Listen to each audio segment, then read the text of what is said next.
The man woke up slightly and just turned over when he heard a lazy woman's soft moaning in his ears. He was stunned and puzzled. The man's name is Sue-yi. He has never had a girlfriend and usually doesn't even have contact with women. How could he hear a woman's voice while taking a nap at home? Sue-yi was suspicious. He wondered if he was dreaming, but the dream was too real. Finally, Sue-yi couldn't help but open his eyes. The next second, he saw a scene that he couldn't believe. Sue-yi suddenly found that he was lying on an unfamiliar large wooden bed, and on the bed was a peerless beauty with long hair like a waterfall and a face as beautiful as a painting, which was very attractive. Sue-yi's mind buzzed, and he was completely lost. Where was this place? Who was the woman on the bed? Just as he was lost in thought, the woman was woken up and suddenly opened her eyes. A scream shook the entire room. Sue-yi snapped back to his senses and reflexively started screaming too. Before he could sort out his thoughts, he was shocked to see the woman roll over. The woman flew off the bed, her movements smooth and fluid, like something out of a martial arts novel. With a flip of her hand, the fox fur quilt instantly flew up, enveloping her body. Just as he was still recovering from the shock, a sword suddenly flew from the wall into the woman's hand. Sue-yi was so frightened that he scrambled towards the door, while the woman chased him from behind, muttering something. He flung the door open. A piercing cold wind suddenly rushed into the room. What came into view was an endless expanse of ice and snow.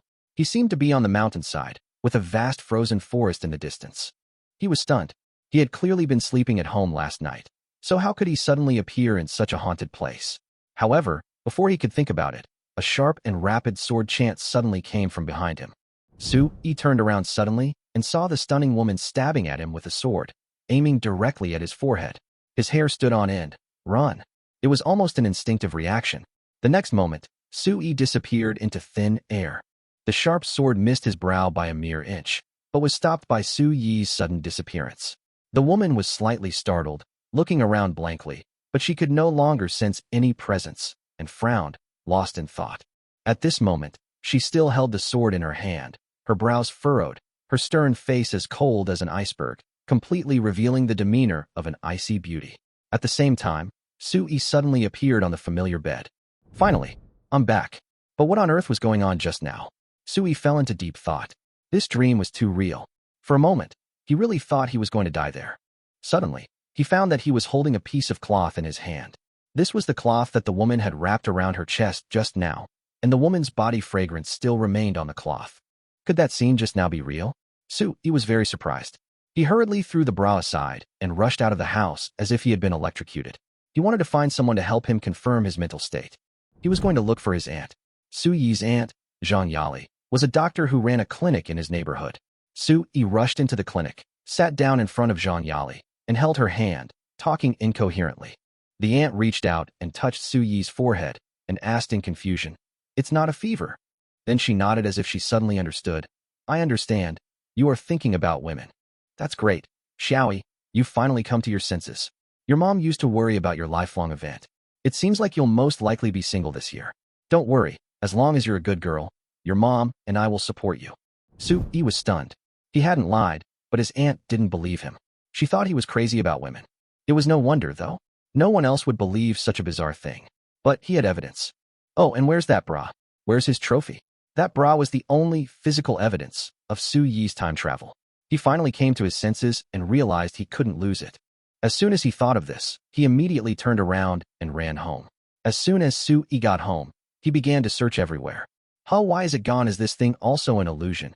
Just as he was wondering, Sue-yi's mother walked in from the living room. Sue-yi's mother asked dissatisfiedly, "Xiaoyi, why are you rummaging through the drawers so early in the morning?" Sue-yi didn't even raise his head. While rummaging, he asked casually, "Mom, did you see a white women's bra?" "What did you say? What did you wipe?" Mom looked confused, as if she didn't hear clearly. Sue-yi's heart skipped a beat, and he immediately realized that he had said the wrong thing. "I said rag." Yes, a white rag." "Mom, did you see it?" "Rub, I've never seen one before. There's no white rag at home." His mother shook her head.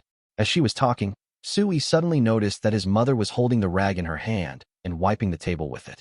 He was about to reach out to take it back when he saw his mother continue wiping it while casually saying, "By the way, your aunt just called me and said you were running naked in the neighborhood. Is that true?" Sue-yi covered his face and sighed, not because he was reported for running naked, but but because the tube top with a milky scent that had been worn by a peerless beauty was now being used by his own mother to wipe the dirty table. He gnashed his teeth and wailed in his heart, "What a waste! What a waste!" Just as he was about to snatch it back, his mother stared at him unhappily. "Why are you looking so gloomy?" He rolled his eyes. His mother immediately raised her hand and threw the rag in her hand over. "You little bastard, you still dare to stare at me? If I don't punish you for 3 days, you will go crazy, right?" Sui was overjoyed and deftly caught the flying trophy. His face immediately lit up with joy. He wanted to quickly close the door and go back to his room, but his mother started nagging again. "I'm asking you." Sui turned his back and waved his hands. "No, absolutely not. How could I do such a shameful thing? Don't listen to what my aunt says." As he spoke, he pushed his mother out of the door and slammed it shut. Outside the door, my mother curled her lips and continued to mutter. "What do you mean by sowing discord? She's your aunt. When did she cure you of a headache or fever?" In the room, Sui carefully unfolded the bra. The moment he took one look, his heart nearly broke. Not only was it stained, but there was even a tear in the middle. But the next moment, a bigger question suddenly struck him. If the tube top is real, then what happened before is also true. But this is too absurd. The fragment that only appeared in the novel actually happened to Sui himself. Sui was banging his head excitedly. Suddenly, the scene in the house suddenly changed again. The scenery in front of him changed rapidly, and he appeared in the familiar yet unfamiliar big wooden house again. Sui breathed a sigh of relief. Fortunately, the beautiful woman wasn't in the room. If she were still there, he would definitely be hunted down again during this journey. After all, judging by the woman's fighting power, he was no match for her. Sui looked around the entire room and felt that everything here was extremely strange, especially some of the decorations and small objects, which were obviously not from his world. Not far away, the huge wooden bed was covered with several fox skins, some used as mattresses, some as covers. Each one was warm in color and exuded a faint luster. Although Sui was very interested in these things, now was not the time to sigh. The more important question at the moment was, how would he get back last time? He was so anxious and had a strong desire to go home that he suddenly went back. Sui tried immediately, closing his eyes and silently chanting in his heart, "Go back, go back, go back." The first time, his mind was not firm enough, and there was no reaction. So he closed his eyes again, and this time, his mind was extremely firm. Sure enough, with a soft slurp sound, he felt as if he had broken through some invisible barrier and returned to his room again. Sui opened his eyes and was overjoyed. "Holy crap, I'm really back. This is amazing." Out of curiosity, he tried several times in a row, and surprisingly, he successfully completed the round trip. This made him sigh. This is too amazing. Sui was in a good mood after discovering that he could travel freely. Compared to the real world that had made him extremely depressed, this mysterious new place was obviously more curious and more attractive to him. Especially the stunning woman he had molested. Who was she? On Earth, Sui had never seen such a perfect woman. Even top actresses couldn't match her in both temperament and appearance. Because of this, Sui was even more convinced that this world was definitely not Earth. He quickly pulled out his winter down jacket and put it on, then went back to the mysterious cabin.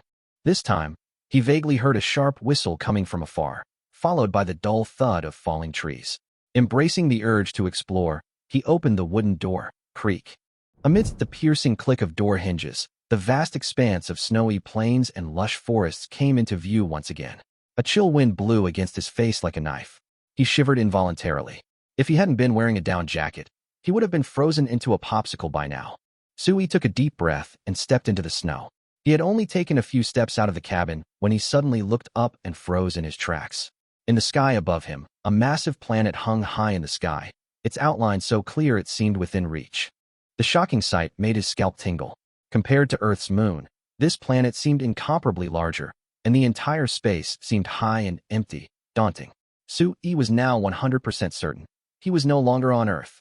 Before he could recover from the shock, a rope suddenly appeared from the darkness, like a living thing, swiftly flying out and binding his hands, feet, and body tightly. He looked up and saw the stunning woman who had haunted his dreams standing on the roof of the wooden house, her eyes as sharp as a blade, looking down at him coldly, like a hunter staring at his prey. Today, she was dressed in a neat white ancient costume, her long hair dancing in the wind, looking as beautiful as a swordsman from a fairyland. The black longsword that Sui feared so much was still tightly grasped in her slender white hand. The stunning woman snorted coldly, and the rope around Sui tightened. She seemed to think she had completely subdued him this time. She slowly leaped down from the 4-meter-high roof, leaving no trace of snow on her landing, as if she had walked on snow without leaving any footprints. Su-yi was stunned. Holy crap, is this Qinggong? However, compared to Su-yi's shock, the woman, Wuchan Naga, was also full of curiosity about Su-yi.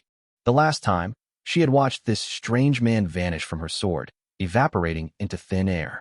With her 7th-rank cultivation, even a Grandmaster-level expert couldn't become invisible in front of her like this. Such a feat of Qinggong had never been seen before in the world. How could she not be astonished? Who are you? Wuchan Naga asked with a frown, her voice cold.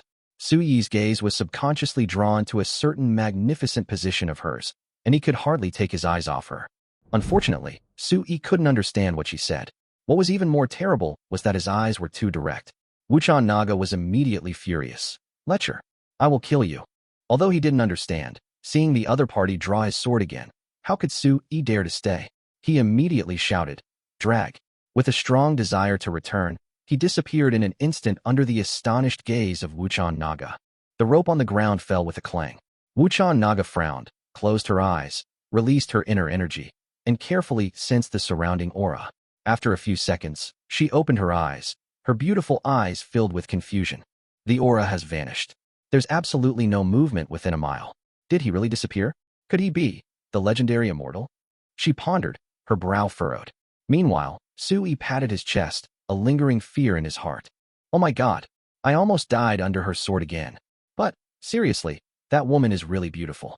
Honestly, I really want to go back and see her again. Su-yi was reluctant to leave. The only pity was that they couldn't speak the same language and couldn't explain it. Su-yi began to rack his brains for a solution. An idea struck him. He printed out a large smiley emoji and traveled back, just to quickly send out that peace signal. Meanwhile, Wuchan Naga remained standing, her expression impassive. Suddenly, she felt a subtle movement in space, and the next second, a white object fluttered down from midair. What is this? She reached out her hand, and the object flew into her palm. Looking closely, it was a piece of parchment-like material, delicate and smooth. Even more bizarrely, it had a large, smiling face painted on it. Wuchan Naga was stunned. She had never seen such a method of communication before. Meanwhile, Su-yi was already scratching his head at home. Will she understand what I'm saying? What if she takes it as a mockery? He looked around, his eyes suddenly landing on a lollipop on the table. Okay, let's try again. He drew a simple picture of a little girl licking a lollipop and packed the lollipop and the picture together. This time, he was full of sincerity and only hoped that the murderous goddess could feel his kindness a little. Elsewhere, Wuchan Naga once again saw 2 strange objects floating down from the sky. A white piece of paper and a brightly colored gadget with a small handle. She subconsciously reached out and grabbed them, and the 2 objects fell into her hands. She first looked at the piece of paper. It was a piece of paper with a pattern on it, with a little girl licking something. After looking at it for a while, Wuchan Naga actually understood the meaning of it. Is this for me to eat? She looked down at the small candy, and curiosity drove her to tear open the outer packaging. The candy wrapper fell to the ground, revealing the orange-yellow candy ball inside. What is this? Wuchan Naga's face was filled with confusion. She pondered for a moment, uttering a few soft syllables. Soon, a furry little squirrel hopped down from a tall pine tree, landed on her shoulder, and began to babble nonstop. Wuchan Naga smiled and said, "Here, let me give you a lick." The squirrel, upon receiving the small candy ball, licked it gently with its tongue. Its eyes narrowed, its face alight with ecstasy. Naga Wuchan carefully observed its reaction. The little squirrel was not poisoned at all. Instead, it kept babbling excitedly and rubbed its furry little face against her cheek, obviously completely conquered by the sweetness. "You're so ungrateful," Wuchan Naga chuckled and flicked it off her shoulder. "Go ahead, don't rely on me." The little squirrel hopped back to the pine tree, while Wuchan Naga looked at the candy, hesitated for a moment, and gently licked it on the tip of her tongue. Huh, so sweet. Sweet to the heart. She couldn't help but lick it again, her expression as if she had entered a dream, and she even couldn't help but close her eyes and moan softly. Meanwhile, Su-yi was waiting anxiously. He checked the time. Over 10 minutes had already passed. He couldn't help but start to wonder. Did she get any candy? Can she understand the sticky drawings I drew? Will she misunderstand me as mocking her? Suddenly, a dangerous thought flashed through his mind. Is she asking me to compensate her for her underwear? After all, he couldn't return the tube top now. His mother had already used it to wipe the table. It's over. It would be too embarrassing if this got out to anyone. After much deliberation, Sui made up his mind. Pay. But then there was a problem. I want to buy some underwear. Thank goodness. I can buy it online. Immediately, Sui went online to select the items, even noting that they should be expedited. That same evening, at 6 p.m., the package arrived, sharp. Sui opened the package, carefully put away a whole dozen underwear, then quickly changed into a down jacket, put on a helmet, and put a 500,000-volt electric baton on his waist. He was fully armed and ready to cross again. Just at this moment, the door was pushed open. His mother came in. She looked at Suyi's appearance, her face completely confused. Son, what are you doing? Wearing a down jacket and a helmet in this hot weather? What's the stick for? Are you chasing away dogs? Sui quickly made up a few words to trick his mother out, locked the door, took a deep breath and said, Let's go. Put it on for me. He disappeared again. When he reappeared, Sui felt only the cold wind, the ice and snow, and the chill that penetrated his bones. He rubbed his hands and looked around, suddenly catching sight of the black cicada Naga, sitting quietly on a huge wooden block not far away, staring intently at him. More accurately, she was studying him. Sui forced an awkward smile and waved. Hi. The woman said nothing and slowly stood up, her expression calm but wary. Sui was so frightened that he took 3 steps back and quickly pulled out a small white flag from his pocket and waved it as a sign of surrender. Wuchan Naga frowned, obviously not understanding the meaning of the white flag. Sui quickly threw the white flag away and took out a lollipop, waving it in his hand. I have no ill intentions, really. I just want to make friends. Wuchan Naga's eyes lit up. At that moment, she suddenly spoke in a peculiar Sichuanese accent, asking, What's that little stick called? Sui was startled, then pleasantly surprised. He understood. It's a lollipop. Sui subconsciously responded in a Sichuanese accent. It's candy, after all, Wuchan Naga muttered. No wonder it tastes so sweet and pure. It's 100 times better than the candy we have here. A long-lost smile crossed Suyi's face. Finally, they could communicate. Although he didn't know what language she'd spoken before, they could now communicate normally. He quickly added, If you like, I have many flavors. I'll give them all to you. He tossed the lollipop over. Wuchan Naga caught it steadily, her expression no longer hostile. Sui struck while the iron was hot. By the way, where is this place? Lushan, Wuchan Naga replied. Lushan. Sui smiled awkwardly. Which country does it belong to? Lushan doesn't belong to any country. She shook her head and asked, Then who are you? Are you an immortal? Immortal? Sui couldn't help laughing. He ate cereals, pooped, and farted. How could he be an immortal? No, I'm not an immortal. But how can you come and go without a trace? Suyi's mouth twitched. This was really hard to explain. Saying he could travel back and forth between the 2 worlds? She wouldn't believe it even if he told her, right? He simply changed the subject. Let's not talk about this. Are you hungry? I'm hungry. How about I treat you to a meal? Wuchan Naga nodded. Sui was overjoyed and hurriedly said, Wait a minute. I'll be back soon. As soon as he finished speaking, he vanished with a whoosh. A few seconds later, he reappeared with another whoosh. This time, his helmet off, his electric baton still in place, and most importantly, 2 buckets of fragrant Master Kong noodles. Chapter 5. Instant noodles and sticks are a perfect match. Sorry to have kept you waiting. Sui spoke awkwardly, trying to communicate in his less than fluent Sichuan accent. He didn't know why 2 worlds, so different from each other, could actually communicate in the same language. It was truly incredible.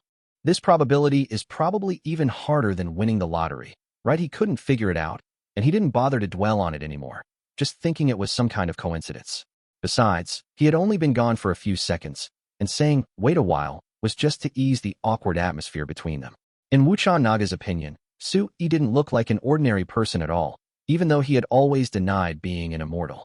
Judging from his aura, Sui certainly didn't possess the pure aura expected of an immortal. He even had a somewhat superficial and filthy air.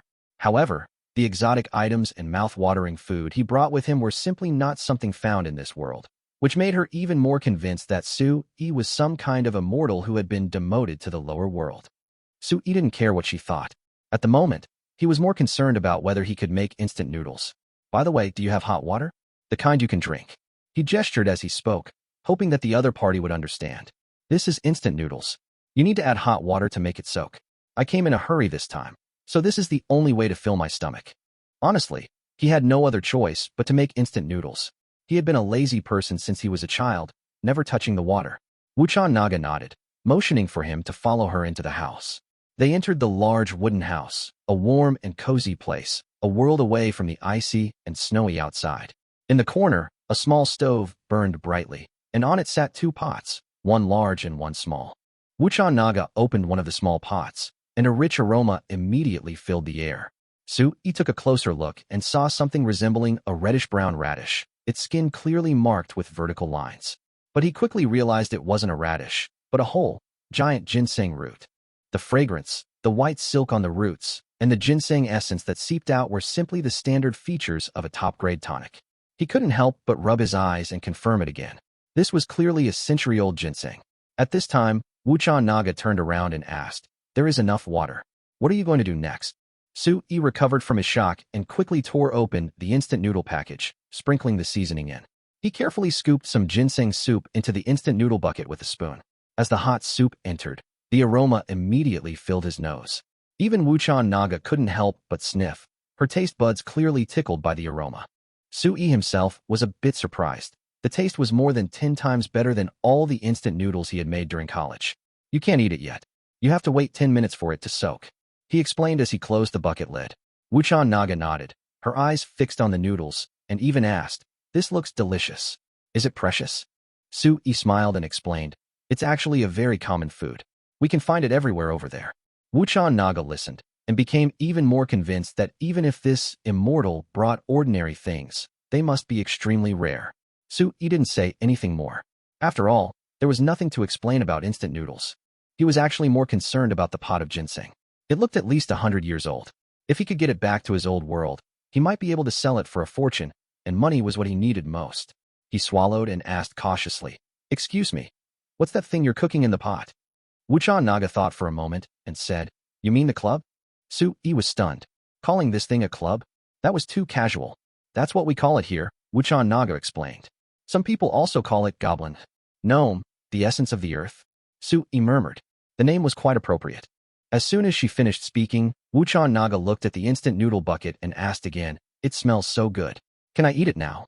The way she swallowed her saliva made Su-yi almost laugh out loud, but he didn't dare to laugh out loud. Who knew if she would draw her sword and chop him? He carefully opened the bucket lid and stirred it with a fork. Finding that the noodles were already soft, he tore open another bucket and soaked them together. He took a sip and his eyes immediately lit up. "Damn, this tastes a delicacy." Wuchan Naga didn't hesitate and imitated his movements. After just one bite, her eyes lit up, and she immediately embraced the bucket and devoured it. A few minutes later, when she looked up, the bucket was empty, and she even licked the residue clean. Su-yi was a little dumbfounded. This didn't look like a cool and beautiful female swordsman at all. She looked like a starving person. He had only eaten half of his instant noodles when he suddenly felt a heat in his body, as if on fire. Wuchan Naga looked at the remaining half bucket of noodles, licked her lips, and looked unsatisfied. Su-yi saw through her thoughts and said embarrassedly, "I have eaten. If you don't mind, I'll give it to you." He handed over the bucket of noodles, and Wuchan Naga immediately nodded with a smile, took it, and continued to devour it. However, Su-yi felt that something was getting worse and worse in his body, and there was a damp and hot feeling in his nostrils. He touched his nose with his hand, and damn, his nose was bleeding. No way, is the ginseng soup too nourishing? He immediately understood the problem. His body was too weak to be nourished. Back then, he'd been single all day, so his body had naturally been depleted. Now, just drinking some ginseng soup would cause it to explode. Worse still, his stomach started to feel uncomfortable, and his intestines were churning like they were about to explode. "Oh no, I'm going to poop." Su-yi covered his nose with one hand and his stomach with the other, and forced himself to stand up. He said awkwardly, "Sorry, I have to leave for a moment." The next second, he made a whoosh sound and disappeared instantly. Chapter 6 Hair Removal and Marrow Cleansing. Black Cicada Naga looked at the place where Su-yi disappeared, sighed softly, and looked down at the unfinished lollipop in her hand, her expression a little absent-minded. Meanwhile, Su-yi had appeared in his bedroom with a whoosh, but before he could stand still, he suddenly ran into the bathroom, holding his stomach and buttocks. The scene that followed was utterly horrific. He rushed into the toilet like a flood, a cascading, gurgling sound accompanied by a stench that filled the air. The odor was so pungent that he nearly fainted in the toilet. He flushed the toilet 3 times before realizing it wasn't the toilet that smelled, but rather his own body, which exuded an indescribable, fishy odor. He quickly took off his down jacket, only to see a layer of black, sticky dirt clinging to his skin, as if he had crawled out of a quagmire. Without a word, he rushed into the bathroom and used up all the shower gel and soap he could find to wash himself 4 times before finally washing off the toxins. When he came out of the shower, he looked in the mirror and found that his face was completely refreshed. Even the acne marks and dullness had disappeared without a trace. Even his skin became white, tender, and smooth. His whole complexion was completely different. Soo-yi looked at his clean and glowing face in the mirror and couldn't help but exclaimed, "This handsome guy, is it really me?" If he'd known this look earlier, his ex-girlfriend might not have dumped him. I have to go back. This ginseng is a magical medicine for cleansing hair and cleansing the marrow, but I need to get some supplies first. Let's go to the supermarket. Soo-yi searched his pockets and scraped together 62 yuan, the only thing a graduate student, who had been living off his parents, had left. He took the change downstairs to the supermarket and bought dozens of packets of instant noodles, a handful of lollipops, and a few chocolate bars, filling a bag. Meanwhile, in the other world, Wuchan Naga grew increasingly puzzled as Soo-yi remained silent. She took out the strange box and carefully cut it open with her sword, and found that there were several soft and delicate pieces of cloth inside. They were symmetrical in shape and had lace in the middle. She didn't understand the purpose of these things, but the more she looked at them, the more she felt that they seemed to support the ample part of her chest. Her face flushed crimson, and she quickly shook her head to dispel the improper thoughts in her mind. After all, this is a thing from the immortal realm. How can I use worldly thoughts to guess its purpose? Without giving it any more thought, she took her sword and walked outside, practicing swordplay while waiting. As soon as she finished practicing a set of sword techniques, she keenly sensed Soo-yi's presence and immediately turned back inside excitedly. Sure enough, she saw Soo-yi sitting on a stool with a large bag full of things at his side. Sir, you brought so many things again." Wuchan Naga stared at the bag of instant noodles and lollipops in surprise, her eyes full of joy. Soo-yi smiled innocently. "You like these too, so I brought some more. By the way, what's your name?" "Musikin Naga." "Musikin Naga," Soo-yi whispered it several times, finding it awkward but also quite exotic. "My name is Soo-yi, just call me by my first name." "That won't do. How can you call me by my first name? I'll just call you young master." She said this seriously, staring at Soo-yi for a few seconds before suddenly saying, "I didn't expect the hammer to have such a strong effect on you." Soo-yi was stunned and asked casually, "I do feel a little better. By the way, why do you use that thing to boil water? It's very precious." Wuchan Naga answered as a matter of course, "It's not a waste.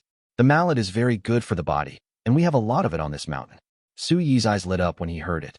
"Can you give me one?" "Of course, I can dig as many as you want." "Then give me one first." Soo-yi rubbed his hands, his face full of anticipation. Wuchan Naga smiled and pulled a small package from beside the stove, handing it to him. Soo-yi opened it and was immediately shocked. It contained a frighteningly large ginseng, of excellent quality, with a strong ginseng aroma. It must have weighed at least a pound. His eyes lit up, and he carefully tucked it into his waistband. This was his hope for wealth. Feeling a bit thirsty, he muttered, his gaze turning towards the pot of steaming ginseng soup. Wuchan Naga immediately understood and scooped a large bowl of hot ginseng water over to him. Soo-yi took it, blew on it, and took a sip. His whole body felt like it was being infused with a wave of heat. His pores dilated, and he felt refreshed. He nearly groaned after the second sip. After the third sip, he felt full of strength, as if he could knock over a cow with his bare hands. But just as he was about to continue drinking, Wuchan Naga suddenly snatched the bowl away. "You are too weak to drink too much. 3 sips a day is enough. Too much will cause an imbalance between yin and yang, and an overabundance of yang. The consequences are very serious." Soo-yi nodded repeatedly. He remembered that there was indeed a saying in traditional Chinese medicine that the weak cannot be supplemented. Last time, wasn't it just because he drank half a bowl of ginseng water that he had diarrhea and a nosebleed? "Then I'll do as you say, 3 sips a day." Soo-yi was truly impressed by Wuchan Naga this time. He pointed to the bag he had brought and said, "These are all for you. Oh, by the way, last time I accidentally took one of your underwear. I brought you some new ones as compensation." Wuchan Naga pointed to the pieces of fabric and asked, "Are these what you're talking about?" "Yes. You said they're women's underwear." "Yeah. Don't they look like it?" Wuchan Naga's cheeks flushed, and she muttered softly, "It's not that they don't look like it. I just don't quite understand how to put it on." Soo-yi was speechless, his face flushing. He was asking him to teach someone how to put on underwear. Are you kidding? He couldn't bear to think about it. He was afraid he'd get a nosebleed while explaining it, and die. Chapter 7. The Map of the Other World. Got it. Soo-yi's eyes lit up, and he suddenly had an idea. He took out his cell phone from his pocket, opened the album, found a photo of a beautiful woman in underwear, and handed it to Wuchan Naga. When Wuchan Naga saw the phone, she was shocked and speechless. What kind of treasure is this? It actually glows. And there's someone inside. Her eyes were blurred, and she swallowed her saliva, her shock turning into disbelief. Su Yi's forehead was covered with black lines. In his eyes, this reaction was like that of a primitive man seeing fire for the first time. Don't get me wrong. It's just an image, he explained quickly. We call it a cell phone. It's for talking, not for actually having someone locked up inside. Talking? You mean transmitting sound over 1,000 miles? Wuchan Naga's eyes lit up. That's about right. It can handle distances of thousands or even tens of thousands of miles. Su Yi used an analogy, but then he changed the subject and said, that's not the point. I want you to try on that bra by imitating the girl in the photo. As he spoke, he gestured, hoping she would understand how to put it on. With her size, it should fit her well. As expected, Wuchan Naga, distracted, walked behind the screen, carrying a few pieces of underwear. After a while, a few soft exclamations came from behind the screen, suggesting that the underwear had been successfully tried on. A moment later, she emerged from behind the screen, her expression filled with surprise.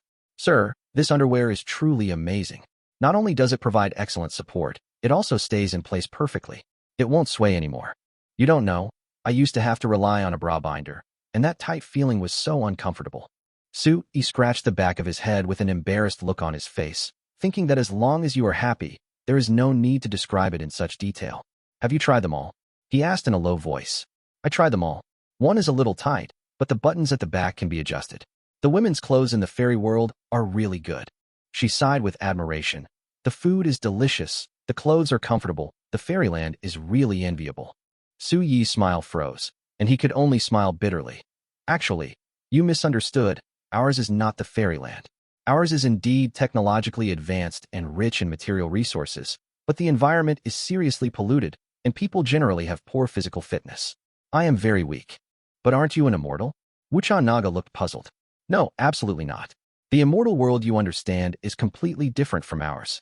We have many technologies, but physical training and martial arts have long been lost. Among our 1.4 billion people, almost no one practices them. Wuchan Naga was shocked. How could that be? No one practices martial arts back home. Yeah, because we have all sorts of powerful weapons. No one's too lazy to practice. Technology, you could think of it as strange tricks. She nodded thoughtfully. Then your phone can transmit sound, and the electric baton on your waist can discharge electricity. These things look like magical tools to us. Su Yi frowned, wanting to complain. Can an electric baton be considered a magical weapon? But then he thought about it. In a world without technology, everything seemed mysterious. Su Yi simply played it off.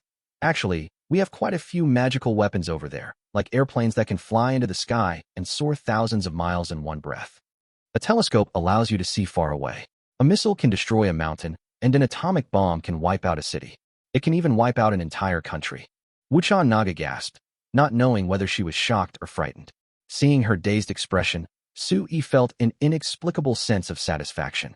Although these are not bragging, but the basic operation of Earth's technology, they sound like fairy tales in this world. Su Yi simply changed the subject. By the way, I have something to ask you. Why do you live alone in this mountain? I am in seclusion to practice. Wuchan Naga answered seriously. Every year I come to Lushan for a while, away from the world, to avoid being polluted by distracting thoughts. After hearing this, Su Yi sighed inwardly. He is indeed a hermit. So where do you usually live? He continued to ask. At home. Wuchan Naga answered as if it was a matter of course. Where is home? In Qingfeng town, north of Lushan Mountain. My father is the town's governor. Our Wuchan family has been there for over 200 years. Su Yi was stunned. It turned out that this girl was not a hermit, but the daughter of a wealthy family in Qingfeng town. She spoke calmly, showing that her status did not bring her any pride. By the way, are there any other countries out there? Are there any dynasties, empires, or anything like that? Of course there are. North of Lushan is the Nanling Kingdom. The entire Nanling Kingdom has 9 states, 24 counties, and 72 towns. Our Qingfeng town is just one of them. And the Nanling Kingdom is just one of the vassal states of the great Zhou dynasty. Su Yi was overwhelmed by what he heard. He had never imagined that the world was so vast. Besides the great Zhou, are there other dynasties? Yes. Shiping Kingdom, Chunshan Kingdom, Donghai Kingdom, Jianbei Kingdom, these are all vassal states. The true overlord is the great Zhou dynasty.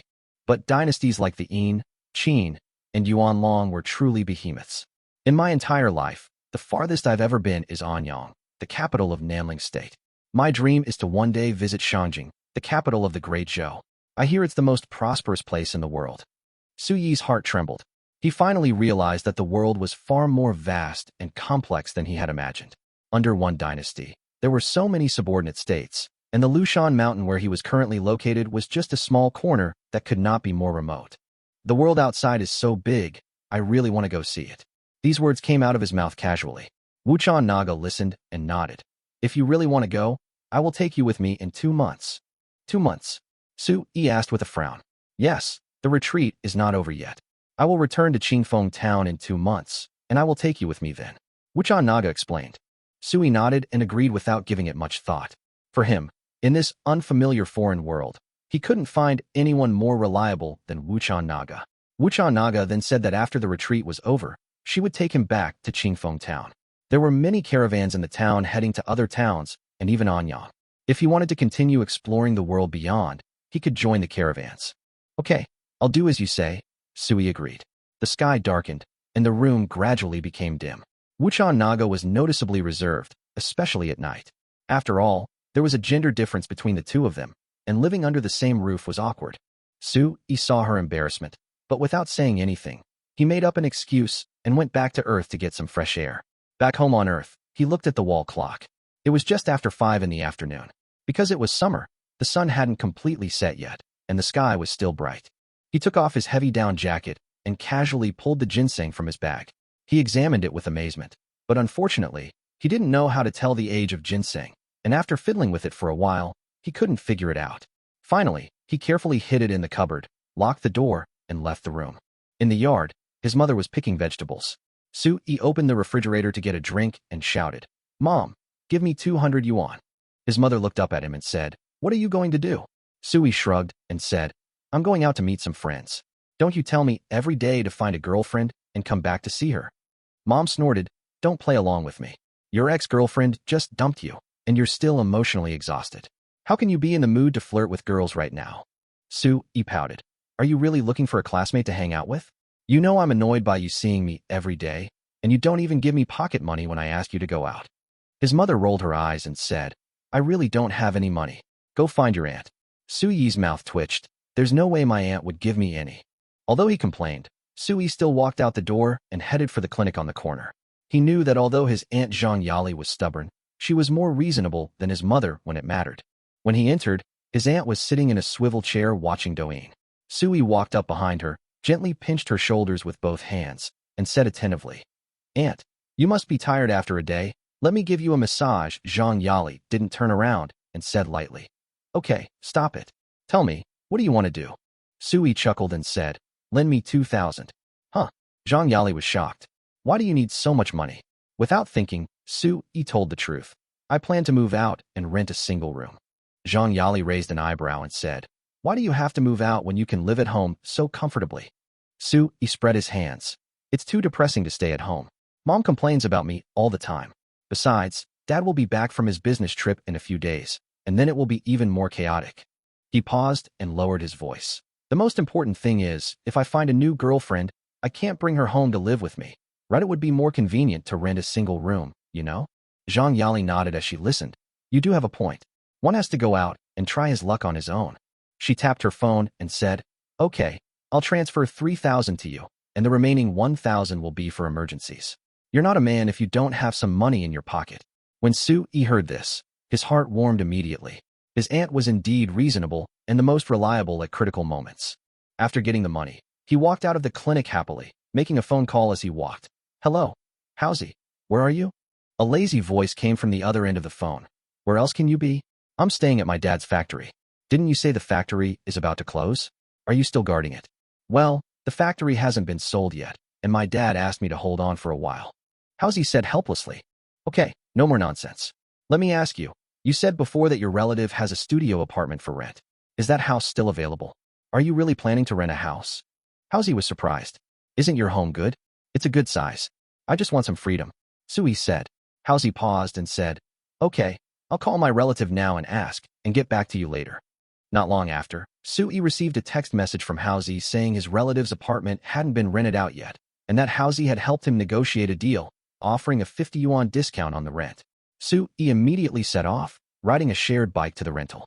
The landlord was a distant relative of Haozi's. After some pleasantries, a viewing of the apartment, and negotiations, Sui finally rented it without further ado. In less than half an hour, he had the keys and everything in place.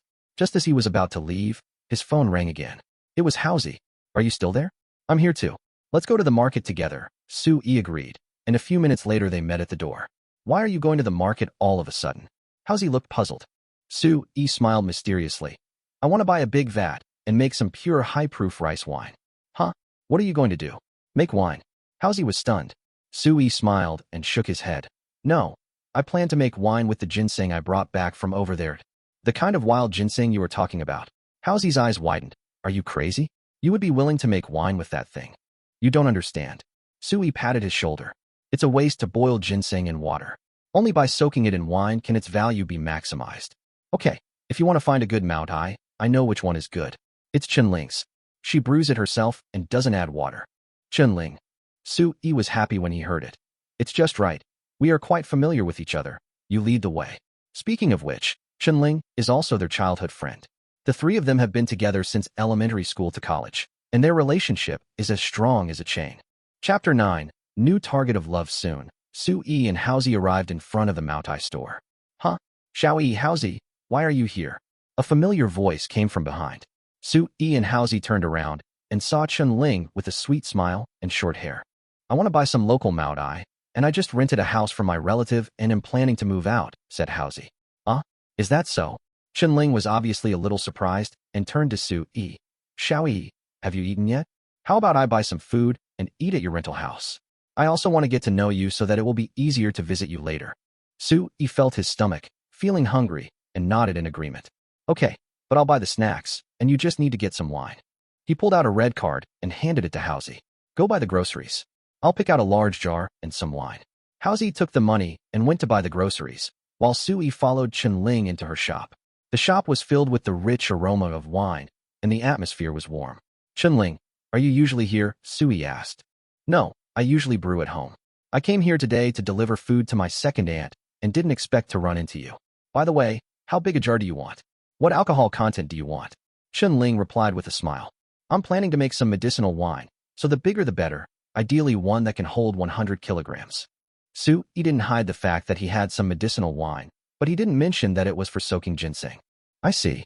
I happen to have a large earthenware jar that can hold 100 kilograms of wine. For the wine, buy pure grain wine with a 56% alcohol content. It's best for making medicinal wine. Chenling immediately offered a suggestion after understanding. Then we'll get a large jar and 100 kilograms of pure grain wine with a 56% alcohol content. Sui replied readily. How much? A jar is 40 yuan, and 100 kilograms of wine is 1,600 yuan. Just give the money to my second aunt, and she will deliver it to my door later. Chenling said with a smile. Sui was satisfied. After calculating it this way, although he had just spent 450 yuan on rent, he still had 2,550 yuan left. Adding this time's expenses, he still had a few hundred yuan in his hands, which made him a little rich. Soon, Haozi returned with 2 large bags of vegetables, and the 3 of them headed straight for Sui's new rental apartment. The dishes were laid out, the bowls and chopsticks ready, and the 3 of them sat around and began chatting. While they chatted, they waited for Chenling's second aunt to bring the large earthenware jar and wine. Not long after, the goods arrived, and Chenling's second aunt handed them to Sui. This wine tastes so pure. Sui took a sip and exclaimed. He picked up the wine glass and drank with Haozi and Chenling. The 3 of them felt a little dizzy and the alcohol started to take over. Chenling's face was flushed and her eyes were blurry. She asked casually, Xiaoyi, are you making wine for your dad? Or for yourself? Drink it yourself. Sui replied with a smile. You started drinking health wine at such a young age? By the way, I heard that Luna dumped you. Is that true? Chenling asked. Sui looked embarrassed and immediately lowered his head, not knowing how to answer. Haozi quickly interrupted. Chenling, don't mention these things. Xiaoyi is sad. Don't poke him in the heart. Chenling curled her lips. I care about him. Isn't it okay? I always feel that Luna is not worthy of Xiaoyi, not worthy at all. Sui felt a little complicated when he heard this, but he still didn't say anything. Chenling continued. I heard that her private life is very messy, and she is even infected with syphilis, you know? What? Sue-yi was stunned. He had not expected her to say that. Haozi was also shocked. Stop talking nonsense, Chun-Ling. Who is talking nonsense? Someone saw her going to the hospital last month and found out by following her secretly. Her new boyfriend just dumped her, and she even stopped his car and made a scene. There are videos on her moments. Chun-Ling smiled and took out her phone, flipped out the photos, and handed them to Sue-yi. Sue-yi took the phone and saw the photo of Luna throwing a tantrum on the street. He felt a heavy heart. Although he knew that this news had nothing to do with him, he still couldn't let it go. Although he hadn't made any real progress in the past 3 months, he still couldn't let go of that relationship. Forget it. Let's not talk about her. Sue-yi took a deep breath. Luna is a thing of the past. No one should mention her in the future. Then do you have a new target? Who is your new love target? Chun-Ling and Haozi looked at him at the same time, full of curiosity. Sue-yi narrowed his eyes slightly, and a smile appeared on the corner of his mouth. I have a new goal. He couldn't help but think of Wuchan Naga's beautiful face and charming figure. Unconsciously, she had quietly occupied a place in his heart. Who's your new target? Tell us. Haozi and Chun-Ling looked at him expectantly, waiting for an answer. Sue-yi smiled mysteriously, his lips curled up slightly. You know, she's the kind of woman I want to pursue wholeheartedly. Haha, fine, just don't tell us. Chun-Ling and Haozi looked at each other, and they could both see the determination in Sue-yi's eyes. After dinner, the three of them drank a bit too much, and Sue-yi fell asleep due to the alcohol. The next morning, the sun shone through the window into the room, warm and bright. When Sue-yi woke up, he saw his mother standing at the door, staring at him, which scared him so much that he jumped. Mom, you came in without telling me. What if I? Sue-yi was a little incoherent. His mother looked at him calmly and said in a calm tone, Son, did you have plastic surgery? Why do I feel that your skin has become whiter and softer? Your facial features seem to be more delicate. Sue-yi was a little speechless, thinking that this must be the effect of drinking the ginseng soup, and he became more charming. No, I've always been this handsome, but you just didn't see me and ignored me. He muttered, looking a little proud. Mom didn't seem to understand and continued. You took out 3,000 yuan yesterday, take it out quickly. Huh, what for? Sue-yi was a little confused. Of course, to return it. Mom frowned. Why did you take out so much money? Take it out quickly. Sue-yi laughed inwardly. How could he afford to pay back 3,000 yuan? He said calmly. I have no money left. I have spent it all. His mother was stunned for a moment, then became anxious. You spent it all in one day? Where did you spend it? Sue-yi didn't think much about it, and simply explained that he had moved out and rented a house. Finally, he said, Mom, if you can help me with some more food expenses, I won't ask you for it next month. Okay, I'll give you some. Mom smiled and shook her head. But you're not at home now, so let me pack your luggage. Sue-yi was so upset. He was going out to live alone, but his mother was so happy that she packed her luggage. He really didn't know what to say. No, I'll clean it up myself. You go do your thing. Sue-yi quickly waved his hand. He still had the giant ginseng hidden in the cabinet in his room. If his mother saw it, he wouldn't be able to explain it. How could he explain it? Saying he dug it up on the edge of the city? That was too fake. Robbing or stealing was even worse. He'd be mistaken for a psychopath in no time. So, he had to keep his mother out. He turned and slipped into his room, slamming the door shut. The more he thought about it, the more he felt he had to move out and live on his own. Frequently traveling to other worlds and bringing things back would make it too easy for people to discover him. But once you move into a rental house, no one will bother you, even if you don't go out for 3 days. Mom, I have something to do, so I'll leave first. By the way, I might go on a trip with my classmates this week, so I won't be back for dinner. After saying that, Sue-yi dragged his suitcase and headed straight for the subway station, his destination being his newly rented rental house. It was only 3 subway stops from his home, not too far, not too close. Once inside, he carefully unearthed the large ginseng root. It looked freshly dug, still clinging to some mud, but still full of moisture. He rinsed it with clean water, then hung it on the windowsill in the sun, intending to remove any excess moisture. He then cleaned the large earthenware jar he had bought earlier and wiped away any water stains with a cloth. He then poured 100 kilograms of 56-proof rice wine into the jar, instantly filling the room with its aroma. While the wine was pure, it had the minor drawback of being unfiltered. It could easily pick up some impurities when poured.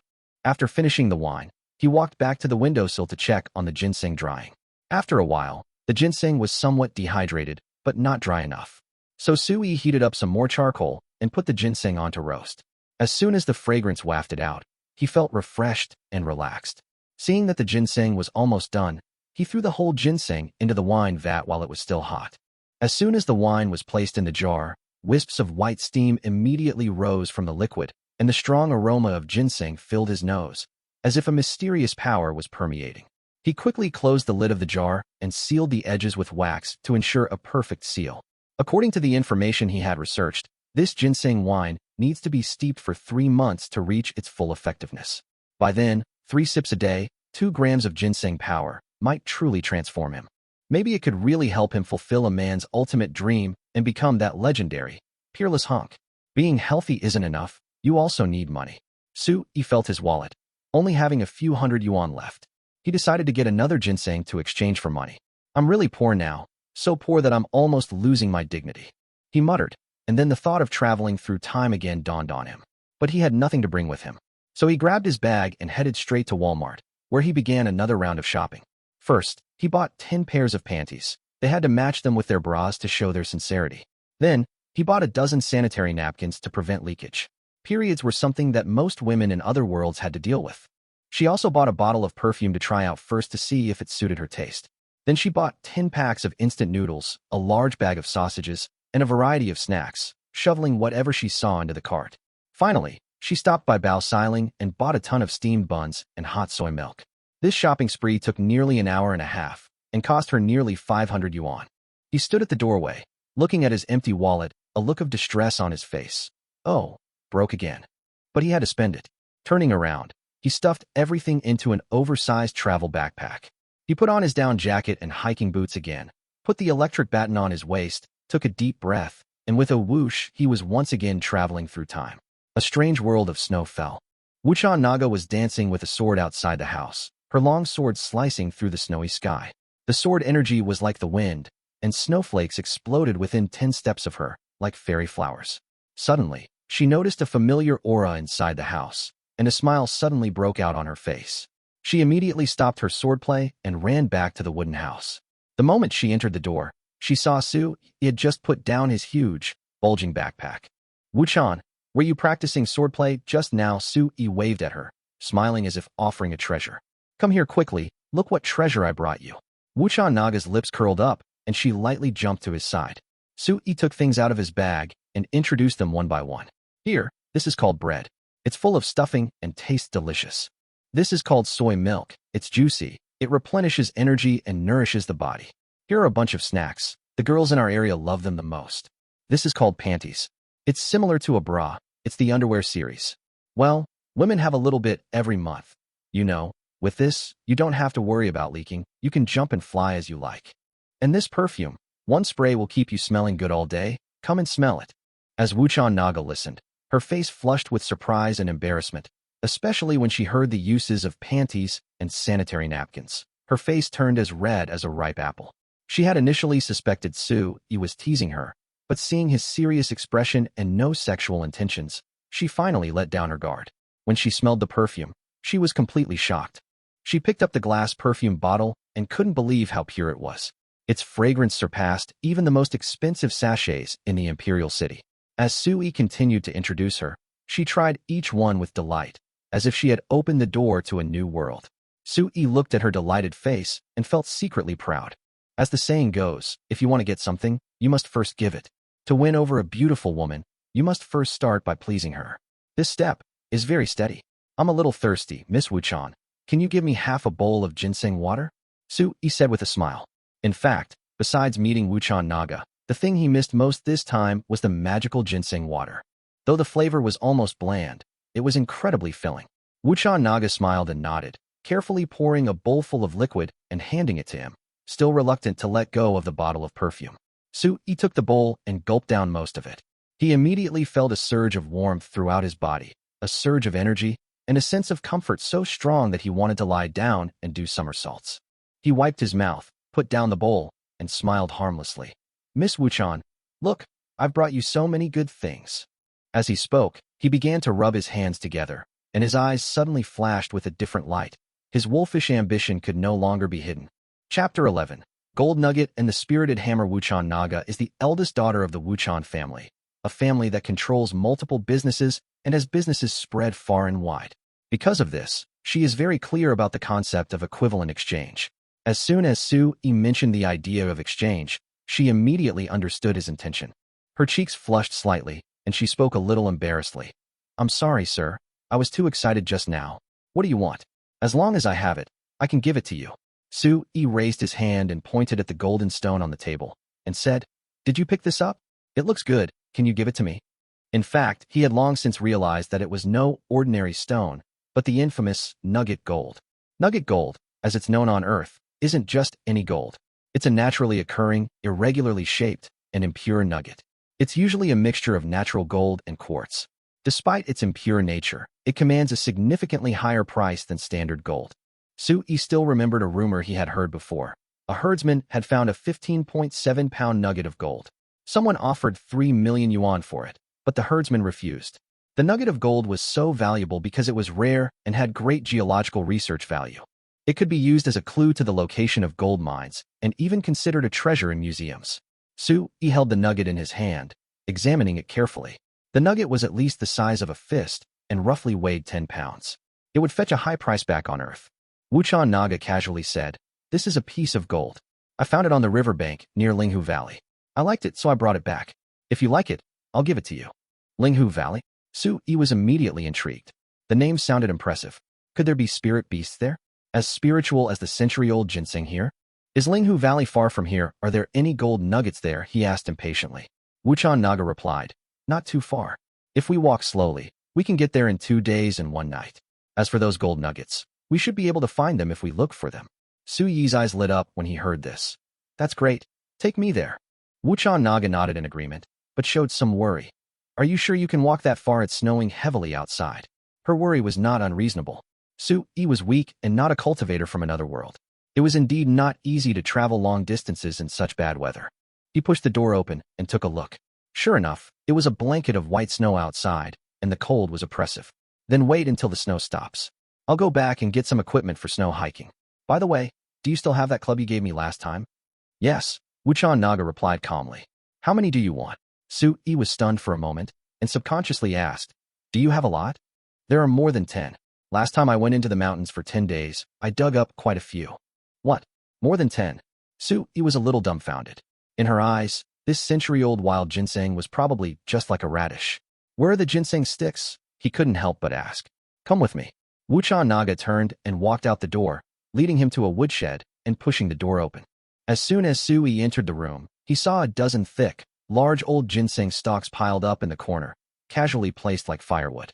Each one weighed over 8 taels, some even over a jin, the sight of which made one's mouth water. He was completely stunned. How many do you want? Wuchan Naga asked, seeing him staring blankly. Sue-yi wanted to say, all of them, but reason told him that this thing was too valuable, and taking too much would only lead to trouble. Just give me a medium-sized one. He licked his lips and whispered. Wuchan Naga nodded. Then you choose. They are all the same anyway. I will go back and try the things you bought for me. And that bottle of perfume, I like it very much. After saying that, she turned and left, her mind full of thinking about the modern gadgets that Sue-yi brought, and she didn't take these mallets seriously at all. Sue-yi squatted in the corner, selecting the ginseng, excited as if he had found a treasure. This one probably weighs 9 ounces. This one is even bigger, maybe 1 pound and 2 ounces. Wow, this one is the biggest, at 1 pound and 6 ounces. It's dark in color, has many fibrous roots, and is thick. It looks very old. I'm afraid it might become a spirit. The more he looked, the more excited he became, almost laughing out loud. This is all money, more valuable than gold. This trip today was so worth it. He picked up a piece of nugget gold and the oldest ginseng to take back to the house.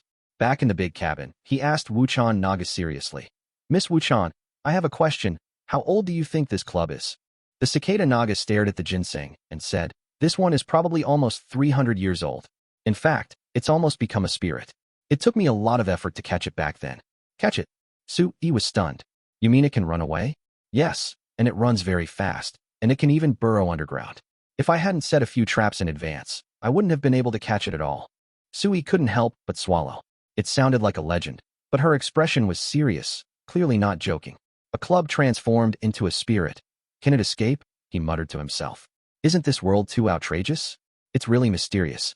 Chapter 12 Short Video Exploration. Forget it, this is not important. What is important is that it seems that Wuchan Naga has no time to pay attention to him now, and he also has an urgent desire to return home. This is like becoming rich outside and wanting to return home in glory immediately.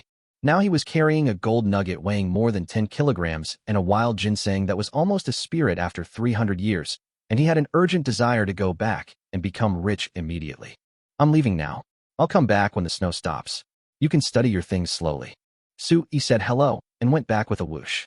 Back at the rental house, Sui looked at the huge gold nugget and 300-year-old wild ginseng he had brought back, and he became inexplicably excited again. This ginseng is about 3 taels heavier than the ginseng he used to make wine. It is estimated that there is no ginseng this big on the earth. According to Wuchan Naga, this ginseng can run and burrow underground, and is almost a spirit, so it is definitely a priceless treasure. While Sui was excited, he was also a little worried. Both gold nuggets and wild ginseng are valuable treasures. How can he turn them into money? He didn't know anyone who wanted to collect these rare items. And to be frank, the only people who can afford such treasures are the wealthy or powerful official organizations, such as museums. Ordinary people cannot even get their hands on them. He can't just go around shouting on the streets and expose himself, right? In this case, wouldn't it be a crime to possess a treasure? Didn't this fulfill his biggest worry? No. These two things must be sold for money at the maximum profit, but at the same time, his identity must be kept secret, and his identity must not be known to too many people. Otherwise, there will be big trouble in the future. After thinking about it, Sui suddenly had an idea and thought of a place, that is the Cultural Relics Garden, in this city. The Cultural Relics Garden is a formal public institution and a place for identifying rare items. Of course, in addition to appraisal, they also collect cultural relics. This is much more reliable than privately run antique shops. Maybe I can try my luck at the Cultural Relics Garden, or maybe just go to a larger auction house. It's just that I don't know what auction houses there are in this city. Should I check online first? Sui's thoughts were complicated. However, he firmly believed that he had to make his fortune in a low-key and silent way. So now, holding a precious treasure, it feels like it's burning in my hands. If I don't handle it properly, I might be exposed. In the future, if I bring something back from the two worlds, it will attract a lot of attention. Not only will I be restricted everywhere, but one day the source of the treasure may be completely exposed. At that time, he might be tied to an operating table by some department and sliced and studied. Thinking of this, Sui shuddered. Damn it, be careful. Be even more careful. Don't make a mistake that will cause you eternal regret. Sui thought about it again and decided to use the fishing method. He used his mobile phone to shoot a 360-degree panoramic high-definition video of the doghead gold and wild ginseng, and then took a taxi to the Cultural Relics Garden with his mobile phone in his pocket. The taxi fare cost him 35 yuan, which made him feel distressed for 10 minutes. The gatekeeper of the Cultural Relics Garden is a little old man. A middle-aged man in a Zhongshan suit stood by and smoked a cigarette with the old man guarding the gate. The two of them chatted from time to time. Uncle, may I ask which building the cultural relics are appraised in? Sui walked up and asked the old man guarding the gate with a smile. The old man glanced at Sui and thought he was too young. He asked with a squint, Young man, what do you want to identify? Sui said, A piece of gold nugget and a piece of wild ginseng. The old man shook his head and laughed. Gold nugget? Wild ginseng? Don't be ridiculous. Go to where you need to be cool. Don't tease me, an old doorman. Sui frowned. No, how did I tease you? I just asked for directions, and you just tell me where to identify it. The old man was startled, looked Sui up and down, and said in surprise, Where's the thing? You didn't bring it with you, did you? If you didn't bring it with you, are you kidding me, an old man? Sui shook the phone in his hand. I have already taken a video. What? Can't we let the experts take a look first? Only a fool would carry such a valuable thing around on the street. The old man was so angry that he blew his beard and glared, and said, Okay, bring the video to me. Sui shook his head. Forget it. You are just an old man who is a gatekeeper. It is not your turn to do such a thing as identification, right? Just tell me where to go for identification, and it will be over. A middle-aged man watching the old man and the young boy bickering, said with a smile, Young man, you said you have a video? Let me see it. Who are you? Sui asked curiously. The old man snorted and said, He is our garden's expert in identifying jade, gold, and silver wares. If he is willing to judge for you, you don't need to look for anyone else. Oh, really? Sui's eyes lit up. The middle-aged man took out a business card from his pocket and handed it to Sui. Sui took it and glanced at it. The other person's name was written on the business card, Yang Kaiyuan. In addition to being an expert in gold, silver, and jade appraisal at the Cultural Relics Garden, he is also an appraisal consultant for the Jiaoding Auction Company. Su-yi immediately put away his contempt. He took out his cell phone, played the high-definition video of Gnosticdom and wild ginseng, and handed it to expert Yang. At first, Yang Kaiyuan was careless and thought that Su-yi couldn't have anything good, but when he saw the gold nugget, his eyes widened immediately. 1 second, 2 seconds, 3 seconds. He was stunned for 3 seconds, then came to his senses, his face full of shock. He rubbed his eyes and looked at the gold nugget again, his mouth slightly open again, a look of disbelief. Where is this thing? He stared at Su-yi and asked. Su-yi said, "Don't worry about this. Just tell me if your Cultural Relics Garden can appraise this thing. Can you issue an appraisal certificate or something?" "Yes, of course, but I need to see the real thing before I can make the final judgment and estimate," Yang Kaiyuan said. Su-yi nodded, and he swiped the screen of his mobile phone, and a high-definition video of wild ginseng appeared. When Yang Kaiyuan saw it, his eyes widened again. This ginseng is so big. Oh my god, how many taels does it weigh?"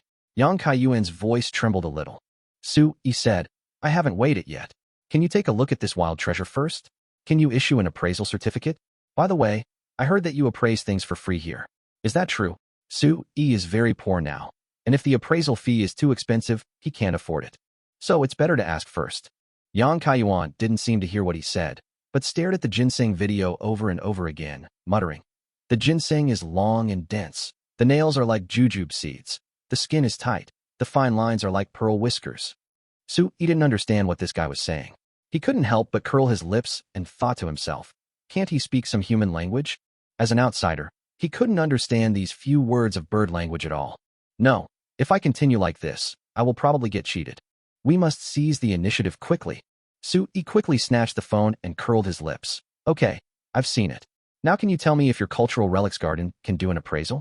If you can, I'll bring the things over another day. If not, I'll find someone else to appraise it. Su-yi stared at Yang Kaiyuan, waiting for his last words. Yang Kaiyuan looked extremely upset, as if he was very dissatisfied with Su-yi interrupting his observation. Yes, I can definitely do it. But, Yang Kaiyuan gasped. Su-yi interrupted the other party. Okay, I've been waiting for you to say this.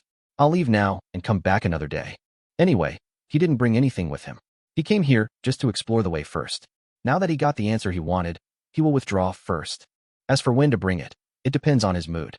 Seeing Su-yi turn around and leave in a leisurely manner, Yang Kaiyuan became anxious. He scratched his head frantically with both hands. Wait, young man. Don't go, wait. Chapter 13. Hurry up and find him. Oh, Su-yi turned around. Anything else? How could Yang Kaiyuan let Su-yi leave so easily when he saw something that might be a treasure? Especially when you don't know the other person's name or contact information. Young man, let's not put it off until another day. Since the thing is in your hands, how about I accompany you back to get it now? Yang Kaiyuan said with a quickened heartbeat. Su-yi immediately became alert. So urgent? Still so enthusiastic? Seeing Su-yi's alert face, Yang Kaiyuan immediately explained. Young man, don't misunderstand me. I mean, I will send a car to go back with you. After picking up the items, we will immediately return to the Cultural Relics Garden for appraisal. I promise you that within 3 hours, I will definitely give you an accurate appraisal result and valuation. Of course, as long as it's authentic. If you want to sell it, our Cultural Relics Garden can also accept it. If you're still worried, I can also introduce you to Jiaoding Auction House for a public auction of these 2 items. In short, if you have good things, you are our customers and our God. When Su-yi heard this, he felt that the other party was even more suspicious. Maybe the other party was trying to trick him.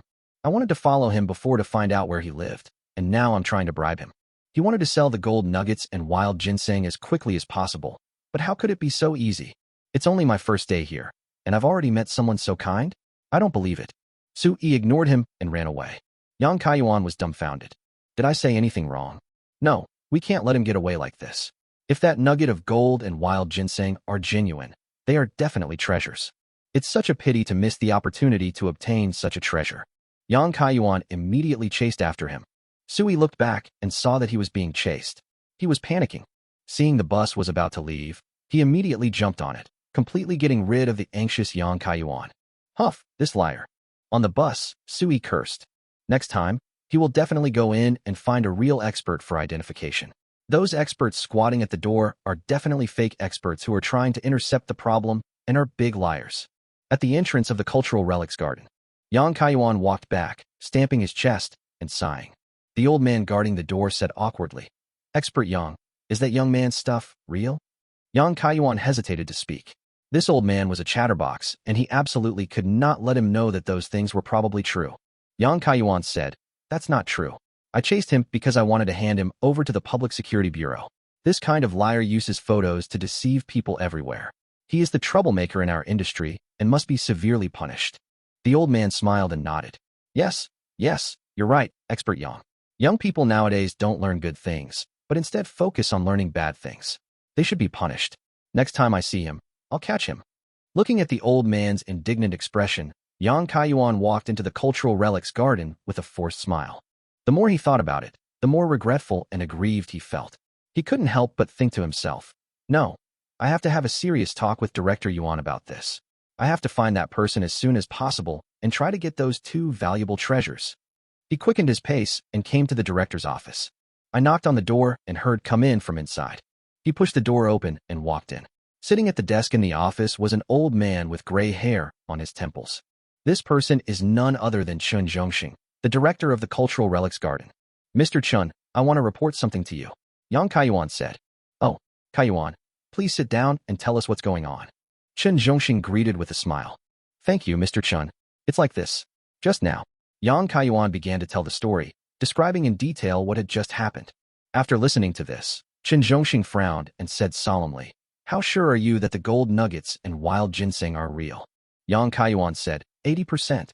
"If I could touch it, I would be 100% sure that I could immediately identify whether it was real or fake." Chun Zhongxing stood up and said eagerly, "Hurry up and find him." The other side. Su-yi returned to the rental house and lay on the bed with his back spread out. "What should I do? Or go again? This time, we not only need to bring something over, but we also need to break into the Cultural Relics Garden." Su-yi was struggling with his thoughts, but at this moment, his cell phone rang. He picked it up and saw that it was Chunling calling. He picked up the phone and heard Chunling say, "Xiao-yi, what are you doing? Are you free? I'll treat you and Haozi to a drink." Su-yi was hungry, so he immediately said, "Okay, tell me a place, and Haozi and I will go there right away." Chunling mentioned the name of a food stall, and Su-yi immediately called Haozi. Half an hour later, Su-yi and Haozi appeared at the food stall. At this time, Chunling had already ordered a table of snacks. Seeing the table full of dishes, Haozi smiled lasciviously and said, "Okay, Chunling, have you made a fortune or something? Why don't you treat us to a feast?" Chunling glared at him and said, "You call a food stall a feast? How unworldly are you?" Haozi was embarrassed and smiled, scratching his head, and said, "I have been poor for 2 years and haven't dared to eat out for 2 years." Sui asked, "Have you sold your lumber mill?" Haozi shook his head. "How can it be that fast? Business is not good right now. People who come here keep leaving and nothing happens." Sui nodded. He was not familiar with the sawmill, and there was nothing he could do. He turned to Chunling and asked, "Did you get your salary today?" Chunling said, "It's not about getting my salary, but today I'm completely separating from my family." "Split up the family?" Su-yi and Haozi were both a little surprised. Chunling spread her hands and said, "You know, I have a younger brother. My stepmother urged my father to leave all the family property to my brother. After much deliberation, I confronted my father and stepmother and decided to split the family property directly. They agreed." Sui grasped the key point and asked, "So what did you get?" 100,000 yuan and a liquor store," said Chunling. Where's the winemaking workshop? You don't want it?" Haozi asked in surprise.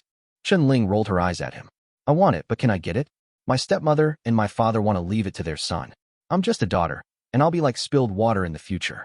Right now, I can get 100,000 yuan and a liquor store, which is already pretty good. I have nothing to complain about.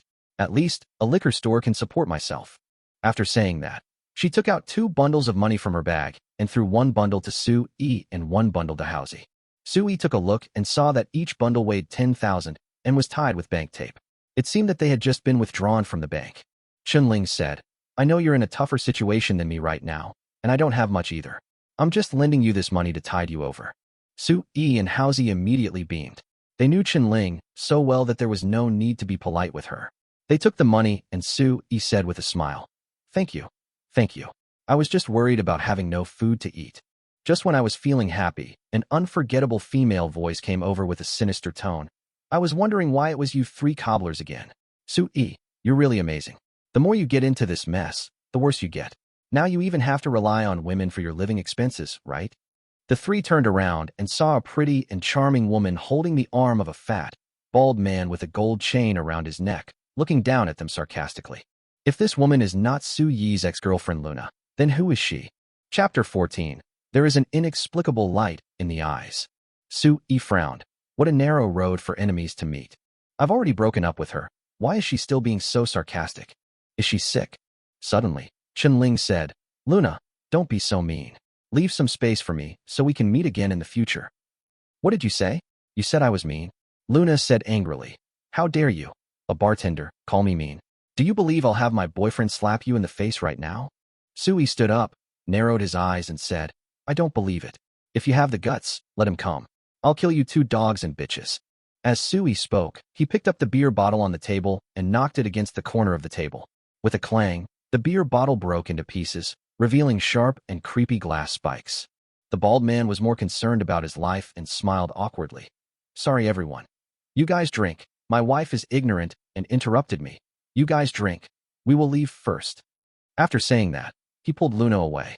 Luna refused and reached out to grab his ear and cursed. I say, Baldy, why are you so cowardly? He just broke a bottle to scare you. Look how scared you are. The bald man said, Nana, they're barefoot, but I'm wearing shoes. Let's not get angry with them and gamble our lives on them, okay? Let's go home and play poker now. It's better than getting angry with three idiots here, right? The two of them were flirting and showing off their love. Su-yi listened to their conversation and wanted to rush up and poke the couple's bloody holes with a glass bottle. Haozi's temper was much worse than Su-yi's. He couldn't stand being bullied like that. He picked up a beer bottle and rushed up to the bald man without saying a word and smashed his head.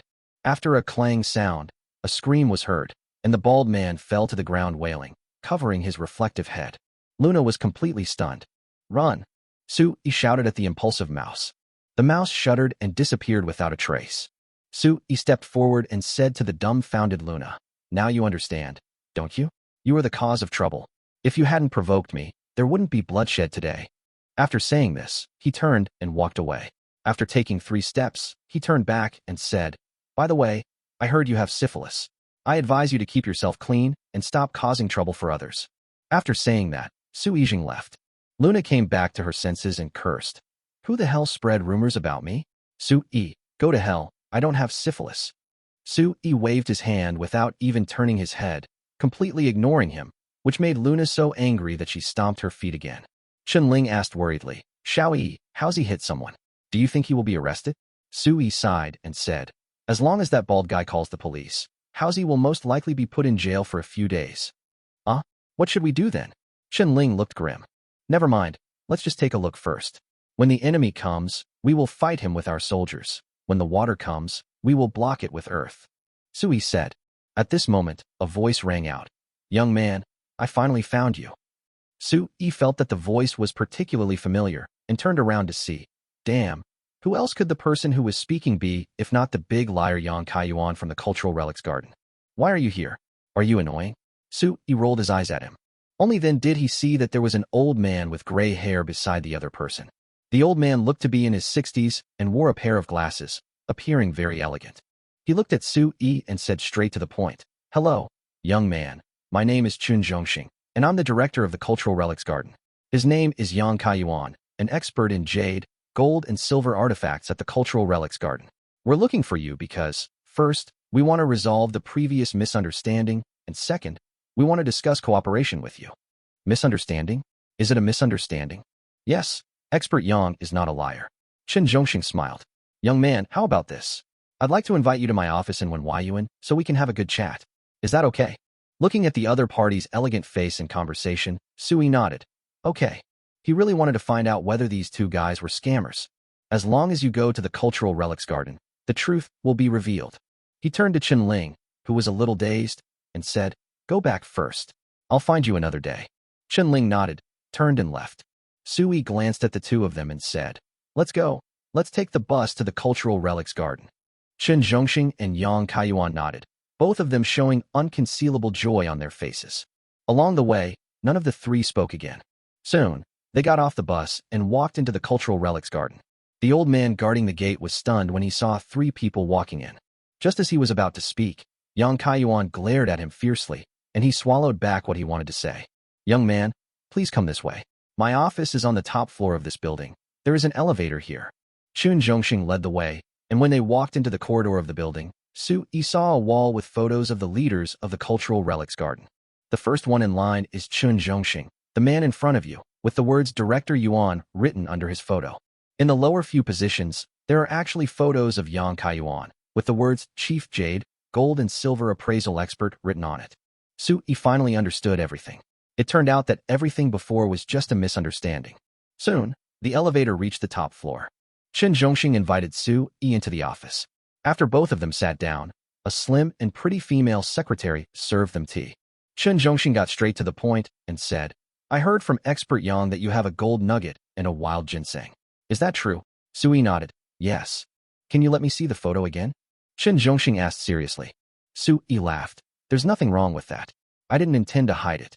As he spoke, he turned on his phone and pulled up the short video. Chun Zhongxing took the phone and clicked on the videos of Gutta Gold and Wild Ginseng respectively. Su Yi couldn't believe that he actually watched these two videos over and over again.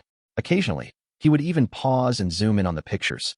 The other person's hands also began to tremble violently, and he looked a little excited. And there is an inexplicable light in his eyes. He pushed the glasses up again and again, as if they would hinder his closer observation. After more than 10 minutes, Su Yi began to grow impatient. He pretended to cough and said, "Mr. Chun, you've been looking at me for too long, haven't you? I'm almost dozing off. Just one question. Will your cultural relics garden accept these two items?" Su Yi's words not only interrupted Chun Zhongxing, but also made his breathing become rapid. Chun Zhongxing said excitedly, "Young man, what did you say? You want to sell these two treasures to our cultural relics garden?" Su Yi rolled his eyes at him. "I came here for appraisal because I was planning to sell it. Otherwise, why would I come here for appraisal and valuation?" After saying that, he muttered to himself, "It's not like I'm full and have nothing to do." Chun Zhongxing's eyes sparkled as he said excitedly, "Great, great, that's great. But..." He paused, looking a little embarrassed. Su Yi asked, "But what?" "But can you tell me where you got the gold nuggets and wild ginseng?" Chun Zhongxing asked. Su Yi shook his head and said, "Old sir, this is not very honest of you. It's a rule not to ask where good things come from. If you insist on asking the truth, then I can only leave." Chapter 15, I'm just a second-hand dealer. No. I'm just asking casually. Young man, you don't have to answer. By the way, I haven't asked for your name yet. My name is Su Yi. Su means Suzhou, and Yi means elegant. Yeah, nice name. No need to flatter me. I'm just a middleman. I sell you things, you pay me, we each get what we need. Of course, we can discuss the price later. For now, I have only one request. Whether it's these two items or our transaction, please keep it confidential.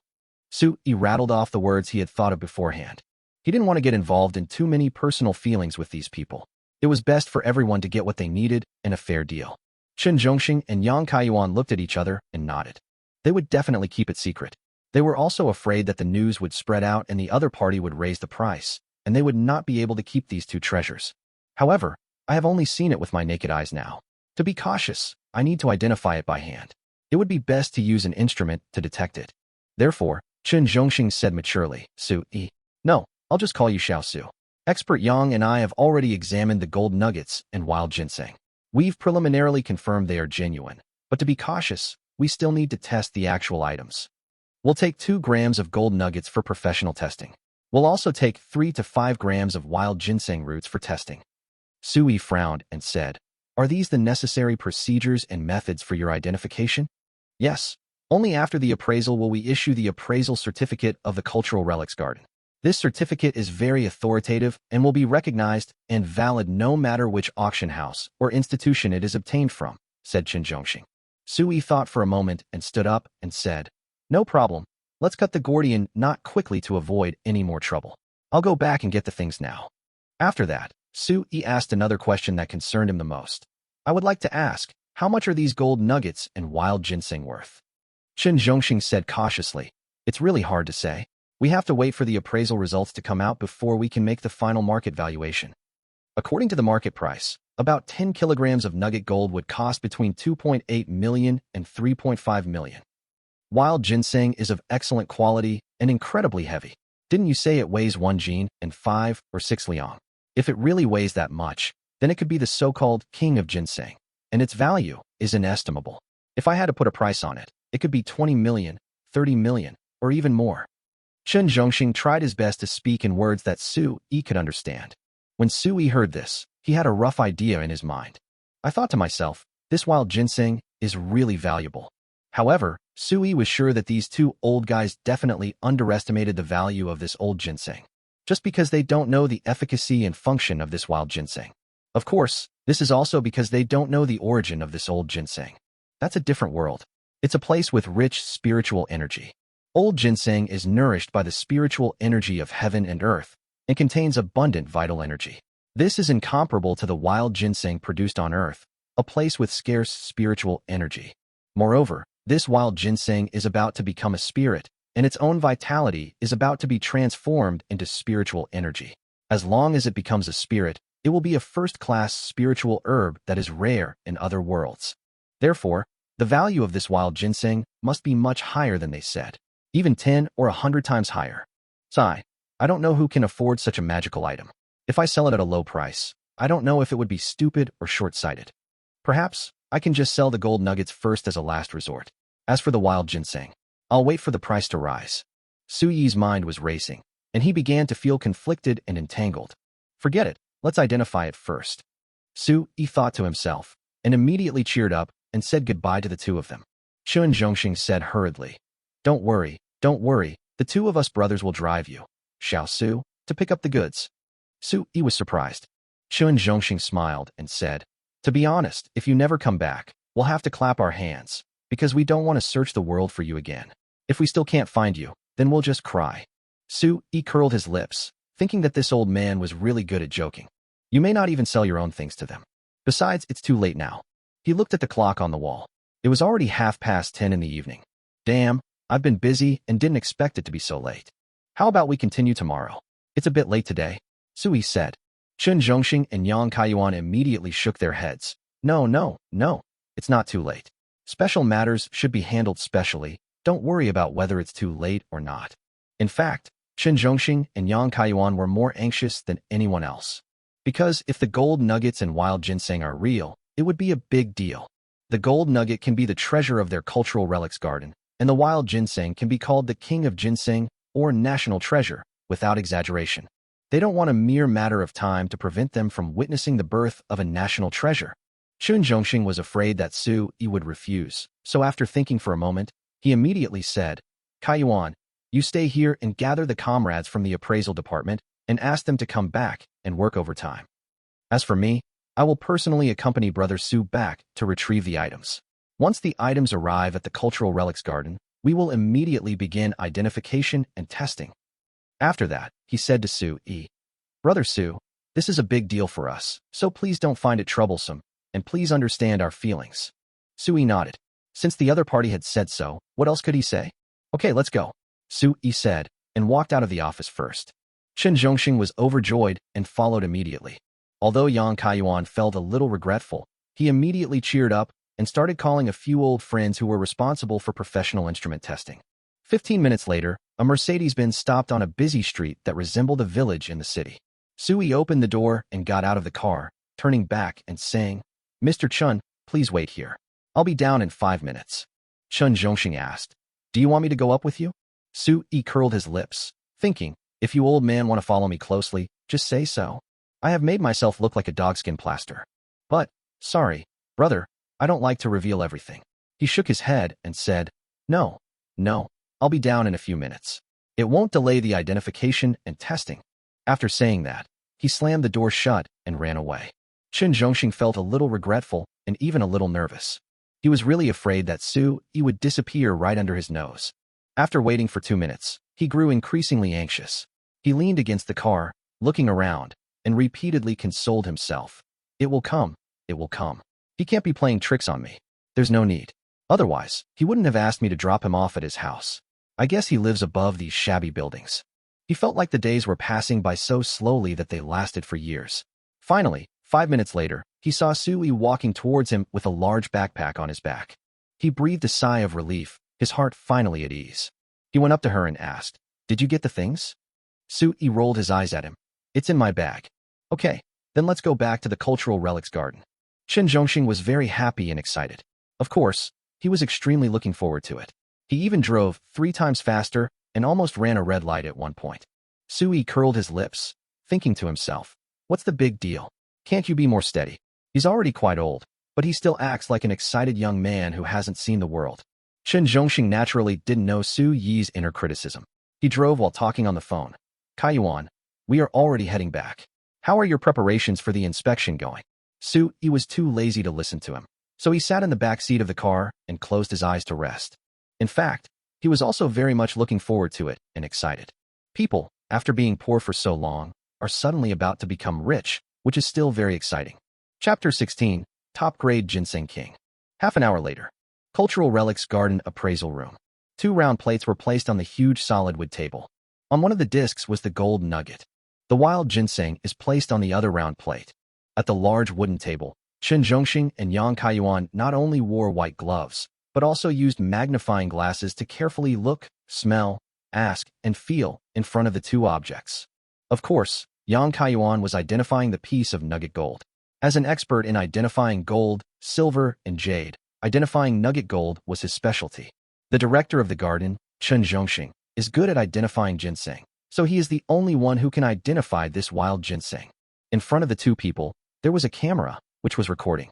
The 2 began to measure the length and weight, and also chattered about the details of the identification objects they observed.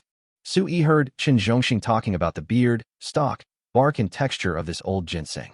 He spoke in very detailed terms, and Su-yi didn't quite understand, but he felt it was very professional. Su-yi watched these 2 people struggling for half an hour. He was getting a little impatient and finally couldn't help but yawn.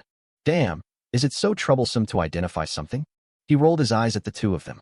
Finally, he saw Yang Kaiyuan and Chen Zhongxing stand up, look at each other, and nod deeply to each other. So Yang Kaiyuan took out a pair of needle-nose pliers and a pair of tweezers. He pinched the corners of the gold nugget twice, then used tweezers to pick out 2 gold nuggets the size of rice grains and placed them in 2 containers. Chen Zhongxing was holding a pair of sharp scissors and a pair of tweezers. He carefully cut off a small piece of ginseng beard, picked it up with tweezers, and placed it in a glass container. Soon, the 2 took off their gloves and asked another staff member to take the sample to be tested by the machine immediately. The 2 looked at each other, both looking a little excited. "How is it? How sure are you?" the 2 asked in unison. Then both of them laughed. Chen Zhongxing spoke first. "I'm 100% sure. This ginseng is absolutely the best among all the ginsengs discovered so far. It's definitely worthy of the title of King of Ginseng. What about yours?" Yang Kaiyuan also said, "The nugget gold is also real, purely natural. The gold content cannot be estimated at the moment and needs to be tested, but I am sure that judging from the texture, hardness, and luster, the gold content is around 70% to 80%. Other minerals still need to be tested, but it can be judged that this is a very rare nugget gold. The value is immeasurable." Chen Zhongxing was surprised. "Immeasurable? What?" Yang Kaiyuan said. "Because my preliminary judgment is that this nugget of gold contains a rich variety of mineral elements, possibly more than 100 kinds of mineral elements. This is very exaggerated, very rare, very intriguing, and very worthy of in-depth research." Are you sure?" Yang Kaiyuan shook his head. "I can't be sure for now, but it's likely because this piece of nugget gold has a colorful luster under the golden luster. This is a direct manifestation of being mixed with various other mineral metals." Chen Zhongxing nodded. "Well, it is indeed amazing. However, speaking of amazingness, this wild old ginseng is even more amazing." "Oh, how do you mean? Do you know how old this old ginseng is?" "I don't know. I only know it must be more than 100 years old." Chen Zhongxing shook his head. "No, it's a 300-year-old ginseng." "Huh? 300 years? Are you sure?" "I'm not only certain, I'm also certain that its medicinal value exceeds that of a 300-year-old ginseng. Perhaps it has reached the medicinal value of a 500 or 600-year-old ginseng. How is this possible? I don't know how to explain it, but this ginseng is packed with incredible vitality. Even just sniffing it, let alone eating it, makes me feel relaxed and refreshed. This is the quality of a divine ginseng. And did you know? This ginseng is actually the legendary Purple Dragon King ginseng." "Purple Dragon King ginseng?" "Yes, it's covered in purple. This purple is the condensation of vital energy. I didn't know there were such treasures in the world. According to medical records, such top-grade ginseng was only found during the Qin and Tang dynasties. Su Yi listened to the two people's conversation as if no one was around, and couldn't help but interrupt. So, the gold nuggets and this purple dragon king ginseng are both very valuable? When the two heard this, their faces turned red. They were so engrossed in the activity that they even forgot that Su Yi was with them. It's over, it's over. He heard their conversation. What should I do? This guy might start asking for too much. Su Yi smiled and said, "What's wrong? You don't look too good. Was the appraisal just now too tiring?" The two exchanged a glance and immediately smiled. Yes. It's too tiring. Come on. Let's have some tea first and wait for the machine's test results. Kaiyuan, go tell them that they must speed up the test. Just say it was me who said so. Okay, Director Yuan, I'll go right away. After Yang Kaiyuan left, Qin Zhongxing said, Xiao Su, these two things of yours are amazing. I really want to know where you got them from. Can you tell me? Just as Sui was about to refuse, he heard Qin Zhongxing say, Look, there's only you and me here. I promise that what comes out of your mouth and enters my ears will never reach the ears of a third person. Sorry, I refuse. Sui said. Qin Zhongxing sighed regretfully. All right, I don't want to force you. So, we at the Cultural Relics Garden want to buy that nugget of gold. You name a price. As long as it's not too much higher than the market price, we at the Cultural Relics Garden will definitely satisfy you. Sui asked in surprise. Don't you want that old ginseng? Qin Zhongxing shook his head with a look of pain on his face and said, It's not that we don't want it, but how can we at the Cultural Relics Garden afford such a divine ginseng of divine quality? You know, we're a legitimate public institution with very limited funding. We can't compare to those big chaebols and big capital institutions that spend tens of millions to buy a single ginseng root. We don't have that kind of money. Sui thought about it and nodded. He began to understand what Qin Zhongxing meant. He couldn't help but ask, Then, what do you think if I take this ginseng to auction? Of course, an auction can maximize your profits, allowing you to earn a huge amount of money beyond your expectations. Qin Zhongxing said. However, it won't prevent others from tracking you down. Is that so? What should I do? I just want to make a fortune quietly, but I don't want others to keep staring at me. Sui frowned. To be honest, he was a little panicked. If he is being watched, he will not be able to move forward. Qin Zhongxing thought for a moment and said, I have an idea. You can entrust our Cultural Relics Garden to auction this ginseng. It's like our Cultural Relics Garden acting as your agent. This way, you can hide behind the scenes. In the entire Cultural Relics Garden, only Kai Yuan and I know you. We can completely block many people from investigating and spying on you. What do you think? Chapter 17, The First Huge Sum. There's no such thing as a free lunch. What are the conditions? Sui asked. I want 5% of the auction proceeds. Qin Zhongxing said cunningly. Sui shook his head. 2%. If it's more, there's nothing we can do. Qin Zhongxing smiled and said, Deal. He stretched out his hand, shook Sui's hand, and said, It's a pleasure to work with you. Sui glanced at him and wondered if he had fallen into a trap. But, no matter what, hiding yourself is the most important thing. After all, there is no end to making money. If you can just sit back and reap the benefits, you should at least give others some credit for their hard work, right? Qin Zhongxing looked at the nugget and said, Then, how much do you plan to sell it for? Sui said, Mr. Chun, don't be anxious. I will wait for the test results and see the component analysis first. Okay. Come, have some tea. I asked them to expedite the test. It will probably be out in 3 to 5 hours. Qin Zhongxing said. Sui nodded. Okay, then I'll wait here. By the way, I'm not used to drinking tea, so I'll order some manhwa crayfish and a beer. Is that okay with you? No, you order, and I'll have a couple of drinks with you then. Okay. Sui took out his mobile phone and placed an order with manhwa. Half an hour later, a large portion of crayfish and beer arrived. Sui began to eat and drink, and also drank with Qin Zhongxing. It is said that drinking can bring people closer together, and it is true. After a drink, Sui became a close friend of Qin Zhongxing regardless of age difference. Sui changed his name from Mr. Chun to Old Man Chun. It sounds disrespectful, but more intimate. When it was almost dawn, 2 inspection reports came out. Sure enough, just as the two had expected, the gold content of the nugget was 79%, and the other components were various minerals, and even many rare mineral elements, but in very small quantities. The test report of wild ginseng is the most horrifying. The test results show that this old ginseng contains surging life energy, and the concentration is 1,000 times that of ordinary ginseng. This test result left Qin Zhongxing dumbfounded. It was the first time he had seen such an exaggerated test report, so after being dumbfounded, he muttered, "Ginseng King. It's definitely Ginseng King, without a doubt." Finally, Sui discussed the buying and selling price of the gold nugget with Qin Zhongxing. After bargaining, they finally agreed on a price of 3.5 million renminbi. It was 9 o'clock in the morning. The contract was signed, fingerprints were pressed, and the bank account number was reported. An hour later, 3.5 million renminbi was deposited into the account. Sui was inexplicably excited about suddenly becoming a millionaire. As for the request from Wenwei boss Qin Zhongxing to let them take over the auction of the Ginseng King, he made all sorts of excuses and said he needed to think about it. The truth is, these people have no way of estimating the actual value of this ginseng. If he rashly put this ginseng up for auction, it would probably be sold at a low price. Hey, Xiao Su, don't take it away. Didn't we just agree on this? The Cultural Relics Garden only wants 2%, and we'll take care of the rest for you. All you have to do is wait for the payment. For you, this is worth it. Qin Zhongxing spoke earnestly. Sui, with 3.5 million in his pocket, was already confident. He shook his head and said, "Old Chun, didn't I tell you that what I said before doesn't count? Let me think about it. You can't force me, right?" "No, Xiao Su. If you auction it, it might fetch a sky-high price of 30 million. Don't you want to become a multimillionaire?" Qin Zhongxing said earnestly. If Wen Weiyuan could become the agent, he would get a 2% commission, which would be 600,000 yuan. He didn't want to miss out on such a good opportunity to generate income. The most important thing is that there may be a dying person whose life can be saved by obtaining this Ginseng King. Unexpectedly, Sui grinned and said, "Don't fool me, brother. I'm not short of money now." After saying that, he slipped away immediately.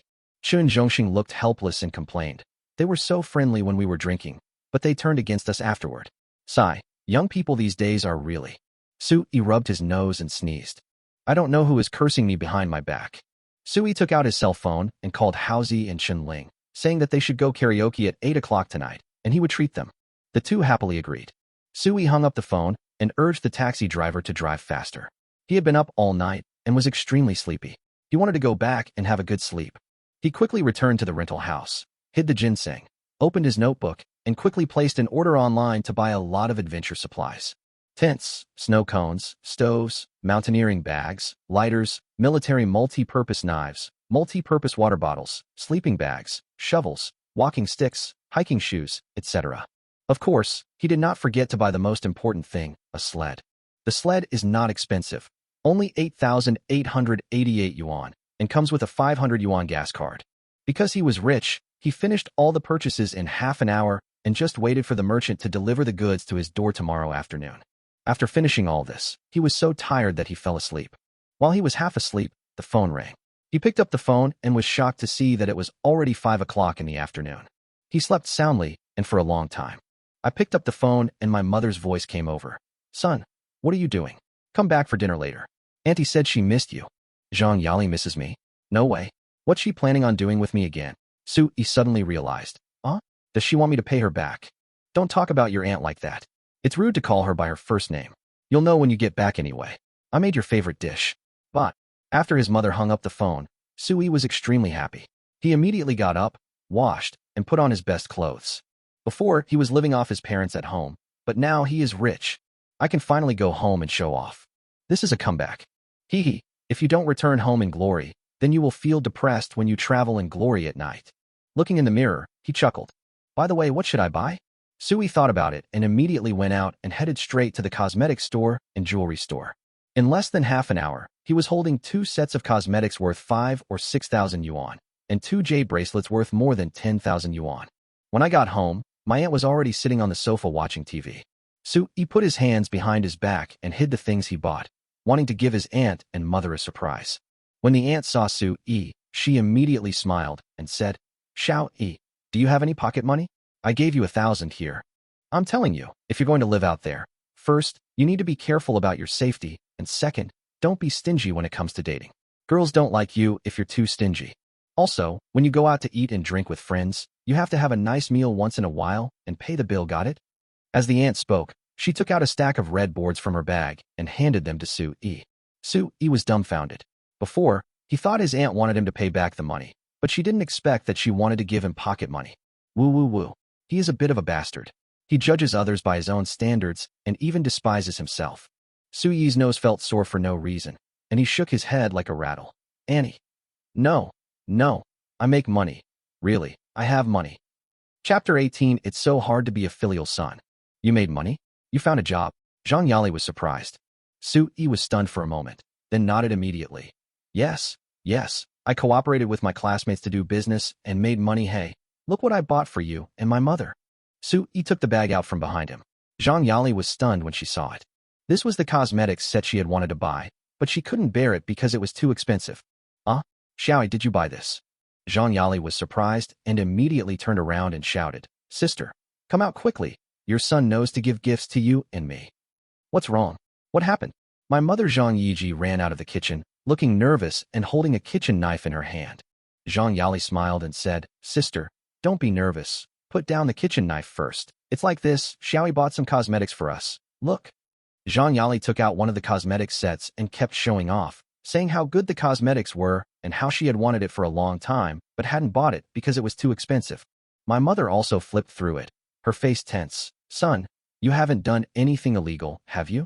I'm telling you, you can be broke, but you can't break the law. Sui slapped his forehead and said, Oh my God, what kind of thinking is this? Is there anyone who thinks of his own son this much? However, it seemed that I was also wrong. I suddenly became a nouveau riche and forgot to keep a low profile. It's understandable that my mother and aunt don't believe it. No, how could I possibly do something illegal? Mom, please don't wrongly accuse me. Sui looked down on his mother and said emotionally, I've been relying on my parents for a while now. When I finally made some money, my first thought was to honor you and my aunt. But you actually suspected me of doing something illegal. Aren't you just trying to discourage me? How heartbroken must you be? Zhang Yali also felt that her sister was being too extreme and immediately chimed in. That's right, sister. No one is a mother like you. Your child is filial to you. You should be happy and encouraging. Why are you doubting your son instead? This is wrong. I have to criticize you. Zhang Yiji also felt that she had gone too far and immediately changed her expression. She said awkwardly, I'm sorry, son. I can't adapt to it for a while. Then Mom will ask you again, have you really done anything illegal? No, absolutely not. I swear. Sui raised 2 fingers to guarantee. Zhang Yiji finally breathed a sigh of relief and asked, So, what kind of business are you doing with that classmate? Tell Mom about it. Sui was dumbfounded. How could he explain this? How could he justify this lie? He felt like he was shooting himself in the foot. Damn, it turns out that those who pretend to be cool will be struck by lightning. Just when I was in a dilemma, my aunt suddenly screamed, Oh my God, there are jade bracelets in the bag. Oh my God, these 2 bracelets are so beautiful. When my mother Zhang Yiji saw it, her eyes widened in shock. In addition to expensive cosmetics, there are also jade bracelets? Sui was a little panicked. Damn, if his mother knew that the jade bracelet cost more than 10,000 yuan, wouldn't he be unable to explain it even if he had a big mouth? Mom, Auntie, don't look at me like that. This jade bracelet is a gift. Yes, it's a gift. It comes with the cosmetics. Sui explained awkwardly. Oh, so that's how it is. Not bad, not bad. The gift is great. You're so thoughtful. My mother smiled and seemed quite satisfied. But my aunt looked at Sui suspiciously and didn't say anything to expose him. She could tell the quality of the jade bracelet. A gift? How dare he say that? With the water content of the jade bracelet, I'm afraid it can buy more than several sets of cosmetics.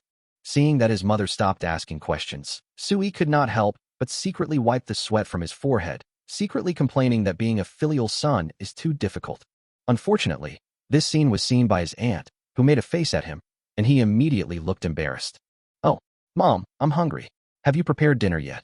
He deliberately diverted his mother's attention to keep her busy so that she would stop worrying about the cosmetics and bracelets. Right away. It'll only take 10 minutes. Sure enough, my mother rushed into the kitchen and started busying herself again. 10 minutes later, 3 bowls of noodles with soybean paste and 3 bowls of bone soup were served. Sui was stunned. Where was the delicious food? Could it be just the noodles with soybean paste? Damn, my mom is really good at lying. If I had known it was fried noodles with soybean paste, wouldn't it have been delicious if I had gone out with Haozi and Shenling to have a big meal? Mom, after all, I spent a lot of money on cosmetics for you and my aunt, and you just let me eat noodles with soybean paste? Sui looked dissatisfied. You are so unkind. His mother glared at him and said, Boy, are you itching to get your skin peeled off? How dare you say your mother is dishonest? It wasn't easy for me to raise you to this age. Besides, you were the one who said you liked eating noodles with soybean paste, and now you're being picky about food. Su-yi muttered. Are you the one who supports me? It's my dad who earns money outside. When his mother heard it, she pretended to go find a feather duster. Su-yi immediately admitted his mistake. I'm wrong. I'm wrong. I'm wrong. Can I eat it? Su-yi ate the noodles quickly and finished them all in 10 minutes. He also drank a bowl of bone soup at the end. After eating and drinking his fill, he burped loudly. Mom, I'm leaving. I'm going out of town with my classmates for business this next week, so I won't be back for dinner for a while. Su-yi told a white lie. He didn't dare say he was going on an adventure, let alone leaving the earth. After escaping from home, he immediately called Chun-Ling and Haozi, and then leisurely took a bus to the KTV he had booked. After she had just shouted twice, Chun-Ling came, and after Chun-Ling had just sung 2 songs, Haozi also arrived. The mouse looked gloomy and dejected. Su-yi asked with concern, What's wrong? You look listless. Did your dad scold you again? Haozi nodded. That's right, the factory can't be sold. No one wants it. My dad is upset, and I get scolded too. Su-yi asked, Wasn't your lumber mill doing well in the past 2 years? Why is it suddenly losing business now? Haozi glanced at him. He never asked about these things before, so what happened today? Why was he suddenly concerned? However, when Su-yi asked, he didn't hide it. He sighed and said, It's because there's no good wood. You know, there's a global wood shortage right now. Wood is a non-renewable resource. The more you cut, the less you have.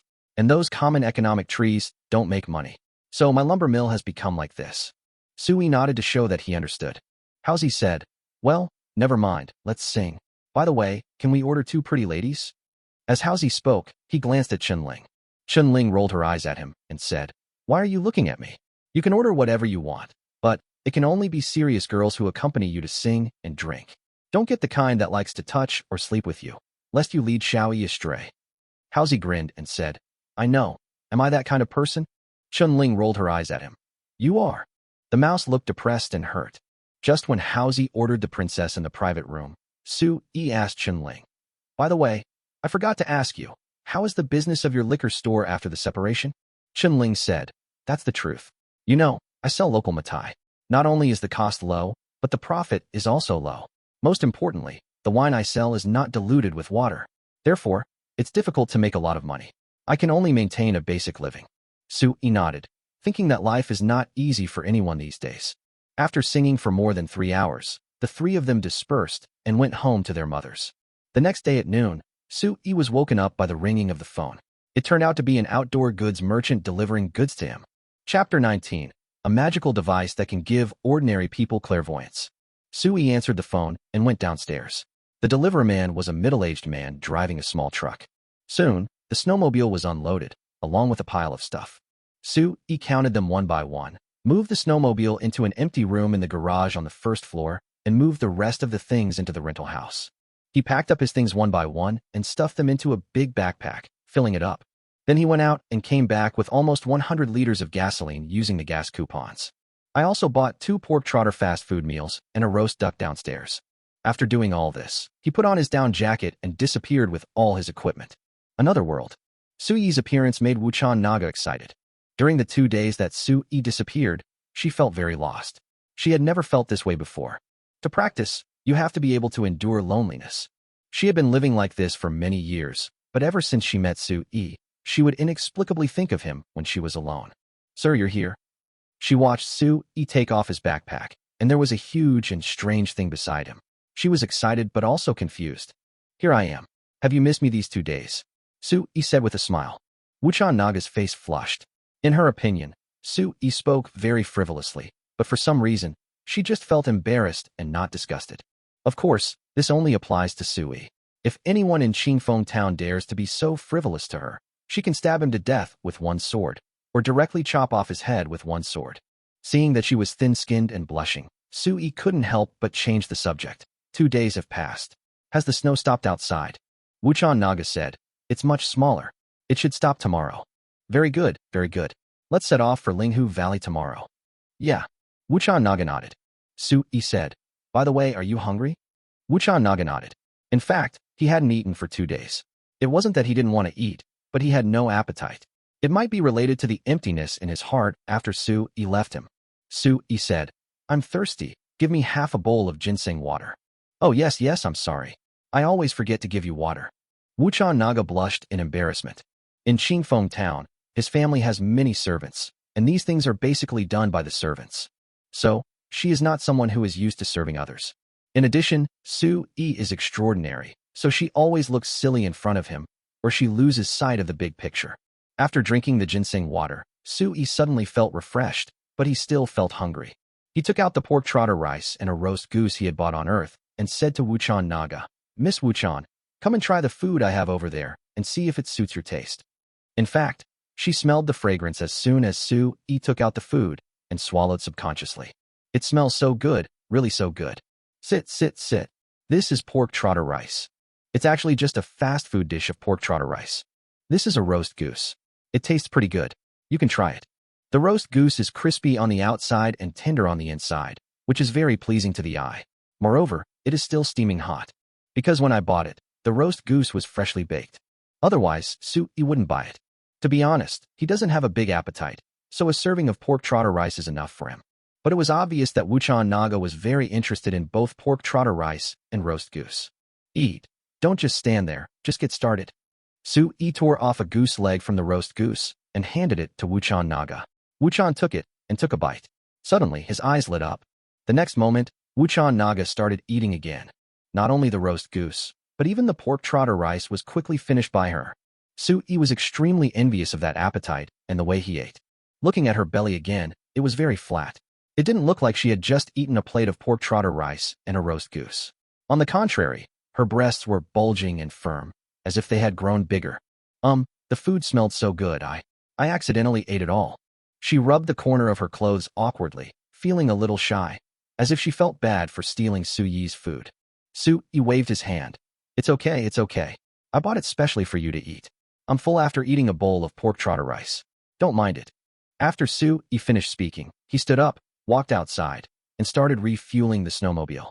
After adding 50 liters of oil, Su-yi hung the remaining 50 liters on the back of the car.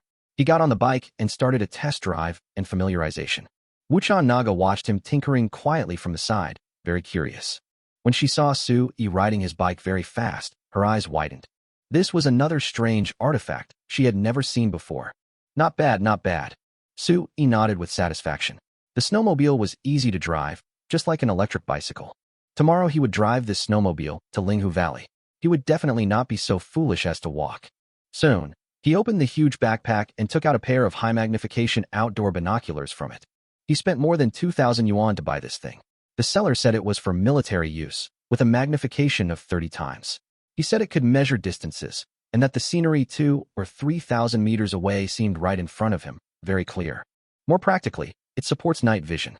Su-yi tried observing it by placing it next to his eyes, and kept adjusting the viewing distance. The farsightedness effect was indeed very good. The more than 2,000 yuan was not wasted.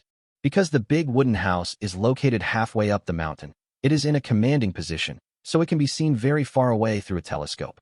He also found that there seemed to be many animals in the forest. Of course, Su-yi had never seen most of the animals, and the species were very different from those on Earth. In general, the animals here seem to be larger than those on Earth. It makes sense if you think about it. The spiritual energy here is more abundant, and the animals and plants grow taller. Even the only human he had seen, the Wuchan Naga, was much taller than Earth women. There are not many women on Earth who are 1.75 meters tall. Anyone who is 1.75 meters tall can become a good model and attract attention. But the black cicada naga is over 1.75 meters tall, possibly around 1.77 meters tall. If Wuchan Naga wore high heels, she would definitely be taller than him, a grown man. This was also the reason why he was so amazed when he first saw Wuchan Naga. "Sir, what is this little thing you are holding? What are you looking at?" Wuchan Naga rarely came up and asked curiously. The more familiar she was with Su-yi, the more relaxed she seemed to be. Before, she was 5 to 10 steps away from Su-yi, but now, it has become 2 or 3 steps, and occasionally, she would come closer. Obviously, she is slowly beginning to trust Su-yi and accept Su-yi. Su-yi smiled and said, "This is called a telescope. It's quite interesting. You can try it." Su-yi handed the telescope to Wuchan Naga. Wuchan Naga took it and played with it, thinking that this thing was very delicate and unique. Su-yi said, "Just like I did just now, put it in front of your eyes and look into the distance." Of course, these 2 circles can be rotated for fine adjustment, which is quite interesting. You will know if you try it. Although Wuchan Naga was suspicious, she was more curious. She put the telescope to her eyes and looked into the distance. The sudden change of scenery startled her. She quickly put the telescope away, took a look into the distance, and immediately put the telescope back to her eyes. As she did so, the expression on her face changed from curiosity to incomparable horror. Young master, is this the magical weapon you mentioned before that can allow ordinary people to have the ability to see across 1,000 miles? Wuchan Naga swallowed. Sui laughed and said, what a mortal weapon. That's an exaggeration, isn't it? It's just an ordinary telescope, okay? If you like it, I'll give it to you after this expedition is over. Sui said generously. Chapter 20. Taking a photo. What are you looking at? No need. Wuchan Naga was a little surprised, and then quickly shook her head. You gave me food, and you also gave me such a precious immortal weapon. I can't afford it. Seeing her face flushed with nervousness, Sui couldn't help but smile and said, it's not that serious, don't be nervous. If you feel bad accepting these, then just give me all the remaining mallets in the woodshed. Okay, if you want, just take them all. Those hammers are just some worthless little things. They are everywhere in the depths of Lushan Mountain, said Wuchan Naga. Sui sighed. Not worth much? In her eyes, these worthless gadgets are rare on Earth and are worth a fortune. Thank you. Those things are very useful to me, Sui said. Wuchan Naga nodded. Yes, I know. You are very weak now. You can use the mallet to recuperate your body. However, once your body is well, the mallet will not be very useful. Sui said. I can use them not only for myself, but also for things I need, such as these things I brought. Oh, I understand. Wuchan Naga suddenly realized. Seeing that it was getting dark, Sui said, I'm not going home tonight. Can I stay here? Wuchan Naga's face flushed red, and she nodded awkwardly. Okay, then you can rest in my bed tonight. What about you? Me? I can just sit cross-legged and meditate, said Wuchan Naga. How can this be possible? Sui shook his head. I can't occupy your bed. Look at how big the bed is. How about I put a line in the middle, and you sleep on one side, and I sleep on the other? Wuchan Naga looked at Sui suspiciously and shook her head, saying, No, here only husband and wife can sleep in the same bed. Once you sleep together, you can only be husband and wife. Sui was dumbfounded. What if we sleep together but don't become husband and wife? What will happen? Wuchan Naga said. Then this woman will never be able to get married, unless she kills the man who doesn't want to marry her. Sui was stunned. He swallowed his saliva and said, No. Then, the first time I met you was when I first came here. We slept in the same bed. Wuchan Naga interrupted Sui. This is different. You are not from here, so. Wuchan Naga couldn't continue speaking. Maybe even she couldn't convince herself or deceive herself. Sui said embarrassedly, I don't want to be killed by you. If this is the rule here, then I will follow the local customs and do what is right. Do you understand what I mean? Wuchan Naga blushed and said awkwardly, Actually, we can just pretend nothing happened. As long as you don't say anything and I don't say anything, no one will know. Sui shook his head. No, you are just deceiving yourself. Although this place is deserted, we have been together for many days. Besides, I don't hate you, you know. In fact, Sui wished he had a wife like Wuchan Naga. Not only is the other person extremely beautiful, but she also comes from a good family. Moreover, if he wants to understand this world, he must integrate into it as soon as possible, and combining with Wuchan Naga is naturally the best way. As long as he has this identity, he can go to many places and will not be regarded as an outsider. He can even hide his identity perfectly. So, having figured this out, he said directly to Wuchan Naga, If you don't hate me either, then we can get married. Didn't you say you would take me out of Lushan and back to Qingfeng Town in 2 months? If there's no official relationship between the two of us, then we've been together for so long. How will others view you? I don't want to ruin your reputation or cause you any trouble. Listening to Sui's words, Wuchan Naga lowered her head and thought for a long time. She struggled and said, I am just an ordinary woman. And you, sir, you are from the upper realm. How can a mortal woman like me be worthy of you? Sui smiled bitterly. Why am I not worthy? I am just an ordinary person in the upper realm, and you see I am weak. Even with such physical conditions, I am not as good as you. But, since you still have concerns, it doesn't matter. There is a long way to go, so let's get along slowly. Wuchan Naga blushed and said, Then, let's talk about it in 2 months, okay? Of course. Sui nodded, a little lost in thought. To be honest, he really likes Wuchan Naga. She is so beautiful, it is impossible for him not to covet her. Any normal man would be interested in her. Sui was bored and asked about the customs and habits of Qingfeng Town. Wuchan Naga told him everything she knew. The relationship between the two is becoming more and more harmonious. The rather embarrassing topic from before was also brought up, but neither of them mentioned it. As night fell, the wind and snow gradually died down. Inside the house, a bonfire was burning, and it was as warm as spring. Sui felt a little sleepy. He lay on the bed covered with a layer of fox fur and snored softly. On the futon beside the bed, Wuchan Naga sat cross-legged in meditation, her eyes closed, her expression solemn, her hands in an unknown mudra. When it was almost dawn, Sui woke up inexplicably. He sat up and found that Wuchan Naga was still practicing in a meditative posture. Sui suddenly had an idea, took out his mobile phone, and secretly took a beautiful photo of the cicada Naga. Sui looked at the photo and felt that Wuchan Naga became more and more beautiful and perfect the more he looked at her. She was a real, beautiful heroine in the second dimension. Wuchan Naga's eyebrows twitched slightly, and she slowly opened her eyes. She asked in surprise, "What are you looking at?"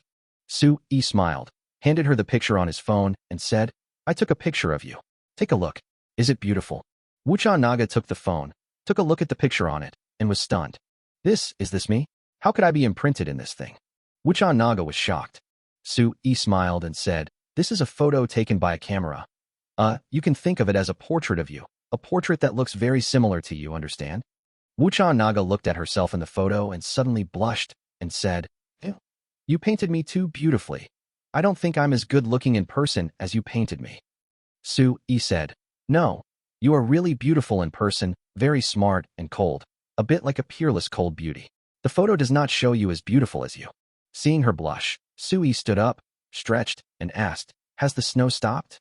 Wuchan Naga nodded. "It's already snowing sporadically. It will probably stop completely in an hour." Sui said, "Okay, how about making some instant noodles for breakfast, and then we set off?" Wuchan Naga nodded.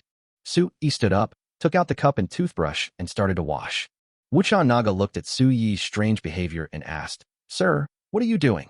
"Brush your teeth and wash your face." "I wash like this every day. Don't you wash yourself normally?" Sui asked.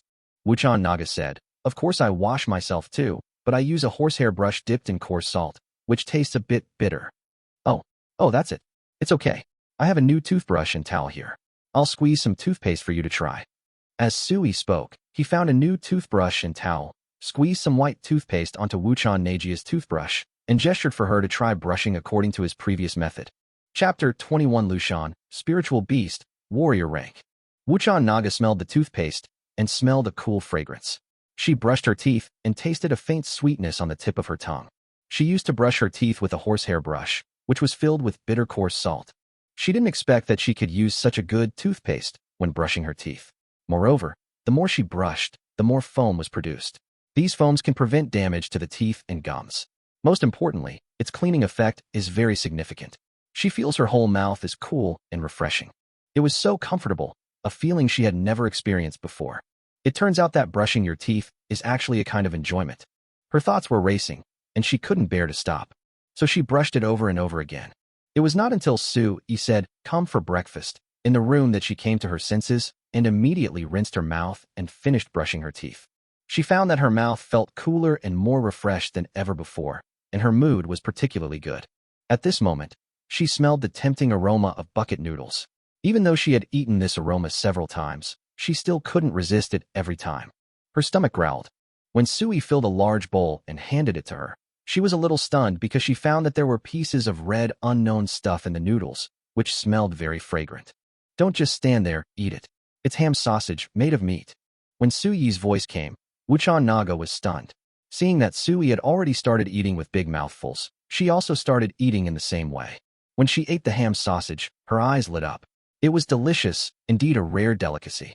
She finished a big bowl of instant noodles and 2 big sausages in no time. Finally, she licked her thin lips with a look of satisfaction, her eyes still fixed on Sui's bowl, which he had just finished half of. Sui immediately protected his bowl of noodles and said, "Don't look at it. This is mine." After saying that, he increased the speed of drying the noodles. Wuchan Naga looked regretful. She drank 2 bowls of ginseng water before she burped. Half an hour later, Sui used a snowmobile to carry Wuchan Naga and galloped across the snow. "Sir, over there, yes, over there." The black cicada Naga behind him pointed the way carefully. She felt that the snowmobile was moving too fast, even faster than she could move using her Qigong skills. Su-yi said that this strange thing is powered by oil, and as long as there is oil, it will not get tired. Wuchan Naga was greatly surprised.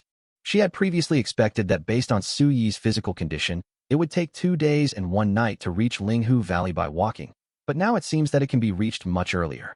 The further Su-yi got away from the big wooden house, and the deeper he went into Lushan Mountain, the more irritated he became. This place called Lushan is just like the primitive jungle of Daxinganling or Changbai Mountain. The only difference is that the vegetation and animals here are bigger, there are more noises, and there are more terrifying scenes. For example, as far as the eye can see, trees that can be hugged by 10 people can be seen everywhere. Also, when he was driving a snowmobile, he actually saw many unknown animals. These animals were very large, and some were not afraid of people, and even followed them and wanted to attack them. Fortunately, the black cicada naga was not surprised and shot it directly with a bow and arrow from a long distance. Su-yi also witnessed the archery skills of Wuchan Naga. It can be said that she is a master archer who can hit the target accurately from 100 paces away. It took an hour of snowmobiling before Su-yi began to get used to it. There was no longer the fear of seeing unknown animals. He looked back and found that Wuchan Naga looked very relaxed. She even took out a lollipop and ate it with great enjoyment. Su-yi chatted casually. Wuchan, whose territory is this? Why are there so many big trees? Do these trees have owners? Wuchan Naga shook her head.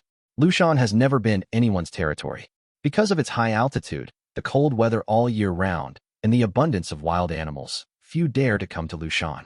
If there is an owner, it is the intelligent beasts who divide and occupy their own territory. An intelligent beast? Is it a spirit beast? Well, we're still on the outskirts of Lushan Mountain and haven't reached the depths yet, so we can't see any spirit beasts. Spirit beasts are very intelligent. For example, Spirit Tiger Valley is named after a pack of spirit tigers that have long occupied it. After passing Linghu Valley, even if you enter the depths of Lushan Mountain, every place you pass is a dangerous area. Even I dare not set foot there easily, because every trip there is a high risk of death. So dangerous. Su-yi swallowed. Anywhere where spirit beasts inhabit is extremely dangerous. They usually inhabit the depths of Lushan Mountain. The farthest place I've ever been is just Spirit Tiger Valley, where I only recharged my water. Has no one ever entered the depths of Lushan Mountain? Su-yi asked. Wuchan Naga said, of course there are. Martial artists of rank 8 and above dare to go in for the purpose of training. Warrior? 8th rank. Su-yi asked curiously. Is the 8th rank very strong? Wuchan Naga said, much stronger than me. I'm only upper 7th rank, still a long way from 8th rank. Oh, how do you warriors rank in rank? Su-yi was curious. Wuchan Naga shook her head. You are not a warrior, so it is difficult for you to understand even if I tell you. Generally speaking, warriors are divided into 9 grades, 1 to 9, and each grade has 3 stages, upper, middle, and lower. Beyond the 9th grade, you become a grandmaster. The grandmaster has transcended the ordinary and is no longer an ordinary person. And above the grandmaster, there are those known as land immortals. Su-yi listened as if he were listening to a heavenly book. He was very interested and asked, are there many immortals on land in this world? Wuchan Naga gave him a strange look. You really don't know? Su-yi shook his head. How long had he been in this world? She was the only person he had ever met, so he didn't know a damn thing. Wuchan Naga said, throughout history, there have been only 2 people who have reached the realm of earthly immortals. So few? What about the grandmasters? Are there many? Su-yi asked. Wuchan Naga nodded. Of course there have been many grandmasters throughout history, but there are not many still alive. Each country only has 2 or 3 grandmasters. Oh, that's pitifully little. Su-yi sighed. Wuchan Naga said self-deprecatingly, becoming a grandmaster is easier said than done. I've been practicing martial arts since I was a child and have decent talent, but I still can't see any hope of becoming a grandmaster. What? Above the 7th rank, every level up is a chasm, not to mention breaking through to the 9th rank and becoming a grandmaster.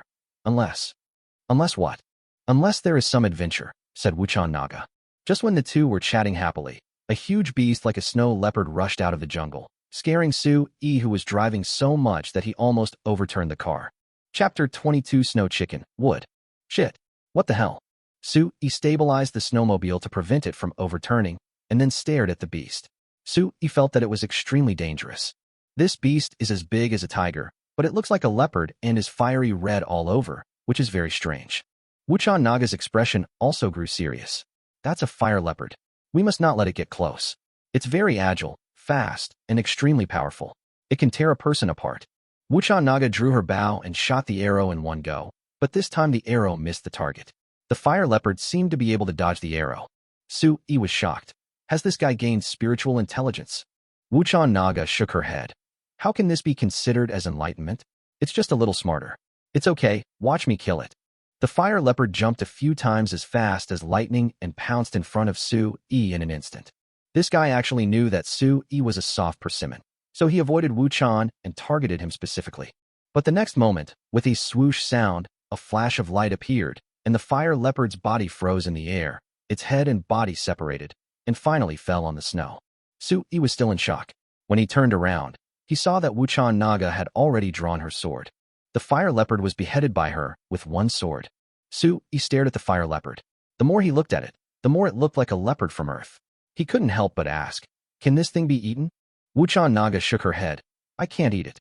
It smells very muttony, and its meat is very tough and very unpalatable."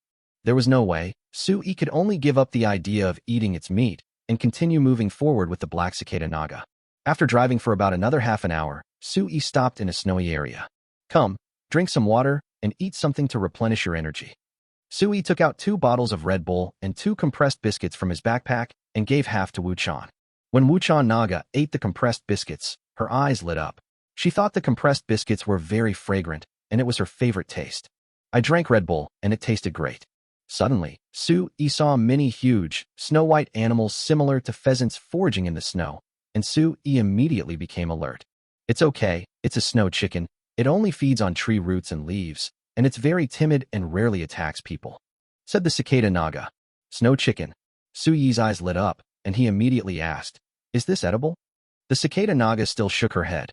Although it doesn't have a strong smell, the meat is quite tough and not tasty. "But it's edible, right?" Su-yi asked. Wuchan Naga nodded. "Yes, you can eat it. I'm practicing in this mountain, and when I want to eat meat, I usually eat it. It's one of the edible animals in Lushan. But I always stew it in ginseng soup because the meat is too hard. I have to stew it for a whole day and night before I can eat it." Su-yi asked, "Does it take that long to cook?" "Well, it has to be cooked for a long time. Otherwise the meat won't be soft and tender and hard to chew. But once it's cooked, it will become delicious and can also replenish our body's energy," Wuchan said. Su-yi's eyes lit up, and he thought to himself, "I have a pressure cooker. I can even stew wild boar meat until it's tender. Why can't I stew a mere pheasant? Can you help me catch one?" Su-yi said. Wuchan was suspicious, but nodded. She drew her bow and shot an arrow, killing a snow chicken with one shot. When she brought the snow chicken back, Su-yi looked at it carefully and found that it was indeed a large pheasant. Snowcocks are extremely large, about the size of Earth's turkeys. However, the snowcock is completely white, and its feathers are also all white, which makes it easy to camouflage and hide in the snow. If it stands still, it is difficult to find it with the naked eye. Su-yi hung it on the snowmobile and continued on his way. "Sir, why are you carrying it with you?" Wuchan asked suspiciously. "Eat it, this is for dinner," Su-yi said. "Ah," Wuchan said. "It will take a long time to cook. We don't have that much time." "It's okay, I have a way," Su-yi said. The two continued to move forward while talking, and Su-yi saw more unknown plants and animals. He found that the deeper he went into Lushan Mountain, the denser the vegetation became and the more animals there were. The huge trees that required 10 people to hug, which were only seen once in a while before, are now everywhere. "Wuchan, since the trees here have no owner, why doesn't anyone cut them down?" Su-yi was curious. "There are so many trees here, and they are so big. Why doesn't anyone cut them down for wood?" "Cut? What are you going to do?" Wuchan Naga looked puzzled. "Building houses and furniture," Su-yi said. Wuchan Naga shook her head. "Why would we need so much wood to build houses and furniture? Besides, this is Lushan. Who would come here to cut wood? Transporting it would be a big problem. Besides, the houses in town are all built with marble, and the furniture is made directly from trees near the town. There's no need to go far away." After Wuchan explained for a while, Su-yi suddenly realized that there were a lot of trees in this world, a huge surplus, and no one was cutting down the timber all over Lushan Mountain. However, Su-yi's eyes lit up, and he suddenly felt that these trees were treasures. If he could cut down all these trees and transport them back, then the Housey family's timber processing factory would not have to close down. Because the crux of the problem at the Housey family's timber processing factory is the lack of good wood. That's all. The more I think about it, the more I think this is a good idea and completely feasible. Su-yi had seen these woods before. These woods were a bit like the pine wood on Earth, but they were much harder than pine wood, with higher density and weight. Moreover, they had a light woody scent that was very pleasant to the touch. It can be said that this is a great wood for making furniture. The simple furniture in the Yukon Naga wooden house is made of this wood. That's great. He couldn't help but sigh. Wu-chan was puzzled and asked, "Sir, what did you say?" Su-yi said awkwardly, "I mean, there are good things everywhere here." "Good things? You mean these trees?" Su-yi nodded, and Wu-chan Naga was a little confused. These trees can be seen everywhere. They are ordinary and useless. How can they become good things? Haha, I can't explain it to you clearly. By the way, where did you dig up those clubs? What Su-yi cares most about is the ginseng here, which is the most precious treasure in this mountain. Wu-chan Naga said, "There's nothing here. We need to go deeper into Lushan Mountain. We'll find a club near Linghu Valley." Su-yi muttered, "It's Linghu Valley again." He had heard the 3 words, Linghu Valley, from Wu-chan's mouth many times. There are both gold nuggets and purple dragon king ginseng there. What kind of place is it? So curious. Chapter 23 is too nourishing. Will I explode and die? Stop, stop, stop. When Su-yi was feeling tired from driving, Wu-chan Naga suddenly patted Su-yi's shoulder from behind and spoke hurriedly. Su-yi stopped immediately and saw Wu-chan Naga step on the ground, then flew up and landed on the thick trunk of a tree. Using the trunk to step on it, he leaped up to the top of the tree, which was over 30 meters high. The movement was clean, neat, and elegant. Su-yi looked at this horrifying scene and swallowed. Damn it, before he left no trace in the snow, but now he's flying high over the grass. I don't know how the other party did it. Su-yi was so envious. If I could become a peerless master like Wu-chan Naga, I could return to Earth and become the king, showing off completely. Soon, Su-yi saw Wu-chan Naga take out a telescope and observe the distant place. Not long after, the cicada Naga flew down from the woods and landed steadily beside him. There is a valley ahead with a cave there. Let's spend the night there and continue our journey early tomorrow morning. When Su-yi heard that he could finally rest, he immediately became energetic. He continued driving forward. Along the way, Wu-chan Naga turned on the deterrence mode, and some large wild beasts that came to harass her were shot to death with her bow and arrow. Su-yi saw wild beasts similar to wild boars and wolves. They were even bigger than tigers, which scared Su-yi. On the contrary, the black cicada Naga was not surprised and killed the beast very easily. Su-yi missed the days when he used to hunt with a shotgun. It would be awesome to use real guns here. But unfortunately, guns are banned in his place, so he can't get any real guns. Unless you go abroad to purchase. In the future, he will definitely go out and get a batch through special channels and send it here. Thinking of this, he became extremely excited. Perhaps, every man has a dream of playing with guns in his bones. The snowmobile drove for more than 20 minutes and finally stopped in front of a valley. There is a cave on the wall of the valley, with an entrance about 3 or 4 meters in diameter. Of course, this cave is not deep, only less than 10 meters, which can be said to be very shallow. However, it is perfect for use as a temporary shelter. It's much better than sleeping in the snow. Because the cave is more than 2 meters high on the wall, it can effectively prevent the prying and harassment of most wild animals. Su-yi couldn't climb up, so Wu-chan Naga put her hand on his shoulder and immediately pulled him to the entrance of the cave. Su-yi felt very excited, as if he was flying in the clouds. He saw that the cave was very dry, and there were stone benches and some charcoal fire remains inside, which obviously showed that someone had been active here. Seeing Su-yi's confusion, Wu-chan Naga explained, "Every time I go into the mountains, I stay here for the night. The nights in Lushan are extremely cold, and there are many wild beasts. Only by making a fire here can I keep away the cold and avoid most of the wild beasts." Su-yi nodded. "Well, this place is really nice. Please help me get my backpack up first." Wu-chan Naga flew and landed next to the snowmobile, picked up a large backpack and a small package, and did not forget to pick up the snow chicken and return to the cave. Seeing that it was getting dark, Su-yi said, "We still need to go collect some dry wood, as much as possible, enough to burn for the whole night." Wu-chan Naga said, "Don't go. I'll go instead." This. You are weak and it would be dangerous if you encountered a wild beast." After saying this, Wu-chan Naga flew out of the cave. Su-yi was embarrassed and thought to himself, "It is impossible to be dangerous. If I really meet the beast brother, I can still move away. There is no possibility of danger." But, since Wu-chan said she would go find it, then forget it, just let her go. "You can stay here and set up the tent." Su-yi did what he said. He took out many things from his backpack, set up the big tent first, and then put 2 sleeping bags inside. Finally, I took out the portable gas stove and kettle and started to boil water. When Wuchan Naga came back, she brought back a lot of dry branches. Su-yi used a lighter to light the branches and built a bonfire. Wuchan Naga looked at the tent and curiously went in and out and said in amazement, "This thing is good. It can keep out the wind, and it will feel very safe to sleep in it at night." Su-yi said, "This is called a tent. It can protect you from wind and rain outdoors." After that, he picked up the snow chicken and said, "I'll go take care of this snow chicken and come back later." After saying that, Su-yi disappeared with a whoosh. Wuchan Naga said, "Oh," she was no longer surprised. Su-yi returned to the rental house and immediately ran to the landlord's kitchen and closed the door to practice. Soon, plucking the feathers, chopping the chicken, blanching it. Finally, put some snow chicken into the pressure cooker. Of course, ginger slices, cooking wine, aniseed, king buling, pepper powder, etc. are all thrown in.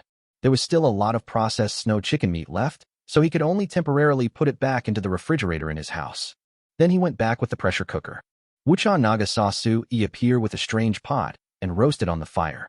She couldn't help but ask, "Are you using this pot to cook snow chicken?" "Yes." Su-yi nodded. He saw Wuchan Naga's doubts and said with a smile, "Don't worry, it won't take long to cook in this pot. It's guaranteed to be soft and tender." Soon, the pressure in the pressure cooker built up, spewing hot steam and making a humming sound. "All right, just wait.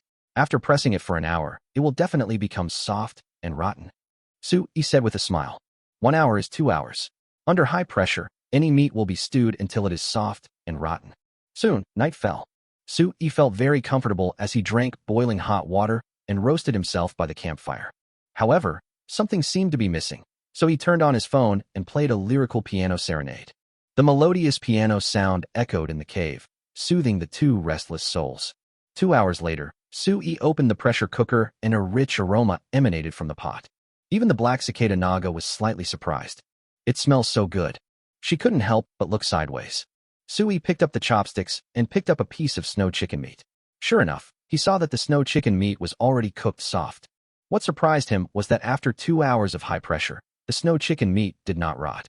In the snow chicken soup, the ginger slices and refreshing cold ingredients were crushed into a pulp and completely melted into the soup. Su-yi took out salt and MSG and put them into the soup. He couldn't help swallowing his saliva when he smelled the aroma of the chicken soup. He couldn't wait to fill 2 large bowls, one for Wuchan Naga and the other for himself. Wuchan Naga was not afraid of the hot soup and took a sip first. Her eyes lit up and she said, "It's so delicious, so fresh. This snow chicken must have eaten the mallet. The taste is simply superb." Su-yi also tasted the soup and found that it tasted like ginseng soup, which surprised him very much. "Isn't this too damn nourishing? After eating this bowl of snow chicken soup and snow chicken meat, will I explode and die because I have no place to vent my anger?" He couldn't help but complain in his heart. Then he glanced at Wuchan Naga, who was taking off her fox fur coat. Seeing her curvy body, especially the surging waves in front of her, he couldn't help swallowing his saliva, thinking, if only he could vent his anger on her. But as soon as the thought came to his mind, he immediately extinguished it, because he found that even if he had 100 of himself, he couldn't beat her. Why take it out on someone else? If I dare to be a little arrogant, I will be beaten back by the other party. Chapter 24. Hair Removal and Marrow Cleansing. Inexplicably entering the realm of, "Sir, why are you looking at me like that? Is there something wrong with me?" Wuchan felt that Su-yi's gaze was different from before. Su-yi said awkwardly, No, I was wondering. Why are you so tall and beautiful? Are all the girls here as beautiful as you?" Wuchan Naga shook her head. "That's not the case. I am considered the most beautiful woman in Qingfeng town. Of course, that's what they say, but I don't think I am that beautiful." After she finished speaking, she looked at Su-yi again and said, "Sir, do you really think I'm good looking?" "Yeah, it looks good, very good looking." Su-yi nodded in response, looking confident. Wuchan Naga covered her mouth and laughed, very happily. When Su-yi saw her smile, the surrounding scenery was eclipsed. "I thought to myself, it's over. Even a hero can't resist a beautiful woman. Bro, I'm falling for you." At this moment, his desire to marry her became more and more determined and strong. If he could have such a stunning beauty as his wife, he would be satisfied in this life, and no other woman in the world would catch his eye. After all, you will be able to stand on the top of the mountain and look down on all the other mountains. "Sir, the snow chicken soup you made is really delicious, and the meat is tasty too. Did you add any special seasonings?" Wuchan Naga suddenly asked. Su-yi asked in surprise. Didn't you say that this snow chicken is delicious after eating the club? The cicada Naga shook her head. Even if it had eaten the mallet, it would only have been more nutritious, and it wouldn't have made the taste much better. But now I taste this. It's incredibly delicious, with a rich aftertaste, as if there are multiple flavors in it. This flavor is something I've never tasted before. Su-yi said, "Oh," and smiled. "I understand what you mean. When I cooked it, I added ginger slices and pepper to remove the fishy smell, iodized salt to increase the saltiness, sugar and MSG to enhance the flavor, and a pair of refreshing and cooling spices, which include red dates, wolfberries, lilies, lotus seeds, adenophyra, polygonatum, koik seeds, yam, etc. These things can blend the flavors, replenish qi and blood, and stimulate the sweet taste of the snow chicken, making it soft and tasty." Sir, you put so many things here. I have never heard of these things. It's normal that you haven't heard of it. I brought it from my side. No wonder the soup is so delicious. It turns out you used seasonings from the fairyland. Wuchan Naga looked longingly. Su-yi nodded. "Yes, drink it, and I will sing you a song from our place after you finish drinking." Wuchan Naga nodded happily and quickly finished a large bowl of broth and 2 compressed biscuits. "There's still some in the pot. You should finish it to avoid wasting it," Su-yi said. Wuchan Naga immediately finished the chicken soup happily. After Su-yi finished the bowl in his hand, he felt his stomach was extremely full, and a heat spread from his abdomen to his whole body. He felt that this heat was different from the heat generated by the first time he ate ginseng soup instant noodles. This heat was not only more overbearing than the previous one, but also more massive. It can be said that it is so huge that it covers the whole body. It made him feel as if he was soaking in warm hot spring water, and he felt very hot. At first, Su-yi didn't feel uncomfortable, but as time went on, he couldn't stand it anymore. Because this heat energy didn't dissipate over time. On the contrary, it accumulated more and more in the body. Su-yi's face became redder and redder, and his body became hotter and hotter. A layer of fishy smell of mud seeped out of the body's skin again. Su-yi was sure that if he took a thermometer to measure his temperature now, it would definitely be over 41 degrees. It could even reach 44 or 45 degrees. Wuchan Naga was surprised to see Su-yi's change. She immediately rushed to Su-yi and opened her big hand to cover Su-yi's head. A stream of spiritual energy instantly rushed into Su-yi's body. "Don't resist. Follow the path I direct your qi to circulate around you." The voice of Wuchan Naga seemed to echo in his mind. Although Su-yi didn't understand what was wrong with him, he instinctively felt that Wuchan Naga would not harm him. So, he did as Yukin Naga said. In an instant, a stream of air flowed through the body, guiding the heat energy to run along a complex circulation route. Su-yi finally felt comfortable, no longer feeling hot and bursting all over. On the contrary, he felt very comfortable.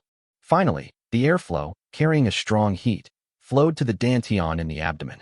After an unknown amount of time, Su-yi finally felt that his body had undergone earth-shaking changes. He just felt that his body became very light and comfortable. It is like the body that used to feel heavy and dirty, but now it feels light and clean.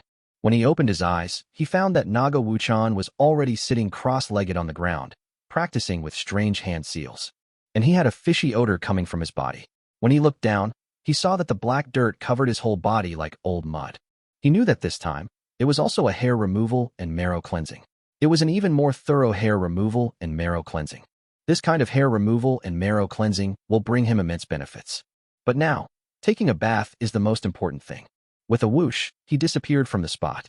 The next moment, he appeared in his rental house. He immediately took off his clothes, rushed into the bathroom, turned on the hot water, and took a shower. When Su-yi flew back to the other world again, the sky there was already turning pale. He knew that daybreak would soon come. He looked at Wuchan Naga, who was still meditating and practicing, and couldn't help but show gratitude. In fact, he really wanted to slap his own mouth. What he had said before about the body exploding and dying turned out to be right. What a bad mouth he had. If it weren't for Wuchan Naga using a special method to help him guide the heat energy in his body, he might have died from blood loss. At this time, Wuchan Naga finally retracted her hand seal and opened her eyes. "Not bad, not bad. You are in good shape." The cicada Naga was amazed. Su-yi had no idea what he had been through and asked in surprise, "What on earth just happened?" Wuchan Naga smiled and said, "Congratulations, you have become a first-class warrior." "What?" Su-yi was dumbfounded. How could he have become a first-rank warrior? How could that be? He hadn't even learned any martial arts. Wuchan Naga said, "You've been drinking ginseng soup for several days, and today you ate snow chicken. Your qi and blood have been stimulated. I used my inner method to guide your qi and blood, circulating it through the qi meridians. So, your body has been thoroughly cleansed and purified, and you now have qi. You've entered the realm of a first-grade warrior. Su-yi swallowed his saliva. He understood the art of hair removal and marrow cleansing. But what about qi in the body? What was qi? Su-yi was still confused. Wuchan Naga said, if you don't believe me, try your luck and follow the path I showed you before to guide the qi, and see if you can control the qi with your mind. Su-yi closed his eyes, calmed down, and tried it. Sure enough, he could feel the flow of qi in the meridians of his body.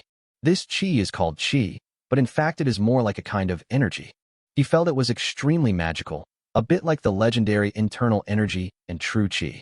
This is a good thing, which means your body is no longer weak. It will gradually become stronger as your qi grows. Next, you should eat more foods that replenish your blood and circulate your qi regularly. Then your rank will be maintained, and you may even advance, said Wuchan Naga. Chapter 25 Facier Village, the Kila Tribe. Oh. Su-yi was confused.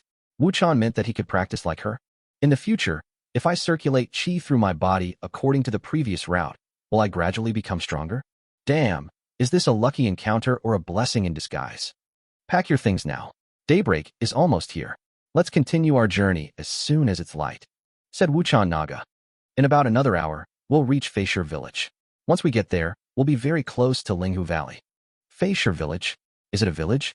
Are there people living in such a cold and deserted place? Su-yi was surprised. Wuchan Naga said, of course not. If animals can live and reproduce in Lushan, then humans can too. Su-yi nodded, that's true. If beasts can do it, humans can do it too. After all, humans are primates who can use tools, possess super intelligence, have strong adaptability, and can survive anywhere. Actually, it's not really a small village, just a dozen or so households. Almost all of them are hunters, so they can live in the mountains. Explained Wuchan Naga. Don't you want a mallet? They have plenty of mallets. Wuchan Naga said, but they won't give them to you for free. You have to exchange something with them. Su-yi's eyes lit up and he asked, what do they need? Do you know what they want to exchange for? Food. They need food, said Wuchan Naga. Lushan is cold, and the food production itself is pitifully small. The wild beasts in the mountains won't let them hunt endlessly, so what they lack most is food. Su-yi nodded to show his understanding. Indeed, in such a cold and harsh geographical environment, food should be the scarcest. He quickly packed up everything and urged Wuchan to set off quickly. To be honest, he really couldn't wait. Money can move people's hearts, which is exactly what he feels at the moment. Under the guidance of Wuchan Naga, the snowmobile continued to travel for about 2 hours, and finally, they came to a valley. Around the valley, more than 20 large wooden houses appeared before our eyes. These wooden houses are very large, and each one is several times larger than the small house of Wuchan Naga. I don't know who shouted a few times, and then several people came out of many wooden houses. Su-yi was shocked when he saw these people. These people are so big, each one is about 2 meters tall. Although they were wearing coarse linen clothes, it could not hide their strong bodies. Especially some men, who have well-developed muscles, just like the bodybuilders in bodybuilding competitions on Earth. Of course, this was the first time Su-yi saw humans other than the Wuchan Naga, so he was still shocked by the physique of these people. Those women were slightly smaller in size, similar to the Wuchan Naga, but their appearance and temperament were very different from those of the Wuchan Naga. Wuchan Naga has a curvy figure, fair skin, cold and attractive appearance, just like an iceberg beauty. But the women here have rough hands and feet, and their cheeks are red, as if their skin has burst due to ultraviolet rays. How should I put it? It's a bit like the faces of women and children on the Qinghai Tibet Plateau on Earth who are overexposed to ultraviolet rays. Black cicada, are they giants? Su-yi asked. No. Wuchan Naga shook her head. They are from the Kra tribe. They have been hunters in Lushan for generations. They are taller than ordinary people. Wuchan Naga said. Su-yi looked into the depths of the huge valley again, where there was actually a huge bulge. There seems to be an altar or something next to it. What is that huge bulge? Su-yi asked curiously. It's the flying stone, Wuchan Naga said. This is the sacred stone of the Kila people. It's said that a long time ago, this stone flew from outer space, so this village is called Flying Stone Village. Su-yi said, oh, and thought this statement was quite interesting. At this time, Wuchan was already greeting an old man with white hair, a hunchback, and a cane. She was not speaking Basha dialect, but the language that Wuchan spoke when he first met her, which he could not understand. After a lot of chatter, the white-haired, hunchbacked old man led Wuchan Naga and Su-yi along the way. What language are you speaking? Where are we going now? Su-yi asked quietly. Naga Wuchan said, this is the local dialect. The tribe leader will take us to the altar to worship before letting us stay in the village. Then he will let the tribe members take us to Linghu Valley. Su-yi suddenly realized that this old man was the patriarch of the Kra tribe. Soon they arrived at the altar, and after a simple and strange ceremony, the patriarch asked them to drink a bowl of wine. Su-yi took a sip and felt that it tasted like wine chaff, with a bitter taste. The alcohol content was also very low, so it was very difficult to drink. However, when he saw Wuchan Naga drink it in one gulp, he had no choice but to drink it too. Only then did he realize that the bottom of this huge flying stone was black and emitted a metallic luster. He was a little surprised. After obtaining the consent of the patriarch, he touched the huge stone as big as a house. He found that there were traces of high-temperature burning on the surface of the stone. Looking at the ingredients inside, the burnt honeycomb holes seemed to contain iron and nickel, and the iron content seemed to be very high. Su-yi suddenly realized that this was actually a meteorite from outer space. Fuck! Su-yi was shocked. Such a large meteorite fell here, but it didn't raze the place to the ground? Su-yi was a little confused. No wonder these people said that this thing flew from the sky. It turns out to be true. Damn, if this thing were moved to Earth, it would be extremely valuable. Such a large meteorite is very rare on Earth and is very valuable for research. Therefore, its value is equivalent to the same quality of gold. Su-yi estimated that this meteorite was so big, almost as big as a house, and weighed at least thousands of tons, right? He swallowed and felt an urge to take him back with him. But the next moment, he suppressed the evil thought in his heart. This is the sacred stone of the Kra tribe. If he stole it, wouldn't they hunt him down? Would he come here again? If you want to steal, you should find a quiet night when there are no witnesses. Reluctantly leaving the meteorite, they were soon led into a large wooden house. This turned out to be a wooden house that looked like a reception room. The house was simple, but it had wooden tables and chairs, and there was even a wooden bed in the corner. Su-yi knew that this was their temporary resting place. Watching Wuchan Naga chattering with the tribe leader, Su-yi fell into deep thought. There are so many things in this world that are valuable to him, and he has encountered so many valuable things in just a short time.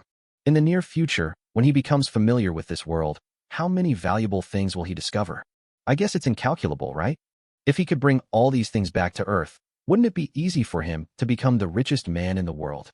I don't know if there is oil or coal in this world, or mountains of gold, silver, or even copper would be fine.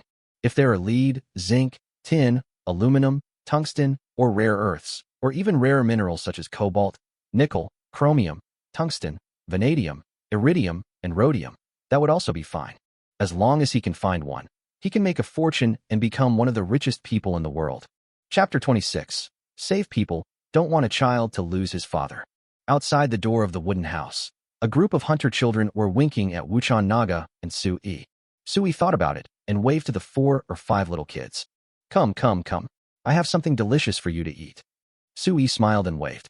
These children were only about 4 or 5 years old, wearing coarse linen clothes, with big eyes, and were very innocent and pure. Brother and sister, what's delicious? One of the chubby little girls asked in a baby voice. Su-yi pinched her chubby face, took out a handful of milk candies from his bag, and gave 3 to each person. He even demonstrated how to open the package and eat one. When the children ate the milk candy, their eyes lit up and their faces showed surprise and excitement. It's delicious, so delicious. Thank you, brother. Several children thanked him and ran away smiling, probably to show off to others. Seeing that Wuchan Naga also wanted to eat, Su-yi gave her 3. When Wuchan Naga put them in her mouth, she felt relieved immediately. The two talked for a while, mainly Wuchan introducing the situation of the village to Su-yi. At this moment, the village chief came back, and he was accompanied by a very beautiful middle-aged woman. However, this middle-aged woman looked haggard and full of worries. Behind the middle-aged woman, the little girl who had spoken so sweetly earlier was still hiding. The little girl interrupted and said, Mom, Grandpa, this is the brother who gave us delicious candy. What Su-yi heard was still, at %+. Wuchan Naga asked in surprise, What's wrong? Old village chief? What happened? The village chief sighed and said, My son Shurgan is dying. Wuchan Naga was stunned and astonished. Brother Shurgan is going to die? What? After she finished speaking, she looked at the middle-aged woman and said, Sister-in-law Shurgan, what's going on? Is brother Shurgan sick? The middle-aged woman looked at the village chief. After the chief nodded, She immediately knelt in front of Wuchan Naga and begged with tears in her eyes. My husband went hunting in the mountains and had his left arm bitten off by a pangolin. Now his life is hanging by a thread. Sister Wuchan, you know medicine? Please save my husband. When Wuchan Naga heard this, she frowned. The pangolin's teeth contain a large amount of corpse bacteria. People bitten by it will have ulcerated wounds, and it will be difficult to save them. The little girl beside him also cried, Sister, sister, please save my dad. I just gave him some candy, and he said I was very good and told me to take good care of Mom in the future. I don't want my dad to die. After saying that, the girl also kowtowed to Wuchan Naga. Su-yi couldn't help but ask, Wuchan, what happened to them? Wuchan Naga quickly explained the situation to Su-yi. When Su-yi heard it, he realized that saving lives was like putting out a fire. He immediately said, let's go and check on the injured hunter. By the way, what's his name? His name is Shirgan. He is the son of the old village chief and also the candidate for the next village chief, said Wuchan Naga. Soon, the group hurried to a large wooden house, and Wuchan Naga and Su-yi followed the old village chief in. In the wooden house, the smell of decay was mixed with the strong smell of herbs. Su-yi was startled when he saw a strong middle-aged man lying on the bed. Because this person's left arm had been bitten off at the shoulder, the wound was bloody and severely festered. The ulcerated area extended to half of the body.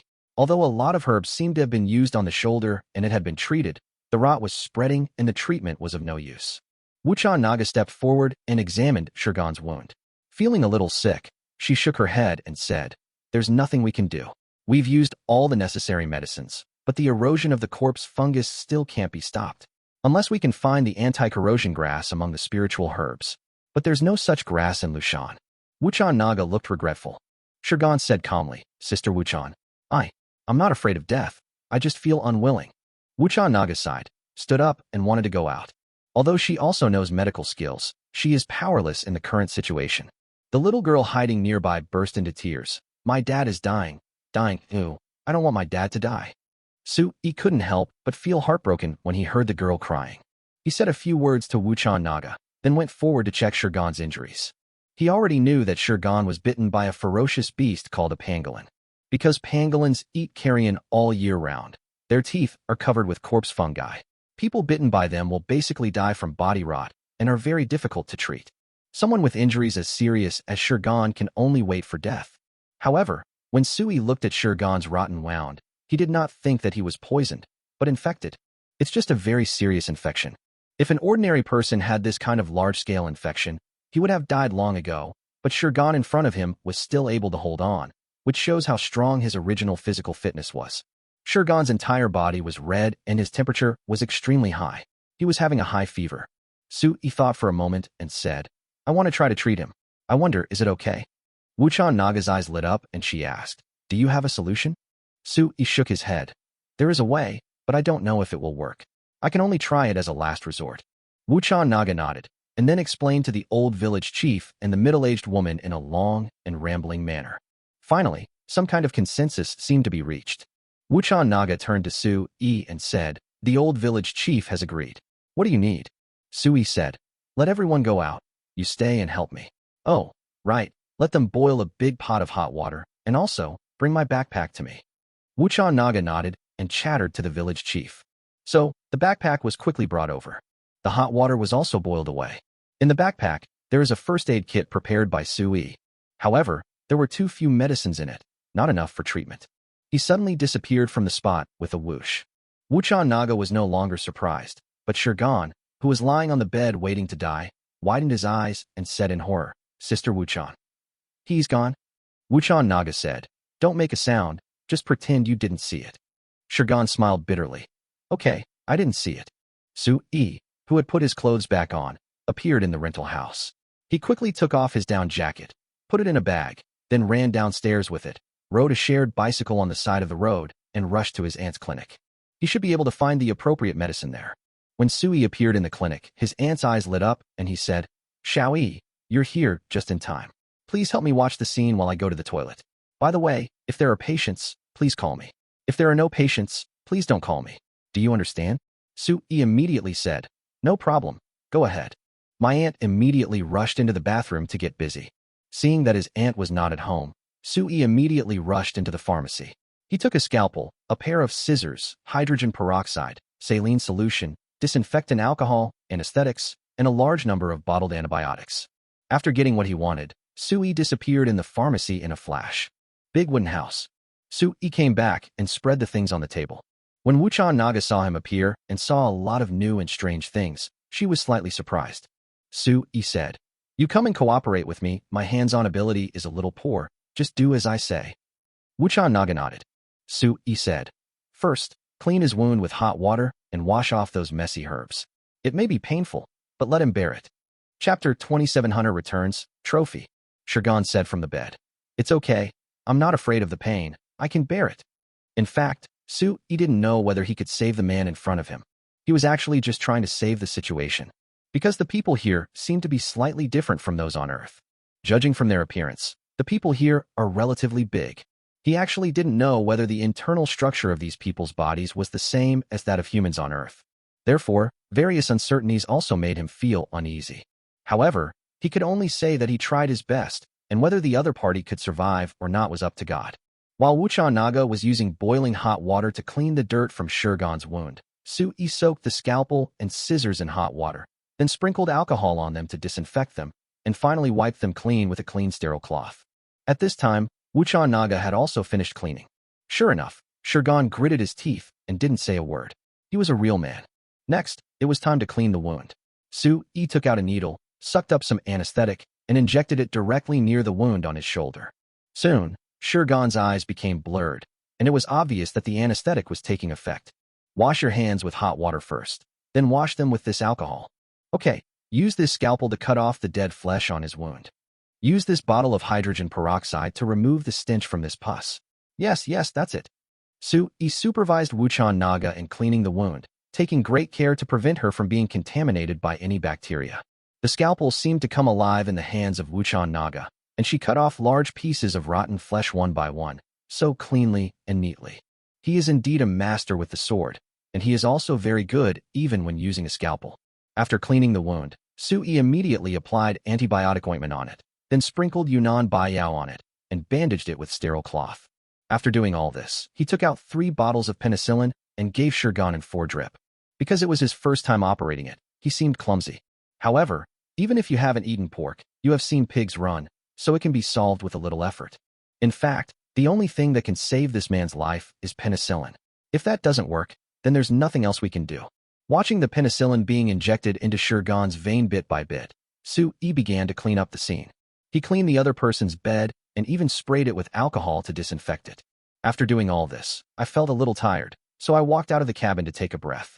Outside the door, the village chief, Shirgan's wife and daughter were all there, and they were all a little nervous. Sui said to Wuchan Naga who had followed him, "You can let them in to take a look, but they must not touch the injured, especially those injection instruments." Wuchan nodded and chattered to the village chief. Soon, the village chief bowed to Sui, and everyone went in to see Shirgan's condition. Wuchan asked curiously from outside, "Sir, can Brother Shirgan survive?" Sui shook his head. "It's hard to say now.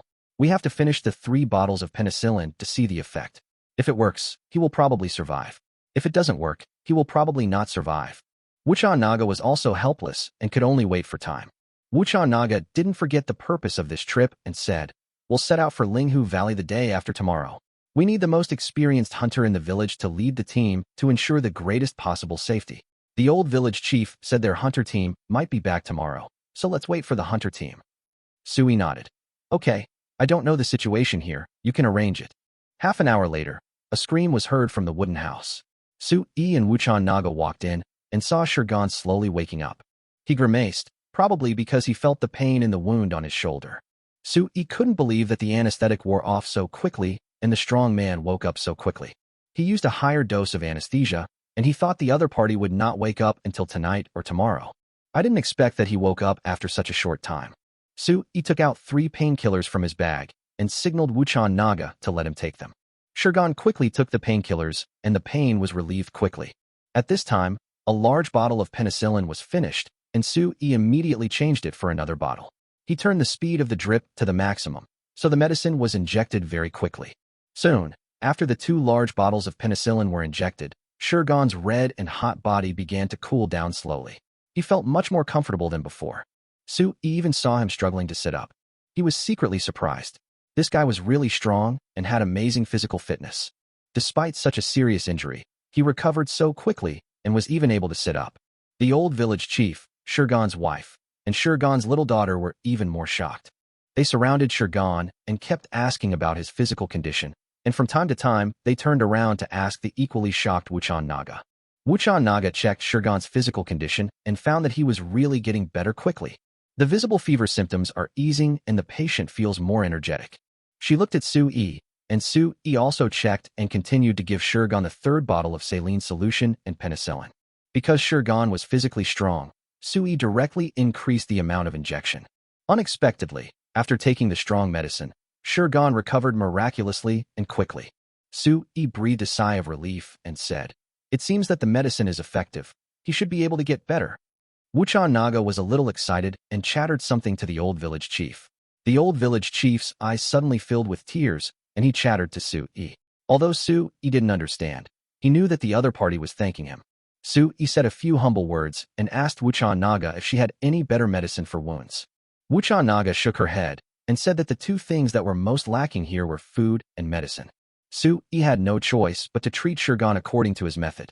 In the afternoon, Shurgan actually shouted for meat. The old village chief, who had been worried for several days, finally smiled. Soon, the old village chief brought a huge piece of stewed meat weighing at least 5 pounds, and a large jar of ginseng soup, and let Shurgan enjoy it directly. Watching Shurgan eat up all the meat and drink up a large pot of ginseng soup, and then Shurgan's face glowed red, Su-yi was dumbfounded. Soon, night fell. A group of hunters, numbering over 20, marched into the village. A bonfire was lit, and the old village chief led the way in welcoming the hunters back. Su-yi saw that this group of hunters were almost all men, with 2 women as well. They were tall and strong.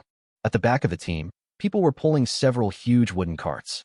On the cart were hundreds of snow chickens, 4 pigs, 3 giant antelopes, and a flying python. Su-yi was stunned, because the stuffed pigs were as big as tigers and lions on Earth, and the same was true for the giant antelopes, each of which weighed about 500 or 600 pounds. The flying python looked like a python, but it actually had fleshy wings.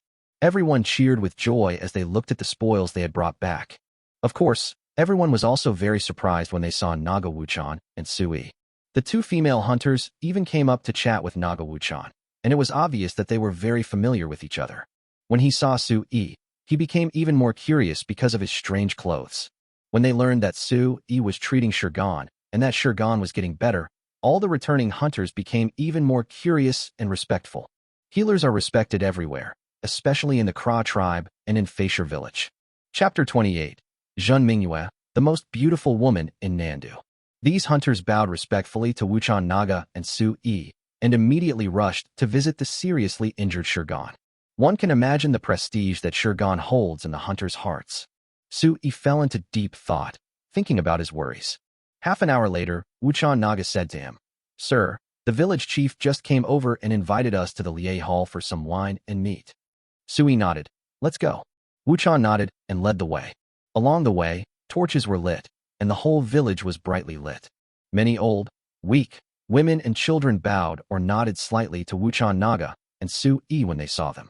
Even the hunters are so polite. It seems that this is a world that values etiquette. Arriving at the hunting hall, 30 or 40 hunters were sitting together. There were 2 empty seats next to the village chief.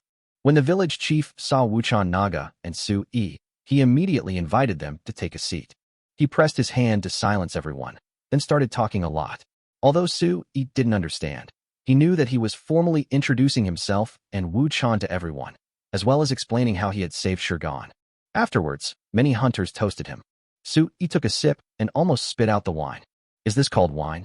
It was even lighter and bitter than the wine he drank at the altar before. Although there seemed to be some sweet wild fruits in it, the taste was really hard to swallow. Of course, he didn't dare to spit it out and just swallowed it down. After swallowing it, he felt a heat spreading through his body, and then he realized that there was a mallet mixed in the wine. Oh shit, it's still Bonchue wine. But this wine is so hard to drink. Just then, the chubby little girl came trotting over from outside and came to Su-yi. Su-yi thought she was cute and held her on his knees. The girl gestured and said, "Do you have any more candies? Can you give me one?" Su-yi looked at Wuchan, who translated for him. Just as Su-yi was about to take the candy, Wuchan had already taken one out of his pocket and gave it to the little girl. The little girl was Shurgan's youngest daughter, named Shuryin. Shuryin got the candy, jumped out of Su Yi's arms, and ran away happily. Su Yi watched her leave, and suddenly saw an animal skeleton placed by the door. The skeleton is very large, almost as big as an elephant skeleton, but when you look at the skull, it is clearly that of a tiger. Su Yi swallowed. I was directly shocked by the tiger's skull. He seemed to see how kingly this tiger was when it was alive. But how could there be such a big tiger? Is this skeleton real or fake? If it's true, it's worth a lot of money. That's a whole tiger skeleton. Suddenly, Su Yi had an idea and thought of a possibility. Since Linghu Valley is called Linghu Valley, could the tiger skeleton in front of him be the skeleton of the so-called spirit tiger? Damn, if it is, it must be a rare treasure. Tiger bones from Earth can strengthen the kidneys and essence, strengthen the tendons and bones, improve intelligence, and prolong life. They also have miraculous therapeutic effects on hemiplegia, numbness of the hands and feet, and chronic rheumatism. And what about this otherworldly spiritual tiger? Its effects will definitely be even more magical and significant. Therefore, the value of this tiger bone is simply inestimable. I'm afraid it's similar to the 300-year-old purple dragon king ginseng, or even more precious. Thinking of this, Su Yi's eyes glowed green, and a cry burst out in his heart. No matter what method I use, I must bring this tiger bone back. Meanwhile, on Earth, urban village, a Mercedes-Benz was parked on the busy street, and an old man was leaning against the car, making a phone call. He called 3 times, and each time he got the message. The number you dialed is out of service area. Please try again later. He murmured to himself helplessly. Why doesn't this brat answer the phone? What a mistake. I let him go up by himself last time, and now I don't even know where he lives. This brat. As he was complaining, his cell phone suddenly rang. When he saw the 3 words Zhen Mingyue on the caller ID, his expression became solemn. Zhen Mingyue is the eldest daughter of the Nandu Mingyue group. She is the most beautiful woman in Nandu, the most famous socialite in Nandu, and the granddaughter of Nandu's richest man, Zhen Dekhang. He didn't dare to delay and picked up the phone. Then a mellow and pleasant voice came from the other end of the phone. Uncle Chun, this is Mingyue. Where are you now? I want to visit you in person. Chen Zhongxing said helplessly. Mingyue, it's no use for you to come to me now. I don't have that kind of ginseng anymore. Zhen Mingyue asked. Then how did you get a small ginseng whisker before? Since you can get the ginseng whisker, you must be able to get more of the same ginseng, right? Chen Zhongxing said. Oh, Mingyue, let me tell you the truth. Actually, that little ginseng root was taken to the Cultural Relics Garden for identification and testing, but someone forgot to take it away. I secretly kept it. I originally wanted to return it to the owners sometime, but I didn't expect your grandfather to get into trouble. I had no choice but to give it to your grandfather first. I didn't expect it to be so effective. Zhen Mingyue said. Uncle Chun, you must know the person who brought the specimen for testing, right? Can you give me his phone number so I can contact him myself? Well, to be honest, I'm looking for him downstairs at his house right now, but I haven't seen him for a few days. When I called, he said he was out of service. It's okay, just give me your phone number, and I'll call twice more myself. Oh, all right. Chen Zhongxing had no way of refusing and could only compromise. But Mingyue, please be nicer when you call. After all, asking someone for help. You know, even if the deal doesn't go through, there's still righteousness, right? I know, Uncle Chun, I won't make things difficult for you. Zhen Mingyue said. After hanging up the call, the phone rang with a text message sound. I immediately clicked it and saw a surname, Su, and a mobile phone number. She was overjoyed and immediately dialed the phone number. Sure enough, the phone emitted a beep indicating that it was out of service area. There was no other way, she sighed, thinking about calling every hour. She just couldn't believe that she couldn't get through. Chapter 29. Sorry, I'm busy. Another world. Feisher Village. Su Yi was treated with the highest courtesy by the villagers of Feisher Village. He drank the bitter wine of Banchue and ate snow chicken, and at the same time, he practiced Qigong according to the method taught by Wuchan Naga.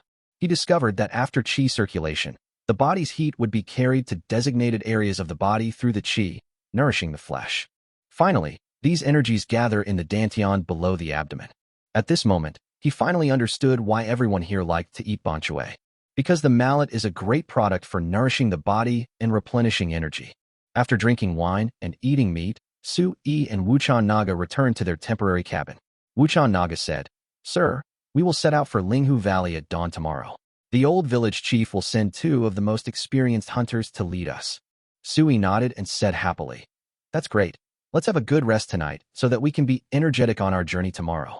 Just as he was about to go to sleep, he heard a knock on the door. He opened the door and saw the old village chief and Xiao Shiyan. The old village chief chattered to Wuchan Naga. Wuchan Naga turned to Su Yi and said, "They asked if you could give them some golden wound medicine, because some of the hunters who came back today were injured, and their own medicine doesn't seem to be very effective." Su Yi said, "Okay, but maybe they don't know how to use it. Why don't I go and see the injured person?" "Well, that's the best." Wuchan Naga nodded and turned to explain to the old village chief.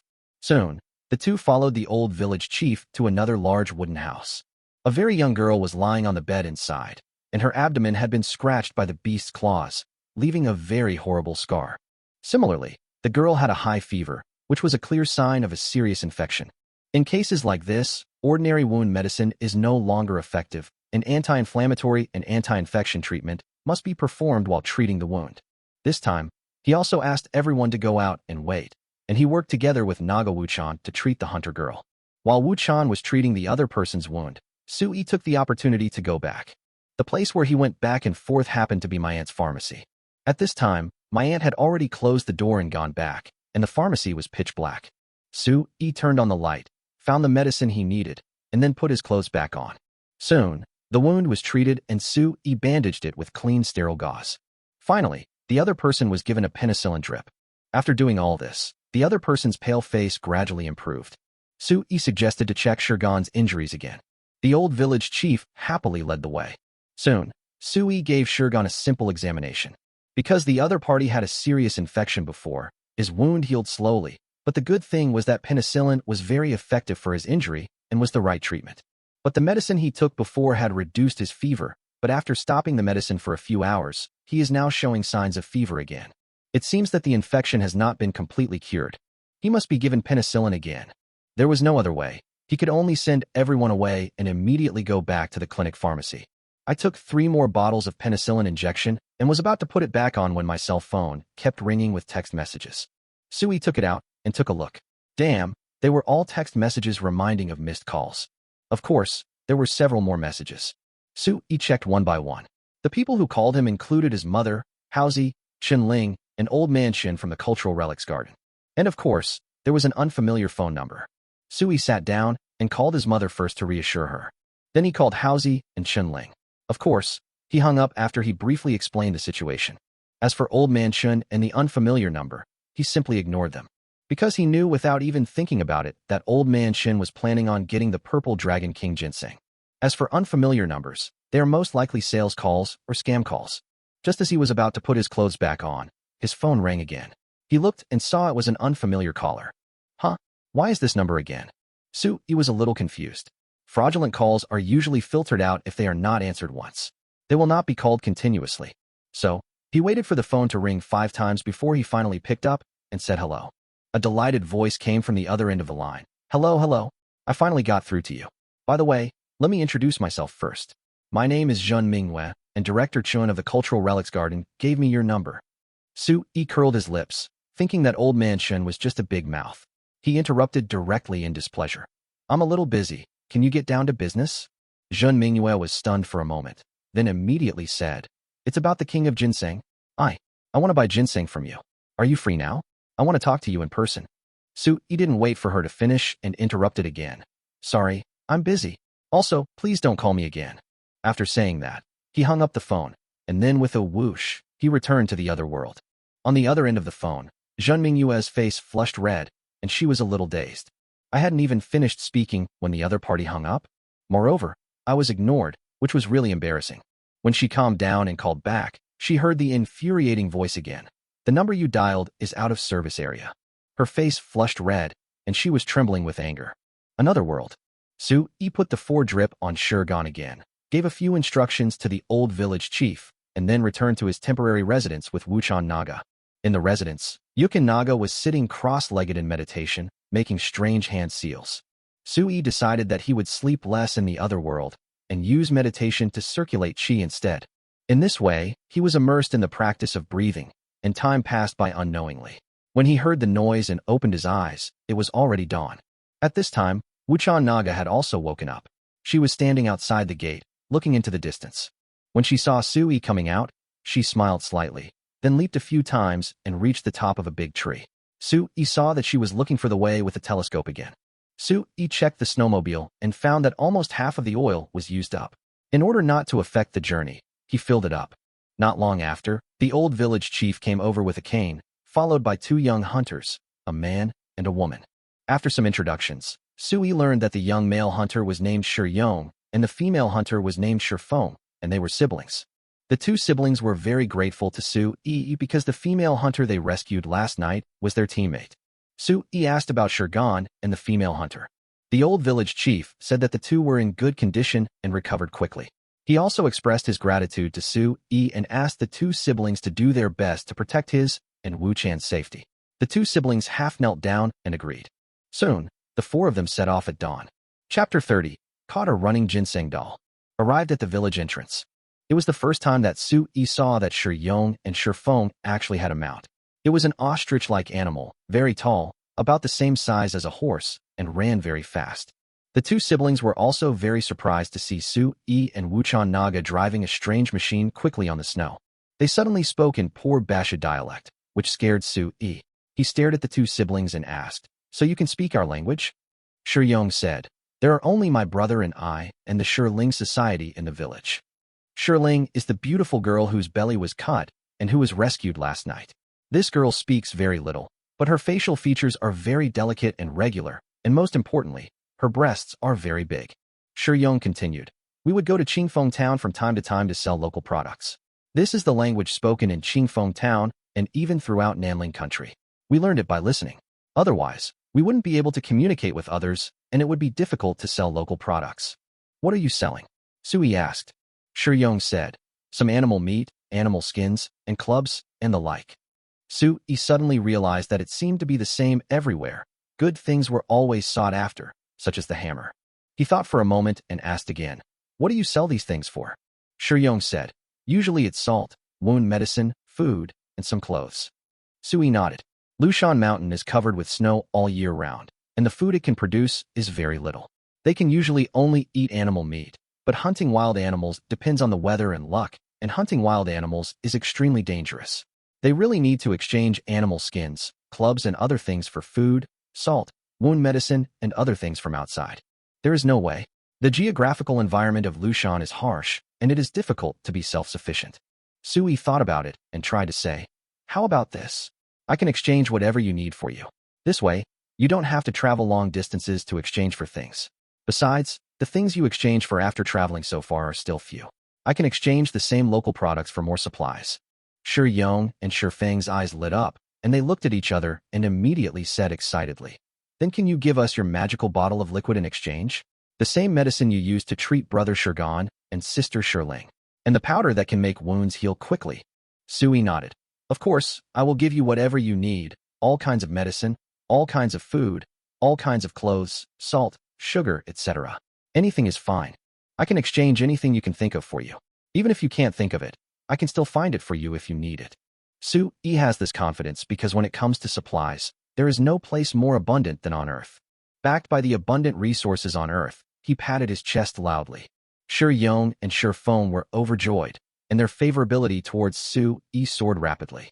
The four of them walked for more than 20 minutes, covering about 30 or 40 miles. Su-yi saw more animals and some unknown plants. These animals included giant deer, extremely ferocious boars with long fangs, and giant antelopes with 3 horns. The most terrifying thing was that they also encountered 2 giant snow leopards. Because the other party was too huge, the 2 siblings of the Shi family were so scared that they shouted and ran away. After escaping in disgrace, the 4 found a secluded place to rest. Su-yi took out the compressed biscuits and the functional drink from the thermos and shared them. Shi-yong and Shi-feng were so greedy after eating the compressed biscuits that they almost cried. In their opinion, compressed biscuits are not only fragrant, but also taste great. But when they drank Red Bull, they were so shocked that they almost fell to their knees. "Sir, this water is so delicious. Oh my God, I never knew water could be so delicious." Shi-yong danced with joy, as excited as a child. Shi-feng also said excitedly, "Sir, can we exchange animal meat, animal hides, and mallets for these delicious foods?" "Of course." Su-yi nodded. Wu-chan Naga suggested, "There's also something called instant noodles. I suggest you try some of them. They taste just as good as biscuits and drinks." Su-yi shook his head. In fact, He felt that the most suitable food for Facier Village was definitely not compressed biscuits, Red Bull, or instant noodles, but sweet potatoes and potatoes, which were more filling. Next time, he could bring some sweet potatoes and potatoes. These are suitable for storage, cheap and filling. I believe they will like them. Of course, he also looked forward to exchanging for more rare items, such as Purple Dragon King ginseng and tiger bones here. As they were talking, suddenly, Wuchan Naga stood up, drew her bow, and shot an arrow. When Su-Yi saw the direction of her arrow, he was shocked. He couldn't believe it. He saw a huge pure white nine-tailed fox. Damn, this species is just a legendary existence on Earth. It doesn't exist at all. It's made up. But he actually saw it in this place. It was right before his eyes, vivid and alive. Moreover, it was huge, not the size of a kitten or puppy, but the size of a pig. What's even more amazing is that it actually dodged the arrow shot by the cicada naga that could penetrate a target from 100 paces away. As it ran away, it made a mocking fox howl. Wuchan Naga walked on the snow to chase after her, her speed as fast as an arrow, but after a few minutes, she came back dejected. What's wrong? Didn't you catch him? Sui asked. Wuchan Naga said, these foxes are too cunning and good at hiding. They rely on their white bodies to blend in with the snow easily. I can't even find them. Shiyong said, we haven't even reached Linghu Valley yet, and we've already seen this multi-tailed foxwolf. I bet there must be many more nearby. Shifeng said excitedly. If we can catch them, their skins can be exchanged for a lot of good things. After that, he added sadly, but unfortunately, they are too difficult to catch. Sometimes, after tracking them for a long time, they will disappear inexplicably in the end. At this time, Wuchan Naga put her hand to her mouth and made a hush sound to signal for silence. Her ears twitched, she turned around, and immediately ran in the snow in one direction. 30 meters away from her, a radish-like plant quickly escaped underground, as fast as a running mole. Shiyong couldn't help but say, it's a hammer. Shifeng also said excitedly, quick, stop it. The two men immediately acted quickly, and Su-Yi saw 3 people surrounding the ginseng that was escaping underground at a very fast speed. In the end, it was Wuchan Naga who was more powerful. She slashed the ground with her sword, and countless snow and soil were lifted up. Finally, she slapped the air with her palm, and the suddenly raised mound of earth exploded. Then she flew over and landed beside it, grabbing and picking up a pile of weeds. Su-Yi was astonished to see that a huge wild ginseng was pulled out by her, just like lifting a ginseng doll. Su-Yi was stunned. Oh my god, is this how you dig ginseng? He had previously thought that he could search the mountain with an engineer's shovel or a small hoe, and then carefully dig it out one hoe at a time. But I didn't expect. It was completely different from my imagination. How could this be called digging? It was basically catching, just like the fairy tales on TV where you catch a spirit and it runs away. Wuchan Naga looked calm as she brought back the wild ginseng, as if she had caught an ordinary rabbit. She stuffed it into a cloth bag and threw it to Su-Yi, saying, you're lucky. You caught a 300-year-old ginseng. Here it is for you. Su-Yi swallowed his saliva and was dumbfounded. Chapter 31 Linghu Valley, Misty Lake. Su-Yi was dumbfounded. The purple dragon king ginseng that was about to become a spirit was just given to him like that? Damn, you really don't treat ginseng as a root vegetable. However, he still held it tightly in his hand happily, fearing that this precious ginseng would escape underground. It's strange to say, this ginseng was running faster than a dog just now, but when it left the ground and was put into the bag, it made no movement or sound at all. It's really strange and weird. He was so curious that he couldn't help but ask, Can I see if it works? Wuchan Naga said, of course it can. Without the soil, it can't move. Su-Yi swallowed, opened the bag, pinched the bag mouth, and looked inside. Wow, it's indeed the purple dragon king ginseng. This ginseng is very similar to the ginseng he took to the cultural relics garden for identification. The appearance, pattern, and skin are almost exactly the same. It can be seen that they are definitely the same variety of ginseng. However, this ginseng seems to be even older than the one taken for identification. Moreover, this ginseng is even more powerful. That is, it's bigger and heavier.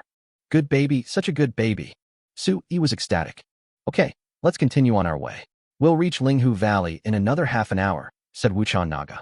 Su-Yi put the bag of ginseng into his backpack and happily continued driving the snowmobile. He is going to make a lot of money on this trip to another world. Once you return to Earth, it will be hard not to get rich. Shiyong and his sister rode ostrich horses in front to lead the way. As time went by, the closer we got to Linghu Valley, the more animals we saw. Wuchan Naga said, there's a lake in Linghu Valley, and a river runs through it. The vegetation there is very lush. Both plants and animals like to wander around Linghu Valley.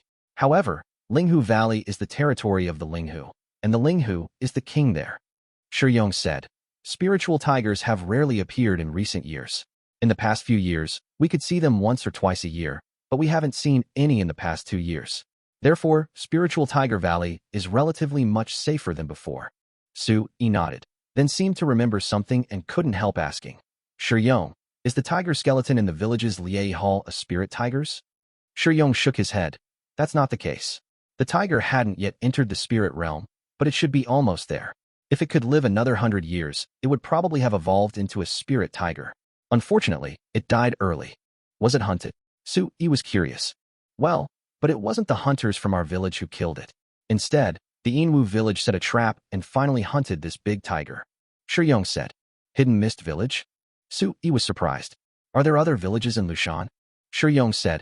Of course there are. Lushan is so big, there are many villages. I know 9 villages. I don't know about places that are too far away. Oh, and Inwu village also belongs to our Kila tribe. Su-yi suddenly realized that it seemed that Lushan was not a completely barren primeval forest. At least, there were humans living there, and there were small villages like Facier Village. Where is Hidden Mist Village? Su-yi asked. Do they often hunt tigers? Shiyong said. They are at the other end of Linghu Valley. It will take 2 days and 1 night to get there. Oh, Su-yi suddenly realized that the 2 villages were quite far apart. Are there many people in their village? Shiyong shook his head. Not much, about the same as in our village. Chatting and walking along the way, Su-yi soon saw a river. The river is not very big, and there is ice on the surface. Shifeng introduced. We'll reach Linghu Valley after walking along the river for a while. From now on, we must be extra careful, because the wild animals here are very ferocious, and there are many tigers. Of course, as long as we don't encounter a spiritual tiger, it's fine. If we do, we can only run as far as we can. Su-yi nodded. Wuchan Naga had told him before how terrifying the spirit tiger was, so he knew how dangerous the spirit tiger was. He turned to Wuchan Naga and asked, Where did you pick up the gold nugget? It's downstream. It takes half an hour to walk downstream along the river. There is a mudflat there. The Misty Lake is not far away, said Wuchan Naga. Okay, then let's go there directly. Su-yi said excitedly. Shiyong asked, Sir, what is this nugget gold you're talking about? Su-yi said, It is a kind of glittering gold nugget, in various shapes, some big and some small. Shifeng suddenly exclaimed, Ah, and said, I've seen this kind of thing before. I found it when I was fishing in the river before, but there are very few of them in the river here. They can only be found in the gravel piles downstream. Su-yi nodded. It was normal for the gold nuggets to be washed onto the mudflats by the river, just like sand in the waves. However, he was a little worried because it was now covered with heavy snow. Even if he went to the mudflats, it would probably be difficult to find them unless the ice and snow melted. However, he had thought about this situation before, and he was mentally prepared for not being able to pick up the nugget of gold. He actually wanted to see the area where the nugget gold was deposited, so as to analyze which location was more likely to have a gold mine. If he's lucky, he might actually be able to find a big gold mine. Shiyong said, I remember now. The doghead gold you mentioned is actually gold stone. Gold stone can be exchanged for ironware, food, salt, clothing, and wound medicine in Qingfeng town. Sir, do you also accept this kind of stone?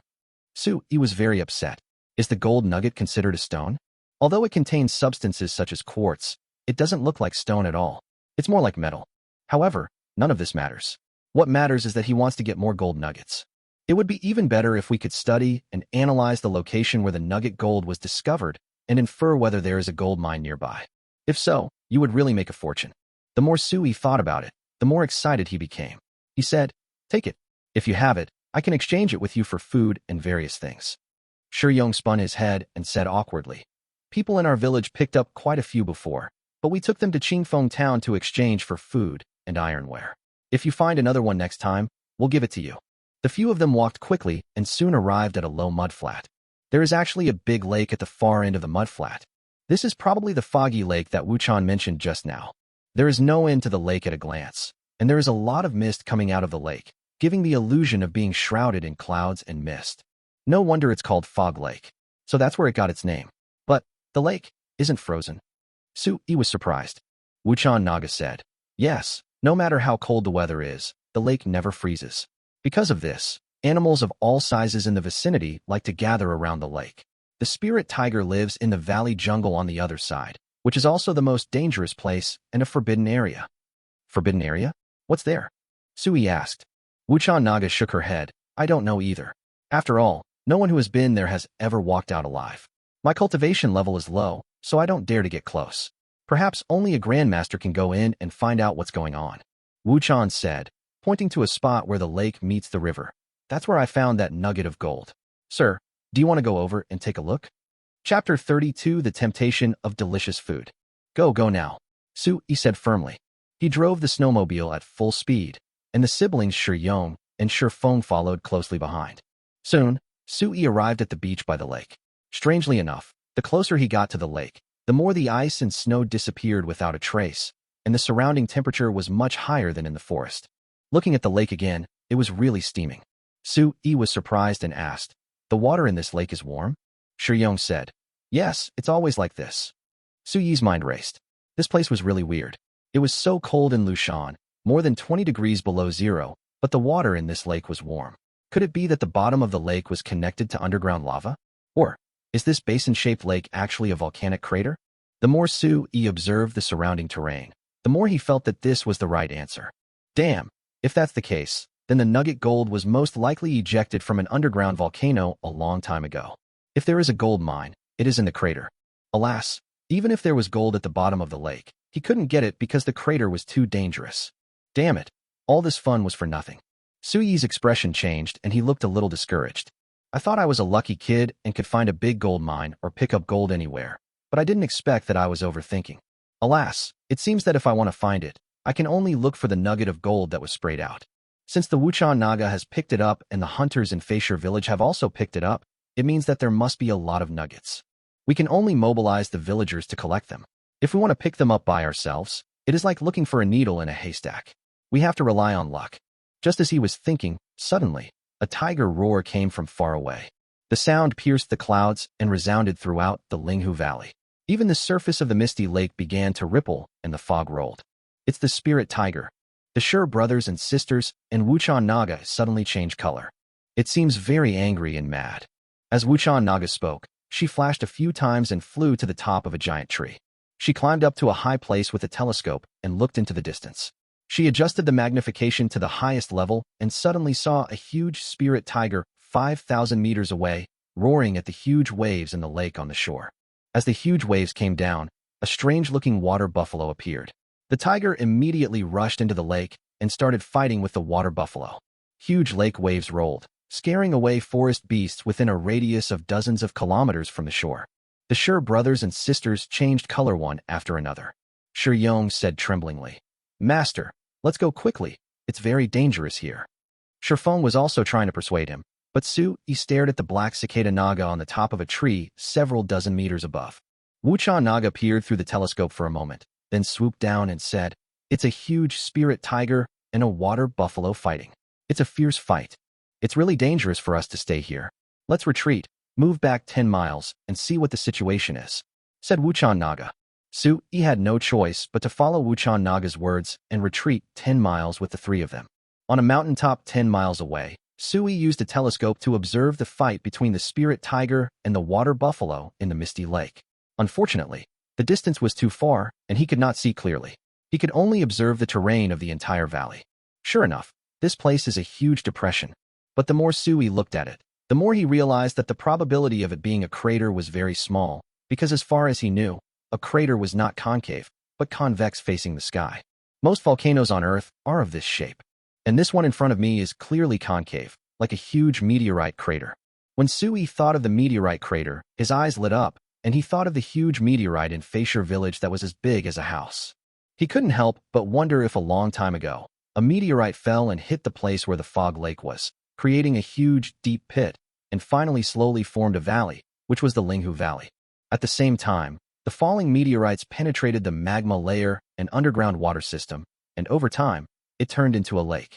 Thinking about it this way, Sui felt that it was very likely, but these were just his guesses. Of course, no matter what, these were not important. What's important is that now while the snipe and the clam are fighting, the fisherman is benefiting.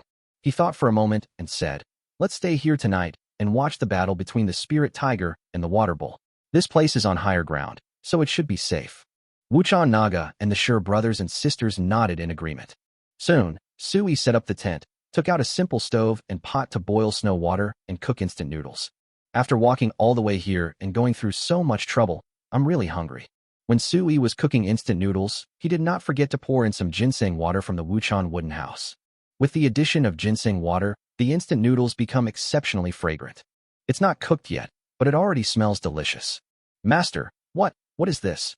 Why does it smell so good? Shiyong asked in surprise, swallowing his saliva. Wuchan Naga set aside. This is what I call instant noodles. It's a very delicious food, and its biggest advantage is that it can be stored for a long time. Shifeng swallowed and said, then we also want to exchange this. Our village warehouse has a lot of animal meat and mallets, as well as some gold nuggets. We can use them to exchange. Shiyong said, yes, I'll talk to the old village chief when I get back. When Sui heard this, the corners of his mouth curled up slightly. A few packets of instant noodles actually made the two siblings cry with greed, and they even told him about the inventory in the village warehouse. No problem, I have as much instant noodles as you want, and I can exchange them for you. After that, the noodles were cooked. Sui filled 4 large bowls, one for each person, and put 2 sausages in each bowl. The 2 siblings of the Sure family and Wuchan Naga have big appetites, so Sui will give each of you a piece of compressed biscuit. In short, make sure they are full. Sui felt happy when he saw the 3 people working hard and turning into crazy eaters. Sometimes it's really easy to win people's hearts, as long as you can keep their stomachs full. After finishing the noodles, the 2 siblings of the Sure family looked intoxicated and wanted to eat more. This is the temptation of delicious food. They gathered in front of Sui and surrounded him with various questions. Sui couldn't help but said, we still have to wait here. You have nothing to do anyway, why don't you go dig some sticks now? The brother and sister excitedly started working. They were hunters, so digging clubs was not difficult for them. In fact, there are different grades of mallets. There are not many clubs that can burrow underground for more than 300 years. You need luck to encounter one. Most of the clubs in this place are about 100 years old. Those that are 50 or 60 years old are too small, so they are not interested in digging them up. If you want older ones, you have to go deeper into Lushan Mountain. Those places are too dangerous, and no one would risk their lives to go in. Wuchan Naga thought for a moment and said, I'll look around to see if there's anything dangerous. Sui nodded, and the black cicada Naga flew away a few times and disappeared from Sui's sight. Chapter 33. I'm rich, really rich. Sui was bored, so he took out his cell phone and found that it only had 2% battery left. He then took out his power bank and found that it had been completely drained. There was no choice but to whoosh back in. At this time, in the clinic, Zhang Yali's depressed voice came over. Officer Zhang, you have to believe me, a lot of medicine was really lost in my pharmacy. A thief must have come in. You must help me find this thief. Thank you. A police officer said helplessly, Dr. Zhang, I checked the cameras outside the street for you. No one has ever entered your clinic. Unless your things were lost during the day, the thief must have come to steal them during the day. Zhang Yali shook her head. Impossible. I work at the clinic during the day. There's no way a thief would break into my pharmacy. Just after he finished speaking, Sui walked out of the pharmacy and greeted Zhang Yali as if nothing had happened. Annie, what are you doing? By the way, is your power bank here? Lend it to me. Zhang Yali was dumbfounded when she saw Sui. What's more, Sui was wearing a thick down jacket, which made him even more shocked. Looking at his feet again, there seems to be snow. She rubbed her eyes and said in confusion, Xiao Yi, why did you come out of my pharmacy? Sui. Then he scratched his head awkwardly. This, that. He hesitated for a long time and couldn't explain it all. Zhang Yali asked, let me ask you, were you the one who stole the medicines that were missing from my pharmacy? Seeing that Officer Zhang from the community was also there, Sui could only say awkwardly, Aunt, it's so bad to say I stole something. I only took some. Don't be so stingy. I'll just give you the money. You even called Officer Zhang here, so what's the big deal? When Officer Zhang heard Sui say this, he looked at her strangely and immediately turned around and ran away quickly. Everyone said that Sui was sick, and it turned out to be true. A while ago, many people said that he was running naked in just a pair of shorts, but he didn't believe it. Now that he saw Sui wearing a down jacket in such hot weather, he believed it. It is better for him to stay as far away from such mentally ill people as possible. Besides, if he had this free time, he might as well go home and take care of his sick grandfather. Seeing Officer Zhang leave, Zhang Yali looked embarrassed. She couldn't help but rush to Sui, twisting his ear and scolding him. You little bastard, how dare you steal my medicine? Tell me, what did you do with all of my medicine? Also, This is medicine, not snacks. Using medicine casually is not a joke. Su-yi pretended to be in pain. Hey. Auntie, please be gentle. You're about to twist my ears off. I didn't use them carelessly. I accidentally kicked them over and broke a box. I threw it away. And I'll compensate you. Isn't it okay if I give you money? Zhang Yali let go of his hand and glared at him, saying, Who wants your money? Seriously, you threw my medicine away without even telling me, and I had to call Officer Zhang. Su-yi interrupted with a smile. Aunt, what do you think of Officer Zhang? I heard that he just broke up with his girlfriend and is single now. How about you date him? Zhang Yali frowned and pouted. How can he be in the mood for love right now? Oh, why are you not in the mood? Su-yi wondered. Both of them are single. The man is unmarried and the woman is unmarried. What's wrong with falling in love? His grandfather is over 80 years old and is still very ill. A few days ago, he asked me to prescribe a Chinese medicine prescription to regulate his body. I even used Changbai mountain ginseng, but there was no improvement. Do you think he is in the mood to fall in love at this time? Zhang Yali said. Grandpa Zhang is dying. Su-yi couldn't help but ask. Well, as people age, they develop more problems and their bodily functions decline significantly. Just like machines, they develop all sorts of problems over time. Poor Officer Zhang is going to be left alone. Su-yi frowned and said, I remember Grandpa Zhang seemed to be an old criminal policeman, right? He solved many major cases from the 1970s to the 1980s and made many contributions to society and the people. And Grandpa Zhang's son, Officer Zhang, his father was a drug enforcement officer and later died, right? Yeah. Zhang Yali nodded. It's amazing that you still remember all this. Why don't I remember? Grandpa Zhang often told me stories about catching bad guys when I was little. How could I forget? Su-yi sighed. He's a neighbor. I want to go see him in a couple of days. Is that okay? Sure, why not? Just tell me when you want to go, and I'll take you there. Zhang Yali said. Su-yi nodded. He felt that the ginseng water from the Purple Dragon King ginseng should have some effect. The old man is old and his qi and blood are declining. Drinking some authentic Purple Yun Dragon King ginseng water should be able to bring him back to life. After all, Grandpa Zhang has made great contributions to the country, the people, and society. Since he has a way, he must try his best. If the ginseng water of Purple Dragon King ginseng is useless, then he has no other choice. At this time, a patient came to see the doctor. While his aunt was busy, Su-yi secretly took his aunt's power bank and entered the pharmacy. Then, with a whoosh, he returned to the other world. In the tent, he turned on music on his mobile phone, listened to it while cracking melon seeds and thinking about his worries. After about an hour, Wuchan Naga walked in, threw down 2 golden things, and turned around and flew away. Su-yi picked it up and took a look. Damn, it turned out to be a gold nugget. Damn, although these 2 nuggets of gold are relatively small, one is as big as an egg and the other is as big as a fist, neither of them can compare to the one he sold, but they are still very valuable. More than 2 hours later, when it was getting dark, Wuchan Naga and the 2 siblings from the Shi family came back together. Wuchan Naga was holding 2 hammers in her hands, each weighing about 1 pound. The 2 siblings of the Shi family were holding a large cloth bag in their hands. They gave it directly to Su-yi. Su-yi took it, but it suddenly felt very heavy and he could hardly lift it. He opened it and was shocked. Damn, it's full of hammers. However, these mallets are relatively small, but there are many of them. Su-yi took out one and weighed it. It was about 6 or 7 taels. He took out another one, weighing about 5 or 6 taels. Su-yi scanned the area and saw that there were at least 15 or 16 ginsengs of this weight and size. Su-yi swallowed his saliva. His heart was full of waves, and he kept roaring, I'm rich. I'm really rich. And millionaires can't escape. Wuchan Naga had seen Su-yi's expression of surprise several times. She was not surprised at all. She just thought Su-yi was a little funny, like a bumpkin, very interesting. Chapter 34 Collecting Spirit Tiger Blood. Thank you. Su-yi thanked Wuchan and the Shi brothers and sisters, and finally promised. I will collect the things first. Give me a few days. I will prepare the supplies and send them to you as soon as I return. Wuchan waved her hand indifferently. She had received a lot of good things from Su-yi before, and she didn't think that giving Su-yi a few hammers was a loss. On the contrary, she felt that what Su-yi gave her was far more valuable than those hammers and gold nuggets. When the Shi brothers and sisters heard Su-yi's words, smiles blossomed on their faces, looking very simple and honest. They trusted Su-yi very much and didn't think Su-yi would lie to them.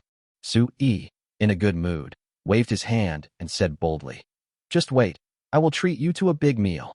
A good mood means a good appetite. and he felt that he must celebrate with them and thank them properly. After saying that, he happily entered the tent, zipped up his tent, and disappeared with a whoosh. After coming back, Sui hid a large bag of hammers and 2 gold nuggets on the top of the shelf. In order to avoid any further trouble and accidents, he must get these valuable things back first. Now that he had finally hidden the things, he breathed a sigh of relief. It's stable, really stable. He heard his aunt giving someone in 4 drip outside the pharmacy and chatting happily with the neighbors. He secretly opened the pharmacy door and slipped out on the ground. Arriving at the restaurant 100 meters away, he rushed in and quickly packed up 5 hearty dishes. They are braised pork knuckle, taro braised pork, roast goose, dompa pork, and braised chicken with potatoes. Finally, I got 3 bottles of apple cider vinegar to help with greasiness. He deliberately left through the back door, and in an empty corner, he disappeared in a flash. Another world. It was already night, and everything was pitch black. Only the stars in the sky brought some bright light to the earth. Sui suddenly appeared in the tent and turned on the battery-powered light, and the entire tent suddenly became bright. This scene shocked Naga Wuchan and the Sure brothers and sisters who were guarding outside. Sui unzipped the tent from the inside and waved for all of them to come in. When they went in and saw the table full of fragrant, steaming dishes, the Sure brothers and sisters looked at each other in amazement. Only Naga Wuchan looked surprised. She had eaten roast goose last time and couldn't forget it. She was still thinking about when to tell Sui whether she could eat it again in this life. Unexpectedly, she ate it again today. She couldn't help swallowing. Sui was also hungry, and he hurriedly greeted them. Come, come, come. Sit down. I'll introduce these dishes to you. The braised pork elbow is very fragrant, and this is the taro braised pork, fat and lean. It tastes very satisfying. This is the roast goose, this is the dompa pork, and this is the braised chicken with potatoes. Come on, eat, don't be polite. Sui grabbed a large pork elbow and handed it to Shiyong. Shiyong took it and took a bite. It was so juicy and fragrant that he wanted to bite his tongue off. Seeing Shiyong's shocked and satisfied expression, Sui also gave Shifeng a big pork elbow. Shifeng ate it and showed the same expression of shock and intoxication. Sui put a piece of braised pork, a roast goose thigh, a piece of dompa pork, and a piece of potato from the stewed chicken into a bowl for Wuchan Naga and handed it to Wuchan. Wuchan took it without hesitation, tried a piece of dompa pork first, and was immediately conquered. For a moment, the Sure family brothers and sisters, Wuchan Naga, turned into hungry eaters. I ate so happily and satisfied. Before long, the small dining table was completely cleared of food, as if a Force 12 tornado had swept through it. Even the 3 bottles of apple cider vinegar were finished, not a drop left.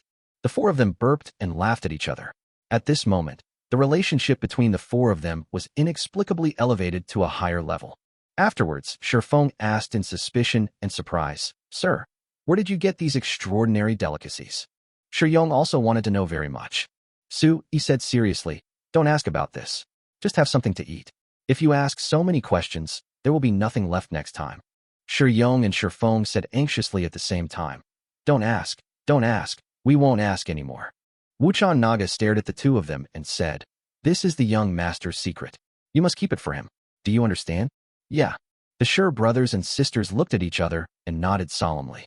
After a long moment, Shiyong stared at the battery-powered light and asked, Sir, what is this? Why is it emitting such a bright light? This is called a lighting lamp. It lights up because there is electricity inside, and electricity can emit light. Sui explained, but seeing that the 3 of them looked confused, he felt that it would be better if he didn't explain, because if he explained, they would be even more confused. He waved his hand and said, don't think about it. Don't ask any more questions. All you need to know is that it can emit light. It's hard for me to explain all these questions, and if you still don't understand, I'll feel even worse. Sui changed the subject and said, I don't know how the fight between the spirit tiger and the water bull went.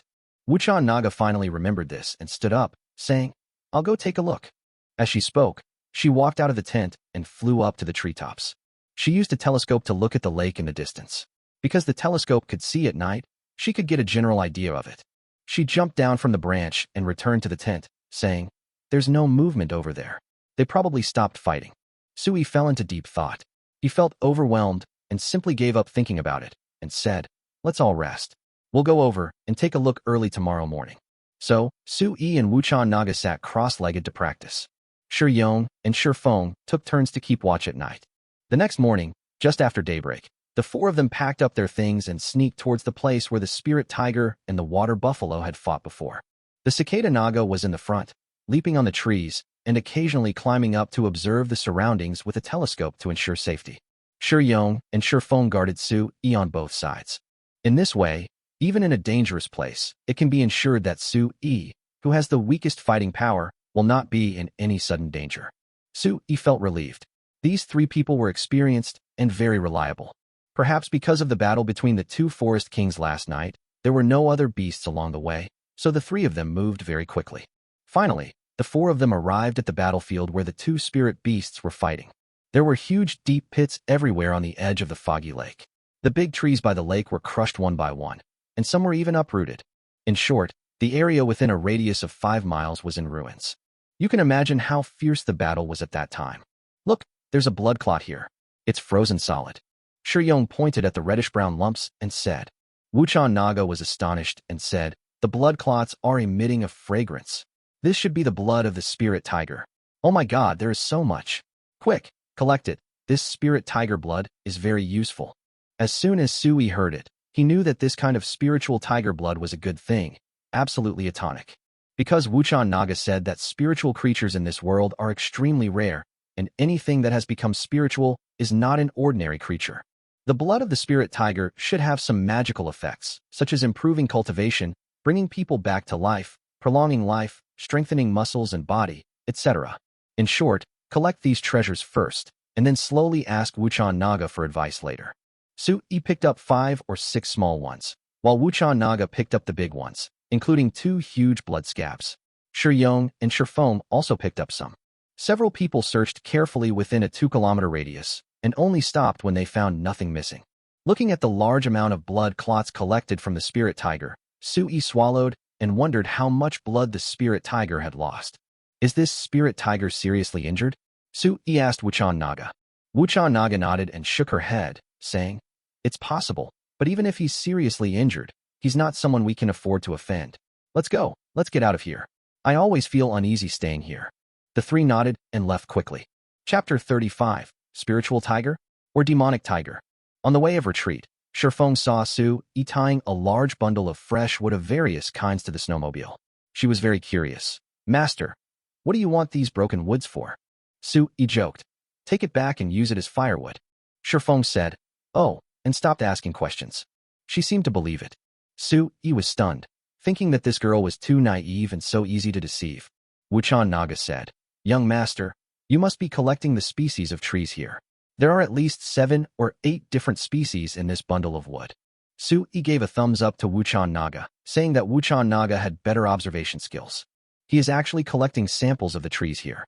Since he didn't know what wood was, he could only collect samples and bring them back to Earth, asking Mouse to identify whether there were any valuable ones.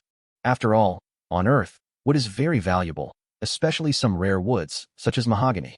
Just as a few people were walking and chatting, suddenly, a huge tiger roar was heard not far away. The sound resounded throughout the heavens and earth, the air vibrated, the trees rustled, and countless cold birds were startled and flew away. The 4 of them stopped subconsciously and swallowed. Shi Yong and Shi Feng looked at each other in horror. Su-yi said, from the sound, it seems to be very close. Wuchan Naga leaped a few times and landed on a tree. She looked through the telescope. Soon, she landed and said solemnly, there's a cave in the north. The spirit tiger should be there. Shi Yong and Shi Feng were startled. How could it be there? Oh my god, what should we do? Let's run away. Wuchan Naga said, it must be injured. What does it look like? Su-yi was curious. Wuchan Naga said, you want to see it? You should be able to see it with this thing. Are you sure you want to see it? Yeah, I want to see it. Su-yi nodded. The Linghu is a spiritual beast in Lushan, the king of the forest. Naturally, he wants to see the elegance of the spiritual beast. Let me take you upstairs to see. After saying that, Wuchan Naga grabbed Su-yi's shoulders, lifted him up, and jumped up. Su-yi felt like he was flying in the clouds. He was lifted up by the cicada and jumped a few times on the branches, and actually landed on the tallest and thickest branch. Su-yi's heart was pounding, and he felt it was more exciting than riding a roller coaster when he was a child. Wuchan handed over the telescope, pointed in a direction, and said, there's a cave over there, and the spirit tiger is lying at the entrance. Su-yi took the telescope and looked over there curiously. In an instant, He saw a huge, spotted tiger lying at the entrance of the cave. This tiger is very huge, with fangs and ferocious eyes, like an ancient ferocious beast. Moreover, it seemed to emit a strange force field, causing the space to be somewhat distorted. Suddenly, Su-yi saw the tiger suddenly raised its head and looked at him, as if someone had discovered him peeping. Su-yi thought it was his illusion for a moment and was stunned. The next moment, the spirit tiger became angry and roared loudly, with huge sound waves radiating from its mouth. Air waves and sound waves swept through the forest, like a hurricane destroying everything in its path. Su-yi was stunned for a moment. What was going on? This tiger is too strong. This shit has definitely surpassed the scope of ordinary animals. How can this be considered an ordinary beast? It's basically a monster. Moreover, it actually noticed his peeping, and it reacted so frighteningly. This destructive power was terrifying. No wonder Shi Yong said that if you meet a spirit tiger, run as far as you can. It is not an exaggeration at all. Run, it's found us. Wuchan Naga was shocked, like a frightened bird. She suddenly grabbed Su-yi, quickly landed on the snowmobile, and fled in panic. Although the Shi brothers and sisters were not clear about the situation, they followed closely. After running for half an hour, I finally got away from Linghu Valley. Wuchan looked back and saw that the spirit tiger did not chase him, fortunately. Hoo-hoo, that's so scary. Su-yi breathed a sigh of relief. The Shi brothers and sisters asked about the situation, and Su-yi told them the truth. The Shi brothers and sisters were stunned and frightened. The four of them did not stay for too long and soon continued on their journey. Su-yi was preoccupied and didn't speak a word along the way. Before they knew it, the four of them had returned to the shelter on the mountain wall where they had stayed before. The four began to rest. After opening the tent and setting up a bonfire, Su-yi started to cook instant noodles. All he could think about was the gorgeous tiger, and he was extremely curious about this spiritual tiger. He couldn't imagine how the other party discovered his peeping when he was so far away from the spirit tiger. It's incredible. He couldn't help but ask, Wuchan, was the spirit tiger born a spirit tiger? It looks too powerful, almost like a demon beast. I don't know what kind of demon beast you're talking about. Wuchan shook his head. But spirit beasts aren't born, they're cultivated. How do they practice? Su-yi was very curious. Wuchan Naga shook her head. I don't know about that either. There aren't many spirit beasts in this world, and no one knows how they cultivate to become spirit beasts. Not many spirit beasts. We only saw 2 yesterday. Isn't that a lot? Su-yi complained. Wuchan Naga shook her head and said, that's relative. Tens of thousands of ferocious beasts might not give birth to a single spiritual beast. Perhaps 100,000 or even several 100,000 might give birth to just one. That's why they're said to be rare. Oh, then how many years has that spirit tiger lived? Su-yi said. Wuchan Naga shook her head. I don't know, but it was an adult spirit tiger. It must have lived for 200 or 300 years. Su-yi felt that Wuchan Naga knew nothing about anything he asked. But that's true. Spiritual creatures have gone beyond the ordinary category and risen to the extraordinary level. Maybe they have really become monsters. It's normal for ordinary people not to understand. Forget it, don't think about it anymore. He has only been here for a short time, and there are so many things in this world that he doesn't know about. The only people he saw were a Wuchan Naga and a few hunters, and the only place he had been to was a corner of Lushan Mountain. Moreover, this place is a remote place and is not in the mainstream world at all. The mainstream world consists of the vassal states of the great Zhou dynasty that Wuchan mentioned, such as Nanling Kingdom, Qingshan Kingdom, Beihai Kingdom, Jianbei Kingdom, as well as the more powerful Yin Dynasty, Qin Dynasty, and Yuanlong Dynasty, etc. One day, he will leave Lushan and go to the mainstream world to learn about the history and culture of this world. Perhaps, there are books in the mainstream world that record the truth about this world. Perhaps, the mainstream world has already had an explanation and understanding of spiritual objects, but the barbarians in his depths just don't understand it. He couldn't help but feel excited and thrilled at the thought that one day he would enter the sea like a dragon.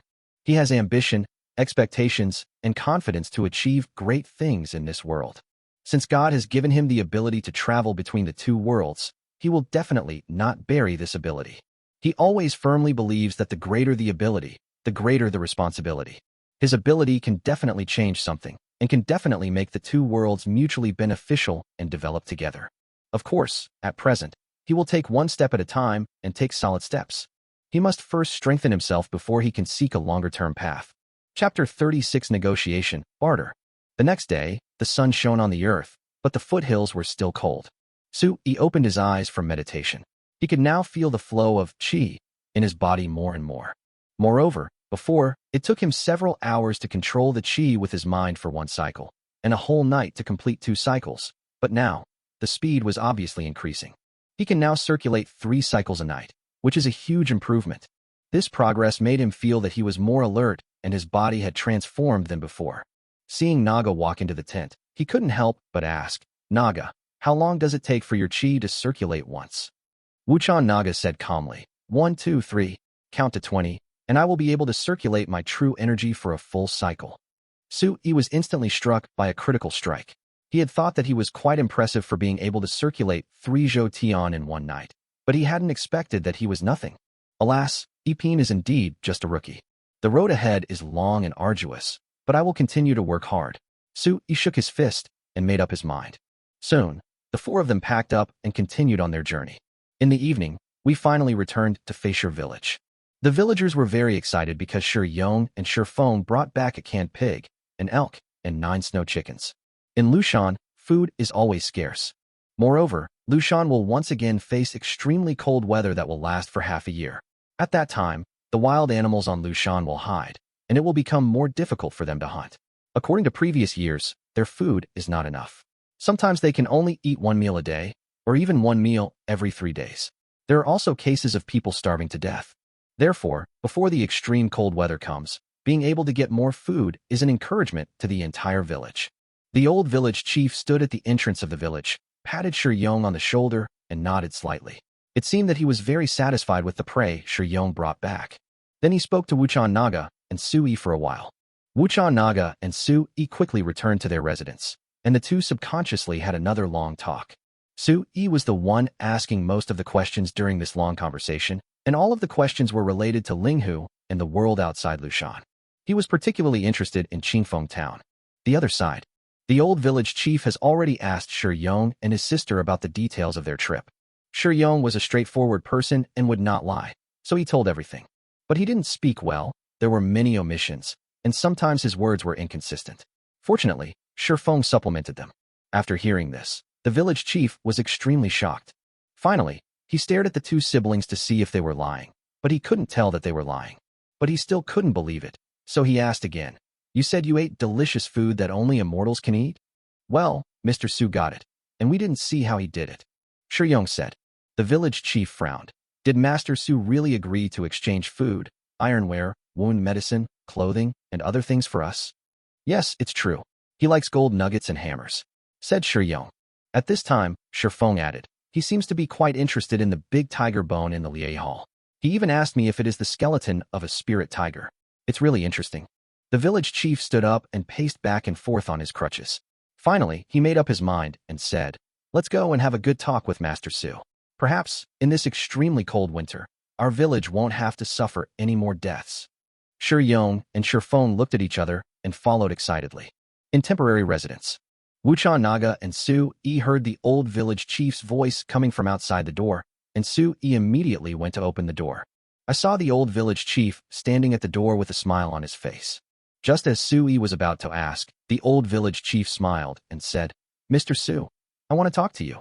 Is that okay?" All Su-yi heard was a lot of chatter. He looked at Wuchan Naga, who immediately acted as a translator. After the translation, Su-yi immediately smiled and nodded. Okay, village chief, sure, please come in and talk." Su-yi welcomed the old village chief into his residence. The old village chief said, "This is what happened, Master Su. Shirgan and Shirling have recovered very well. They asked me to come and invite you. They wanted to thank you in person." Wuchan Naga continued translating. Su-yi said, "No need to thank me. This is just a small favor from me. So, take me over and I will check them again." "Okay, let's talk as we walk." The old village chief nodded and said respectfully, "By the way, I heard from Shi Yong that you have iron tools, gold wound medicine, clothes, and plenty of food, right? Well, if you need it, I can barter with you." Su-yi said frankly. At this time, you have to be frank. Whether you can get what you want from the old village chief depends on this negotiation. After Wuchan Naga translated it, the old village chief was puzzled. "How do you barter?" Su-yi said, "To put it simply, it's an exchange. I can exchange it for the ironware, wound medicine, clothes, food, and other things you need." "What about you? What do you need?" said the old village chief. Su-yi said, I need all the wild mountain products, such as gold nuggets, mallets, animal meat, animal skins, tiger bones, etc. Of course, I also need wood. Timber? Do you mean the trees growing in this mountain? The old village chief was surprised. Yes, but I'm not sure what kind of wood I need yet. I need to do some more research before deciding. Right now, what I need most are gold nuggets, mallets, and tiger bones. The old village chief nodded and said, I understand. Our village has some of these things. I can give them to you, young master. But I hope you can also keep your promise and exchange them for the food, clothing, ironware, wound medicine, etc. that the village needs to survive the extreme cold winter. No problem. Sui patted his chest and agreed. The two reached an agreement and unknowingly walked to the big wooden house where Shurgan lived. Sui found that Shurgan and Shirling were already waiting for Sui in the big wooden house. As soon as Sui appeared, the two of them immediately knelt down on one knee in front of him, expressing their gratitude for saving their lives. Sui listened to Wuchan Naga's translation and immediately helped the two of them up. After some pleasantries, Sui began to examine the bodies and wounds of the two men. After a few days of recuperation, the two of them recovered surprisingly quickly and were about 60% to 70% recovered. However, the wound still needs time to heal. However, this incredibly fast recovery speed also made Sui secretly astonished. Sui took out alcohol, gauze, and Yunnan Baiyao. He first used alcohol to thoroughly reduce inflammation and kill viruses, then sprinkled Yunnan Baiyao on the wound to accelerate healing and tissue regeneration, and then wrapped it with white gauze. After doing all this, they both felt much better. The two looked at Sui with gratitude and said that if Sui needed anything in the future, he could come to them, and they would go through fire and water for him. The old village chief asked Shurgan and Shirling to go back and recuperate, and then brought Sui to Liei Hall. At this time, only Shiyong and Shifeng were in the Liei Hall. Of course, behind them, there was a pile of things placed on the huge table. Sui took a closer look and was stunned, because what was placed on the table was actually a pile of purple Dragon King ginseng, some of which were extremely large and were estimated to be more than 300 years old. Of course, there are also 5 gold nuggets the size of bowls and plates. On the other side, there were 2 nine-tailed fox skins radiating a mysterious sheen. Chapter 37 Earth, I, Huhan-san, am back again. Sui's eyes widened. Those 2 nine-tailed fox skins were similar to the one that Wuchan Naga spread on the bed. Both of them had a mysterious luster. In short, the nine-tailed fox is a species that absolutely does not exist on Earth, but it happens to be in this other world. If he took this nine-tailed fox skin back and put it up for public auction, I wonder how much it would fetch? After all, things are rare and valuable, so it should be worth a lot of money, right? Just as he was shocked, the old village chief smiled and said, Mr. Sui, I want to exchange all these for food, winter clothes, ironware, wound medicine, salt, etc. I wonder how much we can get in exchange. Sui blinked. How much do you want to change? The old village chief pondered. I want 1,000 kilograms of grain, 100 kilograms of salt, 50 sets of winter clothing, and some ironware, such as swords, bows, and arrows. As for the wound remedies, I want the same ones you used to treat Shurgan and Shirling's injuries. Is that all right? Sui didn't even think about it and nodded immediately. Okay. In fact, the old village chief didn't want much, and compared to the value of these things, it could even be said to be pitifully little. So, no matter what the old village chief asked for, he had no intention of bargaining. When the old village chief heard this, a look of joy appeared on his face. Sui immediately said, However, to prepare these things, I need some time. The old village chief was stunned and asked nervously, How long will it take? Sui thought for a moment and said, Probably 7 to 10 days. He gave a very conservative time. In fact, it might be possible to purchase all these things on Earth in 3 days, but in order to leave some room, he gave a very conservative time. This way he won't break his promise. Credit will be very important to him from today on, because the transaction between the two parties must be based on credit. After all, doing business with Facier Village is not a one-time deal. There will be more such deals in the future. Therefore, he must manage his credit well. When the old village chief heard Sui say this, he immediately breathed a sigh of relief. 7 to 10 days was a piece of cake for him. Anyone who wanted to prepare so many things would definitely need this amount of time. Moreover, the goods he needed were not urgent, so it wouldn't matter if they arrived a few days earlier or later. He nodded and said, That's fine. I can wait for a few days. Sui nodded, thought for a moment, and pointed at the complete tiger skeleton. How about giving me the skeleton as well? I'll give you an extra 500 kilograms of food. The old village chief said without a second thought. Okay. When Sui heard this, he smiled happily. He couldn't help but open his arms, hugged the tall old village chief, and said with a smile, "This is our first cooperation. It's a pleasure to work with you." The old village chief was embarrassed by Su Yi's hug. Yukin Naga blushed and explained that he was a weird person with many strange behaviors, but he was a very good, sincere, and kind person. The old village chief naturally expressed his understanding, because from the fact that Su Yi treated Shurgan and Ling free of charge, he knew that the other party was very enthusiastic and kind. Su Yi scratched the back of his head and awkwardly changed the subject, saying, "Old village chief, let's put these traded items here first. I'll deliver all the supplies in a few days. I'll take them away when you're satisfied with the goods. Is that okay?" Wuchan Naga looked strange, but still translated it immediately. The old village chief was a little surprised and said, "These things, won't you take them away first?" Su Yi shook his head. "No, wait until I bring what you need. I will take it away if you're satisfied. After all, it is a fair transaction and both parties must be satisfied." When the old village chief heard this, he seemed even happier, and his favorability towards Su Yi soared. Okay. As long as this transaction is successful and both parties are satisfied, you will be the most popular and respected friend of our Feisher village," said the village chief. Su Yi said a few polite words and returned to his temporary residence with Wuchan Naga. In fact, he also wanted to take away those things that he thought were very valuable immediately, but for the sake of long-term transactions in the future, he could only strictly abide by the rules and be honest. In temporary residence. As soon as Su Yi sat down, he said solemnly, "Naga, can you wait for me here for a few days? I want to go back now to prepare the supplies that the old village chief needs." Wuchan Naga nodded and said sympathetically, "Sure, I can practice wherever I am, so I might as well stay here for 10 days. Su Yi was a little touched, thinking that if you don't let me down, I won't let you down either, so he came back and brought her a gift. Su Yi stood up, and before leaving, he did not forget to pick up the heavy bundle of tree samples outside the door, which was almost too heavy to carry. Then, he disappeared from the spot with a whoosh sound. Wuchan Naga looked at Su Yi's disappearing figure and suddenly felt a little lost. Before she knew it, she had gotten used to being with Su Yi. Su Yi was suddenly gone, and she felt like something was missing. Why? She sighed, then shook her head violently, collected her thoughts, and sat cross-legged in meditation. Earth. Su Yi suddenly appeared in the alley behind a restaurant. A gangster was peeing in the corner. He just pulled up his pants and turned around when he was instantly startled. He cursed, "Fuck, who are you? You walk so quietly. Do you want to scare people to death? You are really a psychopath." Su Yi chuckled and ignored this passerby. He put the wood sample on his shoulder, ran out of the alley quickly, and got a taxi on the side of the road. This trip to another world seemed like a lifetime ago, but fortunately, now he, Huhan-san, is back. 15 minutes later, he returned to the rental house, immediately plugged in his dead cell phone, and rushed into the bathroom to take a shower. While bathing, he could hear his turned-on cell phone ringing with various messages. "Alas, I have been gone for so many days. There must be a lot of messages that I haven't read or replied to." He quickly washed up, changed into clean clothes, and finally felt much more comfortable. He sat on the bed, opened a bottle of Red Bull on the table, and started drinking it, while checking the missed calls and unread messages.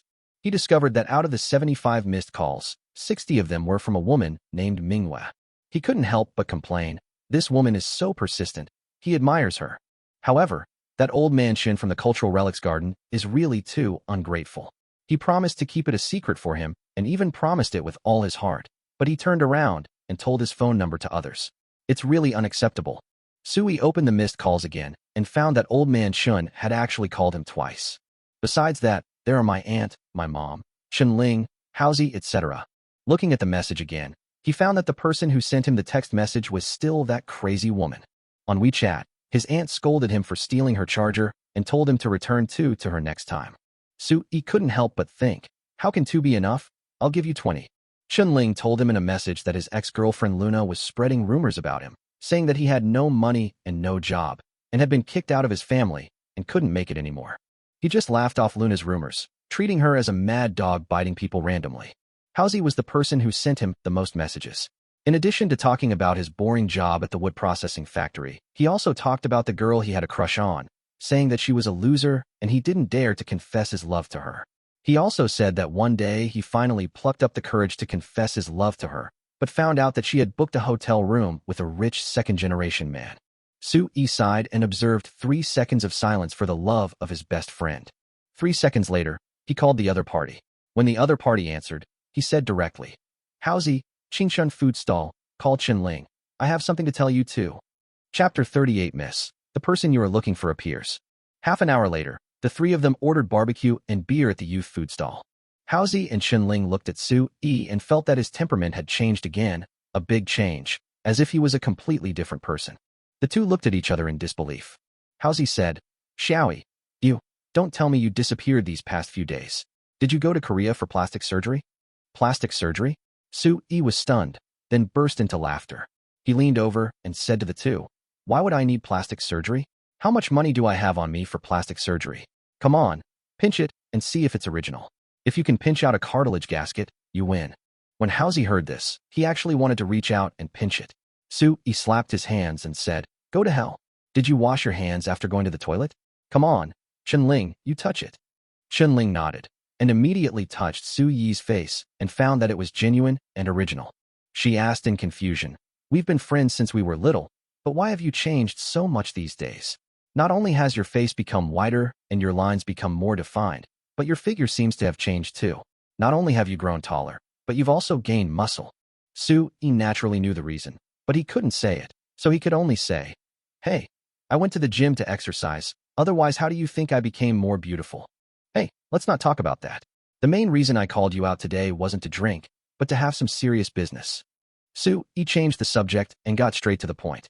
Ling said, "Oh, okay, tell me what's going on." Howzy also nodded. Soo-yi said, "This is what I mean. I have accepted a commission from a non-governmental organization and will soon purchase a large amount of supplies to be sent to the impoverished mountainous areas in the far west. I need your help." Soo-yi used the excuse and wording he had prepared before. Ling and Howzy were stunned. They looked at each other and said in unison, "Are you kidding?" Soo-yi frowned. "Who is joking? Do you think I am joking? I am doing charity for others. Why? Is it not okay?" No. Ling and Howzy said awkwardly, "This isn't like you. Doing charity? It feels a little unreal." Soo-yi said seriously, "You misunderstood. That non-governmental organization is doing charity, but I am not. I am doing things for money." "Oh, I understand." Ling and Howzy both nodded. Soo-yi said, "I want to ask you to do something for me now. Of course, there will be compensation." When Ling and Howzy heard about the reward, they immediately laughed smugly. Hee, it doesn't matter whether there is a reward or not. As best friends, brothers, the 3 idiots help you without hesitation. Soo-yi rolled his eyes at the 2 of them. Ling was more meticulous. She asked in surprise, "Xiaoyi, how did you get this kind of job?" "You know, purchasing supplies is a lucrative job." Soo-yi waved his hand. "Don't ask. I signed a confidentiality agreement with them. You guys, just do the work and get paid, okay?" Ling smiled and said, Okay. Soo-yi looked at her and said, "Your family makes wine, and making wine requires grain. So, go and buy some rice for me. The quantity I need is a bit large. Just tell me how many pounds you want." Ling said generously. Soo-yi stretched out a finger and said, 1,000 pounds. Ling curled her lips. "How can 1,000 kilograms be considered a large amount?" Soo-yi said awkwardly, "Isn't 1,000 pounds a big amount?" "Not much." Ling shook her head. "My winery needs 3,000 kilograms of grain to brew a single batch of wine. If we use 1,000 kilograms of grain, we can only produce a little over 300 kilograms of wine." "Oh, so that's it. So 1,000 kilograms of food is so little." "Yes, there's a saying among the people that 3 pounds of grain equals 1 pound of wine. So this 1,000 pounds of grain isn't much." Soo-yi felt a little embarrassed, feeling that he was just a lazy guy who didn't know anything about farming. He remembered that the old village chief said that he wanted to exchange those things for 1,000 kilograms of grain, 100 kilograms of salt, 50 sets of winter clothes to keep out the cold, some ironware such as swords and bows and arrows, Yunnan Baiyao, alcohol, and some anti-inflammatory and antibiotic liquids. To be honest, these things don't really add up to much. And the value of what the old village chief gave is too great. If all the benefits are converted into money in a maximized manner, it is likely that more than 100 million, or even several hundred million, could be exchanged. Alas, the old village chief has suffered a great loss. However, since we've reached a deal, I can't be a pushover and give him more. Soo-yi pondered secretly. Because he knows that the first transaction is the standardization, it is the time to establish rules and regulations and determine the transaction volume between both parties. He cannot break the rules and regulations, otherwise there will be no rules when bartering in the future and the market will be disrupted. But I seem a little dark. Forget it, I'll just add 1,000 kilograms of sweet potatoes to the food supply. People really can't be too dark. If they are too dark, they will have no friends, Sui thought. So Sui said, this 1,000 kilograms is just rice. I also need 1,000 kilograms of sweet potatoes. Can you get the sweet potatoes? In addition to rice, sweet potatoes are also a good food. In addition to being filling, they are also easy to store. Under normal circumstances, they can be stored for 4 to 5 months. If it is cold weather, the storage time can be even longer. Of course, he also thought about potatoes, but potatoes can only be preserved for about 15 to 20 days. The more serious problem is that they will produce toxins if they sprout, so he gave up decisively. Qinling nodded. It can be obtained, no problem. Okay, just calculate the price and give me a quote. I'll give you an extra 10% of the payment as compensation. Sui said awkwardly. This is just the first order, the amount is small. Next time, when I'm more familiar with the business, I'll do a bigger one. Okay, no problem. Qinling nodded readily. At this time, grilled fish, fried noodles, oysters, etc. were brought up by the store. The three of them continued to discuss while eating. Sui said, I also need to purchase some compressed dry food, some canned meat, 100 kilograms of salt, 50 sets of the largest size winter clothes, shoes, socks, etc. Oh, and there are some medicines, such as Yunnan Baiyao, alcohol, anti-inflammatory, and anti-infective drugs. We also need some hardcore swords, broadswords, and crossbows. Sui told the story slowly. At this time, across the street from the food stall, a man in a suit, tie, and sunglasses was sitting in a business car, staring at Sui from afar. He picked up his phone and made a call. After a long while, the call was connected, and he reported, Miss, the person you are looking for has appeared. Yes, I am staring at him. Well, okay, I will wait for you. After hanging up the phone, he sat in the car and stared intently, not daring to relax for a moment. Chapter 39. Drink this glass of wine, and I will help you. Food stalls, barbecue stalls. After drinking a glass of wine, all three of them enjoyed it very much. Sui said to Hausi, 500 compressed biscuits, 500 cans of meat, 50 cartons of Master Kong instant noodles, 100 kilograms of salt, 50 sets of the largest sized winter clothes, suitable for 2-meter-tall people, 50 pairs of oversized snow boots, and 500 pairs of thick socks for good warmth. Hausi, you come to purchase these things, and the reward is also 10% of the payment. When Hausi heard this, he thought it was a good job. He was good at purchasing things. The most important thing was that Sui was very generous. He directly gave him 10% of the purchase amount as a reward. He was simply a stupid man with a lot of money. However, on second thought, he knew that it was Sui who was taking care of them. Hey, at critical moments, my buddies are still reliable. Okay, no problem. I will do it beautifully for you and will never embarrass you. Hausi patted his chest and promised. After saying that, he smiled innocently again and said awkwardly, But Xiaoi, you spoke so fast, I can't remember it at all. Sui said, It's okay, I will write you a list tomorrow and clearly state the specifications of each item. You can just go and purchase in bulk according to it. Okay. The mouse responded happily. As for medicine, Sui thought of his Aunt Zhang Yali. My aunt runs a clinic and has channels to obtain all kinds of medicines, so it is perfect for me to purchase from her. However, he was worried about what excuse he could use to get his aunt to help him with the shopping. Or, should I ignore my aunt and go to another profit-driven clinic and buy it directly? After thinking about it, it's okay to look for others once or twice, but if you look for them too many times, you will definitely be exposed. If you get caught by the police and charged with drug trafficking, it will not be worth it. It would be more appropriate to purchase from my aunt's clinic. After all, my aunt is one of ours and won't harm him. The only troublesome thing is the weapons. Where could he find knives and swords used in the era of cold weapons? There was no place to get bows and crossbows. You know, bows and crossbows are controlled items, so where could he get them? Headache, really a headache. Just when I was worried, a red Ferrari coupe stopped on the side of the road opposite the food stall. The door opened and a girl with fashionable clothes, excellent temperament, and slim figure walked out. She was wearing blue ultra-short jeans, and her long legs were smooth and straight. She wore a white t-shirt that exposed her waist and navel. Because her breasts were so big, the bottom of the t-shirt was left exposed, revealing her sexy belly button and slender white waist. In addition, she has delicate features and a sweet appearance. Especially her eyes, they seem to be smiling. Her hair, dyed a charming yellowish color, looked very soft at the top, and had fashionable waves below her cheeks. Such a youthful and charming beauty attracted the attention of passers-by, and some even couldn't help whistling. Housie noticed the beautiful lady immediately and couldn't help but grumble, "What a charming little fairy." Sui followed his gaze, glanced at him, and then looked away, curling his lips and saying, "Mouse, don't look around. Don't be like a pervert." Housie chuckled. "This is a top-notch beauty, don't pretend." To be honest, Sui was not pretending. Having seen the Wuchan Naga, he was really immune to the earth-level beauty in front of him. Although this beauty looks pretty good, there is no comparison between her and Yukin Naga. How should I put it? It's not that the beauty in front of me isn't beautiful enough, but Wuchan Naga looks too much like a fairy. Just as Sui was looking at him with disdain, the mouse's mouth slowly changed from slightly open to an O shape that could fit a duck egg. She walked towards me. Oh my god, am I so charming? Housie was completely stunned. She looked at the beautiful woman walking towards her, her heart pounding like it was in her throat. But the next moment, he was confused. Because this beauty actually greeted Sui. "Hello, you are Sui, Mr. Sui, right? I have been looking for you for a long time, and today I finally meet you in person." Housie, Chenling, and Sui were all a little confused. Sui glanced at the other person and couldn't help asking, "Who are you? Do I know you?" Sui's tone was a bit harsh, and his rudeness made Housie a little angry. Housie's foot suddenly touched Sui, obviously asking him to be more polite and gentle. How could he be so ungentlemanly to such a beautiful woman? What if a beautiful woman dislikes you?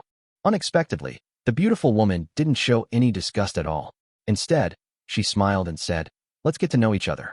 I've called you over 20 times, but couldn't get through. The only time I got through, you hung up on me. By the way, my name is Zhen Minghua, and I got your number through Uncle Chen from Wenhuayuan." Sui was stunned. He remembered that there was indeed a woman named Minghua who called him before. It turned out to be the one in front of him. Housie and Chenling were both dumbfounded. Housie even complained to Sui, "No wonder you are single. Such a beautiful girl called you, and you hung up?"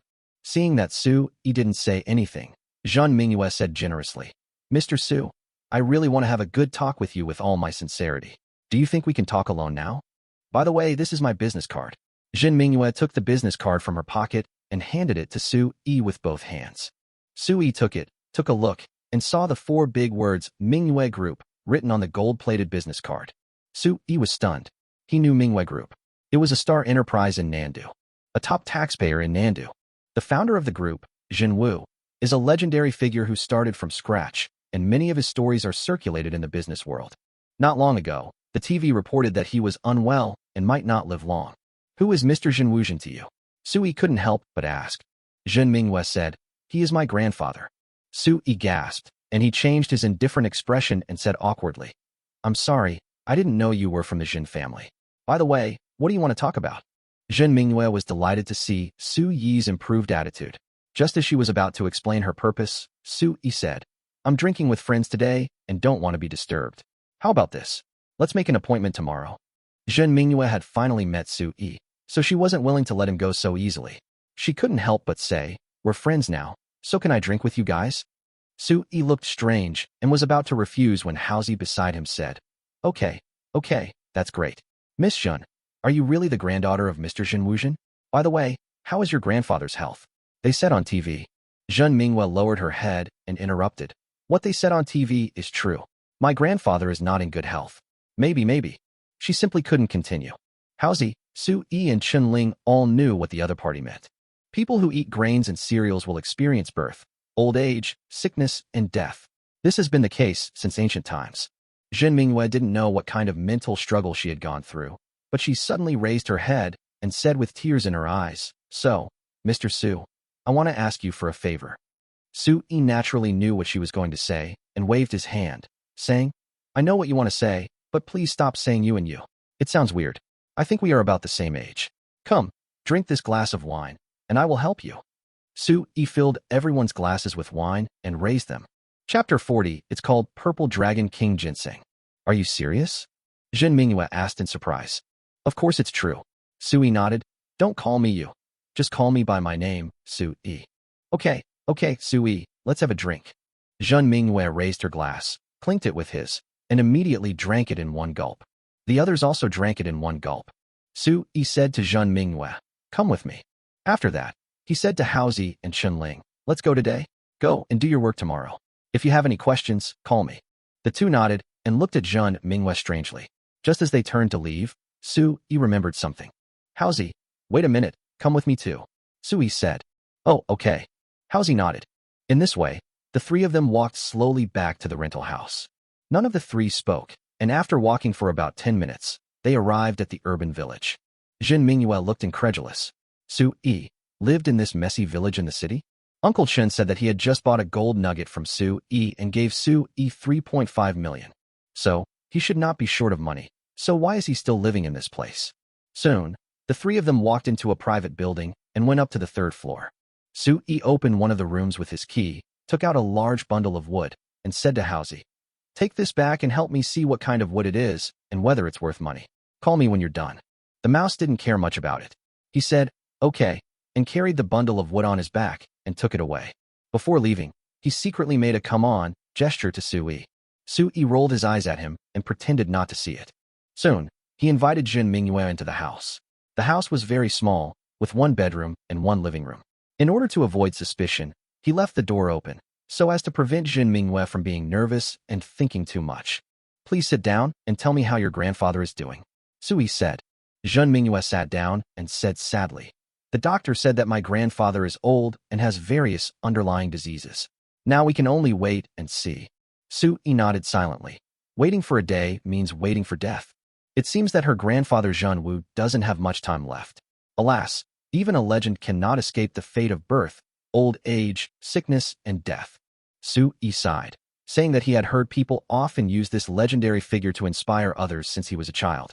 After listening to him so many times, he began to have some feelings and curiosity towards this legendary figure.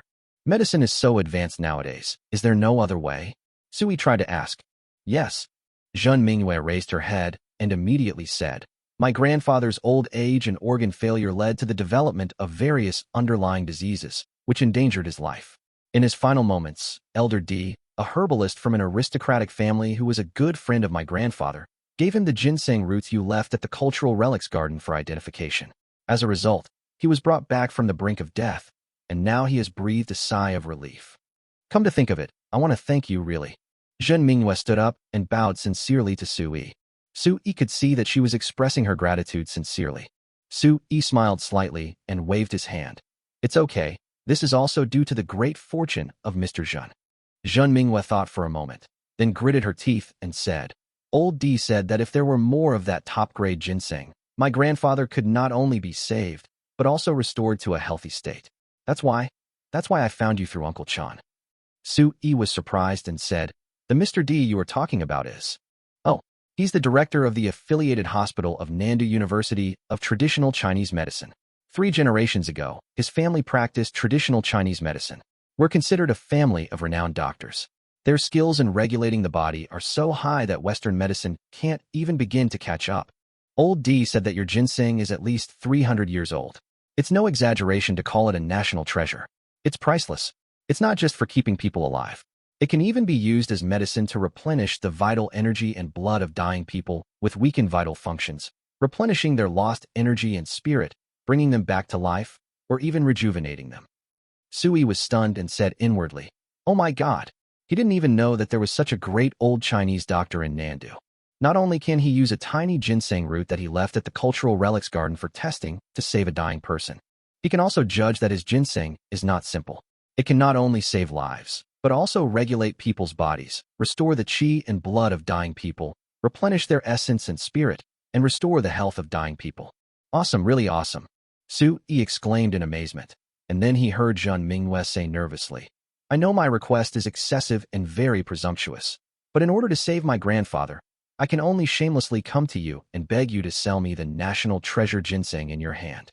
Su-yi raised his head and said, it's called Purple Yin Dragon King Ginseng. Zhen Minghua was stunned, then swallowed subconsciously. Purple Dragon King Ginseng, Purple Dragon King Ginseng. She subconsciously repeated the name of the ginseng, and suddenly felt that this ginseng was really domineering. Like the overlord among ginseng, the king among ginseng. Otherwise, there wouldn't be such a domineering name. No wonder this ginseng is so highly praised by Mr. D. She gritted her teeth again and said, I really know this is very presumptuous, but But please consider my filial piety and my willingness to use it to save others. Sell it. Sell it to me. When she said the last few words, sell it to me, her voice became increasingly low, and it was obvious that she was lacking confidence. She felt guilty for saying these 3 words. In fact, how could she not know that ginseng of this level is a national treasure that is hard to come by? Because just one short section can save someone's life. This is something that can really kill someone.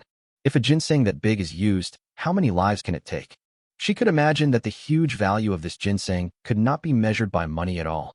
Because she can now understand that even if she has a net worth of over 100 million, it is difficult to buy such a precious ginseng. It is really something that can only be encountered by chance. But she was lucky enough to meet him. So, even though she felt she was in the wrong, she still had to bite the bullet and ask for help. For the sake of Grandpa, she would agree to anything the other party wanted or requested, let alone begging. Sui frowned and stared at Zhen Minghua, then suddenly sighed, said nothing, turned around, and took out a newspaper bundle from a compartment in the wardrobe. He spread the newspaper on the table, opened it, and a huge precious ginseng appeared before his eyes. This ginseng is very pleasing to the eye, and it even exudes an invigorating ginseng fragrance. She couldn't help swallowing. Her eyes couldn't move away. However, the other party actually used a few pieces of torn newspaper to wrap such a precious ginseng. This is too much of a waste of precious ginseng. At this time, Sui took out an appraisal certificate from the Wanwu garden from the bedside table, placed it next to the purple Omen Dragon King ginseng, and said calmly, I originally planned to sell this purple Omen Dragon King ginseng to the Wanwu garden, but Old Man Shin said that the Wanwu garden couldn't afford so much money, so I thought of putting it up for auction. But since you found me and want to use this ginseng to save your life, then maybe this ginseng is really meant for you. This might be God's will. So this ginseng, you take it. Sui said this, and his whole body looked like a charlatan. After he finished speaking, his hand gently stroked the purple Dragon King ginseng a few times. In fact, he was suppressing the purple Dragon King ginseng to prevent the girl in front of him from being unsportsmanlike and really taking the ginseng and running away. Chapter 41. Should I move? Of course, Zhen Minghua didn't know what Sui was thinking. She was completely moved by Suyi's selfless side. Suyi's image suddenly became taller in her mind, and her favorability towards Sui also skyrocketed. Thank you, really. Don't worry. I'll write you a cash check right now. But I'm sorry, I can only write cash checks for 30 million. But don't worry, as long as my grandfather really gets better, I will give him another 20 million. After Zhen Minghua finished speaking, she rummaged through her bag to get a check for cash, but was stunned for a moment. Then she picked up her phone and made a call in front of Sui. She said, Secretary Zhang, I'll send you a location. Please drive my Porsche sports car over here. Yes, there's a checkbook in the armrest box of the car. Bring it to me too. Now, immediately. Okay, I'll wait for you in 10 minutes. After hanging up the phone, Zhen Minghua gave Sui an awkward smile and explained a few words. Sui smiled back, showing his understanding. He suddenly felt a little hungry, so he took out 2 buckets of instant noodles and said, I'm hungry. I'll have some instant noodles. Do you want a bucket? Zhen Minghua shook her head. No, I can't eat. Seeing her anxious look, Sui could understand. After all her thoughts were now focused on the purple Dragon King ginseng. How could she have the time to eat instant noodles? In fact, Sui was also a little excited and even a little conflicted. I'm excited because 30 million will be coming in soon. 30 million is not 3,000 yuan, not some piece of junk that the cats and dogs next door can chew.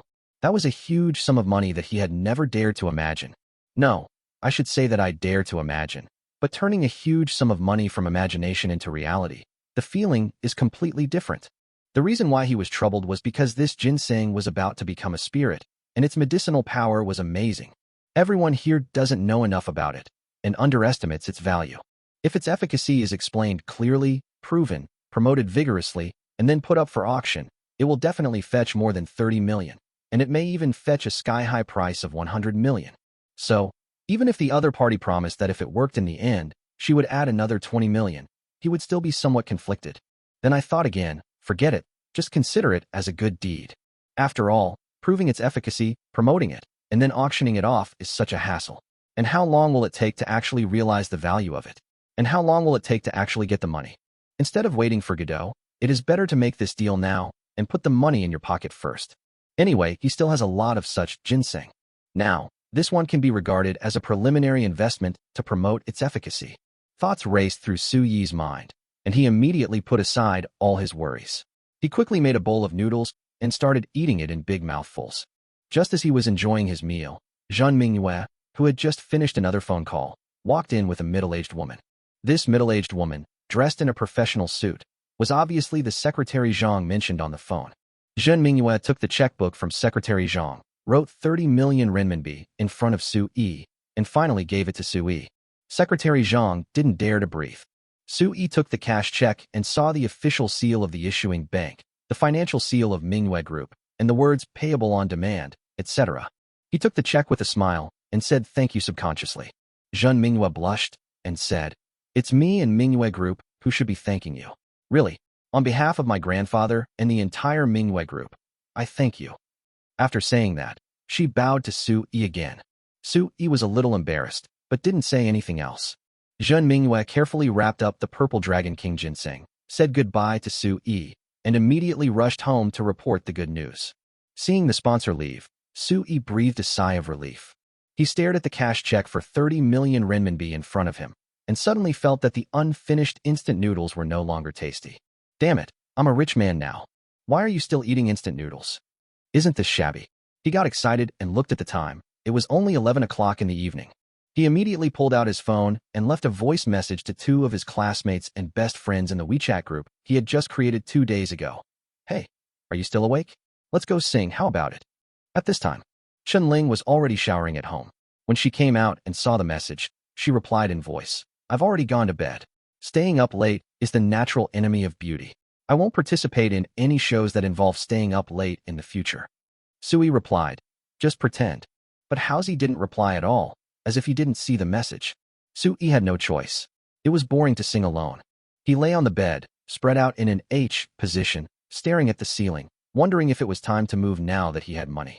To be honest, he really doesn't like the environment of this urban village. Not only is the room small, but the streets outside are also full of people, both at night and during the day. He now has to frequently travel between the two worlds, and the crowded and noticeable environment here will do him no good. If he lives in a sparsely populated community or a very private villa, no one will know what he does behind closed doors, and the security will be much higher. In the long run, this can only benefit him. Moreover, with such a place, it would be secretive and convenient for him to transfer supplies between the two worlds. Thinking of this, the desire to move to a villa with more privacy began to grow wildly, and I couldn't suppress it no matter how hard I tried. The other end. The mouse stared at the cross-section of the bundle of fresh branches he had brought back, stunned. The next moment, he came to his senses, swallowed his saliva, and couldn't help cursing. Fuck, am I dazzled? Or is Xiaoi kidding me? In fact, he was frightened. Judging from the freshness of these branches, they were all just cut down. He was sure of that. But the problem is that among these woods, there are several rare species, and each one is very valuable. Where on earth did Xiaoi cut down so many fresh rare tree species? You know, among the tree species he identified, there are precious yew, top-quality golden nanmu, and the widely used fine cedar. As for the other unknown tree species, they seem to be very rare. The density and hardness of the wood are good, and 2 of them emit the scent of sandalwood. He even suspected that these tree species were all rare species. What the hell is this Xiaoi doing? Housie stared at these rare wood species, completely confused. Because some woods are rare and protected species in the country, cutting them down is prohibited. Moreover, he couldn't understand where to get so many rare wood species at the same time these days. This is simply impossible. Even Taobao can't buy it, right? Also, let me see what kind of trees these are and whether they are worth money. Isn't that nonsense? Of course they are worth a lot of money. To be honest, their family has been in the timber business for so many years, but they have never dared to buy such valuable timber. No, I have to call and ask this kid, otherwise I will feel uneasy. Thinking of this, Housie immediately picked up his phone and called Su Yi. Chapter 42. Damn, a broken tree is so valuable? Just as Su Yi's mind was about to go blank, his cell phone rang. I picked it up and saw that it was a mouse. This kid. Su Yi picked up the phone and just said hello when he heard Housie's excited voice. Xiao Yi, what's going on with the bundle of wood you gave me? Su Yi was surprised. What's going on? I asked you to help me see if there is any valuable wood in there. Housie said excitedly. Yes, of course. Most of them are rare wood species. Some are so rare that I've never seen them before. But where did you cut down these precious woods, Xiaoi? Let me tell you, some of them are nationally protected wood species. Not to mention cutting them down. Even breaking a branch will put you in jail. So, I have to go to jail? Are you sure? Nonsense, of course I'm sure. Do you know what's in that bundle of wood? Said Housie. Sui rolled his eyes and said, What the hell do I know? Even if I know, do I need you to help me see it? Okay, okay, I know you're not very knowledgeable and unlearned, but let me tell you, there's purple fir, golden nanmu, cedar, and even some nanmu and sandalwood. Each one is worth a fortune, said the mouse. Of course, there are several other excellent woods, but I've never seen them before and don't know what species they are. Oh, I see. Sui was a little excited. He didn't understand purple fir and cedar and didn't know how precious they were, but he understood golden nanmu and sandalwood. The dragon throne in the forbidden city of Ming and Qing dynasties was made of golden nanmu. Moreover, many of the palaces in the forbidden city are made of golden nanmu. Even the tombs and coffins are made of golden nanmu. It can be said that the aged golden nanmu is comparable to gold. An inch of wood is worth an inch of gold. This is exactly what this golden nanmu is like. Moreover, in ancient times, it was extremely difficult to transport wood from the mountains to the palace, and it almost cost several lives for each piece of wood. Among sandalwoods, Dalbergia rosewood and Pterocarpus rubra are both very precious. If you have a set of rosewood furniture at home, it is enough to be passed down from generation to generation. Housie, let me ask you, how much does the golden nanmu you mentioned cost per pound? Sui asked like a layman. Jean wood is usually calculated by the ton, right? Housie asked. Young trees can fetch 300,000 to 500,000 yuan per ton. If they're very old, they're worth a fortune. Just a few years ago, a businessman named Chu from Guizhou bought a 4,000-year-old golden nanmu tree that had been struck by lightning for 17 million yuan.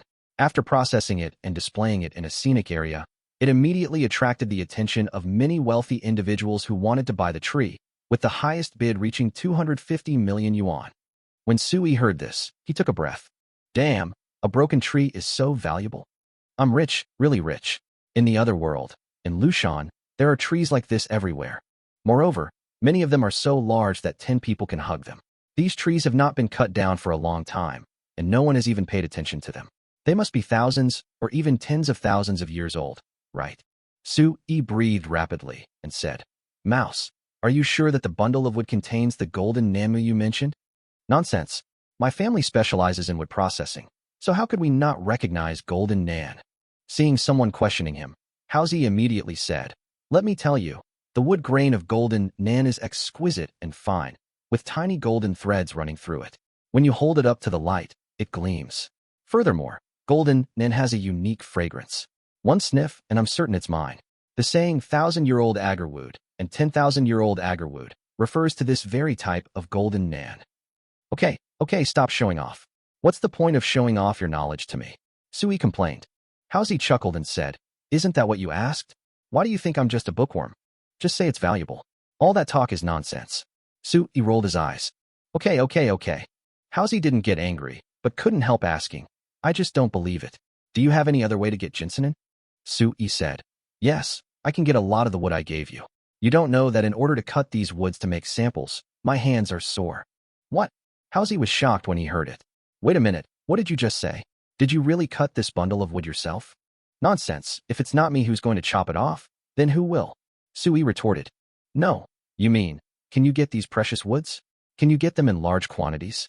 Nonsense, I have as much as you want. Do you think it's a large amount? Damn it, why am I so unconvinced? Xiaoyi, brother Mastery, are you kidding me? Bah, who has the time to tease you? If you don't believe me, forget it. But the next moment, Sui felt that he should not brag too much, because since ancient times, people who pretend to be cool have never had a good end.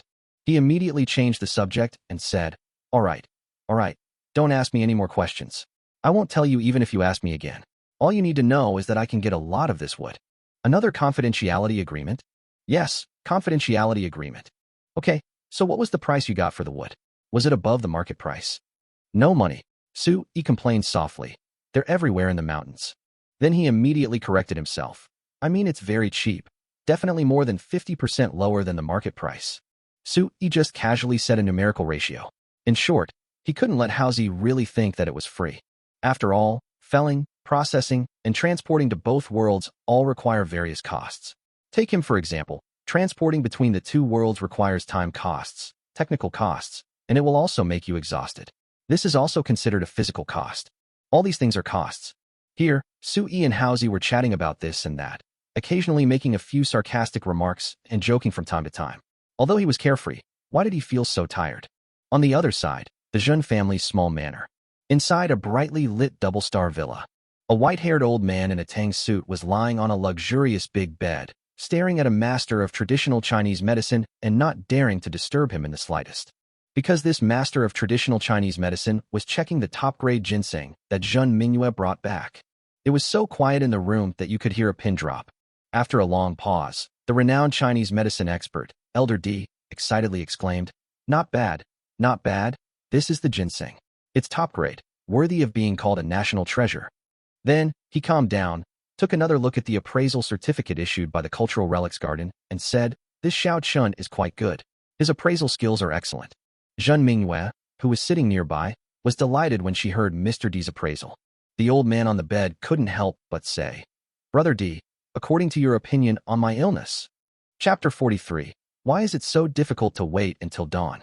Elder D waved his hand and said, "Your illness is just a symptom. The real reason is that your body is beginning to age, your qi and blood are deficient, and your entire body lacks energy and vitality. This precious ginseng can fundamentally strengthen your qi and blood, replenishing and filling your spirit. Your underlying illnesses will be no problem. Based on my assessment of this precious ginseng, it's entirely possible to completely heal you and restore you to the energy and spirit you had 10 or 20 years ago.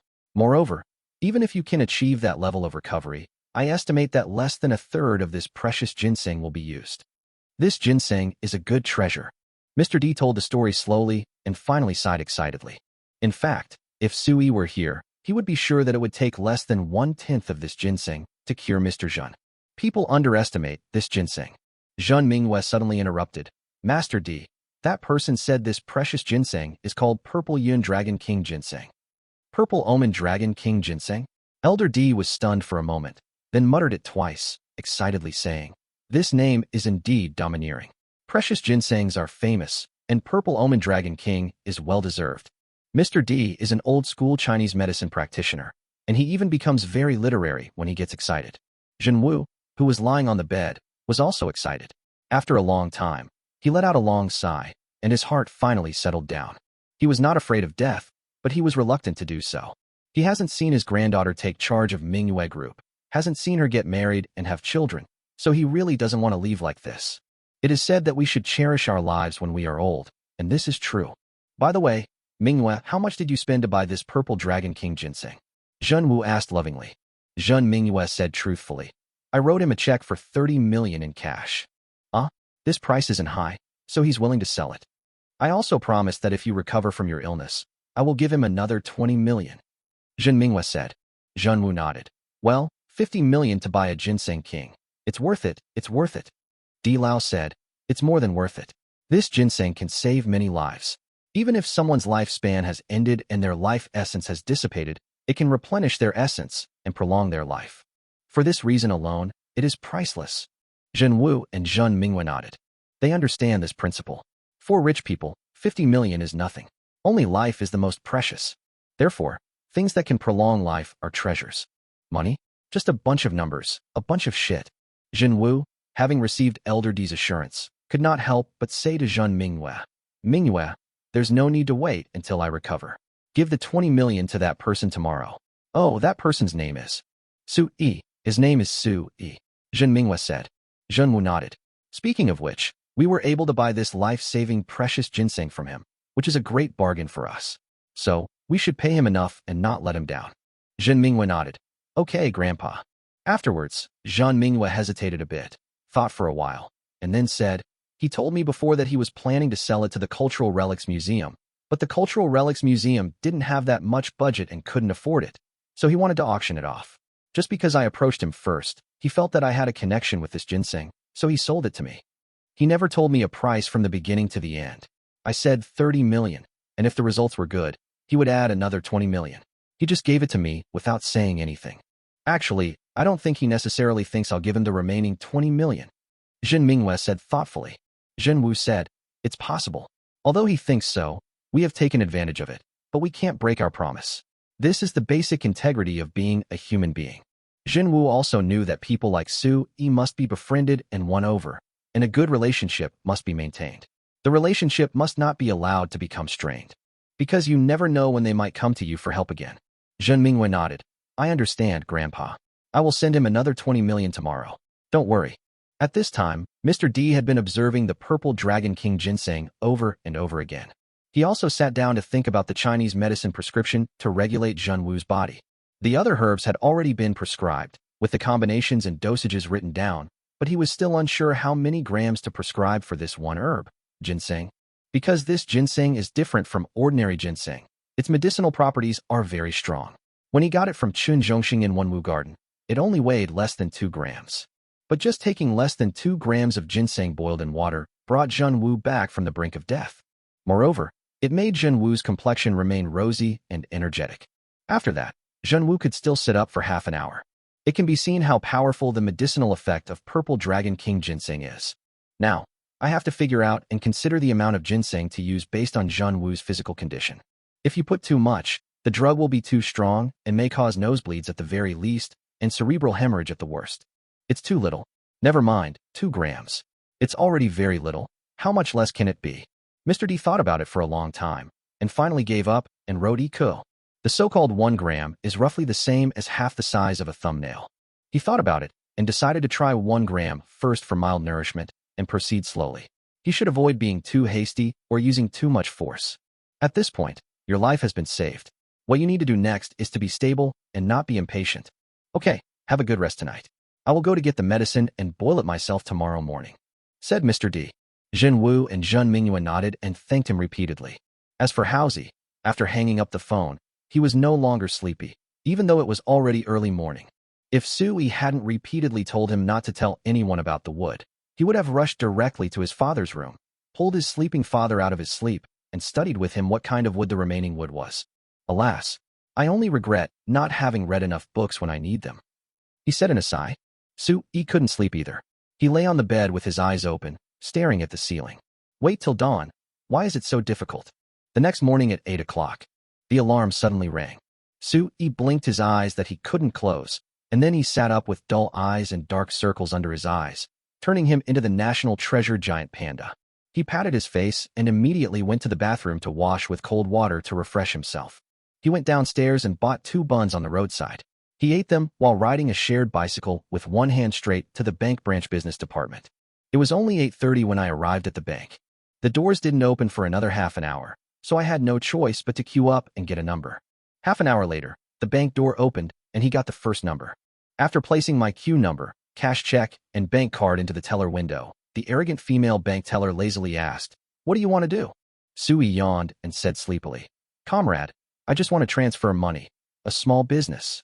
The bank teller glanced at him and saw that his smile was a bit cheesy, as if he was just trying to please her. He couldn't help but roll his eyes and said, "There's no such thing as a big or small transaction. Every transfer is risky. Do you understand?" Sui was stunned. "Is there a risk in transferring it to yourself?" The female teller's small, white and tender hands reached into the groove and fished out everything. When she looked again, she was dumbfounded. Finally, she swallowed, gathered her composure, and asked, "Are you going to transfer the 3,030 million on the cashier's check to this debit card?" When the female teller said the amount was 30 million, her voice was a little shaky. This amount of money is really huge. When she looked at Sui again, she felt that he was actually quite handsome, and his smile was actually quite cute. Yes. Sui smiled and nodded, like an obedient baby. Chapter 44, I am a nouveau riche. The female bank teller has a round and chubby face, big eyes, and 2 cute little canine teeth when she smiles. She first looked at the check. There was no problem with the check. It was indeed a cash check from Mingyue Group. She would enter it into the system for comparison and then check the reserved seal before cashing it. But when she looked at Sui's debit card again, she was stunned, because this debit card was not issued by their business outlet. In other words, this is a card issued by another branch. If you deposit 30 million into it, it will become a deposit of another branch. This was a situation she didn't want to see. The cruel situation is that the higher authorities have assigned each branch the task of attracting deposits. In order to attract more deposits, they are even willing to pay high interest rates, which is the so-called high-interest deposit attraction. Now that she sees that 30 million is being given away to other outlets for free, how could she possibly be willing? And if she could keep the 30 million in their branch's account, she would get the bonus when the performance appraisal came. She couldn't help but smile and said, Sir, this is an ordinary debit card. A distinguished customer like you must have one of our bank's VIP Supreme Gold cards. With this card, you don't need to queue up at any branch to handle business. You can go directly to the counter and get priority with your VIP Supreme card. Moreover, many outlets have dedicated VIP rooms specifically designed to accommodate VIP customers like you, providing you with the best and most convenient one-on-one service. Also, with our bank's VIP Supreme Gold card, you can get discounts at many high-end hotels, restaurants, tourist attractions, and gas stations. Sui certainly knew that the bank had a deposit-raising mission, but applying for a VIP Supreme Gold card would indeed benefit him. And there were many benefits, the most obvious of which was that it would make it more convenient for him to handle business here in the future. He believed that there would definitely be many opportunities to deal with the bank in the future, so upgrading his VIP status in advance was a way to prepare for the future. He interrupted the other party directly and waved his hand. Do it now. Hey, I'm rich now, so how can I not get a VIP card to show off my status? Then I thought, is this high profile just a sign of a nouveau riche? Will I get struck by lightning? No, you can't be high profile, you have to be low-key. Making a fortune quietly is what people with substance do. Nouveau riche, no. Wait, I don't want to do it anymore. Sui refused with disgust. The girl at the bank counter was of course reluctant. She immediately put on a forced smile and even said in a rather flattering tone, Sir, please do it. There are so many benefits to getting this card. During festivals, the bank will give you free rice and oil. When Sui heard this, his eyes lit up. Damn, there is such a good thing. Can I get it for free? Hee. It's good to get something for free, but if you have to get it yourself, you have to take advantage of the big dogs like banks. Seeing Sui thinking, the girl at the counter said again, Sir, with this VIP Supreme card, if your deposit is over 10 million, you can come to our VIP lounge to discuss the deposit interest rate with the leader. The more deposit you have, the higher the interest rate you can negotiate. When Sui heard this, he was like, damn, this is an even bigger bargain. Damn, I have to take advantage of it. If I don't, I'd be a fool. Seeing that Sui was a little relaxed, the girl at the counter immediately used her killer move again and said, Sir, let me tell you this, you think I am quite good looking, right? But in most of our bank's VIP lounges, all the female account managers who are 10 or even 100 times more beautiful than me serve VIP customers like you. So, when Sui heard this, his eyes lit up again and he felt inexplicably itchy in his heart. So he immediately said righteously, Do it, help me get a VIP Supreme Gold card right away. He spoke forcefully, decisively, and without any hesitation. The girl at the counter smiled again, and she finally breathed a sigh of relief. Next, the girl at the counter skillfully processed a Supreme card for him, with a fawning smile on her face the entire time. Sui enjoyed it a little and felt very happy. Is this the treatment rich people get? I just came here to save some money, but people treat me like this. It feels so good. Just when he was feeling good, the girl at the counter said with a malicious smile, Sir, the 30 million cash check can be cashed, but before you transfer the money, I would like to recommend 2 financial products with very high returns. When Sui heard this, he immediately refused decisively. No.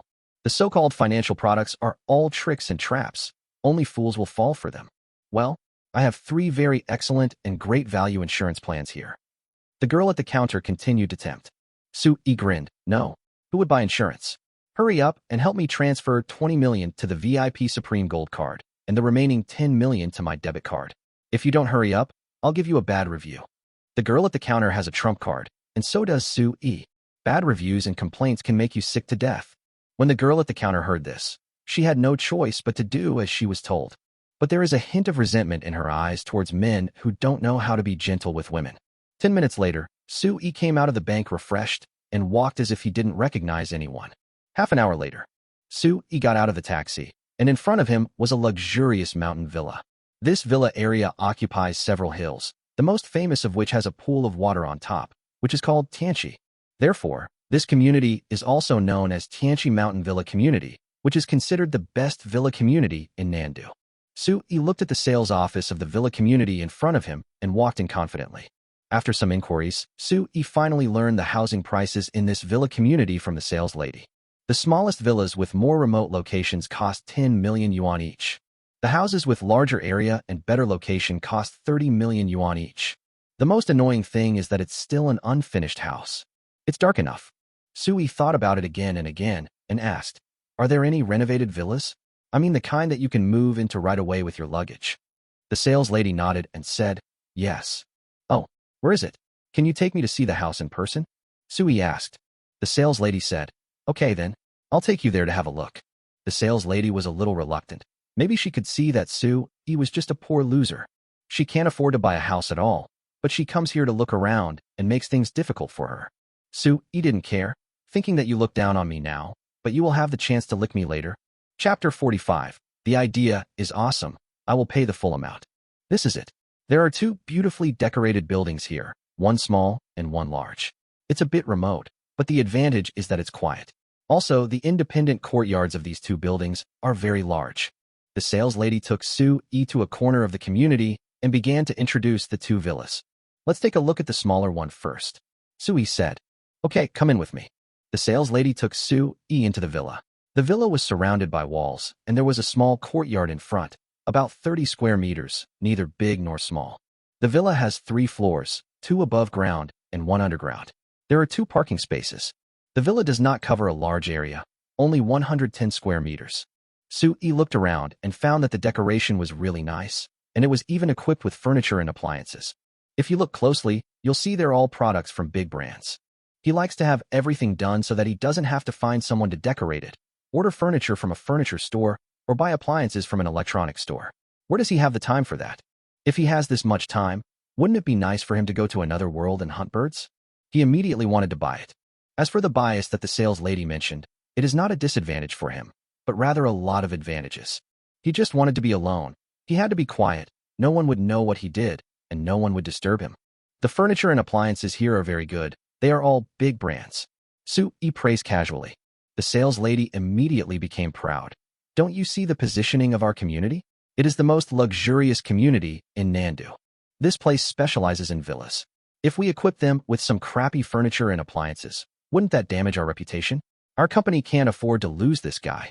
Not bad. That's a cool idea. Sui blurted out something only a loser would say, and then asked seriously, how much is this villa? The sales lady said, 23 million. Oh, it's quite expensive. Sui asked casually, can I get a discount? The sales lady rolled her eyes at him and said, our price here is already the lowest. It's a fixed price. No bargaining. Sui was surprised. Can't bargain when buying a house.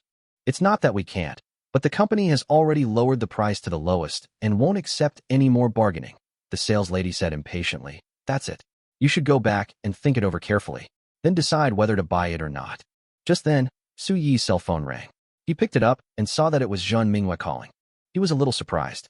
Hadn't their deal already been completed? Why are you calling me again? Could something have happened? Sui actually became a little nervous. He said to the sales lady, wait a minute, I'll take a call first, and then we can continue. He walked out onto the balcony of the villa and answered the phone. Unexpectedly, Jean Minghua asked after some pleasantries on the phone, where are you? I'll bring you the check for the additional 20 million I promised you. Sui was stunned when he heard this. He thought Jean Minghua was joking about the additional addition yesterday. After all, who would be so honest? Moreover, she said that additional money would be given after the old man recovered from his illness. Now the old man probably hasn't even started taking the ginseng yet, and she is chasing him to give him money? What the hell is this? No. Didn't you say that you would only pay it out after your grandfather recovered from his illness? Sui asked. Jean Minghua immediately said, my grandfather saw the purple osmanthus dragon king ginseng you gave me, and said you are a righteous man. He asked me to pay you the money in full, saying that it's unfair to delay the transaction. He also said that you have a good heart, and I can't let you down like this. When Sui heard this, he was very happy. What Mr. Jean said is so right. The old man is really clear-headed and sensible. However, he was planning to buy a house and didn't have time to accept the check. Furthermore, he didn't intend to let anyone know about this house, so he immediately said, is that so? Then please thank your grandfather for me and wish him a speedy recovery. However, I'm a bit busy right now. Can you transfer the money directly to my bank account? Jean Minghua said, sure. The company's finance department and I happen to be at the bank. How about I transfer the money directly to you? Okay, that's great. This way I don't have to trouble you to make another trip. Sui said. Jean Minghua always felt that something was wrong. She was a beauty chosen from thousands of people, and others were just trying to ask her out and create opportunities to meet her. But he didn't even want her to give him the gift personally. Is he single? Absolutely. Hey, this is based on strength. Okay, tell me your card number. Jean Minghua said. Su-yi gave out his bank card number and finally hung up the phone. Back at the villa, the sales lady was a little unhappy. She said expressionlessly, "Let's go. There's nothing to see here. Let's go back to the sales office." Su-yi interrupted her and asked curiously, "You just said that this villa covers a relatively small area. There is a larger one over there, right?" The sales lady casually said, "Yes, that villa over there actually covers an area of 220 square meters. The front and back gardens are much larger than this one, about 500 to 600 square meters. The walls and greenery are taller than this one. And the villa has 4 floors, 3 above ground and 1 underground. What about the decoration? Are the decoration materials, furniture, and appliances similar to this set?" Su-yi asked. "Of course," the sales lady said. "The decoration of that apartment over there is even more upscale than this one, and the furniture and appliances are also the best." Before the young lady finished speaking, Su-yi's cell phone made a ding sound. This is the text message alert tone. Su-yi clicked on it and saw that it was a bank deposit message, which read, "A transfer was made to your card number ending in. The amount is 20 million yuan, and your balance is yuan. Bank of Communications." Su-yi was a little excited when he saw it. Damn, a huge sum of money fell from the sky. Adding the previous money, he now had over 53 million in his account. The young lady next to her saw her being left out twice and couldn't help but say, "Sir, are you going to leave or not? If you don't leave, I will leave." Su-yi operated his phone, replying to Zhun Minghua with words like "thank you" and "payment received," and casually asked, "How much is that big villa over there?" The young lady rolled her eyes at him and said, "One price, 38 million. Oh, why are you asking so many questions? You're not buying it." Su-yi just finished replying to the text message, raised his head, and said, "Buy it. This is it." Su-yi was serious. The young lady was stunned for a moment, then came to her senses, swallowed her saliva, and said, "You? What did you say?" Su-yi smiled and said, "That's it, 38 million, right?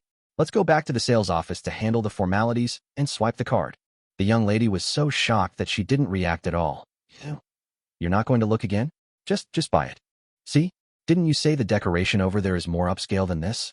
The furniture and appliances are better too. Then what else should I look at?" Su-yi said with a smile, "I believe you. You will definitely not lie to me." The sales lady blushed and said quickly, No, I wouldn't lie. By the way, do you want a loan? We have several very favorable loan plans." Su-yi interrupted her directly and grinned. "I'll pay in full."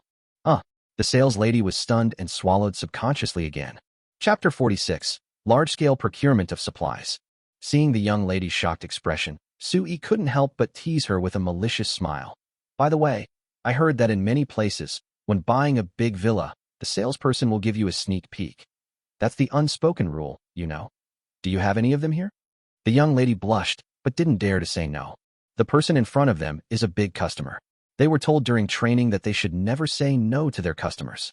She was afraid that if she said no, the deal would fall through immediately. As long as this deal is successful, she can get a commission of 0.03%, which is 114,000. For her, this is a lot of money. Many female colleagues are used to being seduced for the sake of commission. Besides, the man in front of them is young and handsome, so being seduced is nothing.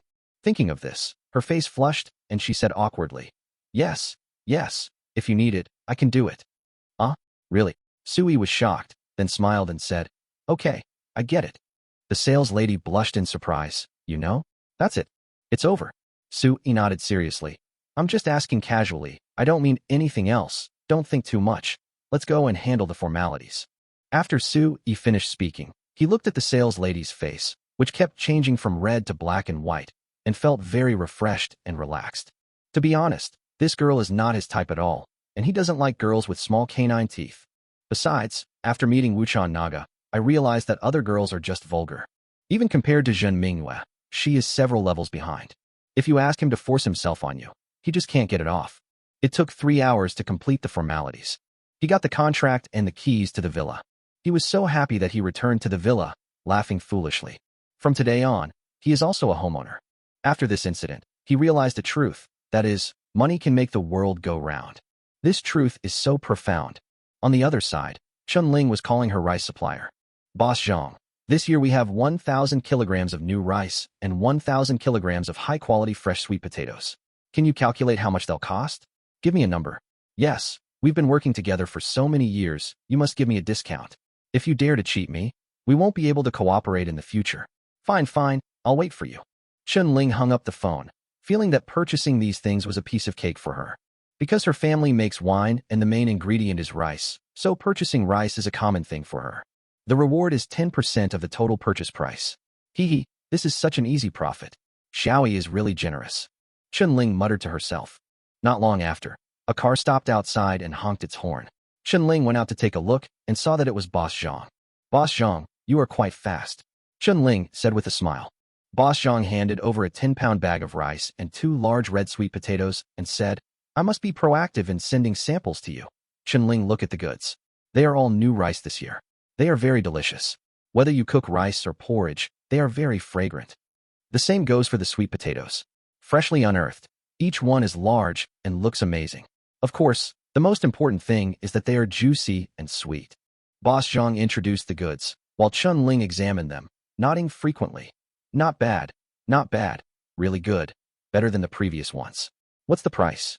Boss Zhang smiled and said, since you ordered a large quantity, I'll give you a discount. Sweet potatoes are 1.4 yuan per pound, and rice is 2.5 yuan per pound. Chunling nodded. Okay, this price is fair. I will transfer the money to you tomorrow. Go back and prepare the goods immediately. Call me when the goods are ready. You can go wherever I tell you to go. Boss Zhang smiled and said, okay, as long as it's within the city, delivery is free. After Boss Zhang left, Chunling called Sui. Hey, Xiaoyi, I have purchased 1,000 kilograms of rice and 1,000 kilograms of sweet potatoes for you. Where do you want to ship the goods? Chunling said. Sui said, I really don't know where to pull it. By the way, do you have a warehouse? Can I put it there first? Okay, why not? Then put it here with me first. Chunling said. Sui asked, where's the money? How much should I transfer to you? Chunling said, the total payment is 3,900 yuan, plus 10%, which is 4,290 yuan. So little. Sui was shocked. Chunling curled her lips. It's just this little thing. How much can it be worth? Sui was a little embarrassed. 1,000 kilograms of rice and 1,000 kilograms of sweet potatoes, and only this little money? It seems that 1,000 kilograms of rice and 1,000 kilograms of sweet potatoes are still a bit too little. Damn, the things the old village chief gave him are so valuable.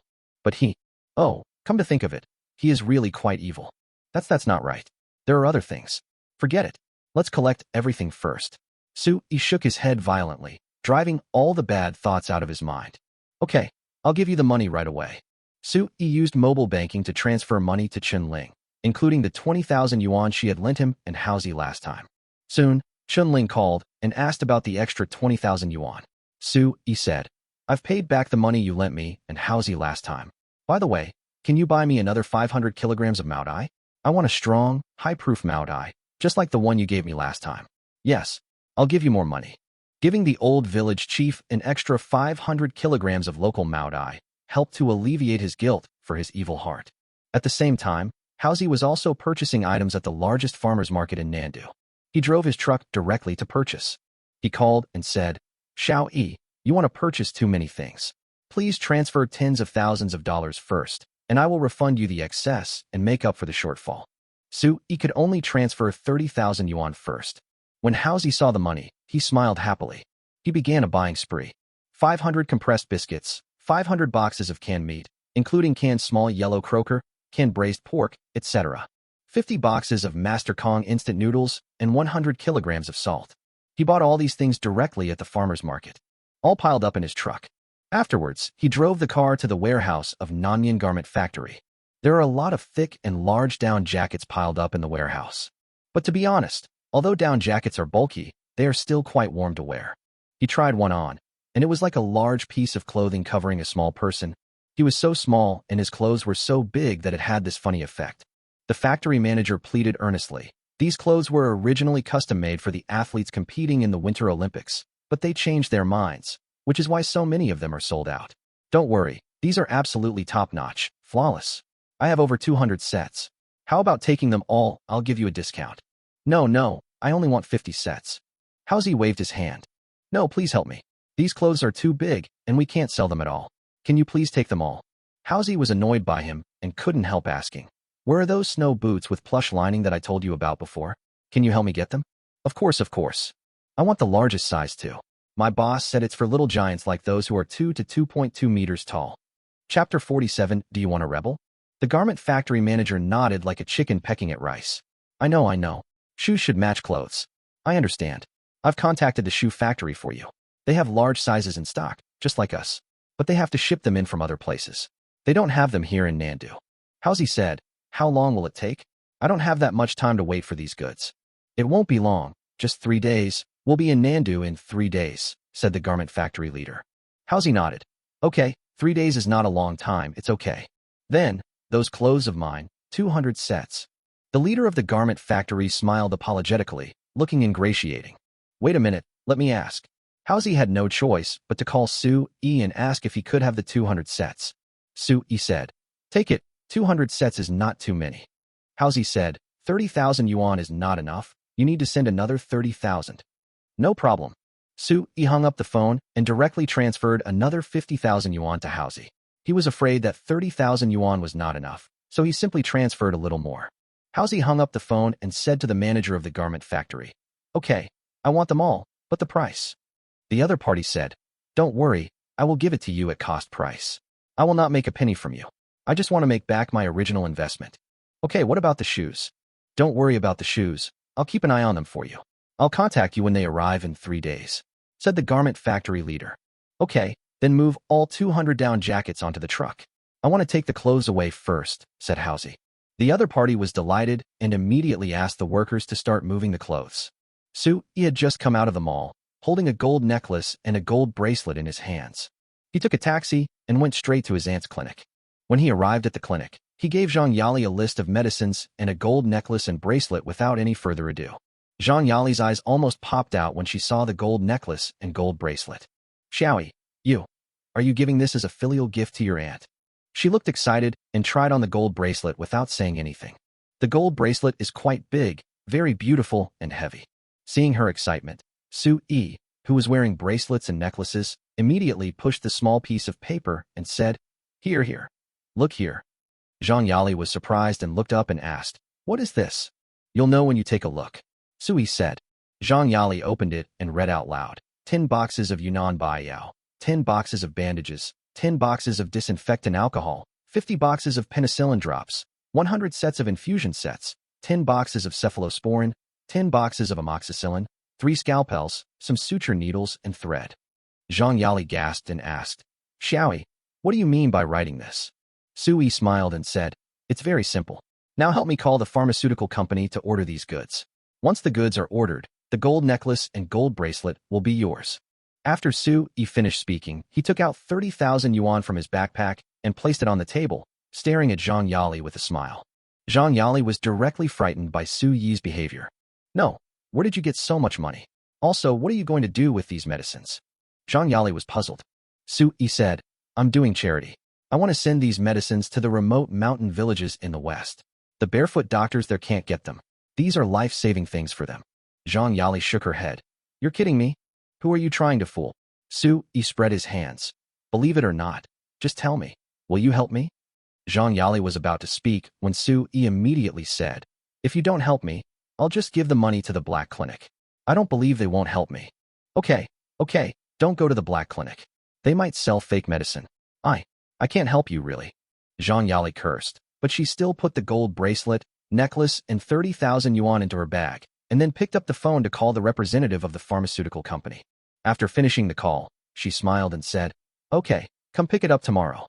Su-e smiled and said, okay, by the way, I need to go to the bathroom. Zhang Yali rolled her eyes at him and said, don't tell me about this. If you want to do it, go do it yourself. Seriously. Su-e slipped into the pharmacy while Zhang Yali wasn't paying attention and took out the ginseng and gold nuggets he had hidden last time from the top of the cabinet. The cloth bag was filled with spoils from his last trip to Linghu Valley.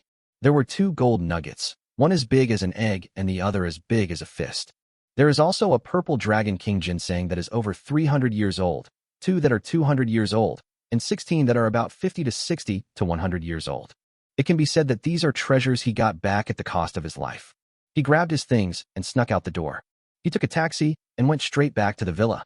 He only felt at ease when he hid the things in the basement of the villa. However, the basement is not a safe place.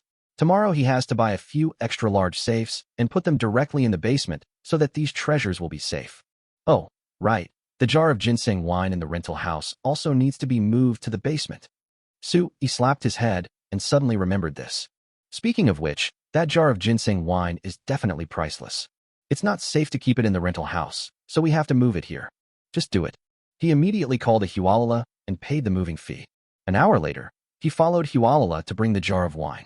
After doing this, he breathed a sigh of relief. It felt like a huge stone had been lifted off my shoulders. The next day, he ran to the store that sold safes early in the morning to look at safes. After looking around for a long time, he bought 2 extra-large safes, learned how to use them from the store owner, paid the money readily, and asked the store to deliver the goods to his door. Just as I finished installing the safe, my cell phone rang.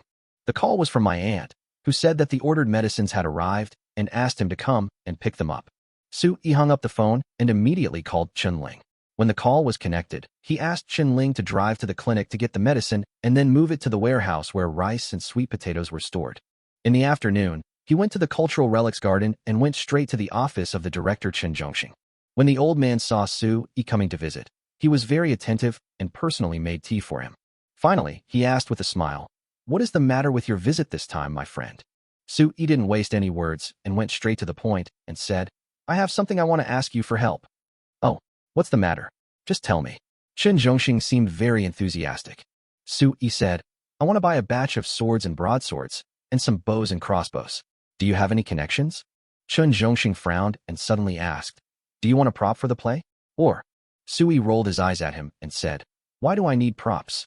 What I want are good weapons that can be used on the battlefield to kill the enemy. Props are just embroidered pillows. They look good, but are useless. What's the point of using them? What do you want these things for? Are you trying to rebel? These are all controlled substances." Chen Zhongxing's expression changed, becoming serious. Chapter 48, I Miss Wuchan Naga. Yi rolled his eyes at him again. "Why would I rebel? Don't talk nonsense.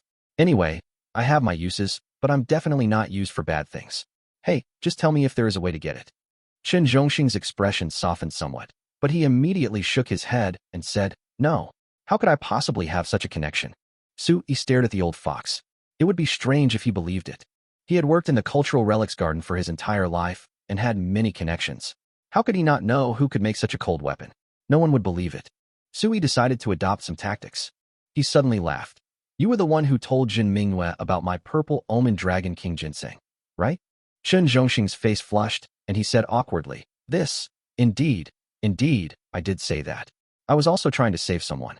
After all, I know Mr. Zhan, and he's someone I respect. I can't just stand by and watch him die, right? I don't care. You promised me that you would keep it a secret. Besides, I'm your client. It's your duty to keep it a secret for me." Yi paused and said coldly, "But what about you? You sold me out in just 2 days." Seeing Chen Zhongxing so embarrassed that he wanted to find a hole to hide, Yi immediately softened his tone and said, "I know you have many connections, and you must be able to help me get these knives and swords. If you help me, we can write off this matter and I will never mention it again. Otherwise, I will tell everyone I meet. I don't believe you don't want to save face." Chen Zhongxing's face turned pale and red. He finally gritted his teeth and said, "Well, I do know some people who like to forge cold weapons. They often use high-carbon steel, rebar, and meteorite iron to make Damascus steel knives, threaded swords, and the like, but they really don't make bows and crossbows.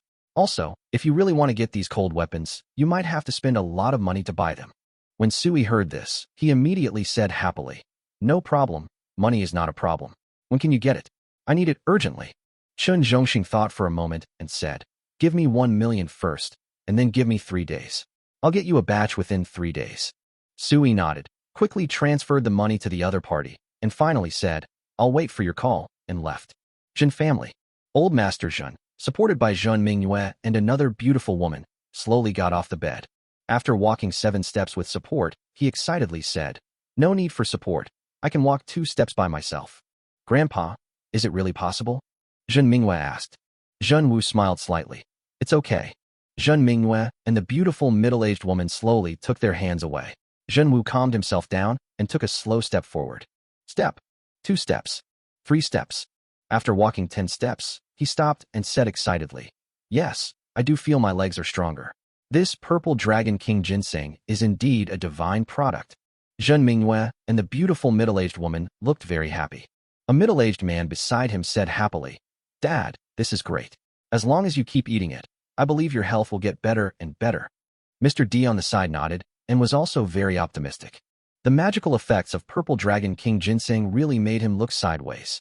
Zhenwu had only been taking the medicine for a few days, but his energy and spirit were getting better day by day. It was simply miraculous.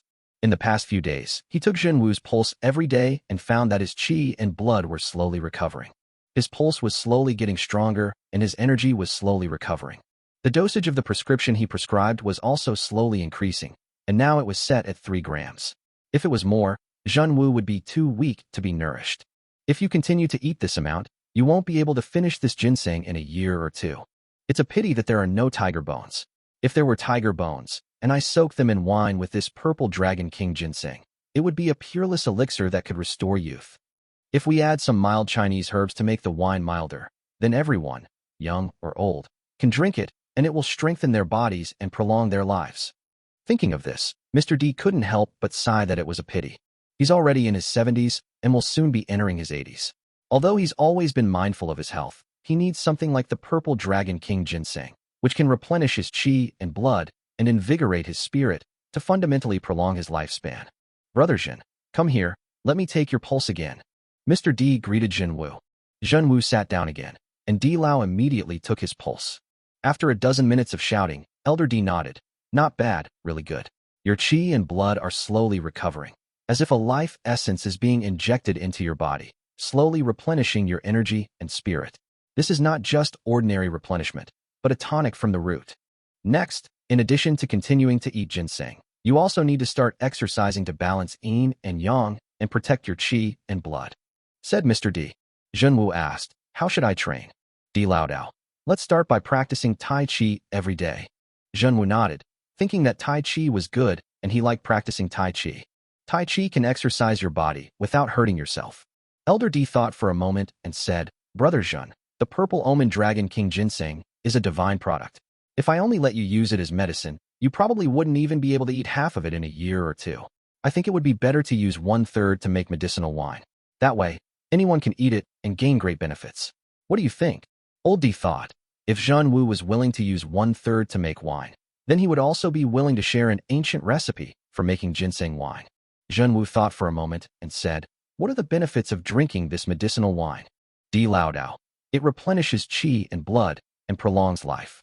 At this time, the middle-aged man beside him shook his head and said, no, no, using it to soak in wine is a waste of this divine ginseng. This is a divine object that can save lives and prolong life. I think we should keep it for emergency use. My Jin family has a large population, and no one knows what will happen or what disease will occur one day. With such a divine ginseng in hand, the whole family can rest assured. Besides, my father doesn't know if there will be similar dangers in the future besides this one. This ginseng must be kept as a backup. Zhenwu nodded, that was true. Elder D sighed helplessly in his heart, but remained expressionless. He nodded and said, all right, if this ginseng is properly preserved, it can definitely be passed down as a family heirloom.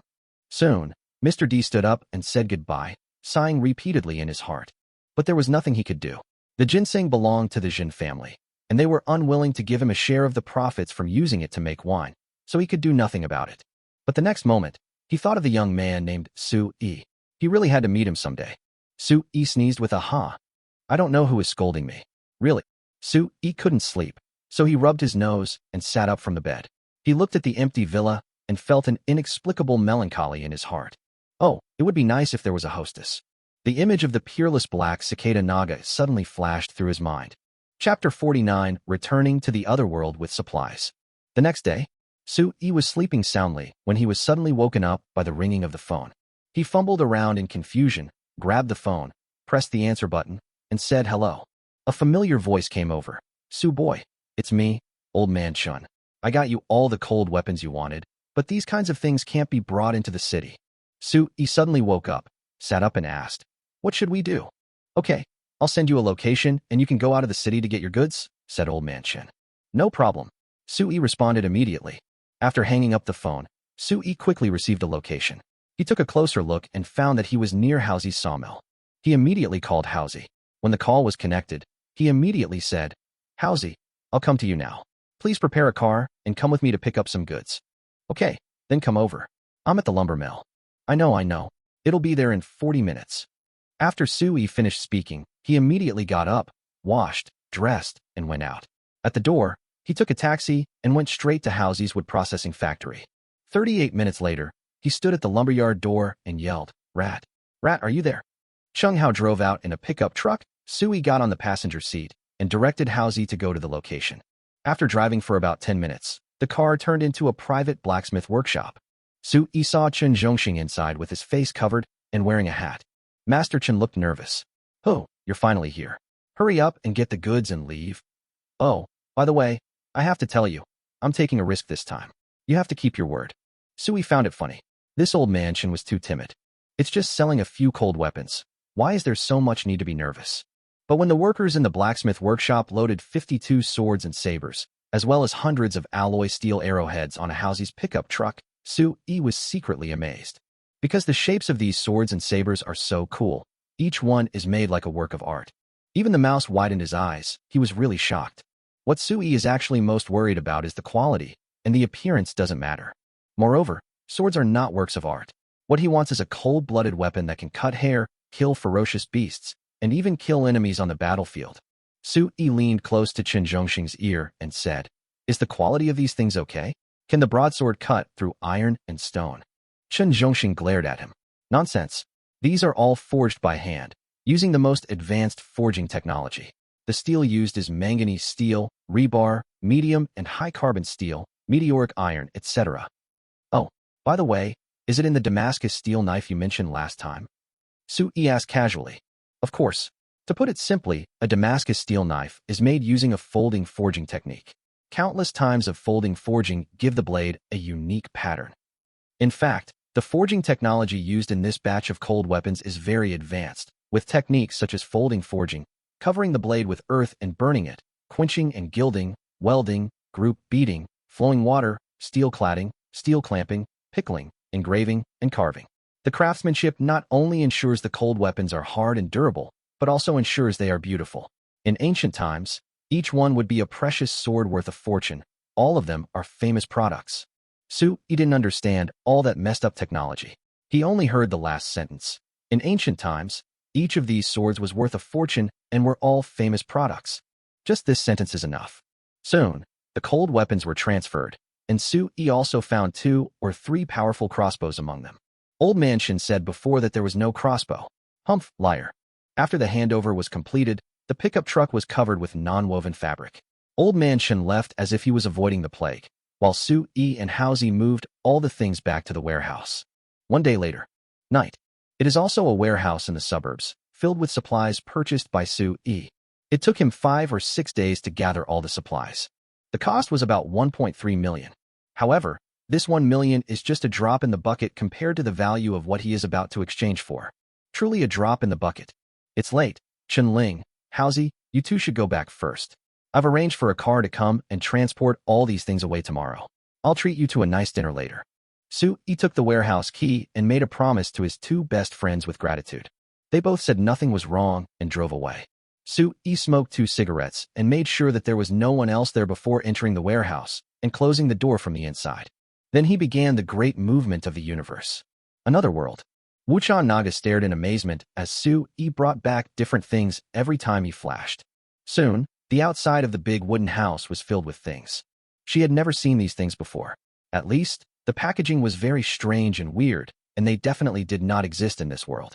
In Sui's words, they are called packaging bags, cartons, wooden frames, etc. Finally, Wuchan Naga saw several large wooden frames filled with knives and swords, as well as a large box of arrowheads. Wuchan Naga was directly attracted by the pile of swords. She picked up one of the exquisite long swords that caught her eye, pulled out the sword, and with a clang sound, the sound of a dragon's roar was heard as the long sword was unsheathed. She was stunned at first, then she saw countless feather-like patterns on the sword, and she was stunned for a moment. Is this the legendary pattern steel? Wuchan Naga was a little surprised, and she emphasized the word steel. Sui, who had just finished carrying the last batch of things, turned around and asked in surprise, breathing heavily, "You actually know this kind of steel?" In fact, it is more appropriate to call it an alloy rather than steel, because Old Man Shin told him that these cold weapons are all made of high-strength alloys, and none of them are just made. Because if the alloy-steel ratio is right, the strength and toughness will be very high. It is much stronger than ordinary single metal. However, Sui had no way to explain to Wu Chan what alloy was. He could only call it patterned steel based on the patterns on the sword. Wu Chan Naga was stunned. Is it really steel? Yes. Sui nodded. What's wrong with you? Why are you so surprised? Sui asked. Wu Chan Naga asked excitedly. Is the steel you're talking about harder and sharper than both iron and bronze swords? Of course, otherwise how could it be called gang? Sui said as a matter of course. Suddenly, Wu Chan Naga's expression became resolute. She suddenly drew out her black iron sword with her left hand and fiercely slashed with the patterned steel sword in her right hand. Crack! The black iron sword was cut with a sound, and the cut was very smooth. And the patterned steel sword has no cracks at all. This scene shocked Wu Chan Naga, and then her body trembled slightly with excitement. Chapter 50. The Natives Cry. What a great sword. It's truly a peerless sword. Wu Chan Naga sighed and murmured. She gently stroked the sword, as if she couldn't let it go. Since you like it, I'll give it to you. Sui said it calmly, as if it was no big deal. Then, he said casually, by the way, there are still many things here. You can choose first and take whatever you like. I will give the rest to the old village chief later. Sui directly let Wu Chan choose first. After all, Wu Chan Naga had given him a lot of good things in Linghu Valley before. He couldn't just say nothing. Now that there was a lot of supplies here, he must first focus on the Wu Chan Naga and his own people. Wu Chan Naga was shocked and said, "Oh, you really want to give me such a precious and peerless sword? And let me choose from the things here." Precious? A peerless sword? Are you serious? Sui looked confused. Aren't they just a few broken alloy steel swords tinkered with by some cold weapon enthusiasts on Earth? How did they become precious and world-class swords? Well, my black iron sword is very good, but in front of your sword, it was directly cut in half by one sword. Only a peerless sword can do that. Wu Chan Naga said seriously. Oh, Sui was a little dazed. After thinking for a moment, he immediately said, there are still dozens of swords and knives here. Check them again to see if they are all of similar quality.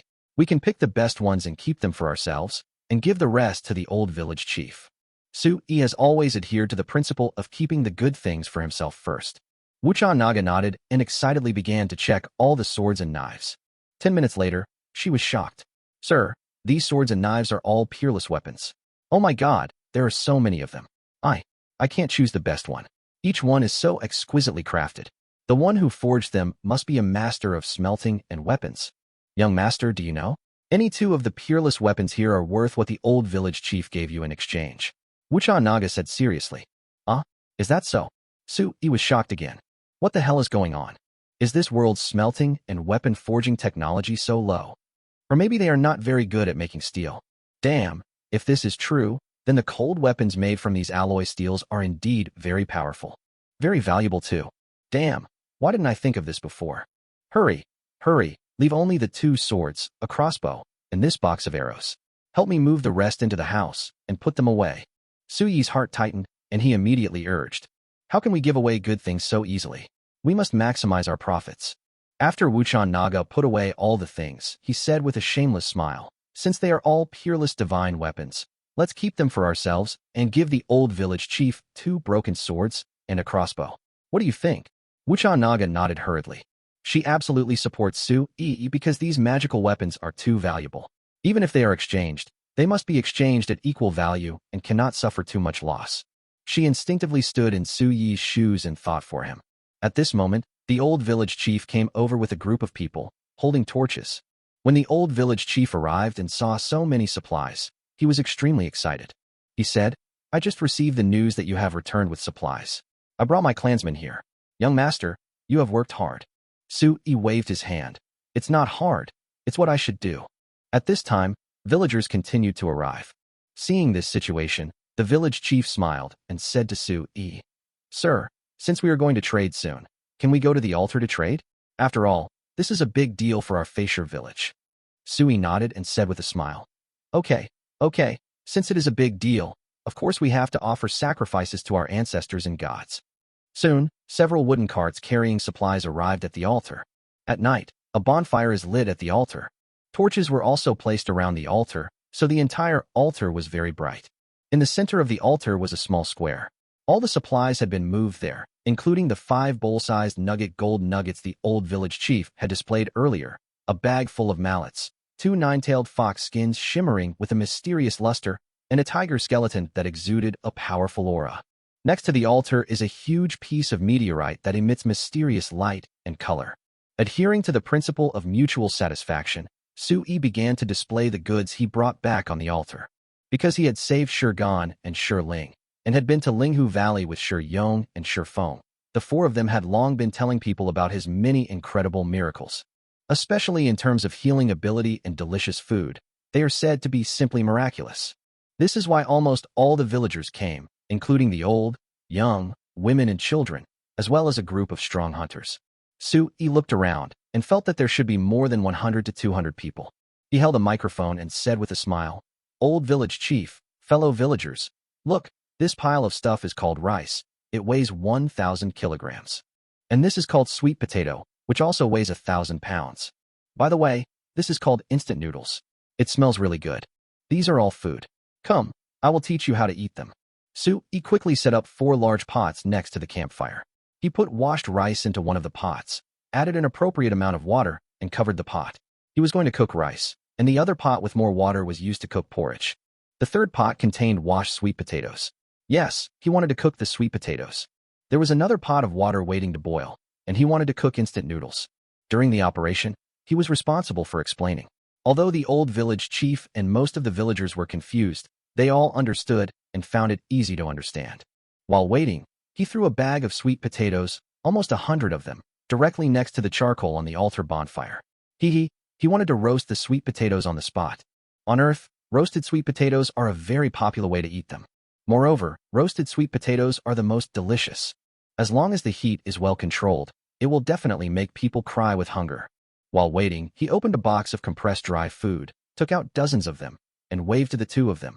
"Shiryong and Shifeng, you have eaten this before, so quickly divide it up, and everyone has a taste." Shiryong and Shifeng looked excited and immediately got busy, distributing compressed biscuits to everyone with great enthusiasm. And Sui personally handed a piece to the old village chief. The old village chief took it and smelled it. He was a little surprised because he thought it was very fragrant. So he took a bite, and his eyes lit up. So fragrant and delicious. It can be said that he has never eaten such delicious food in his life. "Sir, what is this thing called?" The old village chief couldn't help but ask in a trembling voice. "Compressed dry food," Sui said with a smile. "This stuff is delicious, so delicious. We love this kind of compressed dry food." The old village chief smiled. He looked at the box of compressed dry food and asked, "Sir, how much compressed dry food did you bring?" Sui said, "Not much, only 10 large boxes, with exactly 2,000 in them." The old village chief couldn't stop laughing. At this time, many villagers also ate the compressed biscuits. They were all amazed, but they could only take a small bite. Sui saw the water in the smallest pot boil, and he immediately threw 10 bags of instant noodles in, adding seasoning. Soon, a rich fragrance emanated and filled the entire place. Chapter 51. Show the food and let the natives sing conquer. The aroma of instant noodles was so strong that it made the surroundings noisy, and the sound of the natives chattering could be heard. Shiryong translated on the side and said that the villagers all said it was delicious, so delicious that they really wanted to eat it. After that, he shouted to the villagers, "This is instant noodles, I've eaten it. Haha, it smells good, right? Am I right? Hee, when you put it in your mouth later, you will bite your tongue off." "Ha!" Sui rolled his eyes. Shiryong's voice was too loud and almost deafened him. Fortunately, this guy quickly stopped bragging and stared at the noodle pot, swallowing his saliva. The old village chief, Shirgan, and Shirling were all familiar with Sui, and they couldn't help but come forward. The old village chief swallowed and asked, "Sir, this thing you just called noodles?" Instant noodles are also a kind of dry food. You can eat them directly by chewing them, but the best way to eat them is to boil them in water and add seasoning packets. They will become very fragrant. Sui responded with a smile. The old village chief finally couldn't help but said, "Young master, are you ready? I want to have a bite right away. Really, I can't help it." Sui laughed happily. "Haha, this old village chief is so cute." Sui stirred it and found that it was ready, but he suddenly thought of something and said to Wuchan Naga, "By the way, where is the ginseng water in the thermos? Pour some into the pot." Wuchan Naga said, took out the thermos, and poured the ginseng water into the pot. Sui stirred it 3 or 5 more times to allow the ginseng water to be completely absorbed into the noodle soup. Suddenly, he smelled the stronger fragrance again. He missed it a little and was a little intoxicated by the smell, as if poppy was added to it, and he had eaten it before. He also heard the sound of Wuchan Naga swallowing. Hee, I must get a bowl for myself and Naga later. He thought to himself. Okay, you can fill the bowl. Sui took out a stack of disposable bowls and filled a few of them quickly, first giving them to Wuchan Naga, the old village chief, Shirgan, Shiryong, Shirfeng, Shirling, and the little girl Shiryan. They couldn't wait to take a bite, and everyone was stunned. Of course, this does not include Shiryong and Shirfeng. These two have eaten it, and now they are more about reminiscing and enjoying it. Sui did not stop and quickly filled out more than 20 bowls. Of course, he only put one pinch of noodles in each bowl because there was too little noodles and too many people, so he couldn't give too many people a taste. The old, weak, women and children who ate the instant noodles and drank the soup all had intoxicated and happy expressions. Not a drop of noodles or soup was left. Some even kept licking the bowls, feeling unsatisfied. It was very funny to watch. Those who didn't get to eat the noodles looked regretful, and some even started to get angry and wanted to explode. Just when the conflict was about to break out, Sui immediately shouted on the radio that the roasted sweet potatoes were ready, and those who had not eaten the noodles could get a roasted sweet potato first. As the words fell, the noodles were eaten up, and the delicious aroma of roasted sweet potatoes filled the air again. The aroma of roasted sweet potatoes is no less fragrant than that of instant noodles. Translators Shiryong and Shirfeng got busy, distributing roasted sweet potatoes to many people. Sweet potatoes are also called yams and are very delicious.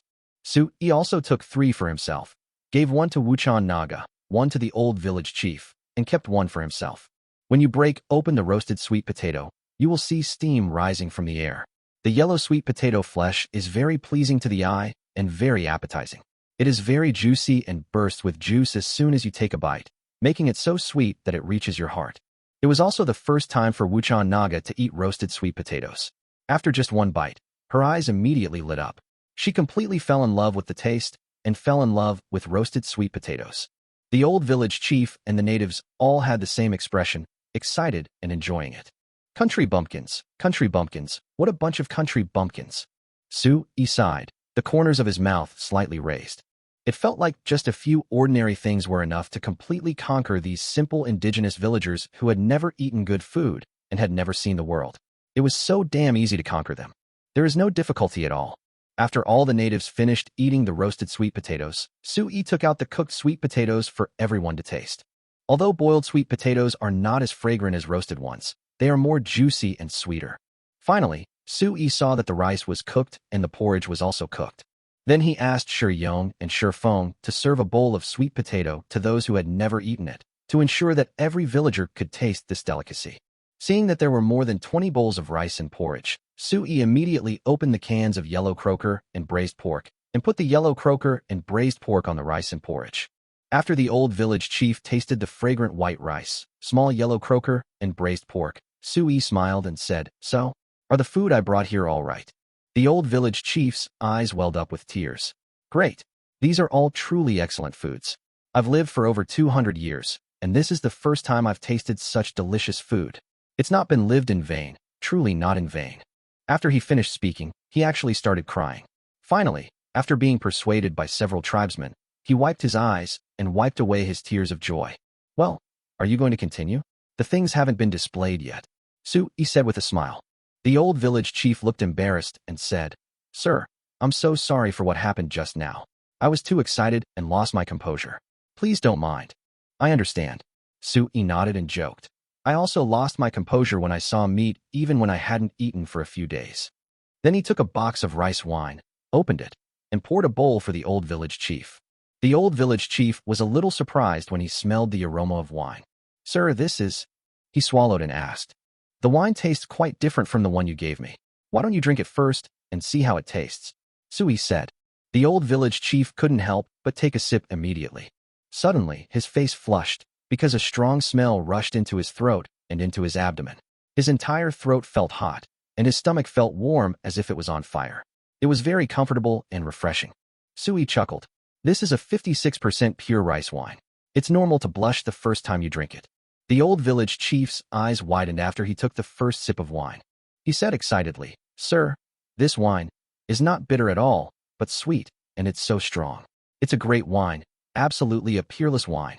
I've lived all my life, but I've never tasted such a strong, fragrant, and delicious wine. It's not in vain. It's not in vain. He felt that this old village chief was too uncultured.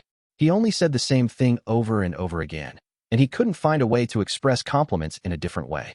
It was really unacceptable. He said, I brought 500 kilograms of the best wine. After saying that, he immediately asked Shifeng to translate. As Shifeng translated for the old village chief, Sui said, actually, this wine isn't considered a world-class wine if you drink it this way. The correct way to drink it is to roast the mallet dry, then soak it in juli for 1 to 3 months. That's what makes it a world-class wine. When the old village chief heard this, his eyes lit up. Why didn't he think of it before?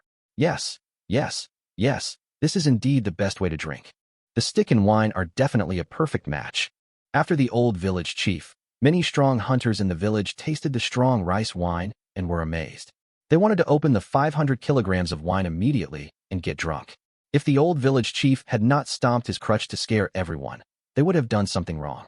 Seeing that the scene had calmed down, Sui opened another bag of iodized salt and handed it to the old village chief. Old village chief, this is good stuff. Please take a little and taste it. Sui smiled, looking forward to it.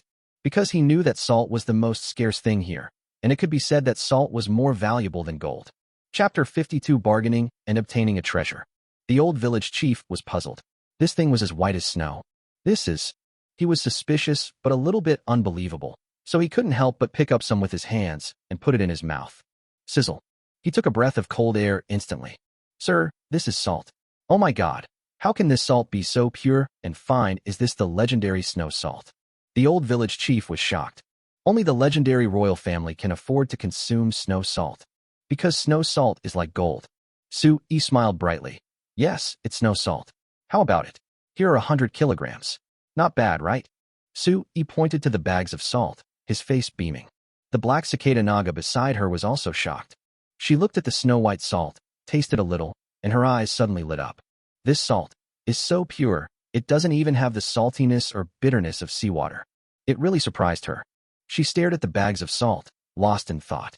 Next, Sui opened boxes of medicines and introduced the functions of these medicines to the old village chief. Many of these medicines had already been used by Sui when he treated Shirgan and Shirling.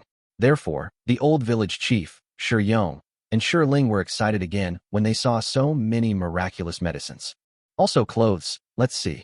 Down jackets, absolutely warm, and snow boots with fleece lining, waterproof, moisture-proof, and cold-proof. Oh, and they even have socks. Sui introduced it tirelessly. Every time he saw the shocked expressions of the natives, he felt very good. Maybe it's just vanity, but he really feels good. I tried socks, snow boots, and down jackets on the old village chief, Shirgan and Shirling, and they were all surprised and amazed. These are so warm to wear. It is really the best warm clothing for children, women, and the elderly. While everyone was still surprised, Sui took out 2 big swords and a powerful crossbow, and also brought out a box of arrows. Shirgan tried his knife and chopped it on a big rock, which broke instantly. He asked Shirling to draw out their own knives, and they cut each other with the 2 knives. With a click, the knife in Shirling's hand was cut off completely, just like cutting tofu. All the hunters' eyes widened when they saw this scene. The old village chief hurriedly picked up the knife and examined it carefully. Seeing the flowing water pattern on it and the cold light flashing, he excitedly said, "This is a precious sword. It is absolutely worth 1,000 gold. My God, I have never seen such a peerless sword in my life." Sui knew that he was going to repeat the same thing again, so he couldn't help but cover his ears. Oh, he was about to get calluses from listening to it. Finally, Sui showed the old village chief a powerful crossbow. He placed an arrow on the crossbow, took aim, and with a flick of his hand, the arrow shot out and pierced the tree fiercely. Less than half of the arrow. The old village chief and all the hunters swallowed their saliva when they saw this scene. Immediately, a group of hunters cheered. The old village chief and Shirgan stroked the crossbow and murmured, "This is a divine weapon." Shiryong translated on the side, and Sui curled his lips. Artifact? What kind of artifact is this?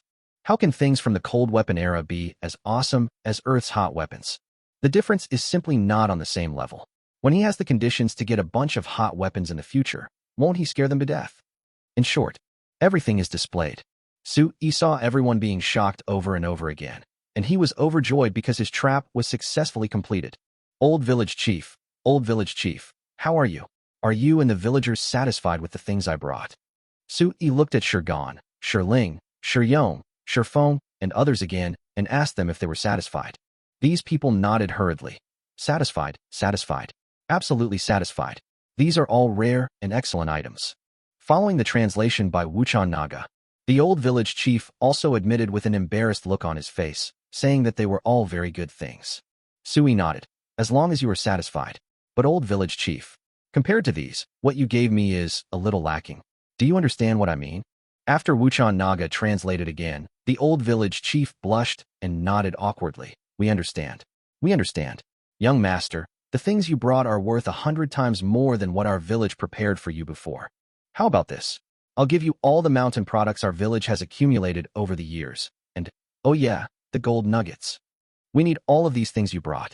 We really need them all. I hope you can exchange them all for Feisher village.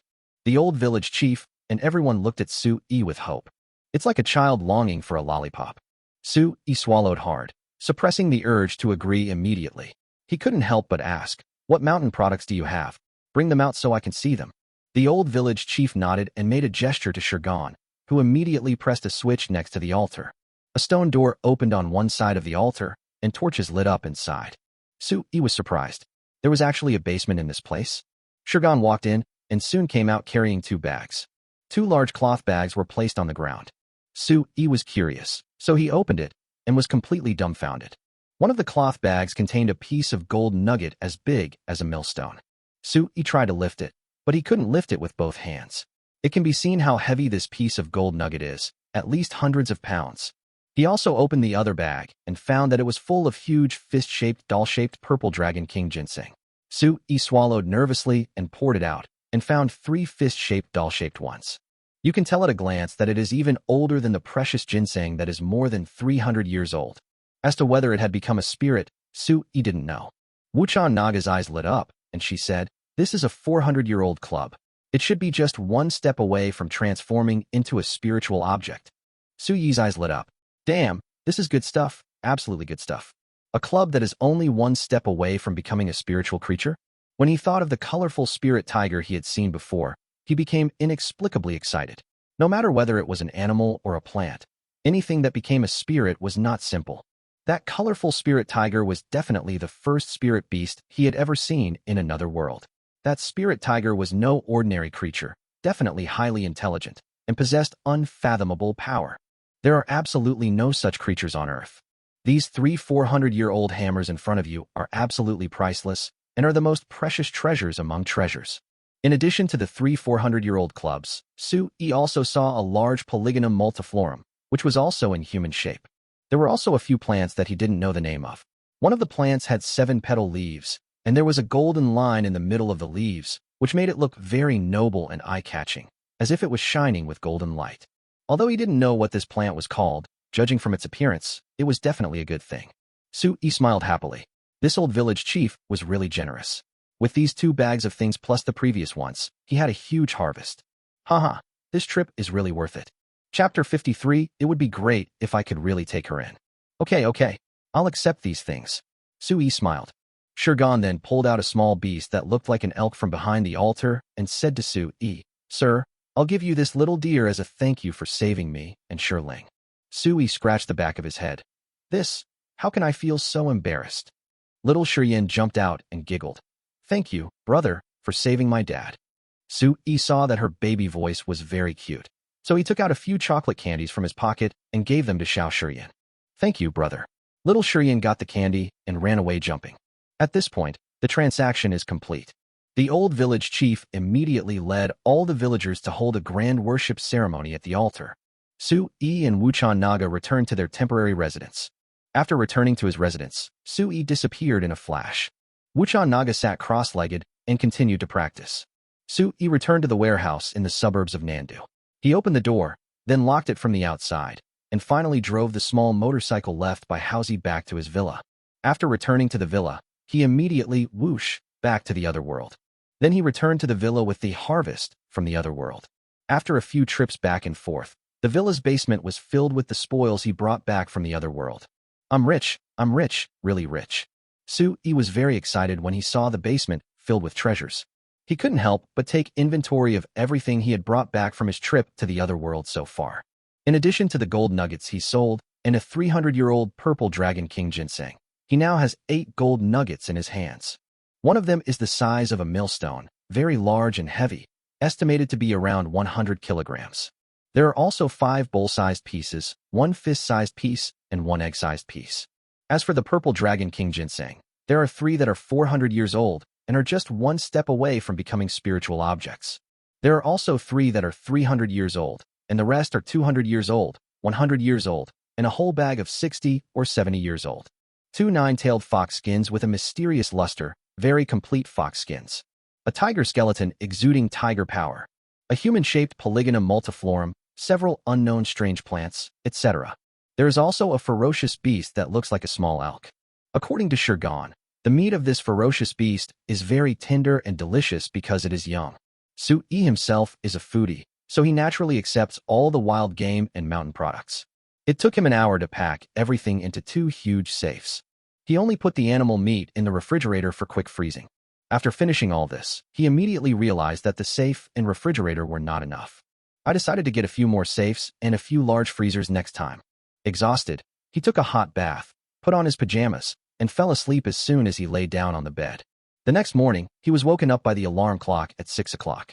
After washing up, I took out a bag of water chestnut meat buns and a few bags of soy milk from the refrigerator and put them in the pot to steam. Then put on your down jacket and snow boots again. Finally, he took the steamed meat buns and soy milk and whoosh, returned to the other world. In the temporary residence in Faishur village, Wuchan Naga was still sitting cross-legged, with her hands making strange seals. An alloy steel sword was placed across her knees. It seems that she really likes this sword. Seeing that Wuchan Naga was still asleep, Sui walked slowly to her, squatted down, and carefully looked at her peerless face. Beautiful, so beautiful. How can there be such a delicate and perfect woman in this world? Another thought subconsciously came to his mind. It would be great if he could really take her in. The corners of his mouth subconsciously curled up slightly. He stood up, turned around, opened the wooden door, and walked out. In the wooden house, Wuchan Naga slowly opened her eyes. She was confused at first, then embarrassed, and finally, she looked at Su Yi's back and her face blushed for no reason. His snowmobile was still parked next to the wooden door, but it was covered with a thick layer of snow. He picked up a branch and patted the snow to reveal the true appearance of the snowmobile, then checked the oil level, and found that there was still quite a lot of oil. Just as he was about to eat a meat bun and drink a bag of soy milk, he heard the voice of Wuchan Naga behind him. I plan to return to the cabin on the mountainside today. What about you? Su-yi turned his head and saw Wuchan Naga standing with her tall and beautiful figure. The cold wind blew her flowing hair into the air. She is so beautiful that it stretches as high as the mountains and as long as the waters. Su-yi said, if you want to go back, I will naturally go with you. After all, the deal here is done. After saying that, Su-yi handed a bag of meat buns and soy milk to Wuchan and said, here, have breakfast, and then we'll go back. Wuchan Naga nodded, took a bite of the water chestnut meat bun, her eyes lit up, and then she finished the big bun in 3 bites. She had an unusually good appetite and ate 5 large meat buns in a row without even taking a breath. Su-yi smiled and said, slow down, slow down. No one is trying to snatch it from you. Come, have some soy milk too. Did you know? Buns and soy milk are a perfect match. Su-yi unscrewed the lid of the soy milk bag and handed it over. Wuchan Naga blushed slightly. She took it and took a sip. She found it extremely delicious and started to drink it immediately. Su-yi ate slowly, only eating 2 meat buns and a bag of soy milk, then tried to start the snowmobile. Behind him, Wuchan Naga finished eating and immediately returned to the house, then walked out carrying a large cloth bag. What are you holding? Such a big bundle. Su-yi was curious. Wuchan Naga looked around and saw no one. Then she whispered, it's the peerless weapon you brought with you, young master. Su-yi was so upset. So these were the things. If Wuchan hadn't told him, he would have forgotten that there were these cold weapons. Okay, just tie it to the snowmobile. Su-yi said casually. Wuchan Naga hurriedly shook her head. That won't work. I have to carry such a valuable item myself for you, sir. If I lose it, the loss will be huge. Su-yi had no choice but to let Wuchan Naga go. At this moment, he saw Shiyong and Shifeng walking towards them. He waved and said, Brother Shiyong, Sister Shifeng, you've come at the perfect time. Wuchan and I are about to go back. Could you please tell the old village chief? Huh? So fast? Shiyong and Shifeng were a little surprised, and Shiyong immediately urged Shifeng to report to the old village chief. In just a short while, the old village chief came over with a dozen people. The old village chief and everyone seemed to be still immersed in yesterday's bumper harvest, and they were all in high spirits. But when they heard that Su-yi and Wu-chan were leaving, they couldn't help feeling a little reluctant. The old village chief rarely held Su-yi's hand, reluctant to let go, and said to them with great anticipation and solemnity, "Young master, Miss Wu-chan, you must come often. Facier village will always welcome you." Su-yi nodded. "Yes, I will come often." The old village chief couldn't wait to say, "Sir, this time we are so grateful for your help to Facier village. You are our great benefactor. By the way, if Facier village wants to do business with you again in the future, how can we find you?" Su-yi said without hesitation, "This is easy. I will always be with Miss Wu-chan. If you want to find me, just ask Shi Yong or Shi Feng to go to Miss Wu-chan's cabin on the mountainside, or go to Qingfeng town to find Miss Wu-chan." "Oh, okay." The old village chief nodded happily. Su-yi smiled and said, "If you find Wu-chan, you will find me. Also, if you need anything, just give Miss Wu-chan a message. I will find a way to get the goods to you after receiving the message, so you don't have to run back and forth." The old village chief smiled and said, "This is good. This is good." Soon, Su-yi said goodbye to the old village chief and everyone else, drove the snowmobile carrying Wu-chan Naga out of Facier village, and sped towards Wu-chan's big wooden house on the mountainside. Chapter 54. Are you planning to abandon me? Su-yi sped along, with Wu-chan Naga sitting behind him. Su-yi remembered the song. "I ride my beloved little motorcycle, it will never get stuck in traffic." Su-yi occasionally peeked at Wu-chan Naga through the rearview mirror. Sometimes she was sitting on the seat, and sometimes she stood up without knowing when, with one foot on the iron frame of the back seat, standing tall, her tall body swaying with the bumps of the car. Su-yi sighed. The master is indeed a master. His actions completely violate the laws of physics. He can stand like this without being thrown off by the car. It is really amazing. If it weren't for the extraordinary sense of balance and lightness of the body, it would be impossible to do it. Along the way, Wu-chan Naga happily shot 7 or 8 snow chickens with her bow and arrow, and finally hung the snow chickens on the iron frame of the snowmobile. At night, the two finally arrived at the campsite in the cave on the mountain wall. Set up a tent, boil snow water, make instant noodles, and add some sausage. After a full meal, Su-yi looked at the vast forests and felt deeply moved. These trees are all ownerless, and there are many precious species among them, such as cedar, yew, and even the best sandalwood and the best golden bamboo. If we build a lumber mill here, bring the best wood back to Earth, process it on Earth, and make finished furniture for sale, it will definitely be a huge profit. Alternatively, you can directly process it into semi-finished products and sell them, so that the funds can be recovered faster. At this time, Wu-chan Naga said, "Sir, return to the big cabin. I want to rest for a few days before returning to Qingfeng town." So soon? Su-yi was surprised. "Didn't you say you would practice in Lushan for a few months?" "Yes, that's right." Wu-chan Naga nodded. "Actually, I come to Lushan every year just to help the villagers of Facier village." "Oh, because every year during the winter solstice, the villagers of Facier village would starve to death. I came here to help them, to hunt more prey for them in advance, and to get a batch of food from Qingfeng town so that they could survive the winter smoothly. But I didn't expect that you solved the food problem for them so easily, so there was no point for me to stay any longer," explained Wu-chan Naga. "So that's how it is." Su-yi suddenly realized, but immediately asked in confusion, "I don't understand. Do you have any connection with them? Why did you come all the way here to help them?" Wu-chan Naga said, "Of course there is a connection. My grandfather went deep into Lushan Mountain and nearly died there. Fortunately, the old village chief went into the mountains to hunt, and it was by chance that he was rescued. Before my grandfather died, he specifically asked me to help the old village chief and help Facier village. So in the past few years, before every winter comes, I will come to Lushan and go to Facier village. I was originally planning to send someone to Qingfeng town to get some food these days, but I didn't expect you to solve their problem first, so..." As Wu-chan Naga told the story, Su-yi suddenly realized that he now understood the real reason why Wu-chan Naga lived alone in Lushan. From this point of view, Wu-chan Naga is a person of affection and righteousness. "Okay, I'll go back to Qingfeng town with you then," Su-yi said sincerely. "I've always wanted to see what the world outside Lushan is like." Wu-chan Naga said, "What else could it be? It's just a town." Su-yi shrugged, "I haven't seen it. By the way, what is the population of Qingfeng town?" Wu-chan Naga said, "There are quite a few people, over 300,000. "Oh, that's quite a lot." Su-yi nodded. "There are more than 300,000 people in one town. It is said that there are 72 towns in Nanling Kingdom, a vassal state of the Great Zhou dynasty, and Qingfeng Town is just one of them. There are more than 300,000 people in one town, and there are 72 towns, which means the population is about 21.6 million. Of course, this is just a rough estimate, because he didn't know whether the population of Qingfeng Town was the average population of every town. Maybe some towns were larger and their population was several times that of Qingfeng Town. Some towns are smaller and may have a smaller population than Qingfeng Town. Do you know how many people there are in Nanling Kingdom? Sui couldn't help but ask. Wuchan Naga said, it has a population of approximately 50 million. Among them, the capital city of Anyang is the most populous and prosperous, with a population of over 1 million. Sui slapped his forehead. It seems that the average estimate is nonsense. Alas, empiricism is not acceptable. 50 million people is not a small number, almost equivalent to the total population of Earth during the Yuan dynasty. It seems that the Nanling Kingdom is not small at all. Sui said, Naga, you said before that your Wuchan family is the most aristocratic family in Qingfeng Town.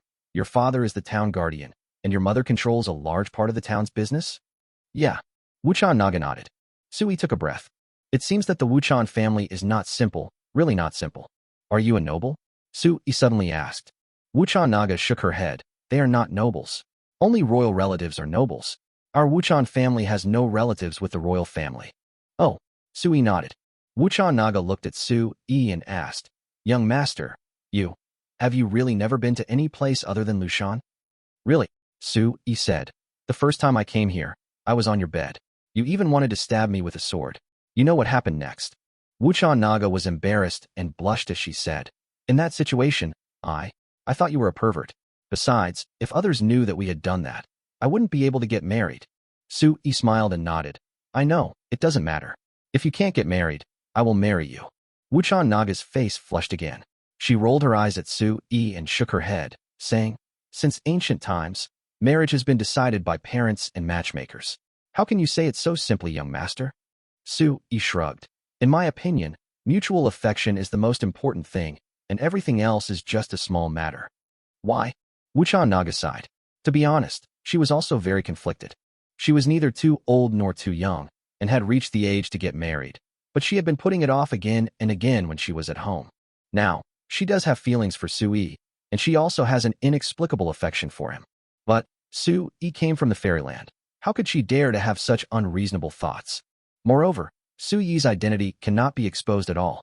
He is alone in this world. Not to mention obeying his parents' orders, he doesn't even have any relatives. So, she was very confused about how to introduce Sui to her parents. As the saying goes, men and women should not touch each other. If she brings Sui back, it means she has definitely acknowledged that he is her man. But in the eyes of outsiders, he is the son-in-law of the Wuchan family. But the problem was that she didn't know how to introduce Sui. Her parents would definitely not accept a person of unknown origin. After thinking for a long time, she gritted her teeth and said with a blushing face, Young master, are you sure you really want to go back to Qingfeng Town with me, back to my Wuchan family? Yes. Sui nodded, then said in disbelief, I don't know anyone here. Who else should I follow if not you? Are you planning to abandon me? Chapter 55, Detoxification of Wuchan Naga. No. Why would I abandon you? Wuchan Naga looked embarrassed, and she sighed in her heart. I just think it's not convenient to bring you back to Wuchan's house. But she never expressed this feeling. She simply couldn't say it. She gritted her teeth and said firmly, Forget it, then just follow me. Sui smiled. That's right, children of Jianghu always keep their word. Wuchan Naga nodded. She crossed her legs again, made hand seals, and began to practice. Sui also entered the tent and sat cross-legged to practice. He drove the qi in his body to circulate along the heavenly circles over and over again until he entered a state of ecstasy. He didn't know how long it had been, but he suddenly felt that his spirit could be projected outwards. He didn't open his eyes, but he could feel the scenery around him. He felt that Wuchan Naga was sitting motionless beside him, and her body was emitting circles of magical light. Moreover, there are waves of aura surrounding her body.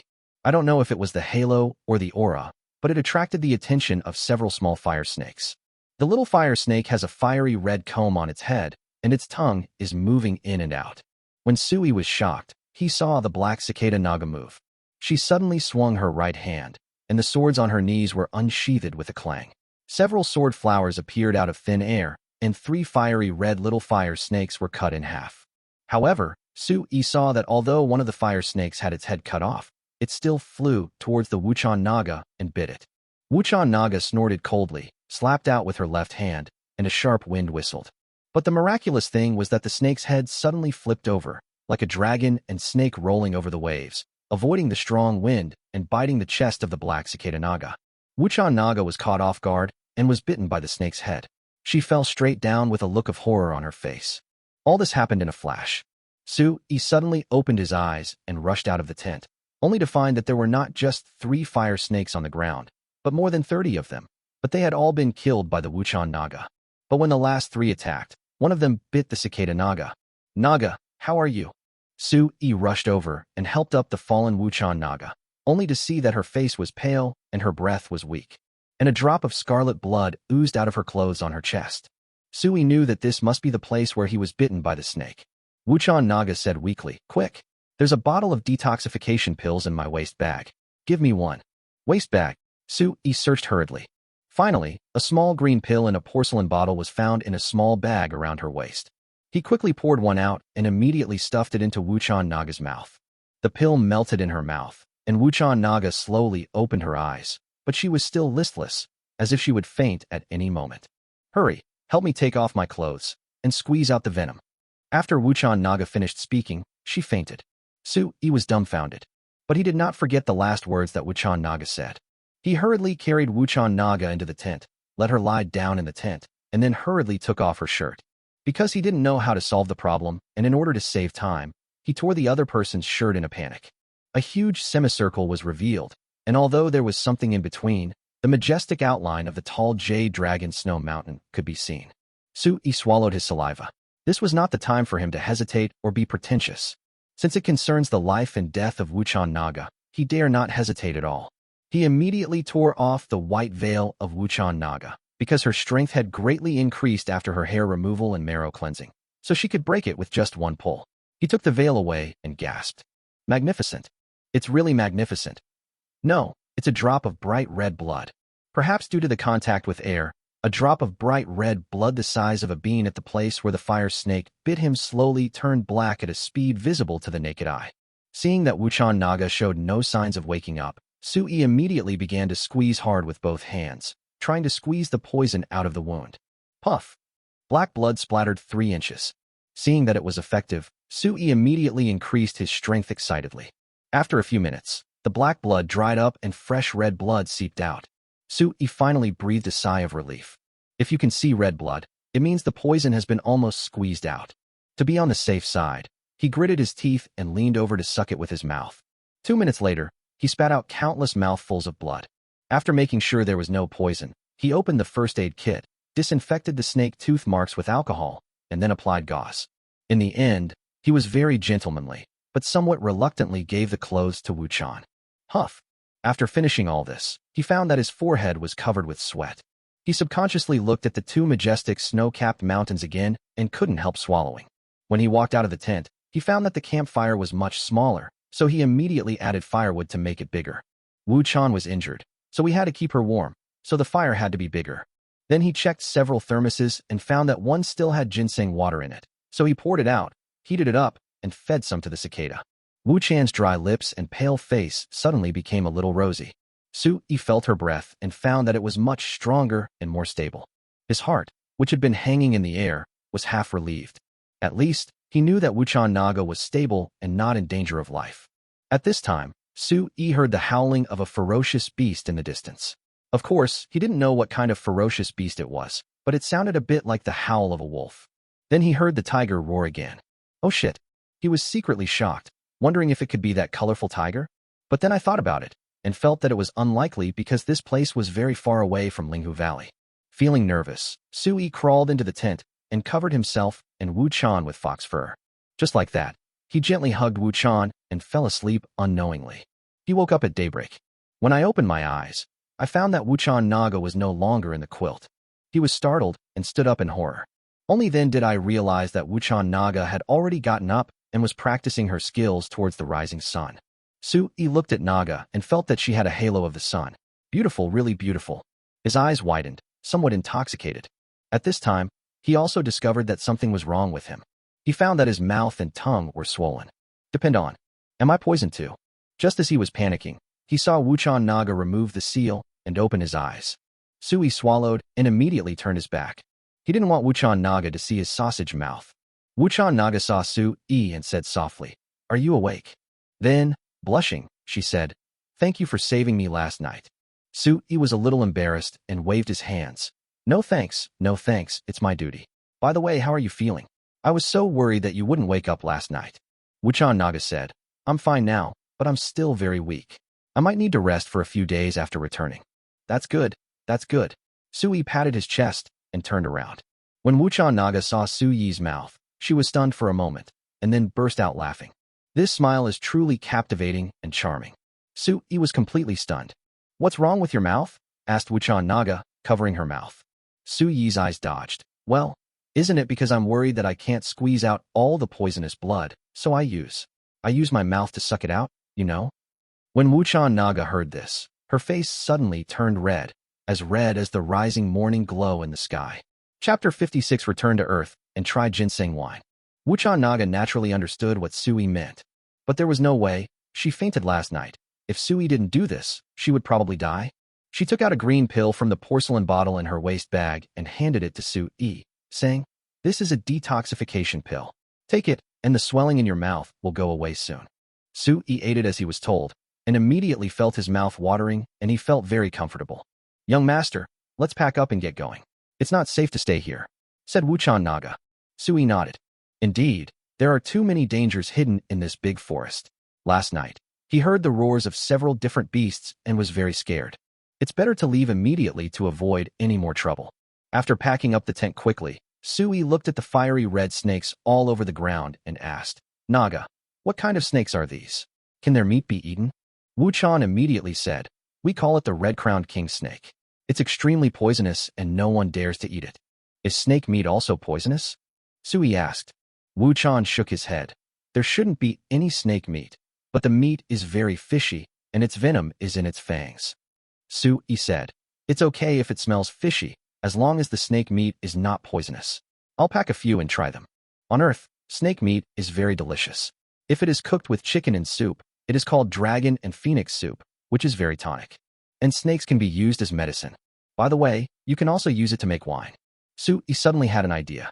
He happily began to pick up the killed red-crowned king cobra, put it into a cloth bag, and then disappeared with a whoosh. After returning to the villa, Sui stuffed the snake bag into the refrigerator, and then returned to the other world with a whoosh. Soon, Sui helped the weak Wuchan Naga to sit in the back seat of the snowmobile, and he started the car and drove away quickly. "Naga, hold my waist, so it won't be too bumpy," Sui said, turning his head.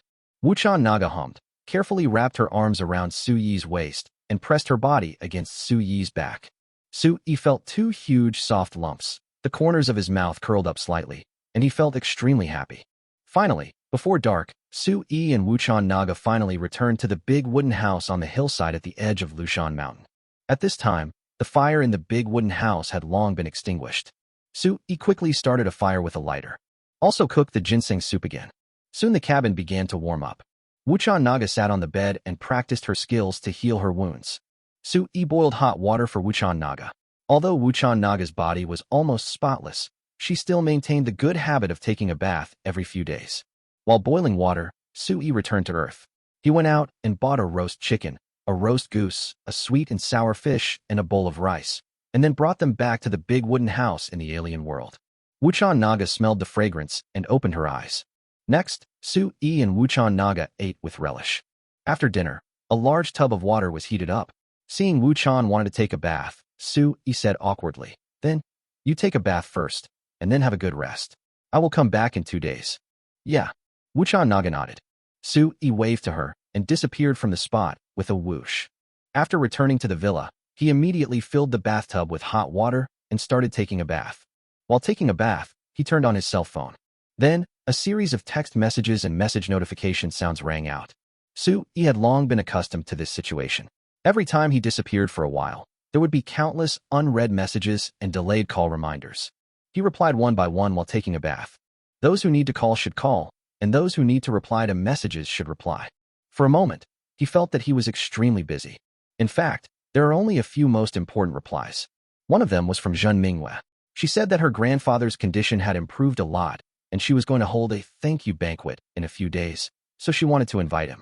Su Yi called Zhen Minghua directly and said that he would definitely be there. The second important message came from his aunt. She scolded him for not keeping his word. He had promised to visit Officer Zheng's grandfather, but what happened? No news at all. Su Yi could only reply to his aunt, saying that he would go with her early tomorrow morning. The third message was from Chunling.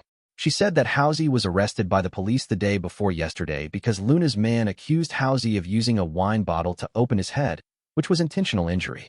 As a result, Haozi was blackmailed for 3,000 yuan. Su Yi covered his face. Another important piece of information was that his father had returned from a cooking competition out of town and won a silver medal. His father is a star chef and rarely travels on business. This time he went to participate in a cooking competition and stayed away for 20 days. Now that he is back, no matter how busy or idle I am, I have to take time to go back and see him. After processing this information, Su Yi got up, put on his pajamas, and then lay on the comfortable big bed to continue texting with his friends. The next morning, Su Yi got up early. He went to the basement and tinkered with something for a while. Finally, he took a small bottle of something and went out. On the side of the road, he rode a shared bicycle back home. Seeing his father cooking noodles in the kitchen, he walked in and said, "Dad, make me a bowl too. Oh, and add 2 eggs." Seeing Su Yi, the father nodded and said, "Okay, by the way, your mother told me that you've been missing from time to time recently. Is that true?" "I'm not playing missing. I have something serious to do." Su Yi said, "Serious business? What serious business? Are you serious about your job?" said Dad. "Of course, all work is sacred. Don't look down on the work I do. I make a lot of money." Okay, Dad said. "I don't mean to look down on your work. Never mind. You're already a grown-up. It's up to you." After that, he said, Okay, the noodles are ready. Sit down and eat." When I was halfway through eating the noodles, my mother came back, and my aunt came in with her. When the aunt saw Su Yi, she immediately stepped forward and grabbed his ear and said, "Xiao Yi, you finally showed up. You promised yesterday to go see Detective Zheng today. Are you serious? Really? Why would I lie to you?" Su Yi said with a blank look at her. When my aunt heard this, she immediately loosened her hand that was twisting his ear, sat down, and said, "Okay, I'll wait for you. Don't even think about running away." Su Yi was frowning. Why was he running? In order to visit Detective Zhang, he even took out the ginseng wine that had not been soaked for a long time, because he knew that Detective Zhang liked wine. But now, seeing his father sitting down to eat noodles and even chewing on a scallion, he couldn't help but smile and said, "Dad, do you want a drink? I got you something good. Why drink so early in the morning? Forget it." Dad looked at Mom and said. Su Yi smiled slightly. His words were completely inconsistent with his heart. It seemed that he was still intimidated by Mom's power and did not dare to drink. Hey, how can a grown man be so afraid of his wife? Su Yi didn't care what his father said, nor did he look at his mother's expression. He stood up, took out a bottle of Nilanshan Erguo from the wine cabinet, then poured a little of the ginseng wine he brought with him into the Erguo, and finally shook it to mix the 2 wines evenly. Then he unscrewed the bottle cap again, smelled the rich aroma of wine, and swallowed his saliva. Chapter 57, Mr. Zhang's Last Resurgence. "Come on, everyone take a sip." Su Yi brought the glass over with a smile and poured 4 small cups in total, each containing about 8 cents. Everyone was a little confused. My aunt said, "Xiao Yi, what are you doing? I saw you adding something to the Erguo. What did you add?" Su Yi smiled brightly. "Tonic medicine, very tonic medicine. Women can drink it to beautify their skin, and the elderly can drink it to have white hair and youthful appearance." My aunt curled her lips and said, "Boasting." Su Yi smiled and said, "Believe it or not, if you don't drink it, I'll give it to my dad and mom." "Dad, come on, let's finish it in one gulp." Su Yi raised his glass, clinked it with the old man's, and drank it in one gulp himself.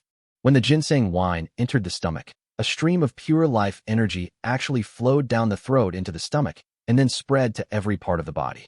Because he had drunk ginseng water many times and had reached the first level of foundation building, he was very sensitive to this life energy. He felt that this life energy was very huge. The comfort he felt after drinking it made him want to moan. At the same time, he was secretly shocked. It had only been soaked for a few days, and a bottle of Erguo was only mixed with a small amount of ginseng wine. But he didn't expect the medicinal power to be so strong. No wonder a few grams of ginseng beard could bring Mr. Zhen back from the brink of death. Seeing Su Yi drink it in one gulp, Su's father pretended not to look at Su's mother, and also smiled and drank it in one gulp. Just see. Father Su just let out a strange burp, and then his whole body shuddered and he moaned in comfort. That voice gave Su-yi goosebumps. How should I put it? Dad's shivering is a bit like the comfortable shivering I get when I pee. And when the shivering reaches its extreme, you will groan. My aunt and mother were completely stunned by what they saw. Father Su didn't even bother to blush. He grabbed Su-yi's hand and said excitedly, "Son, what kind of wine is this? It's not Erguo at all." Su-yi smiled. "If it's not Erguo, what is it? I just took it from the wine cabinet. You saw it just now." "No. I mean, what did you put in the Erguo?" As Father Su spoke, the alcohol had begun to take effect, and his face turned red. Su-yi said, "I said it's a tonic. How about it, Dad? Is this wine amazing?" Father Su immediately nodded like a chick pecking at rice, his eyes sparkling, and he said with anticipation, "Great, very great. You must give me another small cup." Su-yi smiled and said, "Not bad. You know what's good." He immediately poured another glass for his father. His mother wanted to dissuade him, but his father glared at her, and she was immediately speechless. Su-yi chuckled. As expected, alcohol makes cowards braver. After drinking, they become braver. He even dared to glare at his mother. Su-yi said, "Mom, Aunt, why are you standing there? Come and drink with us." My aunt curled her lips and said, "I won't go crazy with you." My mother also said, "No, no, no." Su-yi stood up, put his arm around his mother's shoulders, picked up the wine, and prepared to force-feed her. His mother wanted to struggle, but found that she could not move because her son was surprisingly strong. "Drink, drink. It's so early in the morning. Don't spoil the fun for me and my dad." Su-yi said with a smile. Okay, I'll drink it, and you don't touch me." Mom compromised. Seeing that his mother finally drank, Su-yi smiled and handed the wine to her. She took it, glared at her son and wife resentfully, and drank it in one gulp. As the wine entered her stomach, she immediately felt the effects of the alcohol. Her face flushed instantly, and a surge of energy spread through her limbs and bones. She felt as comfortable as if she had taken a hot bath. My dad was also feeling depressed, but he finally couldn't hold on any longer. His head tilted, and he fell on the table. Then, a snoring sound was heard. Su-yi took a look and laughed. Dad has a really bad alcohol tolerance. "Okay, I'm leaving." Su-yi waved his hand, picked up the Erguo and walked out. My mother reacted and said hurriedly, "Son, keep the wine. Where are you going to take it?" Su-yi turned around and smiled. "No, you can't drink too much of this wine, no more than 8 cents a day. I'm afraid my dad will want to drink it when he wakes up, so I'll keep it for now." After saying that, he said to his dazed aunt, Let's go see Mr. Zhang." My aunt looked suspicious, looked at my mother, then at my father, shook her head, and went out. The two walked along, and after several turns, they arrived at another building. When we got up to the second floor, my aunt knocked on the door and called out, "Mr. Zhang, are you home?" Seeing no response, my aunt continued to knock and yell, "Officer Zhang, are you home?" The door opened, and Officer Zhang, dressed in his police uniform, was about to go out. He looked at my aunt and Su-yi and asked in surprise, "Dr. Zhang, Xiaoyi, why are you here?" Zhang Yali smiled and said, "Let's go see Mr. Zhang. Are you going to work?" "Yes, there is a mission at the station, so we have to rush over," said Officer Zhang. Zhang Yali said, "Okay, go ahead. Let's go in and see Mr. Zhang and talk to him." "Yes, thank you." Officer Zhang led the two men into the house and went to work. Mr. Zhang was the only one left at home. Of course, the nanny was already on the way and said she would be here soon. Old Master Zhang, sitting in a wheelchair, greeted Zhang Yali with a smile. "Girl Zhang, how come you have time today to come and see me, an old man who is about to die?" Zhang Yali said, "You haven't been to my clinic for a while, so I had to come over to see you. By the way, this is my nephew Sui. Do you remember him? Xiaoyi, are you Xiaoyi? I remember you. You've grown up so much, little guy. Very handsome and energetic." Old Master Zhang praised, then said with a sad look, "Your child has grown up, and I'm old too. I even had a cardiac arrest a few days ago. Oh, these past 2 days I've always felt like I was having a last gasp." Sui frowned. In fact, he had been observing Mr. Zhang since he entered the room. Mr. Zhang's feeling was correct. He was indeed at a special juncture of last gasp of life. He is old, his functions are declining, and coupled with the old injuries he suffered when he was a criminal police officer, in short, his organs should be failing. The current tone truly lives up to the 4 words, last flicker of light. Su-yi was also a little worried. He didn't know whether he should give ginseng wine to Mr. Zhang, because he was worried that if Mr. Zhang drank it and died immediately, he would be in big trouble. You might be misunderstood and blamed. But on second thought, if he didn't drink it, Mr. Zheng would probably pass away within a day or two. Alas, I didn't come earlier or later, but when I came, Mr. Zheng was already in this half-dead state. Could it be that this is destined by God? Is this asking God to use him to give Mr. Zheng a chance to survive? If so, then he must give it a try. After all, Mr. Zheng is one of the most respected elderly people in these communities. He remembered that once, when he was a child, he was taken away by human traffickers. In the end, it was Mr. Zheng who tracked him down for a day and a night based on clues and found him. If it weren't for Mr. Zheng, he would have been crippled and begging on the streets, right? Chapter 58 The Power of Ginseng Wine. Xiaoyi, why are you holding the bottle? Ah, is this Erguo too? Old Master Zheng pushed his wheelchair and came to Sui. He stared at the Nolanshin Erguo too and swallowed his saliva. You know I like to drink. So you brought it here specially to have a drink with me? Mr. Zheng laughed, and his previous gloomy expression disappeared. Sui said, Yes, I just want to drink a few cups with you. Zhang Yali, who was standing by, immediately scolded. Xiaoyi, stop talking nonsense. Mr. Zheng can't drink. Sui shook his head without comment. Old Master Zheng said unhappily, Girl Zhang, I'm almost dead, and you still care so much about me? My grandson is at home taking care of me. He's not here now, so don't bother me anymore. My greatest pleasure is to have a drink. Do you know how long it's been since I last had a drink? I must eat some meat today. Mr. Zheng has a stubborn look on his face, and he has an aura of majesty without even getting angry. It's conceivable that he was also a decisive person when he was young. Xiaoyi, come here and pour me some. Old Master Zheng pointed to the 2 cups on the coffee table. Okay. Sui smiled. He picked up the cup and poured 2 glasses. Grandpa, are there any peanuts at home? Sui asked. Yes, there are bags of drunkard peanuts in the cabinet, said Mr. Zheng. Sui opened the cabinet and saw several bags of drunkard peanuts. He opened the bag and poured the peanuts into a plate. Zhang Yali, who was standing by, saw that the old man and the young man were really going to drink, and her face flushed as she said, Grandpa, let me feel your pulse. Mr. Zheng picked up the cup and said, Okay, you drink yours and I'll drink mine. Seeing Zhang Yali start to feel the pulse, he smiled and said to Sui, Come, Xiaoyi, let's go for a walk. Sui also picked up the wine glass. Suddenly, Mr. Zheng remembered something and said, I remember that year, when you were 6 years old, you were captured by 2 human traffickers. Your parents went to the police station to report the case and cried their hearts out.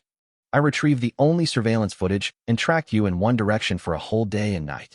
I finally found you in Guicheng, 200 miles away.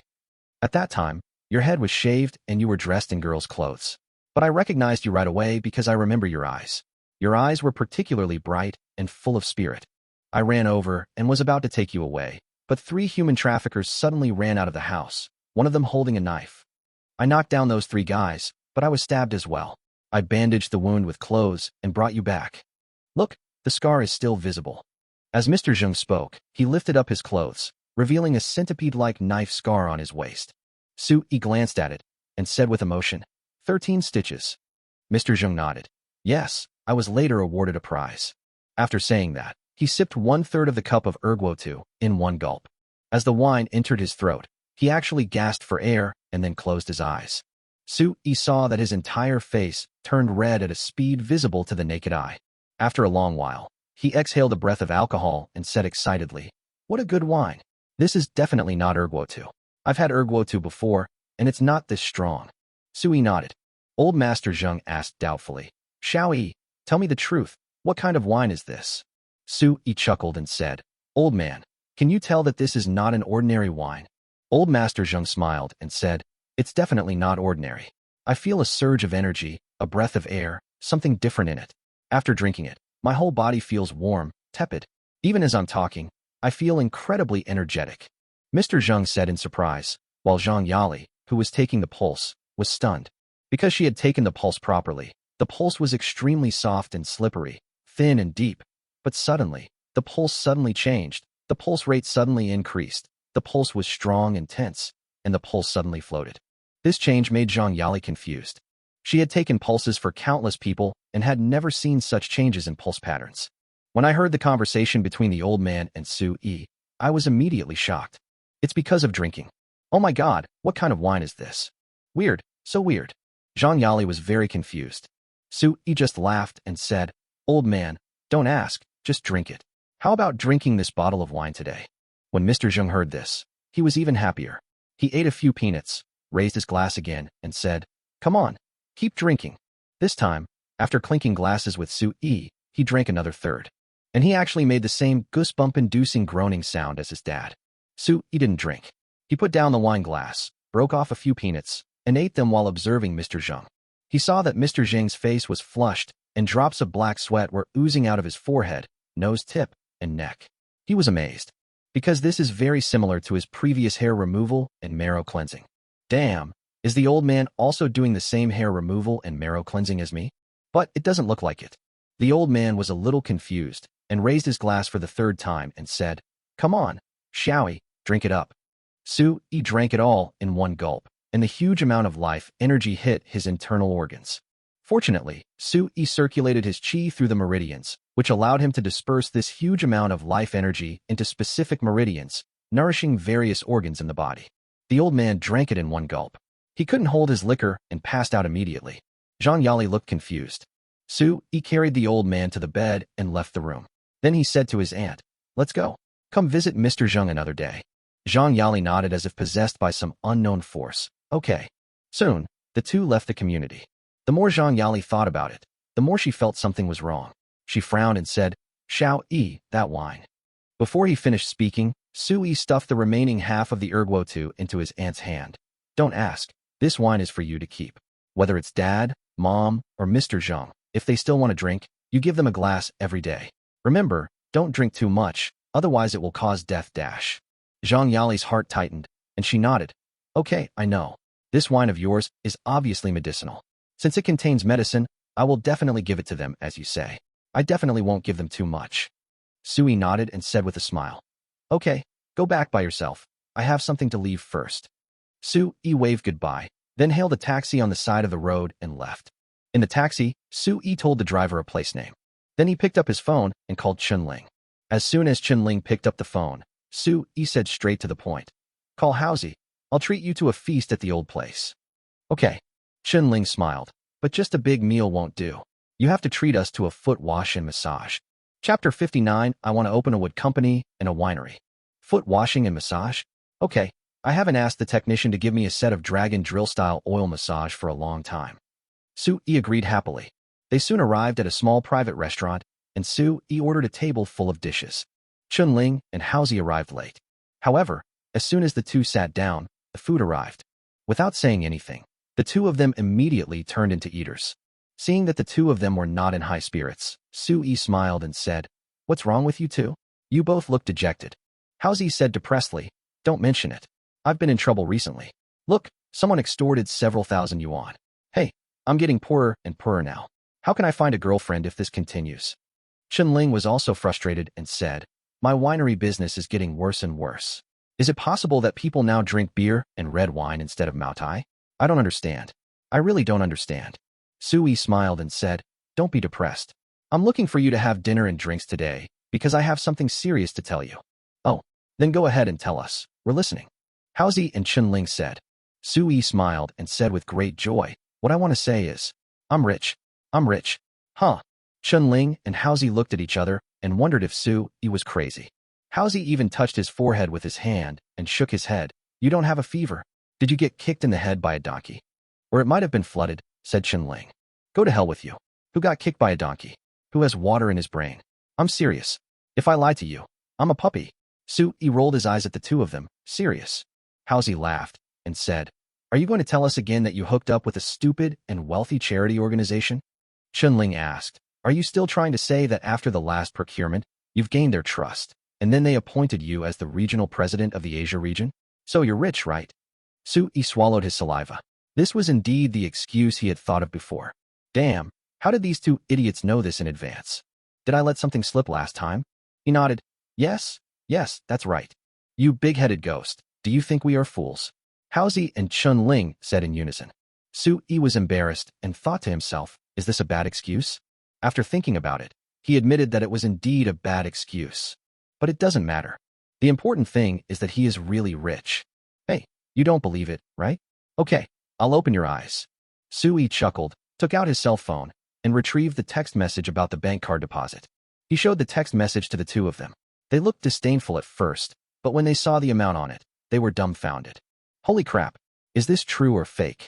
Haozi jumped up from the stool. Chun-Ling was so shocked that she was drooling. Su-Yi was very satisfied with the expressions of the two people. They were quite cooperative, and it satisfied his vanity. He gave Haozi a cold look with contempt. Haozi smiled awkwardly, scratched the back of his head, and said flatteringly, Sorry, I lost my composure that. Xiaoyi. No, brother E, you will be my big brother from now on, and I will be your little brother, your girlfriend. Su-Yi pretended to kick him, and said, Get out. Haozi gave a sly smile, and immediately rushed up to put his arm around Su-Yi's shoulders. Despite all the noise, the three of them actually understand each other best, and know each other inside and out.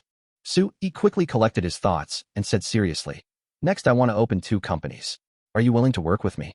Start a company? The two looked at each other, and were surprised again. Chun-Ling said, I sell local Mao Dai, I don't know anything. Haozi also looked depressed. Xiaoyi, I also want to work with you, but I don't know anything. I only know about wood, running a company. I don't have that ability. Su-Yi said, If you don't understand, then learn. I want you to be big bosses. Big bosses just need to know how to employ people. Have you ever seen a big boss who needs to personally run a company? They all spend money to hire people who understand the operation of the company. Besides, the company I want to open this time is also related to the business you are in now. What kind of company are you going to start? The two asked in unison again. Su-Yi chuckled and said, I want to open a wood company and a winery. Chun-Ling and Haozi opened their mouths slightly, looking incredulous. Su-Yi didn't care whether the two were shocked or not. He continued with a smile. Haozi, if I can get a lot of high-end wood, those wood samples I showed you, as much as you want, do you think this wood company can make a lot of money? Yes, absolutely. Haozi said excitedly, My timber processing factory is on the verge of bankruptcy because we can't get good timber. If we had timber, we would never have gone bankrupt. Su-Yi said, The wood industry company I want to open is not only about wood processing, but also about furniture making, high-end wooden crafts, and so on. Of course, this will be done step by step. The first thing is to get the wood processing started. So, I will take over your wood processing plant. Haozi was confused again, then said excitedly, What did you say? You want to buy my lumber processing plant? Su-Yi asked back why. Your family doesn't want to sell it. Haozi immediately said, Sell?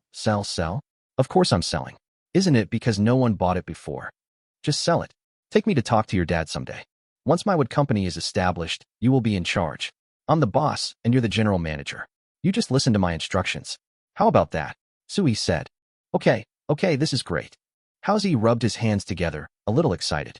Then from now on, I'll be second only to the leader, above everyone else. I'm truly the boss, right? Yes, that's what I mean. Su-Yi nodded. Because he will have few opportunities to actually manage the company in the future, most of his energy will probably be focused on shuttling between the two worlds rather than actually managing a company. After Su-Yi finished speaking, he turned to Chun-Ling and said, In addition to the wood company, I also want to open a winery. In order to invest in output as quickly as possible, I plan to acquire one to save the trouble of building it myself.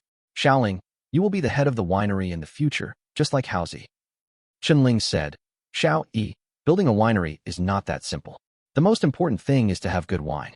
Otherwise, it will be difficult to survive in the fierce market competition. Because the famous wines produced by good wineries nowadays are all quite old. New wines are basically no match for those famous wines with history and years of sedimentation. Su-Yi said, I have good wine. Who said I don't have good wine? I guarantee that the wine I make is better than any other wine on the market. Su-Yi spoke confidently.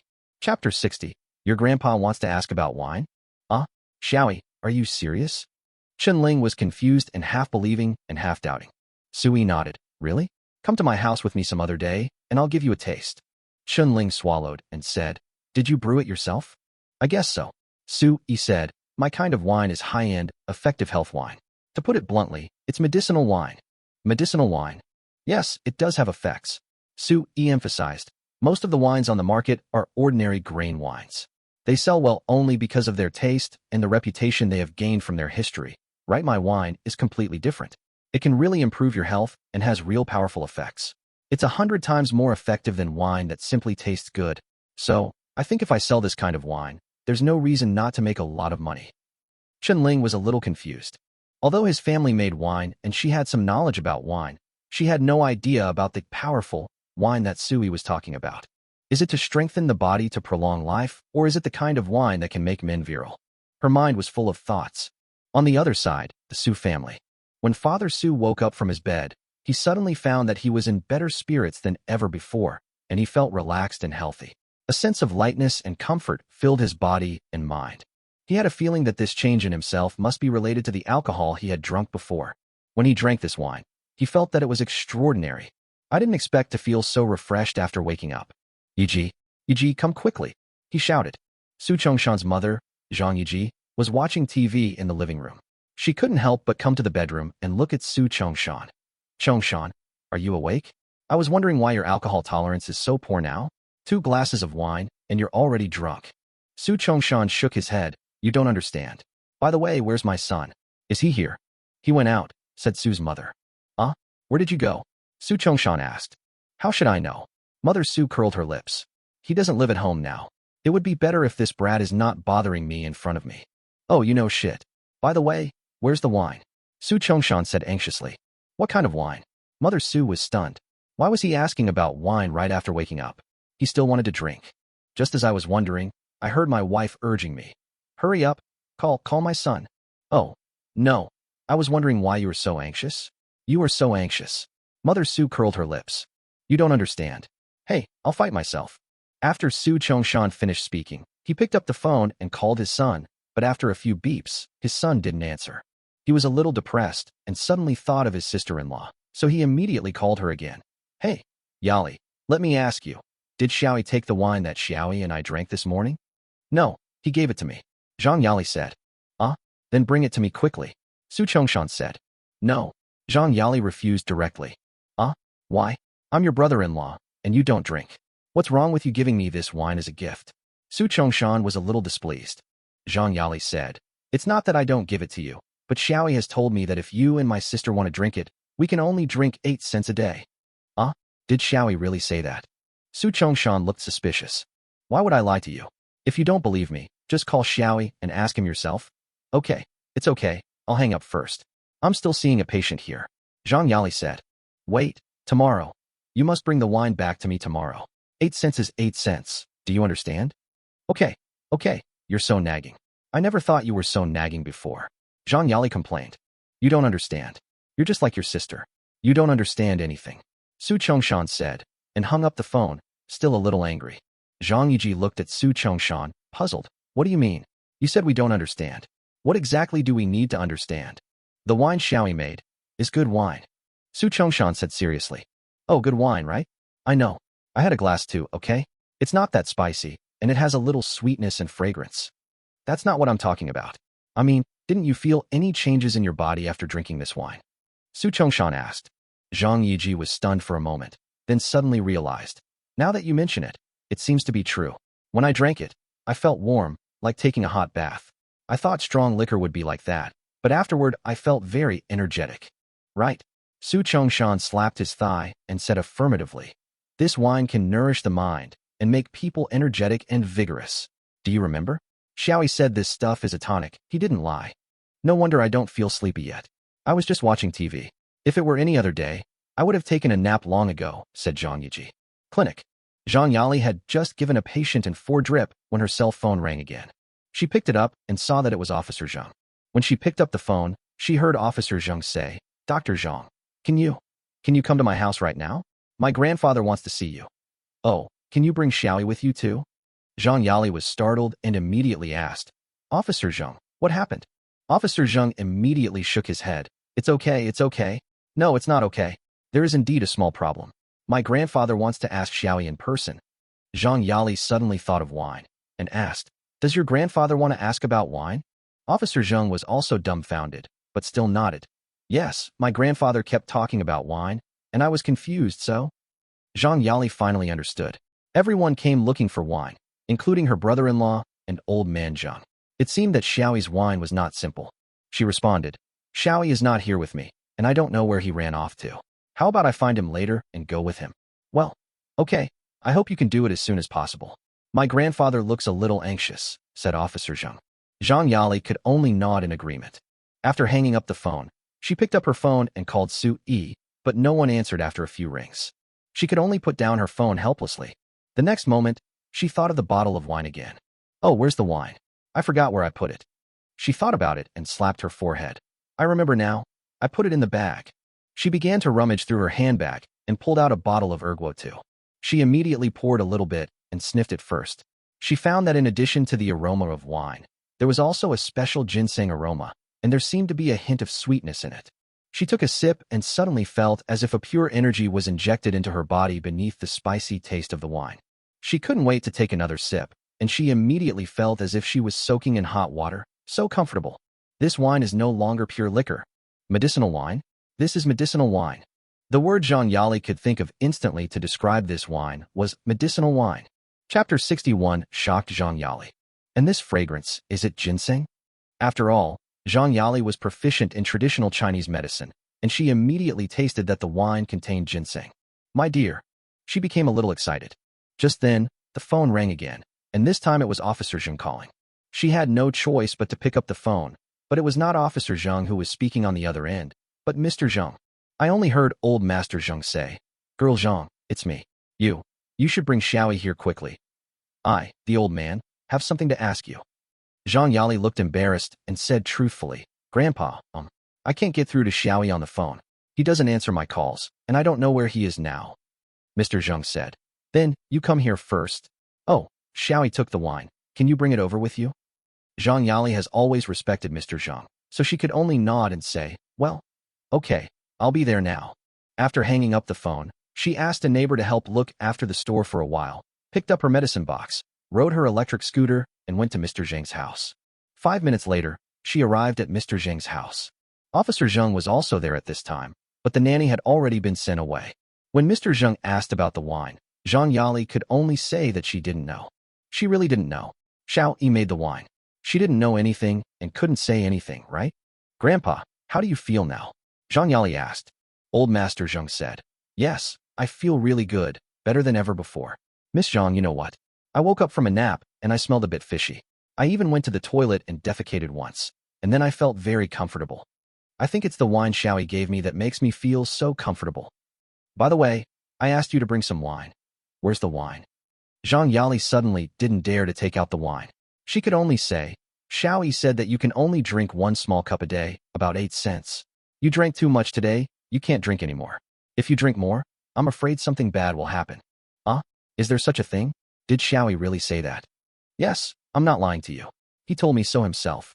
How about this? Tomorrow morning I'll bring you some wine, okay? Mr. Zhang seemed to understand the principle of too much is as bad as too little and nodded. Okay, that's what you said. I'll wait for you to send it over tomorrow. Okay. Now, let me take your pulse and see how it feels, said Zhang Yali. Okay, this is good. Old Master Zhang stretched out his hand and let Zhang Yali take his pulse. Zhang Yali put her finger on Mr. Zhang's pulse, pinched it, and carefully sensed the pulse rhythm. The next moment, she was stunned, because she discovered that Mr. Zhang's pulse had become stronger. No longer has that empty feeling as before. In the past, Mr. Zhang's pulse was few and weak, and it seemed like the kind of weak pulse that would exhaust his lifespan. But now, the feeling of emptiness seemed to have disappeared, replaced by a solid pulse. At least, it felt like Mr. Zhang had suddenly become a different person. If her hand wasn't taking the other person's pulse, she would have mistakenly thought it was for someone else. How is it? My pulse is good, right? Mr. Zhang said with a smile. Very good, really good. Zhang Yali said with a strange expression. Old Master Zhang suddenly chuckled, revealing a mischievous expression as he said, Girl Zhang, I feel more than just my body relaxed, you know? I even stood up. Do you believe it? You can stand up again. Zhang Yali looked surprised. Mr. Zhang nodded and said, Yes, when I first woke up, I could stand up on my own, but now I can't, so I want you to give me a sip of that wine. Do you understand? Zhang Yali nodded. She understood Mr. Zhang's feelings. Tomorrow, I promise to deliver it tomorrow morning. After she finished speaking, she stood up and said goodbye. Well, I'll leave first. I'll see you tomorrow, old man. Mr. Zhang nodded and said to his grandson, Xiao Hai, please see Miss Zhang off. No need. Zhang Yali said and walked out of Zhang's house. Officer Zhang Xiaohai also followed and said to Zhang Yali, Dr. Zhang, thank you. Grandpa, and I will be waiting for you at home tomorrow morning. Oh, and if you can contact Xiaoyi, please have him come along. Grandpa, and I want to thank him in person. Zhang Yali nodded. Okay, I understand. She took 2 steps, then suddenly thought of a question. She immediately turned around and said seriously, Officer Zhang, just know that your grandfather's health has improved. Please don't tell anyone about it for now, okay? Especially about the incident with Xiaoyi drinking that wine. Because the matter hasn't been concluded yet, I'm afraid it will cause misunderstandings. Zhang Xiaohai nodded immediately. I understand, don't worry, I'm a police officer. I have some awareness and I won't talk nonsense everywhere. You can relax about this. Zhang Yali nodded, relieved. She rode her electric bike back to the clinic and called Su Yi again. Soon, the call was connected, and Zhang Yali called out. Su Yi, why haven't you answered the phone? I have something urgent to talk to you about. Please come back quickly. Su Yi was drinking and didn't bother to pay attention to her. If you have something to say, just say it. I'm drinking with my classmates. What on earth is that wine? Tell me the truth. Tonic wine, didn't I tell you? Su Yi was surprised. Zhang Yali asked, do you know? After drinking it, Mr. Zheng's health suddenly changed drastically and he became stronger. What happened? What's the matter? You'll feel more energetic after drinking tonic wine. Su Yi retorted directly. Zhang Yali immediately cried out, but isn't this too much? I know Mr. Zheng's condition. The hospital refused to admit him and told him to go home. I've been treating him for the past 6 months. He should be dying. No? What? Su Yi asked knowingly. Needless to say, he's old, and his organs are all functioning poorly, perhaps even failing. Then he will recover after drinking the tonic wine now. By the way, have you taken him to the hospital for a checkup? Su Yi asked. I forgot. I came back in a hurry to ask you about the wine and forgot about it. No, I have to take him to the hospital for a checkup right now. By the way, the old man asked us to go again tomorrow. Zhang Yali said. Su Yi shook his head. I won't go. You can bring the wine to him and let him drink 8 cents a day. What about you? I'm very busy. Please don't call me all the time if you have nothing to do. Really? Su Yi said and hung up the phone. Still drinking and talking about business. This is the real business. Zhang Yali was furious when Su Yi hung up on her, but the next moment she ran out of the clinic and went to Mr. Zheng's house again. Chapter 62 Thinking of Wuchan Naga again.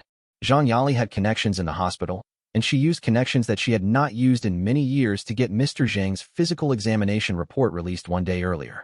When she took in a dozen or so test reports and saw that the indicators on them were almost returning to normal, she was shocked. It turns out that she knows Mr. Zheng's physical indicators best. Now, comparing the two, her body was trembling slightly with excitement. Amazing, so amazing. She excitedly said to Mr. Zheng, your health has improved a lot, old man. Now it seems that you can still continue to drink and eat meat. Mr. Zheng smiled, and Zheng Xiaohai was also a little excited.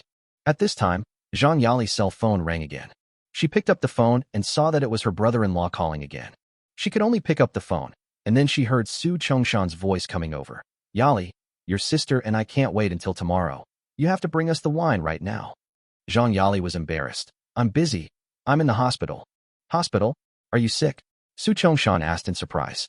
It's not me, it's Mr. Zheng, said Zhang Yali. What happened to Mr. Zheng? Don't scare me, how is he? Su Chongshan asked anxiously. It's okay. Mr. Zheng is fine. Okay, I'll go back now. Zhang Yali said and hung up the phone. She said awkwardly to Zheng Xiaohai and Mr. Zheng, my brother-in-law and sister are urging me to go back. So, let's go. Take the checklist. 15 minutes later, Zhang Yali took out a bottle of wine, placed it in front of Su Chongshan and Zhang Yiji, and said, brother-in-law, sister, let me tell you, there's something strange about this wine. It really is strange, did you know that? Old Master Zheng drank this wine, and his health actually improved. You know, he was almost dying before. Can you believe it? Zhang Yali kept chattering. Su Chongshan and Zhang Yiji were also dumbfounded. Finally, Su Chongshan sighed. I knew this wine was awesome, but I didn't expect it to be this awesome. Zhang Yiji also looked incredulous. I drank it too. Now that I think about it, it's really something special. I didn't expect it to be so magical. Oh, and where's Xiaoyi? We have to call him back. We have to ask him how he got this wine. The other side. Su Yi was drunk and said to Chun Ling and Haozi, okay, let's make it a deal. Starting tomorrow, we will start preparing for the company and start working. Don't worry about the money. I'll transfer it to you. Brother, I'm not short of money now, understand? Chun Ling and Haozi also responded drunkenly. I understand, Xiaoyi, brother Yi, you are the best. From now on, you will be our boss. Can we all call you boss? Okay, you guys can just call me boss. I'm actually pretty big anyway. Hey, you know what I mean. Chun Ling blushed and shook her head. I don't understand. Don't make dirty jokes. Haozi smiled slyly. Boss, I understand. Luna once publicly said that you are a giant, hee. Mentioning her again? Housie, drink, drink. Hurry up and drink 3 cups. Sui pointed at Housie. Yes, yes, I will punish myself, said the mouse. The 3 of them were fighting and making noise like this. Sui's phone rang several times, but he ignored it. After a while, the 3 of them finally couldn't drink anymore. So Sui paid the bill and prepared to take them to have a foot bath and massage. The shop owner watched the 3 people drunkenly, shook his head, and muttered to himself, why do young people nowadays like to brag so much just by drinking? Will they die if they don't brag? Oh, the world is going downhill. The world is going downhill. Half an hour later, the 3 people who had been having foot washing and massage in the sauna finally sobered up. Sui was enjoying the massage service of the massage girl. Housie beside him couldn't help but ask, Miss, do you have any informal massage services here? The masseuse shook her head. No, sir, we are very formal here. Housie said with a hint of regret. If we had known it was so formal, we wouldn't have come here. The masseuse suddenly blushed and said, Brother, this place is very formal, but I can be a prostitute.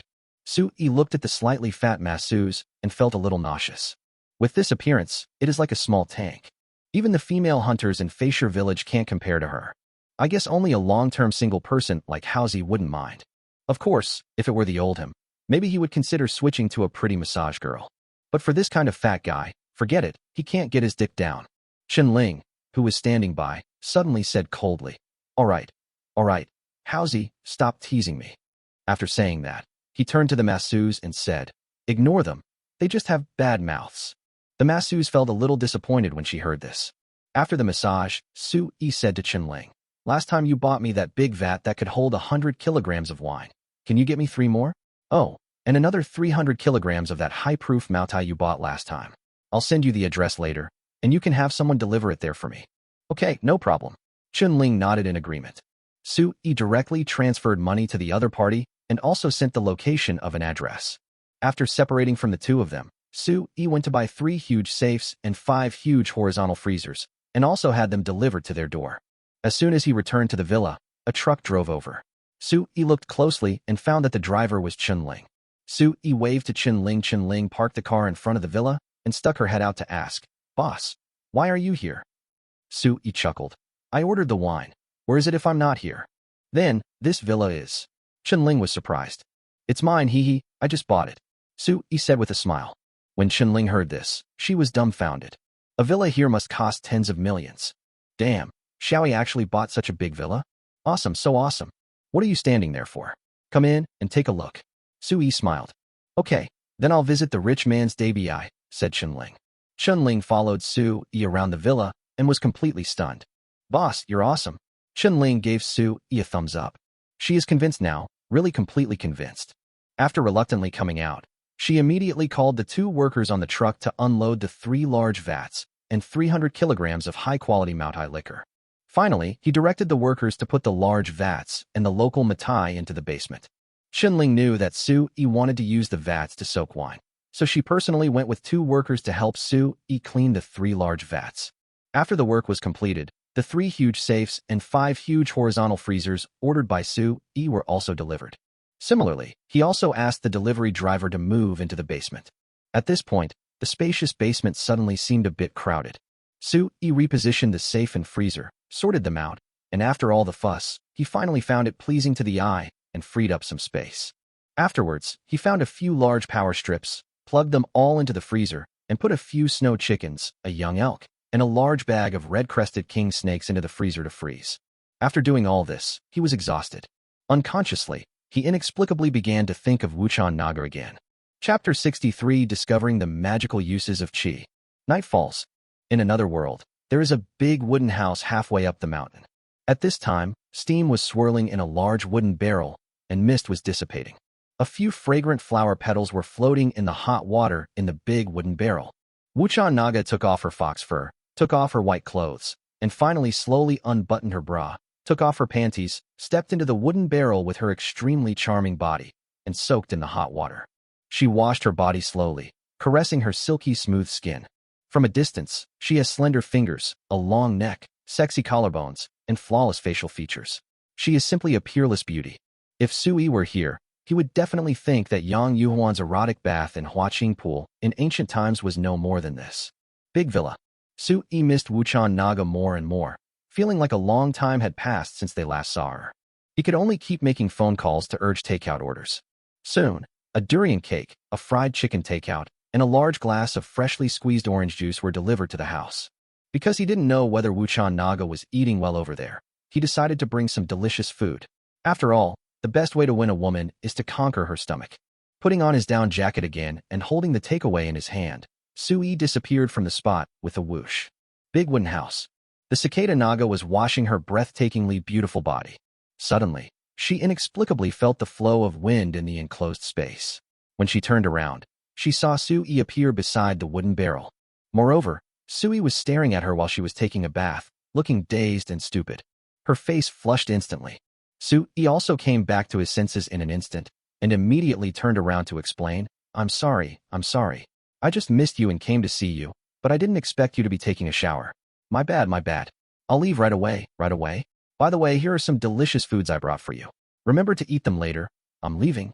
After speaking in a panic with his words failing to make sense, Su Yi disappeared from the spot in a flash.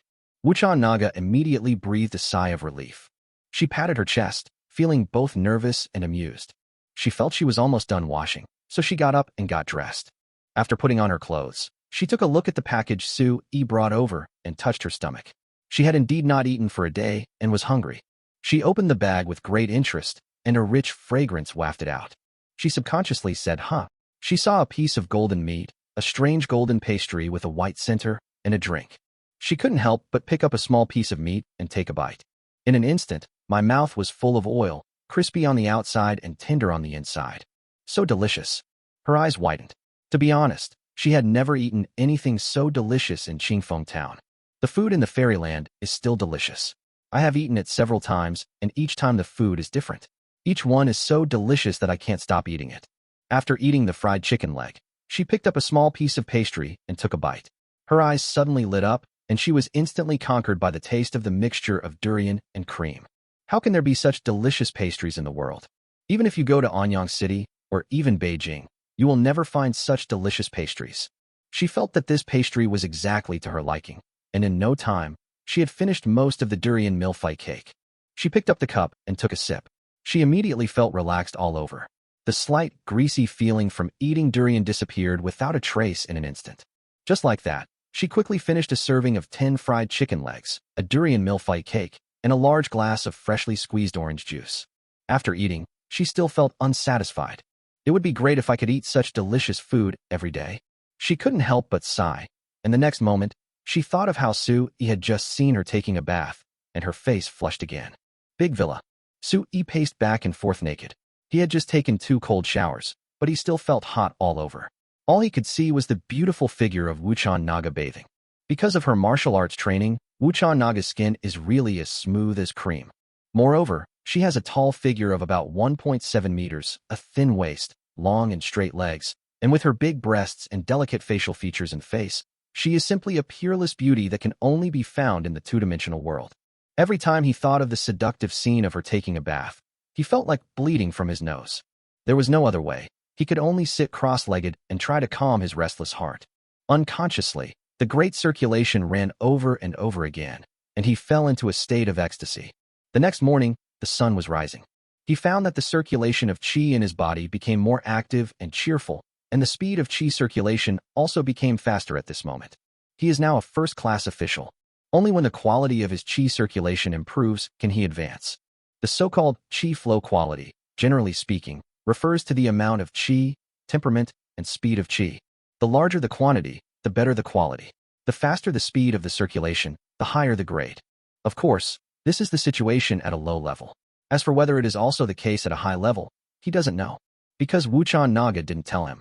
Besides, there is no need to know his rank, and it would be useless even if he knew it. When he opened his eyes, he felt refreshed and energetic. The only thing that made me uncomfortable was that I was too hungry. He felt like he could eat a whole cow right now. He rented 3 packs of instant noodles for himself, added 3 pieces of ham, and cooked a full pot. But he ate it all in no time. And he didn't even burp. He realized that as his practice deepened, his appetite increased several times. Maybe the cost of cultivation is huge. Even after eating a large bowl of noodles, he still felt that something was missing in his body, so he took out a small bottle of ginseng wine from the wine cabinet, which he had taken from the ginseng wine jar last night. Just a little bit. At this time, the ginseng wine has turned light yellow and is no longer like the original wine, but has become a bit viscous. Sui knew that this first batch of ginseng wine could hardly be drunk directly because it had become a puree. It needs to be blended before it can be drunk. Just like the last time he used erguotu to mix it. Blended wine is more fragrant and suitable for drinking. He took a bottle of jiananshan, opened it, poured some ginseng wine into it, and finally mixed them together and shook them continuously. Let the ginseng wine and jiananshan blend completely. Then he poured himself a small cup. The cup was 2 taels, so he filled it up and drank it in one gulp. The wine flowed into his throat and abdomen, transforming into pure life energy that spread throughout his limbs and bones. He felt so comfortable that he couldn't help but moan. He suddenly thought, wouldn't it be better if he drank ginseng wine and then circulated the qi around his body? Thinking of this, he immediately sat cross-legged again to circulate his qi. Sure enough, it seemed as if there was an external force pushing his qi circulation, which greatly improved the quality of his qi circulation. After an unknown amount of time, he opened his eyes and was somewhat surprised at his changes. Because he felt that not only the quality of his qi circulation had improved, but also the acuity of his 5 senses had improved. As he clenched his fist, the qi flowed to his fist, causing it to make a few crackling sounds. He channeled his energy to his feet and jumped up. Surprisingly, he felt much lighter. The height of the jump scared him. The use of qi is so amazing. It is no wonder that the more advanced Wuchan Naga can fly, over 10 meters or even farther. Wow, drinking ginseng wine can improve your qi. It makes your practice more efficient. Sui looked happy. Chapter 64. You are still reasonable, girl Zhang. When Sui was happy, his cell phone rang. It was Hauzi calling. Sui picked up the phone and heard Hauzi excitedly say, "Boss, when are you coming to the lumber mill? I told my dad you wanted to buy the lumber mill, and he wants to meet you." "Meet? To discuss the price?" Sui asked. "Yes, my dad said he is old and can't work anymore, so he wants to retire. So he wants to sell the factory as soon as possible and go traveling with my mom," said Hauzi. Sui couldn't help but say, "Your parents are great, and their thinking is quite positive. They should enjoy a peaceful life after working all their lives. It's the turn of a young person like you to do it." Hauzi shook his head. "I don't want to do it myself either. Being your own boss is risky and exhausting. You're always worried. My dad is like that. He's been so busy with the factory these past 2 years that his hair has turned gray. It hurts me to see that. Xiaoi, I've made up my mind. I'll follow you and become your general manager." Sui said, "Okay, since you think so, there is no need to say anything. I will go to the lumber mill now." "Okay, then my dad and I will wait for you," Hauzi said happily. Sui hung up the phone, washed up, changed into clean clothes, and went out to take a taxi. At this time, at Mr. Zhang's house, Zhang Yali watched as Mr. Zhang drank 8 qian of tonic wine in one gulp and couldn't help swallowing. She actually wanted to drink too. After she drank it yesterday, she also found some good changes in her body. She had insomnia before, but she slept very well last night. Also, after waking up, she found that her crow's feet seemed to have become lighter. Of course, she didn't know whether it was her illusion or the effect of the tonic wine. But no matter what, seeing how much Mr. Zhang enjoyed himself, she also wanted to have a small cup. But Xiaoi said that it is best to drink 8 cents before going to bed, so she held back. At this moment, under the gaze of Zhang Yali and Zheng Xiaohai, Mr. Zheng's face turned red at a speed visible to the naked eye, and then Mr. Zheng exhaled a breath of foul air. When I opened my eyes, I felt very excited. His face flushed, and he said, "Okay," 3 times excitedly. Zhang Yali couldn't help but ask, "Grandpa, how do you feel?" Mr. Zheng said quickly, "I feel great. I haven't felt this good in the past 2 years." After saying that, Mr. Zheng moved his legs, exerted force, and actually stood up with great difficulty. However, after just a few seconds of standing, my legs couldn't support me anymore, and I felt tired, so I had to sit down again. But this also surprised Zhang Yali. Old Master Zheng smiled and said, "Zhang girl, see? I didn't lie to you, did I? Xiaoi's wine is amazing. I think I'll just keep this bottle. I promise to only drink 8 cents a day, okay?" "Ah, this." Zhang Yali was dumbfounded. Mr. Zheng said, "I need this wine, old man. I need it to save my life, understand?" Old Master Zheng began to chatter incessantly, complaining and pretending to be pitiful. He took Zhang Yali's hand, patted her gently, and pretended to be pitiful. Zheng Xiaohai couldn't bear to watch this and couldn't help but remind him, "Grandpa, you shouldn't hold Dr. Zhang's hand." Oh. It's okay. Girl Zhang is almost the same as my granddaughter, said Mr. Zhang. Zhang Yali swallowed hard and mustered up the courage to say, no. Grandpa, my sister and brother-in-law want to drink this wine too. Upon hearing this, Mr. Zhang's face darkened. They're both healthy and well, and they'll have no problem living another 30 or 40 years. What are they drinking? This wine is life-saving to me, and they're trying to snatch it from me? Have they forgotten how I helped them save their son? Leave the wine here. If they have any complaints, tell them to come to me. You really don't know how to respect the elderly and love the young. Mr. Zhang was furious. Zhang Yali was shocked and didn't dare to retort at all, because Mr. Zhang was right. He had done a great favor to her sister and brother-in-law's family. Besides, my sister and brother-in-law are in good health. Why would they drink alcohol? Okay then, old man, I'll leave the wine to you. Zhang Yali put the half bottle of wine on the table reluctantly, her eyes reluctant to leave. She wants to drink too. When Mr. Zhang heard this, he immediately smiled. Okay. You're really sensible, little girl Zhang. By the way, Xiaohai, you don't have a girlfriend yet, so why don't you two just date and get married if it's a good match? How about that? Officer Zhang Xiaohai suddenly looked embarrassed. Zhang Yali's face also turned red. No, Grandpa, what are you talking about? Zhang Xiaohai was thin-skinned. He glanced at Zhang Yali secretly and found that Zhang Yali lowered her head in embarrassment. In fact, Zhang Yali is also very pretty. Most importantly, she is a doctor and has a good heart. She's the type he likes. However, his job is quite high risk, so he has never thought about finding a girlfriend. He also doesn't want to make Zhang Yali a widow. Zhang Yali herself felt that she had had enough of being single, and she hated being single. As for Officer Zhang, he was too handsome, and she felt that she was not worthy of him. Moreover, after getting along with Officer Zhang, she vaguely felt that Officer Zhang deliberately kept away from her, probably because he was not interested in her, so she had never taken the initiative to express that kind of affection. Anyway, she is definitely not a flower maniac. All I heard was old Master Zhang saying, "What nonsense? Am I talking nonsense, Grandpa? I've watched Ms. Zhang grow up. I know her inside and out. What's wrong with her? I just think you two are a good match. Oh, by the way, I remember you were classmates when you were little. No, you should have been desk mates. Is that true?" Zhang Xiaohai was very upset. Zhang Yali said awkwardly, "We sat at the same table in elementary school, but Xiaohai was held back a grade." Mr. Zhang laughed and said, Yes. He was young at that time, and they didn't let him go because he wasn't old enough, so he had to stay a grade. Haha, it's fake, you know. After that, he turned to Zhang Yali and said, "Zhang girl, what do you think of Xiaohai? Can he be your boyfriend?" Zhang Yali blushed again at being asked so directly. She said awkwardly, "Well, I don't know, old man. I'm leaving now. I'll come see you another day." After saying that, Zhang Yali shyly left. Mr. Zhang winked at his grandson. "Go and see them off quickly. Why are you still standing there like an idiot?" "Oh, okay. I'll go see him off first." Police Officer Zhang also chased after him with a red face. The two of them walked out of the door one after the other with red faces. Officer Zhang called out to Dr. Zhang from behind. Zhang Yali stopped and turned around. "Officer Zhang, you don't have to send me off. Really, I can drive my electric car to the clinic in just a few minutes." Officer Zhang said awkwardly, "I wanted to ask you, do you still have that wine?" Zhang Yali shook her head. "I don't know either. The wine belongs to Xiaoyi. I haven't even had time to ask him where he got it." "Oh, okay. Actually, I just want to ask for more so that my grandfather can drink more often and stay healthy. I'm really afraid that he will die. If he dies, I will have no relatives and become an orphan." Police Officer Zhang said with red eyes. Zhang Yali nodded. "I understand. I'll ask Xiaoyi for you when I see him next time." "Well, thank you." Officer Zhang thanked him. "Hey, why are you being so polite to me? We're so familiar with each other," Zhang Yali said, then realized she had said the wrong thing and hurriedly explained. "No, I mean, actually, we're not that familiar. I'm familiar with your grandfather." After saying that, he got on his electric scooter and ran away. Officer Zhang looked at Zhang Yali's departing figure, slightly dazed.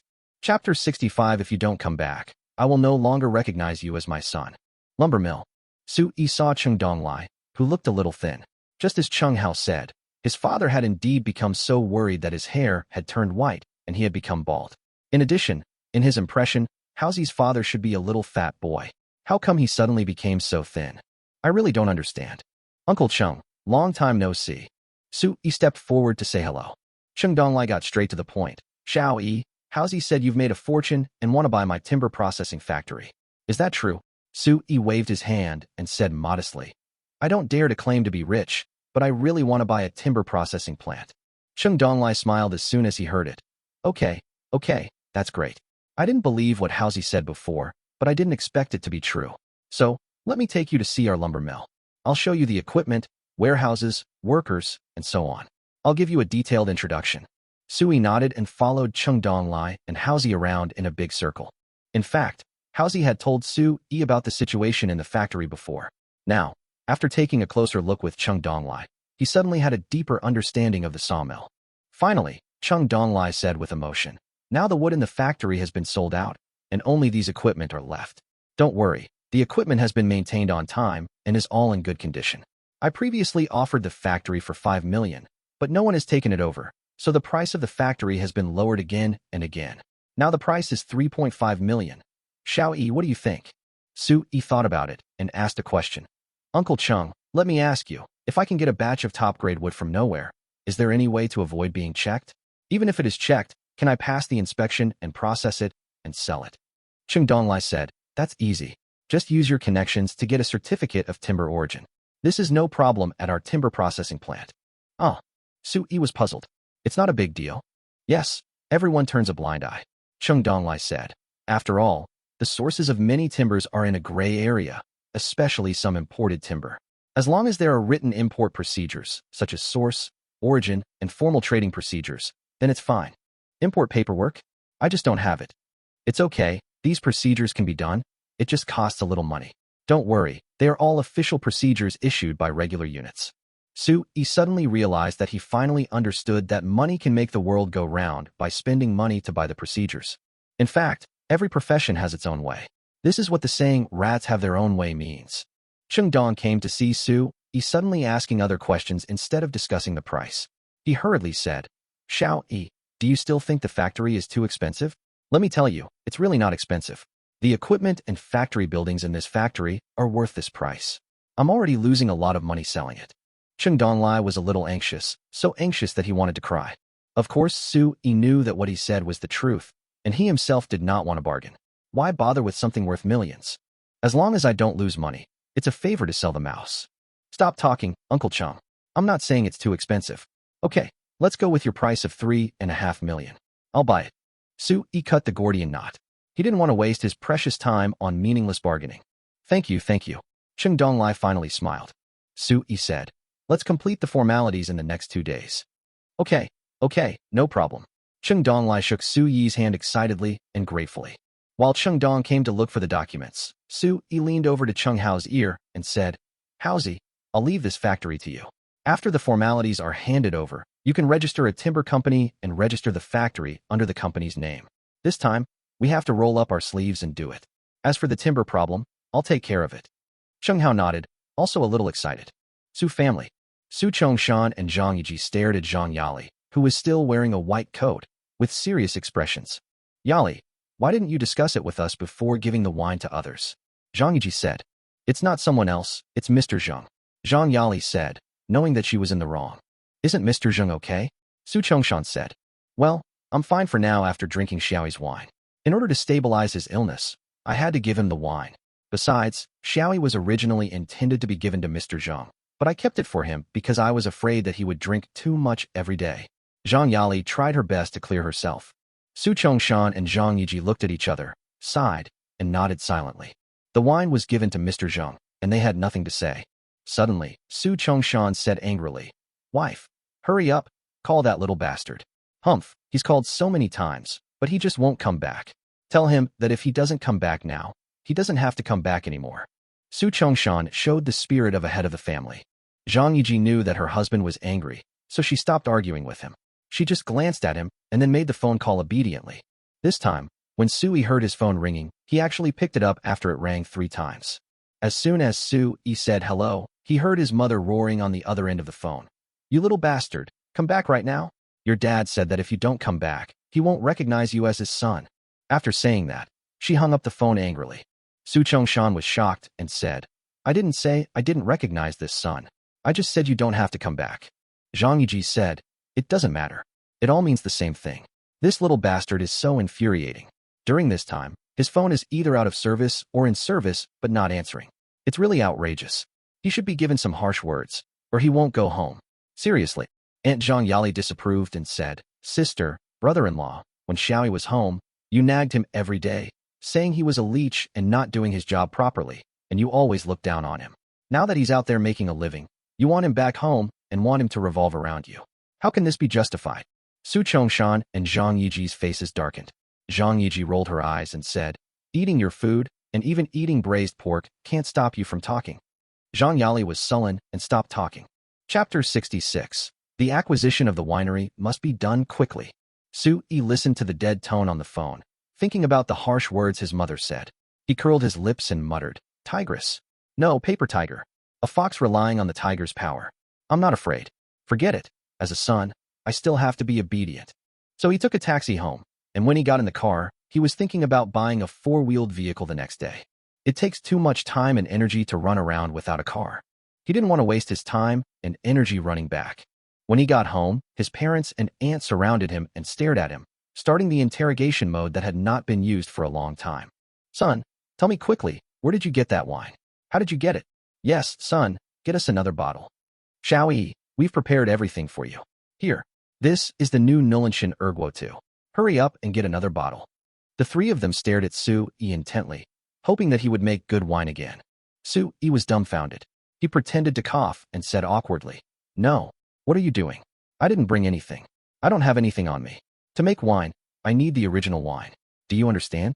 Raw liquor. Everyone looked at each other in confusion. Is that the small bottle of stuff you brought last time? Yes, that is the original liquor.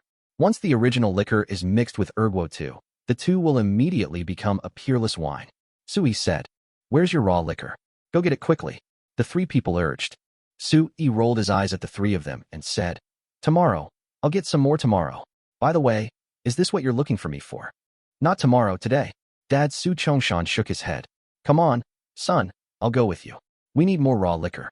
I'll buy a box of Erguo 2 later to mix it with. Su Yi was dumbfounded. This dad has such a big appetite. But the raw liquor is all in the villa, and I don't want to expose my villa for the time being. Because he didn't know how to explain it to them. You can't tell them the truth. Being able to travel to another world is something that must be kept in my stomach forever, even to the grave. No, Dad, don't be anxious. It's just a bottle of wine. You can drink it any time. There's no need to be so anxious. Su Yi smiled and tried to brush it off. But Su Chongshan shook his head. No, I'm really addicted to your wine. You don't know, I've been drinking for decades. You said I've stayed in no less than 10 star-rated hotels in my life. I've tasted countless famous wines from all over the world, but none of them can compare to this one you mix. So exaggerated. I'm not exaggerating, absolutely not exaggerating. I'm telling you, son, this wine of yours absolutely crushes all the wines on the market, whether in terms of taste, function, or any other aspect. Seriously. Su Chongshan praised it with a serious face. Su Yi's eyes lit up and he asked hurriedly, Dad, are you serious? Are you lying to me? Su Chongshan looked at him like an idiot. Why would I lie to you? Is it necessary for me to praise you? I always say what I mean. Su Yi was shocked. Really, if this wine was really as his father said, then starting his own winery would definitely be the wisest decision. Hey, what are you thinking about? Are you going to get it or not? Dad urged again. Su Yi had no choice but to say, Okay, I'll go now. You just wait for me at home for 15 minutes. Oh, I'm a little hungry. Can you make me a bowl of noodles? Remember to add 2 eggs and sesame oil. I'll bring back the original liquor and we'll have it. No problem. Dad agreed immediately and happily went into the kitchen to prepare noodles. Su Yi also went out, hailed a taxi at the door, and went straight to the big villa. He asked the taxi driver to drive directly to the outside of the villa and asked the driver to wait for a while. Then he quickly went into the house, took out the jiananshan that had just been mixed last night from the wine cabinet, and went out. The round trip took 17 minutes, 2 minutes longer than expected. Su Chongshan had already been waiting at home. When he saw Su Yi come in, he said happily, Son, the noodles have been cooked for 5 minutes. Eat them quickly, or they will get lumpy if you don't. Oh, where's your raw liquor? Su Chongshan stared at Su Yi as he spoke. When Su Yi took out a bottle of jiananshan from his handbag, he was stunned. Su Yi said, This is what I just mixed, take it. Su Chongshan took it happily, and the one that is mixed well is also fine. Jiananshan is much better than his Erguo 2. Su Yi came to the dining table and ate noodles in big mouthfuls. My father, mother, and aunt happily took out 8-cent wine glasses and poured 3 cups.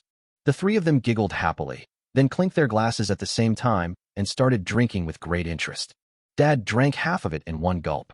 My mother and aunt took small sips, looking reluctant to finish it. But the three of them have one thing in common. That is, after taking a sip, they will close their eyes and feel the comfortable feeling of heat spreading through their limbs. That's such a pleasure. But, no matter what, 8 cents of wine is not a lot, and after a few sips, the wine was finished. The three of them had red faces and spoke with the smell of alcohol. It's high, but looking at the expressions of the three people, they still feel unsatisfied. The corners of Su Yi's mouth curled up slightly. He finally understood the charm of ginseng wine. This wine can be drunk by everyone, young or old, male or female. It is a very nourishing wine. Dad was about to pour it, but Su Yi said sternly, "Don't drink anymore. If you drink any more, you'll probably get a nosebleed. Too much is as bad as too little, and it's harmful to your health." Su Chongshan then stopped. He looked at Zhang Yiji and said with a smile, "Wife, let's go inside." Zhang Yiji was puzzled. "Why did you come in?" Su Chongshan held her close. His face flushed as he said, "Oh, don't ask, just follow me. You're so nagging, but it's a good thing anyway." "Okay." Zhang Yiji had just followed him into the house when she heard a surprised voice from inside. "Hey, you old man, what's wrong with you? Let go. It's broad daylight, and my son and Yali are outside. Aren't you ashamed?" Su Chongshan said, "Sure. Why are you shouting? If you don't shout, no one will know." "Oh, did I yell? All right, hurry up." In the living room, Su Yi pretended not to hear, took the last bite of noodles, turned around and left. He actually didn't know that this ginseng wine has such wonderful uses. "Wow, I'm so lucky." Zhang Yali caught up and complained dissatisfiedly. "Xiaoyi, your parents treat us like invisible people. Why are they showing us so much love? Really, next time I find a man, I will make them eat some dog food too." Su Yi smiled. "Aunt, when is the next time?" Zhang Yali noticed Su Yi's teasing and rolled her eyes at him, saying, "It'll be quick, okay? Just wait and see." Zhang Yali left angrily. The moment she turned around, a smug smile appeared on her face. The bottle of Jiananshan was hidden in her clothes. This is mine. She murmured happily as she walked, and even said, "You want me to eat dog food? I will make sure you can't drink the wine. This wine belongs to me." On the other side, Su Yi picked up the phone and called. Soon, the call was connected. He couldn't wait to say, "Chen Ling, the acquisition of the winery needs to be quick. Yes, a little more money doesn't matter. I only have one request, it needs to be quick." Chapter 67. Crazy About Money. Chen Ling said, "I do know of a winery that's on the verge of bankruptcy. It probably wouldn't cost much to buy it, and it wouldn't require much persuasion." "Oh, where is this winery?" Su Yi asked. "It's just in the south of the city, 30 minutes drive away," Chen Ling said. Su Yi immediately became interested. It was so close and very convenient. "What is the name of this winery?" Su Yi asked again. "The wine produced by Wufeng Winery is called Gui Sanhua," said Chen Ling. Su Yi was stunned. Damn, he knew this kind of wine. He used to produce local matai, and later transformed and wanted to enter the high-end liquor market, but was taught a lesson by the market. Winemaking is a technical job. Don't take on this job if you don't have the skills. Otherwise, you won't even know how you died. "Do you know what the equipment there is like?" Su Yi asked. "The equipment is pretty good. We introduced a new set of equipment before and started producing high-end liquor. But the liquor was not popular with customers and no one drank it. As a result, the distillery went bankrupt," said Chen Ling. Okay, let's go and take a look now." Su Yi made a prompt decision. Chen Ling said, "Okay, I'll drive over to pick you up." "Well, I'm at my parents' house now, come over." After Su Yi finished speaking, he hung up the phone. In fact, he set up the winery not to produce wine himself. He just wanted to make raw wine, and then buy some grain wine to blend it, that's all. For example, buy Nolanshin Erguo 2, Tian Lonquin, or other relatively pure and fragrant grain liquors for blending. As long as the packaging is of a higher quality, the price can be higher. Originally, according to his idea, he didn't want to go through so much trouble to make money. Selling a few ginsengs would be enough for him to squander his entire life. But if you think about it more carefully, this ginseng is really not easy to sell. If you sell it to a private individual, they will suppress the price and won't be able to sell it at a high price. Most importantly, it will expose him. If it is put up for auction, that would be even worse. The whole world will know about the existence of the purple Yun Dragon King ginseng, and then people from all over the world will come to inquire about the source of the ginseng, and he will eventually be dug out. Besides, in addition to paying a large commission to the auction house, he also had to pay a sky-high personal income tax, and he felt the pain of spending this money. After much thought, I decided to find a roundabout way to save the country. No, a roundabout way to make money. Make a kind of wine, dilute it thousands of times, and it only needs to have a little bit of health function. Even if you sell it at a higher price, you will still make a lot of money. The most important thing is that this deal is long-term and the treasure is hidden, so there is no need to worry about others coveting it. The more difficult problem now is that he doesn't know how to make wine. The raw liquor he brewed was actually something he made randomly, and it definitely has major drawbacks, and it cannot bring out the medicinal effects of the purple dragon king ginseng at all.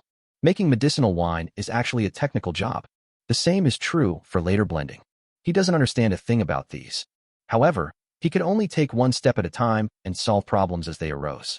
Anyway, he didn't want to eat himself into a fat man in one go. Not long after, Chun-Ling drove over in her broken Volkswagen Santana. Sui got in the car, and Chun-Ling stepped on the accelerator and drove towards the south of the city. In the car, Sui asked, "Is your store closed now?" Chun-Ling nodded. "It's half closed. If there's something going on, it'll be closed. If there's nothing going on, it'll be open for business. It doesn't matter." Sui nodded, thought for a moment, and then said, "How much do you think it would cost to buy the Wufeng winery?" Chun-Ling shook her head. "I don't know about that. I heard his new production line cost over 5 million yuan. It can be fully automated for packaging. It's a pretty good machine, but it's a pity the wine isn't good." Sui nodded. If the company was on the verge of bankruptcy, the wine must not be very good. But the next moment, he realized it belatedly and shouted, "More than 5 million? That's all it costs for a production line. So expensive."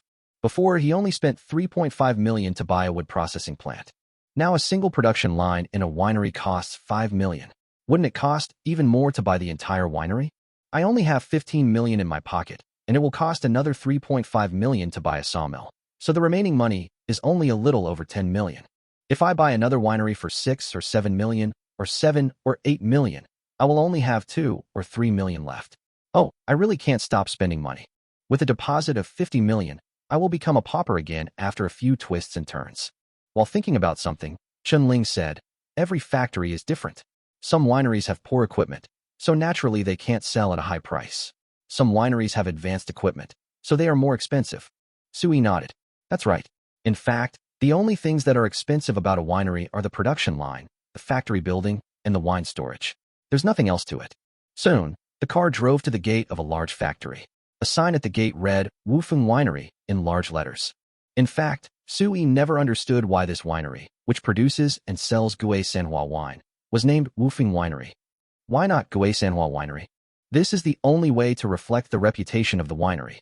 After getting off the car and asking the old man guarding the gate, I found out that the owner of this factory was called Yang Wufeng. The other party named the winery after himself.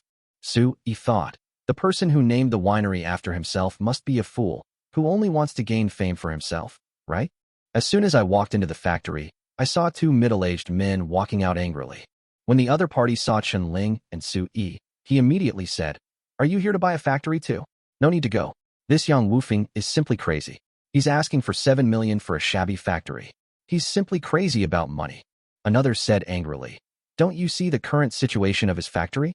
Is it appropriate for him to ask for such a huge reward? He won't take the easy way out when given a chance.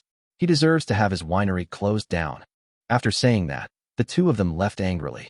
Chun-Ling and Sui looked at each other in bewilderment. "This factory costs 7 million? Xiaoi, what do you think? Shall we go too?" Chun-Ling asked. Sui shook his head. "Since we are here, we have to go in and take a look. Besides, I want to see its equipment and factory." When the two walked in, they saw a group of workers chattering around a middle-aged man with disheveled hair and glasses. Sui took a look and was like, "Damn, these are workers asking for their wages."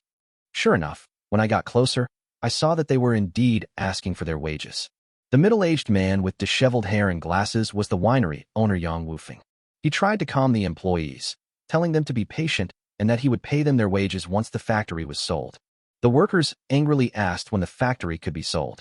They also said that so many people came to see the factory, but they all left because the price was too high. If it continued like this, when would it be sold? Yang Wufeng immediately cried, "You can't let me lose too much and sell the factory, right? It's hard for me too. It cost 5 million to introduce the production line. The factory building and the stored wine are worth 5 million. The factory is worth at least 10 million. What's wrong with selling it for 7 million? 7 million is already a big loss." At this time, seeing Sui and Chun-Ling coming over, a group of employees started talking. Yang Wufeng came over immediately and asked, "Who are you looking for? Or is there something wrong?" Chapter 68, Chun-Ling Wine Tasting. Su-yi got straight to the point. Let's take a look. I heard you want to sell the winery. Yang Wufeng immediately said, yes, if you want to sell it, it will cost 7 million. I can take you to see the production line and factory right now. Su-yi nodded without saying anything, and let Yang Wufeng take him to see the equipment and factory. Yang Wufeng gave a very detailed introduction. This production line is indeed very new. It was introduced just half a year ago, and the equipment has just passed the running-in period. It is very new. Moreover, the factory building is leased for 10 years. The rent has already been paid in full. The employees in the factory are also extremely experienced, and if production is required, it can be started immediately. In fact, Su-yi also saw the possibility of switching production immediately. In addition, the factory still has a lot of Gouais Sanhua wine in stock, with a market price of about 700,000 yuan. Su-yi didn't want to waste time talking. He estimated the most appropriate price to buy the factory and said, my highest offer is only 4.5 million. Also, I don't want your unsold inventory. You can sell it at cost or at a loss. It's up to you. After saying that, without waiting for Yang Wufeng's response, he took out a piece of paper, wrote down a phone number, and left it for Yang Wufeng, saying, if you think this price is okay, please call my secretary. We have other things to do and will leave first. After saying that, he waved to Chen Ling and left. Only Yang Wufeng was left with a confused look on his face. In the car, Chen Ling curled her lips. How did I become your secretary? Su-yi chuckled. It's temporary. Chen Ling said, can we get it for 4.5 million? I think that equipment is really good. It can fully automate production and packaging. Didn't you say we want to make high-end wine? Then we must use a production line like that. And the factory building has a 10-year useful life, so we don't have to spend a penny. More importantly, the factory has ready-made employees available. Chen Ling told the story slowly and leisurely. Su-yi said embarrassedly, I don't know if I can get it. In fact, I just bargained randomly. Bargaining recklessly? Chen Ling was surprised, with an expression of disbelief. Su-yi shrugged. I don't know anything about wineries, let alone equipment. I just randomly quoted a number. In fact, whether it's 7 million or 4.5 million, I don't really care. What I care about is the bargaining process. Ah. Chen Ling was dumbfounded. Su-yi continued. I can't just accept whatever he says like a fool, right? I have to bargain right. What if he is willing to sell it for 4.5 million? Chen Ling said. Then I'll buy it. I'll buy it from anywhere anyway. I think this winery is actually quite good. Oh, you think so too? Yes, it's close to home. I don't have to go to Guicheng or Lucheng to buy it. How great is that? Su-yi said. Chen Ling slapped her forehead and felt speechless. She felt that Su-yi's focus never seemed to be on the price, but on his mood. Indeed, Su-yi bargained for the price and felt much better. He said to Chen Ling, let's go to my big villa. I'll let you taste the good wine I mentioned. Chen Ling's eyes lit up. Okay, let's go. Speaking of good wine, she was very curious because Su-yi said that the winery would produce this kind of wine in the future.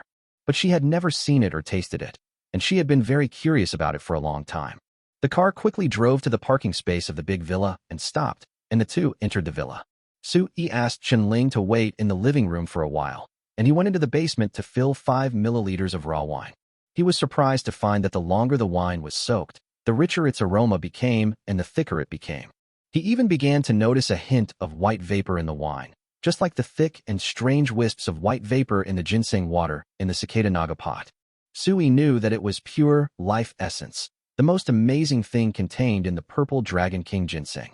Soon, he returned to the living room, took out an unopened bottle of erguotu from the wine cabinet, and placed it in front of Chen Ling. Look, this is a bottle of Nulinshin erguotu, and this yellow one is the raw medicinal wine I made, about 5 or 6 milliliters. Su-yi said with a smile. Chen Ling looked surprised, as if she had thought of something. Su-yi nodded and said, that's right, I use your local moutai and add medicinal herbs to it.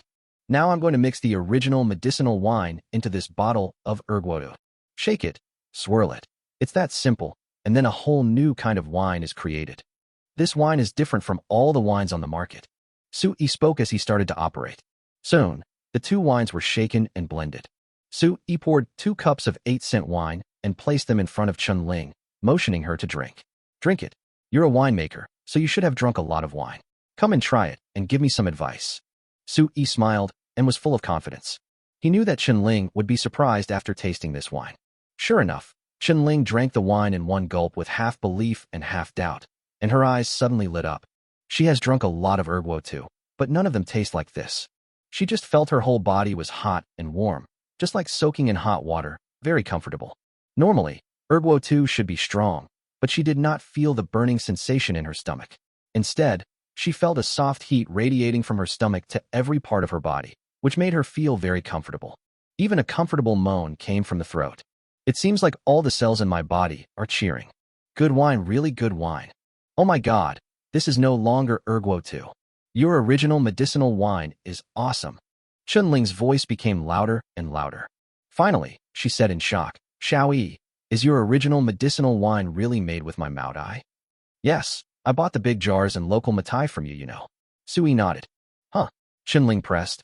What herbs did you use to make this? That's amazing. Sui shook his head. Don't ask me what I used to make it. I won't tell you. It's not that I don't trust you, but… I understand. This formula should be kept secret. I was impatient and asked Meng Lang. Chunling interrupted hurriedly. Her face flushed, and she looked apologetic. Sui waved his hand. It's okay. You just need to know that the winery will produce and sell this kind of wine in the future. This raw medicinal wine I made is very potent. It can't be drunk directly. It must be blended to dilute the medicinal properties. In fact, raw liquor cannot be drunk directly. Drinking it directly can cause hair loss and marrow cleansing, or it can cause nosebleeds and be dangerous. Once the distillery is established, it will be up to you to figure out how to dilute it. Whether it's 100-fold or 1,000-fold, it all needs to be tested.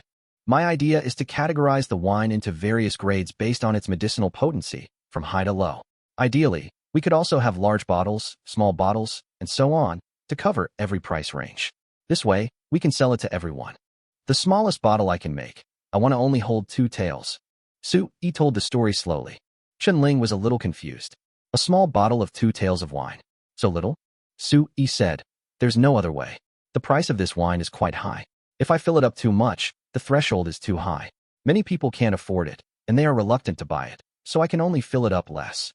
The price is high? How high? Chunling asked. Sui shook his head and didn't answer. Instead, he pointed to the second cup of wine of 8 cents and said, I haven't decided on the price yet. So, you drink the remaining small cup of wine first, and then we can discuss the price. Chapter 69. Why do I stink so badly? Can I borrow your bathroom to take a shower? Sui has made up his mind that he must let Chunling deeply feel the effects of the wine and let her fully understand the value of this wine.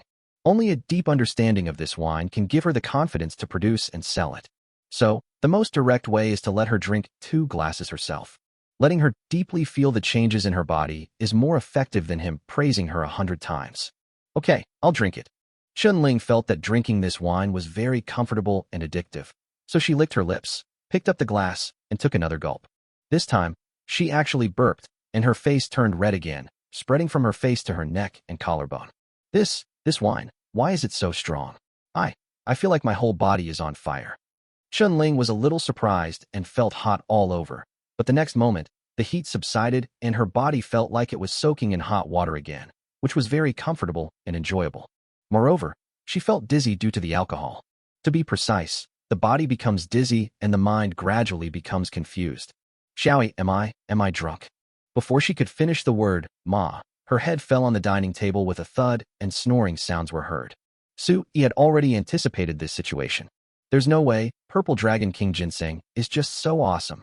At first, he drank a bowl of ginseng water, which directly shaved his hair and cleansed his marrow. Now, although Chunling did not undergo hair removal and marrow cleansing, when she woke up, the inexplicable comfort in her body was definitely extremely obvious. He moved Chunling to the sofa and originally wanted to find a blanket to cover her, but when he thought about how the ginseng wine had strengthened her blood circulation and made her energetic, he was not afraid of catching a cold at all, so he ignored it. I just turned on the TV to see if there was any news when my cell phone rang. The person who called was Housie.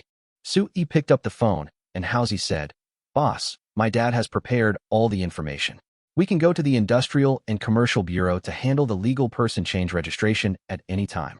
When do you think we should go? Tomorrow morning. It's a bit late today. Okay, then I'll drive to pick you up tomorrow. No, I will go to the lumber mill by myself. You just need to wait for me there. After hanging up the phone, Sui was in a good mood. So far, things are progressing really well. To be honest, he really had his eyes on that winery.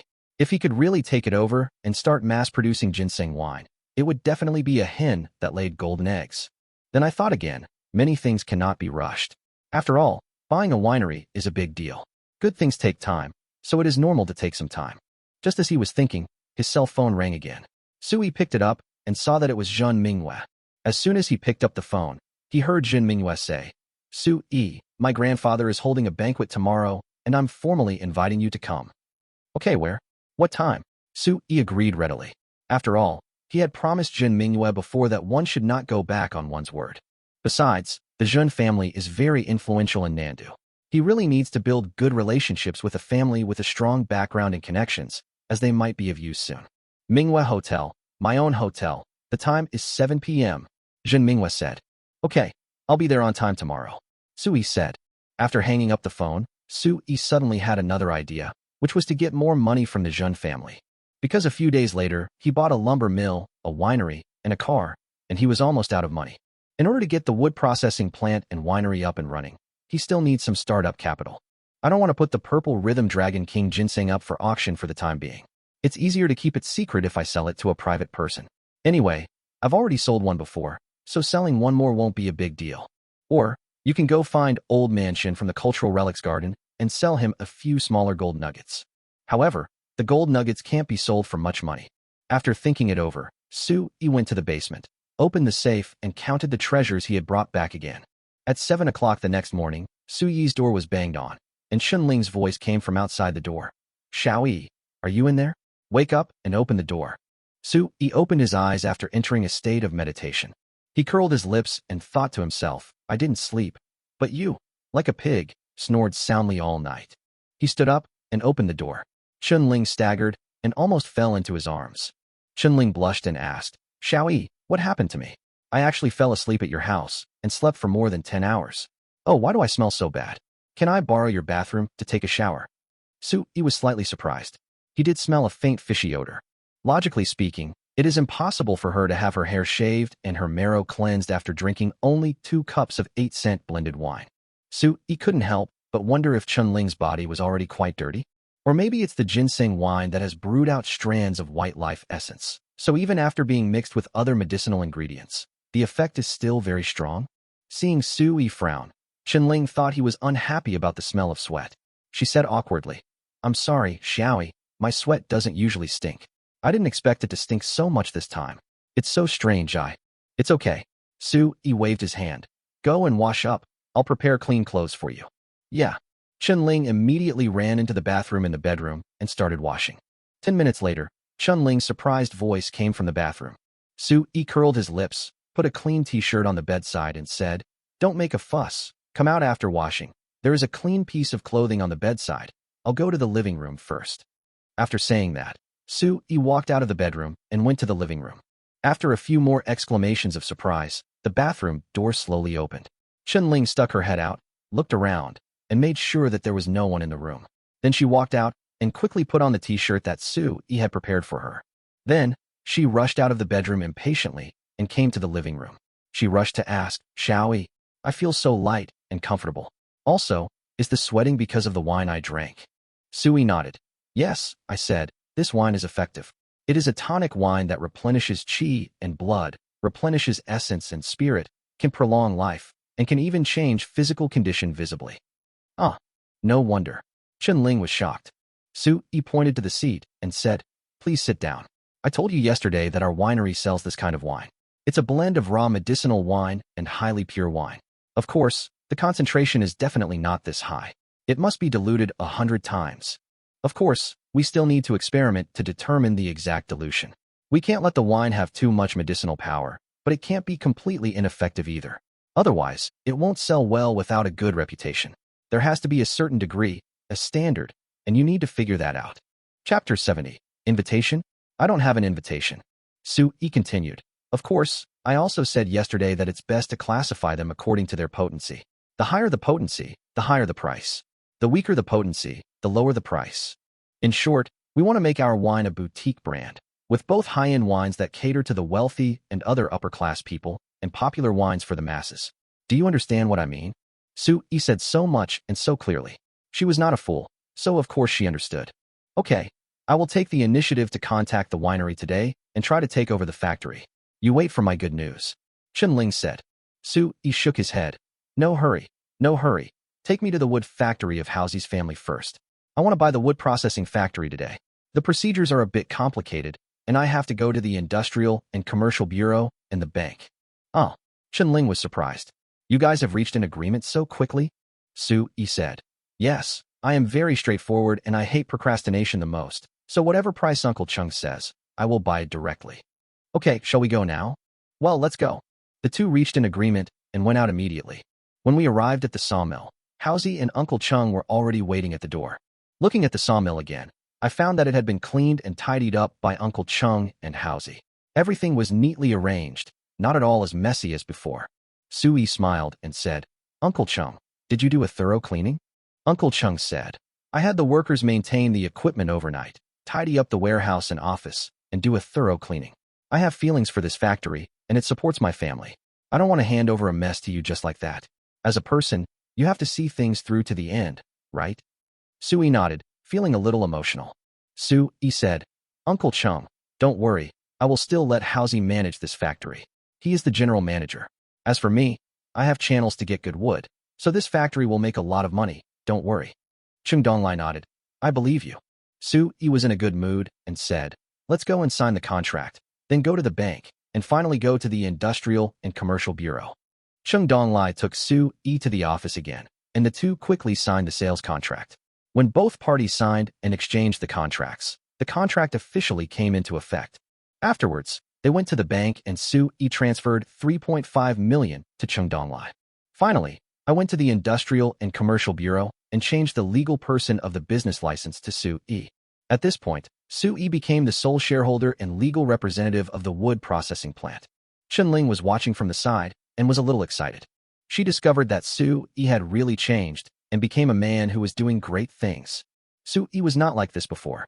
Because he couldn't find a job, he had been living off his parents at home for more than half a year. It could be said that he was a bit lazy and weird. But now he seems like a completely different person. She once wondered if he was stimulated by something, which caused such a big change. Then I thought again, maybe it's because he has money, his pockets are fatter, and his back is straighter. Isn't that the case for all men?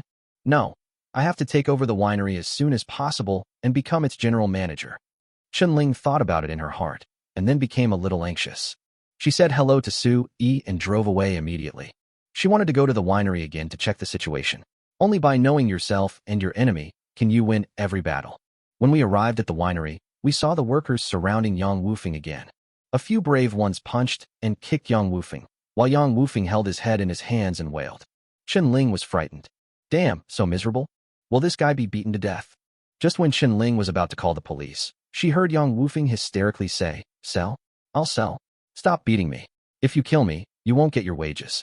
The workers stopped immediately, fearing that if they beat the other person to death, they would not be able to get their wages back.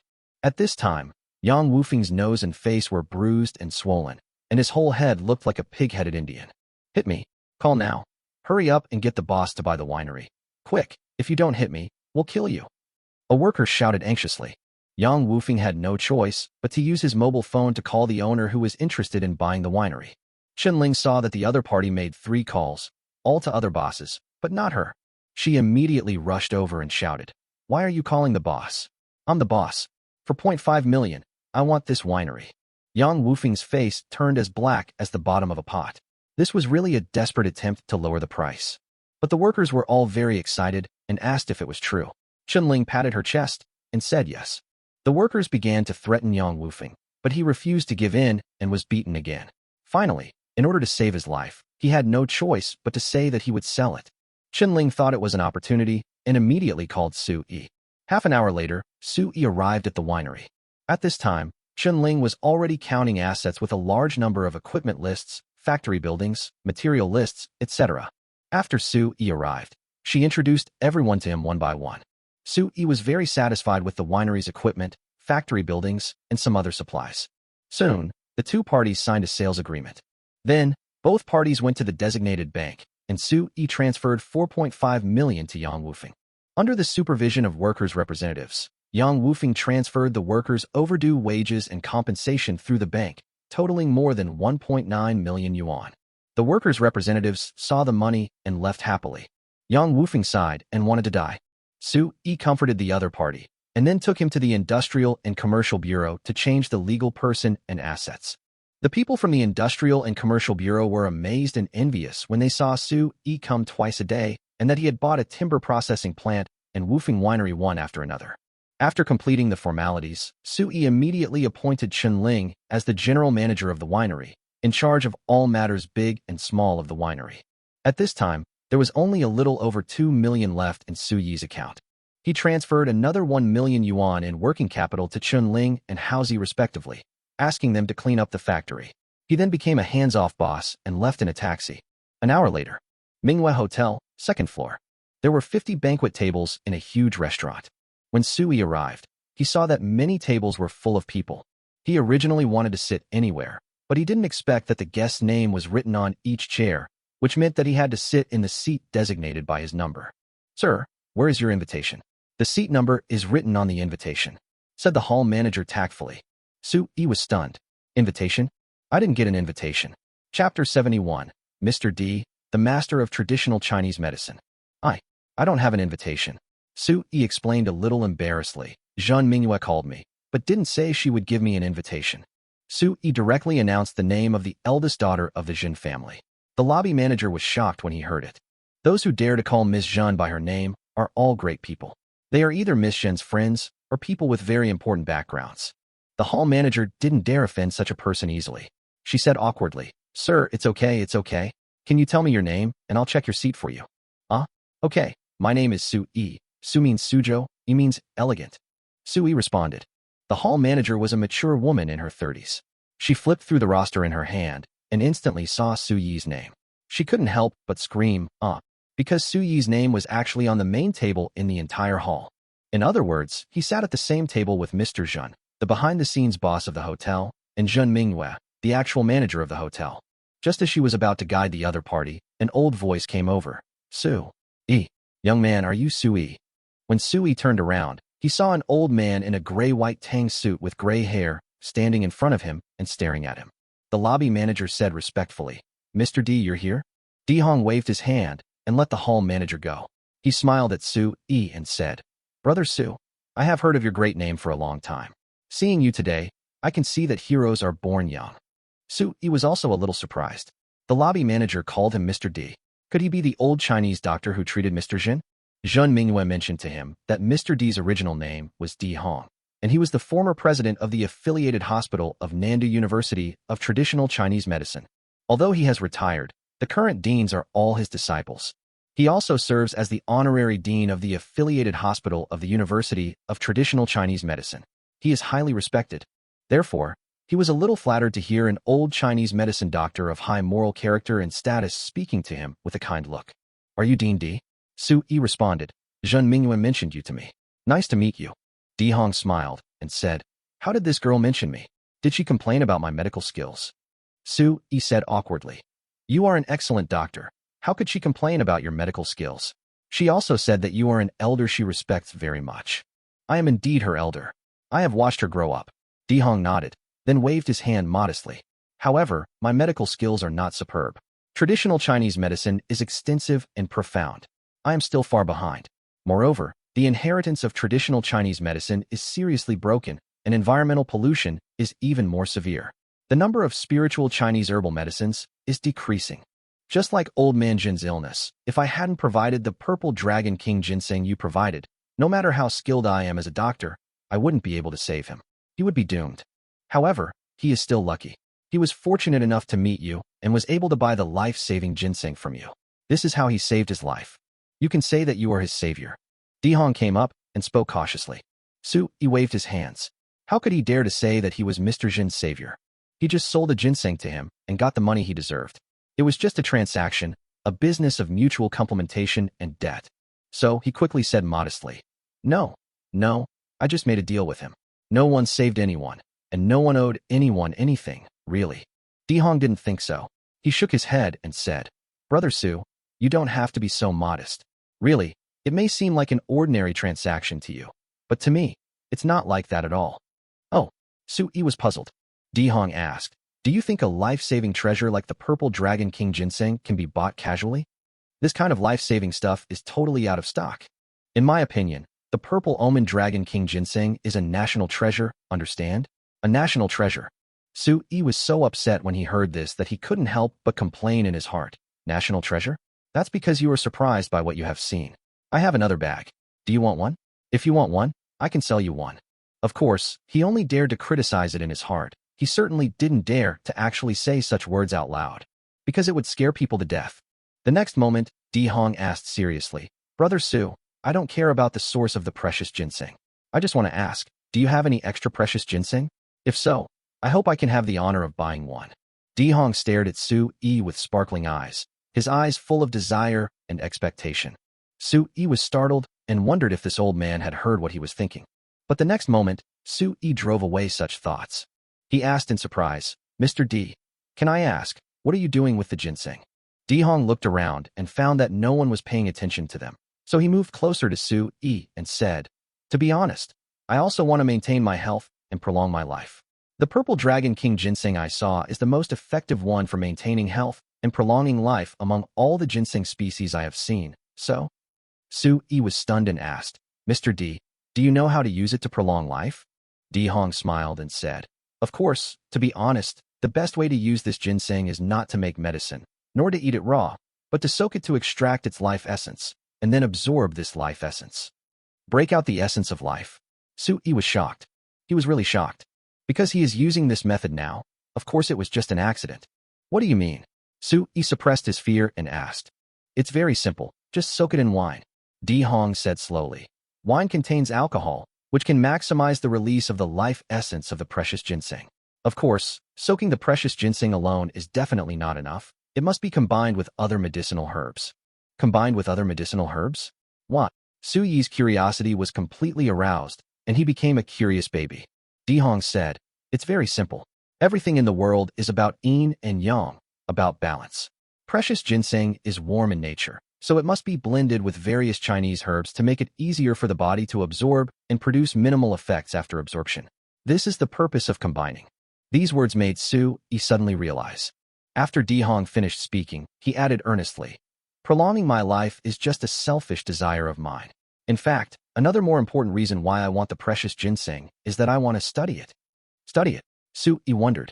Di Hong nodded and said, Yes, ginseng is slightly warm in nature, sweet and slightly bitter in taste, and enters the spleen and lung meridians. It has the effect of greatly replenishing vital energy. It can be used clinically to treat symptoms such as pale complexion, palpitations, and cold sweats caused by weak vital energy. It also has the effects of promoting fluid production and quenching thirst, calming the mind, and improving intelligence. It can also treat qi and blood deficiency and thirst caused by fluid loss. It can also improve sleep, promote liver cell proliferation, eliminate free radicals in the body, etc. Chapter 72. A bottle of erguo as a gift? Di Hong told the story slowly. Su-yi was puzzled. Wasn't this old man a master of traditional Chinese medicine? And the phrases, promoting liver cell proliferation, removing free radicals in the body, were clearly Western medical terms. How could he be so familiar with Western medicine? Moreover, he is proficient in Western medicine. Could it be that this old man is like his aunt, proficient in both Chinese and Western medicine? If that's the case, that's amazing. Su-yi suppressed the doubts in his heart and couldn't help asking, Mr. D, what are free radicals? When talking about homosexuality, the first thing that comes to Su-yi's mind is being gay. Free radicals, free homosexuality. It feels like déjà vu. Haha. I only heard Di Lao say. Free radicals are a concept in Western medicine. They are harmful compounds produced by the human body's oxidation reaction. They have strong oxidizing properties and can damage the body's tissue cells, leading to chronic diseases and aging, etc. Western medicine believes that 99% of aging is due to the effects of free radicals on the body. Free radicals in the human body are unstable radicals that can steal other molecules, damage DNA, and impair cell function. Traditional Chinese medicine generally summarizes this as an imbalance of yin and yang and the 5 elements, which leads to the loss of life essence. Ginseng has the function of regulating yin and yang and the 5 elements, replenishing life essence, and prolonging life. Of course, in addition to prolonging life, more importantly, I want to study the therapeutic effect of precious ginseng on cancer. As we all know, ginseng contains ginsenosides, a type of steroid compound that can enhance the body's immunity, inhibit the metastasis of cancer cells to other organs, promote tumor cell apoptosis, and inhibit tumor cell growth. Purple Dragon King Ginseng is the king of ginsengs. I want to conduct in-depth research to see if it has any significant anti-cancer effects. If so, to what extent? Can it play a positive role in conquering and curing cancer? If there is a substance that can cure cancer, extracting it and then artificially synthesizing it will benefit thousands of cancer patients. It will be a meritorious deed. As Su-yi listened, he instantly felt admiration for the old man in front of him. It is human nature for people to be selfish, and everyone has it. But it is rare for people to have a heart that wants to save people from suffering and save all living beings. I'm afraid there isn't even one among thousands of people. At least Su-yi himself did not have such awareness. He always felt that he was in a difficult situation, and that his own life was so tiring and painful that he had no time to care about others. There is a saying that goes, if you are poor, you should take care of yourself. If you are rich, you should help the world. He is now only responding to the first half of the sentence. If you are poor, you should just take care of yourself. Perhaps, when he becomes successful in the future, he will have the desire to help the world, but definitely not now. Just as the old man and the young man were chatting animatedly, Jean Mingyue approached from a distance. She approached them and said, Grandpa Su-yi, what are you two talking about so happily? Di Lao smiled and said, just chatting. Jean Mingyue said, let's go sit at the main table. The feast is about to begin. Okay. Mr. D nodded. Su-yi followed the two to the main table. The moment he sat down, many people looked at him. Many people know Mr. D, so it is not surprising that he can sit at the main table. But Su-yi, this person is too young and a stranger. How can he have the right to sit at the head table? In an instant, many people were whispering and talking. Many people of status cast doubtful and curious glances at Su-yi. Su-yi completely ignored these gazes and sat down calmly. He doesn't care about these people who don't care about him now. What he cares about is Mr. D in front of him. Mr. D just revealed a piece of information. That is, he can use precious ginseng to make wine. It was also said that other Chinese medicines would be added to neutralize the damage of ginseng to the human body. This was exactly the issue that Su-yi was most concerned about and most worried about. He opened a winery and made raw medicinal wine, but his technique was extremely crude. If he could get guidance from Mr. D, or directly obtain his secret recipe for making wine, it would perfectly solve the problem that was bothering him. Mr. D, what's your cell phone number? I'd like to have a chat with you some other day. Su-yi leaned close to Mr. D's ear and said. Su-yi also expressed his thoughts. He smiled slightly and gave his cell phone number. Su-yi recorded and saved it on his mobile phone, and then he started chatting with Jean Mingyue with peace of mind. Soon, Mr. Jean came on stage, and the audience burst into warm applause. The host began to preside over the event, and Mr. Jean gave a speech, mostly some words of thanks and encouragement. Su-yi also heard that Mr. Jean's words implied his gratitude to him. They also called him a destined person, a noble man, a savior, etc. Soon, Master Jean took his seat and greeted everyone at the main table. When it was Su-yi's turn, he directly addressed Su-yi as Brother Su, which surprised everyone again. Everyone was trying to figure out Su-yi's identity. Mr. Jean actually took the initiative to help Su-yi pick up food, which surprised everyone at the table. Su-yi couldn't stand the stares from others. He hurriedly ate a few mouthfuls of rice, then took out a bottle of Nulanshin Erguotu from his bag and handed it to Old Man Jean, saying, Old man, I came here in a hurry and didn't bring anything good. This bottle of wine is just a token of my appreciation. Everyone looked and saw Erguotu. Everyone was a little confused. Because you're giving a bottle of Erguotu as a gift? It's really funny. Su-yi seemed oblivious to everyone's surprise and simply said, save it for later. A maximum of 8 cents a day. Remember, both Old Master Jean and Jean Mingyue were stunned. They immediately realized that this bottle of Erguotu was not ordinary. Jean Mingyue asked, what kind of wine is this? Can I try some now? Su-yi nodded. Of course then, let's try some. Mr. D beside him also smiled and said, Brother Su, don't forget me. I also like to have a drink on weekdays. Su-yi nodded awkwardly. Okay, then Mr. D, have a drink too. After saying that, Su-yi personally poured a small amount for Di Lao and Jean Mingyue. Chapter 73, Agreement, Books from Another World. So little. Both Mr. D and Jean Mingyue were a little surprised. Enough. Su-yi said seriously, this wine is quite strong. You can only drink 8 cents a day. If you drink too much, your body will have problems. The others at the table looked embarrassed and said, isn't this Erguotu? It's only 52 degrees at most. What's wrong with drinking more? Yes. Are you being mysterious? Everyone was talking about it. Su-yi was not angry and signaled to Jean Mingyue and Di Lao that they could drink. Zhen Mingyue and Di Lao raised their heads at the same time. Zhen Mingyue just took a sip, while Di Lao drank it all in one gulp. Zhen Mingyue and Di Lao both had flushed faces and looked strange. Soon, Zhen Mingyue was surprised. She felt strange changes in her body. It seemed as if a warm current was running through her body, and she seemed to have a lot of energy. Although this wine is not strong, just one sip makes me feel like my body is soaking in hot water, which is very comfortable. And Mr. D's face was flushed and his eyes were wide open. He is an old Chinese doctor, and he knew it was medicinal wine as soon as he took a sip. Moreover, the recipe is ginseng, and it is purple dragon king ginseng. Brother Su, you actually still have. Di Lao couldn't help but exclaim, but he didn't say the last few words, purple yun dragon king ginseng. He stopped the car suddenly. After all, this is a public place, and he cannot expose such a rare treasure.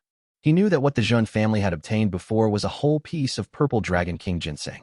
He was sure of it because he had handled it countless times. Therefore, the wine in front of him was also made with purple dragon king ginseng, which only meant that he had another one, and he used this one to make wine. Thinking of this, Mr. D became excited. When Sui heard what Elder D said, he couldn't help but exclaimed, "Elder D, you tasted it?" Di Lao nodded, stood up, and said, "I don't want to wait until another day. I want to talk to you now." What Mr. D said hit the mark exactly. Why didn't he want to talk to him right away? "Okay, go outside."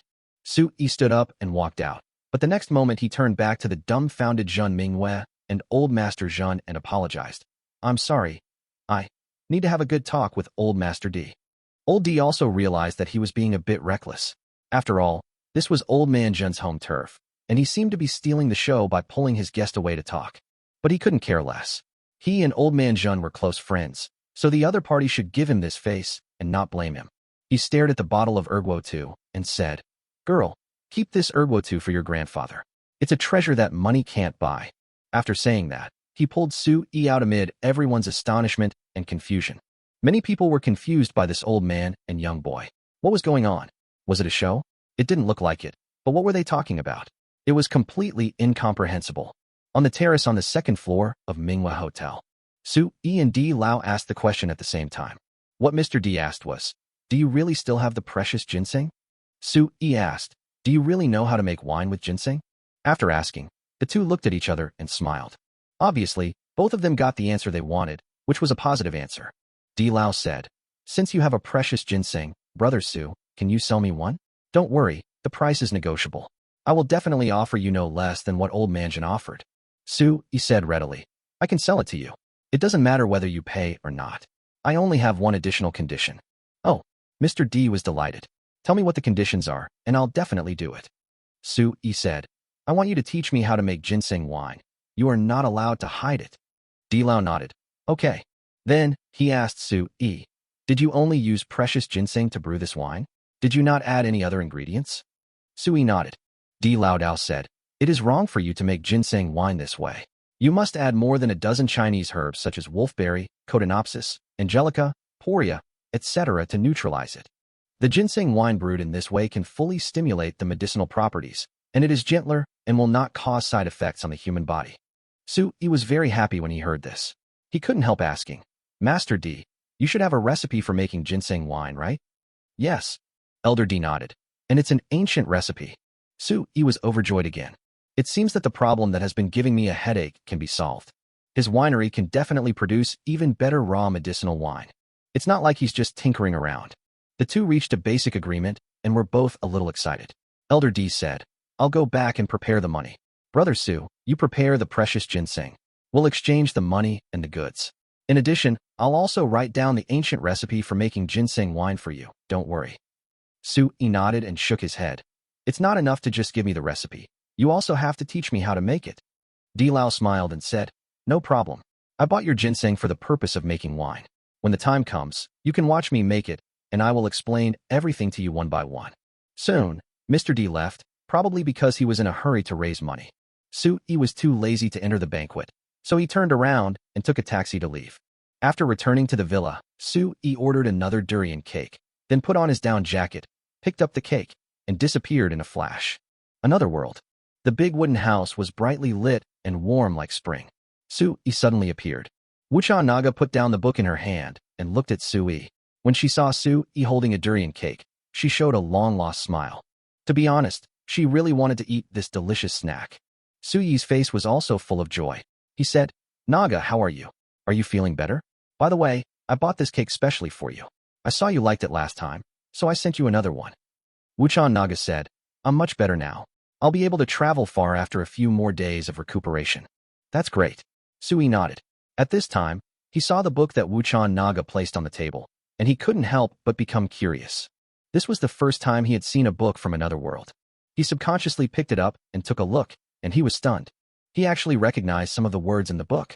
Because if these characters are not the ancient Lishu of the earth, then what are they? Chapter 74, Chongqing Continent, 5th Scripture. On Earth, Lishu was the writing system used during the ancient Han Dynasty.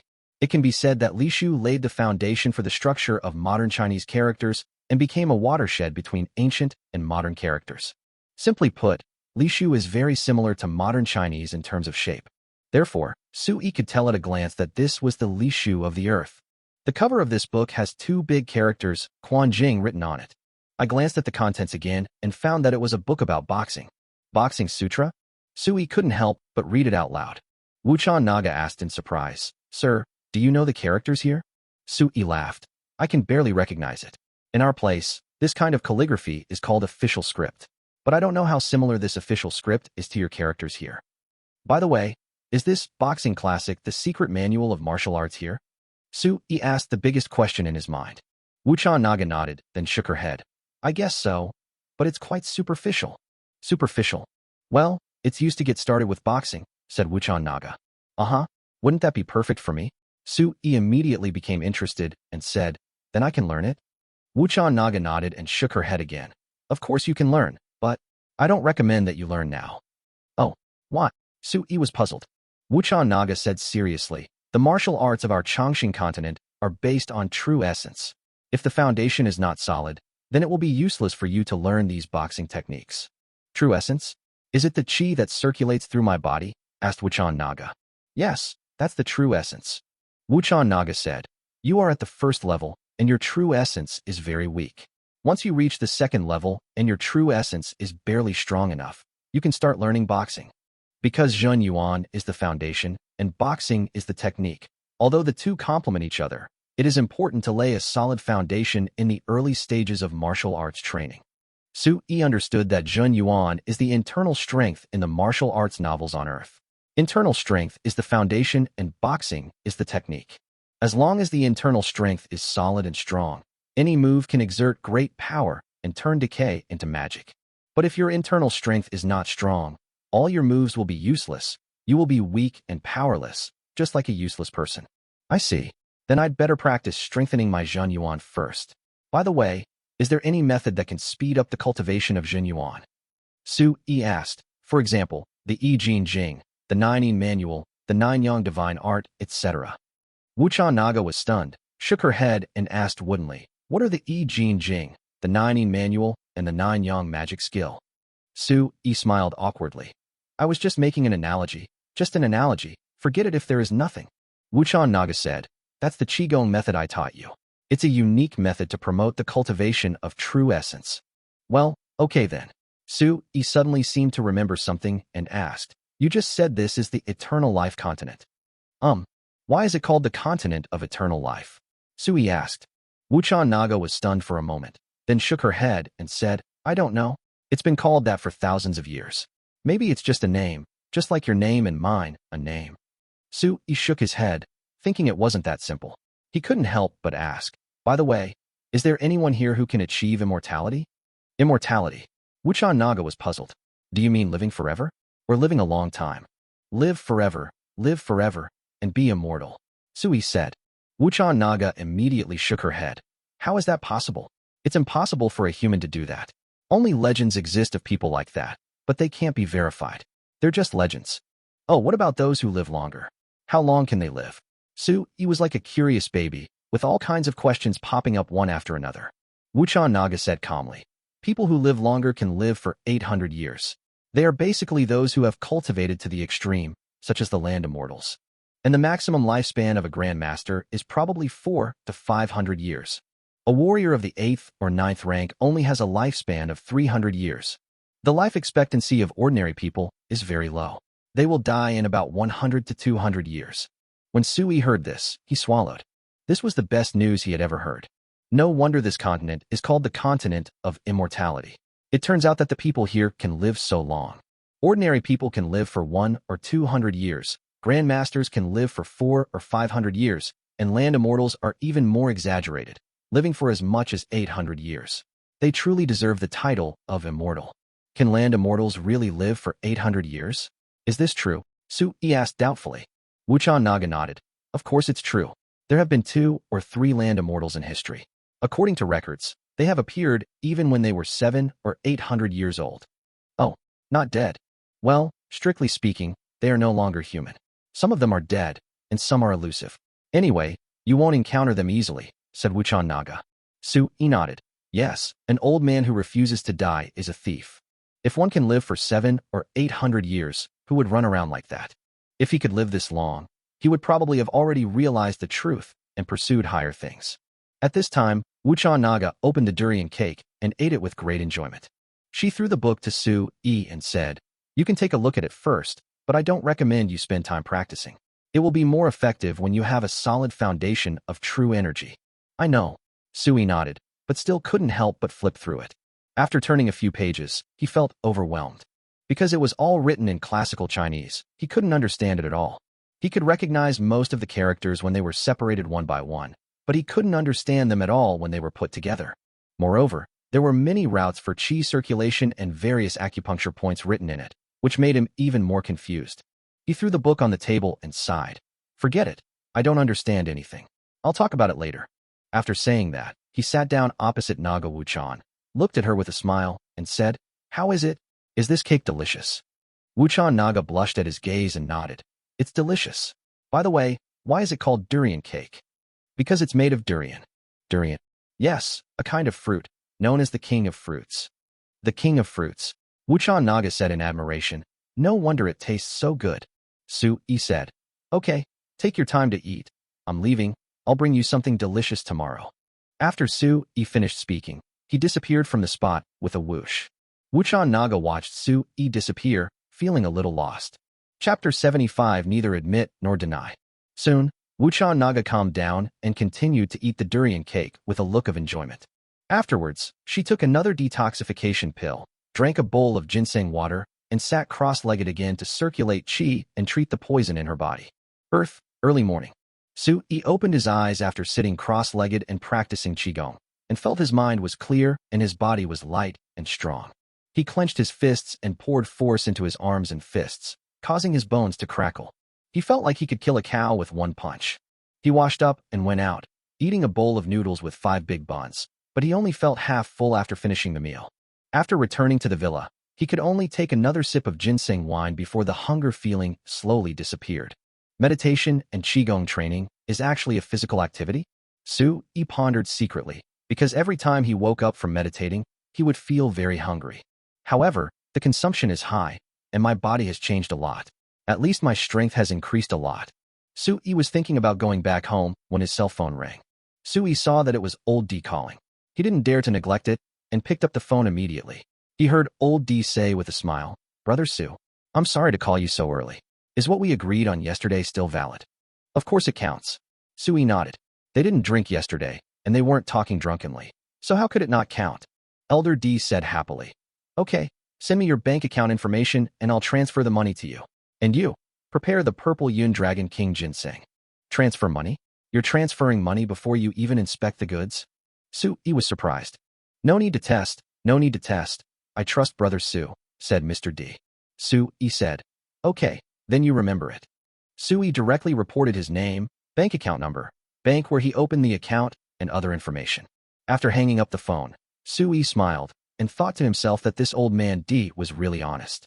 He went out and onto the street. As soon as he unlocked a shared electric bicycle, his phone started to ring with text message alerts. Sui picked up his phone and opened it, and couldn't help but say, "Because the phone prompted me to deposit 5 transactions into the bank account, and each transaction was worth 10 million. That adds up to 50 million.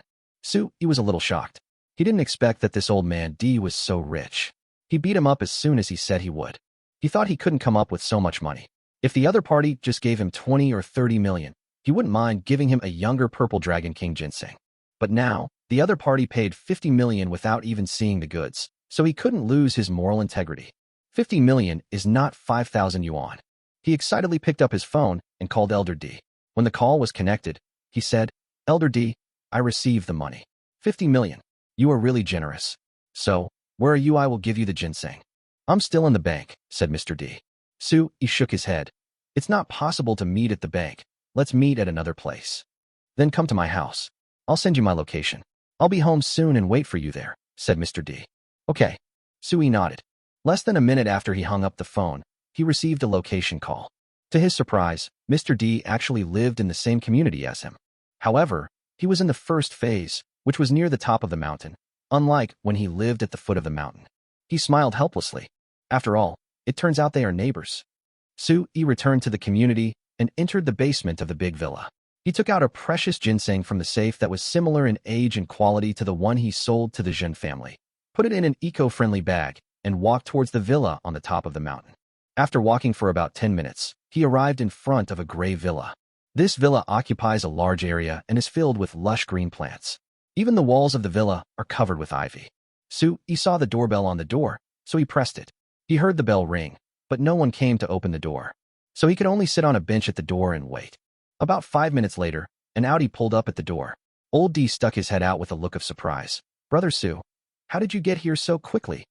Sui smiled and said, "I live in the same community as you, at the foot of the mountain." "Ah." Mr. D was a little surprised. Sui said, "Last time I sold the ginseng to Zhen Mingwei, I bought a villa here and lived in it secretly by myself." "Oh, so that's how it is. Okay then, come with me into the house." Di Laoyao opened the door and drove the car into the parking space outside the villa, and Sui followed in. Mr. D got out of the car, his eyes fixed on the eco-friendly bag in Sui's hand.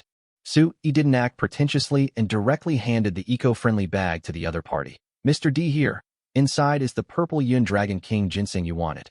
It's similar to the one from the Zhen family. Take a look."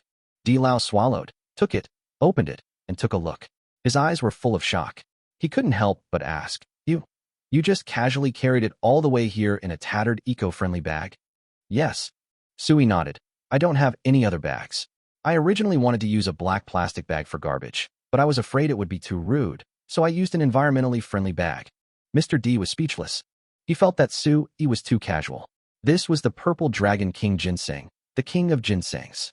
In terms of its value, it is a priceless treasure. Elder D brought Sui quickly into the villa. In the living room, he couldn't wait to take out the purple dragon king ginseng and placed it on the large coffee table. He carefully examined the precious ginseng, trembling with excitement. Sui had been observing from the side, and seeing that he was so excited that his body was shaking, he couldn't help but curl his lips, thinking that this was another guy who was so shocked that he couldn't control himself. What a treasure. It's truly a treasure. It's absolutely priceless. Absolutely priceless. Mr. D said excitedly.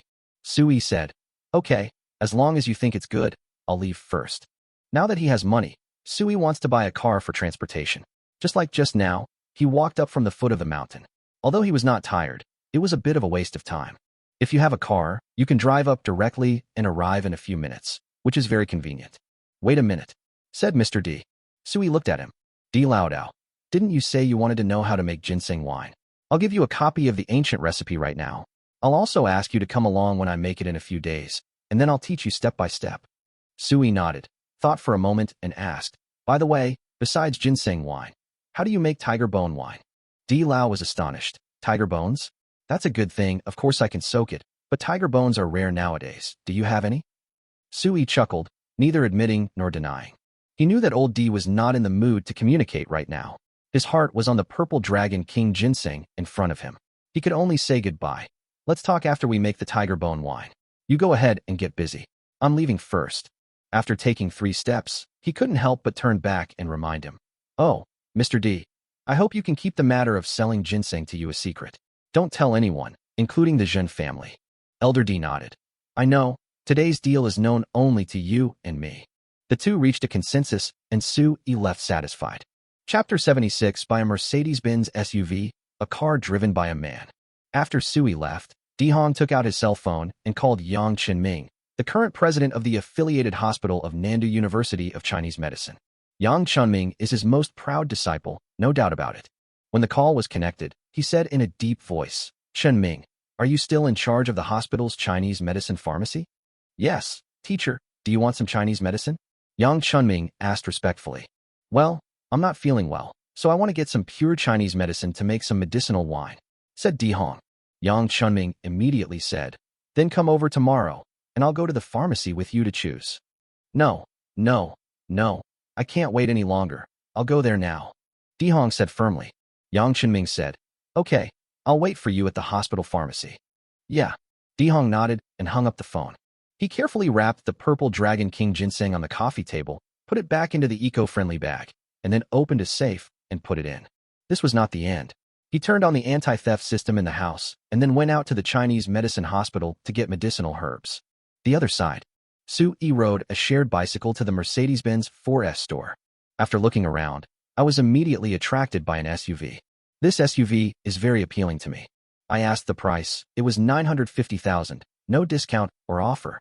Asked about the configuration, 4.0T twin-turbocharged engine, 476 horsepower. Front four-wheel drive. The interior is all made of high-end leather. Su-yi suddenly became excited. Damn, 4.0T twin-turbocharged engine, 476 horsepower, four-wheel drive. Awesome, so awesome. This is the car a man should drive. 3 hours later, after completing the formalities, Su-yi drove out of the Mercedes-Benz 4S dealership, feeling extremely happy. When he drove on the road, the view was clear and many cars didn't dare to approach his car. Even the cars behind him were few. Although you say this car is expensive, it's actually not that expensive. It's just over 1 million. There are many cars in the Mercedes-Benz 4S store that are more expensive than this one, but this one just suits Su-yi's aesthetic taste. He stepped on the accelerator and rumbled towards the gas station. After filling up the tank, he drove towards the sawmill in style. When we arrived at the sawmill, we found that it had become much tidier and pleasing to the eye after being thoroughly cleaned by the rats. Housie was in the factory working with the workers to maintain and service the machines. When Su-yi arrived, he saw that he was covered in oil. Boss, why are you here? Housie's face was full of surprise. Su-yi said, of course I came here for something. Oh, wait a minute, I'll wash my hands and change my clothes. Housie said embarrassedly. Su-yi waved his hand, and Housie immediately went to wash his hands and change his clothes. When Housie came back clean, Su-yi said with a smile, I bought a new car. Come on, let me give you a try. Housie looked suspicious. What car? Su-yi smiled even more cunningly. The car you like.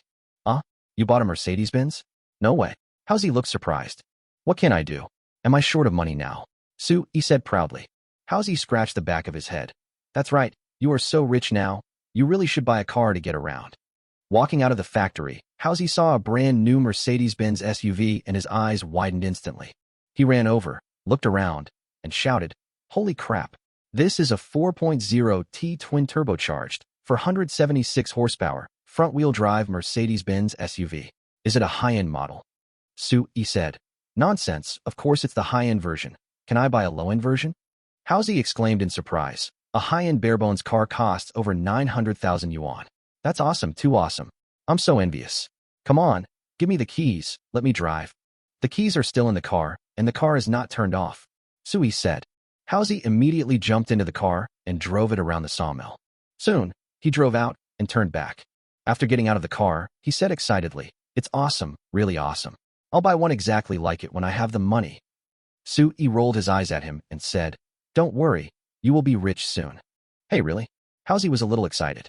He couldn't help but ask, boss, you said you were going to bring back some wood. When will that be? The machines in the factory are almost ready for maintenance. We can't just leave them idle forever. Su-yi said, I'm here to discuss this with you. Last time you said that the wood sample I gave you contained golden nanmu, right? Yes, golden nanmu, purple fir cedar. Housie said while counting on his hands. Su-yi waved his hand and said, stop talking. Bring me the samples of these 3 types of wood. I'll ask someone to get them. You're responsible for getting the approval documents. I don't have any such documents. No problem. Housie patted his chest, then took out 3 pieces of wood as thick as iron bars from the office. Su-yi took it, looked at it, and put it in his pocket. He got in the car, and before leaving, he said to Housie, just wait for my good news. Su-yi drove his Mercedes-Benz to the supermarket and spent half an hour buying a lot of things, 5 big bags in total. Then he passed by a restaurant and ordered a table full of dishes, all of which he packed up to take away. Back at the villa, it was getting dark. Sue-yi immediately changed into a down jacket, then disappeared from the spot carrying some hard food and a few bags of things he had bought from the supermarket. Chapter 77: The Temptation of Delicious Food. Another world. Outside the door of the wooden house, a bonfire was burning. Wuchan Naga performed a set of boxing moves in the open space beside the campfire. This set of boxing moves seemed to be a kind of health-preserving boxing moves and was performed very slowly. It looks as pleasing to the eye as Tai Chi. On the other side of the campfire, Shiling and Shifeng were roasting themselves by the fire while watching Wuchan Naga practicing boxing. Two ostriches were tied to one side, crawling on the ground and chewing leaves. At this time, inside the big wooden house, with a whoosh, Sue-yi suddenly appeared. He dropped what he was holding heavily on the ground. Two large food boxes were placed on the table. Outside the door, Wuchan Naga, who was practicing boxing, twitched her ears and turned to look at the wooden house. She knew that Sue-yi had come. Shiling and Shifeng were also very alert. They stood up at the same time and looked towards the wooden house. "Who is it?" Shiling couldn't help but shout loudly. Sue-yi exclaimed, "Huh," and walked out of the door. He saw Shiling and Shifeng, then looked at the incredibly beautiful Wuchan Naga and said with a smile, "It's me, Sue-yi." Shiling and Shifeng, "Why are you here?" It's the young master." Shiling and Shifeng looked at each other and immediately went to meet him. Shifeng was a lively person. She smiled and said, "Sir, Sister Ling and I came here specifically to see you." Looking for me?" Sue-yi was stunned and said with a smile, "Is it the old village chief who wants to talk to me?" "Well, yes, the young master is indeed a prophet," Shifeng said. Sue-yi waved to Wuchan Naga, then said to Shiling and Shifeng, "You came at the right time. I just got some food. Let's eat together." Okay. Shifeng was overjoyed. She still remembered that when she went to Linghu Valley before, she had eaten the delicious food that Sue-yi brought. Now hearing Sue-yi say this, she instantly became greedy, and her stomach even made a growling sound. Sue-yi just laughed. Sue-yi saw Wuchan Naga coming over. He looked at her and said, "Are you okay? I saw you practicing boxing, right?" Wuchan Naga smiled and said, "It's almost healed. After 2 more days of rest, it should be 90% healed. From now on, we have to recuperate slowly." Sue-yi nodded. "Okay, are you hungry? I brought you some delicious food." Sue-yi took the lead and walked into the big wooden house. He took out several packed dishes from plastic bags and placed them on the table. There are braised pork elbow, taro pork, roast goose, and dompa pork. There are also sweet and sour spare ribs, boiled beef, crispy pork soup, fried steamed buns, chicken on a stick, braised mullet eggs, braised chicken with pine mushrooms, etc. Of course, a big bowl of white rice is also indispensable. Because they were just packed from the restaurant, the food was still steaming hot. Of course, Sue-yi did not forget to take out a bottle of wulianye, which was wulianye mixed with ginseng wine, with a 52-degree alcohol content. In such a cold place like Lushan, drinking this 52-proof liquor mixed with ginseng is the most suitable. The 3 women's eyes lit up at the sumptuous dishes Sue-yi brought. Especially Shiling, who had never seen or eaten it before, was stunned when she smelled the aroma of the food. Shifeng kept swallowing her saliva because she was too greedy. "Don't just stand there, sit down and eat." Sue-yi urged him, and he was not polite. He sat down and pulled a big goose leg for Wuchan Naga, dipped it in sauce, and handed it to her. Wuchan Naga blushed slightly, and after taking it, she began to eat it politely. Sue-yi looked at the black cicada Naga and felt that it was pleasing to the eye no matter how he looked at it. A peerless beauty is a peerless beauty. Even when she eats, she is beautiful. But he couldn't say anything good about Shiling and Shifeng. The 2 girls started tearing the roast goose into pieces, then picked up the wine and took a sip. The spiciness made their faces flush. "Is this wine?" The 2 looked at each other, immediately poured themselves another glass, and drank it in one gulp. "Oh, this is fairy wine." Sue-yi couldn't help but want to laugh. "It's just ordinary white wine mixed with ginseng wine, and it's called magic wine. The natives are indeed natives, they have very little experience." Then, Sue-yi said to the 2 girls, "Come on, eat this boiled meat. It has spicy ingredients in it. I guess you haven't eaten it before. Try it." In fact, Sue-yi didn't know whether things like chili peppers and Sichuan peppercorns existed in this world. In short, among these dishes, only this one is very spicy. But, in cold places, eating and drinking can warm the body. So, Sue-yi let Shiling and Shifeng have a taste. They both picked up the boiled beef and put it into their mouths. Suddenly, the 2 girls' eyes lit up. "Wow, sir, what does this taste like? It's so delicious." Feng screamed. Ling couldn't help but say, "It's delicious, and it tastes so good. I like it. I want to eat more." Sui chuckled and picked up a large piece of beef and put it into Wuchan Naga's bowl. Wuchan Naga took a bite, and her eyes lit up instantly. Chapter 78, Half a Spiritual Herb. How is it? Is it delicious? Sui asked with a smile. Wuchan Nagia felt that Sui was particularly warm-hearted. He helped her pick up the food and was very nice to her. She couldn't help but nod. Delicious. What's in it? Sui said. Chili and Sichuan pepper. Chili? Sichuan pepper? What are those? Wuchan Naga was curious. It's a condiment, just like salt, sugar, and ginger. Sui said. Sui now understood that there was no chili pepper here. Damn, if I sell the chili peppers here, I will definitely make a lot of money. At this time, Ling said, Sir, this pepper tastes so good, my tongue and mouth are about to fly. Feng said, Yes, I like this taste. Sui said, There are other dishes, you guys continue eating. After that, he poured a glass of wine for Wuchan Naga and said, Naga, have a sip of our good wine. Wuchan nodded, picked up the wine, and took a sip. She was shocked again. This wine is much better than the rice wine that Sui brought to Fei Shi village last time. They are simply worlds apart. She had always thought that the local rice wine was delicious, but she didn't expect that the one she was drinking now was even more delicious. She guessed that there was no better wine in the world. She couldn't help but drink it in one gulp. She could smell the aroma and a surge of life energy spreading throughout her body. It was 10 to 20 times more comfortable than drinking ginseng water. Sir, pour me another glass, she said awkwardly.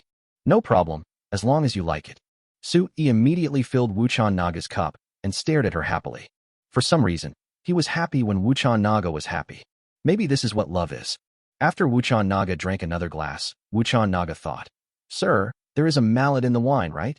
Sui smiled and nodded. He knew that Wuchan Naga would be able to taste it in one bite. Because the mallet has a special sweet taste and unique life energy, people who are used to eating it can taste it immediately.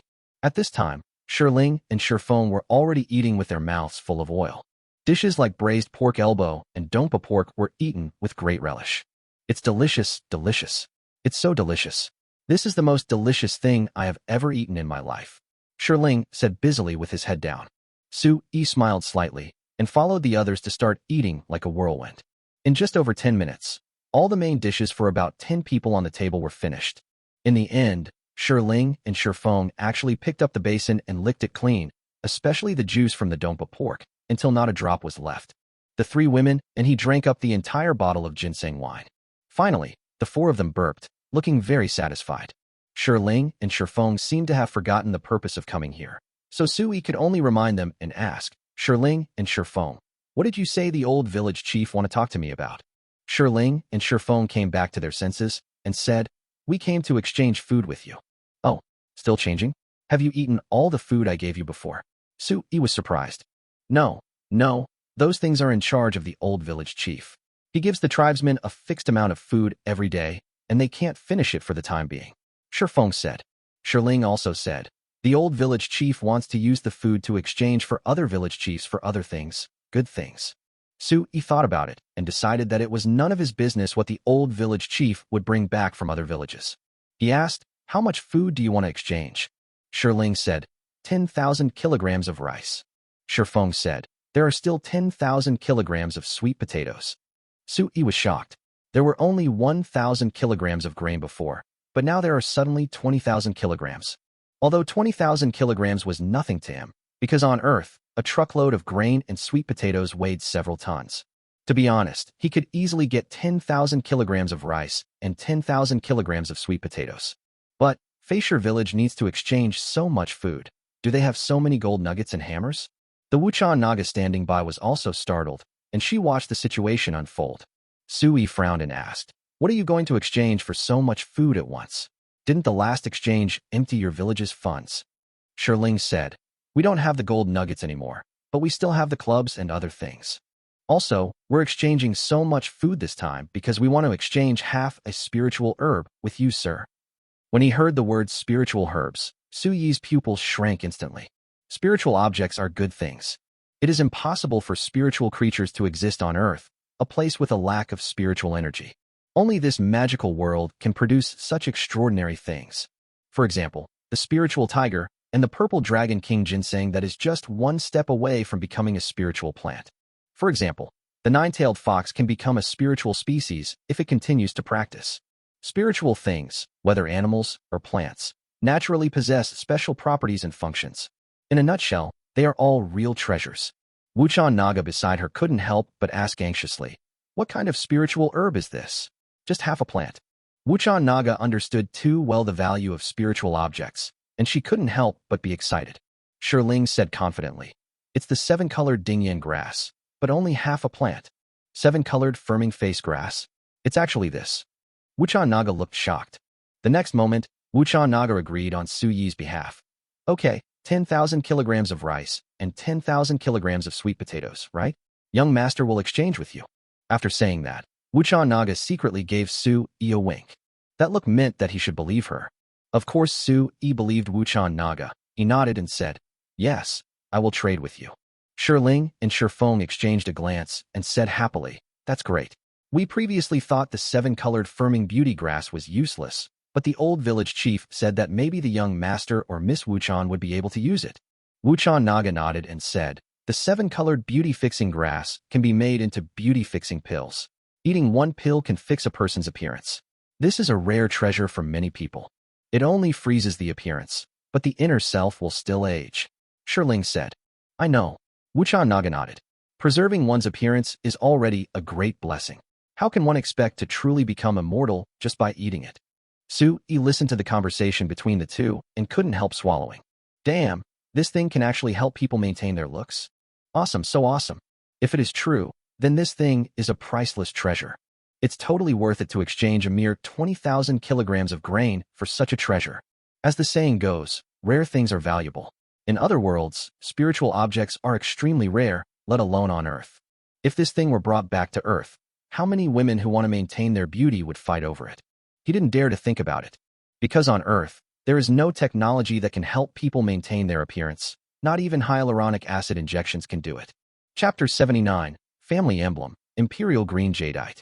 Sui knew that injecting hyaluronic acid was only good at the time, as it could absorb water and keep the skin elastic. But over time the face would become stiff, and as one aged, the face would become half human, half ghostly. Of course, Sui didn't know what the effect of the seven-colored beauty grass was, but he knew that since it reached the level of spiritual grass, its effect would definitely not be bad. Think about the colorful spiritual tiger. When it reached the spiritual level, it could produce all kinds of magical powers. This is clear evidence. Then, sir, you should prepare the food as soon as possible. We will go back and report to the village chief first. We will trade at the village altar then," said Ling. Seeing the two of them about to leave, Sui asked in surprise, "It's already dark, and you're still going on the road?" Ling and Feng said, "It's okay. We go out hunting, sometimes for more than 10 days at a time. We are used to walking outside at night." The two of them stood up and walked out of the wooden house. Sui thought of something and immediately caught up with them and said, "Wait a minute." The two girls turned back, and Sui said, "I want a batch of wood. Can you help me get some?" "Wood?" Ling and Feng were surprised. Feng said, "There are trees everywhere on Lushan Mountain. If you want to cut them down, just go straight from Lushan Mountain." Sui shook his head. "That's true, but I can't cut down the trees by myself. You can see that I'm a little weak. Besides, the quantity I need is huge. I'm afraid it will take more than 100 trees that 5 or even 10 people can hug." "Huh? So many? Let me show you," Sui said, taking out 3 wood samples and handing them to Ling and Feng. "Right now, I want these 3 types of wood. The more the better. I can exchange them with you for food." Hearing Sui say this, Ling and Feng's eyes lit up, and they immediately took the 3 wood samples and took a look. "We know these 3 types of wood are very common in Lushan and can be found everywhere," Ling said. She pointed at the golden Namu trees and said, "There's a large area of this golden wood east of the village, stretching for 100 miles. This wood is too soft and useless." "Soft? Yes, I think the best wood is ironwood. It's hard and heavy. That's the best wood, but it's not easy to cut." Sui shook his head. No, I don't want ironwood for now. I want this kind of golden wood. You can help me get it. After you cut it down, cut it into pieces. I will take as many as you can." Ling and Feng looked at each other and said, "Sure. Winter will be here soon. By then, there won't be any wild animals in Lushan, and we won't be able to hunt. It would be great if we could trade wood for food." After reaching an agreement, The two women quickly rode away on their ostrich horses. Sui walked back to the big wooden house and saw Wuchan Naga playing with a small green sign. Sui looked at it and asked in surprise, "Naga, what are you holding?" Wuchan Naga looked up and asked in confusion, "What are you talking about?" "Yeah." Sui nodded, staring at the small green sign and swallowing. "This is the family emblem of my Wuchan family." "What's wrong?" said Wuchan Naga. "Clan emblem." Sui immediately asked, "Can I see it?" Wuchan Naga nodded and handed the clan emblem to Sui. Sui took it carefully. The moment he got the green card, a warm feeling was transmitted to his hand. I saw a colorful tiger carved on one side of the green plaque, and the words "Black Cicada" were written below the tiger.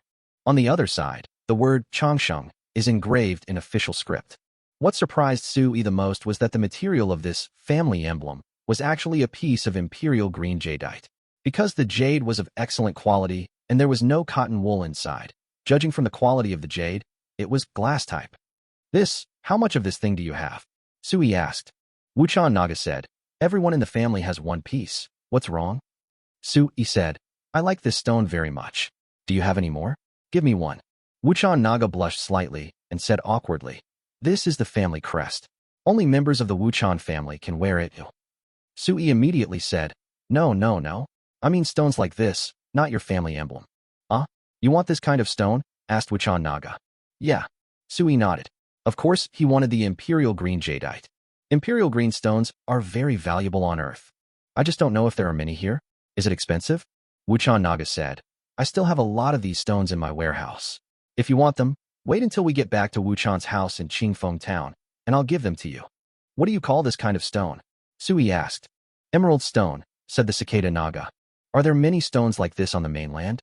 Do people usually use them as family emblems?" Sui asked. Wuchan Naga said, "A lot. Besides being used as a clan emblem, it has many uses." "Oh, what are you going to do with them?" "Because this stone is so beautiful, many people mine it and carve it into various decorative ornaments. Of course, some people also use the finer jade for spiritual practice." To practice with? How do you say that?" "This thing can contain spiritual energy. Some jade is full of spiritual energy when it is dug out. Some martial artists with advanced cultivation use it to practice." There is such a thing." Sui was shocked. Wuchan Naga said, "However, there are far fewer emerald stones that have spiritual energy. Once the spiritual energy is extracted from them, they are discarded like a piece of trash. Look at my family emblem. It used to have spiritual energy, but because of the passage of time, the spiritual energy has almost dissipated now. But look at the eyes of the spirit tiger. There is still a trace of spiritual energy hidden in it." Sui looked in the direction where Wuchan Naga pointed, and indeed saw something strange. He saw two faint green streams flowing in the eyes of the colorful spirit tiger. Those strands of silk looked like the life essence of the purple dragon king ginseng he had seen before. Chapter 80: The Temptation of Immortality. Damn, it really does contain spiritual energy. But how is it possible? Sui was shocked. There were many jades on Earth, and he had even seen imperial green jade, but he had never seen jade that contained spiritual energy. At least there was definitely no such thing on Earth. Could it be that the jade varieties in the two places are different? Or is it because the Earth has no spiritual energy? Forget it. Why bother thinking about it? The two places are so different, there's no point in overthinking it. Good baby, really good baby. Sui couldn't help but admire. Wuchan Naga shook her head. When it was filled with spiritual energy, it was indeed a great treasure. But now that the spiritual energy is about to disappear, it will soon become a useless stone. Even without spiritual energy, it is still imperial green. Sui said. Wuchan Naga didn't know what imperial green was, so she said directly, "When I go back this time, I'm going to exchange this badge for a new one full of spiritual energy. If you don't want to recycle it, I'll give it to you if you want it." Sui smiled and said, "I understand that it's hard for you to give away the jadeite with the family emblem, but can you find me some jadeite without spiritual energy?" "That's no problem," said Wuchan Naga. "There should be quite a few jade stones without spiritual energy piled up in the warehouse at home. I'll give them to you when the time comes. Can you make the decision?" Sui couldn't help but ask. Wuchan Naga smiled and said, "My lord, don't worry. I am the only heir of the Wuchan family. The Wuchan family will be passed down to me in the future. Do you think I can make the decision?" Sui smiled awkwardly. That's good. Well, the matter of food." Wuchan Naga reminded. Sui immediately said, "Don't worry, I will go back and prepare now." I will come over as soon as I get 20,000 kilograms of food. Wuchan Naga said obediently. Okay, then I'll wait for you here. Then I'll go to Facier village with you again. Sui hesitated to speak, thought for a moment, and said, I have a few more questions I want to ask, because I'm too curious and don't quite understand. Do you mind? Wuchan Naga said generously. It's all right, sir, if you don't understand anything, just ask. I will tell you everything I know without hiding anything. Sui nodded and said, Why does your family's emblem use a spirit tiger? Also, you said your grandfather went to the Spirit Tiger Valley and even went deeper into Lushan Mountain. Does he have any other relationship with the Spirit Tiger? Wuchan Naga shook her head. I don't know about this either. I asked my grandfather before, but he didn't tell me. All right, never mind. Sui couldn't find an answer, so he just ignored it. He thought for a moment and said, What exactly is the 7-colored firming face grass? You're so anxious to help me finalize this deal. Wuchan Naga said, I've told you before that things that become spirits are not simple, like the spirit tiger. Sui nodded. Even a club that hadn't become a spirit was so awesome, not to mention the spirited ones. To become a spirit means to break away from the realm of ordinary things and become something extraordinary. Wuchan Naga continued. A remarkable man on the Chongqing continent once wrote a book called The Atlas of All Spirits, which recorded many spiritual objects, including spiritual herbs and spiritual beasts.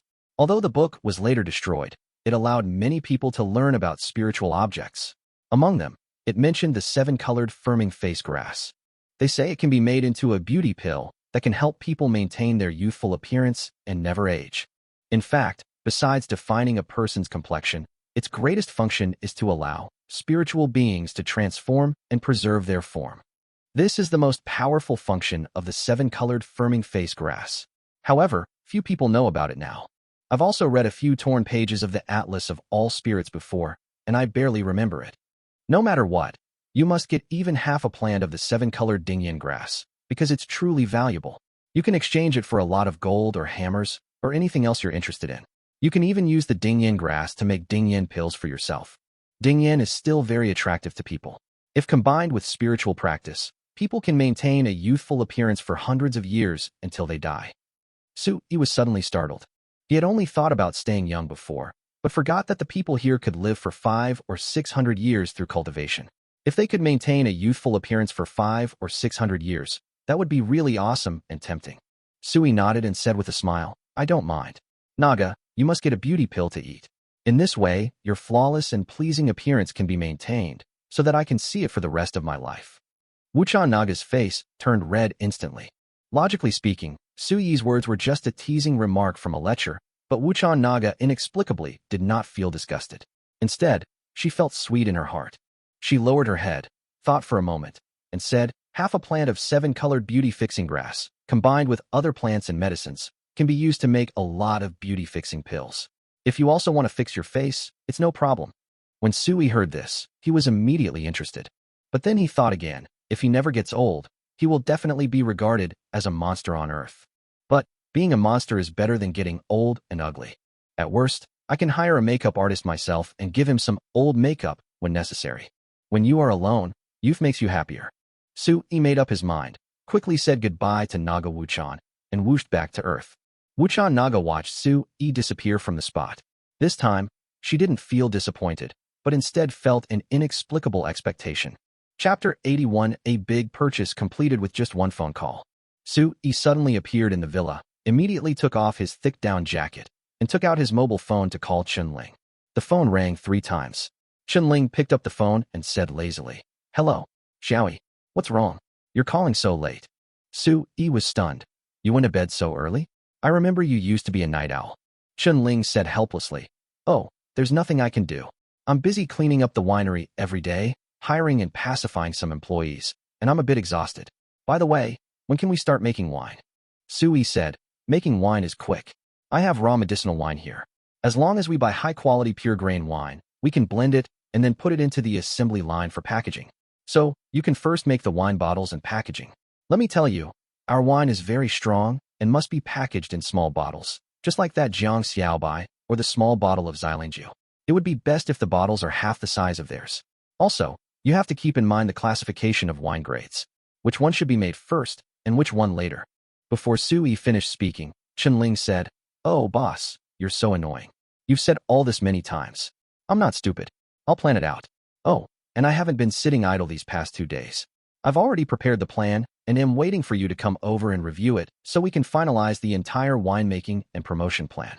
But you're a very busy person and I can't find anyone. Okay, then I'll come to see you tomorrow morning. By the way, I have something else to talk to you about now. Sui said. Oh, what's the matter? Chunling asked. Please help me purchase 10,000 kilograms of rice and 10,000 kilograms of sweet potatoes immediately. The sooner the better. It would be best if you can give it to me tomorrow morning. What? Tomorrow morning? Isn't that too hasty? I can't help it. The goods are urgent. Please think of a way. Oh, by the way, the commission is still as we agreed before, 10% of the purchase price. Please calculate it and report the purchase price as soon as possible. I will transfer it to you immediately. Well, okay, I'll give it a try and try to get it to you tomorrow morning. By the way, where should I take the goods? Take it to the winery's warehouse. I'll pick it up soon. Okay, I'll give you the definite answer later. After hanging up the phone, Chunling's sleepiness disappeared. She got up, washed her face, and felt completely awake. Then she called Boss Me. After making 5 or 6 consecutive phone calls, she finally got 10,000 kilograms of rice and 10,000 kilograms of sweet potatoes. She took a calculator, quickly calculated the price, and then called Sui. When Sui received the call, he had just finished taking a shower. He readily transferred money to Chunling through his mobile banking app, and then prepared to sit cross-legged and meditate. After practicing Qigong for a period of time, he found that he had become addicted to the feeling of sitting in meditation and practicing Qigong. Sleeping has become the biggest waste of time. In the past, he loved sleeping the most, but now he hates it the most. He thinks sleeping is the most inefficient and wasteful thing of life and time. The function of sleep is to restore physical strength and spirit, but the circulation of qi through meditation is 10 or even 100 times better than the quality of sleep.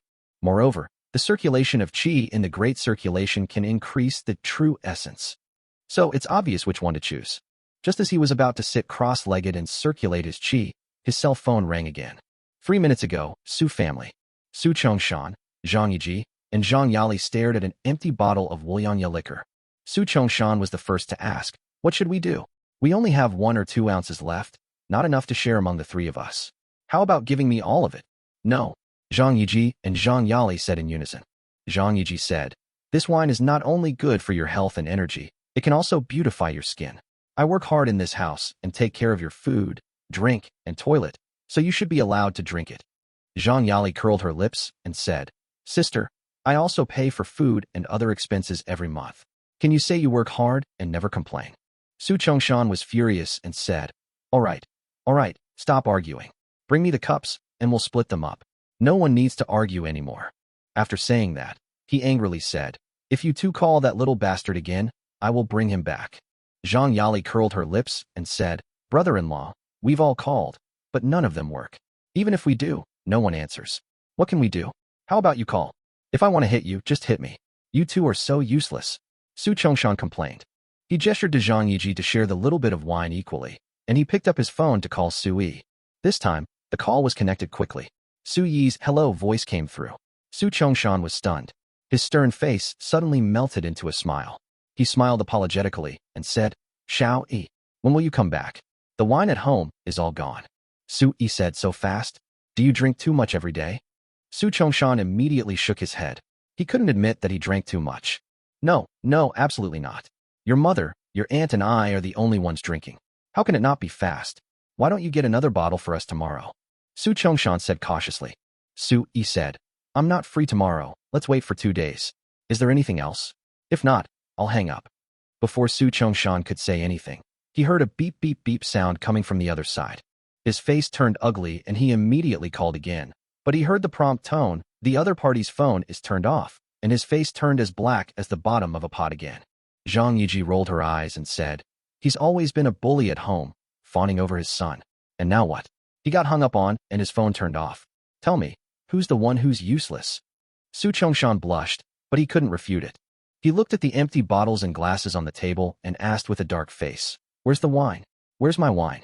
Zhang Yiji rolled her eyes at him and said, aren't you busy on the phone? Yali and I drank the wine already, so there wasn't much to begin with. You guys. Su Chongshan was so angry that his whole body was shaking. But I couldn't say any curse words, so I could only turn around and go back to my room to sulk. The sun rose the next day. Su Yi opened his eyes after sitting cross-legged and practicing qigong, and felt his whole body was open and his mind was refreshed. He got up, washed up, and went out. He ate 3 large bowls of porridge and 10 large steamed buns, then drove his Mercedes-Benz straight to the winery. When we arrived at the winery, we found 2 large trucks busy unloading goods. As we got closer, we saw a large truck loaded with bags of rice, and another truck loaded with sweet potatoes. In addition to seeing the busy workers, Su Yi also saw Chen Ling, who was directing the unloading. Su Yi was very satisfied. Chen Ling was indeed reliable and did not let him down. This is definitely a big purchase that can be completed with just one phone call.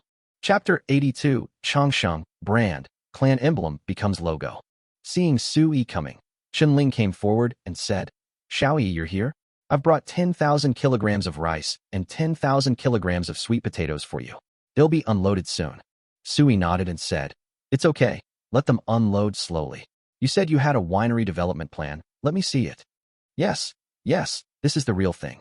Come to my office and I'll show it to you." Chen Ling led Su Yi to the office and took out the plan. Su Yi took a quick look at it. It was only 2 pages long, but it stated the development ideas for the winery. Su Yi couldn't help but nod frequently after reading it. I usually don't think Chen Ling is very smart, but I didn't expect that she has such a well-organized plan. Su Yi thought for a moment, pointed to a spot above, and said, "The brand of the wine will be called Changsheng Wine. Elixir of Life?"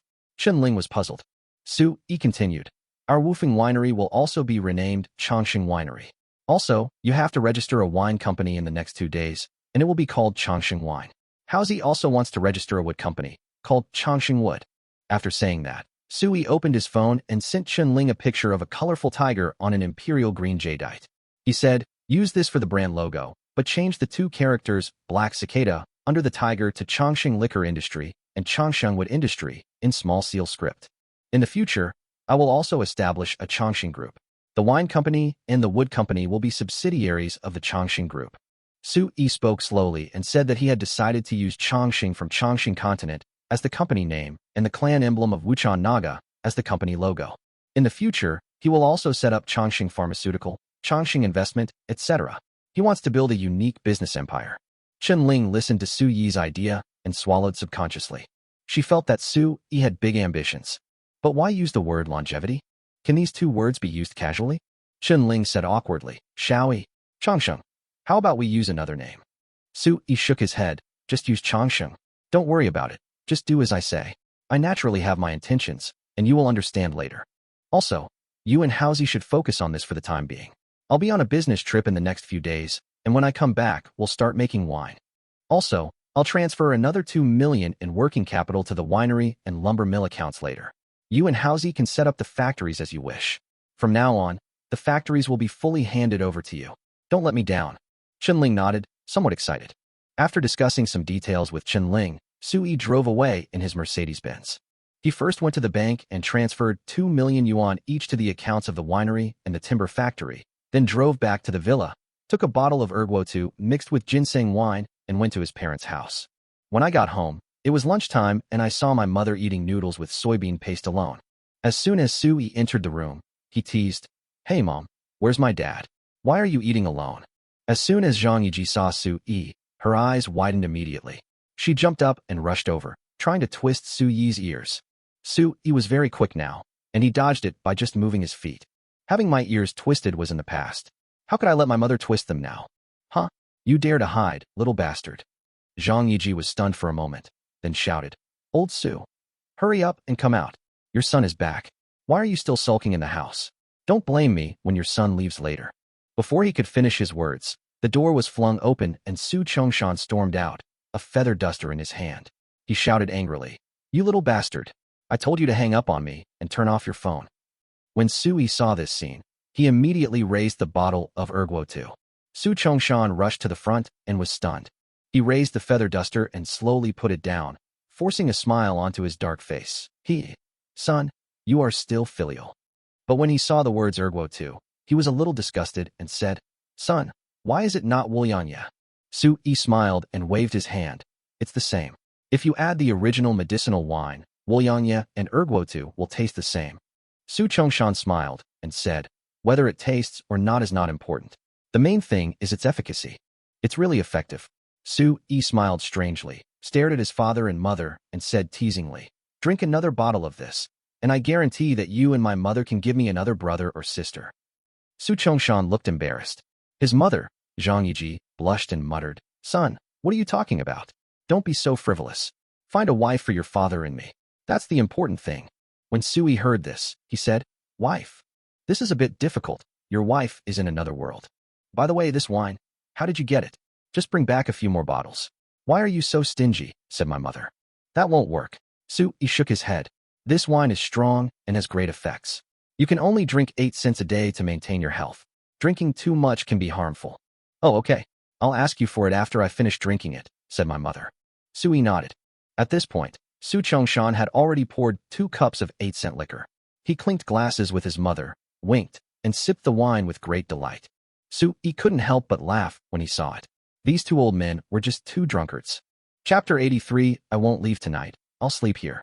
Sui saw that there was still half a bowl of noodles with soybean sauce left by his mother on the table. Sui didn't hesitate and ate it all in no time. Then he poured himself another glass of wine and drank it in one gulp. Both my parents felt a little distressed when they saw this.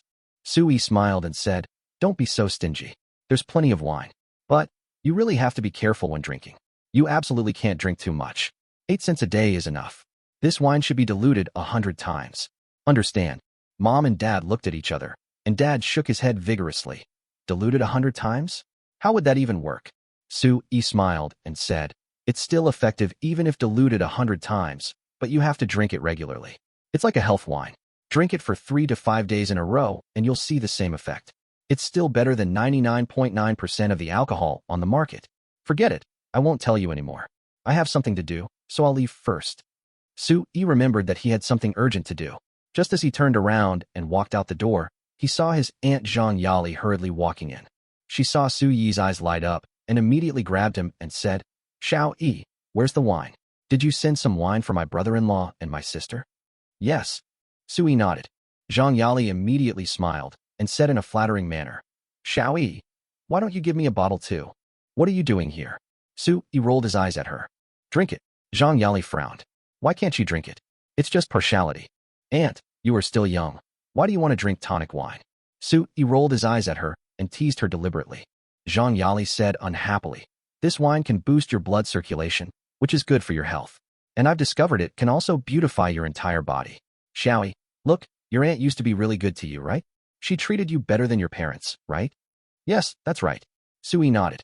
Zhang Yali said happily, "Then shouldn't you also show some respect to your aunt?" "Okay, I'm going on a business trip. I'll give it to you when I come back," Sui said. "Ah, no," Zhang Yali said hurriedly. "I see that Mr. Zhang's wine is almost finished, and his health is getting better and better. He even asked me about the wine yesterday, so he wants more?" Sui was stunned and said, "Can't you use Chinese medicine to regulate his body? I think he is out of danger." Zhang Yali said, "That won't work.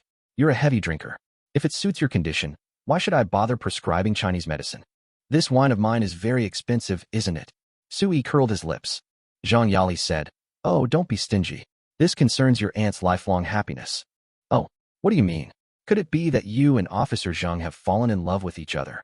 Sui asked in surprise. Zhang Yali blushed and hummed. "I've been going to Mr. Zhang's house every day these days, and I've been seeing Xiao Hai every day. We're really attracted to each other. Do you like him? Or does he like you?" Sui was curious. Zhang Yali said shyly, "I like him, and he likes me too." "Oh, you little brat. What do you care about me?" Okay, since you've been nice to me before, I'll give it to you tonight. I have something else to do, so I'll leave first." After Sui finished speaking, he ran away. He came to the corner, got in his Mercedes-Benz, stepped on the accelerator, and drove straight to the top of Tianqi Mountain. When he arrived outside Mr. D's villa, he rang the doorbell. After a long time, Mr. D came out wearing a white coat and white gloves. When he saw Sui, he immediately said, "Brother Sui, you're just in time. I was just about to call you. Come on, come in quickly." Mr. D greeted him warmly. Sui said, "Mr. D, what are you doing?" "Soaking wine. I'm preparing to make ginseng wine. Come on, follow me. I'll show you the authentic traditional method of making ginseng wine." Mr. D pulled Sui into the villa and went straight to the basement. In the basement, Sui saw that the purple Dragon King ginseng was divided into 3 parts. 2 of them were sealed in vacuum bags, and I guess Mr. D was going to use them for other purposes. The other one had been dried using a special method, and it looked like a shriveled medicinal herb. Dilao took out a piece of paper from a file bag and handed it to Su Yi, saying, "You forgot to take this ancient recipe last time, so I'm giving it to you now. Look, it contains some Chinese herbal medicine ratios. According to this ratio, put it in 56% high-purity grain wine. Seal it. You can use wax or mud, and it can't leak. The soaking time is 24 days, 49 days, and 81 days. The longer you soak it, the stronger the medicinal effect. I'll show you how to do it now. Watch carefully, don't make any mistakes." As Mr. D spoke, he began to introduce the medicinal herbs on the table, clearly explaining the name of each medicine and its effects. Su Yi was amazed. Finally, Mr. D threw all the medicine into 100 kilograms of high-purity grain wine and sealed it with wax. After finishing all this, he pondered, "Ancient prescriptions are just that, but we make our own combinations. I also made the right amount based on the powerful medicinal properties of the precious ginseng." Sui nodded, thinking that Mr. D was really professional. 100 times more professional than this half-baked guy? He couldn't help but ask, "I just soaked a ginseng before. Can I add other herbs to neutralize it now?" "How long have you been soaking?" asked Mr. D. "I forgot, maybe about 10 days. Sui said. Because of traveling between the two worlds, he actually forgot how many days he had been soaking in ginseng wine. "That's okay, you can add other herbs. It won't have much impact," said Mr. D. Sui nodded. "Okay, I'll find some herbs to add to it when I get back." D. Lao said. "No need to look for it. I happen to have another pair here. You can take it if you want." Su Yi was overjoyed and thanked him. He immediately rushed back to his villa and put the herbs back into the ginseng wine in the basement. Then seal it with wax. After doing all this, he returned to the living room and called for an express delivery. After the deliverman arrived, Sui gave him a bottle of ginseng wine and asked him to deliver it to Zhang Yali. I packed some things and drove straight to the winery in my Mercedes-Benz. In the winery, all the workers have gone off work. Sui took the warehouse key and tiptoed to open the warehouse. He walked into the warehouse and looked at the tens of thousands of kilograms of rice and sweet potatoes piled high. He put on his down jacket, walked to the corner, picked up 2 barrels of gasoline, and disappeared in a flash. Another world. Sui suddenly appeared, and the Wuchan Naga, who was in a state of meditation and practicing qi, opened her eyes. Sui greeted her and said, "Just go about your business. Don't worry about me. I'll fill up the snowmobile with gas. We'll set off for Feisher village tomorrow. After we get there, we'll go back to Qingfeng town." As he spoke, Sui walked out of the big wooden house, carrying 2 barrels of gasoline. He checked the snowmobile, filled it up with gas, and placed the remaining gas in the back of the car. Returning to the big wooden house, he said seriously, "I'm not leaving tonight. I'll sleep here." Chapter 84. Unexplained Breakthrough. Top-level mental method? Wuchan Naga blushed and said, I'm not sleeping. I'm meditating and circulating my qi." Sui was embarrassed and asked doubtfully, "Hasn't your snake venom been completely removed?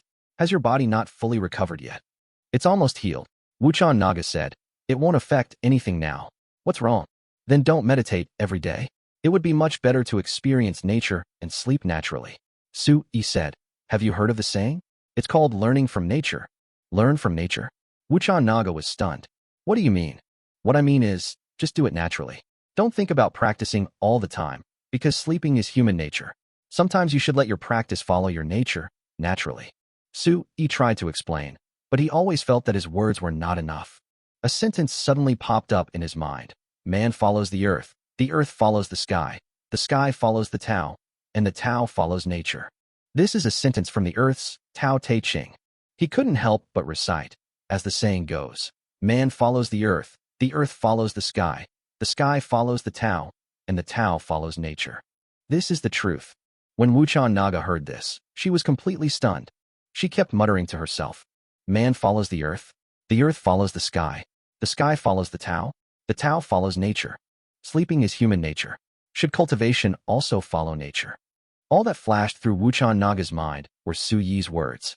His words were like a bolt of lightning striking her mind, as if splitting the sky and the earth apart. The bottleneck that had been impossible to break through before has now been broken. This is a breakthrough of the soul, like an epiphany, a baptism. The shackles that had been preventing her from breaking through were broken in an instant. She had a thought and did not deliberately circulate her qi, but the true energy in her body actually began to flow smoothly, and it seemed as if there was a hint of harmonious spirituality. I made a breakthrough? Wuchan Naga was completely stunned. The breath rotates on its own. The true essence flows on its own. Have I broken through the intermediate and advanced 7th grade and directly advanced to the 8th grade? Wuchan Naga couldn't believe it. It was so amazing that he had attained enlightenment in one day, breaking through 2 levels and entering a whole new world, the 8th level. At this time, the true energy in her body was circulating around her body continuously, as if it was natural. She no longer needed to sit cross-legged and circulate her energy, and she could actually practice and grow stronger at any time. The natural barrier between the 7th rank and the 8th rank was inexplicably crossed by her with Su Yi's guidance. Hey, Naga, what's wrong with you?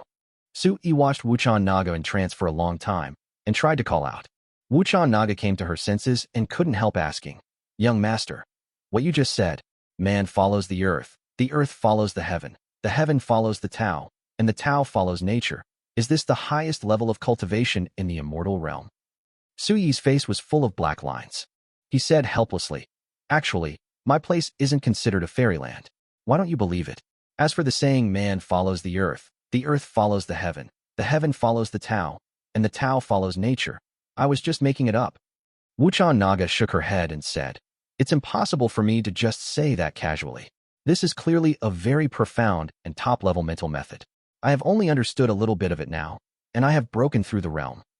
I can't imagine if I delve deeper and fully comprehend this supreme mental method, I will be able to directly break through to the state of unity between man and nature and reach the realm of Grandmaster. When Su Yi heard this, he was dumbfounded. He could make a breakthrough just by listening to one sentence, and he thought that if he continued to comprehend and fully grasped it, he could reach a higher level, to the level of Grandmaster. Oh my God, is this a joke? The Grandmaster realm is the realm above the 9th level. It means that one has transcended the mortal world and reached the extraordinary level. It can be said that the Grandmaster is the beginning of the extraordinary. Of course, there is a level of land immortals above the extraordinary, but let's not think about it. It's too far-fetched. Sir, even if you are just talking nonsense, there must be a source for it, right? Wuchan Naga seemed unwilling to give in and continued to ask. Su Yi shook his head. He just remembered this sentence. He saw it on TV. It seemed to be a TV show called Tai Chi Zhang Sanfeng. This sentence was said on it. That was all. Source? Can he tell the other person that he learned it from watching TV? However, it seems that this sentence should have originally come from some scriptures or classics, but he is uneducated, so how could he understand it? He could only blush and shake his head. There's no way, he really doesn't understand. Wuchan Naga saw Su Yi shaking his head and thought that there was no source for this statement, and that Su Yi was just saying it casually. She was really shocked again. She was once again certain that Su Yi must be from the fairyland, but he just didn't admit it. Because where else in the fairy world could there be such a profound and top-level mental method that can touch people's hearts so directly? Unfortunately, this section of the mental method is only a part, not the whole thing. If it's all, she only wants to hear it once. If I hear the truth in the morning, I can die in the evening. Seeing Wu Chan's somewhat disturbed look, Su Yi couldn't help but say, Oh, don't think about it. Don't think about it. Go to sleep. Have a good rest. We still have to set off for Faisher Village tomorrow morning. We can't do without a good rest. Su Yi missed what he did to Wuchan Naga when he first came here. It would be nice if I could relive it again.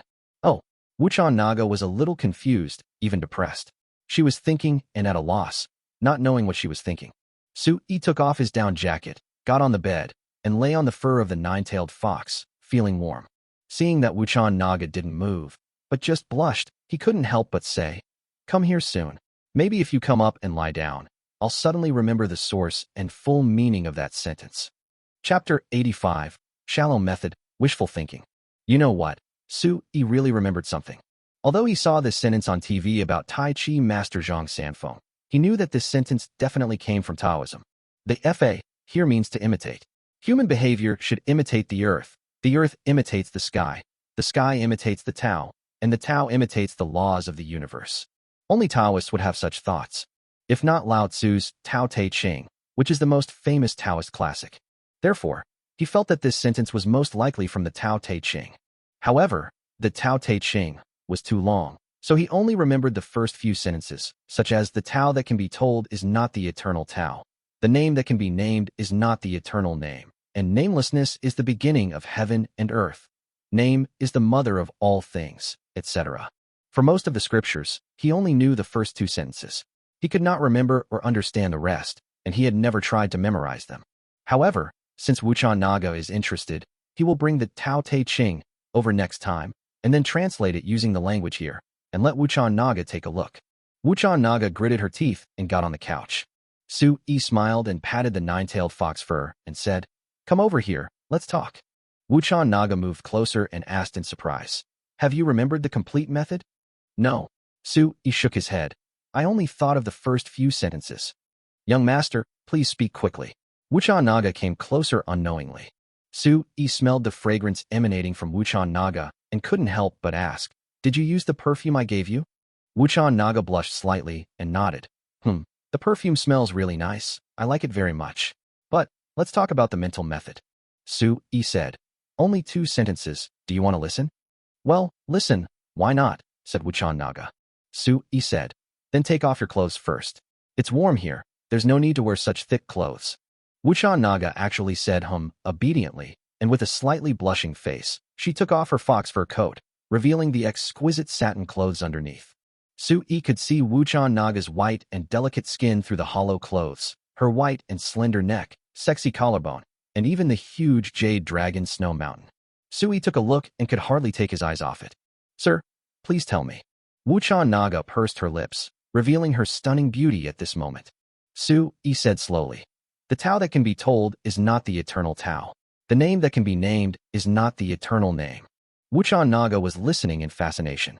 Taking advantage of her calm expression, Su-yi gently held Wuchan Naga's scallion-like hand and continued to recite, "The nameless is the beginning of heaven and earth. The named is the mother of all things." His other hand was already on Wuchan Naga's slender waist. The cicada was unaware of it. After a long while, she came to her senses and asked, "Sir, what's next?" Su-yi swallowed his saliva. "I forgot." "Ah." Wuchan Naga was incredulous. "How could you forget such an important top-level mental method?" Su-yi said awkwardly, "I am not very knowledgeable, so I didn't pay much attention to it. Plus, my memory is not good, so—" Wuchan Naga sighed, looking regretful. Su-yi couldn't help but said, it's okay. Next time I go back, I'll bring this scripture over. You can read it yourself then. However, the characters we use there are a little different from those here. I'm afraid you won't understand." "Ah, what should we do then?" "It's easy. I'll read it to you next time, or you can teach me the language here, and I'll translate it for you." Su-yi said. When Wuchan Naga heard this, she became excited and happy again. The next moment, she noticed that Su-yi was holding her hand with one hand and the other on her waist, and her face turned red instantly. Su-yi was also afraid of being beaten by her. After all, her fighting power was too high. He hurriedly said, "Don't worry, we won't do anything. I swear, we will just snuggle up and sleep like this." Su-yi wanted to do it, but how could he have the courage? This level now is the maximum he can dare to do. Besides, he felt that the black cicada Naga was the type that could only be admired from afar and not touched, and he didn't want to desecrate her so easily. Wuchan Naga deserves his good treatment and cherishment. "Wuchan, can you tell me what Qingfeng Town is like? I really want to go and see it now. Is that where you grew up?" Su-yi asked softly, his hand gently touching Wuchan's soft waist. "I was born in Qingfeng Town until I was 5. Wuchan said gently, her voice as ethereal as a lark. "After I turned 5, my father sent me to the Yunqing sect. After I turned 15, I returned to Qingfeng Town from the Yunqing sect, until now." "Yunqing sect? What is that?" Su-yi asked. "A sect that practices martial arts. I became a disciple there and have a master and some senior and junior sisters," said Wuchan Naga. "Only senior and junior sisters? There are no male disciples in Yunqing sect?" Su-yi was curious. "No." Wuchan shook his head. Su-yi understood that this sect favors girls over boys. "For 10 years, I learned to read and practiced martial arts in Yunqing sect. 10 years later, I came down the mountain after completing my studies. Time has passed in a flash. It has been 3 years now. Next year, I have to go back to visit my master." Wuchan said softly. "Oh, from your tone, you don't want to go back?" Su-yi asked. Wuchan Naga nodded and said, "Well, life in the Yunqing sect is boring. It's either martial arts training or reciting scriptures. The meals we eat are all simple and plain. I'm really not used to it." Su-yi said, "That is indeed boring, almost like a nun." "Nun? What's a nun?" "It means being a monk, leaving the world and being in it. Do you understand?" Su-yi explained. "I understand, it's just a monk." Wuchan said, "Ah, you have monks here too?" Su-yi was surprised. "Yes, it's the Brahma sect, and it's full of ordained monks." "Huh? Then why are there no nuns?" "No." Women are not allowed to become nuns here, said Wuchan Naga. Then your master's sect, the Yunqing sect, is not a monastic sect, right? Sui asked. Yes. Wuchan Naga said, the main purpose of the sect is to learn martial arts. After completing the training, you can go down the mountain and enter the world, or enter the court, or enter the martial arts world, or take in disciples and run a school, etc. Still entering the court? Yes, as long as someone recommends you, you can become a government official. The humble ones can become constables, while the high-ranking ones can become military generals, and so on. Then what's the point of recruiting disciples and setting up a school? Are you teaching your disciples martial arts? Are you not afraid of leaking the secret manuals of your sect? Sui wondered. Wuchan Naga said, they are all the professor's rough methods. Just like you, I only taught you a set of the most common Qigong methods. This method does not involve our sect's secret methods, so it's nothing. Sui's head was filled with black lines. He had previously thought that his Qigong method was so powerful, but it turned out to be just a superficial thing. Sigh, he had been wishful thinking before. Chapter 86 Status? Who cares about the useless status of son-in-law? Why don't you teach me the powerful techniques? Sui curled his lips. I can't teach you the Yunqing sect's mental method, Wuchan Naga said, and I don't understand other powerful mental methods. Oh, so that's it. Sui suddenly realized, looking disappointed. Wuchan Naga comforted him, don't worry. When we get back to Qingfeng town, I'll find you a suitable mental method, and you can practice it well then. But I've been wondering what identity you'll be using when you return to Qingfeng town. Identity? What identity? Sui was puzzled. I can't bring someone back with me. I won't be able to explain to my parents if I do that. Oh, I can't tell others that you came from the upper realm, right? Said Wuchan Naga. Sui immediately shook his head. That can't be possible. My identity cannot be exposed. Whether on Earth or in another world, the fact that he can travel between the two worlds in his physical body must never be exposed. No matter which world it is, the consequences of exposing it will be very serious, and he may be sliced and studied. So you have to think of an identity. Otherwise, I will say that you are the grandson of the old village chief of Feishur village, and now you are my follower, said Wuchan Naga. When Sui heard this, he immediately sat up from the bed. No, how can I be your follower? Do I look like a follower? Sui shook his head in objection. Wuchan Naga nodded and said, that's true. Young master, you live a life of luxury and refinement, and your lifestyle is far more refined than anyone else's. You really don't act like a follower. So what should I do? That's easy. Sui smiled. Just say I'm your husband. What's so difficult about that? Husband? What is husband? Wuchan Naga also sat up and stared at Sui like a curious baby. Sui smiled sweetly. Husband? That's husband. Ah. Wuchan Naga covered her mouth in astonishment. Husband? But. Sui said. It's nothing. We have already slept in the same bed twice. If I'm not your husband, then what is it? This. Wuchan Naga was speechless. She sighed and nodded, agreeing. But the next moment, she said with embarrassment, I forgot one thing. I am the only heir of the Wuchan family. I can't get married. Not getting married? Why can't you get married? Can't you have a husband? Sui couldn't help but shout. Wuchan Naga hurriedly shook her head. No, that's not what I meant. What I meant was that my Wuchan family is looking for a son-in-law. A son-in-law who marries into the wife's family. Sui was shocked, then said with joy. You mean, to be your husband, I must marry into the wife's family? Wuchan Naga lowered her head and explained. The Wuchan family is wealthy and powerful. There are over 100 servants and maids, and their businesses are spread all over Qingfeng town. So I can't get married, so I can only recruit a son-in-law to help me manage the family business. From now on, our son will inherit the Wuchan family. It has to be this way.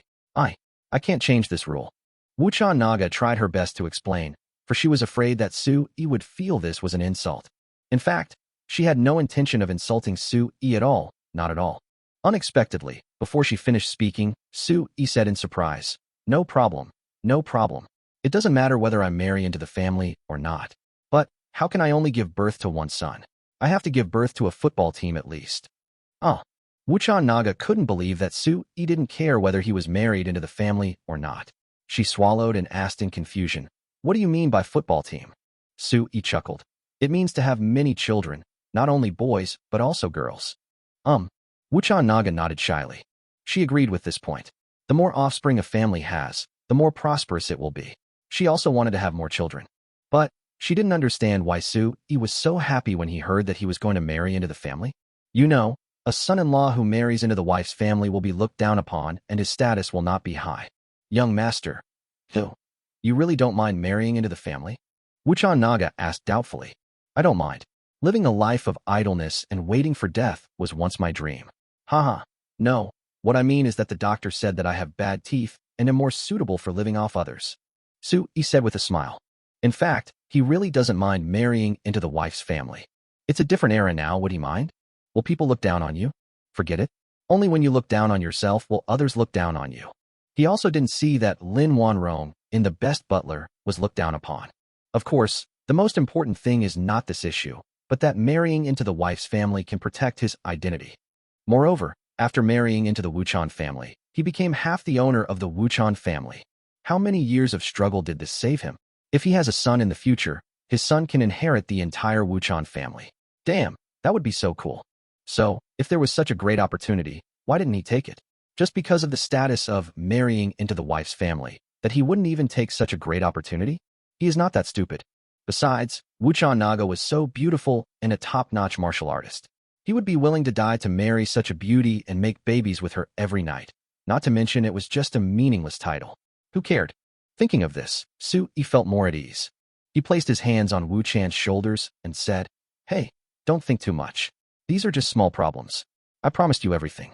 Come on, lie down. Let's go to bed early. We have to get up early tomorrow. Naga Wuchan made a sound and lay down obediently. Su Yi's mouth curled up slightly, revealing a triumphant and charming smile. Chapter 87 Return to Facier Village. Young master, I can temporarily tell my parents that you are my husband, but this is just a temporary measure. Do you understand? Wuchan Naga said with a heavy sigh.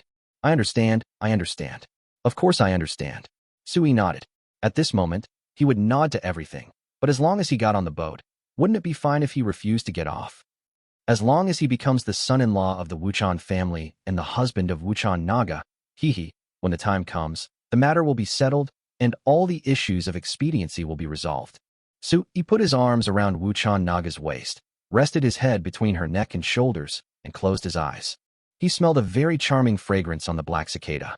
That fragrance was not the smell of perfume, but the body odor of a baby, which was very fresh and intoxicating. Suyi's hand on his waist moved up slowly and stealthily. Suddenly, Wuchan Naga gently stroked his left hand, and Su-yi felt as if his hand was electrocuted.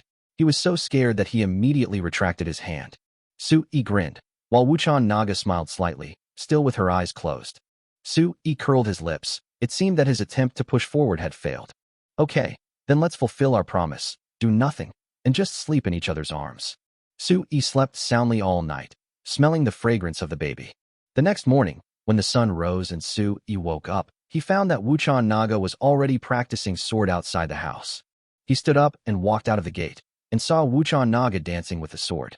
The sharp sword energy was like the east wind sweeping away fallen leaves, and the leaves of the surrounding big trees rustled. As the sword energy spread across the sky, countless snowflakes fell from the trees, giving off a terrifying smell like the endless falling leaves of the Yangtze River. Of course, in sharp contrast to the sharp and powerful sword energy is the beautiful and graceful figure of Wuchan Naga. Her figure is dreamy, like a ghost or a fairy, which makes people intoxicated. Not long after, Wuchan Naga noticed that Su-yi was looking at her. She finally made 9 sword flowers and put the sword back into its sheath. She is graceful and elegant. With one Qilin step, he actually crossed a distance of 10 meters in 1 step and arrived in front of Su-yi in 2 or 3 steps. Su-yi was shocked and swallowed subconsciously. Sir, are you up? Wuchan Naga asked with a smile. Su-yi came to his senses and said with a smile, Why are you still calling me master? You should call me husband. Wuchan Naga said, Didn't we agree to call him that when we return to Qingfeng town? Su-yi chuckled. We have to start calling now. We need to get familiar with it and adapt for a few days. Otherwise, what if we get stuck when we return to Qingfeng town? Oh yes, okay. Wuchan Naga nodded and called husband sweetly. Su-yi shuddered and felt numb. For some reason, calling him husband is similar to calling him husband. They both give Su-yi an inexplicable sense of satisfaction, as if he had conquered Wuchan Naga. Su-yi was in a good mood and said with a smile, My wife, your husband will treat you to oatmeal and toast. Oatmeal? Bread? Wuchan asked in confusion. Su-yi said, It smells very good. As Su-yi spoke, he took out a large box of cereal from his backpack and poured it into 2 large bowls. Then he took out a box of sweet milk, heated it, and poured it into the cereal. Finally, he did not forget to add a little boiling ginseng water. After stirring, a rich milky aroma wafts out. Wuchan Naga smelled it and couldn't help swallowing. It smells so good. Sui took out 2 more bags of toast bread, which were filled with raisins, almonds, etc. Here, 1 pack for you and 1 for me. Eat it. Sui smiled. Wuchan Naga watched Sui eat and started to eat just like him. The bread is very soft and feels gooey in your mouth. The oatmeal is fragrant, sweet, and very delicious. Sui saw Wuchan Naga eating enthusiastically and said with a smile, "Bread and oatmeal, a perfect match." Wuchan Naga nodded. "It's delicious, really delicious, no worse than durian cake. I like it." Sui smiled slightly. Now he knew clearly that Wuchan liked sweets very much.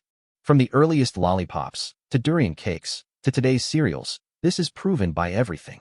After eating the cereal, Sui saw Wuchan Naga secretly licking the big bowl. It seemed that she was still not satisfied. Sui smiled and said, Okay, if you like it, I'll make you some next time." "Well, I like it. It would be nice if I could eat it every day," said Wuchan Naga. Sui shook his head. "How can that be? This is sweet food. You will get tired of eating it every day. Don't worry, there are many delicious things. We often change the food, and we can eat different things every month." Wuchan Naga's eyes lit up. "Pack your things and go to Faisher village now. I'm extremely curious about that half-spiritual herb. I have to get it as soon as possible." Sui took his things, walked out of the big cabin, and started the snowmobile. Finally, he signaled Wuchan Naga to get in the car, then stepped on the accelerator and drove away at lightning speed. The first time he went there, he felt the journey was long, and he was hunting on the way. This time, he was focused and went straight to Faisher village. Because we were familiar with the road, the snowmobile drove as fast as the wind. In addition, Sui's physical condition has improved, so he was not tired even when speeding all the way, so his speed was more than twice as fast as the first time. When night fell, they actually entered Faisher village. The hunter on patrol saw Sui and Wuchan Naga and cried out excitedly. The next moment, torches were lit in the village, and countless villagers rushed out. They all greeted Sui with a smile, calling him Mr. Sui respectfully. When Sui saw these simple hunters, he thought about how he had tricked them, and he felt a little guilty. Alas, these villagers still think he is a good person. Soon, Shirgan, Shirling, Shiryong, and Shirfeng all came over enthusiastically to greet Sui and Wuchan. The old village chief also came over with a cane. He stepped forward with a smile and said, "Mr. Sui, Miss Wuchan, Faisher village welcomes you." Sui got straight to the point. "Shirling and Shirfeng told me that you wanted to exchange for 10,000 kilograms of rice and 10,000 kilograms of sweet potatoes. Is that right?" Right. The old village chief nodded. "Winter is coming, and we must store enough food. If there's any surplus, we can support other villages and exchange it for better things." Sui suddenly realized that it seemed that everyone had their own calculations. In fact, this is indeed the case. In a transaction, both parties get what they need, and it is mutually beneficial. "I heard from Shirling that you wanted to exchange half a plant of 7-colored firming grass for food with us. Is that true?" Sui approached the old village chief and said. The old village chief nodded. "Yes, we don't have many gold nuggets and clubs left. Clubs can only be dug deep in Lushan Mountain at a certain time of year. But I'm sure you need this half plant of 7-colored firming grass. It's enough to exchange for 20,000 kilograms of grain. Young master, what do you think?" Sui glanced at Wuchan Naga, who understood and said, "Village chief, we are all family, so let's get straight to the point.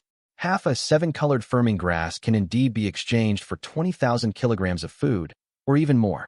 But we hope to see that half-spiritual herb first." Chapter 88. Transport. I am a hard-working little porter. Liei Hall. Sui and Wuchan Naga saw the half of the 7-colored beauty grass. Sui saw that the Dingyan grass was placed in a large wooden box. The 7-colored Dingyan grass was indeed as its name suggested, with a 7-color glow all over its body. It had 7 flowers, each with 7 petals, and each petal also had 7 colors. This was the first time Sui saw such a magical plant. He was sure that if this strange vision emitted by this plant were placed on Earth, it would definitely be considered supernatural. Because on Earth, no plant can emit strange light. Of course, Sui could also feel that these strange lights were nothing else but some kind of strange spiritual energy. When a large amount of spiritual energy gathers, it will emit light. This is also the characteristic of spiritual creatures. When Wuchan Naga saw this thing, She also carefully sensed the spiritual energy on it, and finally said to Su-yi, "Husband, it is indeed the Lingzhu seven-colored Dingyan grass." Everyone was surprised when they heard Wuchan Naga call Su-yi husband. The old village chief asked in astonishment, "Miss Wuchan, is young Master Su your husband?"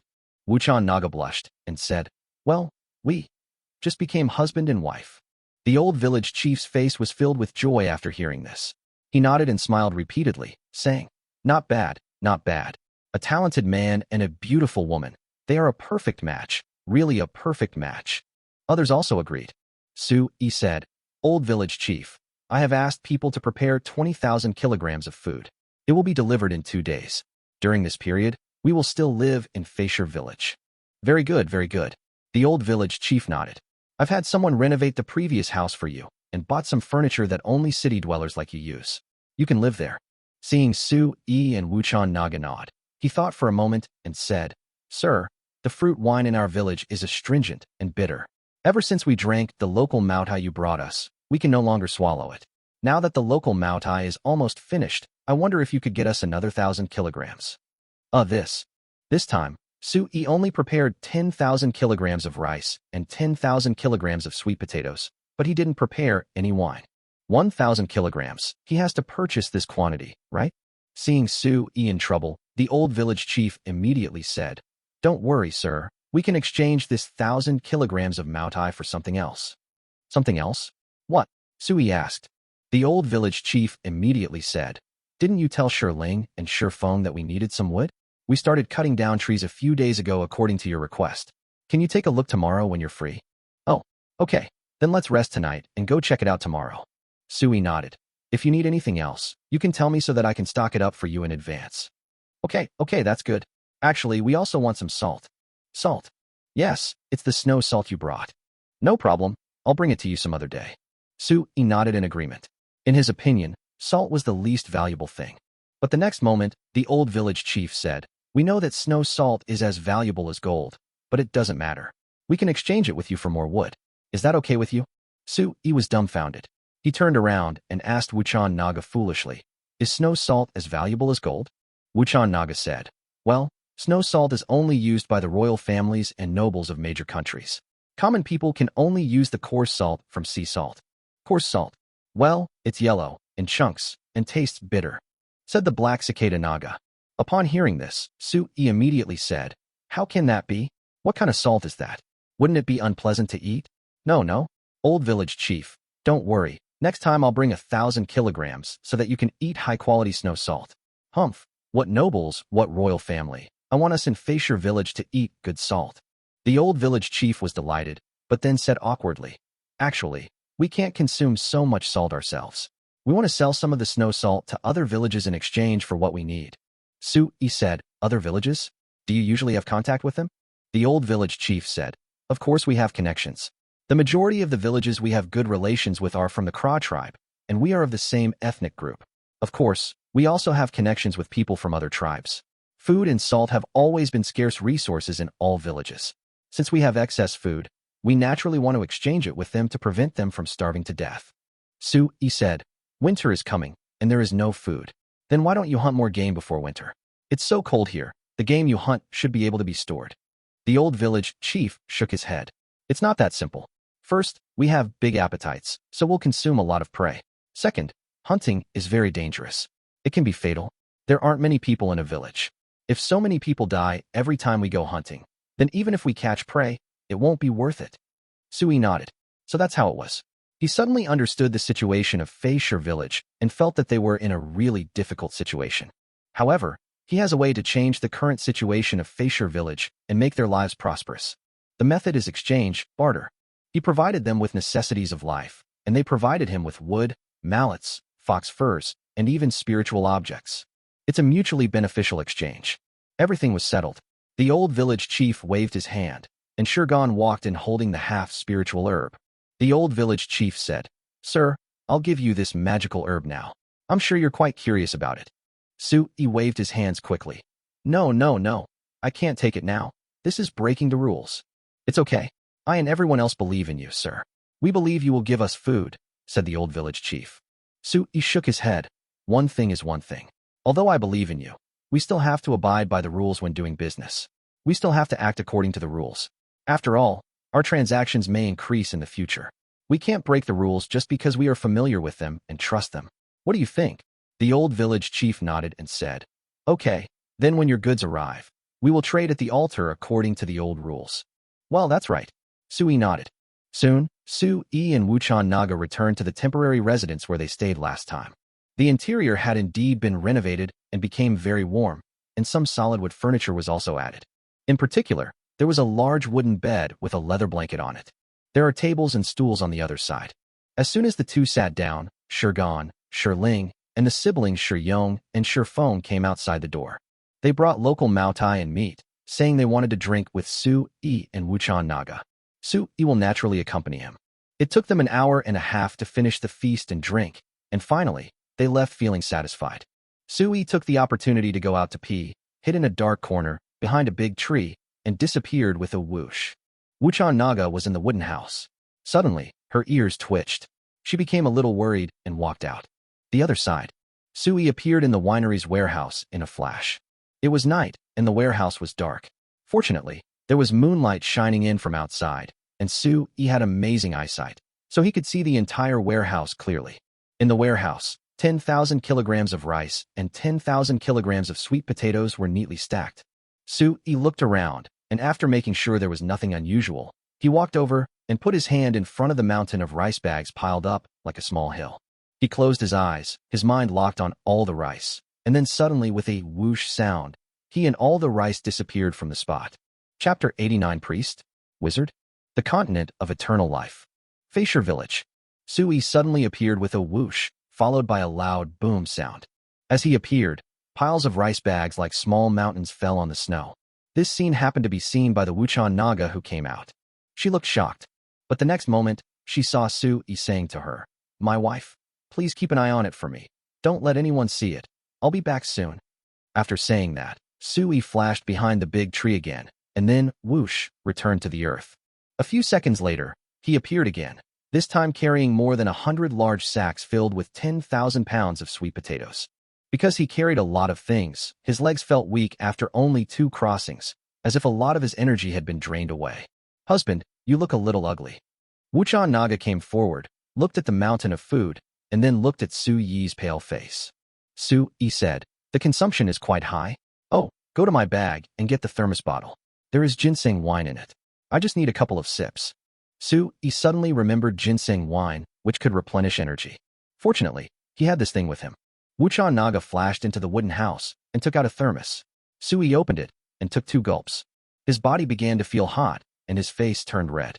A warm current spread throughout his body, and he immediately sat down cross-legged to circulate his energy. The next moment, the feeling of weakness disappeared without a trace. When he opened his eyes, there were torches everywhere around him. The old village chief, Shiyong, Shiling, and the others had gathered around, shouting one after another, and the message spread from 1 to 10, and from 10 to 100. When they saw the food piled up like a mountain, their faces were filled with excited smiles. Shigan and Shiling came to the old village chief, and Shiling whispered, These grains appeared suddenly. That Mr. Sui must have used some unknown method to transport them. Perhaps it was some kind of magic. The old village chief nodded, then glared at her and warned, Don't say these words again. Everyone has their own secrets. Young Master Sui is a noble man in Facier Village. If we offend him, we will have no place to exchange food, fine wine, or snow salt. Life will fall into hardship and starvation again. Do you understand? I know. Shiling panicked and immediately nodded. Don't worry, village chief. I will definitely keep this secret, and I won't let anyone in the village talk about it. Master Sui and Sister Wuchan are our village's most distinguished guests, and this will never change. Yeah. The old village chief nodded with a relaxed expression.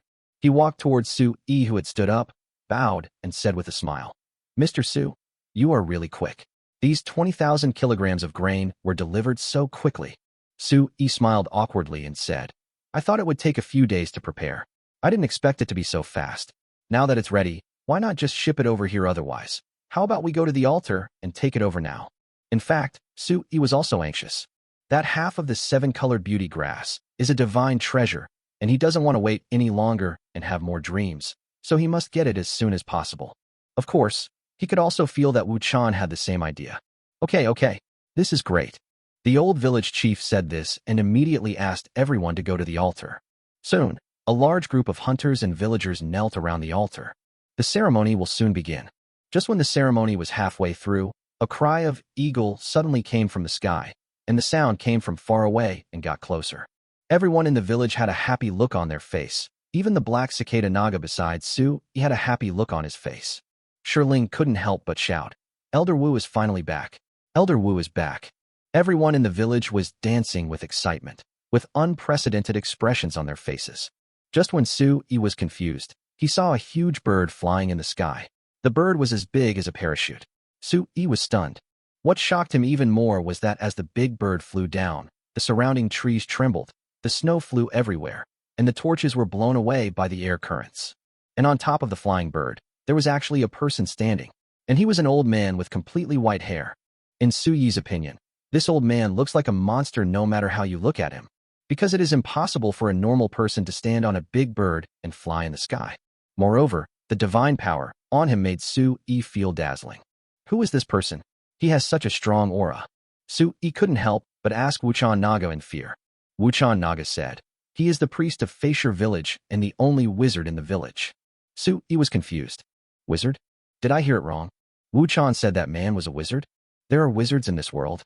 Just when Su Yi was a little confused, he saw the old wizard leap down from the back of the big bird and stand steadily on the meteorite. "Girl Wuchan, it's been a long time. How have you been this year?" The old man looked at Wuchan Naga and asked with a smile, his voice old, as if it was modeled with time. Wuchan Naga bowed to the old man and said respectfully, "Elder Wu, thank you for your concern. I'm doing well, and you look good too, as charming as ever."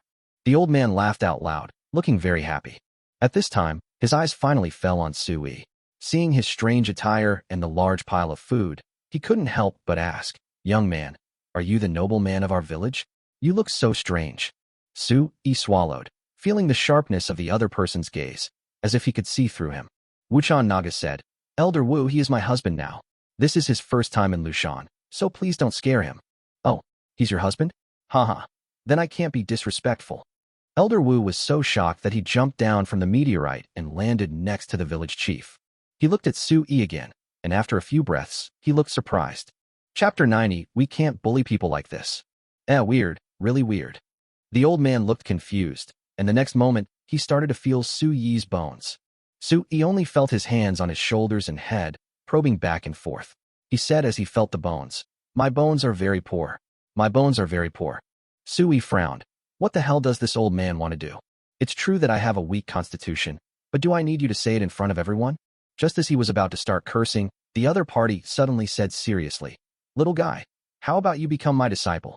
I will pass on my legacy to you. In the future, you will even become the next priest of Feishur village and inherit my title of Witch Elder." When he said this, everyone was shocked. Of course, this also includes Su Yi himself. Damn, what's going on?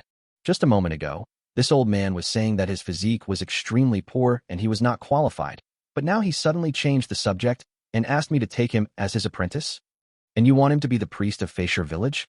Oh shit. Su Yi remembered the joke about the unique bone structure and extraordinary talent, and he couldn't help but wonder if this old charlatan was planning to trick him and sell him the secret book. But this old man doesn't have any secret manual. Old man, don't you think I have a weak foundation? Why do you want to take me in as your disciple? Su Yi asked. The witch elder chuckled. Your physique is poor, but your mental strength is extraordinary. You are born to be a wizard. I have been searching for 50 years to find you.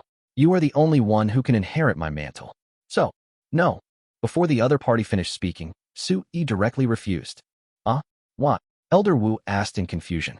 I don't want to be a wizard. Su Yi said bluntly. Don't want to be a wizard? Do you know what a wizard is? Asked the witch elder. Su Yi shook his head. He didn't know and didn't want to know. On Earth, wizards would be tied to the stake and burned alive. He didn't want to be a wizard. Elder Wu said, there are 3 most powerful people in this world. Do you know what they are? Su Yi shook his head again. The witch elder said, the most powerful are alchemists, followed by wizards, and then warriors. Alchemists and wizards are extremely rare, because becoming one requires a very high level of spiritual breadth. This condition is extremely demanding. But you happen to have a good spiritual breadth, and you have the potential to become an alchemist or wizard. As for a warrior, Your physique is extremely poor. It's not easy to become a high-level warrior. Elder Wu talked freely. Su-yi once again refreshed his understanding of this world. There are actually alchemists in this world? He couldn't help but ask, Old man, what is this alchemist you're talking about? The witch elder said succinctly. A person who can use magic is an alchemist. What is that magic? Su-yi asked again. Elder Wu couldn't help but ask. Why do you have so many questions? Haha, but it doesn't matter. As long as you agree to be my apprentice and the next priest of Feisher village, I will tell you everything. How about it? Su-yi was stunned.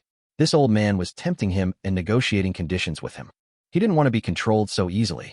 He shook his head and said, Forget it. I suddenly don't want to know anymore. After saying that, he turned to the old village chief and said, Village chief, let's continue the transaction. My wife and I want to go somewhere else tomorrow after the transaction. The village chief looked embarrassed. Elder Wu paced back and forth, looking depressed and troubled. He was thinking about how to get Su-yi to agree to be his disciple. After all, it was so hard to find someone with a broad mind. If he met one, he would have to do his best to win him over, even if it meant cheating and deceiving him in the end. Forget it, there's still time. I just got back. I'll ask the village chief what this kid likes. It would be wise to cater to his preferences then. Elder Wu thought about it and waved his hand to the old village chief, saying, Then you can continue the trade. Feisher village is in dire need of food, and exchanging food is the most important thing. Soon, the transaction ceremony continued. When Elder Wu saw the half-plant of 7-colored Dingyan grass, his expression remained normal. However, when he saw the 10,000 kilograms of rice and 10,000 kilograms of sweet potatoes, he fell into deep thought. After a while, the ceremony was over and the transaction between the two parties was completed. Su-yi finally got the half-spiritual herb. Afterwards, the village celebrated, and Su-yi and Wuchan Naga returned to their temporary residence. He gave half of the spiritual herb to Wuchan Naga and asked her to refine the so-called fixing dan. Wuchan Naga was very touched. You know, this half-spiritual herb was hard to come by, but Su-yi gave it to her so easily. How could she not be moved? Only people who trust can do this. On the other side, the altar. The old village chief told Elder Wu in detail about Su-yi's 2 appearances in Feisher village. Elder Wu was amazed. Afterwards, Elder Wu called Gan, Ling, Yong, and Feng to question them one by one, and finally waved his hand and fell into deep thought. After a long while, the old village chief said to Elder Wu, Elder Wu, is what you just said true? What? Asked Elder Wu. It's about accepting Master Su as your disciple and letting him be the next priest of Feisher village, said the old village chief.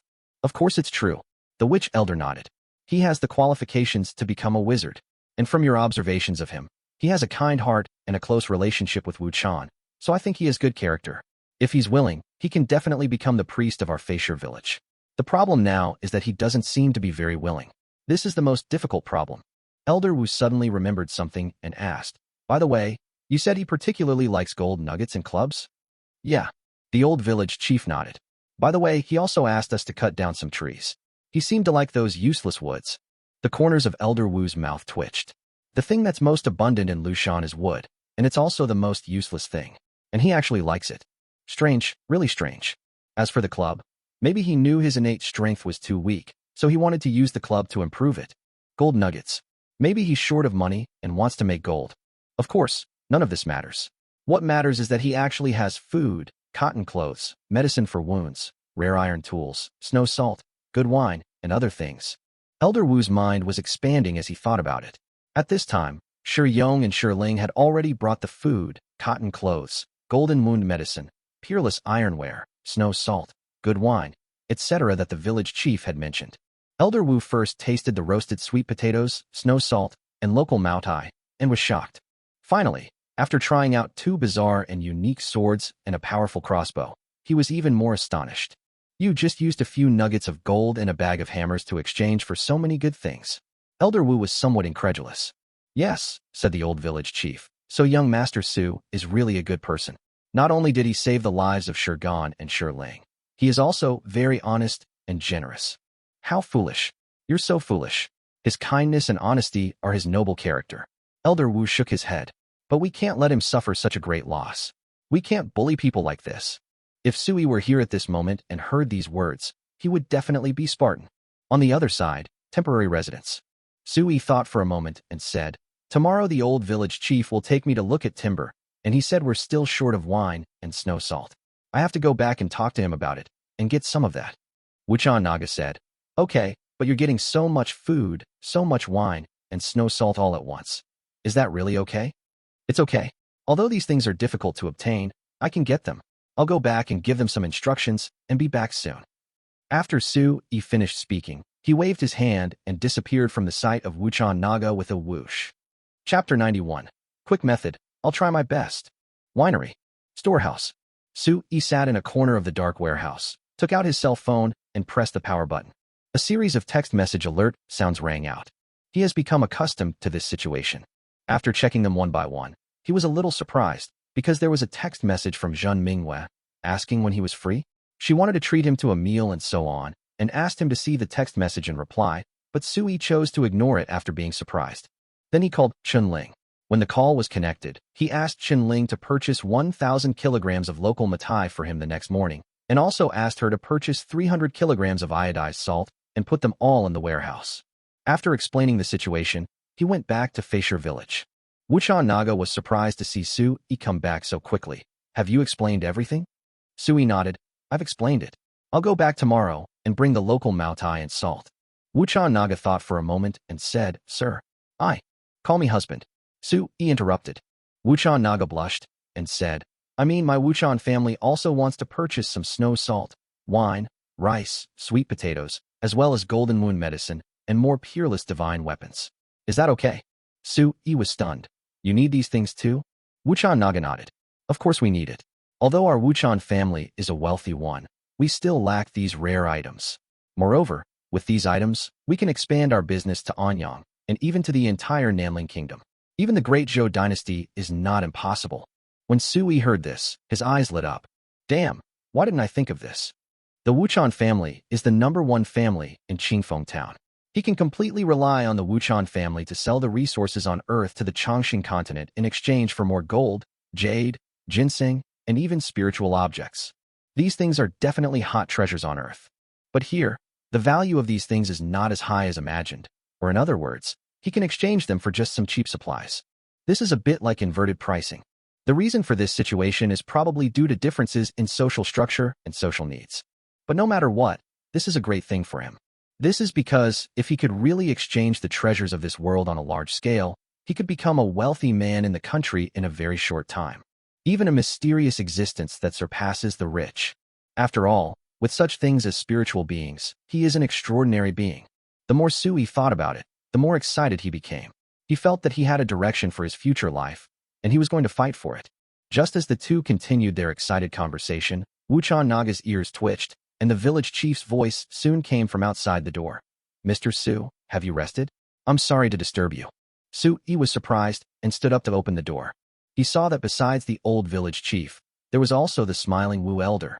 Every time Elder Wu looked at him, Su-yi felt that he had ulterior motives, but he had no evidence. Old village chief, Elder Wu, is there something? Come in and tell me. Su-yi hurriedly welcomed the two into the house. Naga Wuchan also looked at the two of them curiously. The old village chief said, This is what happened. These days, Master Su has brought so much food and supplies to Feisher village, and also saved Shurgan and Shurling Elder Wu, and I came here specifically to express our gratitude. Elder Wu said, Over the past month, I've visited several other villages in Lushan. I happened to find a Gyuan pill made by an alchemist in one of them.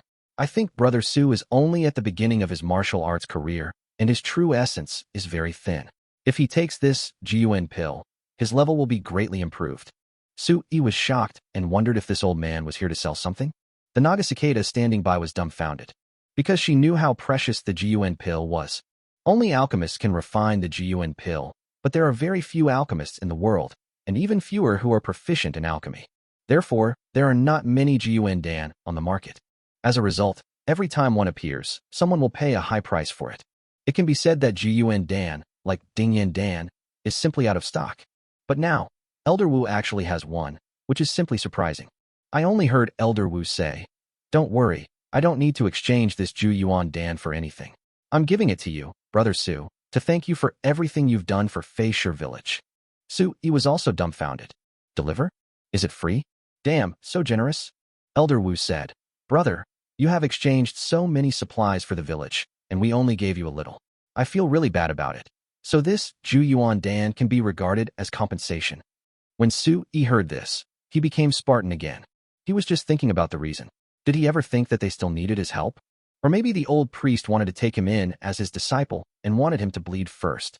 He never expected that the result was that they felt that what they gave was too little and they felt guilty. Damn it. Shouldn't he be the one who feels guilty? How come it's the other way around? What a good man. What a really good man. Sui sighed. Even Wuchan Naga thought she had misheard and swallowed subconsciously. Before either of them could say anything, the witch chief flipped his hand and a small porcelain bottle appeared in his palm. He placed the porcelain bottle on the table, then retreated with the old village chief and helped close the door. Su Yi and Wuchan Naga looked at each other in bewilderment. So surprised, really so surprised. They put down their things and left before I even expressed my stance. Su Yi picked up the bottle on the table, shook it, and there was indeed a small thing inside. He pulled out the wooden cork from the bottle, and suddenly, a strong spiritual energy gushed out of the bottle. Su Yi and Wuchan Naga felt refreshed after just taking a sip, which was comparable to drinking a big mouthful of ginseng wine. Wuchan Naga couldn't help but say, "Such a rich spiritual energy." Su Yi handed the bottle to Wuchan and said, "Take a look. Is it Ju Yuan Dan?" Wuchan Naga poured out a pill from inside and poured it directly into a porcelain bowl. In just a moment, the porcelain bowl was surrounded by white aura. Su Yi saw that the pill was pure white, as if it was made of white fat. Looking closely, he could see that it was shining. Wuchan Naga opened her mouth and sucked the white spiritual energy in the porcelain bowl into her mouth in an instant. She closed her eyes, enjoying it for a while. After a while, she opened them again and said, "It is indeed the Ju Yuan pill. Apart from this kind of pill, there is no other pill with such pure spiritual power. It can be completely absorbed by the human body and transformed into the purest true essence. You can eat it now, and then use the method I taught you to circulate your qi. Don't worry, I will protect you," said Wuchan Naga. Sui swallowed and asked, "What will happen if I eat it?" Wuchan Naga thought for a moment and said, "Based on the amount of true essence, it should be able to raise your rank by several levels." Seeing that Sui was still a little hesitant, she couldn't help but said in a deep voice, "This is a once-in-a-lifetime opportunity. Didn't you ask me before about the quick way to become a warrior?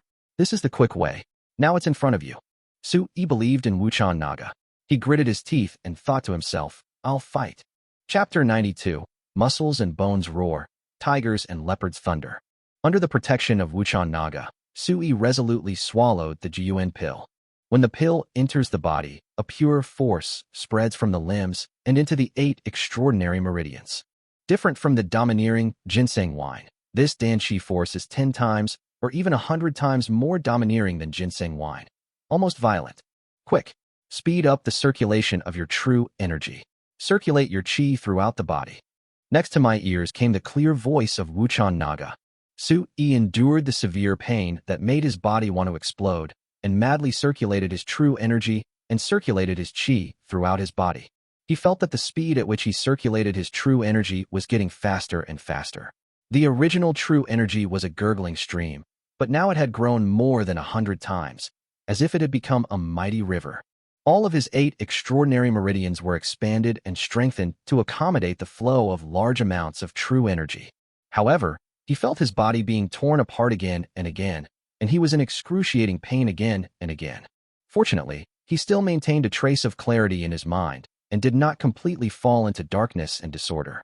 His intention still controls the circulation of qi. An unknown amount of time had passed before his body, like a small boat, slowly calmed down amidst the surging and raging waves. When he opened his eyes, he suddenly smelled an extremely unpleasant fishy odor. It was just like the unpleasant smell when he first shaved his hair and cleansed his marrow, expelling all the filth.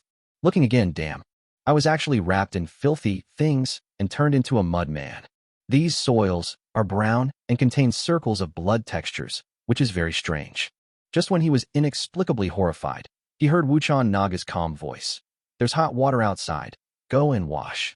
Sui blushed. How embarrassing. Such an embarrassing side of me was seen and smelled by Wuchan Naga. Alas, wouldn't his image of being wise and great be completely destroyed? But there was no way out. This was the hair removal and marrow cleansing, and he couldn't control it even for the second time. We should be thankful that we have been able to successfully remove the hair and cleanse the marrow. How can we demand perfection? He stood up immediately and couldn't help stretching. Unexpectedly, The body began to crackle like sieving beans, and the true energy in the body flowed like a mighty river, rushing endlessly. This scene scared Sui directly. Is this the legendary roar of muscles and bones, and the thundering sound of tigers and leopards? Sui couldn't help but blurt out a sentence. He had seen a Chinese martial arts cartoon before, which said that when a martial arts master reaches a certain level, his muscles and bones will vibrate, and his blood will rush like the thunder of a tiger or leopard with every move he makes. The creaking of muscles and bones is a sign that the gap between the joints is opening. The standard for measuring the level of kung fu. Punches and kicks, shaking the body and sharpening the tip, booming out, the muscles and bones in the body make a bang, bang, explosion sound, just like the scenes in the dubbing of martial arts movies, full of aura. The thundering sound of tigers and leopards is even more magical. It is the huge sound of the blood and energy surging in the body, like the endless flow of a great river. Just imagine, the flow of blood turns into the roar of the yellow river. How scary that would be. Sui could now hear the blood and true energy in his body making such a terrifying roar, like the roar of a tiger, the cry of an ape, and the rolling of thunder. What's that roar of muscles and bones? The thundering sound of tigers and leopards. Wuchan Naga asked in surprise. It's okay. I'll go wash up first. Sui didn't care about that and immediately ran out to clean it up. But after running only 2 steps, he was horrified to find that the stone slabs under his feet had been cracked by his steps. When did this stone slab become so brittle? He muttered. The black cicada Naga, who was sitting cross-legged, said, You just had your hair shaved and your marrow cleansed for the 2nd time. Your true energy is surging. Please restrain your strength and move lightly. Otherwise the damage may be quite severe. Oh, Sui tried hard to digest Wuchan Naga's words. As expected, he walked out quietly and the floor was not crushed again. After 2 minutes, he rinsed off the filth and then immersed himself in a large pot of hot water. It was so comfortable that he started to moan. He circulated the true energy in his body and found that the true energy in his body had become extremely strong. He experienced the feeling of Su Zhu in the martial arts novel after receiving the 100 years of martial arts training from Wiyazi. And there is Zhang Wuji, who has practiced the 9-yang magic art for several years. Once he mastered it, his internal energy became powerful and he exuded a domineering aura. No one could match him. Sui now feels like he is Su Zhu and Zhang Wuji. He is a martial arts master with peerless internal skills. If he returns to Earth, he will definitely be the best in the world. Because there are very few martial artists on Earth who can cultivate internal strength, and even if they can, it will definitely not be as strong as his. He just stepped lightly, and the stone slabs on the ground cracked directly. It can be seen how terrifying his internal strength is. Coupled with the roar of muscles and bones, and the thundering sounds of tigers and leopards, he knew how strong he was. He felt that if there was a cow in front of him, he could flatten it with one palm. If there is a tiger in front of him, he can beat the tiger into a pulp with just one punch. Of course, except for the spirit tiger here. Even though he is very strong now, he has no chance of winning against the spirit tiger, and the gap is huge. He still remembered that the roar of the colorful tiger created a strong wind that blew the forest in front of it into a mess. The big trees near it were uprooted, and some were blown down. It can be seen how powerful the tiger is. According to Wuchan Naga, the strength of the spirit tiger is equivalent to that of a human grandmaster. The so-called grandmaster has broken through the realm above the 9th level and is no longer an ordinary person. Just like the spirit tiger, he is already extraordinary. He is so far away from this realm now. Thinking of this, he became more eager to know what level his true essence had reached. Before, he was at the 1st level, and now I don't know if he is at the 5th or 6th level. He quickly washed himself, put on a set of local hunter's clothes that was placed nearby, and tiptoed into the temporary residence. Seeing that Naga Wuchan was still sitting cross-legged and practicing Qigong, he couldn't help but interrupt and said, Madam, what rank am I now? Chapter 93, 3 consecutive promotions, domineering true essence. Wuchan Naga slowly opened her eyes and glanced at Sui. She smiled and said, Husband, don't be anxious. Sit down first and let me check it out. Sui immediately sat in front of her, and the two of them faced each other. Because the two of them were sitting very close to each other, Sui could clearly see the peerless beauty of Wuchan Naga. Exquisite facial features, charming little mouth and straight nose, coupled with beautiful eyebrows and attractive and slightly melancholy eyes, and flowing hair, made Suyi's heart beat fast. Of course, what attracts the most attention is not Wu Chan's stunningly beautiful face, but the surging waves that seemed to be about to burst out in front of her. Every time he watched it, Su-yi felt dry mouth and had no resistance at all. When Su-yi saw Wuchon Naga open her red lips, revealing her white teeth, he had an urge to kiss her madly. But Su-yi held back. The magnetic voice of Wuchon Naga came to my ears. Close your eyes, don't look around. Focus your mind. Control the circulation of your true energy. Put your hand over here. I'll take your pulse and feel your 8 extraordinary meridians. Su-yi closed his eyes and reached out his hand again. The next moment, he could feel Wuchon Naga's hand on his pulse point. After a long time, his hand loosened, and he felt Wuchon Naga's hand wandering around his spine and the back of his head. Soon, Wuchon Naga sat down again. Su-yi also opened his eyes and looked at Wuchon Naga with anticipation. Wuchon Naga smiled and said, "Congratulations, husband. According to the quality level of your true essence, you have already broken through the 3rd level and reached the upper 4th level." Su-yi listened to Wu Chan's explanation of the ranks of warriors. The ranks of warriors in Changshan continent are divided into 9 ranks, from the 1st rank to the 9th rank, and each rank is divided into 3 levels, upper, middle, and lower. Only those above the 9th rank can reach the extraordinary level and be called Grand Master. Above the Grand Master is the Land Immortal, and it is extremely rare to be able to cultivate to this level. Su-yi originally thought that his whole body was full of true energy and would reach the 5th or 6th level, but he didn't expect that he could only break through the 3rd level and reach the 4th level. The Wuchon Naga is at the upper 8th rank, and there is still a long way to go between him and the Wuchon Naga. Seeing that Su-yi seemed a little disappointed, Wuchon Naga couldn't help but say, "It's already very good that you can be promoted to the 3rd rank. Moreover, this time of hair removal and marrow cleansing has almost tempered your blood, flesh, fascia, etc. Your body is more than 10 times stronger than before. But unfortunately, neither ginseng wine nor GUN pills can be used to refine bones. Refining bones and souls are the most difficult areas for a warrior. After the 4th level, you have to start refining your bones. Each level up is very difficult. I remember that I entered the 1st rank at the age of 6 and reached the 4th rank at the age of 8. It took me 3 years to reach the 5th rank. After many more years, I finally reached the upper 7th rank, and then I've been stuck at this stage ever since. The higher you go, the harder it is. Breaking through the 9th rank is an insurmountable obstacle. Too many warriors with extraordinary talents have never been able to break through the 9th rank in their entire lives." Wuchon Naga told the story slowly, and Su-yi listened and swallowed his saliva. Is it really so difficult to cultivate to a high level? It seems that he was promoted from the 1st grade to the 4th grade. In addition to the fact that these grades are the easiest to break through, he also encountered an opportunity. Without opportunity, it would be impossible for him to make great strides in advancement. And then, if I want to get promoted again, it will be even more difficult. Su-yi heard the implied meaning directly from Wuchon Naga's words. However, after thinking about it, he felt that this was normal. He was actually satisfied with his current rank. Even if he could not be promoted further, he would not have any regrets. Because, on Earth, he can already kick the Nanshan nursing home and punch the Beihai kindergarten.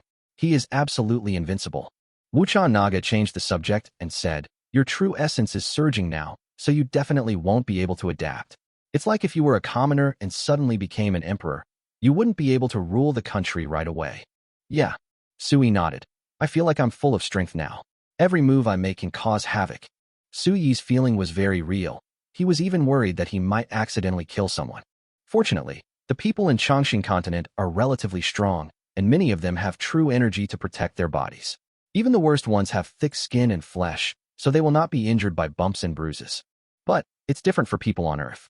In his current state, if he shook hands with an Earthling without controlling his strength carefully, he would probably crush the other person's hand bones. Fortunately, Wuchon Naga said, "This is only temporary.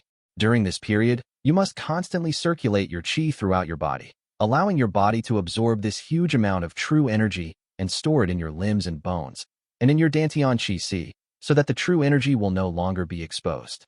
In this way, you will return to your original state. Only when you are in danger will this true energy suddenly emerge from your heart.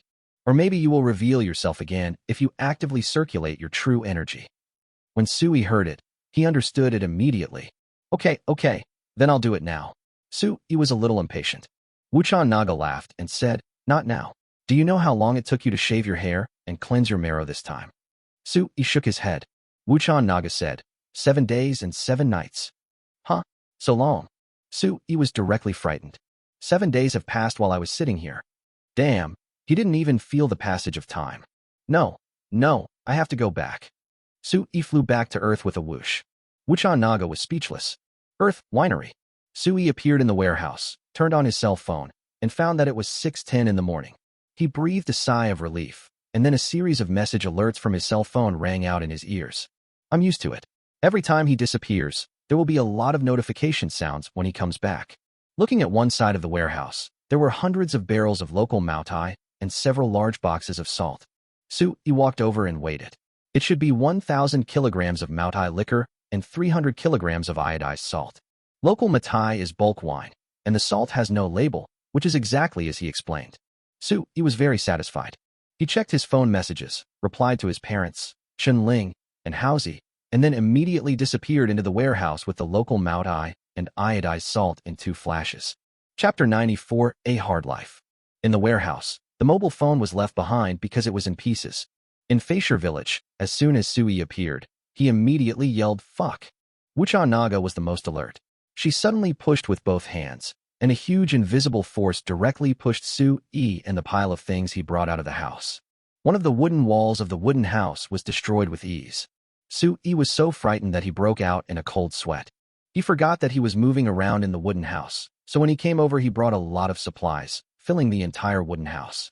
If it weren't for Wuchan Naga using her enormous strength to destroy a wooden wall and push him and the supplies out, the entire wooden house would probably have been destroyed, and he and Wuchan Naga would have been squeezed. He was really frightened and broke out in a cold sweat. I decided to be more careful next time. Sui checked the supplies and found that only 2 boxes of wine and a few bags of rice were damaged, the rest were intact. He breathed a sigh of relief. Wuchan Naga came out of the house and asked, are you okay? Sui waved his hand. It's okay. I was careless. I have to be more careful when I shuttle next time. At this time, Shi Yong and Shi Feng ran over and saw a pile of supplies scattered on the ground and asked about it. I was even more confused when I saw that one side of the wooden house was damaged. Sui didn't explain, but just asked them to notify the village chief. Soon, the old village chief, Shirgan, Shirling, and others also arrived. All of them were amazed when they saw Sui's current appearance. Because Sui is now 10 centimeters taller, with strong muscles all over his body, he looks much stronger. Sui said awkwardly, Old village chief, thanks to you and Elder Wu for the pills, thank you. Sui thanked him sincerely, then pointed to a pile of supplies and said, there are 1,000 kilograms of local wine and 300 kilograms of snow salt. Village chief, please have someone sort them out and move them to the altar for storage. These are my thank you gifts. Also, I want to see the wood you cut. The village chief agreed repeatedly. He asked Shirgan to command some hunters to move the supplies to the altar, while he personally took Sui and Wuchan Naga to a forest felling area outside the village. The logging area is not far from the village, only about 1,000 meters away, and it only takes 10 minutes to walk there. The felled land. What comes into view is a felled timber yard. On the open flat ground were piled up huge logs like a small mountain. Each log was about 20 meters long. The thick ones would probably take 10 people to hold, and the smaller ones would take 3. In short, these logs were huge. They were all stacked together, forming small hills. Sui walked over, and people had to look up and feel their own insignificance. He roughly counted and found that there were 15 small hills in total. Not far away, a group of hunters and villagers were still cutting down trees nonstop. The giant tree they felled was very magical. They first used an axe to cut a huge gap on one side. Then they sprinkled some unknown substances on the gap, and after that, the gap rotted and became bigger. After a while, several people pushed hard on one side, and the tree 100 or 200 meters high fell down directly. Their division of labor is very clear. Some people select wood, some people cut wood, some people break wood, some people carry and stack wood, etc. Sui felt that all the able-bodied men in the village should have been sent to cut wood. Some women are responsible for cooking. In short, the entire lumberyard was prosperous. Sui took a look and found that these woods were exactly the purple fir, cedar, and golden namu he wanted. He was a little excited. If he could bring these woods back to Earth continuously, he would definitely become rich. However, transporting it back is a big problem, and I don't know if Haozi can accept so much wood. I also heard that some of these 3 types of wood are protected species, and if you are caught, you will probably end up in jail for life. But think about it, lumber mills often walk in a gray area. As long as they get all the certificates and don't get caught, it's fine. Since he was already there, he decided to make the best of it. He put all his worries aside and began to plan how to get the wood back. He had just proposed to trade timber with the old village chief when the old village chief said, "The grain and local wine you just gave me are enough to pay for these timbers. Young master, you also know that these timbers themselves are worthless, while the local wine and snow salt you gave me are worth more than gold. You can just take these timbers and don't discuss any more exchanges." Su-yi sighed. These villagers are so simple. They are the cutest people in the world. Soon, Su-yi and Wuchan Naga returned to their temporary residence. Shirgan had already arranged for someone to repair the damaged wooden wall. Su-yi returned to his residence, closed the door, changed into his own clothes, and couldn't wait to return to Earth. He appeared in the warehouse and sneaked out of it. It was noon, and many workers were resting in the workshop. He went straight to Chunling's office. Seeing her, Chunling excitedly said, "Boss, where have you been these days? If I hadn't received your message this morning, I would have thought you were kidnapped by human traffickers." After she said just 2 words, she was stunned, because Su-yi seemed like a different person in her eyes. Not only is he taller, more handsome, and more elegant, but even his eyes and figure are full of charming charm. "Damn, Xiaoyi, didn't you really go for plastic surgery? Oh my god, it was like this last time, and it's like this time too, you know? You're much taller and more handsome." After Chunling finished speaking, she started to work. She couldn't help but lift up Su-yi's shirt and found that Su-yi actually had 6 abdominal muscles. She was really dumbfounded and looked confused. Then his eyes were filled with intoxicated little stars. Su-yi lied to himself again, then took out his SIM card and said, "My phone is broken. Please buy me a new one. It's better to buy a sturdy one. I'm very strong now." In fact, Su-yi is now trying to control the leakage of his power all the time, but it is very difficult to control. It is estimated that he will need to practice qi circulation for a period of time before he can disperse the power into his limbs and bones and store it in the Dantian Qi Si. Only then will he be like a normal person and will not have to deliberately restrain his power. Now he is really working hard. Chunling said, "No need to buy it. I have a new phone here. It's an Apple phone with a stainless steel frame. It's very sturdy and durable." Chunling took out an Apple phone, and Su-yi gave her the card and asked her to help insert it.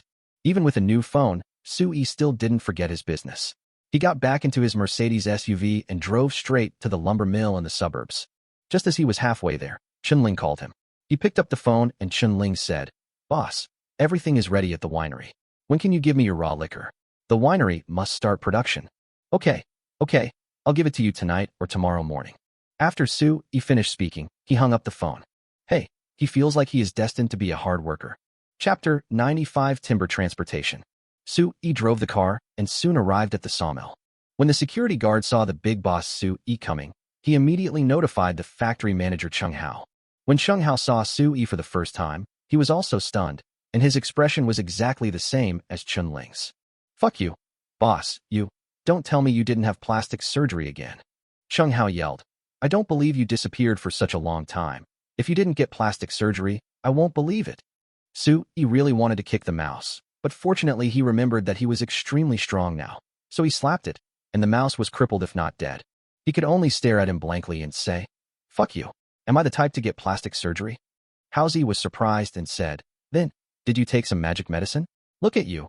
You've suddenly grown so tall, and your figure has improved. Damn, you can definitely enter a bodybuilding beauty pageant." "Go to hell. It's okay for me to take hormones, right?" Su-yi said. Haozi wanted to say something else, but was interrupted by Su-yi. Okay, this is how I look like. Stop talking, and let's get down to business." Haozi swallowed his saliva and said, Yes, business is more important."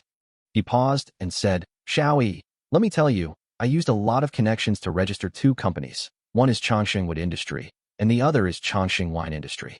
Hey, the certificates and documents are all in the office. Come on, let me take you to have a look." Su-yi waved his hand.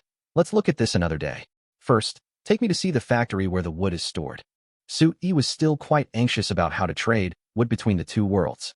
The quantity of timber from Feisher village was so large that he was worried that the sawmill could not hold it all. Of course, if the space cannot be accommodated, he does not have to bring all the wood at once. He can do it in batches. This also reduces the risk. Haozi said, "There are several factories storing wood, 3 of which are indoors. Now they are basically empty. If it's really not enough, we can store it outdoors. There are 10 acres of open space behind the factory. What can't be stored?" Su-yi's eyes lit up when he heard this. 10 acres? It seems like a lot, but I don't have any specific idea of area, weight, etc. Haozi's face was filled with black lines. After thinking for a while, he said, "How should I put it? 10 acres is roughly the size of 2 football fields." When Sui heard this, it was a good idea. 2 football fields, that's a large area, more than enough to store a large pile of wood. Let's go to the factory first, and then go to the outdoor area," Sui said. Hausi nodded and led the way obediently. After looking at the 2 large factories, where there were several cutting machines piled up, Sui went to see the 10 acres of land outside and nodded secretly. "Piling up wood is indeed enough," he said to Hausi. "Well, tell everyone to go home and lock up the factory inside and out. Oh, and are there any surveillance cameras? Turn them all off today. And you, go to the restaurant and order some food and drinks. I'll have a drink with you." Sui had been busy for so long and was a little hungry. Hausi looked very happy. He immediately called the restaurant to order food and asked them to deliver it quickly.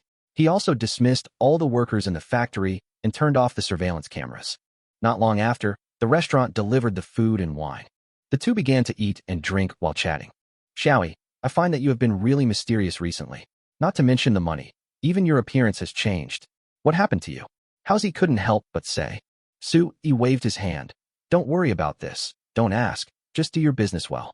When this factory and Chenling's winery are completed, I will give you shares and will not treat you unfairly. After all, we grew up together." Hausi's eyes lit up. "Are you serious? Are you really going to give us shares?" Sui nodded. "Really? What fun would it be if I made money by myself? I would be happier if I helped you and Chenling make money. There's a saying that happiness is better shared than happiness alone. Isn't that the truth?" Yes. Hee hee, Xiaoi, you are the best. From now on, I will cling to you," Hausi said loyally. The two drank a lot more, and Sui said, "I'm going to have someone bring in a batch of smuggled timber tonight. No one should know about this, and you, too, should pretend you don't see it. Do you understand?" "Oh, okay," Hausi nodded. Sui said, "They are all the kinds of wood you told me last time. Go get the approval documents yourself, so as not to get caught later." Hausi said, "How could that be possible? Don't worry, as long as I have wood, I can get any approval documents. Nothing will happen." Sui nodded and said, "Okay, if he said it was a deal, it was a deal. I am a layman in the timber business, so I will leave the professional matters to the professionals, and I don't want to worry about anything else." Soon, night fell and Hausi was drunk by Sui.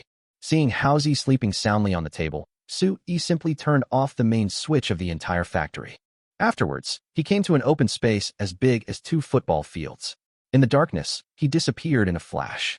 After returning to Feisher village, he called Wuchan Naga and the two of them quietly came to the sawmill. At this time, the sawmill was also quiet, and all the hunters and villagers had gone back. Sui asked Wuchan Naga to keep watch for him, while he himself became a hard-working little bee. Half an hour later, all the timber in the sawmill was moved away by Sui. Sui was also surprised. He had been so tired that his legs were weak after carrying 20,000 kilograms of grain before. But this time, he was carrying more than 20,000 kilograms, even more than 10,000 tons.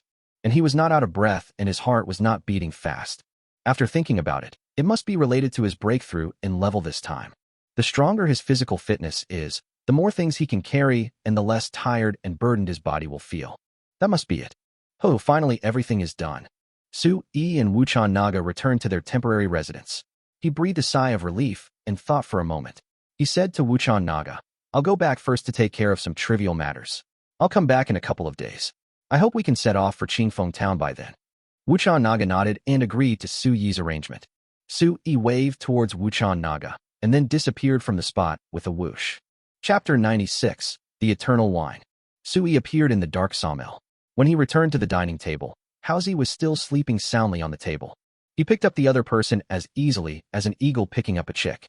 After throwing the other person on a single bed in the office suite, Sui walked out the door and drove his Mercedes back to the villa. It was only 10 o'clock in the evening when we returned to the villa. He took a hot bath and took out his cell phone to call his parents and aunt. "You little brat, you keep disappearing for a week. What on earth do you want to do?" Sui felt his mother's voice was a bit harsh and quickly put the phone away from his ear. After the noise gradually subsided, he put it back to his ear and said, "I'm on a business trip. The signal is not good there, and I forgot to bring my charger, so my phone ran out of battery and stopped working. There's nothing I can do, right? Is this true? Haha. It doesn't matter whether it's true or not. What matters is that I've been calling you two all the time. Okay, I have a call coming in. I'll hang up first." Sui pressed the hang up button and saw that the caller ID showed that the caller was Zhen Mingwei. Last time, Zhen Mingyue left him a message saying that she wanted to treat him to a meal, but he simply ignored it. Unexpectedly, she called him again now. Hey, this woman is quite persistent. Of course, Sui couldn't figure out why the other party was looking for him. In the previous transaction of Purple Yun Dragon King Ginseng, the money was paid and the goods were delivered. The payment and goods were completed, and no one owed anyone anything. Moreover, he also attended Mr. Zhen's banquet and compensated him with a bottle of ginseng wine. If there is any debt, it is the Zhen family that still owes him. What exactly does Zhen Mingyue want from him?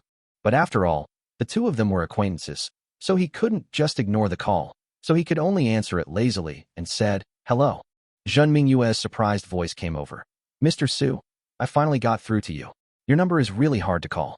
Oh, by the way, I sent you a message earlier. Did you receive it?" Sui shook his head. "No, what did you send?"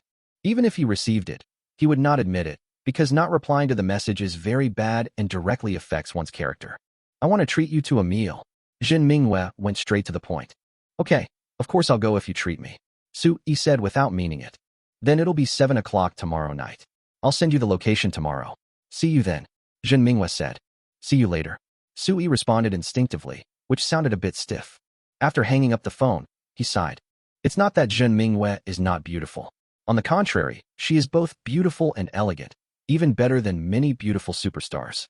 He remembered that the first time he saw Zhen Mingyue, he was stunned by her appearance and temperament. However, he already has someone in his heart, so how could he be attracted to Zhen Mingyue again? Forget it, let's just see her one last time, and then I'll say goodbye to her completely. Sui thought. Thinking of this, he no longer had the heart to take a bath. He immediately got up and went to the basement with his bare chest. He had not forgotten his promise to Qin Ling to give her the raw liquor. He took a small shovel and scraped off all the wax seals. The moment he opened the lid of the jar, a rich aroma of wine wafted into his nose. In addition to the aroma of wine, there was also a spiritual energy like white mist floating out. I looked into the wine jar again and saw a ball of white mist slowly rotating inside. The shape of the white mist looked like a dragon. Fuck! Sui couldn't help but exclaim. He was directly frightened. How long has this wine been soaked? And yet such a strange phenomenon has occurred. In the wine, a large bag of medicinal herbs wrapped in gauze was also wrapped in a thick white mist, and traces of purple mist slowly seeped out from the package and merged into the original wine.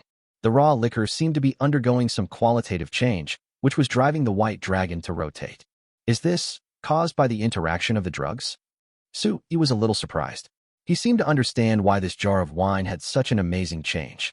It must be the effect of the prescription. These herbs reacted with the ginseng, and then with the wine.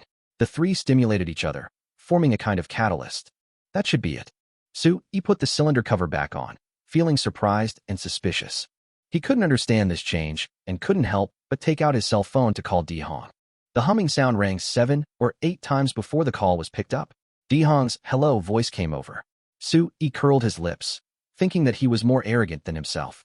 He could just not turn on the phone, but this old guy took so long to answer it, which was obviously a neglect. But he didn't have time to worry about this now. He got straight to the point. "Mr. D, how's the wine you made with your precious ginseng?" Dihong said, "It's still soaking. I didn't open it before the time came." "Oh, so that's the case. Then come to my house, quickly," Sui said. Dihong was surprised. "What's wrong? Is there something wrong with the wine?" Sui said, "Don't ask, you will know when you come." "Okay, I'll be there in 10 minutes. Dihong said. Sui hung up the phone and went straight to the door to wait. About 5 minutes later, a car drove down the hill and stopped in front of his house. Dihong got out of the car. This old man was actually still wearing a white coat. "What's wrong? Young man, what happened?" Dihong got out of the car and asked. When he saw Suyi's appearance, he was stunned for a moment and couldn't help but say, "My friend, I haven't seen you for a few days. How come you have changed so much? Oh my God, did you take some kind of elixir? You have grown a lot taller and your body is much stronger. Unbelievable, really unbelievable. Did you drink a lot of ginseng wine?" In response to Dihong's 10,000 questions, Sui rolled his eyes at him. "Come with me, I'll show you the wine I made." Sui said this and led the way. Basement. When Sui opened the cylinder cover, Dihong took a look and immediately gasped. Then he exclaimed with rapid breathing, "Oh my God! This spiritual energy is simply. This guy was even more excited and incoherent than him." Sui was speechless. He didn't ask him to come here to talk incoherently. He wanted to get a professional explanation. "Mr. D, stop sighing. What's going on with this medicinal wine? Sui asked. Elder D's face was filled with joy as he said excitedly, it's brewed successfully. That recipe has produced a wine that will be forever remembered. Did you see the white dragon in this wine? It's definitely transformed from spiritual energy. This wine is priceless, priceless. If I drink one, I won't be rejuvenated, but at least I can live 10 more years. When Sui heard this, he was dumbfounded. Can drinking one sip add 10 years to your life? Damn, is it that exaggerated? If this wine is so good, how can I sell it, brother? Wouldn't it be a huge loss if I sold it? Chapter 97. Are you short of money? Or do you have too much wine? What are you after? No, Mr. D, are you serious? Can drinking one sip make you live 10 years longer? Sui asked. Dihong said, of course you can't drink it like this. This is already pure wine. It must be blended before it can be consumed. Although the medicinal power of blended wine will decrease, the effect is similar to what I said. Hee, this wine is much stronger than the wine you gave to old man Jun. How much stronger? Sui asked. Mr. D is an old Chinese medicine doctor, and he is almost at the national level. He is also good at making medicinal wine, so he knows this much more clearly than Sui. He pondered. It's more than 10 times stronger, maybe 20 or 30 times. I feel like I've always underestimated the power of the purple oscillation dragon king ginseng. I never thought this treasure ginseng could be so powerful. Okay, I'll give it a try. Instead of listening to his theory, Sui might as well try it himself.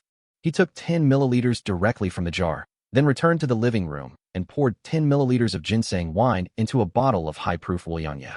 After shaking it and swaying it, and feeling that the two had merged together, he took out a cup and poured 8 cents into it. Just as he was about to take a sip, he saw Dilao looking at him eagerly and said pitifully, my friend, why don't you pour me a small cup too? Oh yes. I'm sorry for asking you to come over so late. I should give you a drink. Sui was embarrassed, then smiled and poured a glass for the old man. He didn't dare pour too much, only 4 coins, because he was afraid that the wine was too strong and the old man couldn't bear it. After pouring it, he reminded her, drink it slowly. Take a sip first to see how strong the medicine is. Don't drink it all in one gulp. I know how to taste wine and I know my limits, said the old man. Sui didn't say anything more and drank it in one gulp. He was used to drinking this kind of wine and was not too worried. Moreover, after he was promoted to the 4th rank, he became very immune to this kind of wine. So don't worry at all. The wine enters the stomach and turns into a pure energy that spreads throughout the body. Sui felt very comfortable. He couldn't believe that he was already at the 4th level, but he could still feel comfortable after drinking 8 cents of wine. It can be imagined that this wine is really good. When Mr. D took a sip, his face immediately turned red. His face was red and his neck was thick, as if he was about to burn. Wow, awesome, so awesome. He stuck out his tongue and sighed. I feel hot all over, my blood is boiling. I could kill a cow right now. I may have only drunk a penny, but I feel I've reached my limit. If I drink any more, I'm afraid I'll die here. As the saying goes, too much is as bad as too little. Before Dihong finished speaking, Sui happily snatched his cup and drank the rest in one gulp. Dihong's face twitched in pain, and he couldn't help but curse. You kid. You're wasting nature's gifts. You're wasting nature's gifts. After he finished speaking, he froze, his face full of confusion. Hey, how come you're fine after drinking so much? Weird. So weird. Sui secretly laughed. He was circulating his qi and distributing all the pure heat into his limbs and bones. How could anything go wrong? I won't talk to you anymore. I'm going to put this bottle of wine away. He went into the basement and put the bottle of Wulianya into the safe. It's too dangerous to leave this wine outside. Anyone who drinks it by mistake may easily die. Seeing Dihong follow in, he couldn't help but say, I plan to blend this jar of raw liquor and sell it for money. When Dihong heard this, he thought he had misheard and couldn't help but ask, what did you say? Sui rolled his eyes at him and said, I said I want to blend this jar of wine and then sell it. Are you crazy? You're going to sell such good wine. Dihong's face flushed with excitement. Purple Dragon King ginseng is a rare treasure, hard to come by. And you're actually trying to sell wine made from it? Oh my god, what the hell are you thinking? Do you think you can grab a handful of Purple Dragon King ginseng? Sui thought to himself, it's already a huge handful. I can have as much as I want. If I don't sell it, then what am I doing with all this ginseng? To worship it as an ancestor? Hey, Mr. D, don't get excited. Listen to me first. Sui explained. I opened a winery and plan to brew some high-end health wine to market. Look, if I drink this wine myself, it will take me forever to finish it, right? Instead of drinking alone, I'd rather share it with others. It's better to share happiness with others than to enjoy it alone, right? Old D stared at Sui, shook his head and sighed, asking, "Are you short of money? Or do you have too much wine?" He seemed a little disappointed with himself. "Yes. But didn't I just give you 50 million? How could you be short of money? Hey, who would complain about having too much money?" Sui said, "As for the wine, after selling this jar, can't we still make a second and third brew?" Elder D said, "Yes, you can brew it. The second brew will even taste better than the first, but the medicinal effect will become weaker and weaker with each subsequent brew. In any case, purple osmanthus dragon king ginseng is a non-renewable treasure. Selling it is no different from wasting it. Don't tell me you are doing this for the people of the world and for the health of others. I have been practicing medicine all my life, and I have never met such a selfless person. I want to know, what are you trying to do?" Sui was helpless. This old man had rich experience and was not easy to fool. But could he tell the other party that he had an inexhaustible supply of purple dragon king ginseng? Can I tell him that he actually wants to use this wine to create a well-known and highly valuable health wine brand? Could he tell the other party that he wanted to build a huge business empire? Can he say that he will use this wine to pave the way, to cut through the thorns and waves, and to carve out a bloody path, and once the brand effect is established, he may stop selling this wine? As long as the brand effect is established, even if he stops selling this wine in the future, he will still be able to make money like a piece of cake. And he really couldn't tell the other party these things. "I'm just after money," Sui said calmly. "I'm going to sell it for a lot of money. Okay, leave me alone and you can leave." Sui politely ordered her to leave, then immediately took out his phone and called Chun-Ling. Soon, Chun-Ling answered the phone. Sui said, "Chun-Ling, come to my house now and take the raw liquor away." "Yes, do it yourself, don't tell anyone. Also, bring me another 100 kilograms of Maotai, the strong kind. I need it." After hanging up the phone, Dihong surrounded him and couldn't help asking, "My friend, who did you call? Is anyone coming to take this jar of wine away?" Dihong looked painful. Sui said, "Didn't I say I opened a winery? I asked the factory director to come over and take the wine away for blending. Once the blending is done, it will be put on the market for sale immediately." You really want to do this?" "Yes, I know this wine is precious, but I will just dilute it tens of millions of times and sell it to everyone as a health wine for strengthening the body. Isn't it good to make everyone who drinks it healthy?" Sui said. "Well, it's not that bad." Dihong blushed. "That's fine. I get money and they get health. I think it's worth it." Sui said stubbornly. Chapter 98. God opened his eyes, and it was easy to get it. "Hey, how can I tell you this? It's really frustrating." Old man D looked confused and depressed. If he could strangle Sui to death, he would definitely do it. Sui was so infuriating. Suddenly, his eyes lit up and he said anxiously, "Then, I'll buy your jar of wine." "Not for sale," Sui said firmly. He wanted to use this jar of wine to establish a brand and carve out a niche for himself. If he sold it to Old Man D, he would be losing money no matter how much he sold it for. He is not such an idiot. Old Man D yelled, "Why don't you sell it? Don't worry, I will definitely give you a high price and won't let you suffer any loss." Sui curled his lips and glared at him. "Don't you have your own wine? You can't even finish your own jar of wine. Why did you buy mine? Are you bored?" Old Man D was so angry at Sui that his liver was trembling.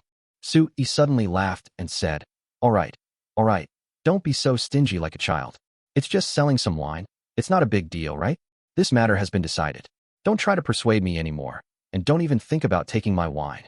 Dihong was helpless and could only sigh again. Soon, the doorbell rang. Sui looked through the surveillance camera and saw that it was Chun-Ling. He and Mr. D walked out and opened the door. Chun-Ling got off the truck and pointed at the car body. "Xiao, there are 100 kilograms of wine in the truck, and there are 4 empty barrels. Please help me move them down. I can't do it." Sui opened the car door and jumped in. He handed down a few empty wine barrels, then got out of the car carrying 50 kilograms of local Maotai in each hand, and went straight into the villa and into the basement. Chun-Ling and Old Man D followed. The two of you looked at each other, as if you were guarding against thieves, and looked at each other in confusion. "Xiao, who is this old man? Why is he wearing a white coat?" Chun-Ling asked. Sui said, "He is an old Chinese doctor who is proficient in brewing wine. He taught me how to make this wine." At this time, Old Man D also asked, "My friend, is this little girl the director of your winery? Is she capable? Can she blend the wine?"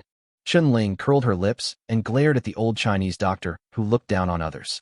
Sui smiled and said, "Her family makes wine, so she's definitely good at blending. I say, Old Man D, please don't underestimate me, okay?" Dihong immediately said, This isn't ordinary wine. Ordinary wine can be blended in any way, but blending this wine requires a lot of skill. Does she understand it? Chen immediately retorted. I understand. How could I not understand? The winery has equipment to test blending, such as alcohol content, sweetness, suspended particles, color, etc., all of which can be tested. Dihong shook his head. Wrong, wrong, wrong. If you think you can blend wine just by measuring these common values, you are completely wrong. Oh, what do you mean? Chen face turned black.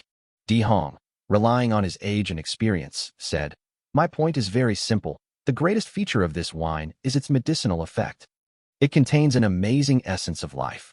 Each batch of raw liquor has different medicinal effects, so how to blend it into a liquor of consistent quality is a technical job. Also, should we first determine the standards of the wine we sell? For example, it needs to be effective, but what specific effect does it want to achieve? Is it that you drink one bottle and feel instantly better, or is it that the effect is not noticeable and only becomes apparent after long-term use? Now that we have the standards, how do we use this 100 kilograms of raw liquor for blending? What kind of liquor should we use, and how many times should we dilute it so that the blended liquor meets the predetermined standards? Do you dare to say that you understand all this? Chen was speechless. What the old man said, she really hadn't thought so much about it before, but if she was given time to think about it carefully, she would definitely be able to figure it out. But she needs time. How about it? Don't talk anymore. Old D couldn't help but retort. Chen asked, Then you will be? Elder D immediately said, Nonsense. Of course I understand. I'm proficient in both Chinese and Western medicine, and I even worked in the laboratory for several years. If I don't understand these things, how can I become the director of the affiliated hospital of the University of Traditional Chinese Medicine? Chen eyes widened when she heard this. She stammered in shock. You are the director of the affiliated hospital of the University of Traditional Chinese Medicine.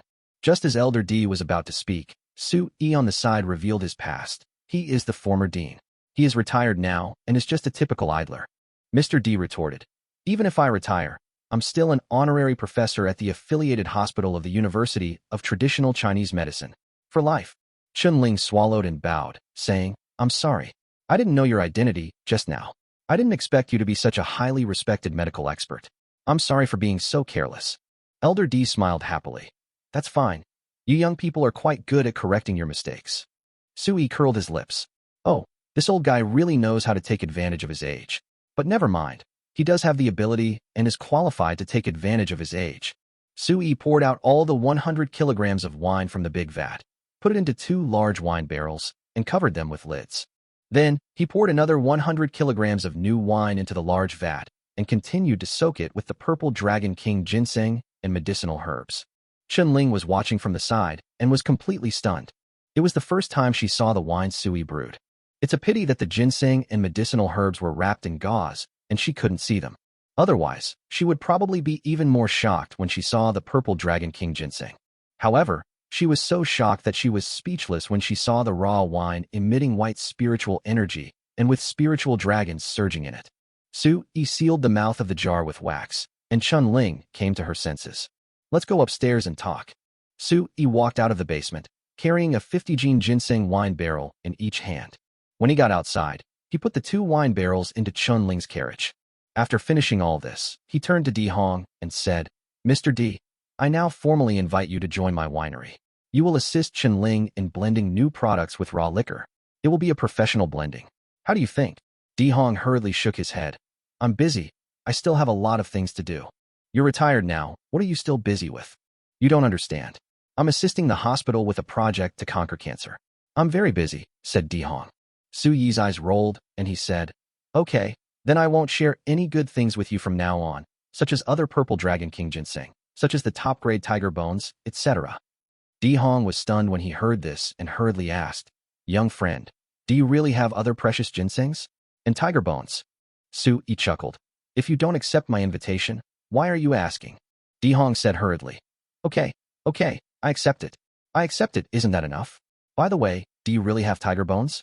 If you do, I have an ancient recipe for tiger bones that can be used to make a medicinal wine that can strengthen muscles and bones. Strengthen your muscles and bones. Su Yi was stunned. Then he remembered what Wuchan Naga said, that when he reached the 4th level, he would start to refine his bones. If a master does not refine his bones, he will never be able to make further progress and will never become a top master. He hadn't expected that this old fellow, Di Hong, actually had an ancient recipe for tiger bone wine that could strengthen bones and muscles. Damn, God has mercy on me. It was effortless to get it. Chapter 99, You Can't Catch a Wolf Without Sacrificing a Child. That's right. Di Hong nodded and said, tiger bones are the best medicinal material for strengthening tendons and bones. Using tiger bones to make wine can also dispel wind and dampness, and replenish qi and blood.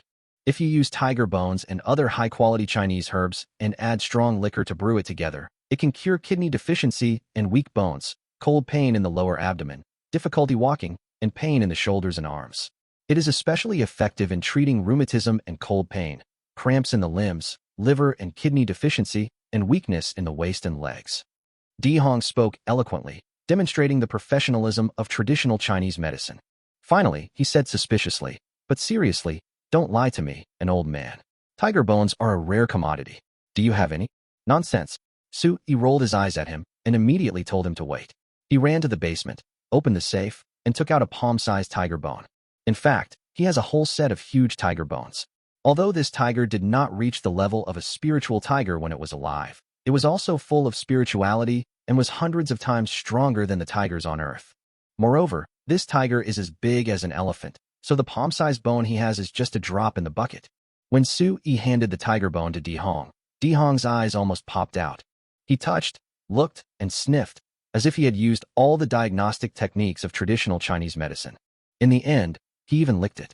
Oh my God, this is so disgusting. Finally, old man D trembled with excitement and said, It is tiger bone. And it is of extremely high-quality tiger bone. Oh my God, the age of this tiger's bones is extremely old. It's incredible, incredible.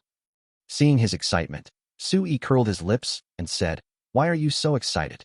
Don't be surprised by something you haven't seen before. This bone is for you. Yi was not pretentious and just offered to give it to him directly. Of course, he was unwilling to sacrifice the child to catch the wolf. If you want this old Chinese doctor who knows everything to work for him for free, you have to spend a lot of money. Di Hong was stunned at first, then ecstatic. My friend, are you serious? Are you really going to give it to me? Yi rolled his eyes at him. It's genuine, just a piece of tiger bone. What's so great about it? But let me make a deal first. It's not free. You have to help me assist Chen Ling in producing health wine. Also, you have to give me the ancient recipe for soaking tiger bones. Di Hong nodded like a chicken pecking at rice. No problem, no problem. I will listen to you in everything from now on. Di Hong expressed his loyalty directly, holding the tiger bone in his hands and unable to let it go, as if it was a priceless treasure. Of course, perhaps in Di Hong's view, it is really a priceless treasure. But in Yi's opinion, tiger bones can only be ranked behind among his valuable treasures. Things like the hammer, 7-color firming grass, yuan ju dan, and spirit tiger blood are much more precious than it. Di Hong was a little excited. He couldn't help but say excitedly, My friend, do you know? With the purple omen dragon king ginseng and this tiger bone, I can definitely live another 20 or 30 years. Yi was surprised. Only 20 or 30 years longer. Didn't you say that drinking a little of this raw liquor can add 10 years to my life? Di Hong frowned. Do you know how old I am now? I'm over 80, okay? After all, human lifespan is limited. Wouldn't it be great to live 20 or 30 more years? After all, human lifespan reaches a certain point, and it can't be extended. Birth, aging, sickness, and death are the laws of nature, understand? I can't go against the laws of nature and live forever. Yi shook his head and complained in his heart. He doesn't agree with this. Of course, before he traveled through time and space, he would have agreed with it.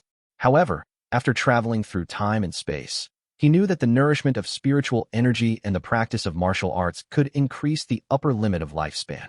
So he completely disagreed with Di Hong's theory. At least in the other world, there are plenty of people who live for 300 to 500 years. There are even old monsters that have lived for thousands of years, such as warriors at the level of terrestrial immortals. Although he had never seen it, Wuchan Naga would not lie to her. Therefore, he scoffed at Di Hong's claim that he could live another 20 or 30 years. He thought about it, and felt that Di Hong was actually quite good. It would be great if he could completely conquer him and make him his most loyal henchman. First of all, he has a wide network of contacts and is proficient in both Chinese and Western medicine. In addition, he has the most basic kindness, sense of morality, and shame, and is a good person. So, Don't worry too much about him backstabbing or anything.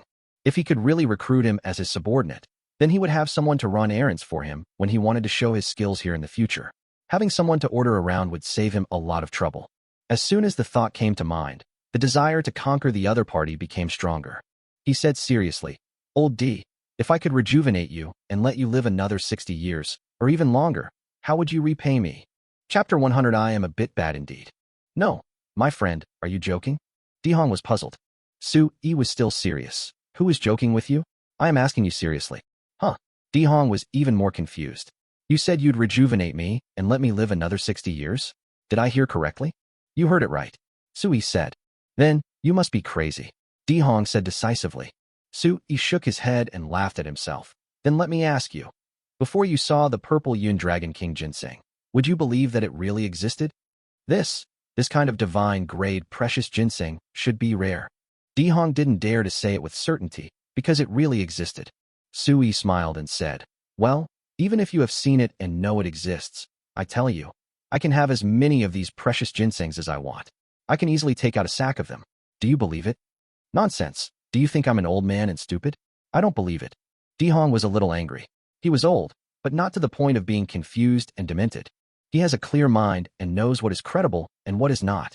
The appearance of 3 of these precious ginsengs was already incredibly incredible, yet Su-yi had the audacity to claim he could have as many as he wanted and could easily pull out a whole sack. This is not a fantasy. This is not a joke. Who are you trying to fool? Do you really think I've lost my mind? Su-yi smiled. Look, Mr. D, you don't believe anything I say, so what can I do to make you believe it? Su-yi paused, put on a sly smile, and tried to say, "How about I produce evidence?" Dihong immediately said, "Okay, if you can really produce evidence, I, an old man, will obey you in everything. From now on, I won't go west even if you tell me to. I can even eat shit as if it were my meal." When Su-yi heard this, he was like, "Damn, this old man looks steady, but I didn't expect he has such a strong taste. Eating shit as food? What kind of madman could come up with such a crazy idea?" He couldn't figure it out anyway. "Okay, wait for your turn to eat shit."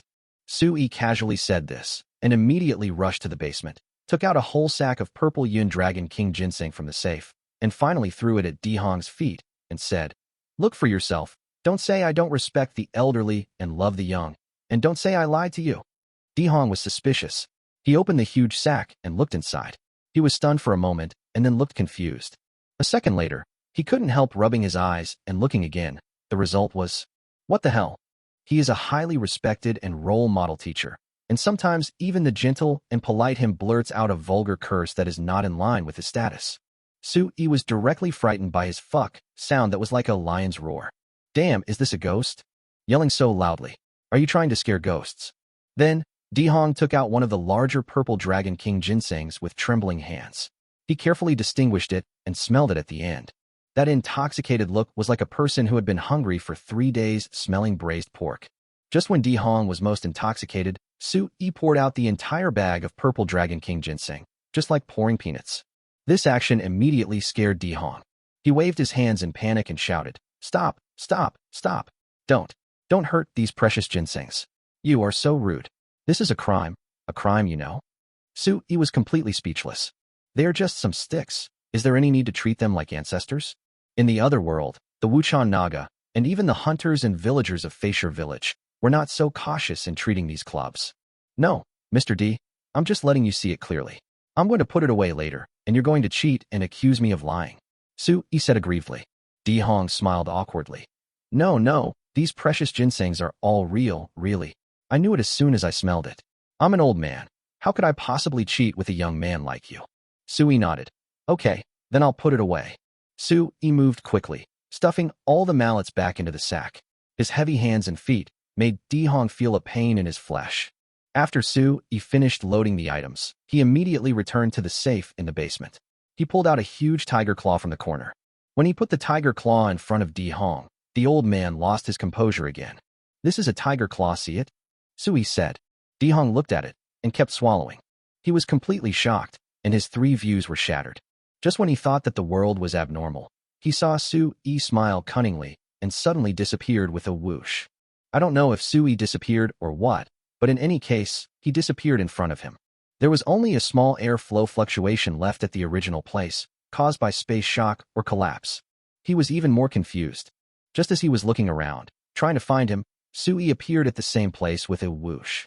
As he appeared, there was also airflow vibration. If it weren't for these shocks, he would have just thought he was seeing things. Plop. He was so shocked that he sat down on the ground and stammered. Little friend. You just disappeared. And you appeared again? Sui rolled his eyes at him. You saw it all, didn't you? Do you still doubt the facts you saw with your own eyes? How much do you not believe in yourself? Or do you just not believe me? Sui smiled brightly. Before, I said I could make you rejuvenate and let you live another 60 years, but you didn't believe me. I told you that I had as much purple Yun Dragon King ginseng as you wanted, but you still didn't believe me.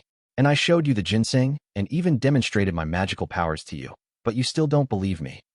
Dihong's mind went blank with a boom. Then his thoughts came back to him, and he felt as if he had been hit by a wake-up call, as if he had been enlightened. After regaining consciousness, he knelt down in front of Sui. Believe. I believe it, I really believe it. My friend. No, Mr. Sui. You have great magical powers. You are definitely not an ordinary person. I really believe it. No wonder you possess the purple Yun Dragon King ginseng and the giant tiger bone that ordinary people don't have. Before, I was really blind and deceived myself. I'm confused. I'm old and arrogant. I'm really confused. Dihong became more and more excited as he spoke. Sui said calmly, Old D, don't say that. It's fate that we met. From now on, just follow me. With me around. Not to mention living another 60 years. Even living another 200 years won't be a problem. Before Sui finished speaking, Dihong burst into tears and kowtowed on the ground. In fact, Sui was a little shocked. Is Mr. D so afraid of death? I felt he was very open-minded before. I didn't expect it. I really didn't expect it. In fact, Sui was completely wrong. Dihong was not afraid of death. He has lived for over 80 years and has long since become indifferent to life and death. Precisely because he is indifferent to life and death, he cherishes life even more. The reason why he knelt down was because he saw the supernatural power and regained his faith. Of course, only he himself knows this, and it doesn't matter whether others understand it or not. It's like when Sakyamuni attained enlightenment under the Bodhi tree more than 2,500 years ago, and countless disciples witnessed the Buddha's magical powers and followed him devoutly. If he had seen something miraculous now, but was still as stubborn as an elm, then he was truly hopeless. And Sui thought he was really trying hard enough. In order to trick a useful old man into coming back to be his lackey. No, a lackey. He also used all kinds of deception. Alas, the world is going downhill, and he really is a bit bad. Chapter 101. Oh my god, it's too shady and too profitable. What happened? Chunling walked in from the doorway and saw Dihong kneeling on the ground. She looked suspicious. Mr. D, did you fall? Are you okay? Sui turned around and smiled. It's okay. Mr. D just fell down accidentally. You know, you can't help him right after he falls down. You have to make sure he is okay before you can slowly get up. Chunling said, oh, and nodded. Dihong looked at Sui in astonishment, then at Chunling. Chunling looked confused.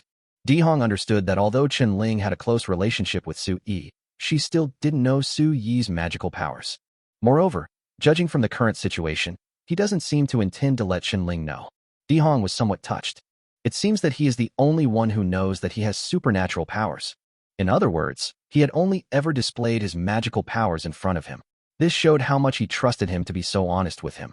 Woo, a gentleman will die for his friend. From now on, I will follow him with all my heart and strength. Okay, Mr. D. Get up. Stop being so pretentious. Sui said with a smile. Dihong was stunned. Why did he still call him Mr. D? Dihong looked at Sui in surprise and saw Sui winking at him. He immediately understood that this was an attempt to completely conceal the truth from Chunling. Sui leaned close to Dihong's ear and whispered, there are many secrets that should only be known between us. Don't let others know. What do you think from now on? You can still call me little friend, and I will still call you D Lao. Just as he was stunned, Chunling complained, Xiaoyi, your original liquor only weighs 100 kilograms. How much wine can you blend with it? Is it enough for our winery to sell? Sui smiled and said, don't worry, after diluting the wine, it will definitely be more or less. Besides, we are targeting the high-end market at the beginning.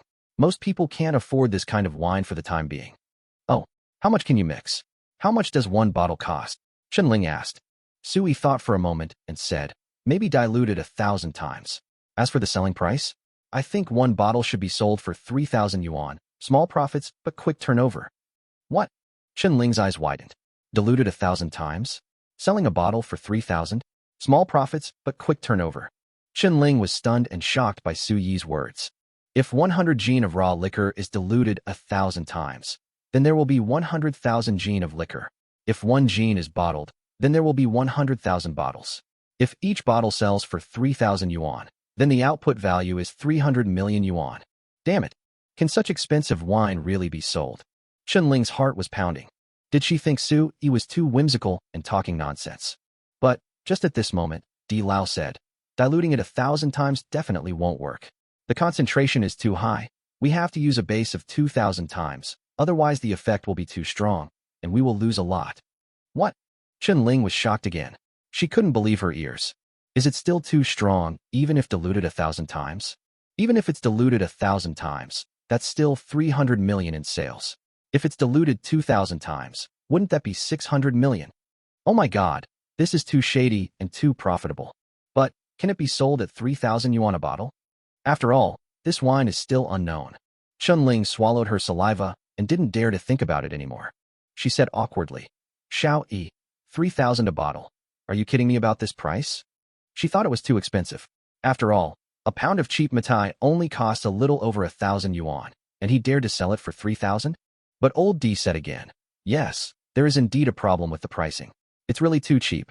If I were to double the price, they would be sold out even at 6,000 yuan per pound. When Chen Ling heard this, she staggered and almost fell.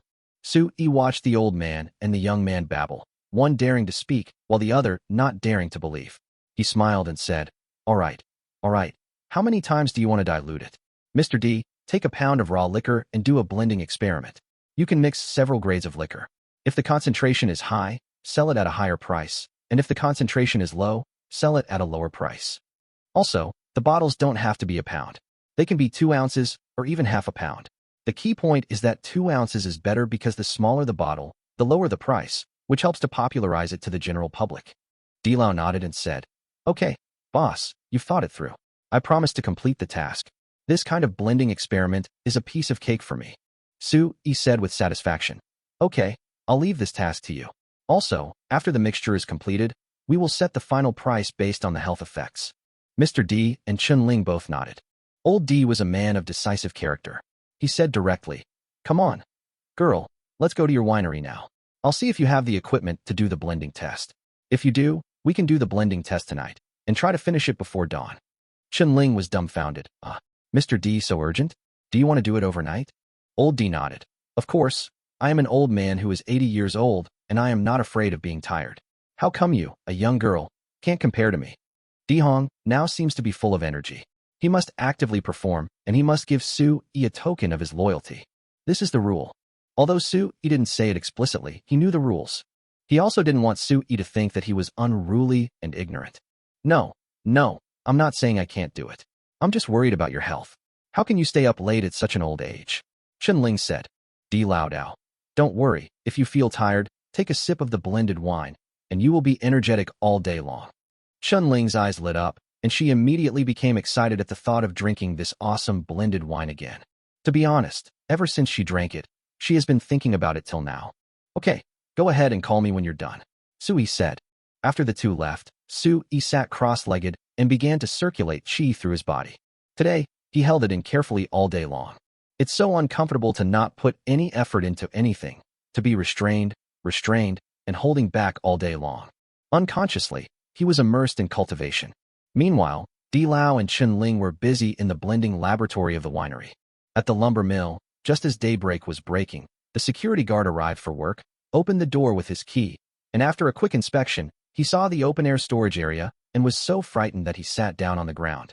What the hell? Looking at the huge piles of timber stacked in the open-air yard, he was incoherent and his legs were weak with fear. Chapter 102, Professional in Fooling People. The security guard stood up, turned around, and ran away.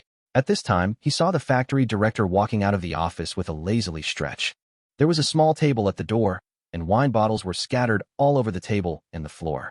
He instantly knew that the factory director must have been drinking here last night. Then, He must have known about the sudden filling of large logs in the open-air storage yard. Director, did you have people unloading wood all night last night? He couldn't help but run over to ask. Housie rolled his eyes at him and said, You've been drinking so early in the morning? Drinking? No, said the security guard. Then what nonsense are you talking about? Housie said impatiently. No.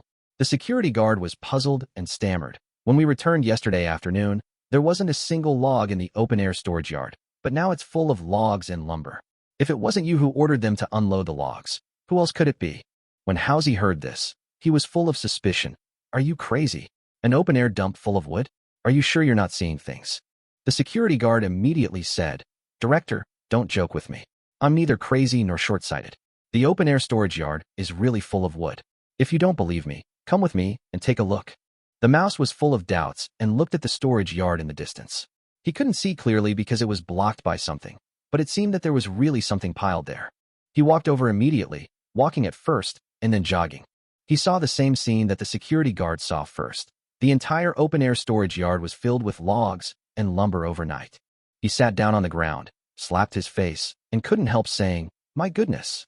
I drank last night, but I wasn't drunk. When were all these woods moved in? Oh, right. Xiaoyi said he would get the wood. Yes, it must be him. Could it be that he had them unloaded here after I got drunk and fell asleep? That's not right. We can't unload this much wood in one night. If we really want to unload this much wood, it will take at least 2 days, or even longer. Incredible. Too incredible. I really don't know how Xiaoyi did it. Huh? These logs. Why are they so big? They must have taken hundreds of years to grow this big. Shit, they're all top grade. When the mouse ran closer, he found that each piece of wood was very thick, and when he saw the cross-section, he was dumbfounded. These woods were actually the samples he had told Su-yi about, including the imperial wood, golden namu. Depend on. I'm rich. The mouse was so excited that his body was shaking. The security guard followed behind and swallowed hard, saying, Director, so you don't know who brought the wood? Housie glared at him and said, Nonsense. Of course I know. Okay, don't worry about it anymore, and don't make a fuss about it. Guard the door and don't let any strangers in. Also, get the brothers ready. We need to process this batch of wood as soon as possible. Okay, I understand. The security guard nodded and was very happy. They would get a bonus if they processed the wood. Housie had already picked up the phone and called Su-yi. The phone rang a few times before it was connected. Su-yi's calm voice came through. Housie took a deep breath and said excitedly, Wood. Xiaoyi, did you have someone transport the wood? Did you know? The open-air storage yard is full of top-quality wood. Su-yi rolled his eyes at him and said, Nonsense, of course I know. I was the one who got them there. Do you think they just fell from the sky? But we drank last night. Housie couldn't help but say. Su-yi interrupted him directly. You were drunk last night and passed out. Dozens of trucks carrying wood arrived, and I asked them to unload them all. It was numb. I didn't sleep all night and was exhausted. And you slept like a dead pig. No matter how I called you, you wouldn't wake up. I did all the work. If you do this again next time, I'll kick you to death. Housie suddenly understood and apologized with a smile. Haha, so that's how it is. I'm sorry, Xiaoyi. I get drunk easily after drinking a little. Next time I won't drink, absolutely not. Okay, just deal with this batch of wood quickly and don't cause any trouble for me. Got it. I understand. Don't worry, it's no problem. We are very familiar with this kind of thing. Housie patted his chest and promised. Su-yi hung up the phone and breathed a sigh of relief. Damn it. He's almost become a professional at fooling people, and he's very unprofessional at that. By the way, we need to build a few remote secret warehouses someday. The transportation between the two worlds will have to be carried out in the secret warehouses. Otherwise, sooner or later someone will see us, and we will be completely exposed. Fortunately, it's just the beginning and no one should notice him.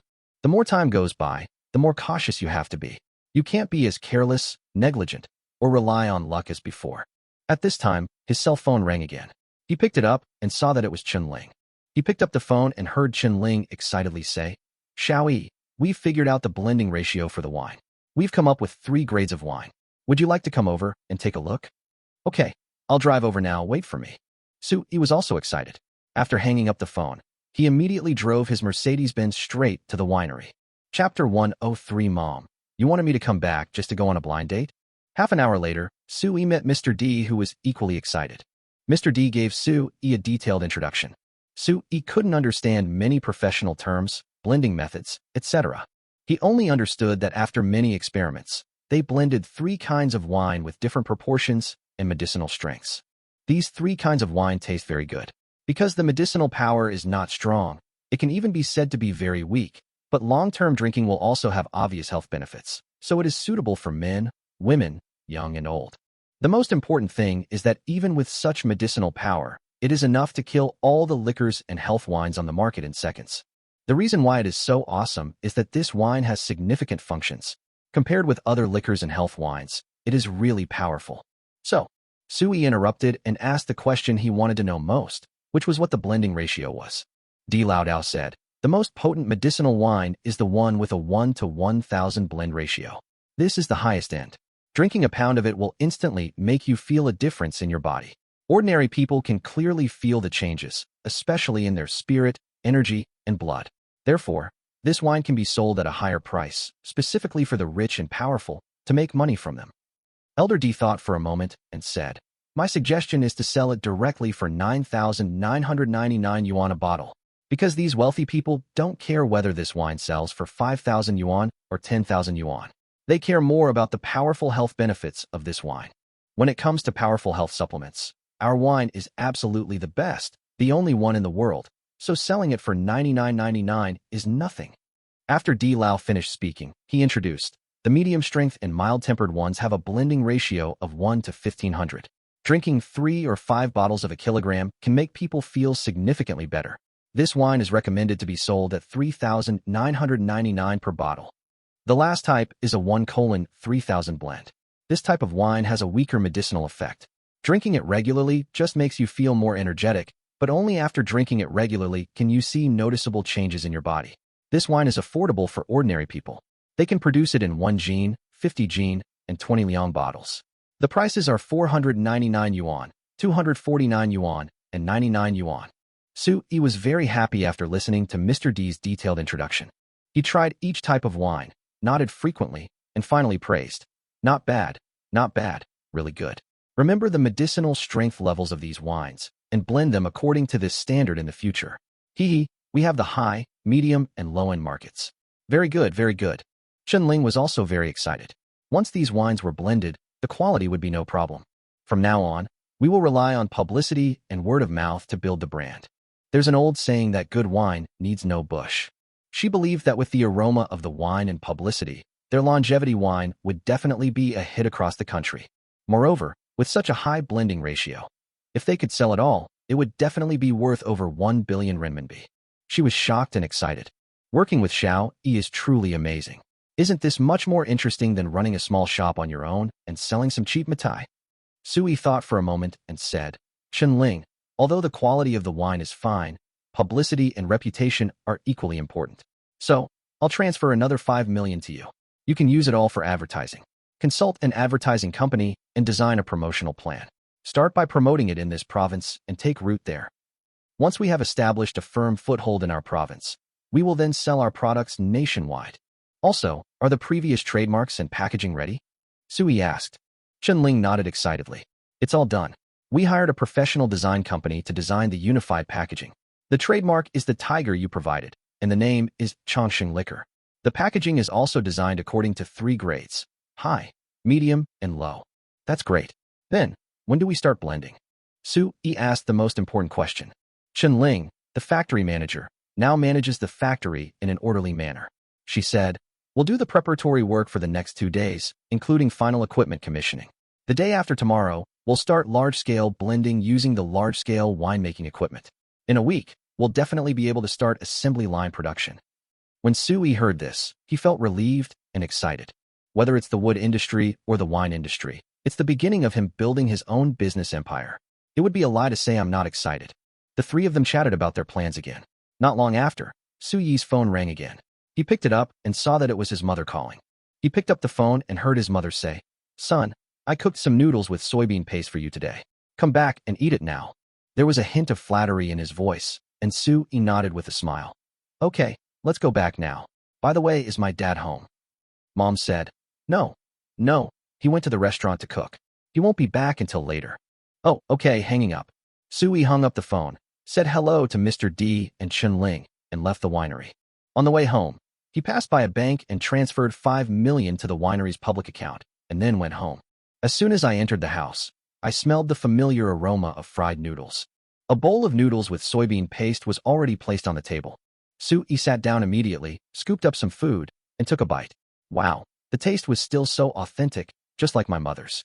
She couldn't help but shout, "Mom, are you there?" My mother ran out of the kitchen, smiling. "Son, you're back, quite soon. By the way, son, let me tell you, Aunt Wu next door said she wants to introduce you to her niece. I've already made an appointment with her. You can meet her as soon as you come back." Soo-yee's hair stood on end, and he interrupted quickly. "Mom, so you wanted me to come back just to let me go on a blind date?" My mother nodded seriously. "Yes, blind dates are serious business. If it's not a blind date, why would I ask you to come back?" Soo-yee said awkwardly. "I thought you guys had finished your wine and came to me for more." Yes. I almost forgot about the more important thing. The wine is almost finished," Mom said. "Also, you have to give us a few more bottles. Your grandparents, your aunts and uncles all want some." When Soo-ee heard this, his head was filled with black lines. Damn, luckily I opened a winery, otherwise how would I spend my time? Chapter 104. It's her. It's not bad to use her to take the blame. Hey, don't interrupt. Let's talk about the blind date. Mom brought the topic back, and Soo-ee was overwhelmed again. "Let me tell you, Aunt Fifth's niece has fair skin, beautiful looks, decent breasts, and a big butt. She's a great mother of 3. I've got you covered." The mother kept nagging, even asking about the size of the other person's breasts and buttocks. Soo-ee slapped his forehead. He was really convinced. Am I the kind of superficial man who only looks at breasts and buttocks when looking at girls? Just go on a blind date with her today, talk, sleep. There's no moral issue, okay? Mom continued her unreliable nonsense. "That's how your dad pursued me. He was so brave back then. Now that I think about it, I really got the short end of the stick. But I was just a little girl back then. I didn't understand. You have to learn from your dad, so we can have grandchildren sooner." Stop. Soo-ee quickly finished his noodles and stood up. He was a little fed up with his mother's nagging. The mother looked at Soo-ee in surprise. Only then did she realize how much her son had changed. "Hey, son, why have you grown so much taller?" No. His face has become more handsome and whiter. "You went to Appa country for plastic surgery?" "I've gained muscle too, and I'm much stronger than before." Mom touched here and there, like a curious baby. Soo-ee was speechless. "Mom, I have changed so much, and you only realized it now? Am I your biological child?" The mother raised her hand and hit Soo-ee. "You are not my biological child. How can I find a partner for you? You are so beautiful. By the way, you haven't replied yet. Are you going on a blind date or not?" "No." Soo-ee refused directly. "You can't be soft-hearted at this time. You must refuse, otherwise the road of blind dates will be endless." "No." Mom was a little annoyed. Why couldn't this stupid kid get his bearings? She said angrily, "Son, before, you didn't have a job and you were idle all day long. I didn't even dare to let you go on a blind date, lest you bring trouble to the girl." When Soo-ee heard this, he glanced at her resentfully. What kind of words were these? How could a mother say such words to her own son? Mom continued, "But things are different now, son. You have a job. Even though it's not very reliable and you don't see anyone all day, it's still a job. It proves that you're still a motivated and handsome guy, right? That's why I introduced you to a good girl. Let me tell you, Fifth Aunt's niece is really good and more than enough for you." Soo-ee interrupted. "Okay, Mom, I have a girlfriend. Don't worry about it." In order to keep his ears clear, Soo-ee could only speak the big words first. Of course, in a sense, this is not really an exaggeration, because he not only has a girlfriend, but also a woman he has secretly pledged his life to. It's just that this stunning lady is not in this world. "You have a girlfriend?" Mom looked puzzled. "Don't try to fool me. You were staying home all day long a while ago, and you just found a job and moved out not long ago. And you have a girlfriend? Who would believe that?" Soo-ee said stubbornly, "It's true. My job has very good benefits, a high salary, and even introduces girlfriends. My current girlfriend was introduced by the company, and she's considered a big client of the company." "Big client?" "Yes, that's right. I tell you, she's very beautiful and rich." As Soo-ee spoke, his mind raced, preparing to find someone to act as a shield. "You said she is rich? How rich?" Mom looked suspicious. "She's worth at least tens of millions, maybe even hundreds of millions." Soo-ee said, "She's from a wealthy family. I wouldn't look down on a small family now." Soo-ee was bragging, and suddenly, he thought of Zhen Minghua.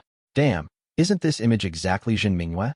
By the way, Zhen Minghua is going to treat him to dinner tonight. It's her. It's not bad to use her to take the blame. Bullshit. How could such a rich girl fall for you? Mom didn't believe it at all. Su-yi said impatiently. Believe it or not, I have an appointment with her for dinner tonight. Okay, I'm leaving first, really. Su-yi stood up and was about to leave when his mother immediately said, Wait a minute, where's the wine? Your dad said the wine is almost finished and we have to get a few more bottles. Su-yi said, Not now, maybe next month, then you can have as much as you want. After saying that, Su-yi quickly disappeared. In short, run faster than a rabbit. Oh my, I must have fallen for this kid's trick again. My mother slapped her thigh and immediately chased after him, only to find that Su-yi was driving away in a Mercedes-Benz SUV. She was stunned. Oh my God, what's going on? They've already got a Mercedes-Benz? That company not only offers high salaries, but also provides cars and introduces girlfriends. Could it be that what my son said was true? My mother was full of doubts. But the next moment, she smiled. She took out her cell phone, turned on the location function of her phone watch, and said with a chuckle, Son, I'm sorry. I secretly gave you a phone watch. From now on, no matter where you go, I can locate you. You have a date tonight, right? Okay, then I'll go see what my future daughter-in-law looks like. I want to see if you're kidding me. Chapter 105, I'll help you sell the immortality wine. There are few stars at night. Neon lights illuminate the city streets. 6:50 p.m. Su-yi arrived at the agreed restaurant, but he didn't expect Jin Minghua to be already waiting there. As soon as Su-yi appeared at the door, he saw Jin Minghua waving at him from afar. Su-yi saw that she chose a seat by the window, which was a good spot. When I got closer, I saw that Jin Minghua was obviously dressed up. She had bright eyes, white teeth, red lips, earrings, a necklace, and a slender neck. She looked bright and charming. Su-yi was once again amazed by Jin Minghua's beauty and outstanding temperament. Although her appearance is not as good as that of Wuchan Naga, she is better than 99% of the girls here. She is even more beautiful than many popular female stars. When Jin Minghua saw Su-yi, she was so shocked that she couldn't close her mouth, because she found that every time she saw Su-yi, Su-yi had huge changes. Every time she found that she could not see through Su-yi, as if there was a layer of mystery about him. Take his appearance, for example. The first time I met him was in a village in the city. At that time, he was as ordinary as could be, even a little down and out. But the second time I saw him, he had changed from his previous decadence, becoming energetic and reserved, and very pleasing to the eye. The third time I met him, he was very polite in his interactions with others, and every move he made attracted everyone's attention. This time, the changes are even greater. She felt that he was taller, more handsome, his nose was straighter, his eyes were deeper, and he seemed more mysterious. She had an inexplicable feeling of her heart pounding. Of course, Su-yi didn't know what Jin Minghua was thinking. He greeted her cheerfully. Sorry, Miss Jin, I'm late. Jin Minghua came to her senses and smiled. It's not too late. It's just that I came early. By the way, don't call me Miss Jin from now on. Call me Minghua. Su-yi this. Jin Minghua smiled brightly again, revealing her beautiful pearly teeth. After all, we've dealt with each other many times. We can be considered friends, right? You still call me Miss Jin? Miss Jin. That's really awkward. Okay, then I'll call you Minghua from now on, and you can call me Su-yi or Xiao-yi. Su-yi said, and got straight to the point. What's the matter with you looking for me this time? Jin Minghua said, No hurry, no hurry. Let's eat first and talk while we eat, okay? Jin Minghua called the restaurant manager and asked Su-yi if he had any food restrictions or if he liked anything to eat. Then he quickly ordered 5 dishes and a soup. While waiting for the food to be served, Su-yi asked, How is Mr. Jin's health now? Is he okay? Jin Minghua smiled and said, Okay, very good. This is all thanks to you. In fact, I've wanted to meet you alone for a long time. Thank you very much. Su-yi waved his hand. No, really no. If you must thank me, then today's meal is my thanks. Soon, the food was served. Su-yi looked at the sumptuous meal and couldn't help but said to the restaurant manager, Please pack up a table of identical dishes for me. I'll take them away in an hour. Well, I'll pay for that myself. Jin Minghua hurriedly said, No, this is my family's restaurant. You're welcome. Is this restaurant also opened by your family? Su-yi was surprised. Last time it was the Minghua Hotel, and this time it was this luxurious restaurant. Both of them belong to the Jin family. The Jin family is really powerful. Jin Minghua said, Our family started out in the catering business, so we naturally have quite a few hotels and restaurants. This is nothing. Su-yi nodded. It was true that he was surprised by what he had seen. The Jin family is the richest family in Nandu, so it is not surprising that they have several hotels and restaurants. Seeing Su-yi enjoying his meal, Jin Minghua said, By the way, the wine you gave my grandfather at his banquet last time was. Su Yi said. Are you talking about that bottle of erguo too? Zhen Minghua nodded. I know it's not erguo too. Su Yi smiled and said, Indeed, that is not erguo too, but a health wine soaked with purple Yun Dragon King ginseng.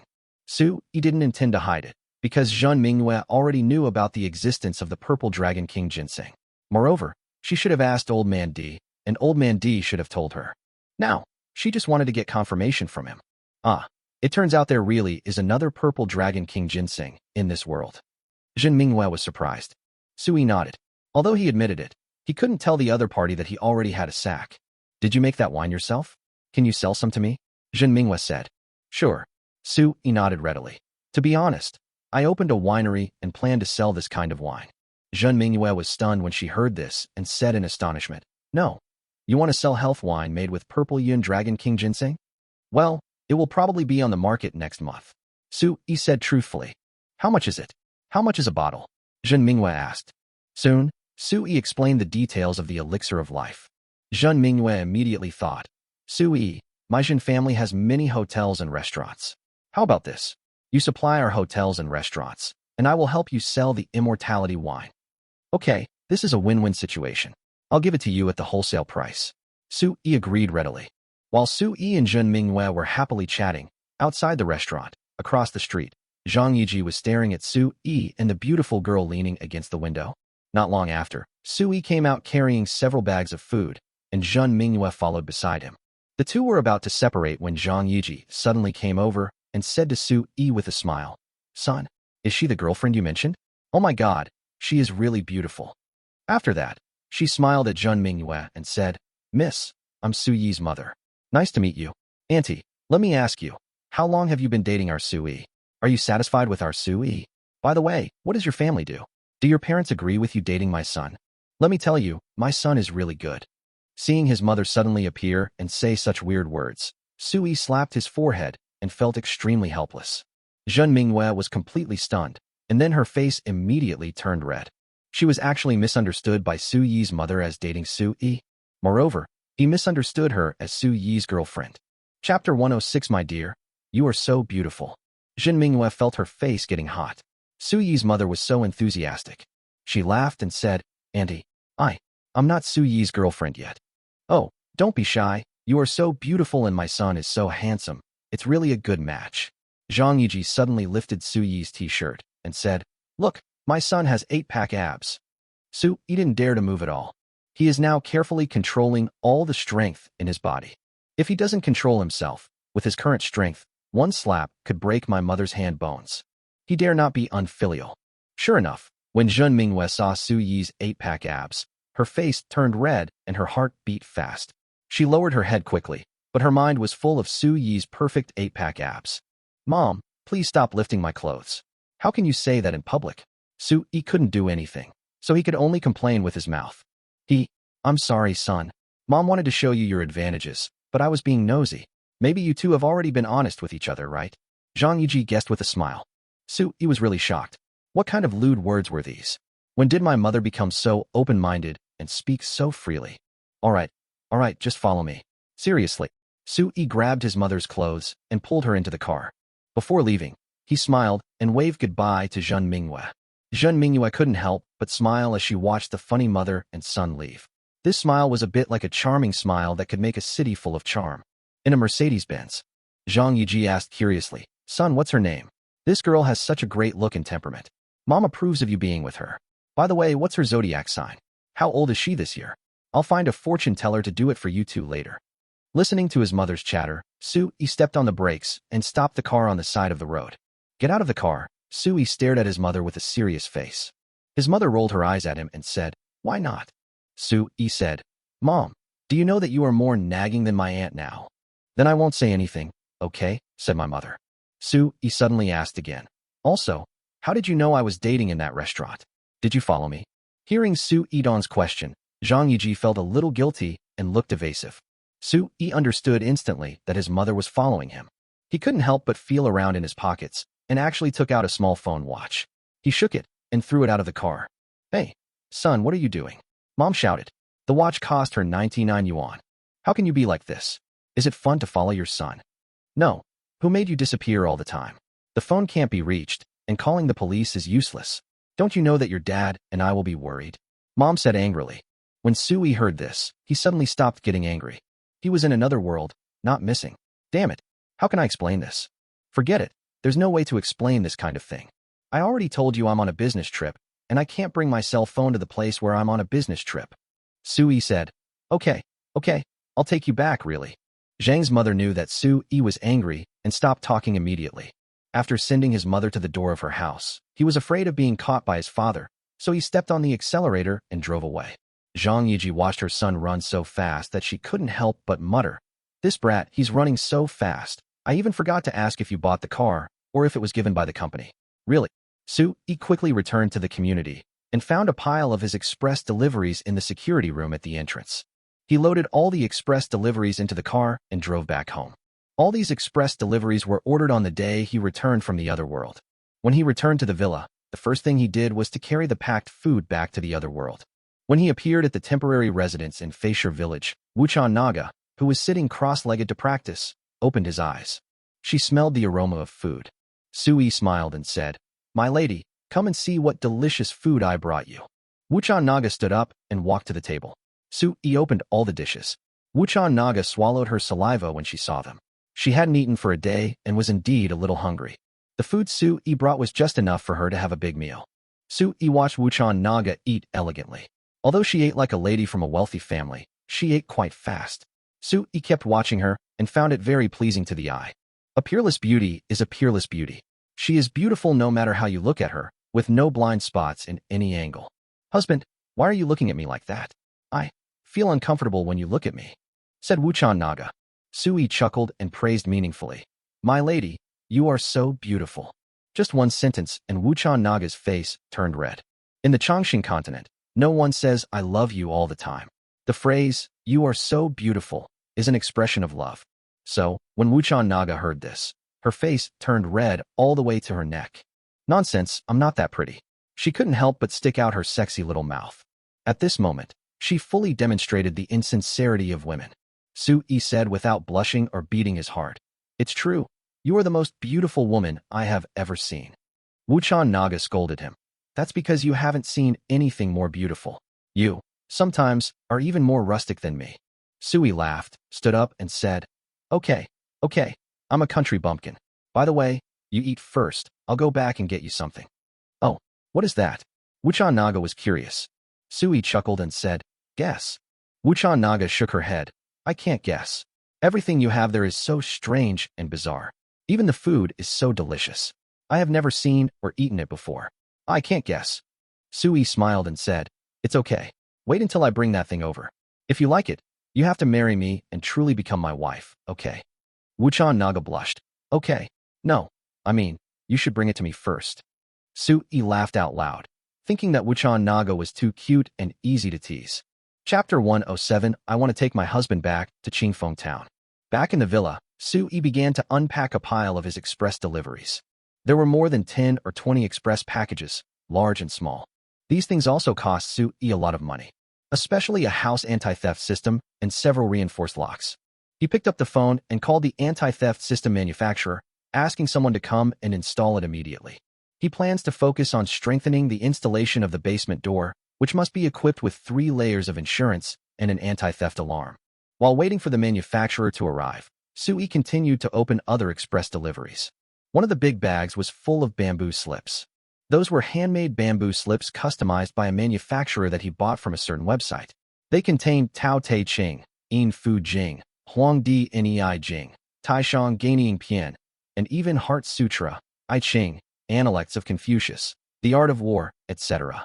The fonts were all customized ancient official script. He checked them one by one, and finally took out a copy of the Tao Te Ching and separated it from all the bamboo slips.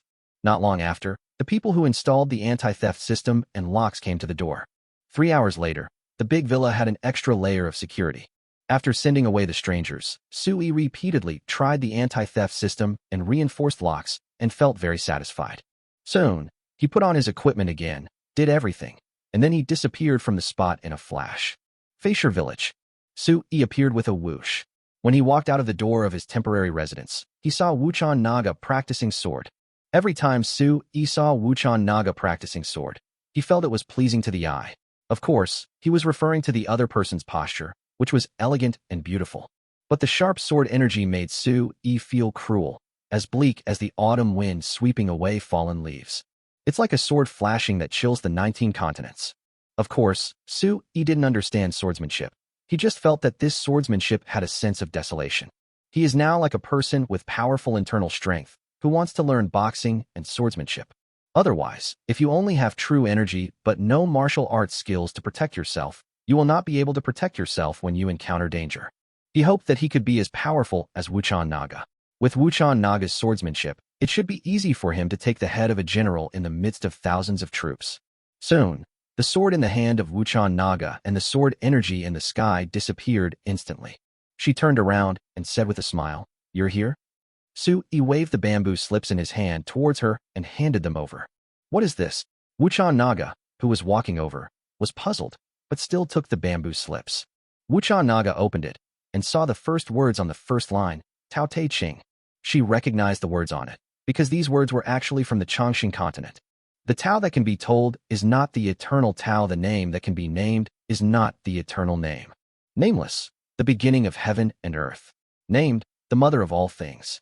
Thus, always be without desire in order to observe its wonders, always have desire in order to observe its boundaries. These two come from the same source but have different names, are both called mysterious, mysterious beyond all mystery, the door to all wonders. Wuchan Naga recited the words above carefully and was ecstatic. Last time, Su-yi just read a passage to him, but he only read up to mother of all things. Now, there is still a lot more to come. She just read the next two sentences, and she couldn't let go of them as if she had found a treasure, and she was completely immersed in those two sentences. Okay, go into the house and take a look at it slowly. This bamboo slip is for you, Su-yi said. Wuchan Naga was so surprised that she couldn't help but pounce on Su-yi and kissed him on the cheek. Su-iren was stunned. He was surrounded by a sudden and huge sense of happiness. Wuchan Naga has always been very conservative, but I didn't expect that she would make such a bold move now. This completely reveals her true feelings. Su-yi was very excited. But Wuchan Naga seemed to realize that she had lost her composure and fled into her temporary residence with a red face. At this time, an old voice came over. "Girl, don't go. What's behind? Keep reading." Outside the wooden house, a voice came from far away, and a person seemed to walk out from a transparent state, and the tall and old figure of the witch elder was suddenly revealed. He couldn't wait to ask, "What do you say next?" Wuchan Naga looked at the contents on the bamboo slips and read, "Heaven and earth are unkind, treating all things as straw dogs. Sages are unkind, treating the people as straw dogs. Is the universe like a bellows? Empty, but unyielding, moving and producing more. Too much talk leads to exhaustion. It is better to keep to the middle. The immortality of the valley spirit is called the mysterious female. The gate of the mysterious female is the root of heaven and earth. It exists continuously, and its use is never exhausted. Heaven is eternal, earth is immemorial. The reason why heaven and earth are eternal and lasting is that they do not produce themselves, and therefore can live forever. Therefore, the sage puts others behind him, yet his body comes first. He puts himself outside of others, yet his body survives. Isn't it because he is selfless, therefore, he can achieve his own goals? The highest good is like water. Water benefits all things without contention and stays where others dislike it. Therefore, it is close to the Tao. After reading this, Wuchan Naga trembled all over. The Wu elder actually laughed wildly and cried with joy. Su-yi looked puzzled. He scratched the back of his head, thinking, what had happened? He just recited a few lines from the Tao Te Ching. Why did he act like a madman? I've read it many times, but I don't feel anything. Is there something wrong? But where's the problem? Su-yi was completely clueless. Suddenly, the witch elder laughed heartily, clapping his hands and laughing. What a secret text. It's really a secret text. But unfortunately, it's not my secret text of the witch way. He said to Wuchan Naga, "Girl, this secret text is higher than your martial arts level. It looks very much like the secret text of alchemy." Huh? Why do I feel like it's the top-level true energy technique of my martial arts? Said Wuchan Naga. Elder Wu shook his head. No. The martial arts true essence method is not so profound and mysterious. Girl, you must keep this thing well and never show it to anyone easily. Otherwise you will be guilty of possessing it. Wuchan Naga nodded. She immediately put the bamboo slips into a cloth bag and carried it on her back along with her sword. Afterwards, she glanced at Su-yi and said to Elder Wu, "We will take our leave now. Thank you, elders, the village chief, and the villagers of Feisher village for your care these days." Elder Wu couldn't help but ask, "Where are you going?" Wuchan Naga said, "I want to take my husband back to Qingfeng town." Chapter 108. The spirit tiger arrives. All beasts submit. Are you going back to Qingfeng town? Elder Wu's face changed subtly, and he seemed a little surprised. Wuchan Naga said, "The food problem has been solved, and it's time for us to go back." Su-yi also nodded hurriedly. "We have been here for a long time. Now that everything is fine, let's go." Elder Wu suddenly smiled and said, Okay. But girl, can I go with you, old man?" Elder Wu chuckled, feeling a bit like a deadbeat. "Elder Wu, are you going to visit Qingfeng town with me?" Wuchan Naga looked surprised. As far as she knew, Elder Wu rarely left Feisher village. Moreover, he had just returned from another tribe and would not leave immediately. But now, it was a little strange that he wanted to go with them. Elder Wu smiled and said, "I wanted to take Su as my disciple, but he ran away. Who can I find to take him in? Then don't I have to go with you to take him in?" Wuchan Naga was relieved. "So that's how it is." Su-yi curled his lips. "In this world, there are only disciples who ask to be disciples. How can a master be so eager to accept a disciple?" So, he didn't say anything. But Wuchan Naga seemed very happy and said with a smile, "It is an honor for the Wuchan family to have Elder Wu visit Qingfeng town. So, shall we go and say goodbye to the village chief and set off immediately?" "Good." Elder Wu nodded. Soon, the three of them said goodbye to the village chief. The village chief was a little worried, so he asked Shi Yong and Shi Feng to escort them out of Lushan. A moment later, a very funny group of people appeared in the snow-covered forest. Su-yi drove a snowmobile carrying Wuchan Naga on the snowfield, while Shi Yong and Shi Feng rode ostrich horses beside him. The most impressive one was Elder Wu, who was actually standing on the back of an extremely huge eagle and flying in the air. Su-yi couldn't imagine how he could stand on it. How could he stand firmly? However, I didn't see the old man fall from above. He could only conclude that this old man had some skills and should be very powerful. However, he had no idea what realm or level he was at. However, considering that the other party gave him a Yuanju Dan, he couldn't help but be nice to him. He looked up at the sky and said to the cool guy, "Elder Wu, you're so cool." Elder Wu was bewildered. Su-yi guessed that this old man definitely didn't know what cool was. However, Su-yi did not intend to explain. He turned to Naga Wuchan and chatted, "Madam, how about we change our names from now on?" "Change the name? How?" Wuchan was puzzled. Su-yi smiled and said, "From now on, you call me husband, and I call you wife." Wuchan Naga was surprised. "Husband? Wife? Why is this name so strange? What kind of name is this?" Su-yi said seriously, "That's what my husband and wife wanted." Wuchan Naga shook her head. "I'd better not do that. It would be weird if other people at home heard it. I'm afraid it would cause trouble." Su-yi smiled and said, "How about this? When there are outsiders around, we can call each other husband and wife, and when no one is around, we can call each other husband and wife. Hee, if you agree, I have a reward." "Well, okay." Wuchan Naga lowered her head with a red face. Su-yi succeeded and smiled mischievously. Just as he was fantasizing, suddenly, a tiger roar came from a very far distance.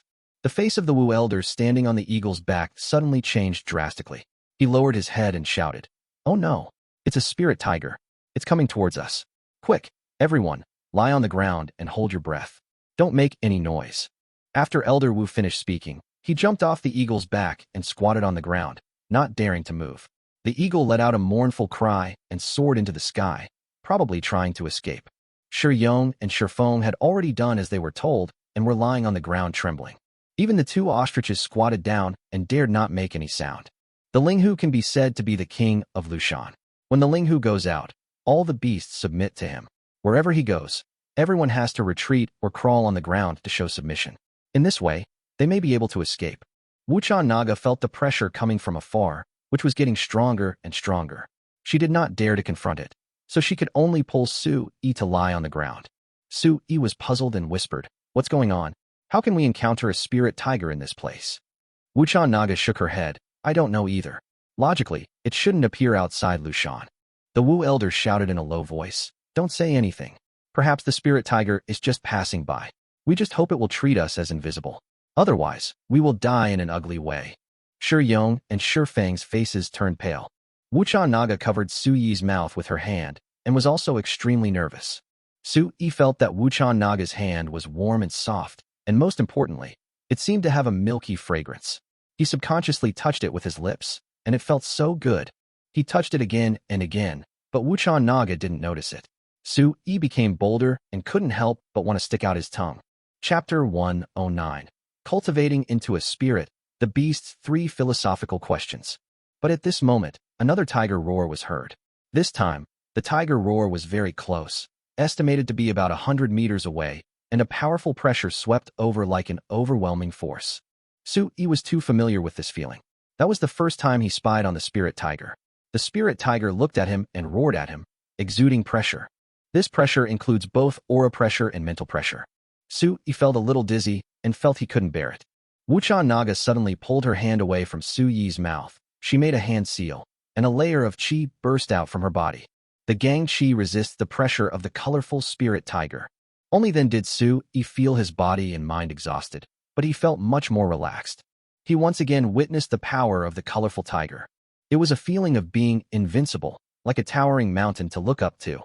On the other side, Elder Wu knelt on one knee, and a layer of golden energy surged from his body. This energy was much stronger than that of the black cicada naga. Wuchan Naga said, "Which elder? What's going on? It seems to be coming for us." Elder Wu was more confused than anyone else. He said, "I don't know either. Have you ever offended it before?" Wuchan Naga shook her head. "No." After she finished speaking, she looked at Su-yi, who was a little dumbfounded. "Why are you looking at me? I haven't offended him, okay?" Su-yi looked up and was immediately surprised to see that the colorful spirit tiger was already perched on the thick trunk of a large tree 20 meters away, looking down at them, a few little ants. Wuchan Naga and Elder Wu actually withstood the huge double pressure. Su-yi secretly took out his phone and couldn't help but take a photo of the colorful tiger. "I only recorded a few seconds, and when I played it back, I was stunned. The tiger couldn't capture anything at all, only a huge ball of bright light. Shit, what's going on?" Su-yi was also confused. What was going on when he captured a bright light? "Don't move, and don't show any hostility," the witch elder said. "It seems to be observing us. Just don't move and don't show any hostility. Wait for it to let us go." No matter how I listen to what Elder Wu says, it sounds cowardly. But it also shows the power of spiritual beasts from a certain perspective. According to Wuchan Naga, animals that have become spirits have escaped the realm of mortals, and their IQ and combat power will have huge breakthroughs. This is like a person who has cultivated to the level of Grandmaster and has been reborn and is no longer an ordinary person. This kind of spiritual beast is already extraordinary. It is beyond the cognition and understanding of most people. Whether it's the powerful black cicada naga or the more mysterious witch elder, they still have to coil and lower their proud heads in front of the extraordinary spirit beasts. The huge gap in levels makes them completely lose their temper. If anyone still dreams of resisting at this time, or even rushes over to fight with the spirit beast, that would be extremely stupid. At this moment, the colorful spirit tiger leaped from the tree to the ground. It seemed like a random leap, but the ground shook violently, and a crack appeared in the ground. The colorful tiger stretched and roared again. A hurricane swept up in the air, sweeping the surrounding trees toppled over. It can be said that every move of the other party carries huge destructive power, like a landslide or tsunami. Su-yi was stunned and his heart was shaken. This scene completely exceeded his cognition. How is it possible to see such a strange thing on Earth? You'll never get it even if you kill yourself. But it is happening here. Fortunately, after the colorful tiger leaped down, it simply stared at them intently, without moving. Instead, it leisurely raised its head, shaking its huge body, as if lazily enjoying the afterglow of the sunset. At this moment, Su-yi's brain suddenly buzzed as a wave of spiritual energy pierced through it. A huge tiger had appeared in his mind. It was the huge, colorful tiger. The spirit tiger only appeared for a moment before disappearing without a trace, but a low animal voice came from my mind. "Who are you? Your aura does not belong to this continent. Where are you from?" Su-yi was dumbfounded and shocked. These are the 3 philosophical questions. Shit. He looked around in confusion, and then he realized that neither Wuchan Naga nor Elder Wu heard the voice. Because this is the sound that Linghu directly implanted into his ears or mind. It's like a secret voice that can be transmitted over thousands of miles. But what Su-yi couldn't understand was how this spirit tiger could speak human language. Wasn't he a wild beast? Just when Su-yi was shocked, he heard Linghu continue. "Why don't you speak? Are you afraid of me?" Su-yi couldn't help but respond. "You are Linghu? Really, Linghu? Are you talking to me?" Although he was already certain about it in his heart, he still couldn't help but ask. It's me. I'm standing right in front of you. If it's not me talking to you, then who is it? Didn't you peek at me before? Linghu said. If I hadn't peeped at you that time, I wouldn't have discovered you. There's a strange vibration coming from you. It's the vibration of space. Are you also extraordinary? Or are you even above extraordinary? But you look so weak. I don't understand. Listening to Linghu's words, Su-yi swallowed. Damn, the other party's words revealed a lot of information, which even he himself didn't know. Damn, how do I answer this? If I say something wrong, will this guy slap me to death? Or be bitten to death to fill your stomach? Just as he was feeling doubtful and uncertain, he heard the spirit tiger say, I have evolved into a spirit for hundreds of years. My intelligence is very high, and I am no different from you humans. So, there is no need to imagine me as a beast that eats raw meat and drinks blood. In fact, I haven't eaten humans for hundreds of years. Su-yi listened and thought to himself, this colorful giant insect has really become a spirit. Chapter 110 Confusing Communication. Su-yi breathed a sigh of relief when he heard the spirit tiger say that it had not eaten humans for hundreds of years. But Linghu's next words made Su-yi nervous again. The tiger said, although I no longer eat humans, I have killed countless people. Su-yi swallowed his saliva and frowned. This big beast actually had a sense of humor. It was really weird. I really don't know what its brain is made of. If only I could cut it open and take a look. After the colorful spirit tiger finished speaking, he actually looked at Elder Wu, Cicada Naga, Shiyong, and Shifeng, and said, if you keep criticizing me, I don't mind beating them all to death. Are they your friends? Su-yi was suddenly shocked. All the hairs on his body stood up. Damn, this is so scary. This spirit tiger actually knew what he was thinking. Could it be that it possessed the Buddhist telepathy? Linghu tilted his head and said in surprise, Buddhism? What is Buddhism? Telepathy is the ability to hear other people's thoughts. This name describes this ability very appropriately. Su-yi was puzzled and couldn't help asking, isn't there any Buddhist sect on this continent? The kind of people who shave their heads, chant scriptures, meditate, and practice to seek transcendence. Oh, you mean the Brahmins. They are a group of pedantic and self-righteous people. I disdain to associate with them. Your name is An? What a domineering name. Su-yi flattered the other party and continued to ask curiously. By the way, you said before that I have the power of space vibration. What does that mean? Is there anyone else in this world who has it? No. Linghu shook his head. I have never seen such a person, except you. Huff, huff. That's good. Su-yi patted his violently beating heart. He felt that his heart was still a little weak in endurance. Linghu suddenly snorted and said, should I ask you a question now, or should you ask me? The spirit tiger suddenly roared. Its momentum surged, and its pressure swept across like a mountain torrent or tsunami. Su-yi could even see that it seemed to have mutated a little, with circles of flames emerging from its body, as if it could transform. Shiyong and Shifeng had no qi to protect them, and were directly thrown dozens of meters away, like two rolling sweet potatoes. The cicada naga and the witch elder roared in unison. It seems a little angry. It must have been angered by something. Su-yi was furious. I was the one who angered him, but I'm not something. This old man is really bad at talking. Su-yi's inner complaints were only for a moment. In his heart, he kept negotiating with An. Don't be angry. Don't be angry. Just ask whatever you want to know. I will tell you everything I know, okay? You have such a violent temper, it's easy to lose friends. When Linghu heard Su-yi's words, he actually restrained his breath. Suddenly, all the pressure, sound waves, and air waves disappeared, and the surroundings were in ruins, as if a level 10 tornado had raged through. Wuchan Naga and Elder Wu were surprised and uncertain. Although their expressions eased, they still looked very ugly. They didn't dare to run, nor did they dare to resist. As long as the spirit tiger didn't kill them, they could only endure it silently. Sudden, under the astonished gazes of Wuchan Naga and Elder Wu, Su-yi, who was lying on the ground, actually stood up. He had a strange expression on his face, but he calmly walked towards the mighty and majestic spirit tiger. Husband, what are you doing? Wuchan Naga was stunned at first, then her face changed drastically. She also stood up and wanted to pull Su-yi back. But Su-yi suddenly turned around and gave Wuchan Naga a smile. It's okay. You guys stay here, I'll go talk to him. No, haha, let's talk. It's okay, wait for me. After saying this, in the astonished eyes of Wuchan Naga and Elder Wu, Su-yi actually walked straight to the front of the colorful spirit tiger. The spirit tiger was huge, very huge, and its body was like a huge elephant.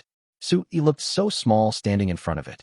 This made Wuchan Naga and Elder Wu's heart beat faster and feel a sense of absurdity. The most important thing is that this is a provocation to the spirit-level beast. But something strange happened. Su-yi actually arrived in front of Linghu safely, as if he had received Linghu's permission and forgiveness.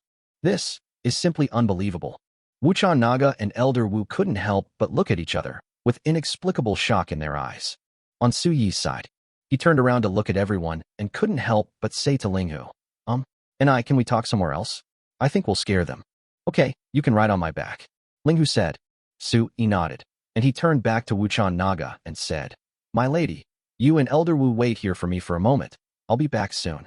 After saying that, he grabbed the tiger's tail, kicked and stomped hard, and used the force to sit on the tiger's back. He grabbed the tiger's fur and felt that he was sitting quite steadily.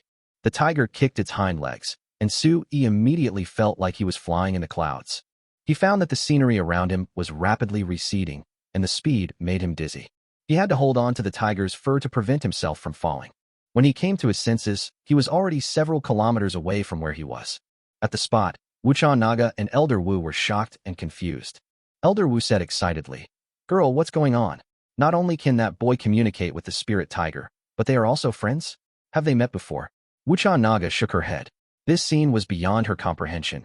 Just like Su-yi's ability to disappear and come and go freely was beyond her comprehension. However, she quickly calmed down and said calmly, They have never met, I'm sure of that. Actually, I don't know why he can communicate with that spirit tiger. Wuchan Naga no longer thought about the things she couldn't figure out. She flew up the tree and reached the top of the tree in a few leaps. She stood there. Using the telescope Su-yi gave her to look for Su-yi and Linghu. Finally, she saw the figures of Linghu and Su-yi. Although she couldn't see clearly because something was blocking her view, she could still see that Su-yi seemed to be communicating with Linghu. She was surprised and confused. In short, there were many things she couldn't understand. After about an hour, the spirit tiger roared and ran back with Su-yi on its back. In an instant, Linghu came in front of Wuchan Naga and Elder Wu again, put Su-yi down, and turned away. Before disappearing, Linghu looked back at Su-yi. Su-yi waved goodbye to it, and the spirit tiger roared, then leaped into the depths of Lushan Mountain again and disappeared. Chapter 111 Riding My Beloved Motorcycle. Su-yi regained his previous ease and composure. But Wuchan Naga and Elder Wu looked at each other, then at Su-yi. They felt that Su-yi was strange and mysterious. A lot of doubts and questions lingered in their minds. They wanted to ask, but didn't know how to bring it up.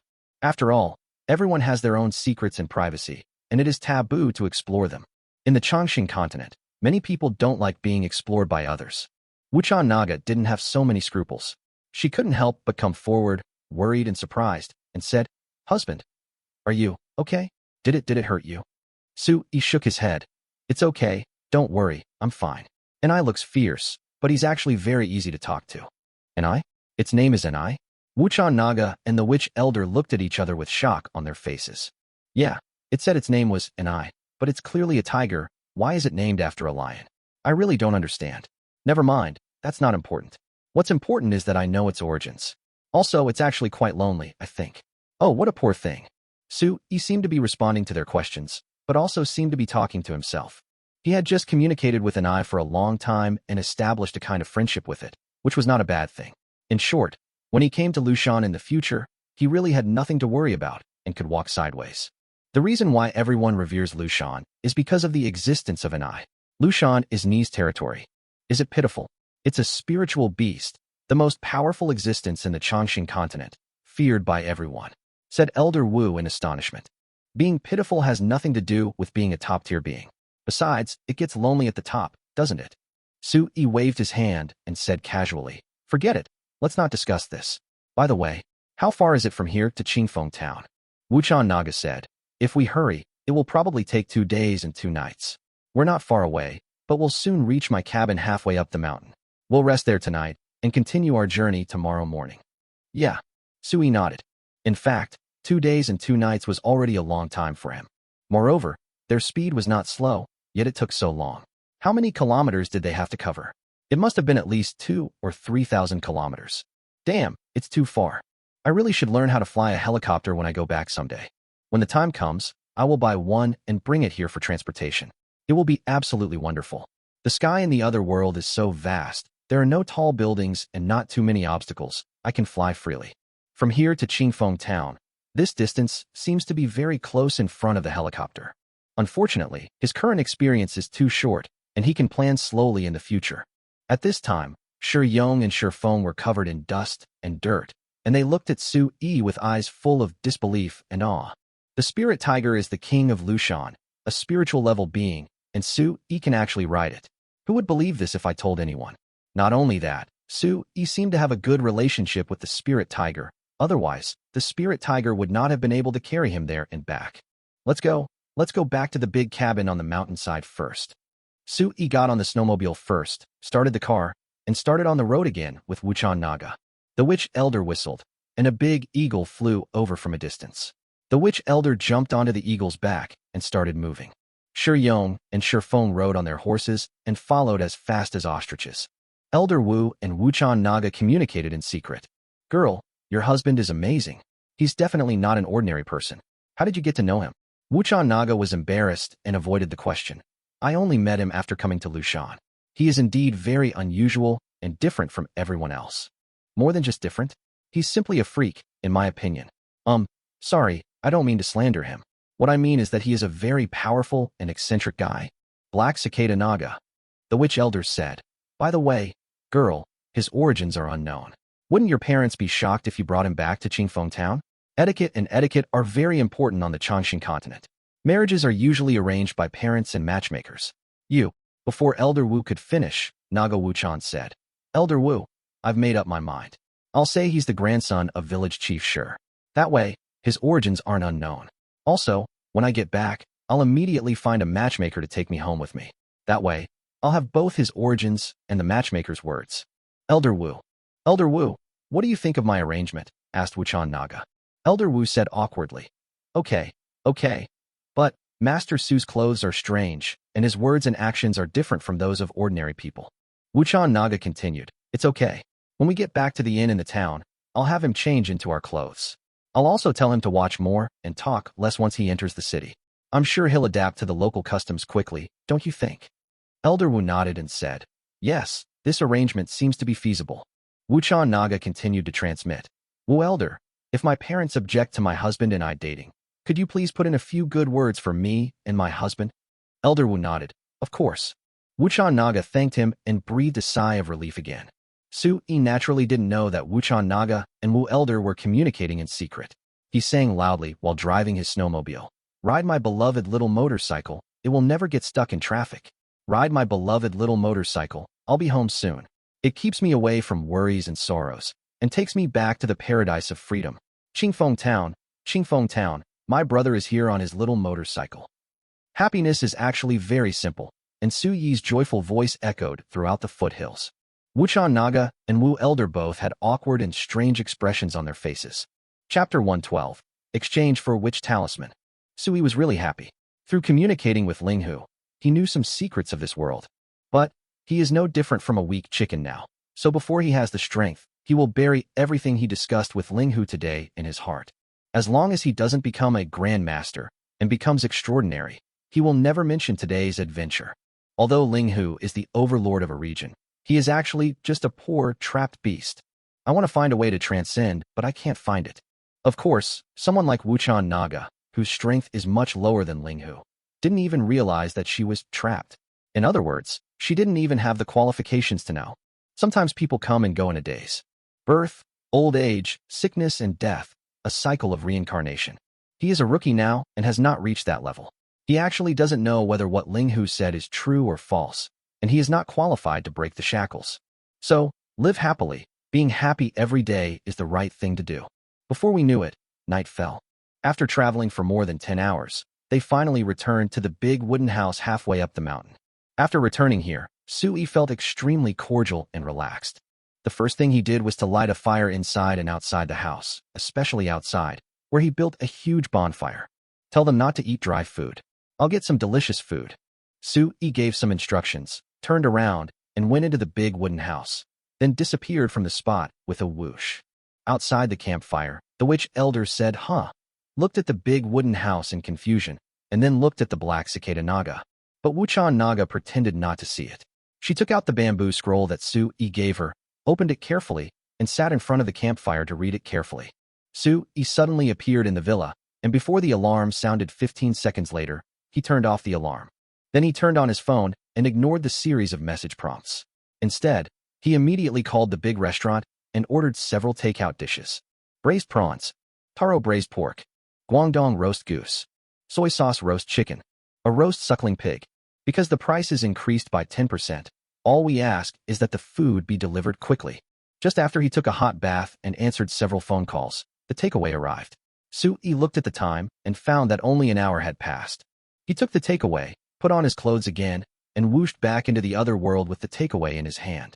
The moment he appeared, the witch elder at the campfire outside looked towards the wooden house again. The next moment, he saw Su-yi carrying a large wooden table out and placing it next to the campfire. Then he brought out a lot of bags and placed pots of fragrant and hot dishes on the table.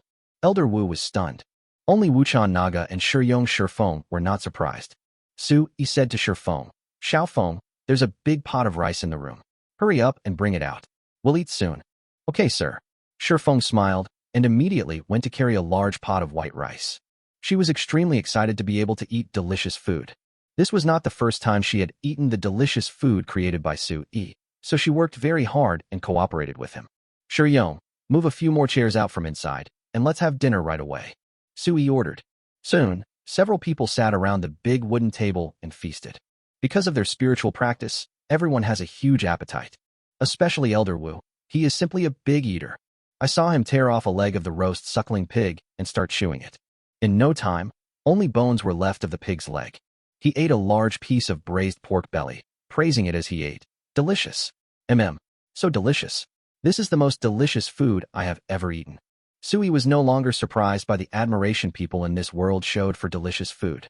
He just rolled his eyes at the witch elder, pulled a roasted chicken leg for Wuchan Naga, and put it in Wuchan's big bowl. "Oh, by the way, I also got a bottle of nice wine." Su-yi seemed to remember something, ran back to the wooden house, and took out a bottle of wulianye from the wooden house. That is wulianye mixed with raw ginseng wine. He poured some into the bowls of several people and emptied the entire bottle of wulianye, dividing it equally. Shiyong seemed to be the biggest drinker. Smelling the aroma of wine, he had no resistance at all. He simply picked up the big bowl of wine and gulped it down. He finished it in a few gulps. After drinking, he still felt unsatisfied and licked the empty bowl, as if he wanted to lick up all the remaining wine inside. Shifeng was the second one to finish her drink, and she even burped. Elder Wu was stunned after taking just one sip. The wine was so delicious, and it contained spiritual energy and the essence of life. This wine was simply a fairy wine on earth. No, there couldn't be such good wine on earth. It's simply nectar. He could only look at Su-yi again. He felt that this boy was too amazing and mysterious. But everyone has secrets, and it is not easy for him to explore them, unless he wants to be turned against by the other party. There is an unwritten rule in the Chongqing continent. Don't pry into other people's secrets. "Sir, what kind of wine is this? Can you give me another bowl?" After he finished drinking, he still felt unsatisfied and wanted to drink more. Su-yi laughed heartily and waved his hands, saying, No, Elder Wu, this kind of wine isn't available every day. Actually, it's not easy for me to get it. How about I give you this bowl, and you give me the jade pendant on your waist?" Su-yi smiled slyly. Su-yi had been paying attention to the jade pendant hanging around Elder Wu's waist for a long time. It was definitely something more magical than the black cicada naga emblem. At least, the previous emblem of the Wuchan Naga has almost lost its spiritual energy, while the one of the Wu Elder is still very rich in spiritual energy and is shining brightly. In terms of quality and appearance, there is absolutely no such thing on Earth. If it were placed on Earth, it would definitely be a rare treasure. "Okay, it's just a witch talisman. I can refine it again. I'll give it to you." In order to drink the nectar, Elder Wu risked his life and gave the jade pendant around his waist to Su-yi. Su-yi gave the other party the unfinished bowl of 52 proof ginseng liquor wulianye. This time, Elder Wu did not rush to drink it.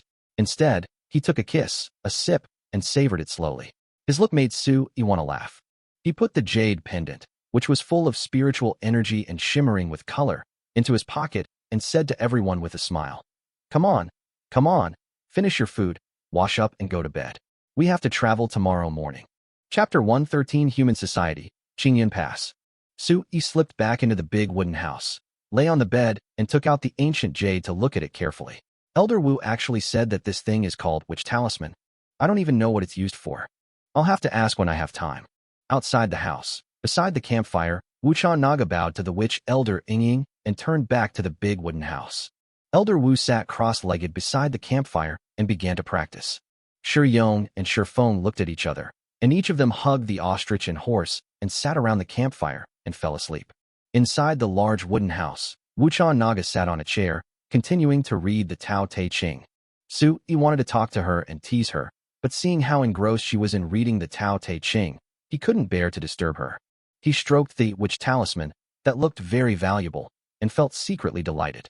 I am so smart that I exchanged a bowl of wine for such a big treasure. It's so cool. He fiddled with it for a while, studying it over and over again, and became more and more certain that this thing was not just an ancient jade containing spiritual energy, because he saw many strange lines engraved on the surface of this ancient jade. These lines seemed messy at first glance, but a closer look revealed that they contained some kind of rules, which looked very much like Taoist ghost paintings. After putting the things back into his pocket, he couldn't help yawning. He found that lying on the nine-tailed fox fur was so comfortable that he fell into a deep sleep unknowingly. Wuchan Naga moved her eyes away from the Tao Te Ching, looked at Su Yi, smiled slightly, and then continued to study the bamboo slips with her head down. Outside, a bonfire crackled. Inside the house, the ginseng was being roasted in water, making a humming sound. Yukin Naga got up and moved the charcoal fire away to reduce the size of the fire. At this time, Sui was also woken up. He sat up, rubbed his sleepy eyes and said, "Madam, aren't you going to sleep yet?" Wuchan Naga smiled slightly. "It's okay. You go to sleep. I will sit down and meditate later." Sui nodded, fell down, and continued to sleep, and soon he began to snort evenly. Wuchan Naga continued to study the bamboo slips. The more she read, the more she felt that the principles contained in them were profound and extensive. How could an ordinary person produce such a scripture? Every word and sentence here contains everything. She gained something from reading it the first time, but found that her previous understanding was superficial when she read it the second time. When she read it the third time, she seemed to have a new interpretation and understanding. She was immersed in it all night long. At daybreak, Su Yi finally woke up and found that Wuchan Naga was still reading the scriptures. He was surprised and asked, "My wife, you didn't close your eyes all night?" Wuchan Naga raised her head and smiled slightly. "Yeah, I was too fascinated by it." Su Yi said, "Are you okay with hurrying on the road later?" "It's okay," said Wuchan Naga. "Not to mention 1 night of sleep. Even 3 days and 3 nights wouldn't be a problem. At my level, I rarely sleep anymore.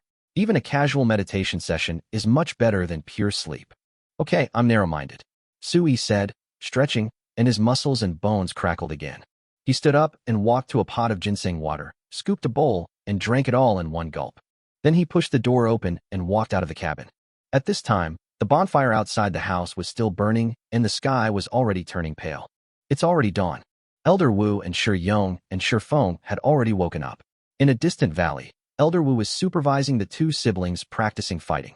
Sui turned around, took out a dozen packs of Master Kong beef noodles, put the noodles directly into a large pot of ginseng water, added seasoning, and stirred it a few times.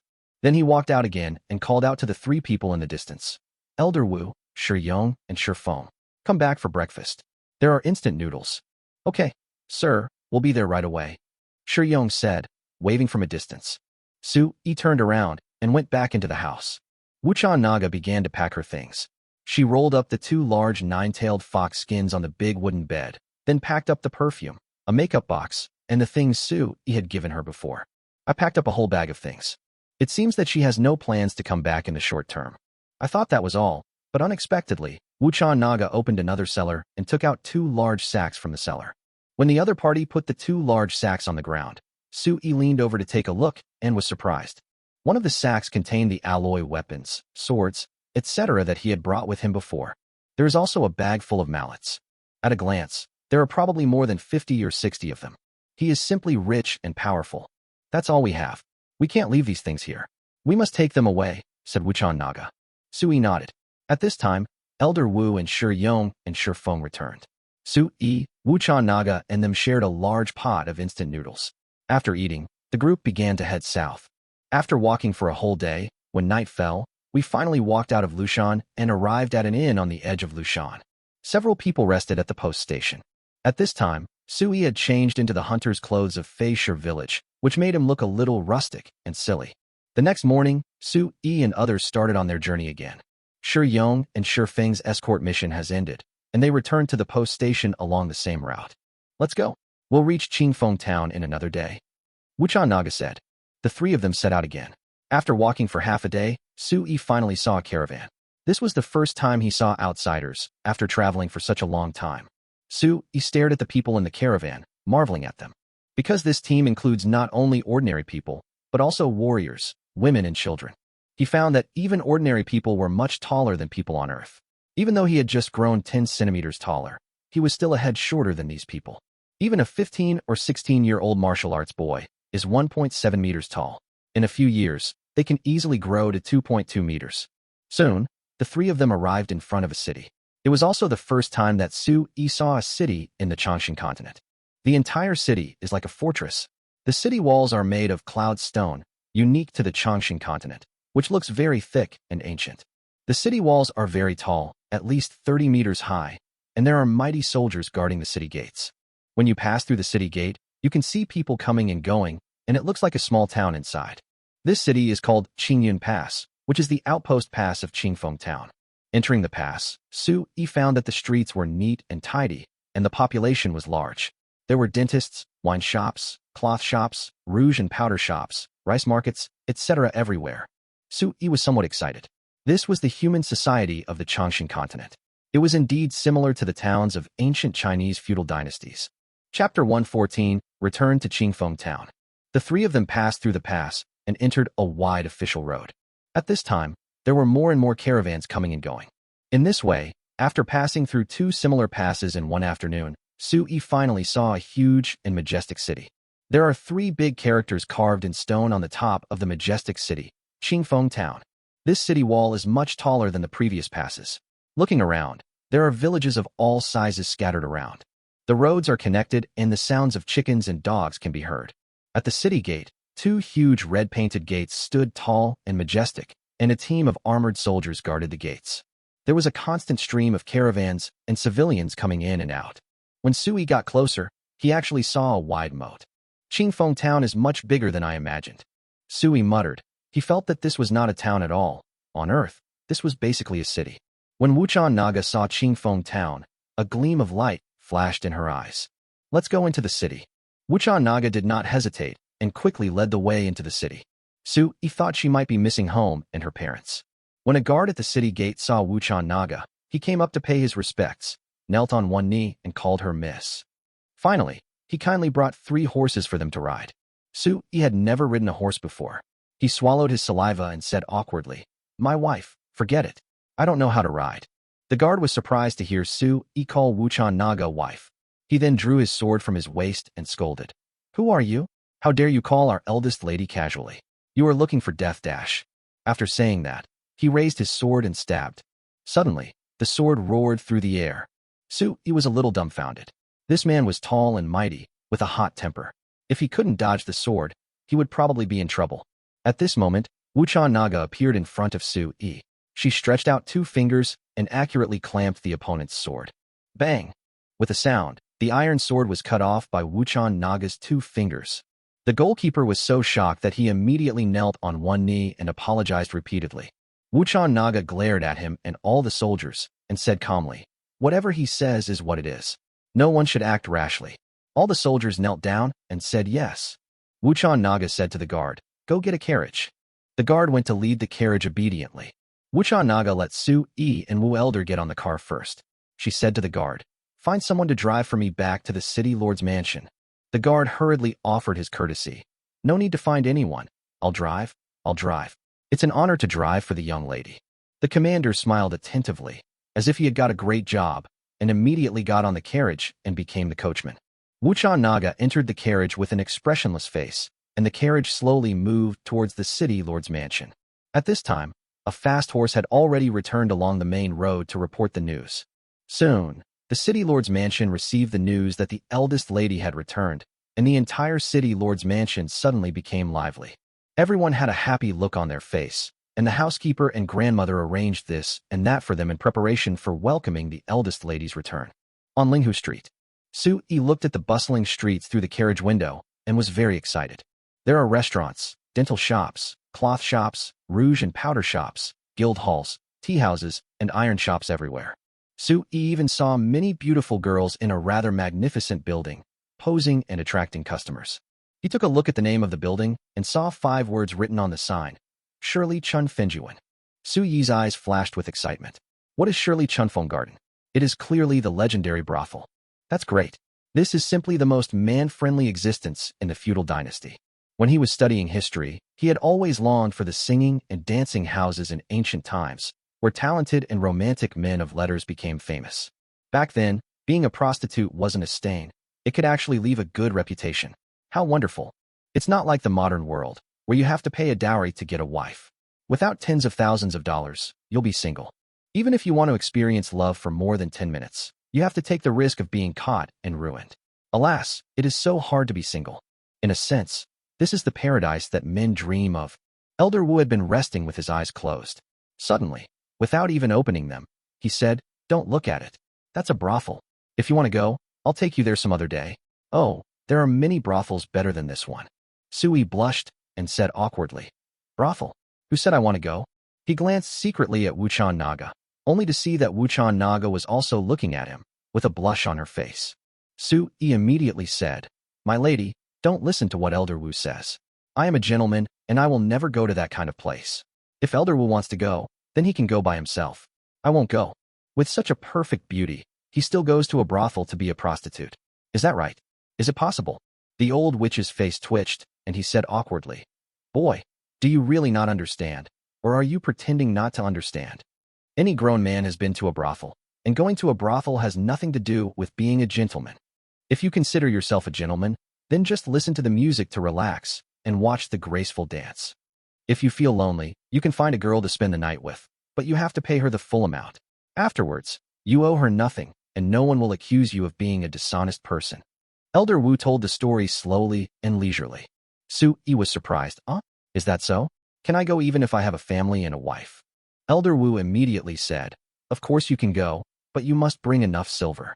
Otherwise, if someone comes to collect the debt, not only you, but even your wife will be embarrassed. Of course, if you are henpecked and afraid of the lion's roar, then it's better not to go." When Sui heard this, he swallowed. He really wanted to go and see it.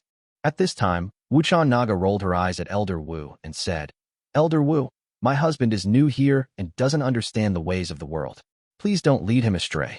Elder Wu stroked his gray beard and said with a smile, "Girl, don't take it seriously. I was just joking." Chapter 115, he is also my husband now. Joke. Su Yi didn't believe it, because the old man actually winked at him, obviously wanting to go very much. Damn, that's so disrespectful to the elderly. In fact, Su Yi wanted to know more. This old man is 200 years old. Is he still capable? I guess it's just good-looking but useless. At this time, Su Yi saw that there were herbal medicine shops, treasure houses, etc. on the street. Su Yi's heart suddenly itched. He really wanted to go to the herbal medicine shop to see what rare herbs it had. He also wanted to go to the treasure house to see what rare treasures it had. But forget it, Wuchan Naga missed home so much that she decided to go home first and come back to check after she settled down. Anyway, there is a long time to come, so there is no need to rush. The carriage moved slowly on the marble road. After about half an hour, the carriage passed through 2 large blocks and finally stopped in front of a very nice mansion. Wuchan Naga looked through the carriage and said to the guard, "Could you please find me a matchmaker?" The guard was stunned, but he nodded and jumped off the carriage to find the matchmaker. When everyone got off the car, Su Yi saw that this big house was similar to an ancient royal palace, a wealthy family. A housekeeper led a group of servants and stood at the door to welcome the master Wuchan Naga. Su Yi took a quick look and saw that there were 30 to 50 servants alone. The Wuchan family is indeed a wealthy family. As soon as Wuchan Naga appeared, the housekeeper and all the servants immediately knelt down and shouted in unison, "Welcome back to the mansion, young lady." Wuchan Naga stepped forward and said softly, "Uncle Xiao, please stand up. Have a servant take my things from the carriage and take me to see my grandmother first. By the way, are my father and mother home?" Butler Xiao immediately said, "Madam is in the house, and the master has not returned yet from his official business." Wuchan Naga nodded, and after watching the servants get on the carriage and unload the things, she followed Butler Xiao into the mansion. Elder Wu and Su Yi naturally followed, but neither of them spoke. The witch elder was calm and composed, without looking around. Su-yi was different. He was curious about everything, whether it was the housekeeper, the servants, or the various scenery in the mansion. He was extremely curious and looked around with his eyes. Naturally, many people were quite curious about him and Elder Wu. However, judging from their attire, they are obviously natives from Lushan. Moreover, the eldest daughter is a unique person who does things in an unconventional way. The people she interacts with are also mostly unusual people with unusual stories, so none of them, as servants, dare to act rashly. Soon, in the backyard, Wuchan Naga met her grandmother and mother. At this time, my mother was accompanying my grandmother, holding her hand and smiling at the returning Wuchan Naga. Wuchan Naga stepped forward and paid her respects to her grandmother and mother. Grandmother smiled kindly and said, "Naga, didn't you say you'd be gone for a few months? Why did you return after just over a month? Did something happen?" Wuchan Naga stood up and said, "Grandma, let me explain this another day. Grandma, mother, let me introduce two people to you." Wuchan Naga did not dare to neglect Elder Wu and Su-yi too much, so she put everything aside, and the first thing she did after paying her respects was to introduce them to her grandmother and mother. Grandmother, mother. This is the high priest of Feisher village in Lushan Mountain, Elder Wu. Wuchan introduced the elder first. They were slightly surprised to hear that the other party was actually a priest. The most likely person who could be a priest was a wizard. They all did not dare to neglect him. The old grandmother even wanted to kneel down to salute, but the wizard elder waved his sleeve and lifted her up. Wuchan Naga pointed at Su-yi and introduced him. He is Su-yi, the grandson of the old village chief of Feisher village. He is also my husband. Wuchan Naga's face turned slightly red. Although her words were a little unclear, she still introduced Su-yi's identity. Grandmother and mother, as well as the housekeeper and servants, were all shocked. Husband. Grandmother and mother looked at each other and both found it a bit absurd. Since ancient times, marriages have been decided by parents and matchmakers, but Naga actually brought her husband home without saying a word. It was really, to put it nicely, it was nonsense. To put it bluntly, it was a disgrace to the family. The housekeeper and the servants were also stunned. They looked at each other, wondering. The young lady actually brought a husband back home. Oh my God, what the hell is this? Well, Naga, excuse me, should we take a long-term view on this matter? Said the grandmother. The mother also agreed. Yes, Naga, you can't act so willfully. Before he could finish his words, Su-yi couldn't wait any longer. He smiled and shook the old lady's hand and said, Grandma, I can see that you are a kind and loving old lady. You will definitely agree to my marriage with Naga, right? And this one, I'll call you Mother. I heard you're very knowledgeable about business. Hee, let's have a good chat sometime. Business is also my hobby. While his grandmother and mother were still in shock, Su-yi had already said, Naga and I are in love. I hope that grandmother and mother will approve of our marriage. After saying this, Su-yi clasped his fists and bowed deeply to the two elders. Grandma and mother didn't know what to do, and their expressions became increasingly grim. Chapter 116, the eldest lady brought back a husband? Just then, the goalkeeper walked in with an old woman. This old woman is none other than the most famous matchmaker in Qingfeng town, Cui Qianyang. Although Cui Qianyang is not young, she still has charm and her face is always filled with smiles. Cui Qianyang bowed to the distinguished guests, and Wuchan Naga went straight to the point. Grandmother, mother, the marriage is decided by the parents and the matchmaker. This Cui Qianyang is the matchmaker I invited. After saying this, she took two heavy bags from the servants who were carrying the luggage, placed them in front of everyone, and opened them directly, saying, This is the betrothal gift from Su-yi. I am a child of the Jianghu, and I don't care about trivial matters. I ask for the approval of my grandmother and mother for this marriage. Everyone was dumbfounded when they heard what Wuchan Naga said. We have a matchmaker and betrothal gifts. Now all we need is the parents' approval. Grandmother and Mother Yang looked at each other in bewilderment. This. Grandmother said, Naga, grandmother knows you are decisive, but this matter is of great importance. Can you wait until your father returns to make a decision? Yes. Mother Yang nodded hurriedly. Your father is still the one who makes the decisions on all matters big and small in the family. Wuchan Naga glanced at Su-yi and nodded helplessly. Okay, I must report this to my father and get his approval. Wuchan Naga turned to Su-yi and said, My husband, please wait patiently. Father will be back soon. Su-yi smiled and said, It's okay, I can wait, but I'm sorry for the hard work. I put all the pressure on you. Wuchan Naga smiled slightly and shook her head. It's okay, this is what I should do. After saying this, he bowed to his bewildered grandmother and mother and said, I am tired from the journey. Please allow me to go downstairs and wash up before I come back to see you. After saying this, he turned to the matchmaker and said, I'd also like to trouble Chui Qianyang to stay home for a while and wait for my father to come back. In addition, I'd also like to trouble Chui Qianyang to use her eloquent tongue to mediate for me later. Chui Qianyang immediately said, Yes, I will follow your instructions. Wuchan Naga nodded and returned to her own independent courtyard with the calm elder witch and Su Yi, who looked indifferent and greeted her with a smile from beginning to end. When Wuchan Naga turned through the circular arch and disappeared from everyone's sight, everyone seemed to breathe a sigh of relief, and then they began to whisper to each other. Wuchan Naga is a very special existence in the Wuchan family. It's not just because she is the only child in the family and will inherit the family in the future, but also because she is a disciple of the Yunqing sect and possesses the powerful strength of a 7th-rank warrior. His strength is catching up with his father. His father, Wuchan Hongliang, was originally a military officer. Because of his outstanding achievements, he was sent back to his hometown to be the city lord, also known as the garrison commander, which means to guard a place. He is an 8th-rank warrior with formidable strength and is already among the top 10 strongest warriors in Qingfeng town. In fact, when Wuchan Naga met Su Yi, she accidentally broke through the shackles of martial arts and was promoted to the upper 8th rank, only a step away from her father who was at the 3rd level of the 8th rank. Of course, no one in the family knew that she had been promoted. They only felt that her aura was even bigger and stronger when she came back this time, and there was also a sense of calmness that kept people at a distance. They could understand it. After all, he left home at the age of 5 and was sent to Yunqing sect to learn martial arts. He returned home 10 years later, so it was understandable that he lacked a sense of closeness to his family members. But there is little sense of intimacy, but there is no lack of courtesy.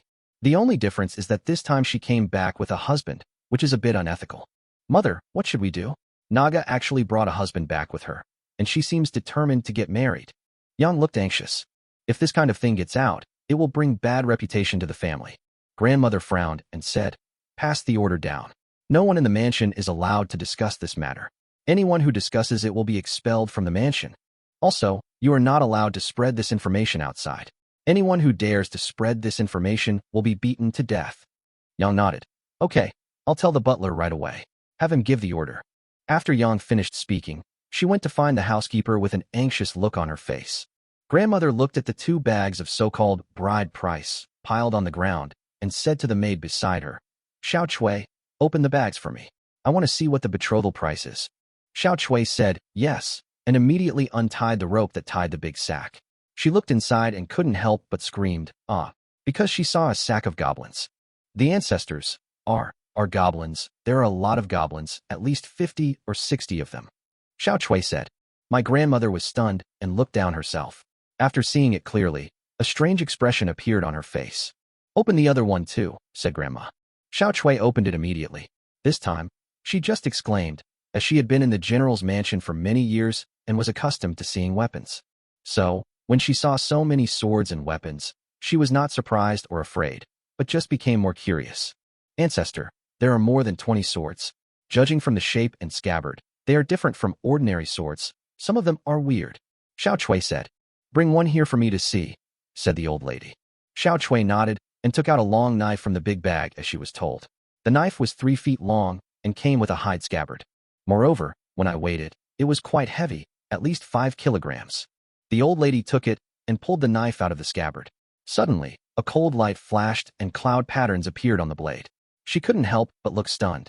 Finally, she swallowed and said, Good knife. What a good knife. Xiao Chui, bring me an ordinary knife. The old lady said with a serious face. Xiao Chui nodded, took a knife from the guard in the mansion, and stood with the knife in her hand. Grandma Zhu said, Hold it steady, I'll test the knife. After saying that, she chopped at the big knife in Xiao Chui's hand. With a clang, the big knife in Xiao Chui's hand was cut off, but the knife in the old lady Zhu's hand was intact. Grandma Zhu was completely stunned. Chapter 117 Know Yourself and Your Enemy, and Cater to Their Interests. Backyard. Yinxing Cottage. There are 3 marble houses in the shape of a Chinese character, Fing, T, with a small open space in the middle, where there is a stone platform and stone benches. And all around, there are cloud bamboos. This is not Lushan. Although it is still cold, it is no longer snowing. The housekeeper had already brought servants to clean the place, and the charcoal fire had already been lit. It's still warm inside the house. Wuchan Naga remembered something and said to the maidservant who was serving her, Luju, you must remind my grandmother and my mother to keep the betrothal gifts that my husband brought. Especially those weapons, they are very valuable. Go quickly. Wuchan Naga gave instructions, and Luju hurried to pass on the message. Seeing that there were only 3 of them in the courtyard, Wuchan couldn't help but sigh and said, Husband, are you anxious? Father hasn't come back yet, and grandmother and mother really can't make the decision. Sui smiled and said, It's okay. Anyway, just follow the rules. Since the custom here is that parents' orders and matchmakers' words are final, then we will abide by it. The Wu elder beside him said with a smile, Su boy, you said to obey? What if the guard disagrees? You still have to obey. Sui immediately shook his head. No, I can't accept this. I will definitely not comply. The Wu elder rolled his eyes at him and said, So, you say that to obey is to disobey. Those who practice cultivation follow their hearts. Do you understand? Sui gave Elder Wu a thumbs up. This old man was really direct. Instead, I feel a little hypocritical and pretentious. Those who practice cultivation should indeed follow their hearts. In Earth's terms, this means having clear thoughts. This is merit. The witch elder asked Wuchan Naga with great interest. Girl, let me ask you, if your father doesn't agree to your marriage, what will you do? Wuchan Naga thought for a moment and said calmly, Then let's go. Leave this home and return to Yinxing sect, or go to Anyang City. In short, the whole world is our home. Yes. Elder Wu nodded. This is the way of doing things for cultivators of my generation. Not bad. Sui was a little touched. Naga Wuchan was willing to run away from home for him and travel around the world with him. But as a man, how can he let his woman sacrifice herself for him to this extent? Even if Wuchan Naga was willing, he would not agree. He was with Ukananaga because he wanted to make her happy, not to make her suffer. It's okay. Don't be so pessimistic. There are no parents in the world who can defeat their children. Even if they don't agree, it's only temporary. That's because they don't understand me. I believe that once they understand me, they will only beg me to be their son-in-law. Really. Sui talked freely, and he did have the confidence. After coming to the Chongqing continent, his confidence is overflowing every day, because he felt like he had the aura of a protagonist. Especially after communicating with Linghu, he felt that his travel through time was by no means accidental, and he was definitely not here to make a cameo appearance. Strictly speaking, he came here with a mission. Although he didn't know who gave him the mission, nor did he know what the mission was for the time being. That's how he felt. So, if he can't even handle his future father-in-law and mother-in-law, then he'd better not stay here. Go back in shame and never come here again. Thinking of this, he immediately paid attention. To deal with someone, you must first know yourself and your enemy, and cater to his preferences. Then you can win every battle. Madam, let me ask you, what are your grandmother, mother, and your father like? In other words, do they have any special interests or hobbies? Sui asked. Wuchan Naga pondered. My grandmother was once a soldier, and my father was a military officer. They have heroic personalities.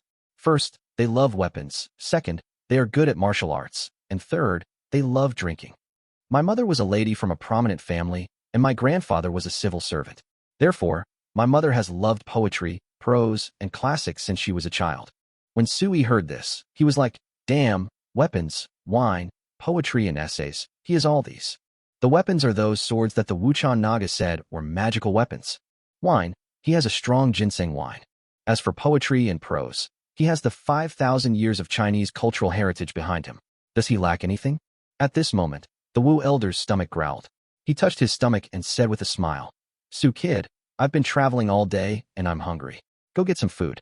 If there's any of those delicious foods we had last time, that would be perfect. Sui said, You have come to the city lord's mansion, and we will be treated to good wine and meat later. The Wu elder curled his lips and said, It's true that we have food to treat us, but it's not necessarily good wine and good meat. Do you think that after the girl and I have eaten your food, we can still swallow other things? Well, I am an old man after all. Some people don't know how to respect the elderly and love the young. When Sui heard this, he was very upset. This old man Wu actually accused him of not knowing how to respect the elderly and love the young? Oh my God, that's too much. I won't let you succeed. I just need to go back and get some things to please my future father-in-law and mother-in-law. I want to make a final decision and take down my father-in-law, mother-in-law, and grandma, so I might as well bring all the delicious food here. He explained to Wuchan Naga, went to the next room, hid behind the screen, and disappeared with a whoosh. Chapter 1:18 Careful Small Purchase. Next door, the witch elder exclaimed, then looked at Wuchan Naga. Girl, your husband's aura suddenly disappeared. He is very mysterious. Wuchan Naga shook her head and didn't respond. Elder Wu didn't dare to ask any more questions. He sat cross-legged, closed his eyes, and continued to practice. As long as he entered a state of meditation, he could temporarily forget about his hunger. On the other side, Sui appeared in the big villa. He pressed the deactivate alarm button and picked up the mobile phone on the table and turned it on. Glancing at the messages that kept ringing, he filtered out the unimportant ones. There were only a few messages that concerned him. The first one was from Chun Ling, saying that the Chongqing liquor has started mass production, and someone has been found to negotiate for the advertisement, which is currently being produced. Once it is completed, it will be immediately released, and the release will be concentrated in this province first. The other messages were from Mice. The message was filled with his excited exclamations, saying, "We're going to get rich." He also said that the quality of this batch of wood was so good that it was in short supply. People even came from other provinces to buy it, and the price was very attractive. He had already set the price to a very high level, but many people still came to buy it. For safety reasons, he cut the wood, scattered it, and broke it down into small pieces around the clock. To this end, he rented more than a dozen large warehouses in the names of different people, all over the city and county, all of which were remote and inconspicuous warehouses. Finally, Housie said that he would be able to ship out all the wood in 2 months at most, and next time he would ask Sui to get more, especially the golden Namu. This wood is currently the most expensive, and every inch of it is worth a lot of money. He wanted a lot of this wood. Sui ignored the mouse for the time being and continued to read some other interesting messages. One of them was from Zhen Minghua. Her message was, "Xiaoyi, your mother misunderstood our relationship, but it's okay. I like this kind of misunderstanding." Seeing this message, Sui was a little dumbfounded. Still like someone even though they are misunderstood? Is there something wrong with this girl's brain? No, what does she mean? Sui thought about it over and over again, but still couldn't understand it. Perhaps it is difficult for single men to understand women's strange language skills. The last few messages were sent by his parents, Aunt, and Mr. D, and Sui ignored them for the time being. He took off his clothes, picked up his cell phone, and called the big restaurant he often visited. I ordered another roast suckling pig. I specifically asked for double the dipping sauce because last time there wasn't enough. Then, I ordered a huge portion of boiled beef. Extra. It was enough for at least 10 people. I also ordered 10 kilograms of rice. There's nothing I can do about it. All the practitioners are big eaters. Finally, the delivery time is limited to 1 hour. As long as it is delivered on time, he will charge extra money as usual. He now realized that money is a really good thing, and it really proves the saying, money makes the world go round. While the food was not yet delivered, he went out and drove his Mercedes-Benz straight to the largest bookstore nearby. He already had weapons, more than enough to give as a betrothal gift. There are 3 bottles of Wuliangye ginseng wine on the wine shelf in the villa, enough for a few more meals. Now all that's missing are poems, essays, and martial arts manuals. There should be a lot of poems and articles in the bookstore, so just buying 2 will be enough. As for martial arts secrets, it would be good if you have 18 palms of the dragon subduing, Yi Jin Jing, Nanyang divine art, and Huashan swordsmanship.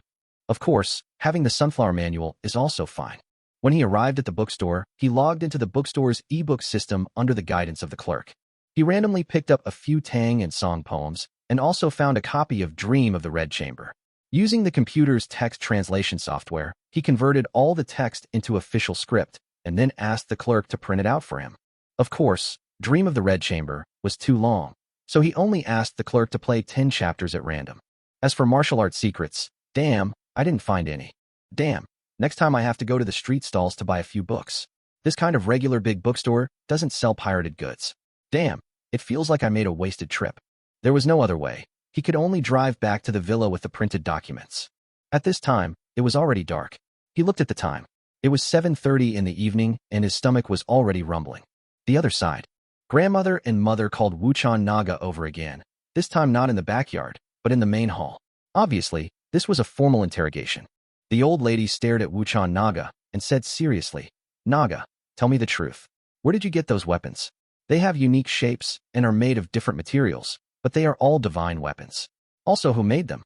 As far as I know, there are very few people in this world who can make such divine weapons." Wuchan Naga said, "These weapons were given to me by my husband. Didn't I tell you that this is his betrothal gift?" You mean these weapons were made by young Master Su?" The old lady and the mother looked at each other.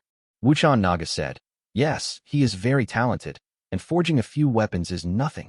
After being shocked, the old lady had a qualitative change in her opinion of this grandson-in-law, who suddenly fell from the sky for the first time. The old lady pondered. Each of these weapons is of the highest quality, absolutely the best weapon embryos in the world. By the way, Naga, you come from the Yunqing sect, have high-level acquaintances, and have a wide network of friends. Do you know any alchemists who can engrave talismans and formations to strengthen weapon embryos? Yang, standing by, was shocked and said, if we can engrave these magical weapons with talismans and formations, allowing the weapons to completely transform into spiritual weapons, then keeping them in the family will not only be able to suppress the clan, but also be passed down from generation to generation, making the family prosperous. The old lady nodded and said, that's right. But weapons are hard to come by, and so are weapons made with alchemy. The mother nodded. Although she did not know martial arts, as the wife of a martial artist, she knew this to some extent. Wuchan Naga shook her head. When I was in Yunqing sect, I did meet an alchemist. He was also a close friend of my master. But, even if I knew him, I couldn't ask him to make spiritual weapons for my Wuchan clan, because my Wuchan clan doesn't have the face to do so. The old lady nodded and sighed, knowing that Naga was right. It seems that the matter of making spiritual weapons still needs to be considered in the long run. Just as she was thinking about it, she heard Wuchan Naga say, Grandmother, these weapons are betrothal gifts. Don't forget, if this marriage fails, my husband will take the betrothal gifts away. Wuchan Naga's words stunned the old lady, and then her face turned red. She hadn't agreed to the marriage before, and now she's coveting the betrothal gifts. It's really... Just then, she smelled the aroma of roast suckling pig. She knew that her husband must have returned with some delicious food. Her stomach growled, and she couldn't help but say, Grandmother and Mother, if there's nothing else, I'll go back first. The ancestor nodded. As Wuchan Naga left the main hall and headed towards the Yunqing cottage in the backyard, she heard the doorman's voice coming from afar. Master, return home. The sound spread throughout the city lord's mansion. Chapter 119 The Birth of Another Foodie. As soon as the master returned home, the whole house became lively again. Except for the old lady, the 3 people in Yunqing cottage, and the cook who was preparing meals. All the others came to the front yard to greet them. Yang took the lead and bowed with a smile, saying, Master, thank you for your hard work. The other servants also followed suit. The man who came was quite rough, with armor shining coldly. He was at least 2 meters and 4 feet tall, with a broad back and strong arms, a face covered with explosive beard, and 2 bright eyes. In short, he walked with great vigor and imposing manner, which was intimidating.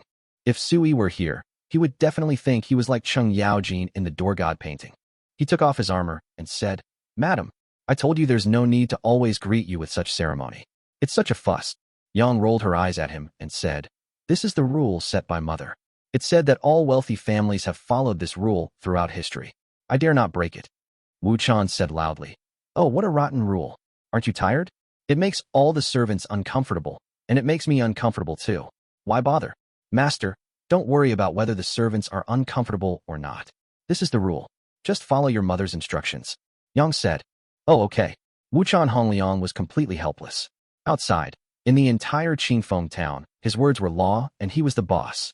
But in this family, his mother is the boss. As a filial son, he must listen to his mother. Yang suddenly remembered something and said hurriedly, Master, please walk slower. I want to tell you something. Oh, what's the matter? Can't you wait until after dinner? My stomach is growling with hunger. Wuchan said loudly. Naga is back. Yang said, My precious daughter is back. That's great. Where is she? Yes, she must be at Yunqing cottage. Hee, I have to go see my precious daughter. The cicada laughed loudly and was in a very good mood. He walked with the gait of a dragon and a tiger, and Yang behind him could not catch up with him. Yang wanted to tell the other party, Your precious daughter brought a man back. But she couldn't catch up, and she didn't dare to shout loudly, lest she lose her mistress's appearance. When he came to the backyard, he saw his mother waiting for him with a smile, leaning on a cane. He smiled and said, Mother, please take me with you. I will meet Naga first. Old Lady Zhu thought Wuchan Hongliang knew that Naga had brought a husband back, and fearing that Wuchan Hongliang would resort to violence, she nodded and comforted him. My son, please don't get angry. Let's talk it over. Wuchan Hongliang thought that this sentence was nonsensical, but he was a casual person and didn't take it to heart. He walked straight to his daughter's Yunqing cottage. But after taking a few steps, he smelled a strong fragrance, and he couldn't help but sniff. My goodness, this smells like meat. my daughter eats it alone? No, no. How can this be allowed? He took 3 steps at a time and soon arrived at the Yunshin cottage in the bamboo forest. He saw a roasted pig on the stone table in the courtyard, 2 large pots of red, steaming food, and next to them was a large pot of steaming white food. Of course, there were 2 people sitting on the stone bench. One of them was very young and handsome. One of them was an old man who looked to be of very high level of cultivation. He knew that his daughter liked to make friends with unusual people, and this old man and this young boy must be her friends. Sure enough, the daughter came out of the house with 3 large bowls and chopsticks, obviously preparing to start the meal. Wuchan Naga was also stunned when she saw her father. Wuchan laughed loudly. Why didn't you call me when you had something delicious? It smells so good, so good. Hee hee, give me another pair of bowls and chopsticks. Wuchan Naga nodded and could only go back into the house and get out another set of bowls and chopsticks. At this time, Wuchan Hongliang had already sat down. After nodding and smiling to the old man and the young man, he also followed their example and devoured the food without any hesitation. Food is the most important thing for people.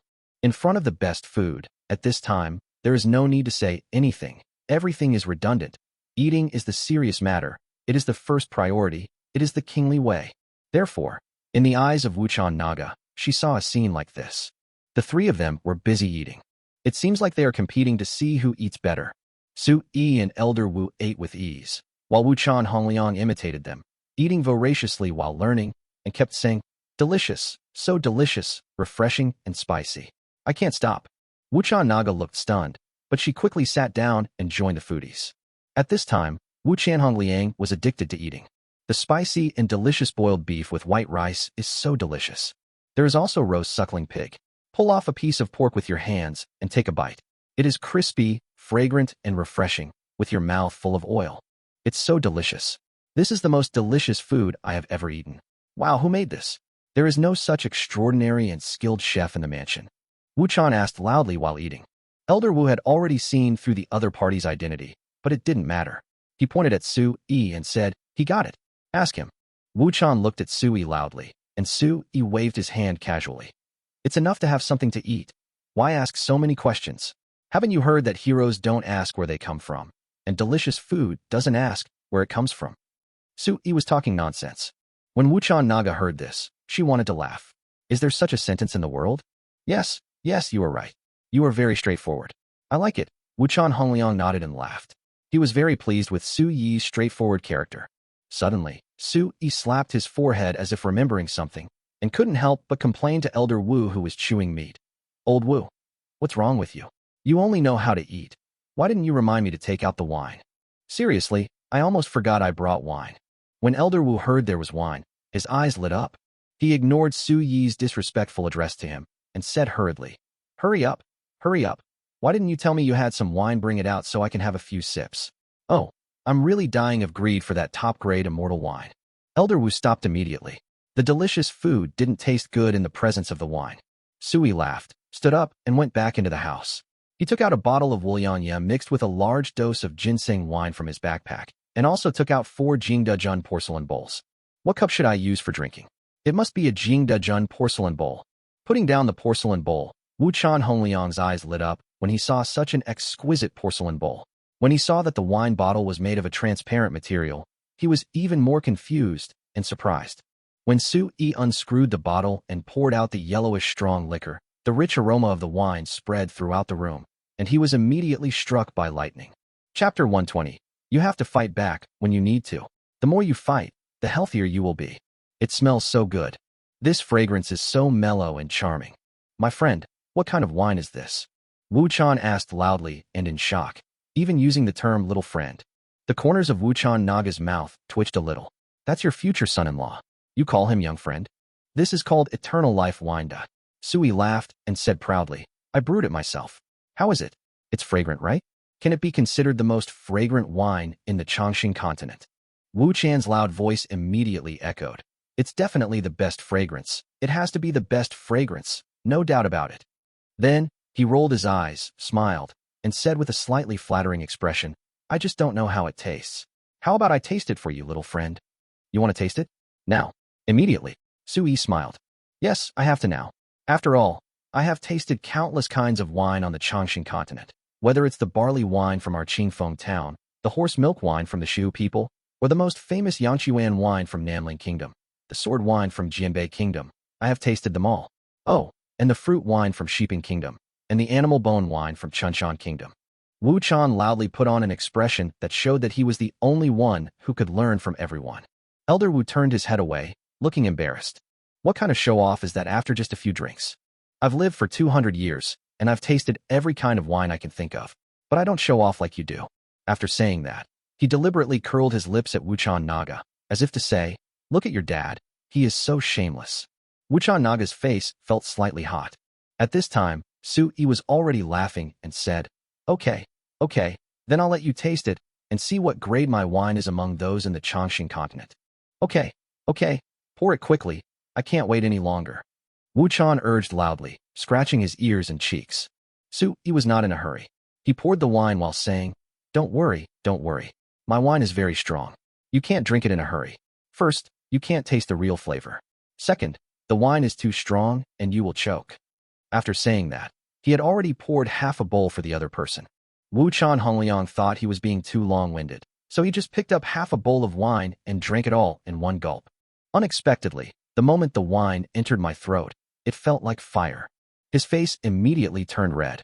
The alcohol was indeed very strong, more than 10 times stronger than any other alcohol he had ever drunk. It can be said that he has never drunk such strong liquor in his life.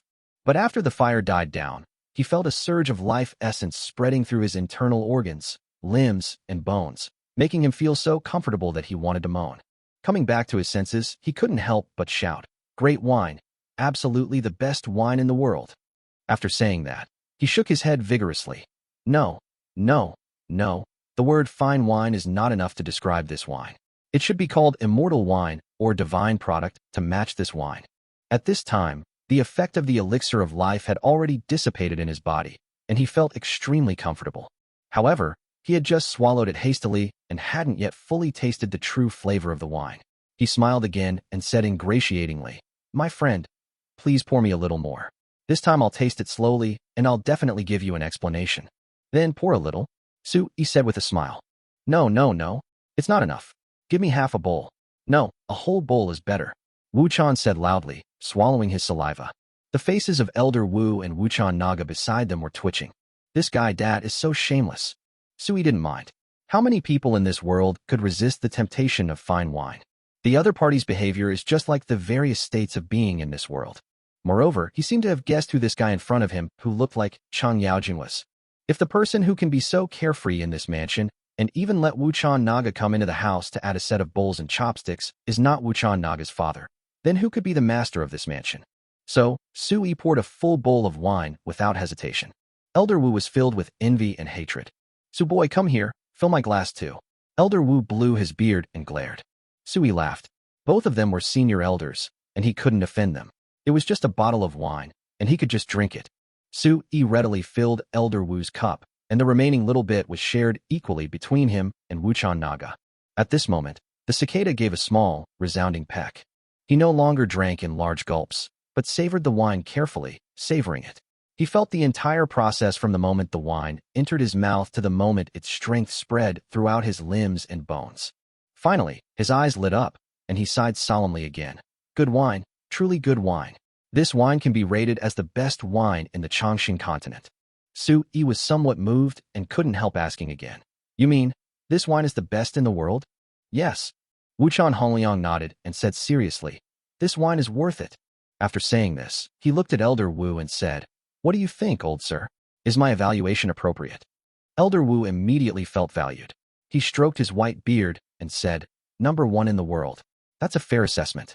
I've drunk countless wines, and this is the one that suits my taste best. The first sip was quite strong, but the second was a completely different experience. The third sip brought out all the flavors. This wine has a prominent sauce aroma, an elegant and delicate flavor, a full-bodied body, a long aftertaste, and the aroma lingers even when the glass is empty. Elder Wu's careful evaluation revealed that his choice of words was much more refined, delicate, and accurate than the rough and resonant voice of the black cicada. When Wu Chanhongliang heard what Elder Wu said, he immediately clapped his hands in admiration and immediately regarded him as a close friend and even clamored to clink glasses with him. The two of them clinked their glasses and took a sip, Then Sui laughed and said, "Come on, let's drink it." Such a high evaluation should be made public. The four of them raised their glasses and took another sip, as if they were reluctant to finish it. Alas, it is rare to see someone so stingy when drinking. Wu Chan couldn't help but ask loudly, "My friend, since you brewed this wine, could you tell me how you brewed it?" He said generously, "It's complicated to explain. The brewing process is very sophisticated. For example, it is divided into koji making, wine making, storage, blending, and so on. It takes over a year to make a batch of wine. From pressing the koji, adding the ingredients, to brewing, 9 steamings, 8 fermentations, 7 extractions, and so on, to sorting, storing, blending, and storing. The longer this wine is stored, the mellower it becomes. If the wine can be stored for more than 5 years, it will be the real, immortal wine." As Sui continued to tell the story, Wu Chan and Hong Liang were stunned. Because he couldn't understand the brewing process Sui was talking about at all, and it was too complicated. He couldn't help but ask the key questions. What is stepping on the koji? What is steaming? Sui said, 2 batches of raw materials, solid-state fermentation, high-temperature koji making, then high-temperature stacking, high-temperature wine picking, high-temperature distillation. These are all called stepping on the koji and steaming. In short, this wine is not that easy to make. It requires a lot of grain, labor, and financial resources. Wu Chan wanted to ask more, but Sui waved his hand and said, all right. You look like a rough warrior. If you ask so much, you won't be able to brew it yourself. Why bother asking really dash?" Sui gave him a look of disdain. Even if he was his future father-in-law, he still had to be criticized. The more he criticized, the healthier he would be. Although Sui will marry into another woman's family in the future, he has the ability to say no. Chapter 121: Selling your daughter for good food and wine. Besides, he was just making it up. He knows nothing about brewing wine. When he was drinking with Chen-Ling before, he heard her bragging about it once, and he remembered a little bit of it. Now he just said it casually without paying taxes anyway.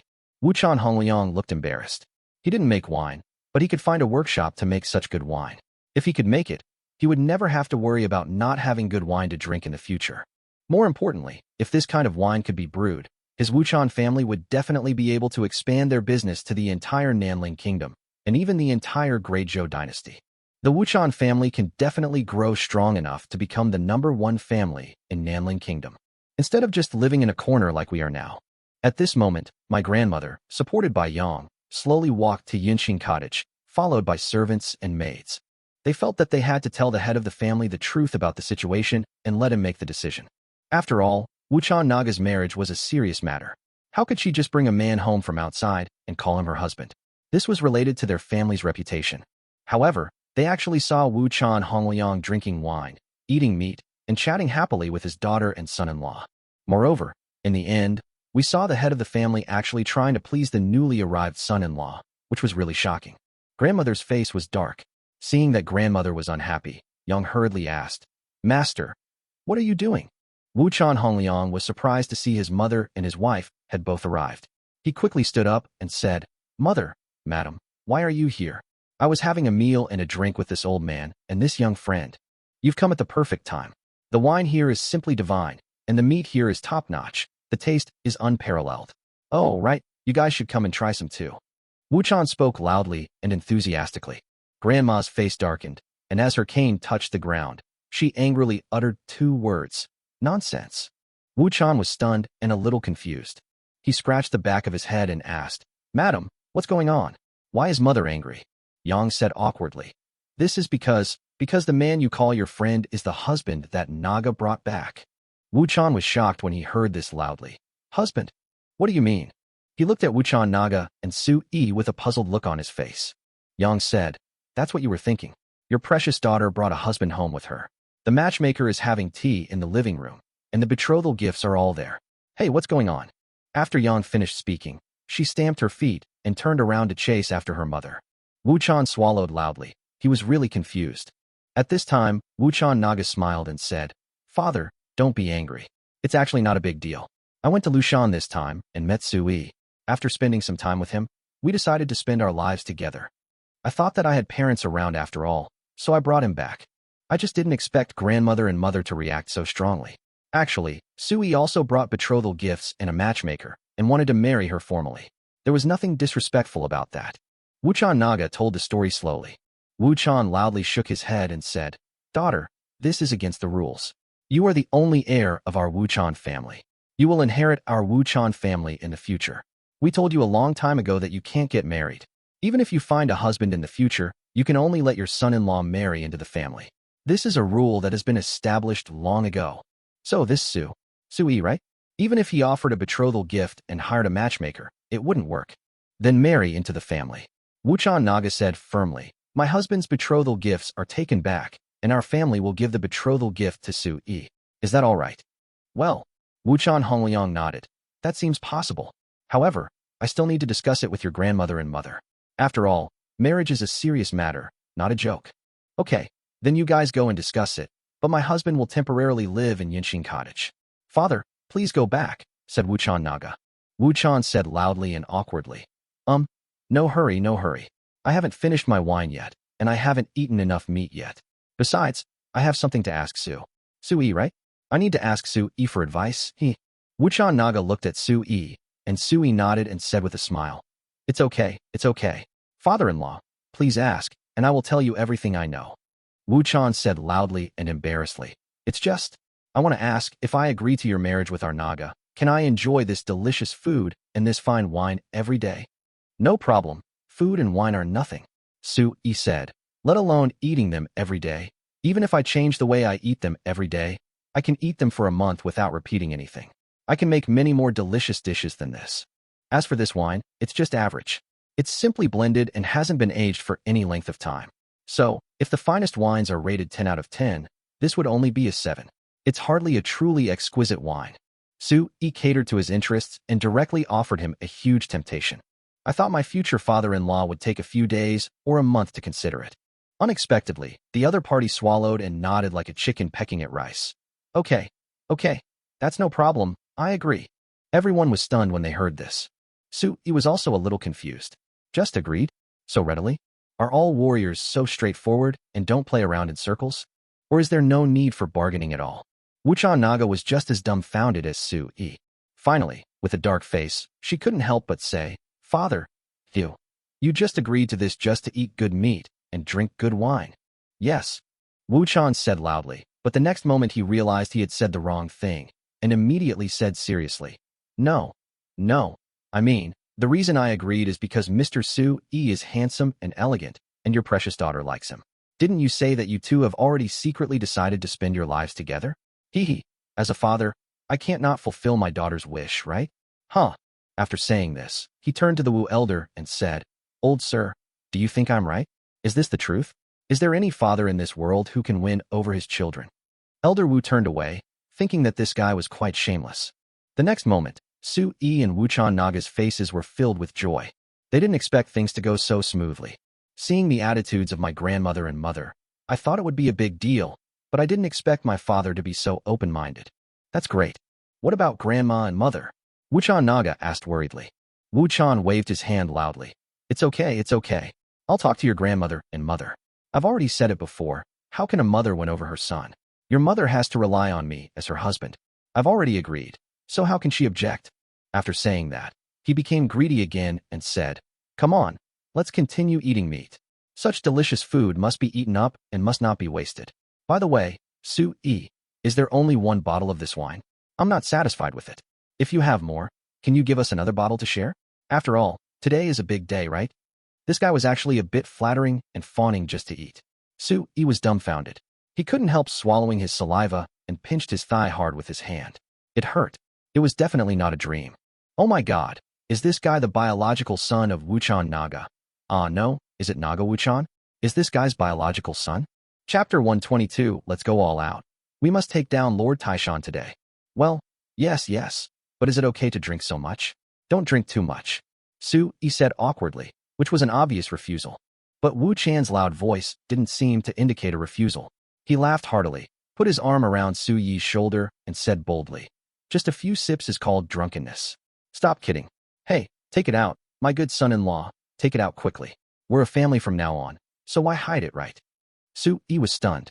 The word good son-in-law immediately broke his defense. Damn it, just go for it. It's just a few bottles of wine, no big deal.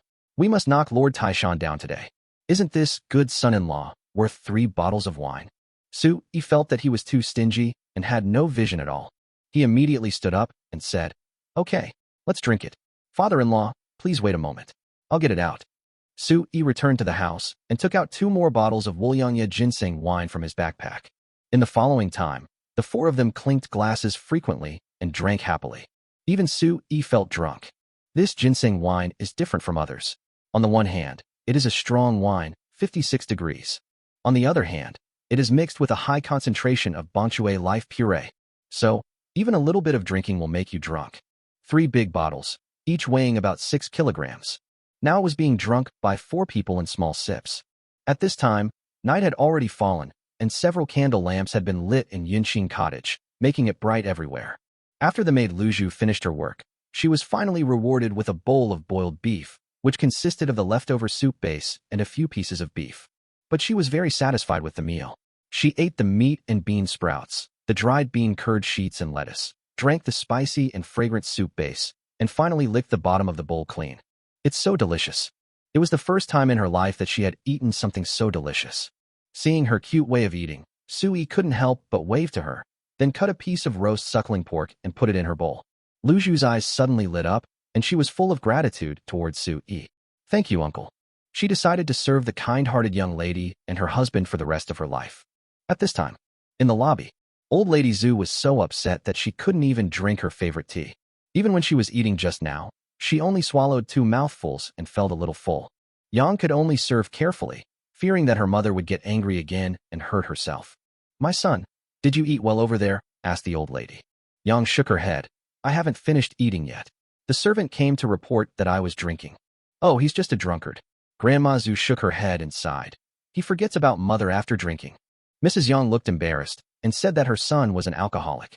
Well, this was a very harsh criticism. "Mother, be careful with your words." Yang blushed, lowered her head, and whispered, "If this gets out, it won't be good." Grandma Zhu finally nodded in understanding. Yes, I spoke out of turn.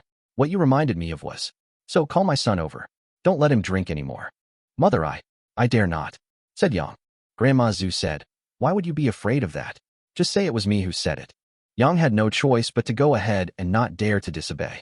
Soon, she came to Yinxin Cottage and happened to see her husband agreeing to take Su-yi as his son-in-law. She was stunned and didn't know whether she should go out to stop it, but when she thought that she was just a woman, she stopped herself. She couldn't leave, nor could she go in. At this moment, she saw her husband, arm in arm with the old man and the young man, drinking from his cup. Where was the dignity of the head of the family? It's totally the behavior of the common people. She couldn't bear it any longer and walked in with a maid. At this time, Su-yi was drunk. He was bolder than usual, and his senses were magnified. He stood there drinking and talking nonsense like a drunk. "Have you not seen the mighty waters that come from the sky, rush to the sea, and never return? Don't you see? The white hair in the mirror of the hall is sad, and the black hair in the morning has turned into snow in the evening. When you are happy in life, you should enjoy it to the fullest. Don't let the golden cup face the moon empty. I was born to be useful. Even if I lose all my money, I will get it back. Cooking sheep and slaughtering cattle is fun, and you must drink 300 cups at the party. My dear father-in-law, my beautiful wife, let's drink, don't stop. I will sing a song for you, please listen to me. Bells, drums, delicacies and jades are not expensive. I just wish to be drunk forever and never wake up. Since ancient times, all saints and wise men have been lonely. Only drinkers have left their names. I'll call my son to go out and exchange my 5-colored horse and fur coat worth thousands of gold for fine wine, so that we can share our eternal sorrow." When the poem came out, Wuchan Naga was stunned. She understood the artistic conception of the poem and thought it was an excellent poem. Wuchan, a rugged military general, pouted loudly. Son-in-law, Master Su. What nonsense are you talking about? Are you just babbling nonsense? You're just a bookworm. You're so pretentious. You deserve a drink. Elder Wu also said, "You can't punish me. You absolutely can't punish me. This is a poem written by a scholar. A great poem." Yang, who had just walked into the door, stopped and was confused again. She came to her senses and immediately turned around and went back. Her mother's instructions were no longer important to her. She returned to the backyard, entered her room, and said to the maid anxiously, "Quick, bring me some writing brush and ink. I want to memorize that poem." The maidservant didn't dare to neglect it. She quickly spread out her writing brush and asked, "Madam, was that person reading a poem just now? Why does it sound so strange to me?" Yang scolded him. "What do you know? This is an excellent poem. At least in my opinion, there are few better poems about drinking. I didn't expect this person to be such a talented person. By the way, you should go and invite the master to the lobby now, so that the old lady won't get anxious waiting. Yang said as if she remembered something. The maid had no choice but to obey the order. When Yang saw the maid leave, she immediately dipped her brush in ink and began writing as if recalling her memories. During this period, I thought about it over and over again, recalled it carefully, and finally wrote the whole poem from memory. She finally breathed a sigh of relief. When she looked at it carefully again and read it slowly, she felt that the poem was majestic, heroic, and open-minded. It really suits her taste. And the person who could write this poem, how could his character be ordinary? For the first time, Yang felt that she had underestimated others. Her face flushed, and she felt a little ashamed. It is really wrong to judge people by their appearance. It seems that I should investigate further, instead of judging someone with one blow.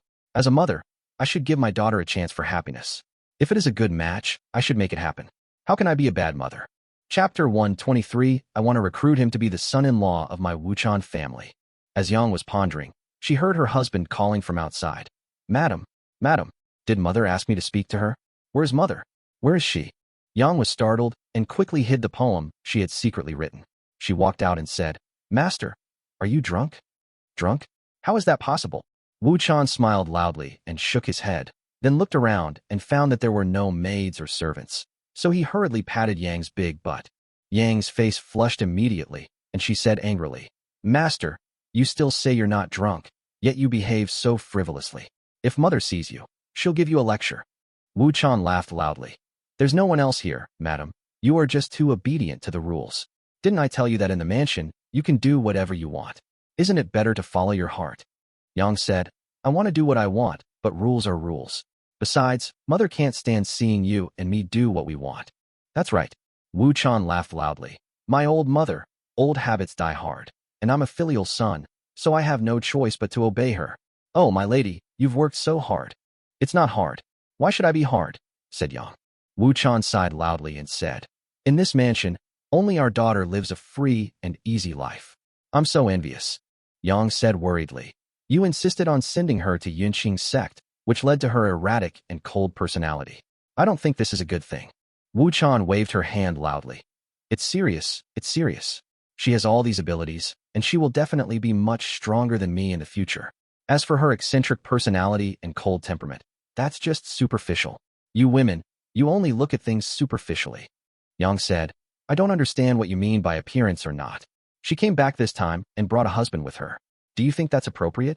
Of course it's outrageous. Wuchan said loudly and seriously, then chuckled. But it's not as serious as you and mother think. It's just bringing back a husband. What's the big deal? I just think that Su-yi is good, very good. Yang said helplessly. This is against the rules. Wuchan pouted loudly. Rules are made by people. Naga never takes these rigid rules to heart. Therefore, her achievements are destined to be greater than anyone else in the Wuchan family. For example, she brought Sui back this time. I think she has her own reasons. Master, what do you mean? Yang was puzzled. Wuchan said loudly, What I mean is, I believe in Naga. She has never been an impulsive person, nor a foolish person, nor someone without vision. Do you understand what I mean? Yang was silent, and no one knew what she was thinking. Wuchan said loudly, All right. Anyway, madam, you don't need to express your opinion for now. Let's wait and see. Yang nodded. This was the only way. Wuchan laughed loudly, and then resumed his drunken appearance and said, Come on, let's go see our mother. Our mother is like a child. Yang looked at Wuchan's loud voice from behind, thinking about something. Come to the lobby. The old lady sat upright, and the matchmaker had already been sent away. Wuchan greeted her with a loud smile and asked her if she had had dinner or something. The old lady didn't pay much attention to him. Finally, she said angrily, My son, you know all about the absurd things Naga has done, right? What are you going to do? Wuchan's bright and smiling face immediately turned serious, and he said sternly, Mother, I will never agree to such a ridiculous thing. Absolutely not. The old lady breathed a sigh of relief and said, Well, my son is still foresight. Yang on the side secretly looked at Wuchan Hongliang and felt that he was a big sly guy. He said one thing to her, another to her mother, and it seemed that he said yet another to Su-yi. It's a complete liar.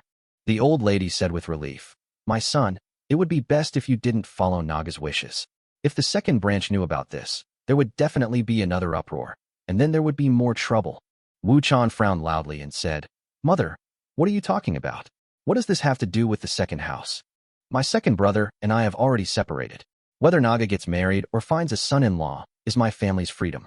They have no right to interfere." Grandma Zhu said, "That's the truth, but your second brother and his wife said that the Naga ruined the Wuchan family's tradition. Do you think it has something to do with them? They also have the surname Wuchan, right? They also have to protect the Wuchan family's reputation, right?" Wuchan thought about it and suddenly laughed. "Okay, then let's return Su Yi's betrothal gift for the time being, so they won't have any reason to gossip about it." After saying that, he ordered the housekeeper to send the 2 bags of betrothal gifts to Yunqing Cottage and return them to Su Yi, etc. Grandma Zhu's face twitched a little, and she couldn't help but say, "My son, can we keep this betrothal gift for now?" Wu Chan was startled for a moment, then shook his head. "Mother, this is against the rules." The old lady's face flushed red as she said, I know it's against the rules, but this bag of weapons are all top-notch spiritual weapons. Giving them back is really a waste. That man named Su Yi holding this bag of treasures is committing a crime and will suffer disaster. As his mother, I also want to protect him and prevent him from having an accident and dying a violent death." Wu Chan's eyes widened, then he smiled in disbelief. "Mother, please stop kidding me. A spirit weapon embryo? A whole bag of it? Do you know how rare top-grade spirit weapon embryos are in this world?" "Of course I know, but look for yourself. Could I really lie to you?" After Grandma Zhu finished speaking, she asked the housekeeper to bring the bag of weapons over and have Wu Chan Hongliang personally inspect it. Wu Chan Hongliang pulled out one of the big knives, took a closer look, and was immediately shocked. He took the big knife handed to him by the butler, then used both hands to chop at each other. As a result, the butler's big knife was cut off neatly, with a clean and sharp cut, while the other knife did not bend at all. He was shocked. He knew what this meant. This was a precious sword that could cut through iron like mud and cut through hair like a blow. He carefully examined the patterns on the knife and found that they were not engraved, but naturally condensed on the knife body. It can only be said that this knife is the legendary patterned sword. Such a precious sword can indeed be used as the prototype of a spiritual weapon. The old lady said, "Don't be surprised. This is just one of them. There are dozens of swords like this here. Each one has a unique shape, obviously made by a master forger." Wu Chan Hongliang checked them one by one and was shocked. He has a thing for all things swords. "Mother, are you saying that these are all Su Yi's betrothal gifts?" Wu Chan asked loudly. The old lady said, "Yes, that's what the Naga said. The other bag contains top-grade goblins, at least 50 or 60. When Wu Chan heard this loudly, he fell into deep thought. Suddenly, his face turned stern and he said, "Quick, pack your things and take them with me to Yunqing Cottage. I want to return the things to Su Yi." "Retreat? Are you really retreating like this?" The old lady looked very painful. Wu Chan said loudly, "We must withdraw. How could he give a betrothal gift to our Wu Chan family? It should be our Wu Chan family that gives him the betrothal gift." My son, what do you mean? Are you going to?" The old lady was shocked. "Yes, I want to recruit him to be the son-in-law of my Wu Chan family," Wu Chan said loudly and firmly. Chapter 120, For I Have a Maid. "Wait." Grandma Zhu immediately stopped her and said sternly, "No." Wu Chan frowned loudly. Grandma Zhu immediately said, "Marriage is a big deal. We must take a long-term approach. My son, please be patient." Yang, who was standing by, also nodded and said, Yes, Master, please don't be impulsive. Listen to what Mother has to say first." Wu Chan Hongliang nodded and looked at the old woman. The old lady said, "We don't know this man's character. If we rashly accept him as our son-in-law, we'll be inviting a wolf into our house. In my opinion, we should test him, considering his martial arts, character, talent, and so on. Before, there were many noblemen who came to propose marriage to Naga. We can't just pick the worst one, right? So, in my opinion, let's just drag it out for now. Just use the strategy of dragging it out. As the saying goes, time reveals a person's true character. Observe for a while, then take the opportunity to test their character and talents before making a final decision." The old lady spoke in a leisurely and well-reasoned manner, which left Wu Chan Hongliang unable to refute. He bowed to the old lady and said, "Mother, these are words of maturity and prudence. You are wise. I obey your command." Wu Chan thought for a moment and then said, "It's easy to delay it. But since Su Yi lives in our house, we can't neglect him." Grandma Zhu nodded. "Of course." Wu Chan said loudly to Yang, "Madam, tell the servants tomorrow that they must treat Su Yi and the old man with courtesy. Anyone who dares to be disrespectful to them will be expelled from the house. Okay, sir. Yang responded with her head lowered. Afterwards, Grandma Zhu asked Wuchan Hongliang to move the 2 bags of bride price to the warehouse and temporarily store them in Wuchan's warehouse. In the Yunxin cottage in the backyard, Su Yi, who was chatting with Wuchan Naga, had no idea that he was being used against by the delay tactic. He will be a very special existence in the Wuchan mansion for quite a long time. Neither a son-in-law nor a son-in-law. Because from now on, everyone will call him uncle. At this time, Wuchan Naga was holding the bamboo slips of the Tao Te Ching and asked Su Yi for advice. My husband, the inner principles of this scripture are really profound and extensive. Every time I read it, I feel that my understanding is too superficial. Can you explain it to me? Su Yi was dumbfounded. Tell her about the Tao Te Ching. You know nothing. He does know the words in the Tao Te Ching. If you take them apart one by one, he can recognize 99% of them. But, when put together, it was like reading a book written in heaven. Alas, I only regret not having read enough books when I need them. However, he couldn't tell his wife that he knew nothing, so he could only say awkwardly, well, my wife, I haven't studied this sutra either. However, I know that everyone's understanding of it is different. If I tell you my understanding, it would be like misleading you, which would be very detrimental to your understanding. Actually, when you read this Tao Te Ching, you must avoid rushing and being impatient.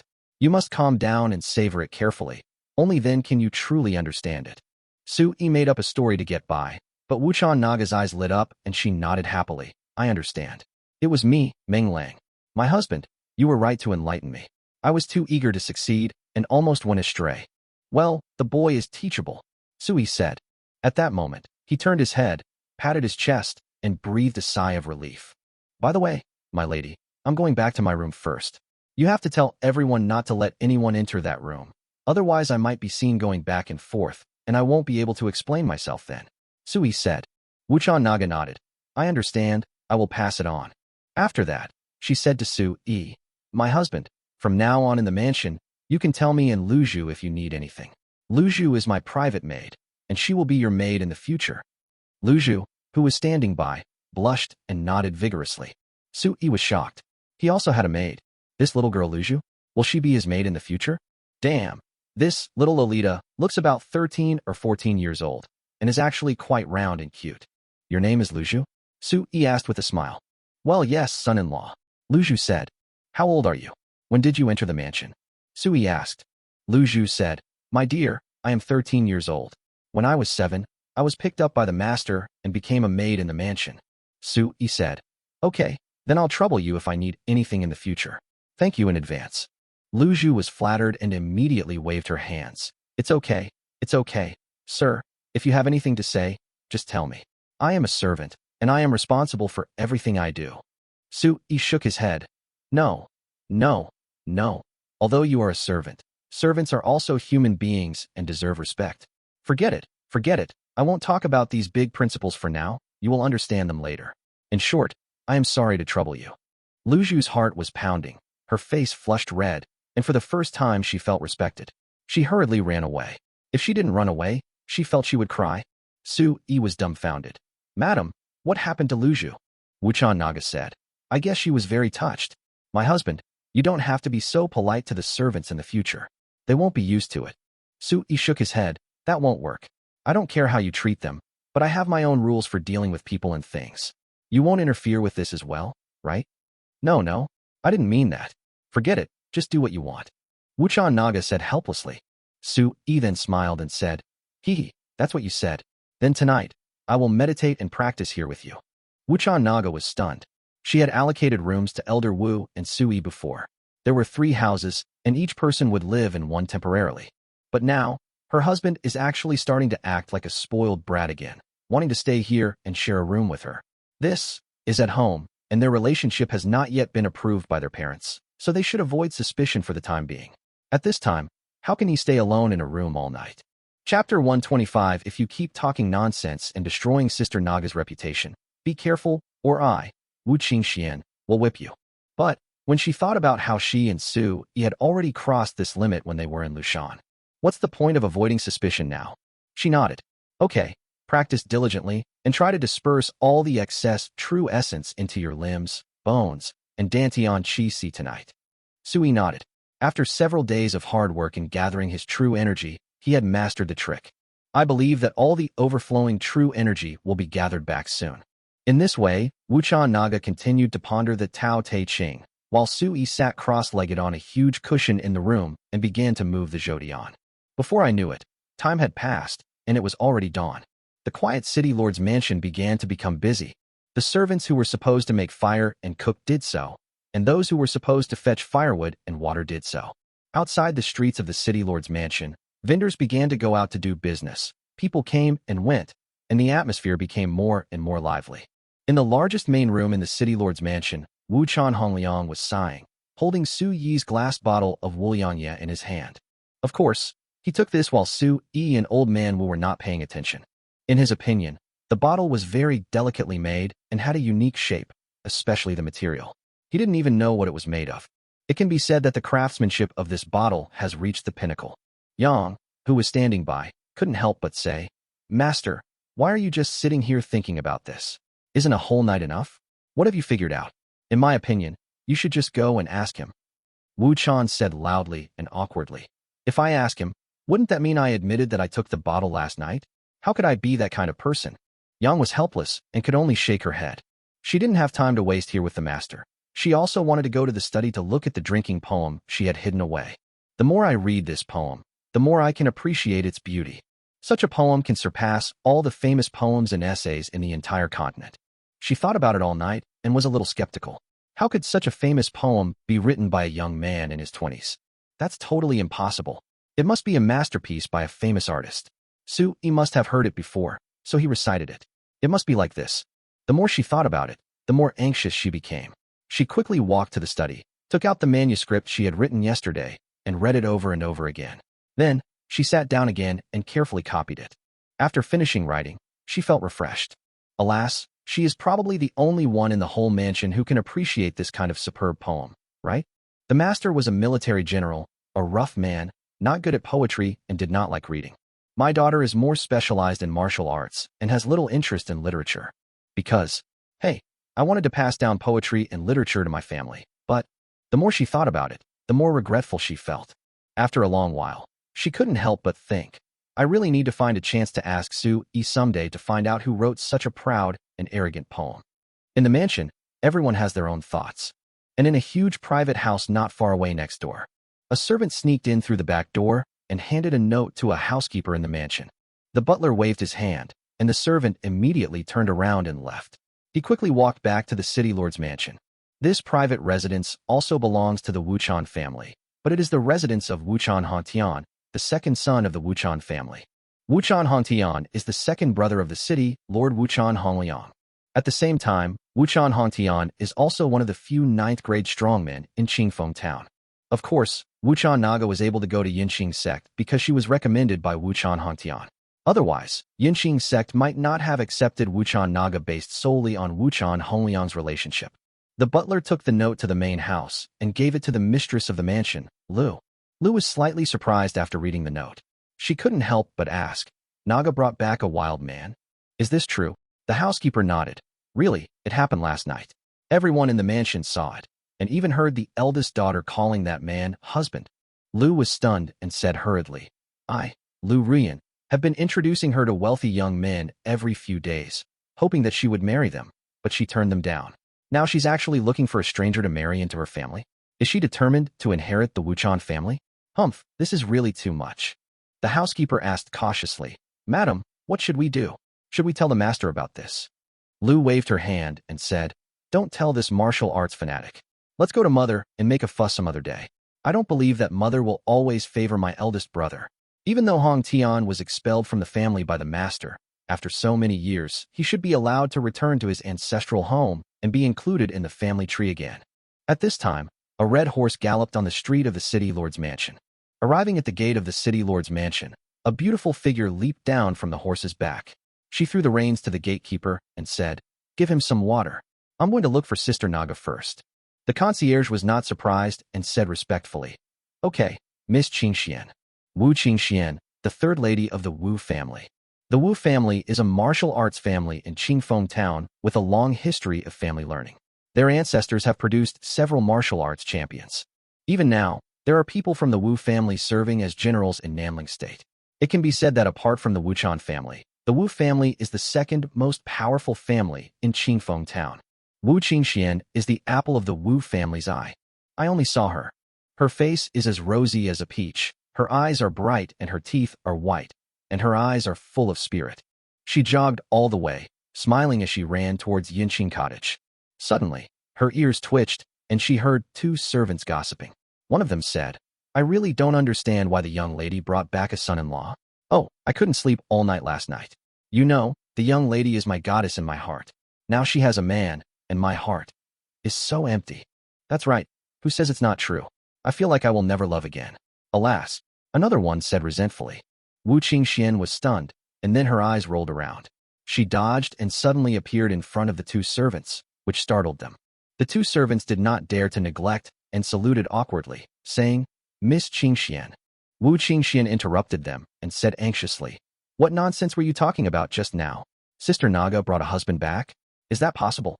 If you keep talking nonsense and destroying Sister Naga's reputation, be careful or I, Wu Qingxian, will whip you."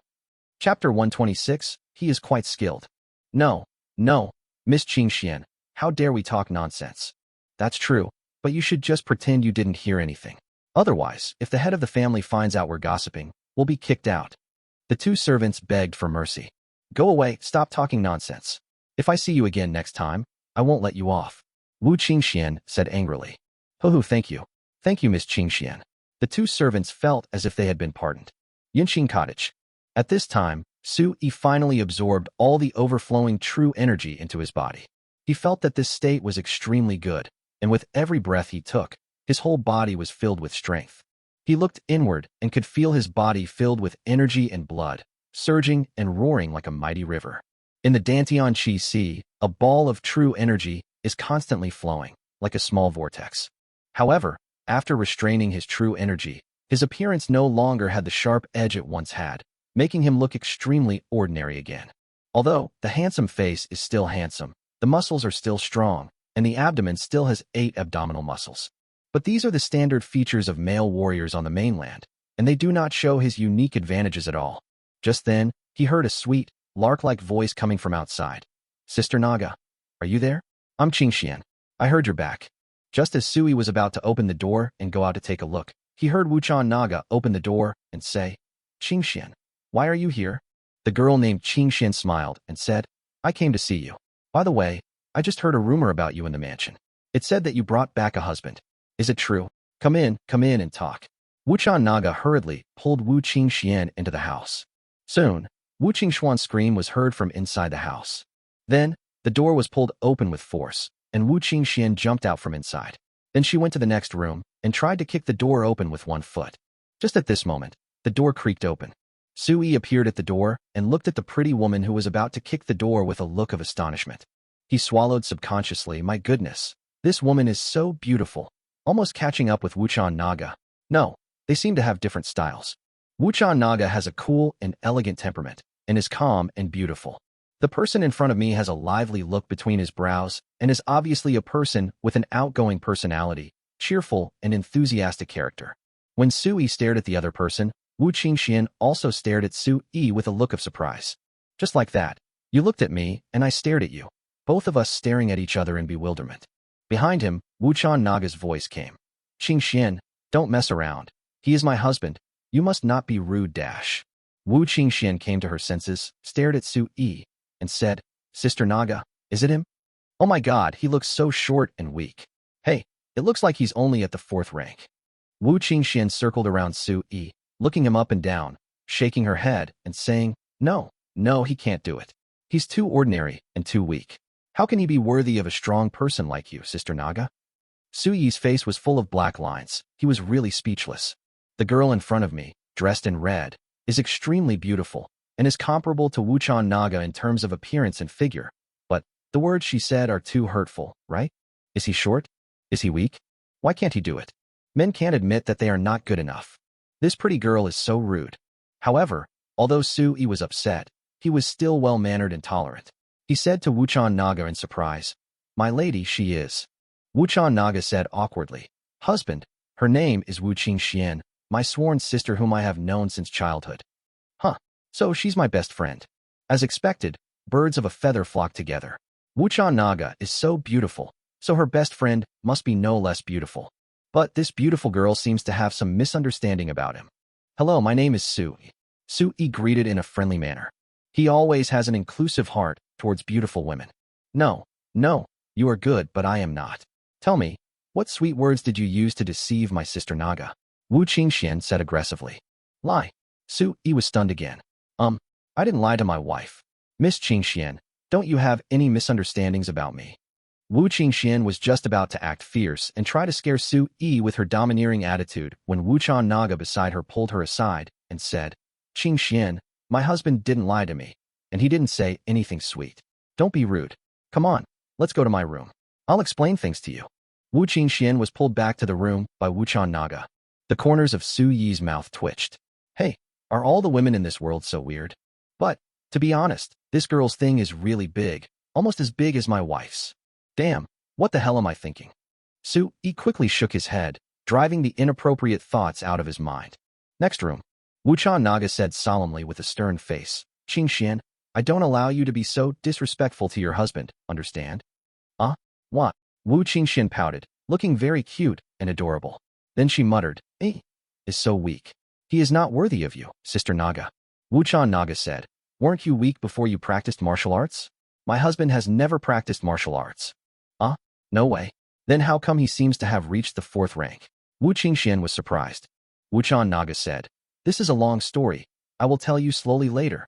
Before Wuchan Naga could finish her words, Wu Qingxian saw a strange little object on the table, with bright and eye-catching colors. She couldn't help but pick it up and asked, Sister Naga, what is this? Wuchan Naga said, this is called a lollipop. I used to have quite a lot, but now I've eaten them all. It's very sweet. I'm sure you haven't tasted it before. I'll give this one to you. Oh, it's food? Then how do I eat it? Wu Qingxian asked stupidly. Wuchan Naga smiled slightly, peeled off the outer skin, revealing an orange candy ball, and handed it to Wu Qingxian. Here, just hold it in your mouth. Wu Qingxian put it in her mouth as she was told. Suddenly, her eyes lit up. It felt so sweet, really sweet. She was a little stunned. This thing was sweet with other flavors. It was delicious, really delicious. She couldn't help but ask, Sister Naga, this is so delicious. Where did you buy it? Why have I never seen it before? Wu Qingxian smiled slightly. There are many things you haven't seen, and we don't have this thing here. It was given to me by my husband. It's him. Wu Qingxian was slightly surprised. Did he make this? He must be quite skilled.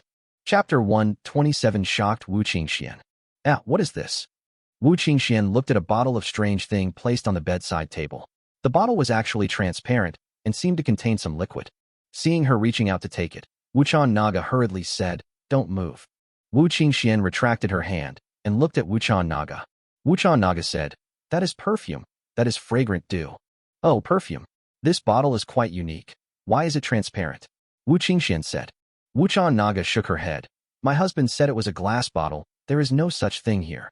Wu Qingxian said, he's quite eccentric. By the way, this bottle looks great to me. How about giving it to me? No. Wuchan Naga shook her head. This was given to me by my husband. I especially like the scent of the dew inside, so I can't give it to you. Wu Qingxuan's eyes rolled and she asked, what's that smell? Can I smell it? Okay. Wuchan Naga opened the perfume cap and sprayed it in the air. The perfume sprayed out and sprinkled in the air. A special fragrance that was extremely pleasant came from the air. When Wu Qingxian heard it, she was completely shocked. This taste is very special and so good. She loves it so much. It seems that Qingfeng town does not have this kind of perfume at all. She swallowed and said, it smells really good. And, when you pressed it just now, it sprayed out the fragrance. The design is really exquisite. Did your husband design this too? Wuchan Naga shook her head. I don't know about that either. I didn't ask. Then, was this perfume developed by him? Wu Qingxian asked. I don't know. He didn't say. I guess it should be, said Wuchan Naga. Wu Qingxian immediately hugged Wuchan Naga's arm and said coquettishly, Sister Naga, I also like this scent of perfume. Can you ask him for another bottle? Wuchan Naga rolled her eyes at her and said, you were rude to him just now. I don't dare to ask him for anything for you now. Oh, that's right. I was really fierce just now. Wu Qingxian smiled awkwardly. I was just standing up for you, Sister Naga. I don't think he's worthy of you, so? Wuchan Naga said. This is the first time you've met my husband. You don't know him at all. You just think he's only a fourth rank and isn't worthy of me, right? Yes, that's right, Wu Qingxian said. Wuchan Naga shook her head. You are still so reckless and impulsive. In this world, martial arts level doesn't represent everything. It doesn't represent everything, but it's also a very important criterion for choosing a son-in-law. Wu Qingxian said. At least my father and mother want me to choose a husband who is better than me. Wuchan Naga asked. You are now a 7th grade upper level, right? Yes. Wu Qingxian nodded. Wuchan Naga said. In Qingfeng town, there are only a handful of young men who are capable of marrying you, unless you can accept a man in his 40s or 50s. Wu Qingxian hurriedly shook her head. No, I don't accept it. I'm only 18, and the man is at most 10 years older than me. I can't accept him if he's any older than that. As she spoke, Wu Qingxian was attracted by something again. She stared at it and couldn't help but exclaimed, huh, again. When Wuchan Naga looked over, she saw Wu Qingxian staring blankly at the sword she placed on the bedside. Sister Naga, have you changed your weapon? Where's your original black iron sword? Wu Qingxian comes from a family of martial arts and has superb martial arts skills. She doesn't like needlework or reading, but likes to wield swords and guns. Now seeing a sword that looked very good, she immediately became interested. It's a pity that she didn't practice with a sword, but a knife. But no matter what, as long as it is a weapon, she likes it. Even if she is not good at using it, it is great to collect it. Wuchan Naga said, my original sword is broken. This is my new sword. This sword has a very unique shape, but I like it. It looks very fresh. Wu Qingxian said, can I take a look at it? Wuchan Naga was helpless. All right, I'll let you take a look, just one look. Wu Qingxian curled her lips. Look at you being stingy, you were not like this before. As she spoke, she took the sword, weighed it, and felt that the weight was just right. Base. She drew out the sword, and suddenly, a cold light flashed across her eyes. Huh? There are actually feather patterns on it. Oh my god, is this the legendary feather sword? How strong is this sword? Can it cut through iron and stone? Wu Qingxian asked. Wuchan Naga said, of course, it can cut iron like mud. Isn't that a sword? What kind of black iron is it made of? Wu Qingxian asked. Wuchan Naga shook her head. I don't know either. You don't know? Don't tell me that this sword was also given to you by your husband. Wu Qingxian said casually. How do you know? Wuchan Naga was surprised. Wu Qingxuan's eyes widened. Really? As she spoke, she took out a dagger from her waist, threw the dagger, and slashed with her sword, and the dagger in the air was instantly cut into 2 pieces. Wu Qingxian was stunned. Oh my god. No way. This sword is so strong. My dagger is made of fine black iron, and it was actually cut. She looked at the sword in her hand again, and there was not a single cut on it. What is the name of this sword? Wu Qingxian asked in shock. Feiyu. I named it, said Wuchan Naga. Wu Qingxian nodded, thinking that the name was very appropriate for the sword. She tutted her words and said, I'm so envious. Naga sister, you actually have such a good sword. Hee, the fragrance dew is also top-notch. Hey, can't you bear the pain and give it to me?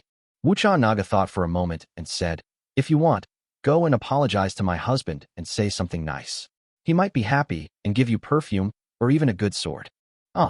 Really?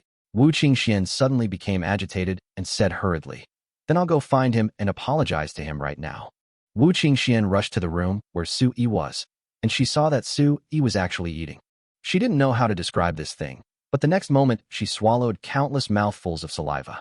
Because this thing smelled so good, she had never smelled such a special fragrance before. It was so tempting. At this time, Wuchan Naga also walked in from outside. When she saw what Su Yi was eating, her eyes lit up and she said in surprise, Husband, do you have durian cake? Let me have a piece too. In fact, Su Yi was also very helpless. Why was there nothing to eat in this place? It's morning now, but no one in the mansion prepared breakfast for him. He had no choice but to put it back on and bought a box of durian cake for breakfast. Chapter 128. The Welfare of Men in the Feudal Dynasty. Come on, I just started eating. Oh, there's soy milk here.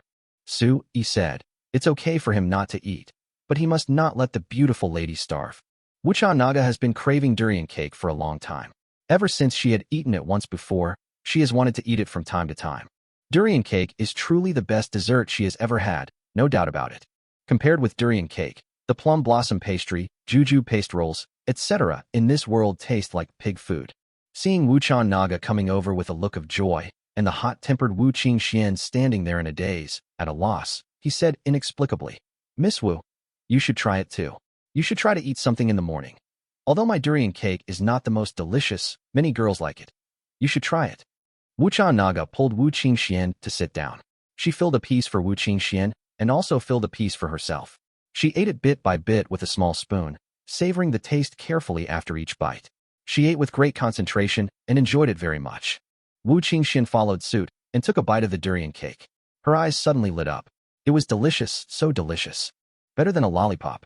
Under Su Yi's astonished gaze, Wu Qingxian seemed to suddenly relax, and from the reservedness when entering the room, she became bold and unrestrained.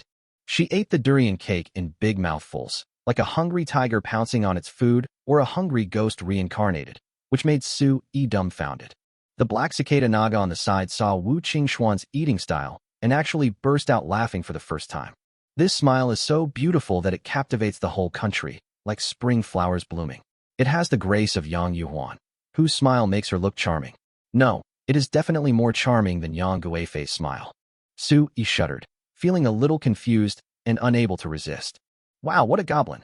Su Yi sighed, wiped the sweat from his forehead, and looked at Wu Qingxian again.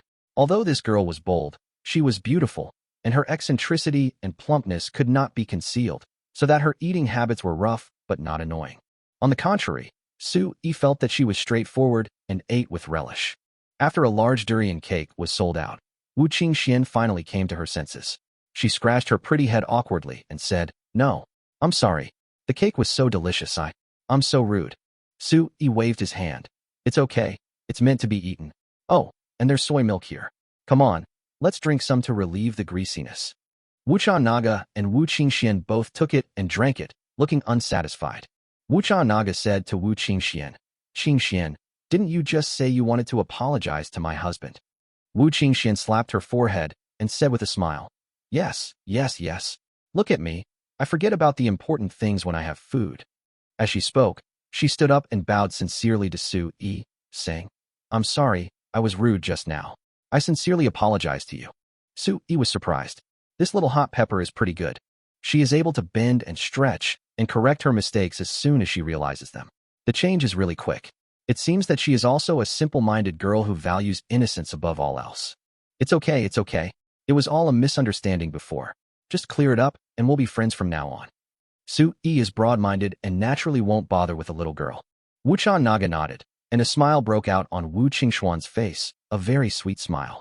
She now finally understood a little bit of Su Yi's good side. That is, this brother-in-law is very easygoing and not stingy. Just based on this point, he is better than many stingy men he has met. At this moment, Lu Zhu's voice rang out from outside the door. "Miss, son-in-law, Miss Qingxian, it's time for breakfast. Please move to the dining hall to eat." Su Yi was embarrassed when he heard this. He thought there was no breakfast, but it turned out he was wrong. "Look, the maid came to call him for breakfast." Wu Chan Naga said, "Okay, we will be there soon." After saying that, Wu Chan Naga said with some anticipation, "Husband, let's go. People are usually gathered for breakfast, so we can ask our father, mother, and grandmother what they think of our matter." Su Yi nodded. This was a big deal, so he had to go and find out the truth. Soon we arrived at the dining hall. Su Yi saw his grandmother, future father-in-law, and mother-in-law. At the other table, there were two younger beauties with better figures and pretty faces. After asking Wu Chan Naga, she found out that she was her aunt and the concubine of her father Wu Chan Hongliang. Suimu. This is the welfare of men. Although the feudal dynasty was backward and unfair to women, and in some aspects could be said to be extremely evil, it was also a paradise for men, and it had its own exclusive benefits. For example, you can have 3 wives and 4 concubines. On Earth, let alone having 3 wives, even if you keep one more outside, you may be charged with bigamy and go to jail if you are discovered. It's different here. Having 3 wives and 4 concubines is legal and reasonable. As long as a man has the ability, it is not illegal to marry as many women as he wants. For example, Wu Chan Hongliang has 3 women at his disposal, 2 of whom are so young and charming, which really makes Su Yi envious. However, with such a beautiful aunt, he only wanted to ask Wu Chan Hongliang, "Are you getting enough nutrition? Are you hurting your waist?" Of course, he was just criticizing in his heart, because the doubts and criticisms were born out of envy, jealousy, and hatred.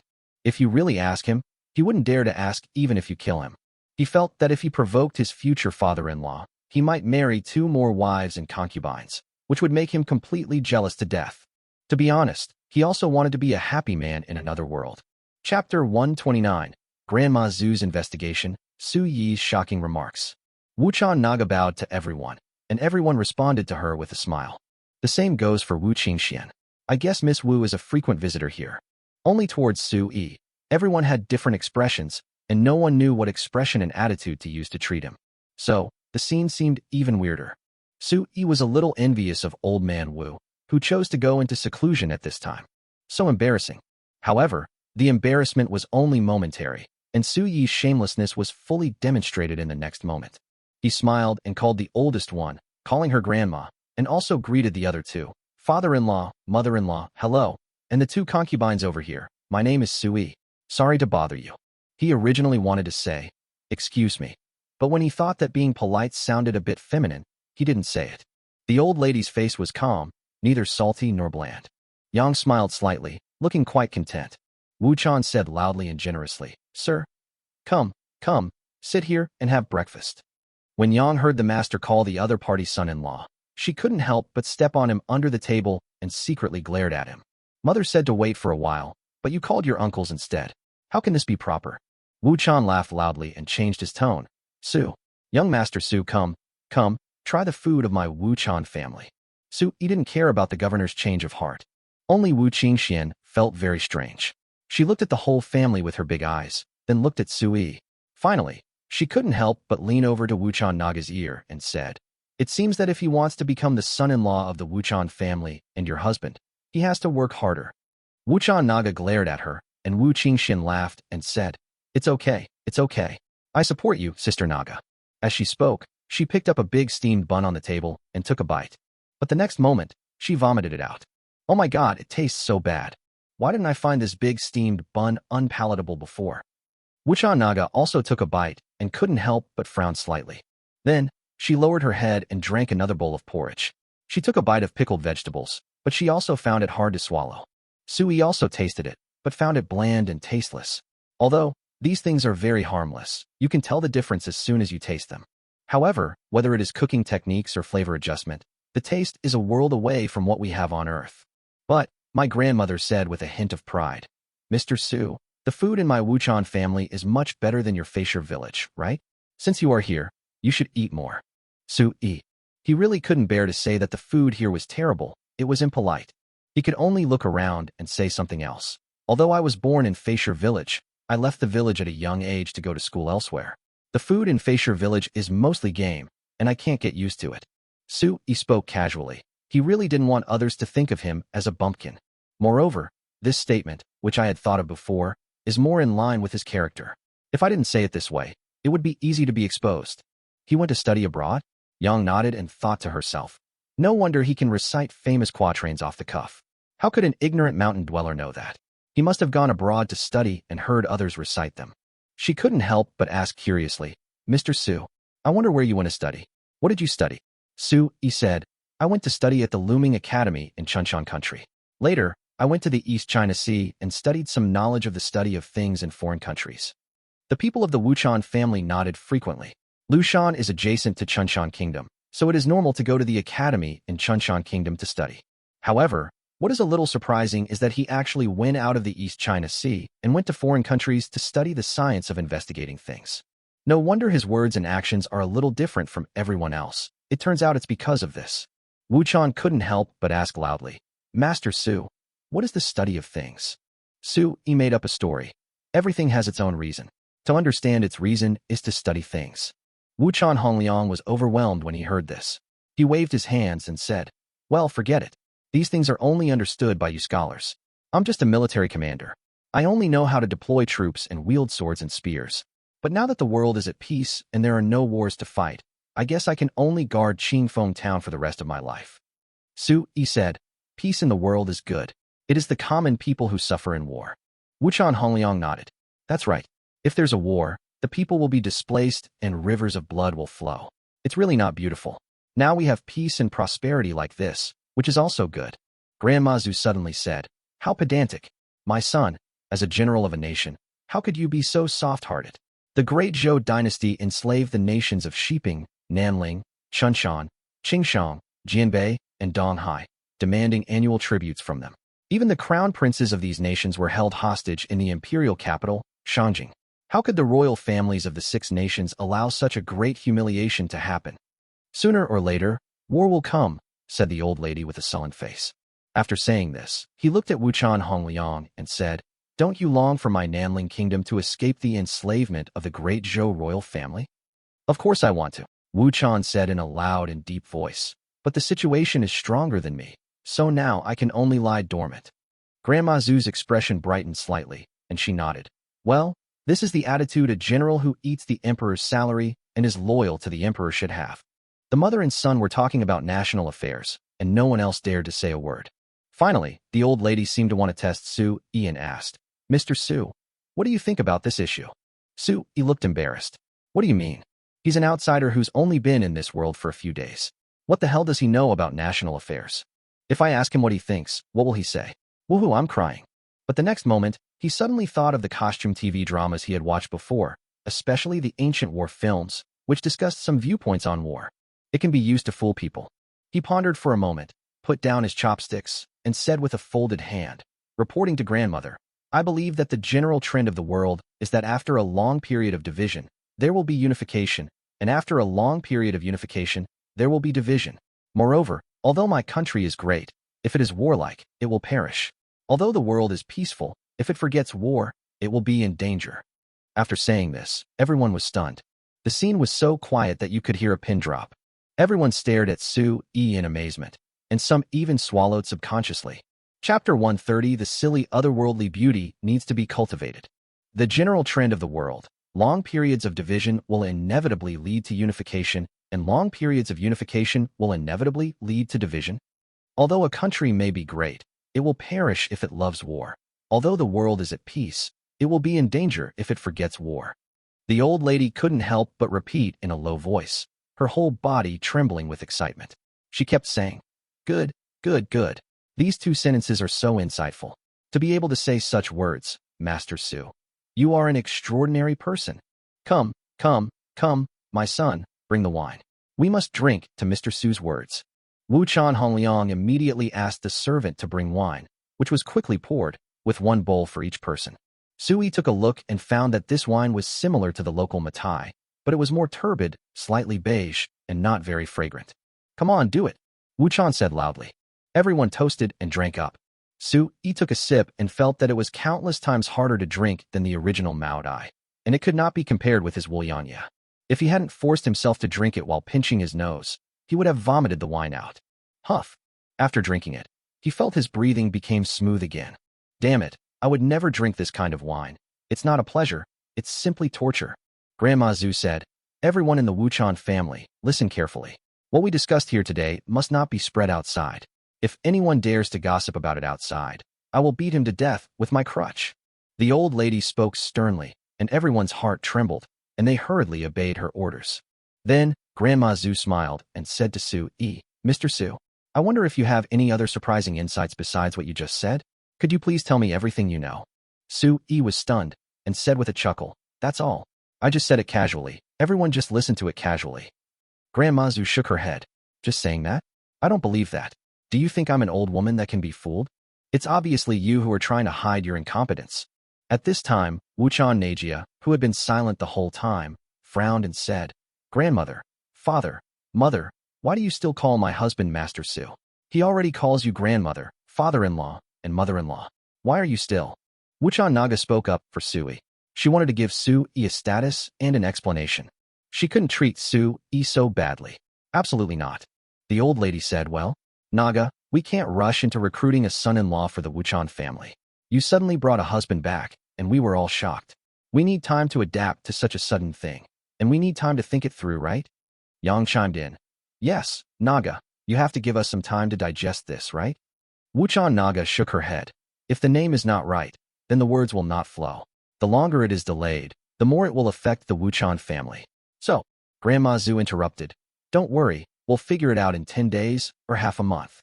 Besides, we don't know young Master Su very well, so you have to give us some time to understand him." Wuchan said loudly, "Yes, daughter, this request is not excessive." After saying that, He looked at Su Yi and said with a smile, Mr. Su, you don't mind if we think about it for a few more days? Su Yi smiled and said, I don't mind, of course I don't mind. This is reasonable. Father-in-law, please take your time to think about it. I'm not in a hurry, really. After hearing what Su Yi said, Wuchan Naga didn't want to force her parents anymore, so she fell silent. At this time, she had no appetite at all. She stood up, bowed gracefully, and took Su Yi and Wu Qingxian back to Yinqing Cottage. Wu Qingxian said with a smile, Sister Naga, it's okay, it's okay. Even if you haven't gotten married yet, I will still call Brother Su my brother-in-law. Wuchan Naga poked Wu Qingxuan's beautiful and smooth forehead and said dissatisfiedly, Why didn't you speak up for me just now? You just sit there and watch the fun. I see that you just want to watch the fun. Oh, you're wronging me. Wu Qingxian took Wuchan Naga's arm and said, After all, I'm not from your Wuchan family. It's not right for an outsider like me to butt in. Besides, my words may not be effective, so? Wuchan Naga sighed, looking somewhat desolate and lonely. Su Yi noticed that Wuchan Naga was in a bad mood, so he comforted her. My lady, don't be upset. In my opinion, status and so on are not a big deal. Giving grandma and my father-in-law and mother-in-law time is our duty. As the younger generation, we can't force the palace. Also, as long as we're both in love and unwavering, why worry about a little time to consider? Who can possibly tear us apart? If we can break up easily, it means we need more time to get used to each other and more love to grow.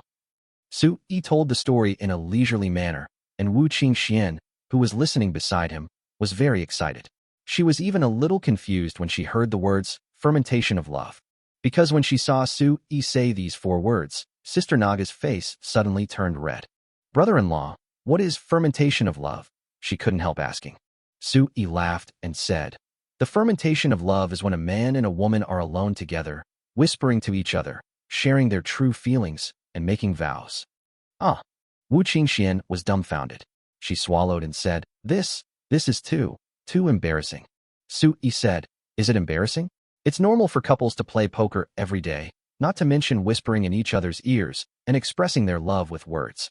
Wu Qingxian was confused again and asked foolishly, What is playing poker? Brother-in-law, why are you talking so strangely? I can't quite understand you. Su Yi was stunned. What the hell? Did he say he was playing poker? This will teach children bad habits. No, you have to be careful with what you say and do in the future. It would be bad if you teach the kids bad things. Brother-in-law, tell me, what exactly is playing poker? Wu Qingxian was like a curious baby. The more Su Yi didn't say, the more she wanted to know.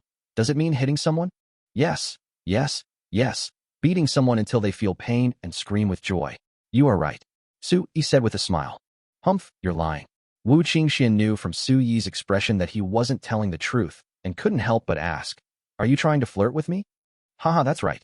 Su Yi said with a smile, feeling extremely happy. Sometimes, it feels so good to tease an alien beauty with words. This kind of silly alien beauty needs to be cultivated.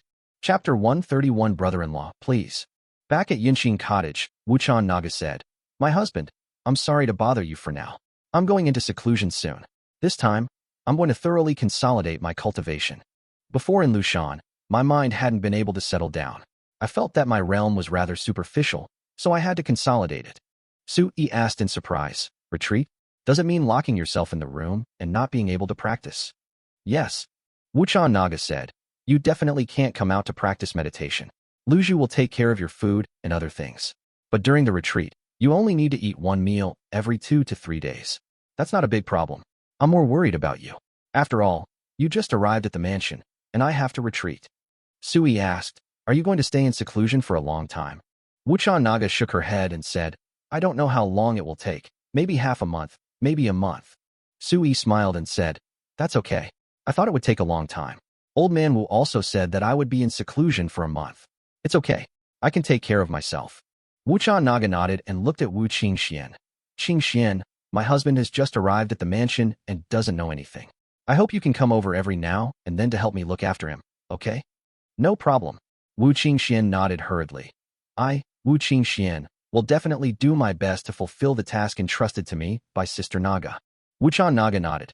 Okay, it's settled. I'll thank you properly when I come out of seclusion. Okay, then I'll wait. Wu Qingxian said with a smile. Wuchan Naga then called Luju and told her what she needed to do after his retreat. The two entered the house and talked. As for Su Yi, Wu Qingxian has already set her sights on him. Brother-in-law, Sister Naga gave me that small lollipop with a stick before. Do you still have it? Can you give me another one? Wu Qingxian asked Su Yi chatteringly. To be honest, she had been thinking about the lollipop all the time because that little thing was so delicious. Su Yi shook his head no. Oh, Wu Qingxian looked disappointed. Su Yi rolled his eyes and said, teasing you. But, if you want to eat, there are ways. What method? Wu Qingxian asked. It's very simple. I can do it. Su Yi said. It just takes a little effort, and I'm not in the mood to do that right now. Wu Qingxian came up and said, not in the mood? Why? I'm in a good mood. Su Yi curled his lips. You are in a good mood, but I want to go out for a walk, but I am unfamiliar with the place and I am afraid of getting lost. Besides, I have no money, so I am not in a good mood. Wu Qingxuan's eyes lit up, and she immediately flattered him. That's easy. Qingfeng Town is my territory, I'm familiar with it, and I have money. I can treat you to anything you want to buy or eat. Really? Su Yi became excited. Of course it's true. Come on, I'll take you out for a walk now. Wu Qingxian was a very impetuous person, and she directly pulled Su Yi out. Su Yi swallowed and thought to himself, wasn't it forbidden for men and women to have physical contact in feudal dynasties? How dare she pull him? But you know what? Although Wu Qingxian is a warrior, his hands are really soft. Looking at her figure and appearance, she is really no less than my wife. My wife is a quiet and cold beauty, but the girl in front of me is more like a lively, cheerful, innocent, cute, big-breasted girl. It can be said that the two are taking different beautiful routes. Along the way, the servants in the mansion didn't dare to say anything when they saw them. They lowered their heads, stood sideways, and let them leave the mansion. I have to say, the city lord's mansion is really big. It is much larger than the 4 or 5 courtyards in Beijing. After leaving the house, Su Yi became excited. This place is similar to what he imagined Chang'an, the capital of the ancient Tang dynasty. In short, Su Yi is curious about everything. He wanted to take a look at everything, including street vendors, small stalls, and shops. There were also jugglers on the roadside, so Su Yi also wanted to join in the fun and take a look. There are restaurants, wineries, rice shops, dental shops, rouge and powder shops, cloth shops, medical clinics and drugstores, etc. Su Yi even saw a blacksmith shop, a weapons shop, and a treasure shop. Every time Su Yi saw a store, he would go in to take a look. At first, Wu Qingxian didn't think there was anything wrong with it, but soon she couldn't help but complain. Brother-in-law, what are you doing? Why are you looking at everything? You're curious about everything. Have you never been to Qingfeng Town? Su Yi said, yes, it's my first time here. Su Yi told his fabricated life story again. Wu Qingxian said, you've been to the East China Sea. I heard that there's a foreign land on the other side of the sea. No wonder you speak so strangely. Am I weird? Well, that's weird. What's strange about that? Everything is weird. The meaningless conversation made Su Yi roll his eyes. Suddenly, Wu Qingxian said, brother-in-law, how about I treat you to a meal and a drink? After the meal, how about you give me a bottle of that delicious perfume that Sister Naga has? Su Yi shook his head. My French perfume is only worth a meal? Hey, don't think about such beautiful things. Brother-in-law, you don't want to? Just agree, please. Wu Qingxian saw Su Yi shaking his head and immediately hugged his arms with both hands and begged. Su Yi's arms felt too soft and huge lumps, and his whole body stiffened. Damn, who can withstand such an awkward interaction? Chapter 132, What are spiritual soldiers? Alas, if I continue like this, I will be malnourished sooner or later. Suddenly, Su Yi saw a large weapon shop in front of him. The plaque read, Weapon Storage Pavilion, in 3 large official script characters. He couldn't help but shake off the clingy girl and rush to walk in front, saying, come on, let's go in and see what powerful weapons they have. In fact, Su Yi was very interested in the cold weapons of the cold weapon era. Just like on Earth, he wanted to touch and hold those ancient cold weapons, such as Ganjiang and Mo Yi, the Yuchang sword, the Qinglong Yinhua blade, the Kunwu sword, etc.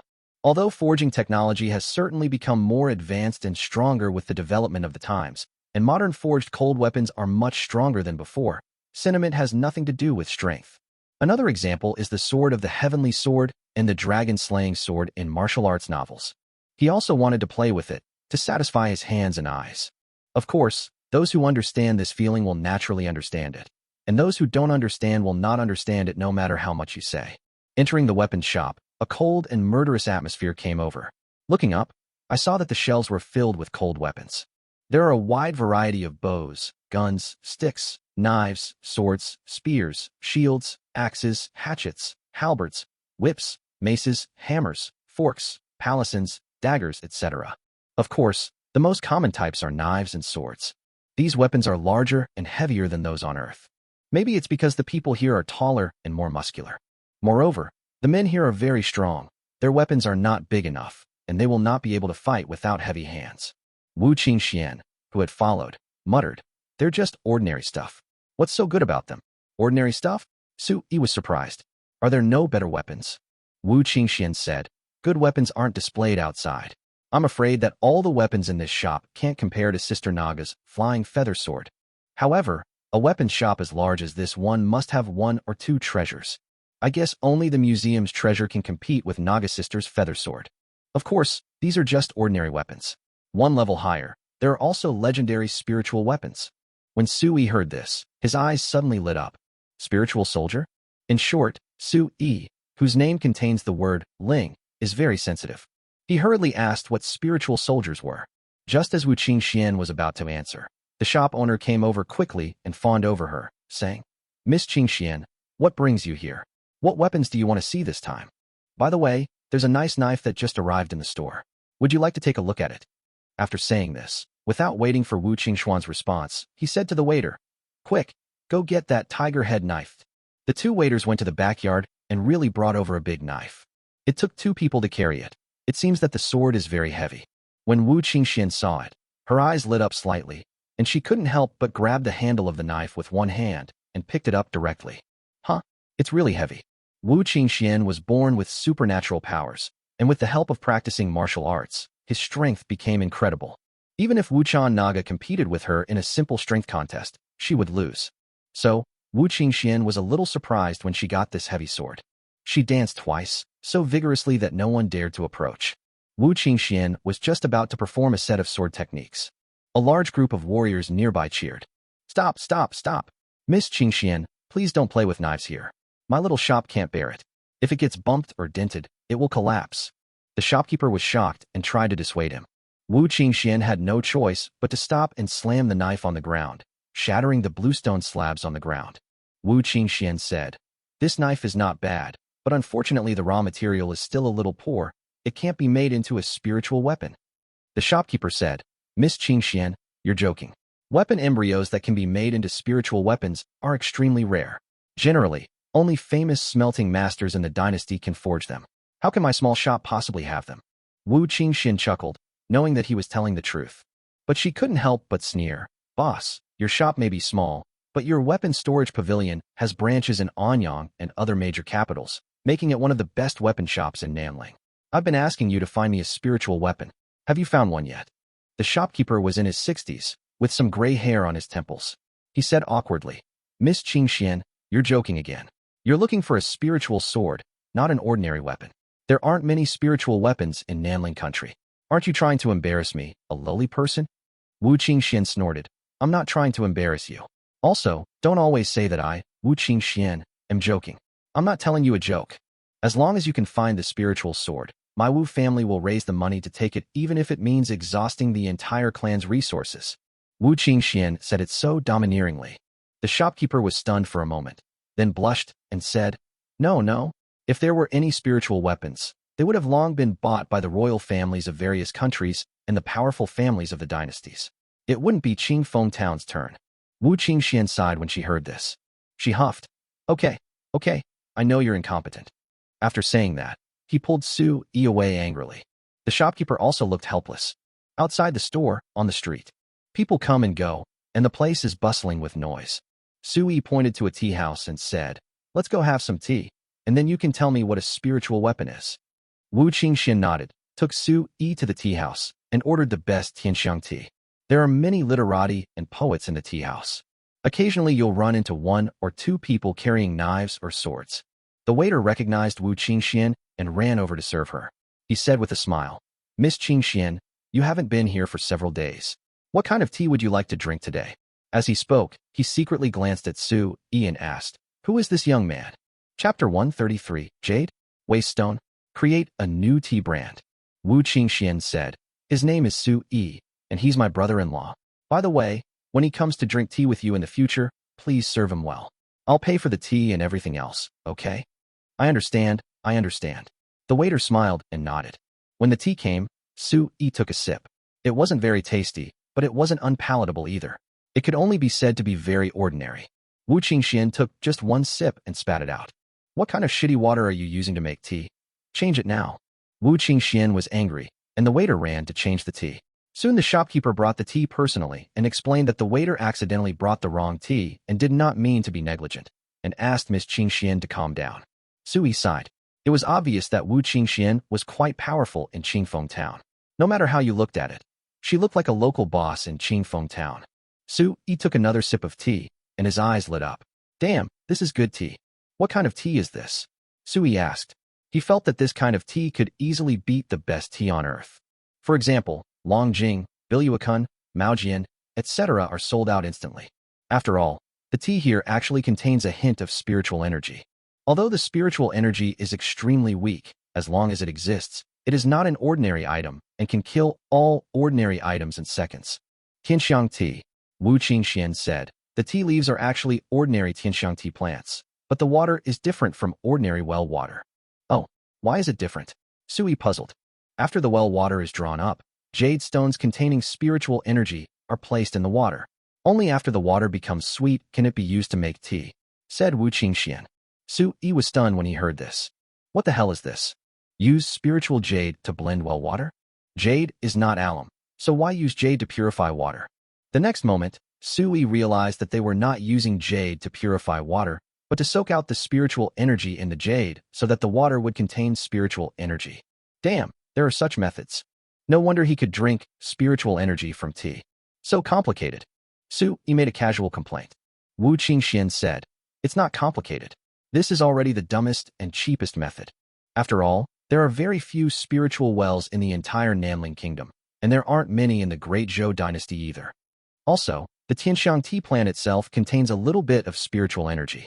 When combined with water, this tea tastes very good. Of course, the most important thing is that this tea is not too expensive. Most middle-class people can afford it. For example, when I come to Tianxiang Tea House for tea, I only drink this kind of tea. Wu Qingxian spoke slowly, but Sui analyzed a lot of things from her words. Damn, this information is so useful. The spiritual well is definitely a good thing. It is probably a well that can dig out underground spiritual water. If you have one, you will definitely make a fortune. However, according to Wu Qingxian, there are very few such Lingjing Nanling kingdoms, and even in the Great Zhou dynasty there are not many. It is probably controlled by a powerful sect, or some big clan, or the royal family. By the way, are there many jades containing spiritual energy? How can we use them to mix well water? Sui asked. A lot. Of course there are a lot. There are jade merchants who specialize in selling this kind of stuff, and the price is not high.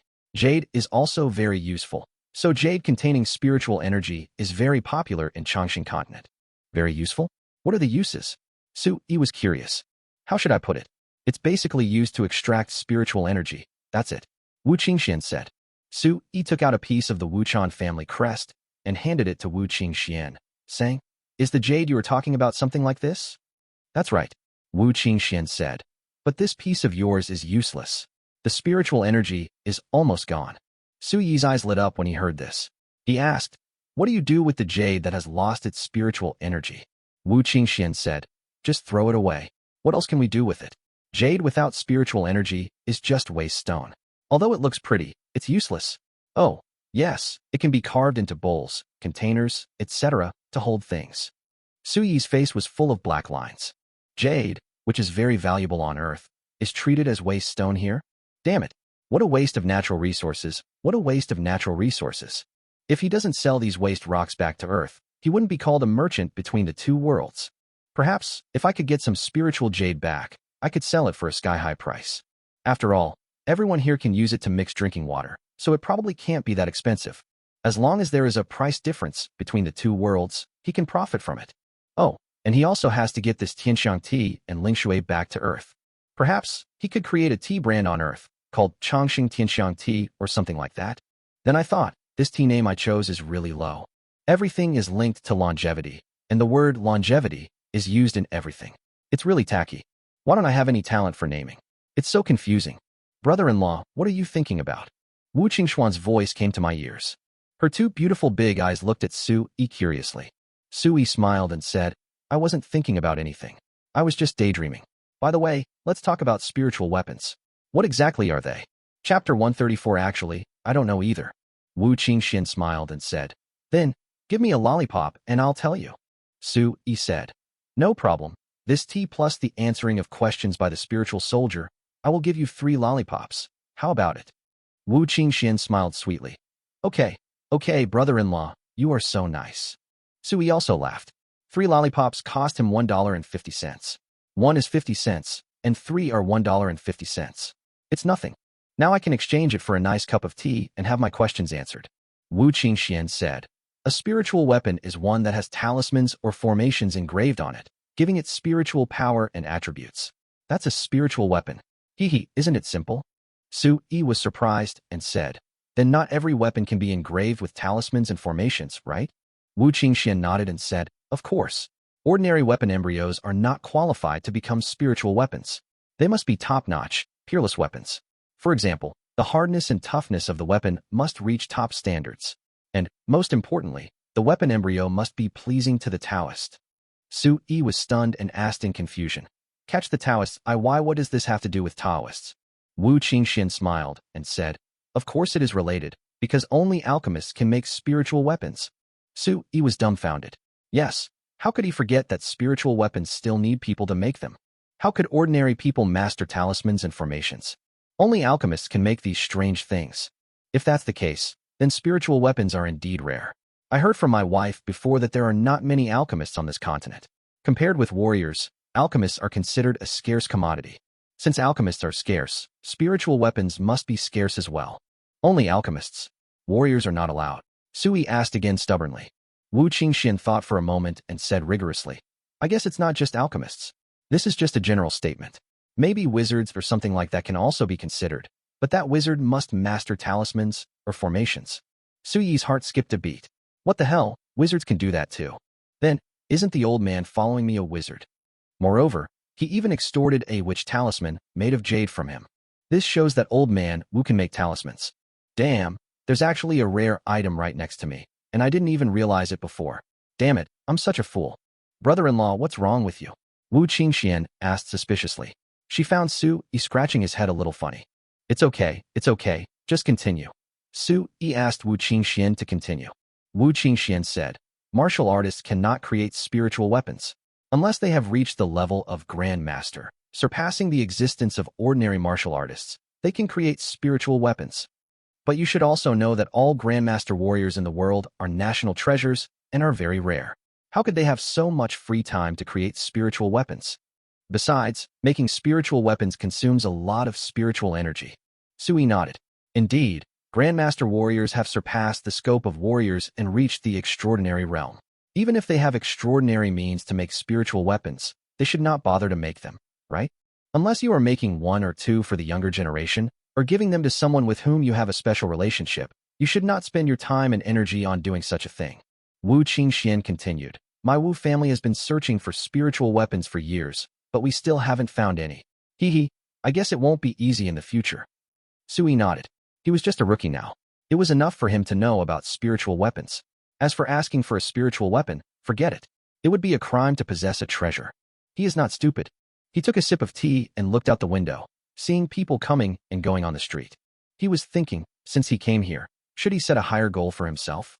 You can't just come here for nothing, or just give up and do nothing, and just travel between the 2 worlds to resell supplies to make money, right? After all, when you make enough money, it becomes vulgar. How about cultivating your martial arts to the level of Grandmaster? Or even better, to the level of a land immortal? Su Yi had this thought, and the next moment he immediately shook his head to drive away this idea.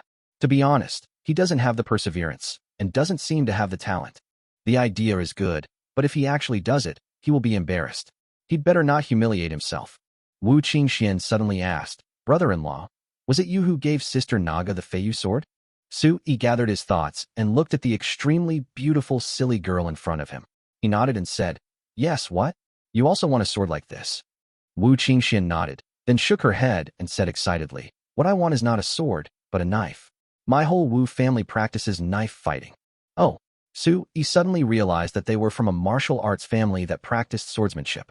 How's your sword practice going? By the way, what rank are you? Su Yi finally got to the point. Wu Qingxian said proudly, I am a 7th grade upper-level cultivator. How is that? Impressive, right? Su Yi curled his lips. Is being at the 7th rank so impressive? His wife is now at the 8th rank. That's impressive, right? What's that expression on your face? Are you looking down on me? Wu Qingxian pouted, a little angry. Su Yi hurriedly said, No. How could I look down on you? I'm only a 4th grade cultivator. Have you ever seen a 4th grade cultivator look down on a 7th grade cultivator? Besides, I only have a body of true energy. I don't know any moves or even internal energy techniques. How could I be qualified to look down on you? Wu Qingxian asked doubtfully. How could this happen? Don't you understand the inner strength techniques? Don't you understand the martial arts techniques? Su Yi said, I really don't understand. I just used a mallet to shave my hair and cleanse my marrow, and then took a pill, and then I inexplicably became a 4th grade cultivator. Ah. Wu Qingxian was dumbfounded. What kind of elixir is so powerful? Su Yi looked around and said to Wu Qingxian, Come closer, and I'll tell you something. Wu Qingxian was curious and really leaned over. Su Yi also put his mouth close to her ear. He could smell the very pleasant feminine scent on her body and felt a little refreshed. Then, he grinned and said, Actually, I don't know either. When Wu Qingxian heard this, she almost wanted to roll her eyes. Chapter 135, Tianyi Treasure Pavilion. Don't you know you want me to lean over to your ear? Are you making fun of me? Wu Qingxian looked at Su Yi angrily. Su Yi said with a grin, Oh, don't be angry. How about this? I'll give you 3 more lollipops, so a total of 6 is okay. Wu Qingxian smiled brightly upon hearing this. Okay, it's a deal. By the way, when will it be given to me? Su Yi said casually. Tomorrow. Come to my house tomorrow, and I will give it to you. Okay. Wu Qingxian nodded with a smile, and then said in a flattering tone, Then, what about the fragrant dew like Sister Naga's? Oh, you mean perfume? Su Yi shook his head, pretending to be helpless. That thing is quite valuable. You have to exchange it for something. I can't just give you such a valuable thing for nothing. I will be at a disadvantage, don't you think so? That's right. Wu Qingxian nodded. I was too much. So, brother-in-law, what do you need in exchange? Silver? Just name a price, and I'll definitely give it to you. Su Yi shook his head. I have silver. My wife gave me 30 taels before. It's enough for me to use for a while. Wu Qingxian hurriedly said, Not enough? How long can 30 taels last?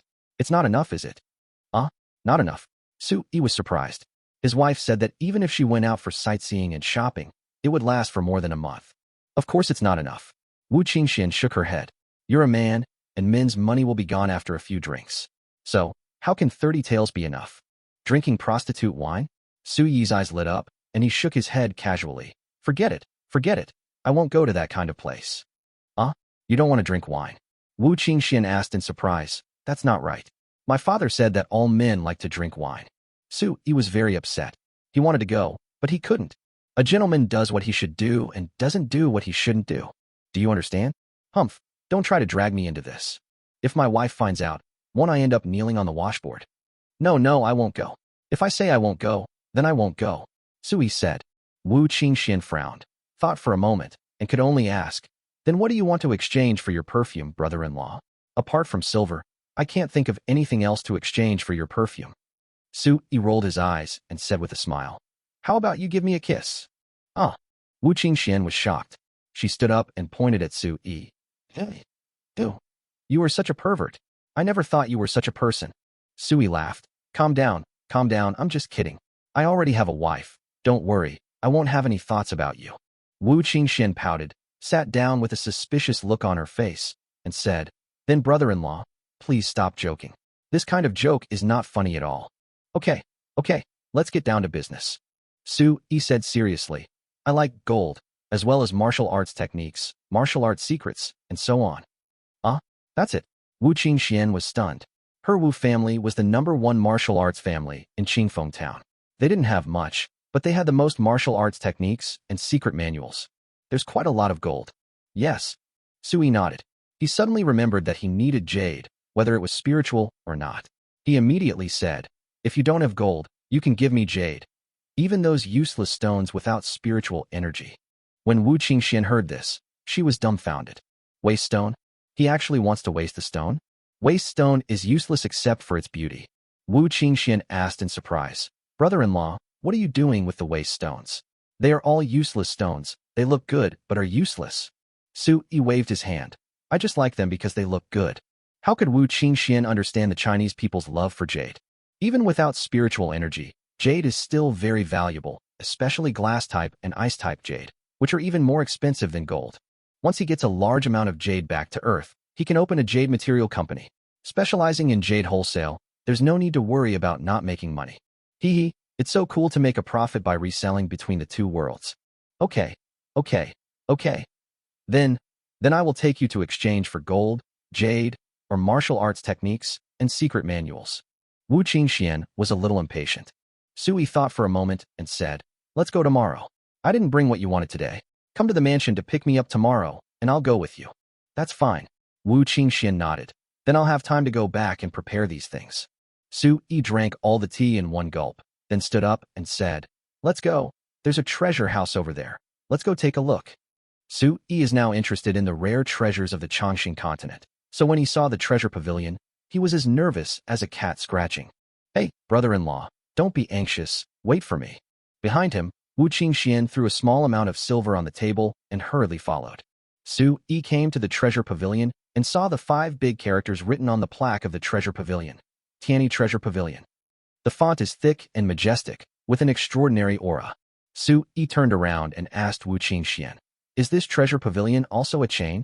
Chain? Wu Qingxian asked puzzledly, what is a chain? Sui said, it means opening a lot of stores, main stores, branches, and so on. Oh yes. Wu Qingxian nodded. Tianyi Treasure Pavilion is the secular business of the Tianyi sect.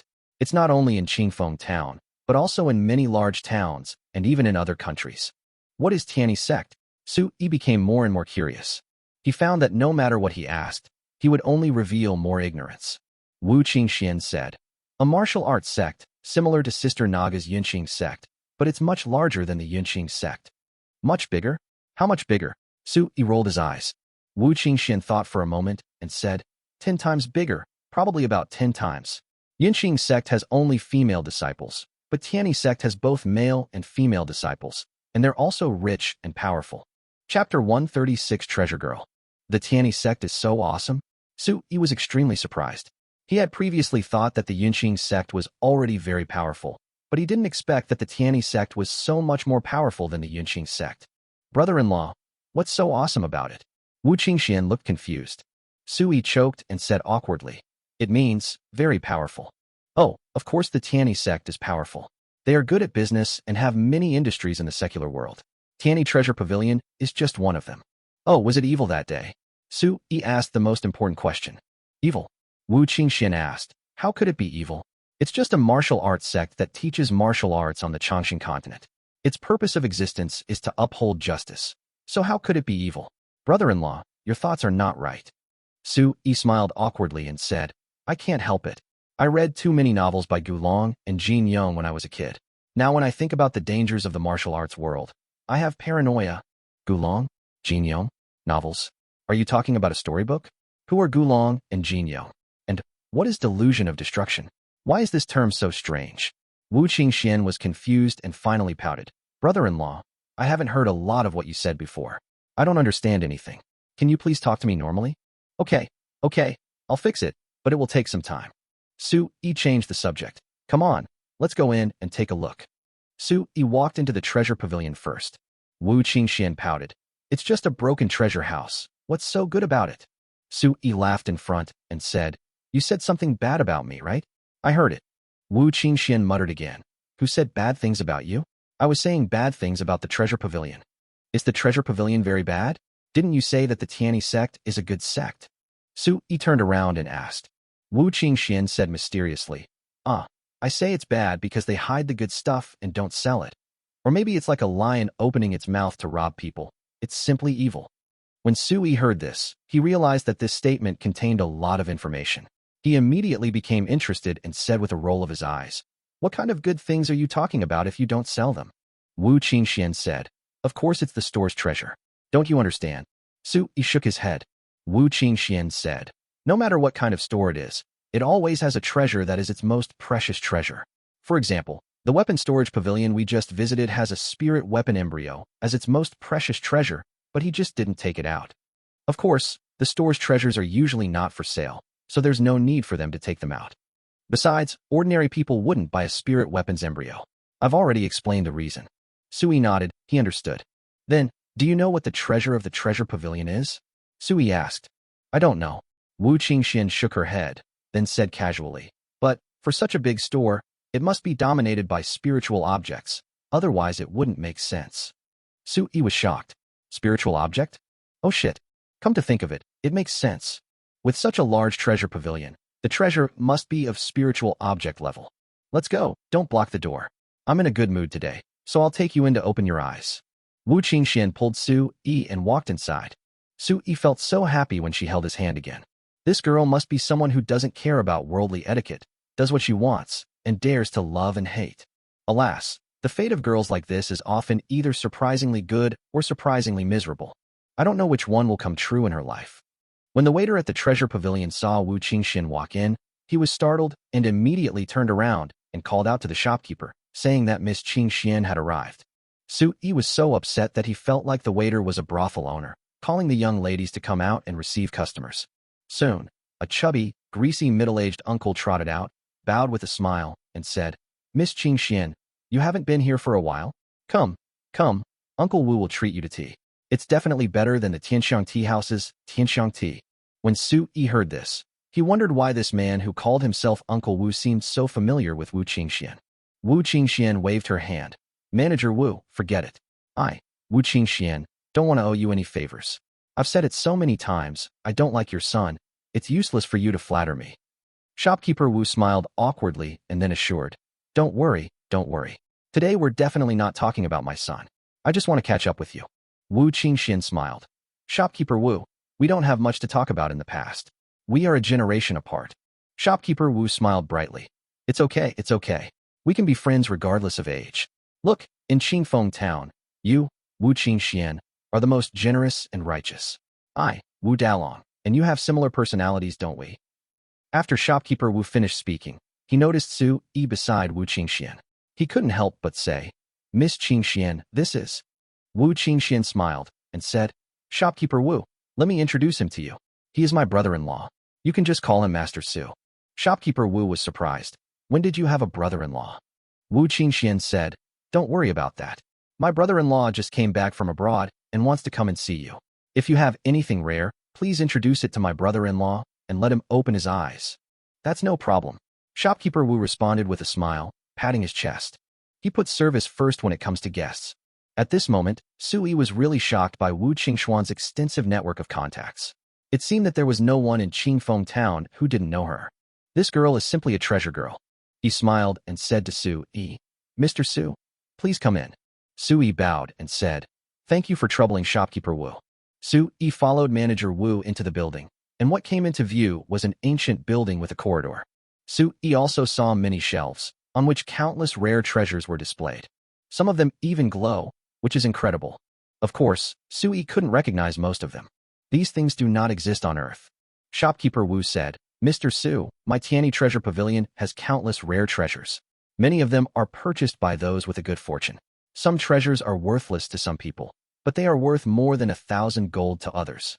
Look, this is celestial star meteorite, and these are celestial star gold sand.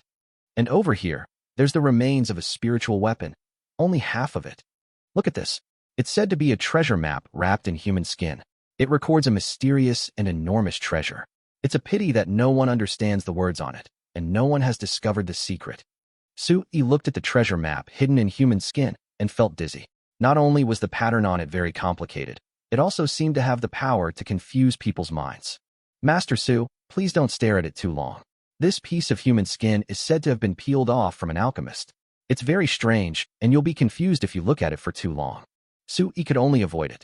It's better to avoid such confusing things. Chapter 137 Human Skin Bag. Shopkeeper Wu continued to introduce. Here are some elixirs, such as Tongluo Dan, Jiaowang Dan, Xiaowan Dan, Dingyan Dan, etc. Sui was stunned and exclaimed, Do you have Dingyan pills here? Shopkeeper Wu said with a smile, That's right. Otherwise, why would it be called the Treasure Pavilion? Our Tianyi sect is a very powerful martial arts sect. What treasures don't we have? Mr. Sui, take another look at this piece of jade. Although the spiritual energy on it has dissipated, it is engraved with an invincible mental method. Of course, it is just a legend. In short, I haven't met the right person yet. Shopkeeper Wu said. Wu Qingxian interjected. In other words, this thing is just a piece of waste rock. Shopkeeper Wu smiled awkwardly, not angry at all, and continued to introduce. Mr. Su, please look again. I have some talismans here. Oh, and here are some spiritual beast bones, blood, tendons, etc. And here are some precious and mysterious relics. Do you understand relics? It's okay. It's okay if you don't understand. Anyway, come and take a look and see if there's anything that catches your eye. Shopkeeper Wu was so enthusiastic that Su Yi was dazzled. Damn, if these things were brought to Earth, wouldn't the people on Earth be shocked? Each of these things seems to be magical. No wonder it is regarded as a treasure by the treasure pavilion. Su Yi looked around, and his surprise gradually faded. He finally asked about the most important thing, which was the price of these things. Shopkeeper Wu introduced the prices one by one with a smile, and Su Yi was completely shocked. Oh shit, he can't afford any of the treasures. The lowest price of treasure is 1,000 gold cakes. Damn it, it's so dark. I used to have a very good impression of Shopkeeper Wu, but now I directly regard him as a black-hearted boss. You know, 10 ingots of silver are equal to 1 ingot of gold. Where could he get 1,000 gold ingots? Let's go, let's go. Su Yi's face darkened, and he pulled Wu Qingxian and turned away. Damn it, I will never come to this shady shop again. He had only taken 10 steps when he was suddenly attracted by a black leather bag on a small altar. Holy shit, what the hell is this? Why does it feel so bright? Is this what rapport is? Brother-in-law, what are you looking at? Wu Qingxian came close to him and asked. Su Yi pointed to the black leather bag on the altar and asked, what is this? Wu Qingxian said, mustard seed bag. Su Yi was stunned. Mustard seed bag? A mustard seed can contain the Sumera mountain. Could it be that this black bag is a space magic weapon? Just as he was surprised, Shopkeeper Wu said with a smile. Not bad, not bad. This bag is the mustard seed bag. Its function is to store things. Master Su, don't underestimate this mustard seed bag because it's small. The space inside it is quite large. It can hold 100,000 buckets. Su Yi was shocked. 100,000 buckets? How big is this space? How big is 100,000 do? Su Yi asked. Wu Qingxian, who was standing by, immediately said, it's about the same size as the treasure pavilion. Su Yi exclaimed, thinking it was quite big, probably about 1,000 cubic meters, right? Damn, baby, definitely baby. However, Wu Qingxian said disdainfully, this thing is useless. It's just for storage. And it's so expensive. Who would want it? Su Yi was confused.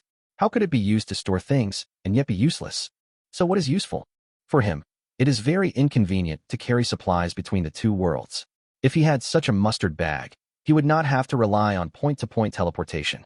To him, what else could it be but a divine weapon? How many gold cakes? This bag. Su Yi suppressed the ecstasy and excitement in his heart and asked expressionlessly. But he couldn't suppress the trembling sound. Shopkeeper Wu smiled, held up 3 fingers, and said, 3,000 gold cakes. No bargaining. Su Yi wanted to vomit blood. 3,000 gold cakes? That's about 30,000 silver ingots. Oh shit, is this the price set by humans? Why don't you go grab it? Seeing Su Yi's dark face, Wu Qingxian shrugged and said, see, I was right, wasn't I? It's useless and too expensive. 3,000 gold cakes can almost buy a spiritual weapon. Shopkeeper Wu said awkwardly, how can you buy a 3-finger-sized spiritual weapon dagger without 30,000 gold cakes? If it's a spiritual weapon sword or a broadsword, it would be worth 300,000 gold. Miss Qingxian, don't be ridiculous. Wu Qingxian curled her lips and complained, Shopkeeper Wu, this is why I don't like coming to your treasure pavilion. Everything is so expensive. You're not doing business at all. You're basically robbing people. Also, your treasure pavilion will be closed for half a year. So if it opens, it will take 2 years to make ends meet. Shopkeeper Wu laughed and said, no way. The things in our treasure pavilion are genuine and a fair price. We don't cheat anyone. It would be hell if Wu Qingxian believed it. She said to Su Yi, shall we go now? Or shall we wait and see? Su Yi thought about it and asked unwillingly, Shopkeeper Wu, why is this thing so expensive? 3,000 gold cakes is not a small amount. Shopkeeper Wu said, there's a reason why mustard seed bags are so expensive. First, they're made of a very special material that's extremely hard to find. Second, only alchemists can make them. Oh, what material is it made of? Su Yi asked. Shopkeeper Wu said, of course it's the skin of a spirit beast. After saying this, he paused and said, however, this mustard seed bag of mine is made from the skin of a great master. Su-yi was shocked. Are you saying that this mustard seed bag is made of human skin? Su-yi felt a little creepy. He had heard of human skin lanterns, human skin treasure maps, and human skin masks, but had never heard of a human skin bag. Shopkeeper Wu shook his head. No, no, no. The Grandmaster's skin is no longer human skin. What is a Grandmaster? He is beyond the ordinary, no longer a mortal. His skin is not skin, but a treasure. Wu Qingxian nodded and said, That's right. The Grandmaster is covered in treasures, just like a spiritual beast. But this broken bag of yours is too expensive. Shopkeeper Wu, please tell us the real price, and we can bargain a little. Only then can we have a chance of closing the deal. Look at you. You're asking for 3,000 gold cakes right now. Isn't that ruining the deal? Shopkeeper Wu looked embarrassed. He shook his head helplessly. There's no way I can offer less. He's your brother-in-law, Miss Qingxian, so I'm only asking for a fixed price. If it were someone else, I'd ask for 5,000 gold cakes. Wu Qingxuan's mouth twitched. 5,000 gold cakes. It's more like robbery. Are you still offering me a price of 3,000 gold cakes just for my sake? Do you think I'm a 3-year-old so gullible? Let's go, brother-in-law. Don't waste time on this profiteer.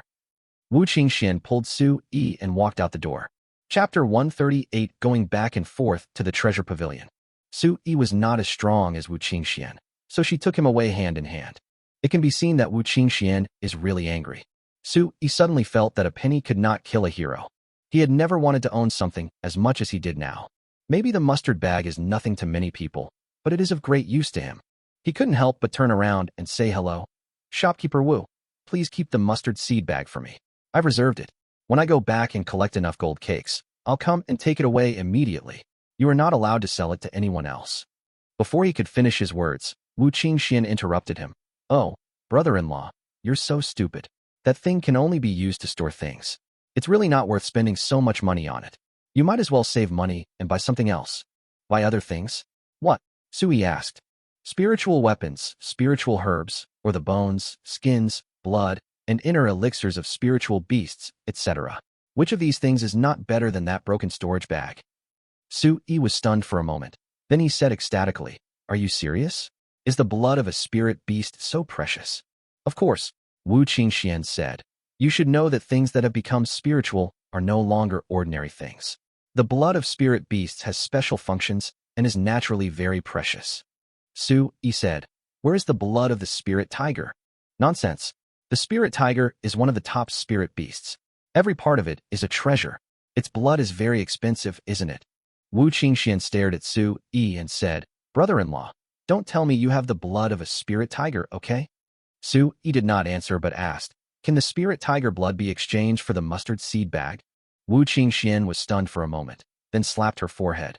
Oh, I've said so much, and you're still thinking about that broken bag? Don't worry about it. I just like that bag. I have a liking for it. Just tell me if I can exchange it for the spirit tiger blood. Su-yi said. Wu Qingxian sighed and said, If you ask me, I don't know either. The value of spiritual objects often varies from person to person. It depends on the person? What does that mean? Su-yi was puzzled. Wu Qingxian said, For example, if someone is seriously injured and about to die, and they urgently need the blood of a spirit tiger to heal their wounds, then for this person, the blood of a spirit tiger is 100 times more valuable than a torn mustard seed bag. For example, if someone has 2 storage bags and needs spirit tiger blood to stimulate and purify his bloodline and improve its quality, then he would naturally be willing to exchange 1 storage bag for spirit tiger blood, right? Su-yi nodded. Wu Qingxian continued, So, the value of spiritual objects lies in the different needs of different people. Therefore, I really can't say whether you can exchange the spiritual tiger blood for that mustard seed bag at the treasure pavilion. Do you understand? Su-yi suddenly realized that this was the case. What Wu Xiaoniu said made sense. Okay, I understand. At this point, Su-yi no longer had any desire to continue shopping. All he could think about now was going back to his villa on Earth to get the spirit tiger blood and come here to exchange it for the mustard seed bag.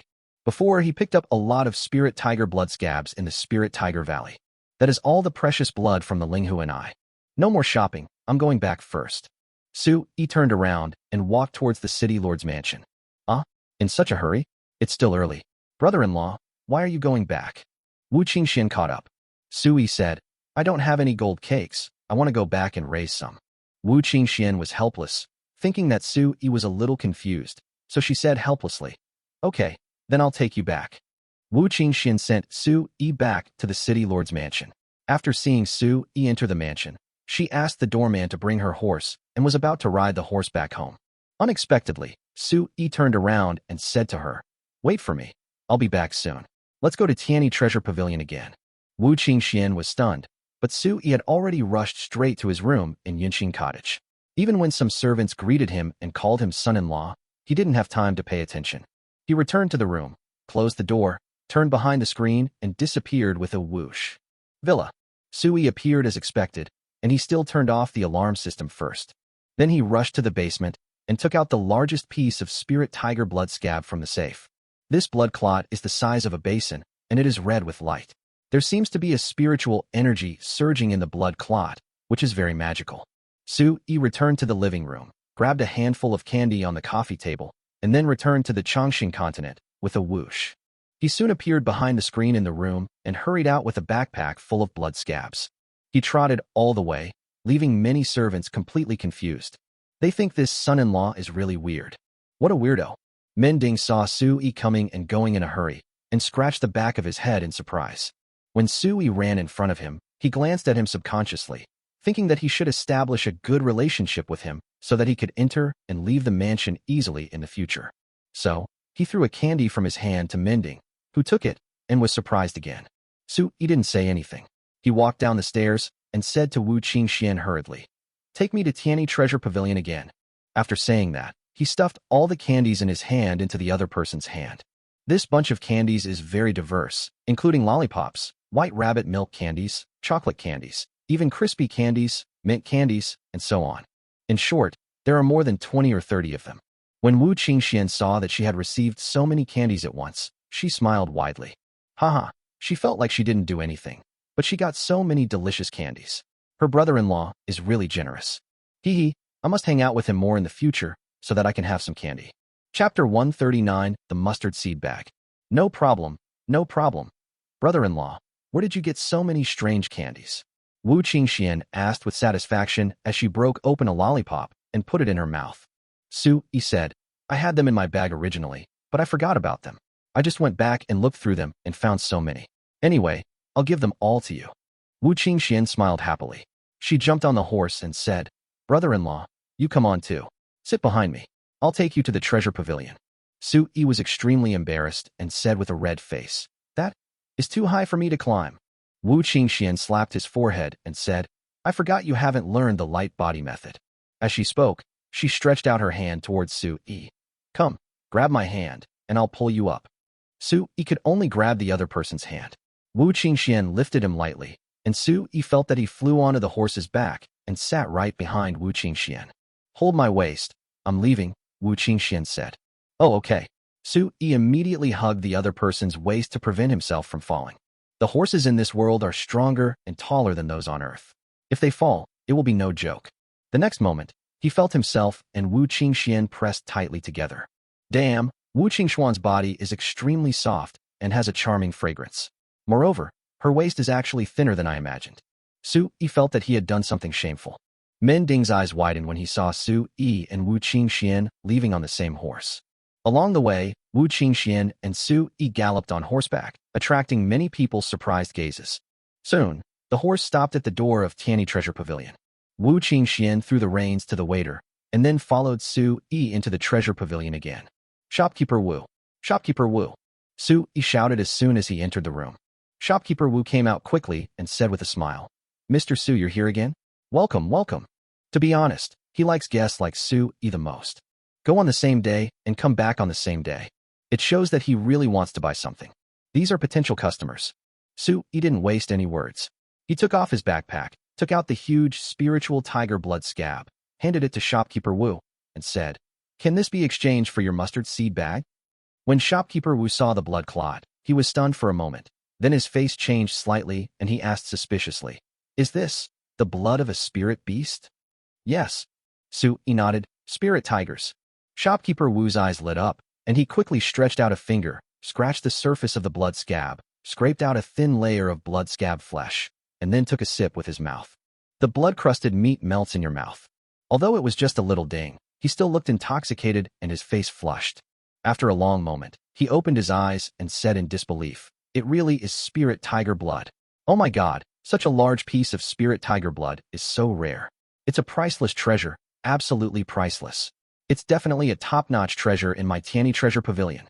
Su-yi was delighted and asked hurriedly, "Then, can I exchange it for a mustard seed bag?" Su-yi originally thought he could exchange it for a mustard seed bag, but shopkeeper Wu still shook his head and said, "That won't work. Although the spirit tiger blood is extremely precious, the mustard seed bag is also a treasure." Su-yi sighed. Is it really not possible? There's nothing he can do about it. What else can he use in exchange?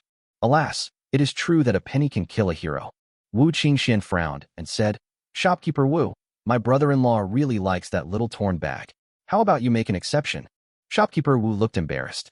After all, he was a businessman and his business was business. He said awkwardly, "Miss Qingxian, it's not that I don't want to change it, but the material of this mustard bag is the human skin of a martial arts grandmaster. The person who refined this mustard bag is also a powerful heavenly-level alchemist. This mustard bag is really not an ordinary mustard bag." Wu Qingxuan's expression changed slightly. Alchemists are strong and weak. The levels of alchemists are generally divided into heaven level, earth level, and human level, and each level is further subdivided. In general, the heavenly level is the strongest, with strength comparable to the land-based immortal realm of martial arts. The earth level corresponds to the grandmaster. The human level corresponds to warriors below the 9th rank. So, when she heard Manager Wu say that this mustard seed bag was made by a heavenly-level alchemist using the human skin of a martial arts grandmaster, her face turned pale. It's embarrassing, really embarrassing. She had previously thought that shopkeeper Wu was asking for an exorbitant price, but it seemed she was mistaken. At this moment, someone among the onlookers suddenly said, "Sir, I want your piece of spiritual tiger blood. Name your price." Su-yi, Wu Qingxian, and Manager Wu all looked over. Then a strong middle-aged man stood up. Manager Wu didn't recognize this person either. He looked very unfamiliar. Su-yi didn't act pretentiously and said directly, "I want to use this piece of spirit tiger blood to exchange for that mustard seed bag. That mustard seed bag costs 3,000 gold cakes. If you want spirit tiger blood, help me buy that mustard seed bag." The man thought for a few breaths, gritted his teeth, and said, "Okay, I'll do as you say." Without any hesitation, he paid 3,000 gold cakes to the treasure pavilion, then took the mustard seed bag and threw it to Su-yi. Su-yi took the mustard seed bag and was overjoyed. He finally got the storage bag he had been longing for. He readily gave the spiritual tiger blood to the man. The man was overjoyed. He bowed to Su-yi, thanked him, and left. Su-yi turned to shopkeeper Wu with the mustard seed bag in his hand and said, "Shopkeeper Wu, how do I use this mustard seed bag? Is there any instruction?" Chapter 140 Spell at Gibberish. Teaching. Shopkeeper Wu was stunned. "Just teach me how to use it," Su-yi explained. Shopkeeper Wu said, "This is simple. This mustard seed bag is slightly different from ordinary ones. Other mustard seed bags require a drop of blood essence every time they are used, but this mustard seed bag only needs 1 drop of blood essence and can be used infinitely. Of course, when using it, you must circulate your true energy and use it to stimulate it, and then use the spell, and that's it."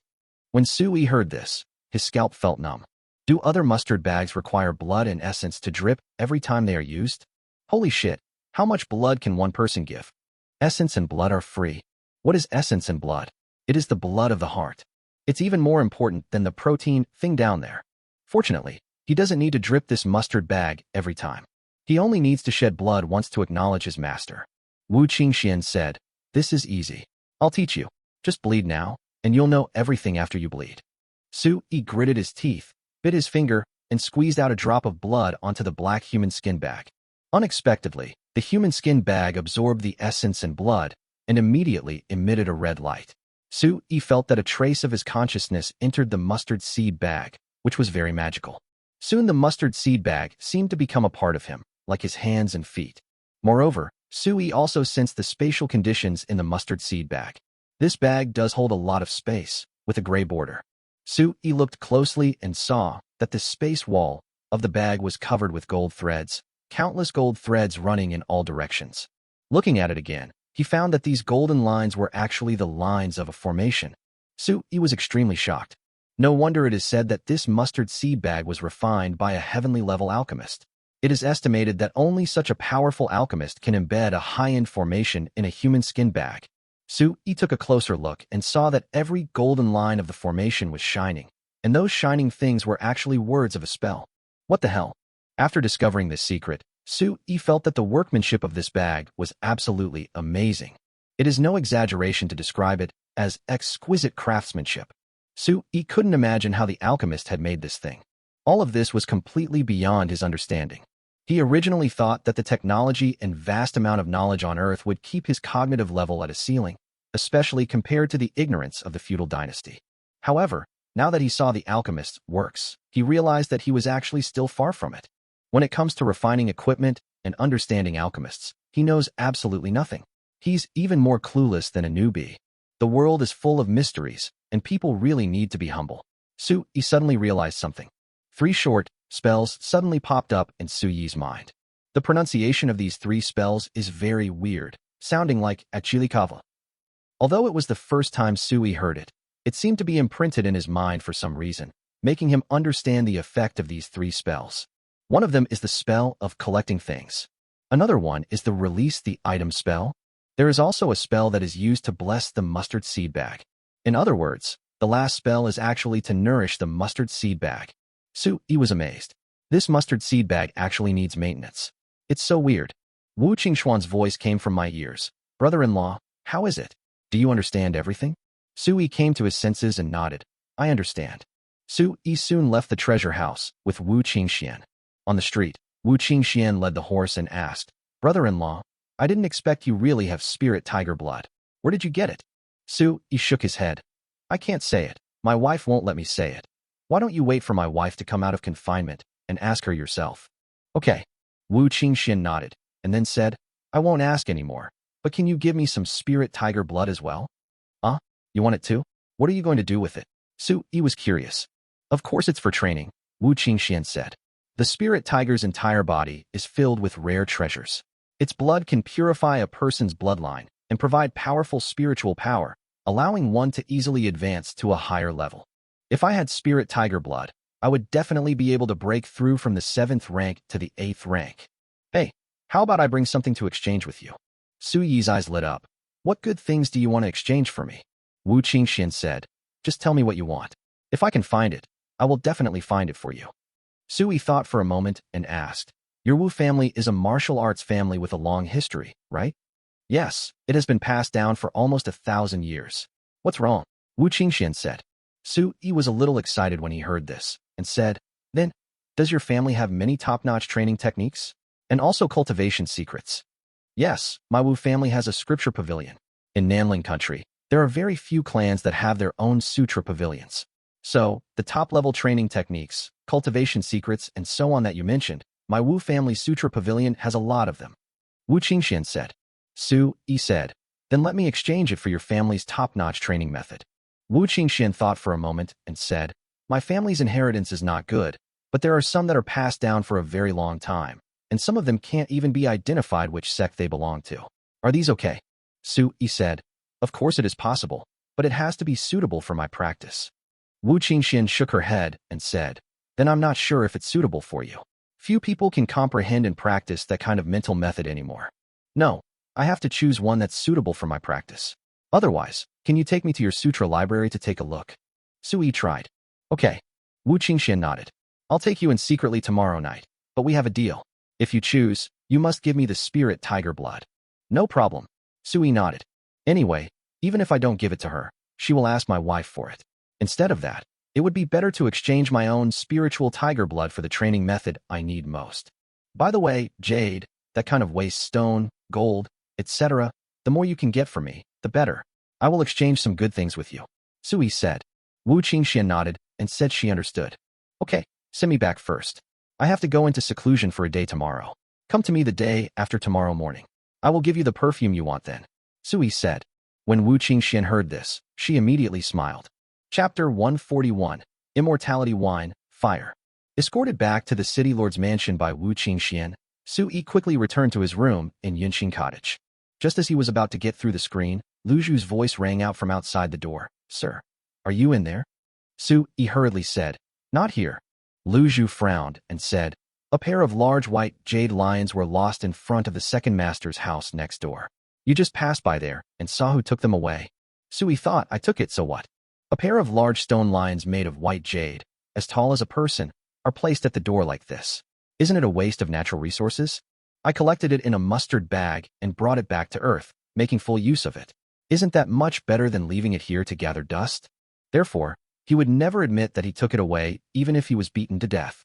As a human being, you must have a thick skin. If you are not embarrassed, then others will be embarrassed. I didn't see it. Sui said shamelessly. By the way, you mean the second master's house? Who is that? Lu Zhu said. He is our master's second brother, our eldest daughter's second uncle, a 9th-level expert. When Sui heard this, he swallowed his saliva subconsciously and said, I know. Go ahead. I have to go into seclusion for 2 days. Don't disturb me during these 2 days. Sui felt a chill on his neck. If he knew that the pair of stone lions belonged to the 9th-level expert, he would never dare to steal them even if he was beaten to death. But there's nothing I can do. Now that I have the money, I can't give it back. The risk of returning it is too great, so I can only keep it against my conscience. Oh, okay.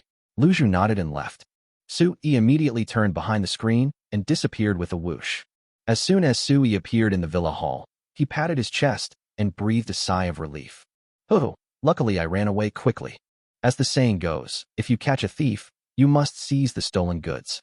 Now no one can say that I stole those giant mutton-fat jade lions. Sui looked at the big stone lion in the mustard seed bag, and he liked it more and more.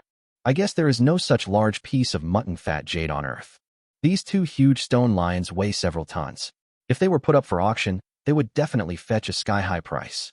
The interesting thing is, no one would believe it if I told them, but he actually took it away easily from someone else's doorstep.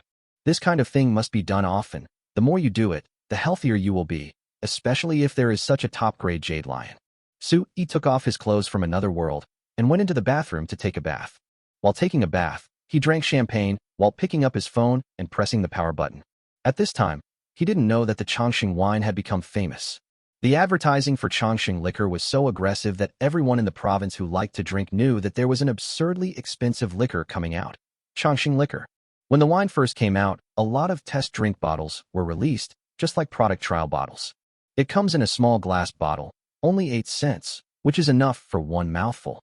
Although it's just 1 sip, not everyone can get this trial bottle, because it is only available to people in the upper circles, such as the rich, big bosses, politicians and celebrities, etc.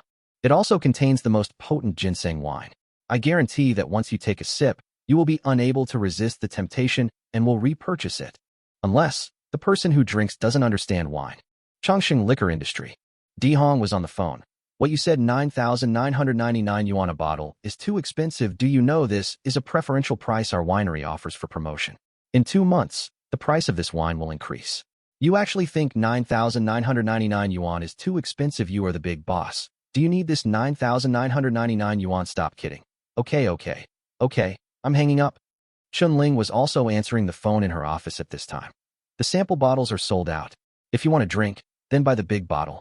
Yes, 9,999 yuan a bottle. The 3,999 yuan one has half the medicinal value, so the health benefits are definitely not as good, right? The 499 yuan and 249 yuan ones don't suit your status, so don't buy them. Yes. There are only 5 grades of wine right now, and all categories are hot selling. If you want to buy, act quickly, or it will be gone soon. Okay, that's it. Chunling had just hung up the office phone when her cell phone rang again.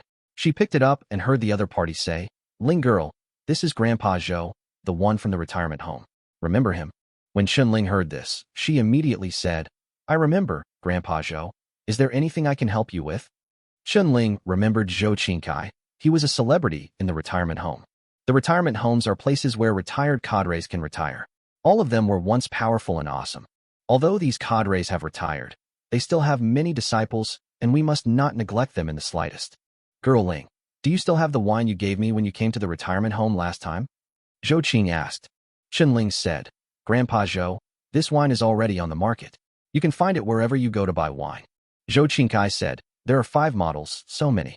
Which one should I buy?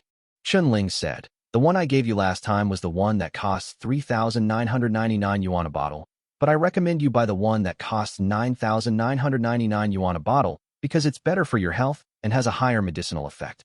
Yes. At this time, in Zheng Mingyue's office, Jinming's situation is similar to Dihong and Chunling's. Because her hotels and restaurants all have Chongqing liquor on the shelves, everyone who has tried it orders it, and many people even buy it directly to take home and drink. This made her go to Chongqing liquor industry to purchase goods several times. Moreover, there were calls every day asking her to get some wine. Especially those from other provinces, you can't buy them at all in other provinces. They came to the local area on business trips, drank it once and couldn't forget it, thinking they could save money, but when they returned, they found it was not sold anywhere, so they had to call us to buy it and ask for express delivery carrot. If this continues, she will have to go to the winery in person for the third time to purchase goods. At this time, Su-yi turned on his mobile phone, and another series of pleasant message tones came in. Before, he just felt frightened, but now, he likes to hear this sound. He read through all the messages one by one and calmly replied to them one by one, just to let others know that he had appeared. Moreover, he would disappear in 2 days. Sure enough, after replying to the message, he received more than a dozen calls in a row. Dad, Mom, and aunts. From Mr. D, Chen-ling, and Jin Minghua. Without exception, these people wanted to meet him immediately. I don't want to wait a moment. Su-yi wasn't in such a hurry. He had finally put it back on, so he had to get used to it first and get over the time difference. Haozi's call was the last one to come because he was the last one to reply. Haozi was extremely excited and exaggerated on the phone. Xiaoyi, do you know? We've made a fortune, a fortune. Do you know how much the lumber mill has made these days? I'll tell you, it'll scare you to death. Okay, no matter how much money you make, the commission will not be paid to you until a few months later. Su-yi said with a smile. Hey, I know. By the way, where are you now? Come to the sawmill and take a look. Also, when you come, remember to pick up a few bottles of wine produced by Chunling's family. Speaking of which, this wine is really good. It's the hottest selling wine right now. Su-yi curled his lips and said, I don't even have any to drink, and you asked me to take it? Really? Chapter 142 shocked Di-Lao. No time. Su-yi evaded the question, saying, It's just a pile of wood. Brother, I'm busy. How can I have time to see how much wood you sold and how much it cost? I don't even have time to go to the winery right now.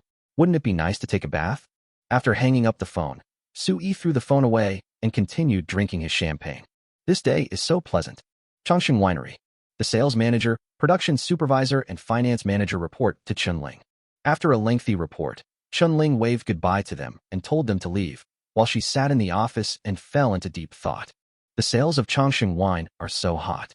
The extent of the fire was completely beyond her expectations. In the next 1 or 2 months, sales will definitely hit a new high. The most urgent task now is to maintain stability. Don't panic and don't get confused. We must proceed steadily. First, we must ensure continued production with quality. Second, production cannot be stopped, and there must be no shortage of goods. We must make Chongqing liquor well known in the shortest possible time and let Chongqing liquor gain a firm foothold in the market. After thinking for a long time, she picked up the phone on the table and called Mr. D. When the call was connected, she said, Mr. D, are you still at the winery? If you are, please come over. I have something important to discuss with you. Soon, Dihong arrived. He also looked excited, but also a little tired. It was obvious that he was exhausted from working overtime during this period. Chunling said gratefully, Mr. D, you've been through a lot these days. Dihong waved his hand. It's okay. It's what I should do. Chunling couldn't help but complain. Xiaoyi disappeared for several days. I finally replied to his message, but he disappeared again. Oh. Dihong pondered for a moment and said, Mr. Su. Mr. Su. He is an extraordinary person, so he naturally has important things to do. We can handle the winery issue. Chunling gave Dihong a strange look and said in surprise, Mr. D. Why do I feel like you treat Xiao-yi with great respect? Is it my illusion? Dihong was embarrassed and said perfunctorily, No, he and I are close friends regardless of age difference. I just respect him, understand? Don't talk nonsense, little girl. Oh, okay. Chunling nodded. She really felt that there was something strange about the relationship between Mr. D and Xiao-yi, but she couldn't tell what was wrong. She got back to the point. The raw liquor Xiaoyi provided can only produce about 2 tons of liquor. We don't know how big the sales of Chongqing liquor will be right now, and I can't predict how much its sales will skyrocket in the next month. Therefore, we must prepare early. Let Xiaoyi provide enough raw liquor. Dihong nodded. You're right to worry. We must plan ahead for this kind of thing. Wine production can't be stopped. The production line should ideally be running for at least 18 hours a day. Otherwise, it's easy to sell out. Yes. Seeing Dihong agreed, Chunling immediately said, Then I will call Xiao Yi now and discuss this with him. Chen Ling called Su Yi's cell phone in front of Di Hong and turned on the speakerphone. When Su Yi answered the phone, Chen Ling told him what she wanted to say. Su Yi thought for a moment and said, "That's easy. I have a second batch of raw liquor brewed here in my villa. However, it's definitely not soaked enough. I need to continue soaking it for another half a month. Well, you drive over here and take it away. If this thing can be used for a second brew, then a third, and a fourth. This precious ginseng is enough to keep you busy for a long time." Chen Ling was overjoyed when she heard this. Just as she was about to hang up, she heard Su Yi say, "Oh, right. Get 8 more large vats and 800 kilograms of strong liquor. Also, Mr. D is here, right? Have him come along." After hanging up the phone, Chen Ling looked confused. Xiaoyi suddenly wants so many big jars and wine. What is he going to brew? She looked at Di Hong and saw that Di Hong looked excited, as if he knew what Xiaoyi was going to do. Chen Ling had no choice but to find workers immediately to move 8 large vats out of the warehouse. She also cleaned them with a high-pressure water gun, and then took 800 kilograms of high-proof rice wine from the wine warehouse and loaded them all into the truck. More than an hour later, a medium-sized truck stopped at the door of Su Yi's villa. At this time, Su Yi came out in his pajamas and said to Chen Ling, "Don't unload here."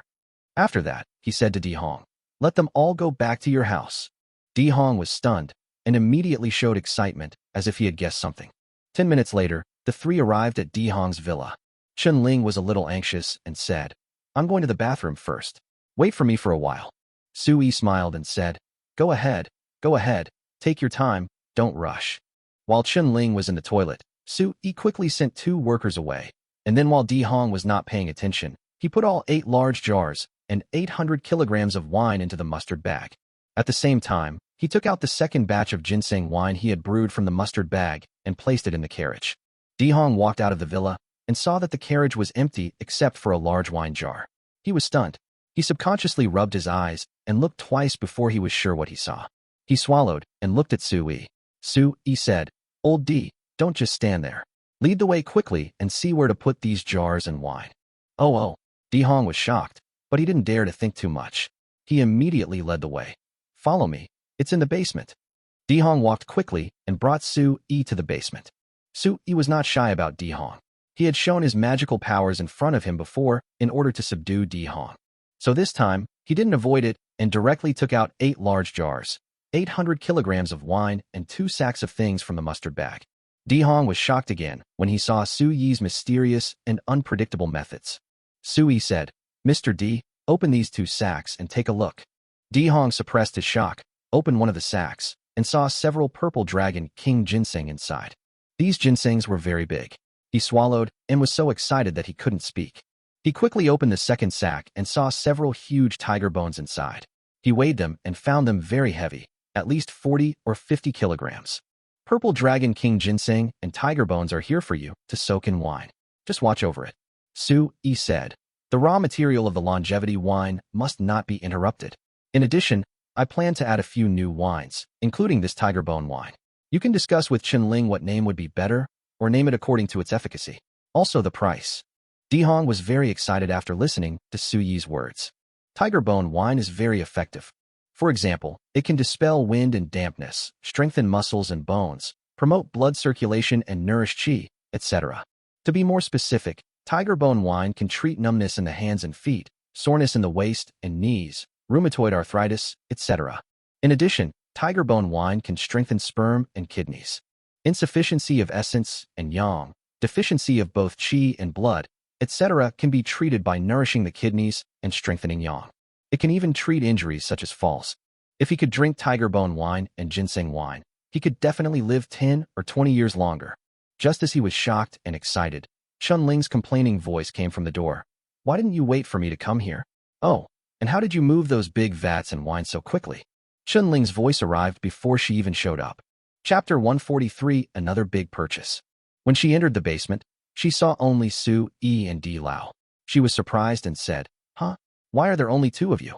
Where are my 2 workers?" Su Yi smiled and said, "I let them go first. Oh, by the way, the car is loaded with the second batch of raw liquor. Wait for half a month before opening it." After saying that, he pointed at Di Hong and said, "Chen Ling, I asked Master D to brew some raw liquor here. If you don't have enough raw liquor in the future, or if you have any problems with blending, you can ask Master D for advice. Do you understand?" Chun-Ling nodded. Su-Yi said, let's go to the living room and talk. Chun-Ling and Di-Hong nodded and followed Su-Yi to the living room. Di-Hong made the tea himself. Su-Yi took a sip of tea, and he suddenly remembered the Tianxiang tea from the Chongqing continent. The advantage of Tianxiang tea lies in the spiritual energy it contains, and the water used also contains spiritual energy, which is simply incomparable to the tea on Earth. He thought to himself that he must get the Tianxiang tea back next time. Perhaps he could plant tea on a large scale in Chongqing continent, then bring the finished tea products back to Earth and register a tea company on Earth so that both the supply and sales would be complete. Of course, now is not the time to dwell on this. He looked at Chun-Ling and Di-Hong and said, I may have to go on a few long business trips. I don't have time to take care of either the wine company or the wood company. So, the company still needs you, Mr. D, and how's he to take the trouble to deal with it? Next time I come back, I'll find time to transfer some of the company's shares to your names. It'll be considered a gift from me to you. That way, you'll also be the boss of the company. Chun-Ling and Di-Hong were stunned when they heard this. Give shares. Is this true or false? Chun-Ling and Di-Hong looked at each other. They had never expected Su-Yi to say that. They were extremely shocked. No, why are you giving us shares? We don't have the conditions or qualifications to ask for them. The factory is yours. You built it. We didn't contribute anything. How can we ask for shares? Chun-Ling and Di-Hong both declined. Especially Di-Hong. He just made a guest appearance. How can he get a share? Su-Yi shook his head and said stubbornly, this must be given to you. From now on, whether it's the wine company or the wood company, I won't be in charge. Chun-Ling, you will be the general manager of the wine company, and Haozi will be the general manager of the wood company. Only when you become the boss will you work hard, and work hard for yourselves. Do you understand? Although the shares aren't many, you and Haozi each own 10%, and old D, you own 5%. It's a small percentage, but as the company grows and goes public, even this small percentage of shares could eventually be worth hundreds of millions or even millions.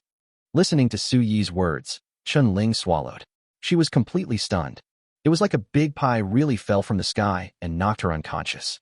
Okay, that's all I have to say. Do you have any other questions? Su-Yi said, I have to be busy the day after tomorrow. If you have any questions now, just ask. Chun-Ling and Di-Hong were both a little confused because it was so sudden and they didn't know what to ask. Di-Hong was the first to ask, can I drink that tiger bone wine? Su-Yi smiled. Of course, you must not only drink, but also drink more. Drink for a while first to build up your body foundation. Then I can extend your life. Do you understand? Di-Hong nodded hurriedly. He understood. He really understood. He was really afraid that Su-Yi would forget his promise, but he didn't expect that Su-Yi had always remembered it. Chun-Ling said, Shao-Yi, I don't know what to say. I promised to make the winery a good one, really. Su-Yi waved his hand. Don't be too happy too soon.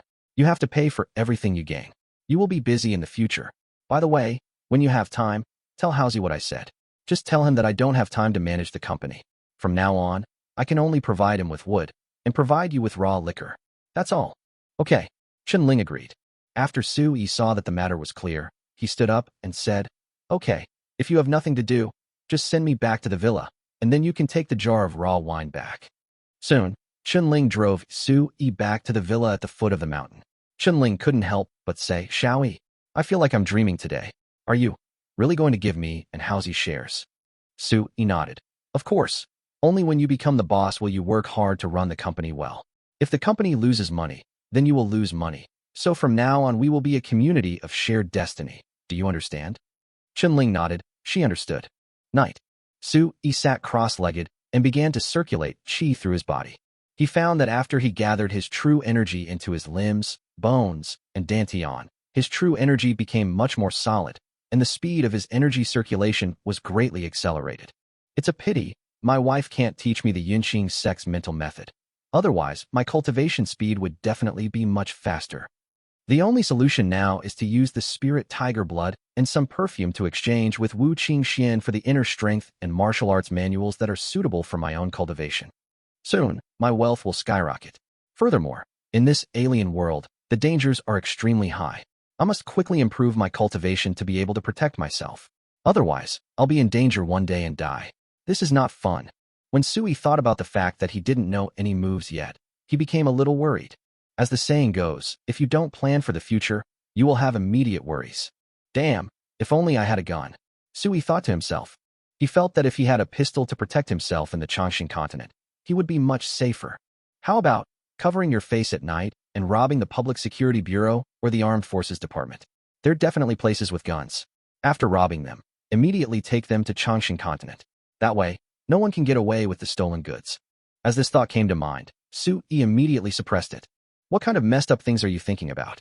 If I really do this, wouldn't I be a criminal? If possible, he would rather be a law-abiding citizen. Su-yi drove all the inappropriate thoughts out of his mind and slowly entered a deep state of meditation. The next morning, he felt refreshed. Meditation and qi circulation can maintain the body to a greater extent than sleeping. He drove out in his Mercedes-Benz and headed straight for Zhongshan Road. We soon arrived at the destination, so we started searching for the martial arts secrets of the earth at many stalls. After searching for 2 hours, he finally bought a lot of old martial arts secrets, such as Tai Chi, Xingyiquan, Baguazhang, Hungar, Wing Chun, Bajiquan, etc. Back in the car, he put all the martial arts secrets from Earth in a mustard seed bag, waiting to read them slowly when he had time. Then he drove straight to the department store. In the women's products area, he spent money like water, buying hundreds of bottles of perfume, large-size underwear from several brands, etc. Finally, under the disdainful gazes of several beautiful store clerks, I frantically stocked up on more than a dozen packs of sanitary napkins and more than a dozen boxes of Okamoto condoms. Chapter 144. How about this? Isn't this outfit sexy? He didn't know whether those boxing manuals and classics bought from street stalls were genuine, but it didn't matter whether they were true or not. These were not internal martial arts techniques and would not make people disabled or useless. They are all martial arts moves. He just learned some of them so that he can have more power to protect himself. He has good and exquisite moves, so he is naturally more powerful. On the contrary, if his moves are not good, he will be a little worse, that's all. As for perfume, there are hundreds of bottles with all kinds of scents and styles, suitable for women of different styles and types. As for underwear, there are various brands and, of course, all sizes are super large. The women in Changshan continent have much bigger butts and breasts than those on Earth, so only extra-large sizes are suitable for them. Even for sanitary napkins, Su-yi chose the big ones. Of course, he also did not forget to buy a lot of big-brand cosmetics. The money flowed out like water. Alas, it is not easy to please the women of Changshan continent. Leave the women's area. Su-yi first moved all the things into the Mercedes-Benz, put everything into mustard bags in the car, and then got out again and returned to the department store. This time, he went through the entire supermarket. It took 2 full carts to be pushed. I bought a lot of things, including snacks, watches, women's shoes, skirts, and all kinds of fashion. There are also various cakes, drinks, local specialties, various foods, various seasonings, etc. Of course, he bought everything he thought would be useful in the other world, including solar lights, lighters, searchlights, flashlights, telescopes, bicycles, guitars, accordions, outdoor equipment, etc. Finally, he went to the fresh food section and bought all the chicken, duck, fish, meat, seafood, etc. With mustard bags, storing fresh and cooked food is no longer a problem. Because the space inside the mustard bag is equivalent to a vacuum, fresh and cooked food can be stored in it in an almost vacuum environment. In the end, he went to the car dealership and bought 2 motorcycles, 2 SUVs, more than a dozen tanks of gasoline, etc. After a whole day, Su-yi felt like he was busy as a dog.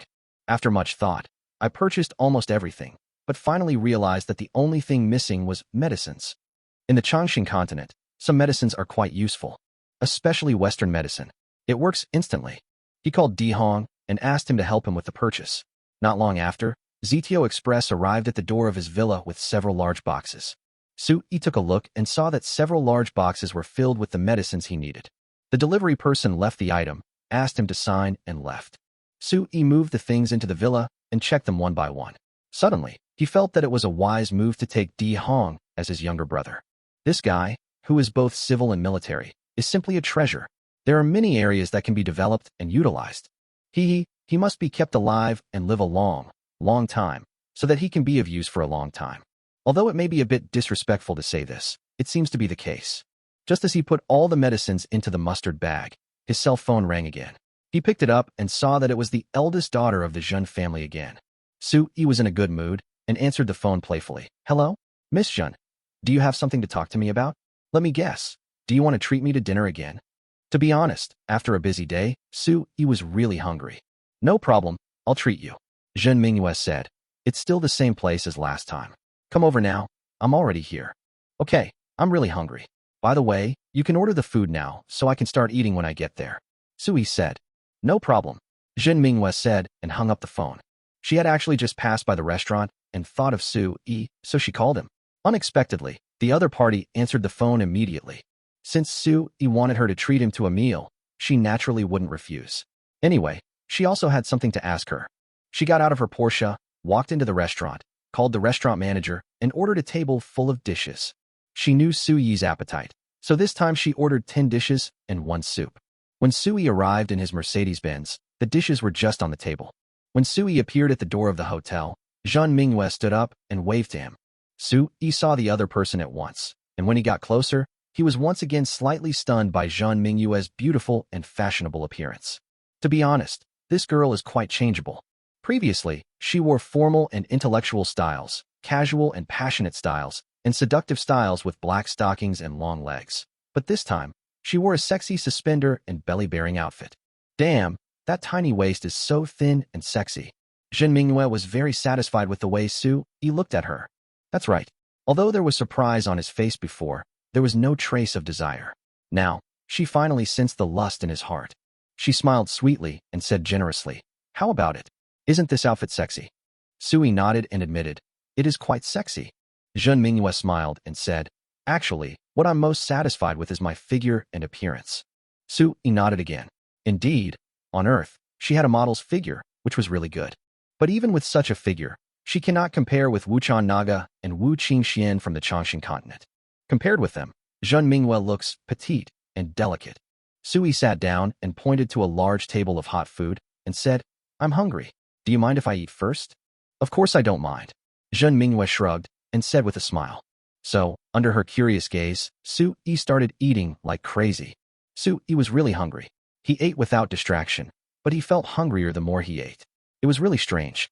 Jean Minghua was more and more surprised as she watched Sui devour the food. Finally, when she saw him finish 10 dishes, a soup and a large bowl of white rice by himself, she was completely shocked. Why do you have such a big appetite? Oh my God, are you an alien? How come you eat so much? I didn't see you eat so much last time." Jean Minghua asked several questions. Sui wiped his mouth with a tissue and said calmly, "That's because I didn't want to scare you, so I didn't eat that much, but I'm really hungry today. Besides, since you ordered so much, it would be a waste if you don't finish it, right?" In fact, only Sui knew that people who practice cultivation would go through a period of overeating. This is an external manifestation of the body being transformed, evolving, and transforming. I don't understand. I didn't see your stomach getting bloated. How come you ate so much? Are you sure you don't need to go to the hospital? Jean Minghua couldn't help but say. Sui's face was filled with black lines. If he didn't know that Jean Minghua was really worried about him, he would have mistakenly thought that she was scolding him for being sick and needing to see a doctor. Sui waved his hand. "It's okay. I'm practicing, so I ate a little more. It will be fine after a while." "Practice? What does that mean?" Jean Minghua was stunned. Sui said, "I mean, I'm working out and occasionally practicing martial arts, so the consumption is huge, so I eat more." "Oh, so that's how it is." Jean Minghua suddenly realized. Sui asked about the business. "By the way, do you have something to talk to me about?" Chapter 145, A Secret Conversation with Jean Minghua. When Jean Minghua heard Sui asking about the serious matter, she said seriously, "This is it. Didn't I ask the hotels and restaurants at home to sell the immortality wine from your winery?" "Well, thank you. I haven't thanked you for your help before," Sui said sincerely. Jean Minghua immediately waved her hands. No, this isn't a favor. Actually, it's a win-win situation. The market response to the Chongqing liquor is really good. Customers who have tried it always come back for more. In other words, this liquor truly attracts repeat customers based on its strength. But now, the winery has limited the supply to me. My hotel and restaurant are sold out and can't get more. I'm having a headache. Listening to Jean Minghua's words, Sui asked, "What did Qinling say?" Jean Minghua said, "She said the production line is already running at full capacity 24 hours a day, but demand still outstrips supply. She can only give everyone some first, but she can't give everyone as much as they want." Sui nodded. So this was the situation. He thought for a moment and said, "It's okay. I'll call Qinling now. Wait a minute." In front of Jean Minghua, Sui took out his phone and called Qinling. Qinling answered the call, and Sui said, "Qinling, is our production capacity of immortality wine a little insufficient?" Qinling said, "It's okay now. but it will probably be very tight soon. I just got feedback from the market that our Chongqing wine is almost sold out at the distributors. Su Yi said, if it really doesn't work, then add another production line. Ling said, I understand. I've actually already contacted the production line. Su Yi said, that's good. There is one more thing. Isn't Zhen Minghua the agent of our Chongqing wine? Don't hold back her goods. Just give her as much as she wants. Ling said, okay, then I'll make new arrangements for her. Su Yi said, since the supply is insufficient to meet the demand, then you should do a customer evaluation and give them all a credit rating. Those with high credit ratings will be given priority. Oh, and those who can pay first will also be given priority. Ling's eyes lit up when she heard this. That's a great idea. Why didn't I think of it? Haha. This way, it will greatly alleviate the current difficulties faced by the factory.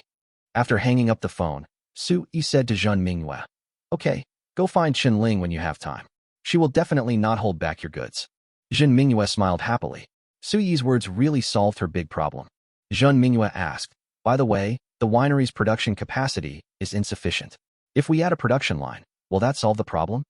Su Yi shook his head. Of course it can't be solved. In fact, insufficient production capacity is not due to insufficient production of the production line, but a problem of insufficient supply of raw materials. To put it simply, this wine is a health wine. It is made from precious medicinal herbs.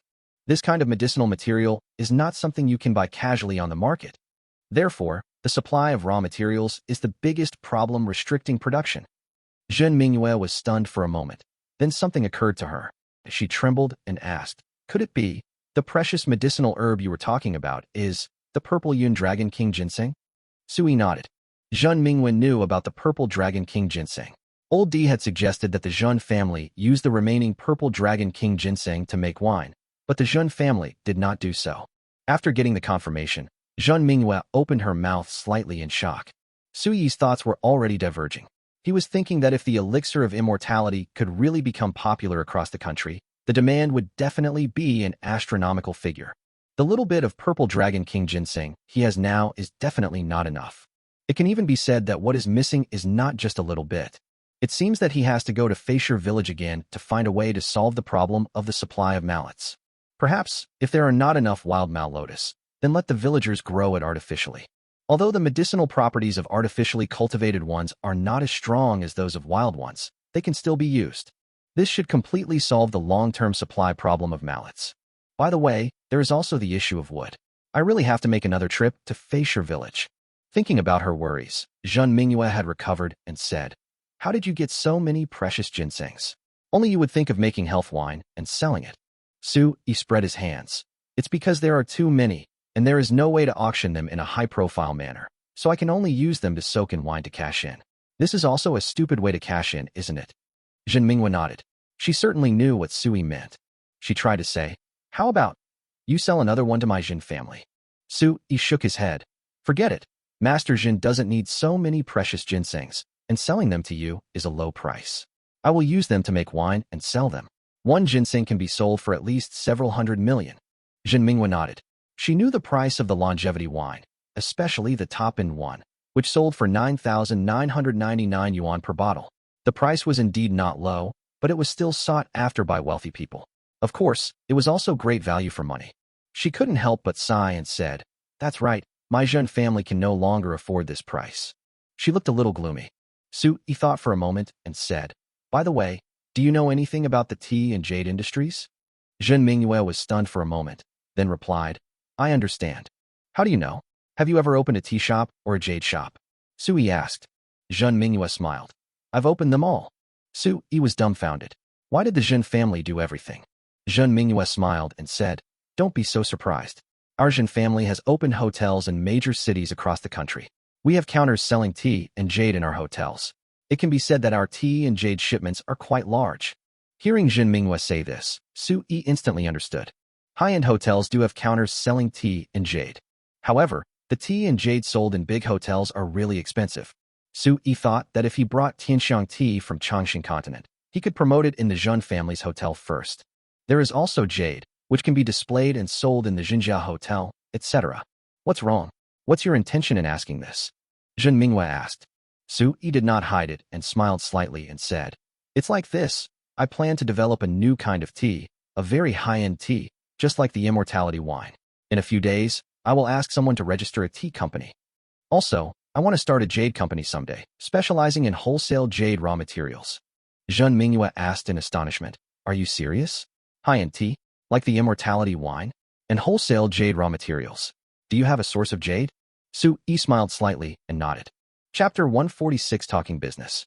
While Zhen Mingyue was shocked, she also realized that this was an opportunity to cooperate with Su Yi. She couldn't help but say, "Then Su Yi, how about I cooperate with you?" Cooperation. Su Yi was surprised. How to cooperate? Zhen Mingyue said, "We will jointly register a tea company and a jade company. The companies will operate independently and purchase tea and jade raw materials from you in bulk. The company sells through packaging, advertising, and sales channels, and then distributes profits according to the proportion of shareholding." When Su Yi heard this, he was shocked. "Oh shit, there's actually a way to play it? How come I didn't think of it?"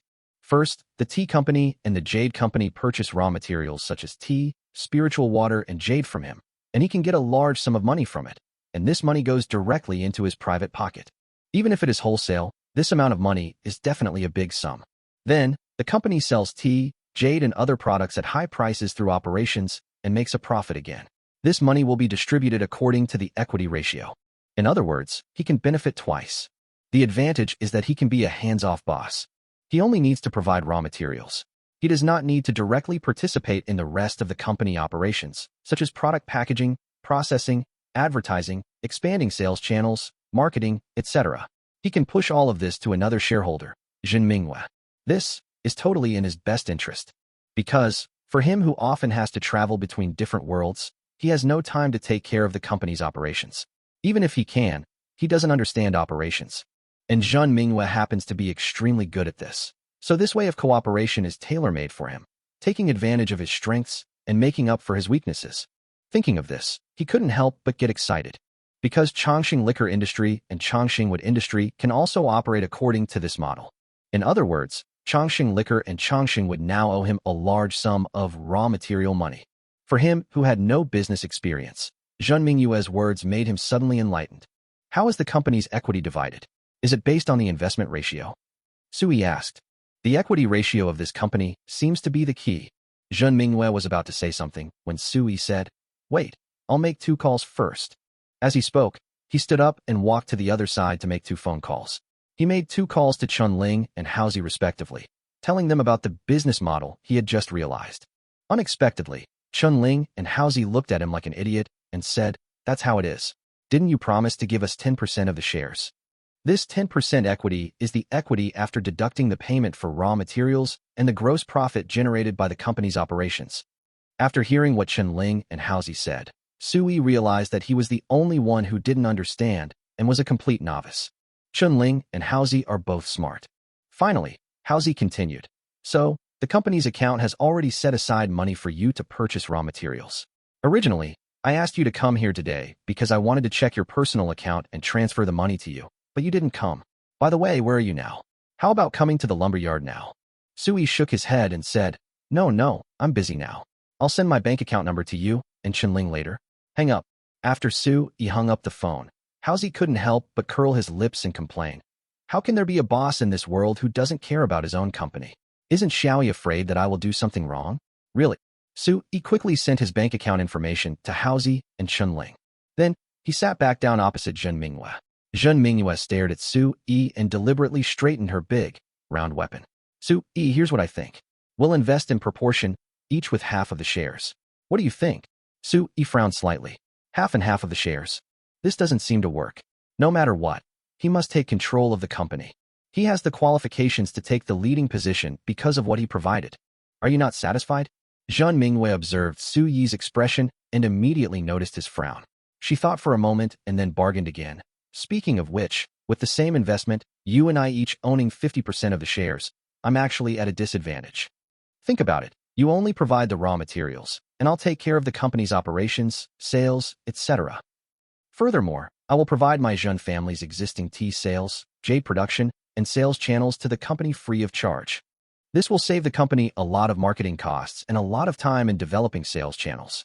This will save the company from having to slowly expand and develop its business. As long as we have tea and jade, We can immediately and directly make large-scale profits. Look, isn't that what I'm saying? Zhen Mingyue was very persuasive and helpful. As a businesswoman, she was not pretentious or embarrassed when talking about business. He bargained in various ways, trying to persuade Su Yi. But Su Yi was unmoved.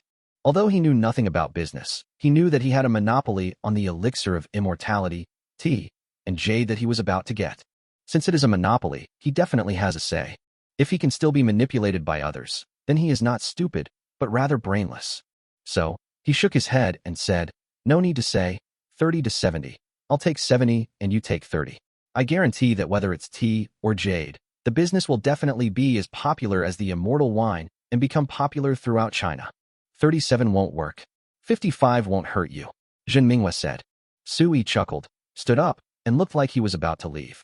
Zhen Mingyue immediately changed her words and said, "At least it should be 40 to 60. You 60 and I 40. No." Su Yi waved his hand. "Just 37. You think about it. I'm leaving first." After saying that, Su Yi continued, "I'm going on a long trip again tomorrow, so I don't have much time left for you. I'll find someone else to cooperate with next time." Upon hearing this, Zhen Mingyue became anxious and said hurriedly, 37 is 37. But, are you really sure that tea and jade can sell as well as the immortality wine? That they can become popular throughout China? I need you to give me a little confidence." Su Yi thought about it and nodded. "Okay, since you are so sincere, I can't help but show my sincerity. Wait for me here." Su Yi turned and walked towards the aisle, out of Zhen Mingyue's sight, then flipped his hand, and four things suddenly appeared on his palm. 2 emerald green jade tablets, one of which is carved with a gorgeous tiger. Magnificent. The other piece was engraved with many golden lines, like a formation pattern. The strangest thing was that those golden lines seemed to be alive, making the whole piece of jade look like there was a spiritual energy flowing through it. The other 2 items were a small teapot and a small teapot filled with steaming water. He walked back to Zhen Mingyue, handed her the 2 pieces of jade, and said, "Take a look at them." Chapter 147. Are these jade and tea enough to give you confidence? Zhen Mingyue looked at what Su Yi handed over, and was immediately shocked after just one glance. "Emerald? Imperial green?" she exclaimed subconsciously. She was really shocked. The quality of these 2 jade brands in front of me is shockingly high. Looking over there, there's plenty of water. It's directly glass-quality water. Su Yi gave Zhen Mingyue a thumbs up. The other party was indeed an expert and could tell the imperial green color at a glance. In fact, imperial green refers to a very unique color, which is very green, the kind of green that looks like it is about to drip out. Its green color is pure and rich, and like emerald, it has a blue tint, but it is not off-color. It is the best and most valuable green color among jadeite, also known as emerald green, giving people a sense of noble beauty. Zhen Mingyue carefully took it, holding her breath. Both pieces of jade were top-grade, and surprisingly, they were the size of a small palm. When she saw the imperial green jade plate with golden threads and surging spiritual energy, she was completely stunned. Whether she saw it with her eyes or touched it with her hands, the feeling of coolness and comfort on her body and nourishment on her mind made her dazed. This is a feeling of real jade giving back and nourishing people. She looked at Su Yi and said in horror, "Su Yi, this piece of jade. Why do I feel like it is nourishing me?" Su Yi smiled and said, "Of course, because this jade goes beyond the category of imperial green. It contains powerful spiritual energy, which can naturally nourish a person's body and soul. Your senses are very sharp. That's indeed the case." When Zhen Mingyue heard Su Yi say this, she was completely dumbfounded. Although Su Yi's words were hard to believe, the thing was right in front of her, and she indeed felt the miraculous use of the jade. Facts speak louder than words. Seeing is believing. She accepted Su Yi's statement. Where did you get such precious jade?" Zhen Mingyue couldn't help but ask. Su Yi shook his head. "Don't ask me about this. I won't tell you even if you ask. You just need to know that I can provide similar jades, such as jadeite, mutton fat jade, yellow jade, purple jade, etc. I have them all. What do you think of this quality, or even the lower grade ice jade? If there is a large supply of goods, as much as you want, what do you think?" Zhen Mingyue was extremely shocked. Su Yi shocked her, but he didn't bother her. He turned around and waved to the hotel manager, asked her for a pot of hot water, and then brewed the tianxiang tea in his hand. The spiritual water plus the tianxiang tea, the moment the hot water rushed in, Zhen Mingyue smelled a special tea fragrance. The aroma of this teapot is very unique. She has tasted at least 50 or 60 kinds of tea, but none of them is similar to this tea aroma. How should I put it? The fragrance of this tea is particularly refreshing. What kind of tea is this? Why does it smell so good? Zhen Mingyue came to her senses and couldn't help asking. Su Yi said, Tianxiang tea, the new tea I'm going to launch. Come, try it. Su Yi smiled and poured Zhen Mingyue a small cup of water, about 8 cents. Zhen Mingyue picked it up and took a sip. It was so refreshing that just smelling it made her intoxicated. She recovered and immediately took a sip of the tea. As it entered her mouth, she felt a cool spiritual energy flow down her throat and into her body. The tea is obviously hot, but there is a strange cool feeling in the heat, which makes people feel very refreshed. Afterwards, she felt the fragrance lingering on her lips and teeth, and the tea was really delicious. After tasting this tea, she felt that the best tea she had ever tasted in her life was actually garbage. There's no way it can compare to this. Moreover, why is the gap so huge?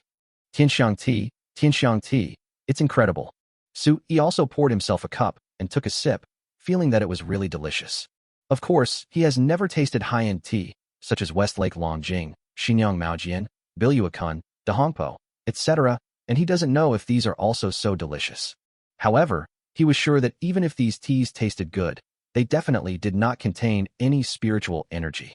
Just in this aspect, Tianxiang tea is much better than them. Seeing Zhen Mingyue's intoxicated expression, Su Yi couldn't help but ask, how is it? Are these jade and tea enough to give you confidence? Zhen Mingyue nodded subconsciously. That's enough, it's really enough. Su Yi smiled and asked again, do you still think it's 30% to 70%? Did you lose? Zhen Mingyue blushed and said awkwardly, it's not a loss, it's really not a loss. If it's jade and tea like this, I'm actually getting a great deal by taking 30%. Even if I only take 10%, I'll make a fortune. Su Yi nodded. That's true. It's hard not to make money when it comes to monopoly things. Just like the elixir of life, it has begun to show its power. Seeing Zhen Mingyue say this, Su Yi smiled and said, then, the tea company and the jade company, how much should you and I invest respectively? You should draw up a charter. Zhen Mingyue said, everyone in the tea company will contribute 3 million renminbi, and the same goes for the jade company. Although the investment is the same, you will own 70% and I will own 30%. Okay, I'll give you the money later. Before he could finish this sentence, a series of ding-ding-ding message alert sounds came from Su Yi's mobile phone. He picked it up and was stunned. These alert sounds were all bank deposit information notifications. He counted and found that there were more than 10 deposit information reminders. The largest one is worth 10 million, and the smallest one is worth 1 million. These information indicate that the accounts from which the remittances were made are Chongqing Liquor Industry and Chongqing Wood Industry. He roughly calculated that this time, he directly received more than 50 million. Moreover, he also found 2 text messages from Chun Ling and Haozi, saying that this money was only a small part and that they would transfer more money after the funds were recovered. When Su Yi saw the words, just a small part, a knowing smile appeared on his face. Su Yi looked at the time again, and it was already late. He put away the jade and the teapot and teacup and said, it's almost 8 o'clock. That's all for today. I'm leaving now. By the way, send me your account number, and I'll transfer the money to you later. After saying that, Su Yi was about to leave. But how could Zhen Mingyue be willing to let him go like this? She hurriedly pulled Su Yi and said with a smile, Su Yi, don't go. It's still early. There's still tea in your teapot. Can we finish it? Su Yi smiled slightly. Okay. Who asked you to treat me to a meal just now? As for me, it's courtesy to reciprocate, so I'll treat you to tea. Is that okay? Upon hearing this, Zhen Mingyue said happily, Okay. Come on, Su Yi, pour me another cup. I must taste it again. To be honest, I've never tasted such delicious tea before. This time, I've really broadened my horizons. Chapter 148 Showdown. Seeing Zhen Mingyue looking a little anxious, Su Yi wanted to laugh. This beautiful girl also had a day when she was so eager to be teased by herself. It's so interesting. He stopped teasing her and poured her another cup of Tianxiang tea seriously. Zhen Mingyue looked very happy after drinking just a little. Soon, the tea was gone, with each of us taking turns drinking a cup. Zhen Mingyue was still not satisfied. She begged, Su Yi, let's have a second cup. Su Yi looked at the time, and it was already 8 o'clock in the evening. Still drinking? He shook his head and said, forget it. Too much is as bad as too little. Let's stop here today. Zhen Mingyue looked disappointed. She was really addicted to Tianxiang tea. Why was this tea so to her liking? It's really strange. Su Yi, do you still have this tea? Give me some. I'll take it back and drink it. Zhen Mingyue said. Su-yi shook his head. It's not on the market yet, so of course I don't have it. This tea and the water for making tea are specially made, so I have to go and buy them specifically so. Jun Minghua looked disappointed, but the next moment, she stared at the empty teapot in Su-yi's hand. The shape of this teapot is very simple and unique, and looks very crude. She couldn't imagine why there are still people using such a crude teapot to make tea. And it's such a delicious tea. Alas, Tianxiang tea feels a little wronged. Why are you staring at my teapot? There's no tea in it anymore. Su-yi said. Jun Minghua chuckled. There's no tea left, but there are tea leaves. I can add some hot water and make another or two. Su-yi was so upset. This girl had this in mind. But unfortunately, the spiritual water is gone, and pouring ordinary hot water into it will only greatly reduce the taste. Su-yi pushed the teapot directly in front of Jun Minghua and said with a smile, Okay, I'll give it to you. It's not worth much anyway. Just use the hot water to make tea here. I have something to do, and I'll leave first. Su-yi left the teapot behind and slipped away. He returned to his car, thought for a moment, and called Chun Ling and Haozi again, telling them to prepare the company's equity transfer agreement and go to the Industrial and Commercial Bureau to handle the formalities when he came back next time. Chun Ling and Haozi were excited when they got the exact news. After hanging up the phone, Su-yi whistled and drove back to his parents' home. In the restaurant, Jun Minghua personally poured hot water into the teapot. 2 minutes later, she couldn't wait to pour a glass and took a sip. The next moment, she frowned. Huh? What's going on? It's not as fragrant or lingering anymore. Jun Minghua thought her sense of taste was wrong. She took another sip and found that it was indeed much bland. Especially the refreshing feeling that she had before was gone, and the comfort of her body and soul was greatly reduced. Could it be that it's really because of the water? Do we have to use the special water that Su-yi mentioned? It seems that's indeed the case. Jun Minghua understood this, and finally understood why Su-yi said that this kind of tea could not be copied or pirated, and that the tea leaves and water provided by him must be used. Monopoly. It really is a monopoly. Jun Minghua fell into deep thought. She felt that if Tianxiang tea was really put on the market, it would definitely become as popular as Chongqing wine. Moreover, this tea is definitely high-end and classy, definitely more expensive than Westlake Longjing, Tiguanyin, or Dahongpo, and much more expensive. What she doesn't know now is how much this tea and water cost. If tea and water are sold for 100,000 yuan per kilogram, or 200,000 yuan per kilogram, how much profit will there be? At this time, Su-yi didn't know that Jun Minghua's thoughts were divergent, and she was thinking a lot. Su-yi drove all the way, and when he arrived home and appeared in front of his parents and aunt, the three of them jumped up. Oh, you little bastard. You finally came back. Mom was so excited that she came up and took Su-yi's hand to ask about his well-being. My dad also came up and grabbed him, fearing that he would run away quietly again. My aunt did the same. She rushed over and hugged him, saying, Xiaoyi, you must not leave this time. We finally caught you. Can you give us the wine first? If you don't, I will hold you forever. Su-yi was stunned and felt uncomfortable with his aunt's two breasts sticking to him. You know what? He didn't expect his aunt to be so talented. You want some wine, right? Yes. Su-yi hurriedly said. Let me go first. There's plenty of wine. After the promise was made, his parents and aunt let him go, and the three of them looked at him together. Su-yi chuckled. Sit down. Sit down and listen to me slowly. After his parents and aunt were seated, Su-yi cleared his throat and said, Don't be surprised by what I say next. Can you do that? The three of them looked at each other. Mom said, Son, what do you mean? Have you done something bad? Su-yi shook his head. First, tell me whether it's a good thing or a bad thing. Dad stuttered nervously. Su-yi immediately said, Of course it's a good thing. I'm doing serious things now, okay?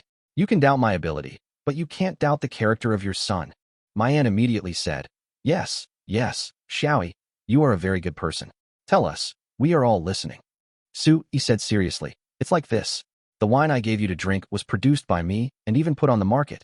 Now this wine is called Eternal Life Wine. Before Su-yi could finish his words, his father exclaimed, Immortal liquor? The kind that's so expensive. Su-yi was frowning. Is his immortality wine very expensive? Why does my dad seem to be unhappy about the price?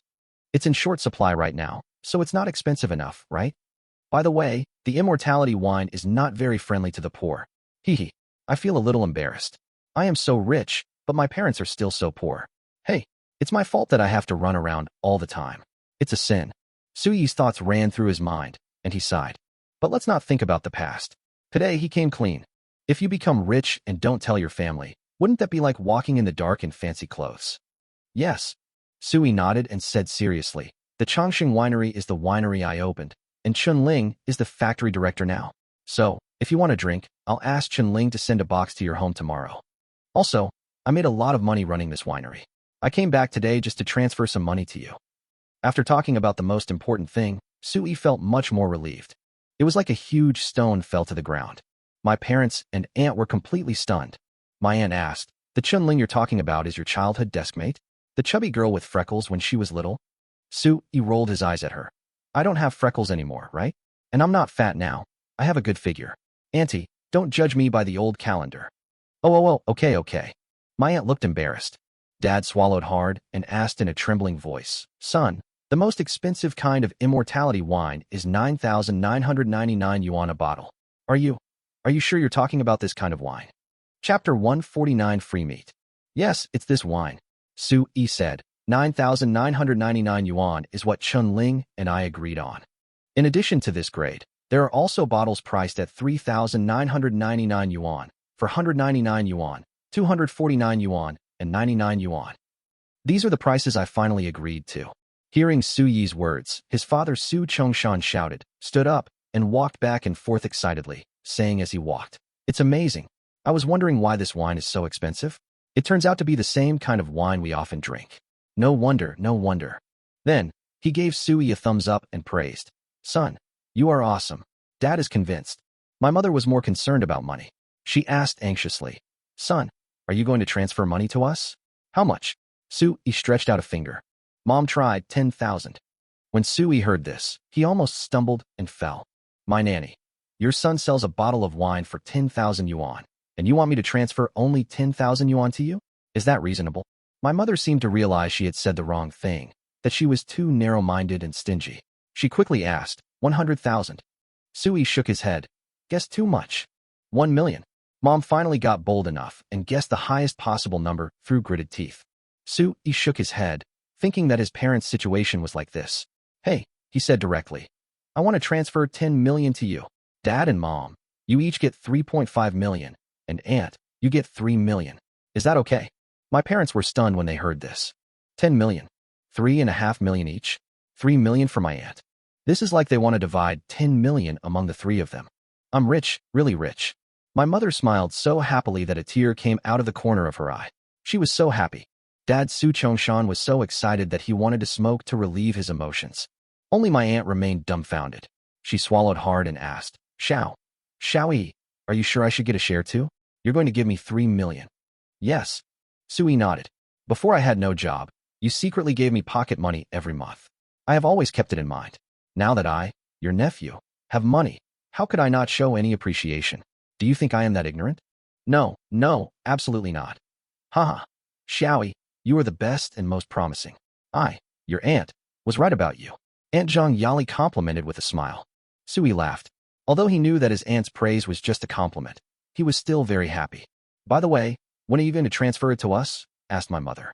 Sui said, tomorrow morning. It's night now and the banks are closed. I can't transfer such a large sum of money. Yes, I was confused. Haha, I was so happy that I forgot about it.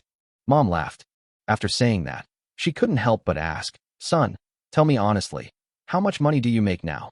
Is it 30 or 40 million? Will transferring 10 million to us affect the winery's capital turnover? If it does, you'd better not transfer so much to us. Just give us 100,000 or 200,000 each. Sui said, It's okay. I don't need this little money. As for how much the company earns, don't ask. And don't tell anyone about what happened today. Keep it a secret from the neighbors. Got it. I know. People with money tend to have more troubles. We don't want to cause trouble. Don't worry, son. We will keep it a secret. What we want is to make a fortune quietly. The three of them promised. Sui nodded. Good. You are aware of it. It's worth my showdown. In fact, for Sui, giving 10 million to his parents and is nothing. He just earned 50 million and gave 10 million to his family, which was no big deal. Besides, as the elixir of immortality becomes a hot commodity, lumber mills sell a lot of wood, Tianxiang tea is introduced to the earth, and jade artifacts from other worlds are sold here by him. He will make more money. The reason why he didn't turn so much was because he was afraid of scaring his parents and aunt. Giving them a little money will make them live comfortably, but not giving them too much will prevent them from spending money recklessly and going astray. Next, the family started talking about personal matters, and they were all having a great time. That night, Sui slept directly at his parents' house. In fact, he did not sleep, but sat cross-legged at the head of the bed and circulated his chi through his body. The next day, at 8 o'clock in the morning, Sui opened his eyes. In the kitchen, Dad had already cooked the noodles, and Mom had prepared the bank card, ID card, and other things. For the first time ever, my aunt didn't rush to the clinic. After eating the noodles, Sui saw that it was getting late. So he took his family into the Mercedes-Benz and drove straight to a nearby bank. Arriving at the bank, they got their first number. As soon as the bank opened, Sui transferred money to his parents and aunt. Of course, he also transferred 6 million to Zhen Minghua. These 6 million were the investment funds he and Zhen Minghua put into establishing the tea company and jade company. After transferring the money and leaving the bank, Sui received a call from Zhen Minghua, who asked him for his personal information. Sui didn't have time for that, so he asked her to ask Chen Ling for it, because Chen Ling had all his information. After Sui hung up the phone, he said goodbye to his parents and drove his Mercedes-Benz back to his big villa. After closing the door and setting up security, he disappeared from the spot in a flash. Yinqing Cottage. Sui appeared behind the screen in the room. He walked out from behind the screen, opened the door, and went outside. Lu Zhu happened to walk into the yard from outside and said, Uncle, are you out of confinement? Sui hummed and asked curiously, have old man Wu and his wife come out of seclusion? Lu Zhu shook her head, no. After she finished speaking, she seemed to remember something and said, Sir, Miss Qingxian came to see you again yesterday. Yesterday? Didn't I tell her that I was going into seclusion? Did she tell me what she wanted to talk to me about? Sui asked. Lu Zhu shook her head. She didn't say, but judging from her expression, she seemed quite anxious and disappointed. Oh, okay, I understand. Sui nodded. Lu Zhu said, Sir, I'm here to invite you to the kitchen for breakfast. Sui asked, what kind of food is there? Lu Zhu said, porridge and steamed buns. Sui curled his lips. Just porridge and steamed buns? Too bland. Forget it, I won't go out to eat. I can just get something to eat here.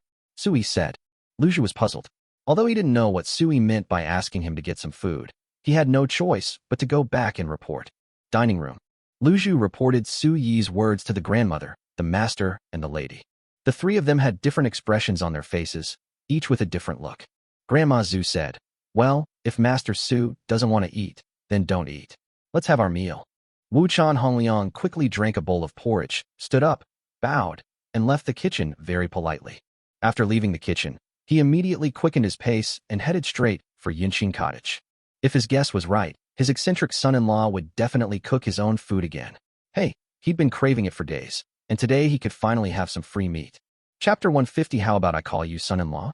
Sure enough, when he arrived at the door of Yinqing Cottage, Sui was busy sitting on the stone table and stone bench in the small courtyard of more than 20 square meters. He saw a strange set of objects placed on the stone table, an iron lump that could spit out fire, and a large pot placed on top of the iron lump, with water gurgling and boiling. Sui opened the bags of yellow stuff and put them all into the pot. Afterwards, he saw Sui putting small bags of sauce into the pot, and immediately, he smelled a rich aroma. As Sui stirred it with long chopsticks, the rich aroma spread out, and he, who was standing far away at the door, immediately started drooling. It smells so good. He had never smelled such delicious food in his life, and it made him drool. Mr. Sui, what did you cook? It smells so good. Wu Chan Hongliang couldn't stay any longer and jumped out to ask. He came to the pot and sniffed the aroma of the noodle-like food. Sui rolled his eyes at him, thinking that he did it on purpose. Brother, I was just about to start eating, and you came here at mealtime. Aren't you trying to get a free meal on purpose? But there was no way. He was still living in his house, and he couldn't help but answer, so he said expressionlessly, instant noodles. Instant noodles? Why does the name sound so strange? Wu Chan said loudly, but it's so delicious. Mr. Sui, let me have a taste too. Sui glanced at him. You want to eat? Yes, very much. Wu Chan nodded loudly and quickly. Sui rolled his eyes and said with a smile, what did you call me just now? Mr. Sui, Wu Chan said loudly. Sui curled his lips and blurted out 5 words. Then you have no chance. You are so rude that you don't even know how to say hello. You don't deserve to eat my noodles. Wu Chan Hongliang seemed to realize something and tried to say, how about I call you my son-in-law? As soon as these words came out, Sui, who had been pouting with disgust, immediately smiled and said very attentively, oh, Father-in-law, you are too polite, but the word virtuous son-in-law is so nice. Haha. Come on, the noodles will be cooked soon. Father-in-law, please sit down and wait for me to serve you a big bowl. Su-yi's service level is full. The word good son-in-law made him very happy. That's right, virtuous son-in-law, virtuous son-in-law. He is the son-in-law of the mansion, the virtuous son-in-law of the mansion. This title is too magical, he likes it. He took a large bowl from the table, filled it with cooked instant noodles, and poured in the fragrant orange-yellow soup. He placed it in front of Wu Chan and said loudly, "Father-in-law, please enjoy." After saying that, he picked up his chopsticks and added a piece of ham and a poached egg to the noodles. Wu Chan Hongliang couldn't bear it any longer, so he picked up the bowl, picked up the chopsticks, and started eating. After one bite, he couldn't stop. In less than a minute, he was already licking the bottom of the empty bowl. Sui took a look and knew that this guy was not full at all. Like this kind of bowl, if you want to be full, you need at least 5 to 10 bowls. But he didn't panic. It's just instant noodles, no big deal, he'll have enough to eat today. He scooped up the instant noodles from the pot again, filling 4 large bowls directly. After signaling his father-in-law to do as he pleased, he started to cook another pot. This time, he turned on the fire, added a bucket of pure water, and then added ginseng water. After the water boiled, he added 20 bags of beef noodles, added seasonings, and brought it to a boil over high heat, stirring. Lu Zhu, who was standing by, was drooling as she watched. Su-yi waved to her, filled a bowl, and handed it to her. She took it and ate it happily. At this time, my father-in-law had already finished 4 bowls, and he looked unsatisfied. Just as Sui was about to share the noodles, a voice came from outside. "Brother-in-law, uncle, what are you eating? This smells so good." The voice arrived before the person arrived, and then a fiery red figure appeared. It was Wu Qingxian. At this time, she changed into another beautiful and sexy dress, and her tall and well-proportioned figure made her look graceful. "Qingxian girl, you're here?" Wu Chan greeted her loudly. Sui said, "You've come just in time. Have you had breakfast? If not, can we have some together?" It's a polite remark. Su-yi is absolutely polite. But unexpectedly, Wu Qingxian sat down and said, Okay, it smells so good. I'll get myself a bowl." As she spoke, she picked up a large bowl next to her, filled it up, and added a fried egg and ham sausage to her bowl. Wu Chan Hongliang felt so painful watching this. He said nervously, All right. Qingxian girl, you can't eat so much, it's a waste. Leave some for your uncle." "Uncle, I can eat." "You eat so much, what will your uncle do?" "Oh, you've already eaten. Let my brother-in-law and I eat these." The two of them were talking back and forth, and Su-yi said, Okay, stop. I'll divide it, is that okay with you?" Wu Chan said loudly, Right. A good son-in-law is the fairest. Let him divide it." When Wu Qingxian heard this, she thought, a virtuous son-in-law. So this is called a virtuous son-in-law. She looked at Su-yi suspiciously and motioned him to give her more. Su-yi directly got 3 small bowls, divided them equally, and put 3 poached eggs and 3 sausages in each bowl, and finally poured hot and fragrant noodle soup. "Distribute it equally, without cheating anyone, eat," Sui said. Wu Chan Hongliang and Wu Qingxian looked at each other, immediately grabbed the bowl of noodles, and started eating it in big mouthfuls. Wu Chan Hongliang seemed to be particularly fond of fried eggs. He opened his mouth wide and ate one in one bite. Wu Qingxian has a special liking for ham sausages. She bites one in 2 bites and stirs it until it smells so good. Su-yi looked down at his crotch and felt a little horrified. He shook his head violently, drove out the messy and absurd thoughts from his mind, and started eating noodles. The 3 of them ate with their mouths drooling and exclaimed that it was delicious. Soon, the 3 of them devoured all the instant noodles. Wu Qingxian licked the bottom of the basin, obviously not having eaten enough. Su-yi already felt like vomiting.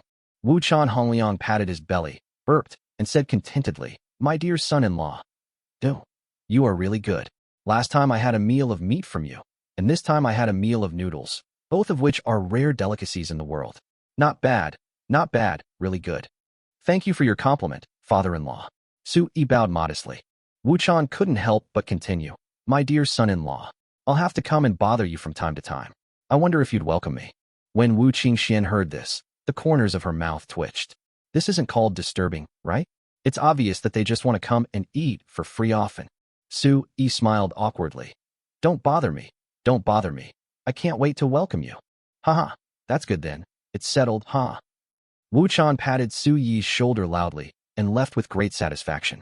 Before disappearing, He did not forget to look back at Su-yi and gave him a foodie smile. Su-yi smiled back awkwardly. Wu Qingxian couldn't help but grumble in a low voice. Hey, Uncle Wu-chan is still so shameless. Chapter 151 Wu Family, Martial Arts Courtyard. Su-yi frowned and pretended to be unhappy. Don't say that about my Lord Taishan. Don't you think he is very interesting and cute? Interesting? Cute. Wu Qingxian couldn't help but chuckle when she heard these two words. What are you laughing at? Su-yi was puzzled. Wu Qingxian said seriously, he has killed tens of thousands of people. Do you still think he is interesting and cute? Su-yi blinked and said seriously, are you kidding? Wu Qingxian shook her head. This joke is not funny at all. Su-yi said, how could he kill so many people? Wu Qingxian said, he was once a great general of Nanling State. Isn't it normal for him to go into battle and kill the enemy? Su-yi suddenly realized that this was the case.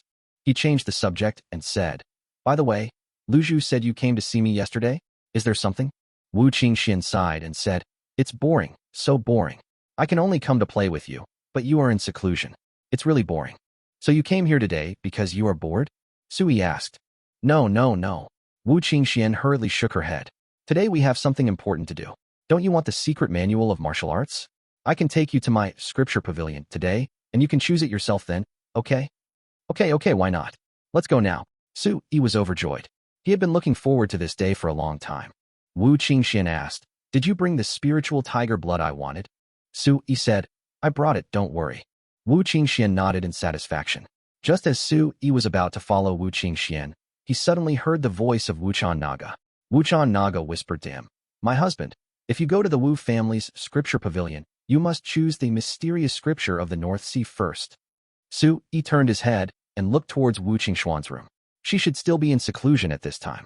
Go ahead, and don't tell Sister Qingxian that I warned you. After Wuchan Naga finished speaking, she fell silent. Although Su-yi had many doubts in his mind, he knew that now was not the time to ask. Since my wife said that the mysterious scripture of the North Sea is the first choice, then just choose it. My wife will not harm him. When we got outside, we were still riding horses. Just like last time, Su-yi sat behind Wu Qingxian with his arms around her waist. Just like that, the two of them headed straight for the Wu family. Wu Qingxian said from her horse, brother-in-law, why can't you ride a horse? Logically speaking, which young talent nowadays can't ride a horse? Su-yi said, maybe it's because I'm not a young talent, so I don't know how to ride. Wu Qingxian wanted to roll her eyes. What kind of answer was that? She complained, I can't take you like this next time. It's embarrassing, don't you know? Shame on you. What? Don't you know that men and women shouldn't touch each other? You are taking advantage of me now, do you understand? Besides, if my parents hear about our display of affection in public, I don't know what they will say. Moreover, maybe even you will be questioned by my father and mother. Wu Qingxian said. Su-yi chuckled and said jokingly, it's okay, just think of it as meeting my father-in-law and mother-in-law in advance. Wu Qingxian snorted, don't talk nonsense. Be careful if this gets to Sister Naga's ears. She'll beat you up. Su-yi smiled and said, my wife is not that violent. The two chatted and laughed all the way back to the Wu family. Fortunately, Wu Qingxian turned into a small road after passing through two alleys. Otherwise, riding along the road without any physical contact between men and women would definitely attract criticism. Miss, are you back? The doorman took Wu Qingxuan's reins and said something. Then his eyes rolled around on Su-yi's face. He couldn't help but ask, Miss, who is this young man? His name is Su-yi. You can just call him Young Master Su from now on. After saying that, he led Su-yi directly into the Wu family. Su-yi looked around and felt that the Wu family was as big as the city lord's mansion. Don't look, my parents are out. I am the boss of the Wu family today, Wu Qingxian said with a smile. It's like there is no tiger in the mountain and the monkey is king. Oh, where are your parents? Su-yi asked. Wu Qingxian said, my mother is going to the temple to burn incense and pray for blessings, and my father is going with her. What about the others? Like your brothers and sisters? I don't have a sister, only two brothers, and they are not in Qingfeng town. Oh, where did they go? They have inherited their master's knowledge, so naturally it is in their own sect, Wu Qingxian said. Su-yi was surprised. Isn't your Wu family a martial arts family? Why do you have to go far away to learn martial arts from other martial arts sects? Wu Qingxian said, you don't understand this, do you? Although my family has a long history of learning, we still need to unite the strong and build a strong network of relationships. It's like a marriage, do you understand? Su-yi thought about it and understood it instantly. It seems that whether on Earth or in the Chongqing continent, wherever there are people, there will be disputes and relationships. Therefore, to a certain extent, building a family relationship network becomes particularly important. Let's go to my yard first, and then sneak to the sutra library while the servants aren't paying attention. Wu Qingxian said. Sui nodded. When he arrived at the Wu family, he naturally followed Wu Qingshuan's arrangements. He would do whatever she said. Soon, the two came to a small courtyard. This courtyard was different from Yinqing Cottage. It was twice as big as Yinqing Cottage and was filled with weapon racks with various weapons on them. In the center of the yard is a circular training ground. It is obvious that Wu Qingxian often practices there. No wonder this courtyard is called Yinwu Courtyard. The name is true to its meaning. How is it, brother-in-law? Is my place okay? Wu Qingxian asked proudly. Su Yi said, yes, very good, worthy of being a martial arts family. At this time, a servant made tea and poured 2 cups for the two of them. Su Yi first took a sip and smelled the scent of spiritual energy. He took a sip, and it was indeed Tianxiang tea. He couldn't help but say, Qingxian, I told you before that I want to purchase a large amount of jade, tea, and spiritual water. Wu Qingxian interrupted, brother-in-law, you've got the wrong person for this. It's easy for you to exchange martial arts techniques and secret manuals with me. But if you want to purchase jade and tea, you should go to the end of the Wuchan family. Oh, you mean shopping with my mother-in-law? Yes, don't you know that my godmother Yang is the largest businessman in Qingfeng town? Wu Qingxian said. Su Yi was stunned. Yes, why didn't he think of this? If he wants jade materials, Tianxiang tea, or something like that, and he wants to make long-term purchases, he can definitely purchase them from his mother-in-law. The one who is close to the water gets the moon first. Go to your own people for purchases to avoid pitfalls. Damn, I'm so stupid that I even want to ask Wu Qingxian for help instead of doing something close by. How stupid. Wait. Su Yi realized it belatedly and asked in surprise. You just said that Yang, my future mother-in-law, is your godmother? Chapter 152, The 3 Auspicious Treasures. Yes. Wu Qingxian was puzzled. Didn't I tell you? Su Yi shook his head. I never said that. So the city lord Wuchan Hongliang is your godfather? Yes. Wu Qingxian nodded, as if it was a matter of course. Su Yi said. Then why do you call him Uncle Wuchan, instead of calling him godfather? Wu Qingxian chuckled. I like it. I can call you whatever I want. What's it to you? Su Yi shrugged. This seemed to be correct. Su Yi drank 2 more cups of Tianxiang tea, still unsatisfied, and said, when I go back, can you give me a few kilograms? Wu Qingxian immediately said, this is easy, I can give it to you now. After she finished speaking, she said to a maid outside the door, go get 10 kilograms of Tianxiang tea. Oh, and also bring 100 kilograms of Tianshan Spring. The maid nodded and went to get the things. Soon she came in with a bag of tea in one hand and a large bucket of spiritual water in the other. After putting it down, the maid returned to guard the door. Su Yi took the tea leaves and spiritual water. Bai Piao felt a little guilty and thought for a moment. Don't you want perfume? Here you go. After saying that, Su Yi took out a bottle of perfume from the mustard bag and gave it to Wu Qingxian. Wu Qingxian took the perfume, smelled it, and was filled with joy. It smells so good, and the bottle is very nice. It's transparent. Thank you. Wu Qingxian said with her hands dancing. Su Yi was dazzled by her pair of swaying headlights. He swallowed hard and couldn't help but ask, do you feel that this place is too big, like a burden? No, a feeling of being weighed down? Su Yi pointed in front of Wu Qingxian. Wu Qingxian. Su Yi felt that Wu Qingxian was about to misunderstand something, so he immediately explained, this is what I mean. I have some underwear that you girls need. My wife has worn it, and she says it's good. How about you try it too? Huh? Underwear? Naga's sister is wearing it too.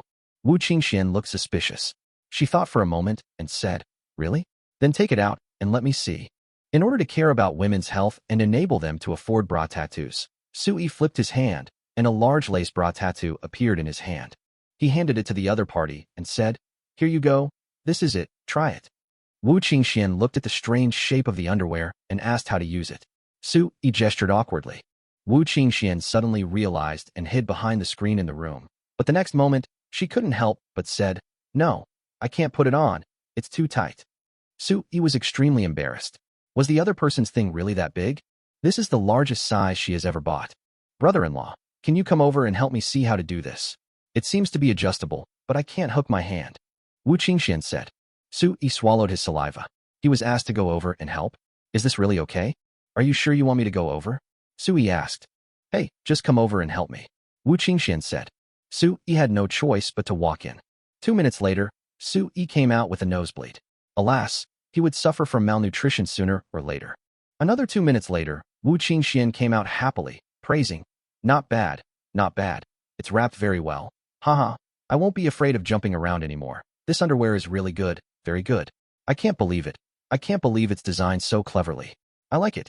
After saying that, she looked at Su Yi and said, "Brother-in-law, do you only have one? Can you give me a few more? I can use them to exchange." Oh, yes, yes, yes. Su Yi suddenly realized that he had forgotten about this. He muttered to himself and turned his hand over again. 2 large-sized bras in different colors but similar styles appeared. Here you go, red, white, and pink. The 3 colors go well together, Su Yi said. Wu Qingxian was so happy when she got the 3 models that she almost wanted to hug Su Yi and kiss him. For some reason, the more she looked at Su Yi, the more she liked him. I think he has a lot of good things. Moreover, how could there be a man in this world who understands women like these so well? She looked at Su Yi now as if she was looking at a big treasure. She couldn't help but come closer and said with a smile, "Brother-in-law, look, does it fit me? I feel like after wearing it, not only can I dance without any worries, but my legs also feel bigger and firmer." Su Yi just glanced at her casually again and immediately blushed. Damn, it's really bigger and firmer. He thought, why are you asking me? Why don't you ask your mate? Doesn't she know that it's forbidden for men and women to touch each other? Seeing Su Yi's shy look, Wu Qingxian found it very funny and couldn't help but chuckle. She leaned forward again and said, "Brother-in-law, you have so many things. Perfume is like this, and this underwear is also like this. By the way, do you have any other things suitable for us women?" Hearing Wu Qingxuan's question, Su Yi slapped his forehead. "Oh, right. There's more. These things you women use are known as the 3 lucky treasures, and this bra is just one of them." After saying that, he muttered a spell, flipped his hand, and a box of underwear and a box of sanitary napkins appeared in his hand. The 3 auspicious treasures? Wu Qingxian swallowed. Su Yi nodded. "Yes, this thing is the most important to you women, but it is of no use to us men. I also care about your female health, so I risked my life to give it to you at the risk of the world." Su Yi said. "Risk your life?" Wu Qingxian was puzzled. Su Yi blushed and said, "Yeah, think about it. If I give you something like this and I can't explain it clearly, you'll easily mistake me for a pervert. With your fighting power, wouldn't you kill me or cripple me with just one slap? Also, I have to explain to my wife. Otherwise, if she knows I gave such a private thing to another woman, she'll be very jealous. If I don't explain well, I'll easily be divorced. You know, I'm a son-in-law, so I have very low status. Understand?" Su Yi spoke pitifully and righteously. Wu Qingxian was deeply moved. She sighed, "I understand. Brother-in-law, you're such a kind person. No wonder Sister Naga was willing to withstand the pressure and insist on marrying you.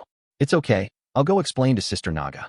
If she's so unreasonable as to divorce you, then I'll invite you to marry into my Wu family. I'll make her so angry." When Su Yi heard this, he almost stumbled and fell.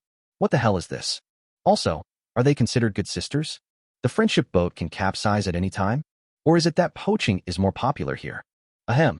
Su Yi pretended to cough, then frowned and lectured. "Sister Qingxian, don't talk nonsense. My wife and I are doing well. As long as I explain it well, she won't be unreasonable. You still want to recruit me into your Wu family? It's difficult." After saying that, Su Yi rolled his eyes at her again, thinking to himself, "Brother, I will be the man you can't have. I'll make you mad to death." Humph, you still want to make my wife mad to death? No chance. Thinking of this, he immediately said, Okay, no more nonsense. Let me teach you how to use the remaining 3 auspicious treasures." Chapter 153, Sutra Library, 5th Grandpa. Okay, brother-in-law, you say? Wu Qingxian leaned over with a smile. Su Yi immediately opened the box, gave the lace panties to the other party, and gestured how to put them on. Wu Qingxian learned it right away.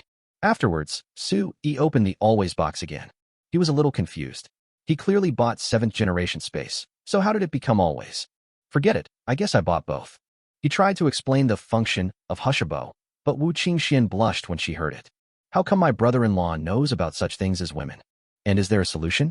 The more she looked at this little thing, the more useful it seemed to her. For women like them, this thing was simply a magic weapon. Su Yi said, "Don't worry, this thing has a large water absorption capacity and is 360 degrees leak-proof. Wearing it can keep you fresh and worry-free all day long." After he finished speaking, Seeing Wu Qingxuan's dazed expression, he said awkwardly, I'm sorry, I said too much. Otherwise, when your period comes, you can try it yourself. Here you go, all of it is yours. Seeing Wu Qingxuan's happy acceptance, Sui said, by the way, now that these trivial matters are done, shouldn't we get down to business? Business? Yes, yes, yes. You see, I was so happy to get so many good things that I almost forgot about business. Wu Qingxian put away all the good stuff she had gotten, took Su Yi's hand, and walked out. Brother-in-law, I will take you to my Wu family's scripture pavilion now. Don't worry, I will definitely choose a martial art that is most suitable for you. I promise. Wu Qingxian got some good things from Su Yi and felt that Su Yi was a really nice person who deserved to be treated in a friendly and sincere manner. Su Yi, she also decided to help Su Yi, even if it meant breaking the Wu family's strict rules. Seeing that Wu Qingxian finally took it seriously and seemed even more anxious than him, Su Yi couldn't help but curl up the corners of his mouth slightly. Hoo-hoo, that's not easy. It was worthwhile for him to offer the 3 auspicious treasures. I have experience, really experience.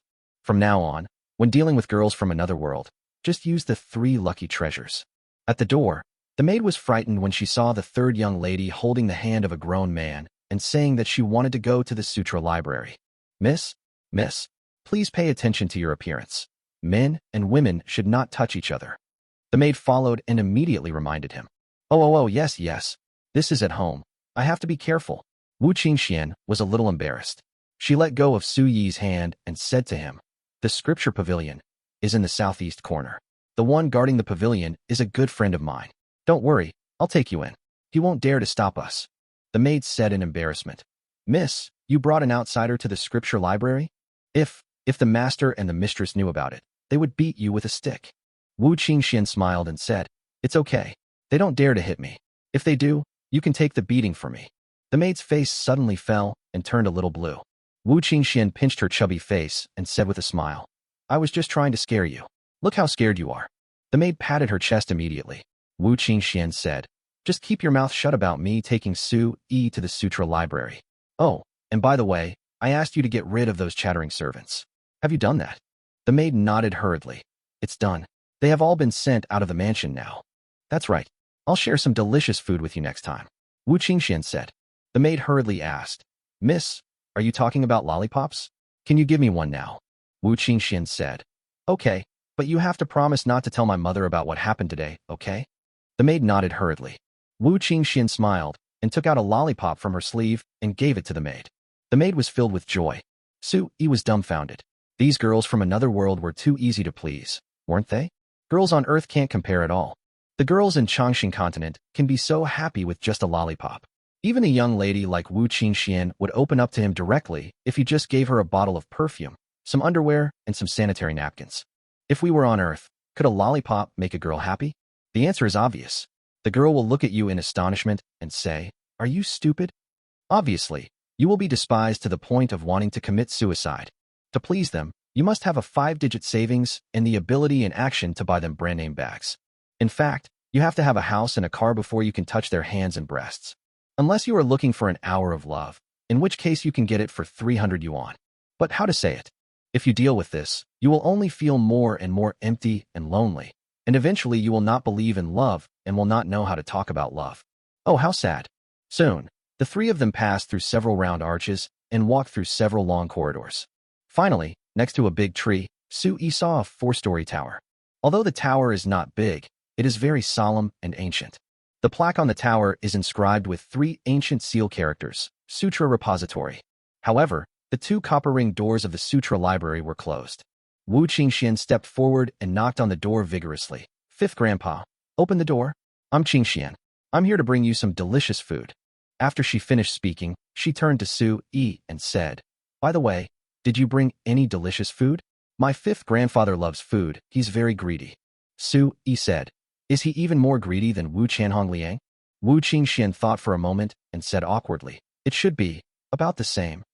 At this moment, the 2 copper ring doors opened, and a deep, old voice rang out. 2 little kids, how dare you talk behind others' backs? Wu Qingxian wasn't embarrassed at all. She just smiled and said, 5th Grandpa, I thought of you the moment I had something delicious. If you don't want to eat, I'll leave. No. Girl, you know 5th Grandpa is lonely here. You have to chat with him when you come. How can you leave right away? By the way, do you have anything delicious to bring me? Wu Qingxian smiled and said, to be exact, it wasn't me who brought it. It was my friend who brought it. He has a lot of delicious food. While Wu Qingxian was talking, Sui had already taken out a few packets of braised beef jerky from the mustard bag. They were from the time-honored Chinese brand Sanzhentai, and they offered braised beef jerky and braised beef and soy sauce. The taste is absolutely amazing. The more you chew it, the more fragrant it becomes. You can't stop eating it. Fifth grandfather, nice to meet you. I'm offering you. This is called braised beef and soy sauce. Please try it. Sui handed over 3 packets of braised beef with soy sauce respectfully. His intuition told him that this skinny, white-haired old man, who looked like an old naughty boy, was definitely a top-notch expert, perhaps even at the level of a sweeping monk. Chapter 154. A drink to build a good relationship. Wu Qingxian was much quicker than the 5 old men. When she saw Sui take out a new snack, she couldn't help but snatch it away and said, what is this? Braised beef with soy sauce? It looks delicious. Let me try it first. As she spoke, she had already opened the bag and put a piece of braised beef in her mouth. It smells so good. The more I chew it, the more fragrant it becomes, and the more delicious it becomes. Wu Qingxian was intoxicated. The 5 old men looked gloomy. Girl, bring it here quickly. This is a gift to Grandpa. The old man puffed his beard and glared. Then he grabbed the air with his hands, and all 3 packets of braised beef were in his hands. Sui was stunned. This old man is really powerful. His kung fu is a bit like the dragon-catching kung fu in Demigods and Semi-Devils. It's so cool to play it. Hee, Fifth Grandpa, I'm just helping you taste it to see if it's delicious. Don't be angry. Wu Qingxian smiled. The old man ignored her and took a piece of braised beef and soy sauce and put it in his mouth. The more he chewed it, the more delicious it became. Not bad, not bad. The meat is chewy and very fragrant. Very good. After the 5th old man finished speaking, he stared at Sui up and down. Seeing that his eyes were neutral and his face was calm, he smiled and said, boy, you are not bad either. What's your name? In his opinion, Sui's appearance and character were indeed very good, but his cultivation was a little lacking. Therefore, to him, Sui was the kind of person who posed no threat at all, neither to him nor to the Wu family. Sui said, my name is Sui, Su from Su Dongpa and E from unconventional. As he spoke, Sui flipped his hand again, and a bottle of longevity wine worth 9,999 yuan appeared in his hand. This bottle of wine is 52% alcohol and is blended with 56% pure grain erguotu. The reason he took it out was because he smelled that the old man loved wine, so he hung a wine gourd on his body. The aroma of wine wafted from the gourd. Sui catered to his taste and took out the longevity wine that he produced and sold himself.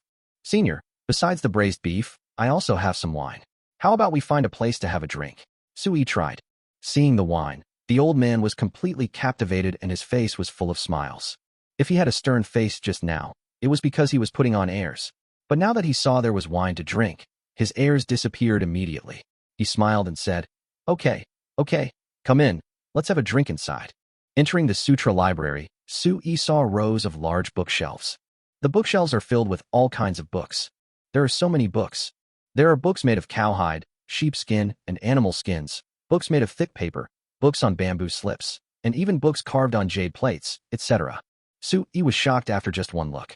His eyes were bulging like bull eyes. Even though he came from Earth, he was shocked by the scene before him. The main reason is that the books here are ancient and all of them are related to martial arts, such as martial arts secrets, master manuscripts, master biographies, and so on. Wu Qingxian came over with a smile and said, how is it, brother-in-law? Have you opened your eyes?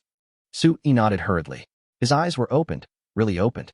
In the spacious hall on the 1st floor, there is a large seat with cushions around it. The 3 of them sat on the cushions. The 5 old men stared at the bottle of wine in Sui's hand with surprise. He had never seen such a transparent bottle before. Did it look like jade? No, jade wasn't that transparent. The bottle before him was completely transparent, revealing the pale, yellow wine inside. This wine looks extremely pure. Just don't know how it tastes? Just as the 5 old men were surprised, Sui had already unscrewed the bottle cap, and a rich aroma of wine came out. The wine itself is brewed from wheat, sorghum, and corn. Through a special method, a pure and strong pure grain erguotu is obtained, and then it is blended with ginseng wine. It can be said that the blending technique is exquisite and the wine tastes mellow. The 5th old man was immediately attracted by the prominent aroma of the wine. He said impatiently. It smells good, really good. Come on, pour me a glass to try. Sui nodded, took the cup on the table, and poured it slowly. The wine is icy and slightly yellow with hops. When poured, the wine column is round and very viscous. The aroma became even stronger the moment the wine was poured out, and the five old men and Wu Qingxian could no longer sit still. After Sui finished pouring the wine, the five old men couldn't wait to grab the cup and drink it all in one gulp. Sizzle. A strong taste rushed down my throat into my stomach. It was strong and pungent at first, but the next moment a mellow aftertaste filled the mouth. The five old men felt the essence of life contained in it. Although it was faint and imperceptible, there was still the essence of life in it after all. Good wine. Really good wine. The five old men were so excited. It was the first time he had ever tasted such pure, strong, and fragrant wine. This wine is 100 times more fragrant and 100 times more delicious than the wine in his own gourd. Brother, what kind of wine is this? How can it be so delicious? It's no exaggeration to call it a fairy brew. The five old men stared at Sui and asked. Sui smiled slightly. This is the immortality wine I brewed myself. Because of the complicated brewing techniques, the taste is quite good. It is worthy of being called immortal wine. The word well-deserved really suits the fifth old man's taste. The fifth old man originally thought that he was going to be modest, but he didn't expect him to be so sincere. He just said, well-deserved, without any modesty. His character is quite straightforward. Haha, you kid is just right for me, come. Let's have a drink, said the fifth old man. Chapter 155, I'll take your pulse. In Sui's opinion, drinking table culture plays a vital role everywhere. Drinking can bring people closer together. He took out the wine because he wanted to get acquainted with the five old men as quickly as possible. Sure enough, the five old men took only one sip and immediately fell in love. Wu Qingxian, who was standing by, saw this and yelled, No, I want to drink too. How can you drink without me? Wu Qingxian directly picked up the bottle of wine and poured a glass for each of the three of them. Seeing that she was about to drink it in large quantities, Sui immediately said, Slow down, slow down. This wine is strong. You need to drink it slowly to enjoy it. Drinking it in large quantities is just a waste of food. The fifth old man beside him said, Indeed, this wine is much stronger than any other wine I've ever tasted. It's like a wild horse or a devilish tiger. You have to drink it slowly to appreciate its flavor. After saying that, he took a small peck and closed his eyes to savor it carefully. Wu Qingxian followed suit, took a bite, and immediately exclaimed that it was so delicious. Everyone in the Wu family, regardless of gender, age, or status, is good at drinking. They drank with great enthusiasm. Sui also took a sip and said to Wu Qingxian, How is it? Is this wine okay? Wu Qingxian gave Sui a thumbs up. The fifth old man had already understood everything by now. He drank the rest of the wine glass and was lost in thought. Just when Sui was puzzled, the fifth old man said, This wine has a prominent sauce aroma, elegant and delicate, mellow body, long aftertaste, and the aroma lingers in the empty cup for a long time. It is indeed a fairy wine. Upon hearing this, Sui was truly impressed. He gave the old man a thumbs up and exclaimed, This review is incredible. Without decades of experience, you can't tell the difference. The five old men laughed heartily, very heartily. Sui picked up the braised beef and gave each of them a big piece. Just like that, the three of them drank and ate beef with soy sauce, which was simply amazing. Seeing that there were still a few snacks to go with the wine, Sui took out 2 more bags of drunkard peanuts and 2 bags of fried small yellow croaker from the mustard bag. The five old men and Wu Qingxian were amazed to see Sui making so many delicious foods like magic. The old man ate a few peanuts and his eyes lit up. These small beans and small yellow croakers are simply the best to go with wine. He glanced at Sui and couldn't help but remind him, Boy, you have a mustard seed bag, but you shouldn't let outsiders use it. You are committing a crime by possessing a treasure, and you will be envied and robbed. Sui was stunned. Wu Qingxian beside him was already laughing and said, Fifth grandpa, he just exchanged it from Tianyi Treasure Pavilion the day before yesterday. Now he is showing off. Sui blushed. Showing off? Did he show off? No, absolutely not. I didn't mean to show off. Sui shook his head. I just thought you all had it, so you wouldn't find it strange. After all, that thing is sold in stores. The five old men shook their heads. Of course they sell it. What isn't sold on the Changshan continent? But can ordinary people afford this kind of thing? Are there not many ordinary people who would kill, burn, or rob for a treasure like this, a magical herb, or a miraculous elixir? Your cultivation is too poor, really poor. With your level of cultivation, You'll be cannon fodder if you go out. The 5 old men shook their heads regretfully, looking extremely sorry. Su Yi's face flushed. Damn, didn't he know that? But isn't he working hard to improve himself every day? How long has he been in the Changshan continent? He has gone through so many twists and turns to cultivate to this level. It has been easy for him. As the 5 old men talked, they sipped their wine, ate some drunkard's peanuts, and occasionally chewed some braised beef jerky. They were so happy, so comfortable, and so enjoying themselves. Seeing Su Yi's expression change, Wu Qingxian couldn't help but smile and said, "Fifth Grandpa, don't say that about Master Su. He has only been practicing for a short time, less than a month. It's rare for him to reach this level." 1 month? Where's the ghost? The 5th old man curled his lips and didn't believe it. Wu Qingxian said, "It's true, Sister Naga said it. Sister Naga would not lie to me." The 5th old man then said seriously, "Naga certainly wouldn't lie. It seems to be true. Did you take some magic medicine?" Sui nodded. The 5th old man couldn't help but ask, "How about letting me take your pulse?" Sui stretched out his wrist to feel the other person's pulse. The 5th old man couldn't help but roll his eyes at him again and lectured him. Why did you just show off when someone asked you to take the pulse? You don't have any sense of defense at all. Oh, it's a good thing you met me. Otherwise, you would have died 100 times. Oh, Sui immediately retracted his hand. The 5th old man glared at him and said, "What's the point of retreating now? All right, come here and let me feel your pulse." Sui reached out, and the 5th old man casually placed his finger on his pulse. Suddenly, his whole body shook, because he felt a huge amount of true energy, like a tide rushing into his pulse through his fingers. It instantly circulated along his 8 extraordinary meridians, and the true energy in his body rushed out to resist, as if facing a formidable enemy, but was destroyed in an instant and was completely vulnerable. It can be seen how high and terrifying the opponent's level is. With Su Yi's level of cultivation, he couldn't even resist and was completely defeated. It happened so quickly that in just a moment, the true energy returned to its original path and retracted the fingers that were taking the pulse. Then, the 5th old man raised his hand. The moment his hand left his pulse, Sui was still in shock and sweating profusely. Finally, he breathed a sigh of relief and came back to his senses. Chapter 156. Extroverted girls, I'm talking about you. He swore that he would never let anyone control his life again in this life. The old man drummed his fingers on the table and said thoughtfully, "It's true that he's only been practicing for less than a month. He's been practicing for 400 years to cleanse his marrow. That girl Naga also taught him a set of internal breathing techniques. Unfortunately, this set of internal breathing techniques is too poor, not even of a decent quality.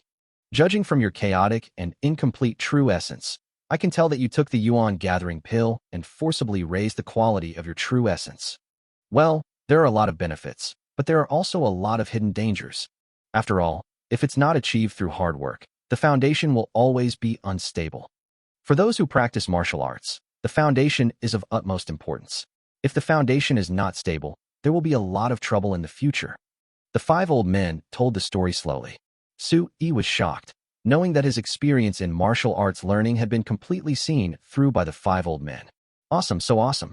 He can see everything clearly just by taking my pulse. It seems like he is a real big shot." Sui was already full of admiration. Seeing 5th Grandpa's concern, Wu Qingxian knew that there was hope for today's trip. She immediately urged, "Quick, take out your spirit tiger blood." Sui said, "Oh," took out a large piece of spirit tiger blood scab and placed it on the table.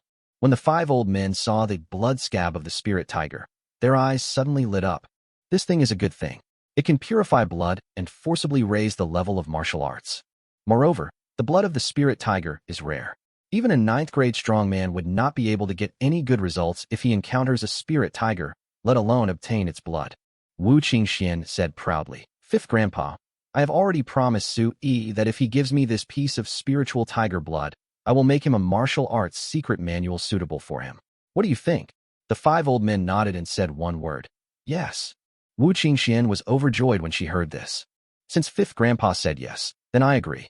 Once 5th Grandpa agrees, no one in the mansion will dare to object. Because the sutra repository is under the management of 5th Grandpa, he can make all the decisions regarding the sutra repository. Then 5th Grandpa, please quickly choose a suitable martial art for him." Wu Qingxian said flatteringly. The 5th old man shook his head. "What's the point of me choosing if he wants to practice? He should choose it himself. The choice of a technique depends on fate." Wu Qingxian said, "Oh," and said to Sui, Did you hear what fifth grandpa said? Go and choose. Just remember not to mess things up. Sue-yi said, oh, and stood up, wanting to look around. But then he thought that it might take him a long time to look through the pages. What if the 5 old men and Wu Qingxian got impatient? He immediately turned back and took out a bottle of immortality wine, 3 packets of braised beef and soy sauce, and 3 packets of drunkard peanuts from his mustard seed bag. He said, Qingxian, you stay here with me and slowly drink and eat. I'll go look for it. I hope I can choose a technique that's destined for me. Well, go ahead. I will accompany fifth grandpa well. You can take your time turning the pages. Wu Qingxian said. Sui nodded and strolled to look for it. In fact, there were martial arts techniques everywhere in front of him, and he didn't know how to find the mysterious scripture of the North Sea that his wife mentioned. He couldn't just ask the 5 old men directly, saying, I just want to find your Wu family's mysterious scripture of the North Sea. Can you please find it for me? If he said that, it must have been planned for a long time, and people were afraid of him and wary of him.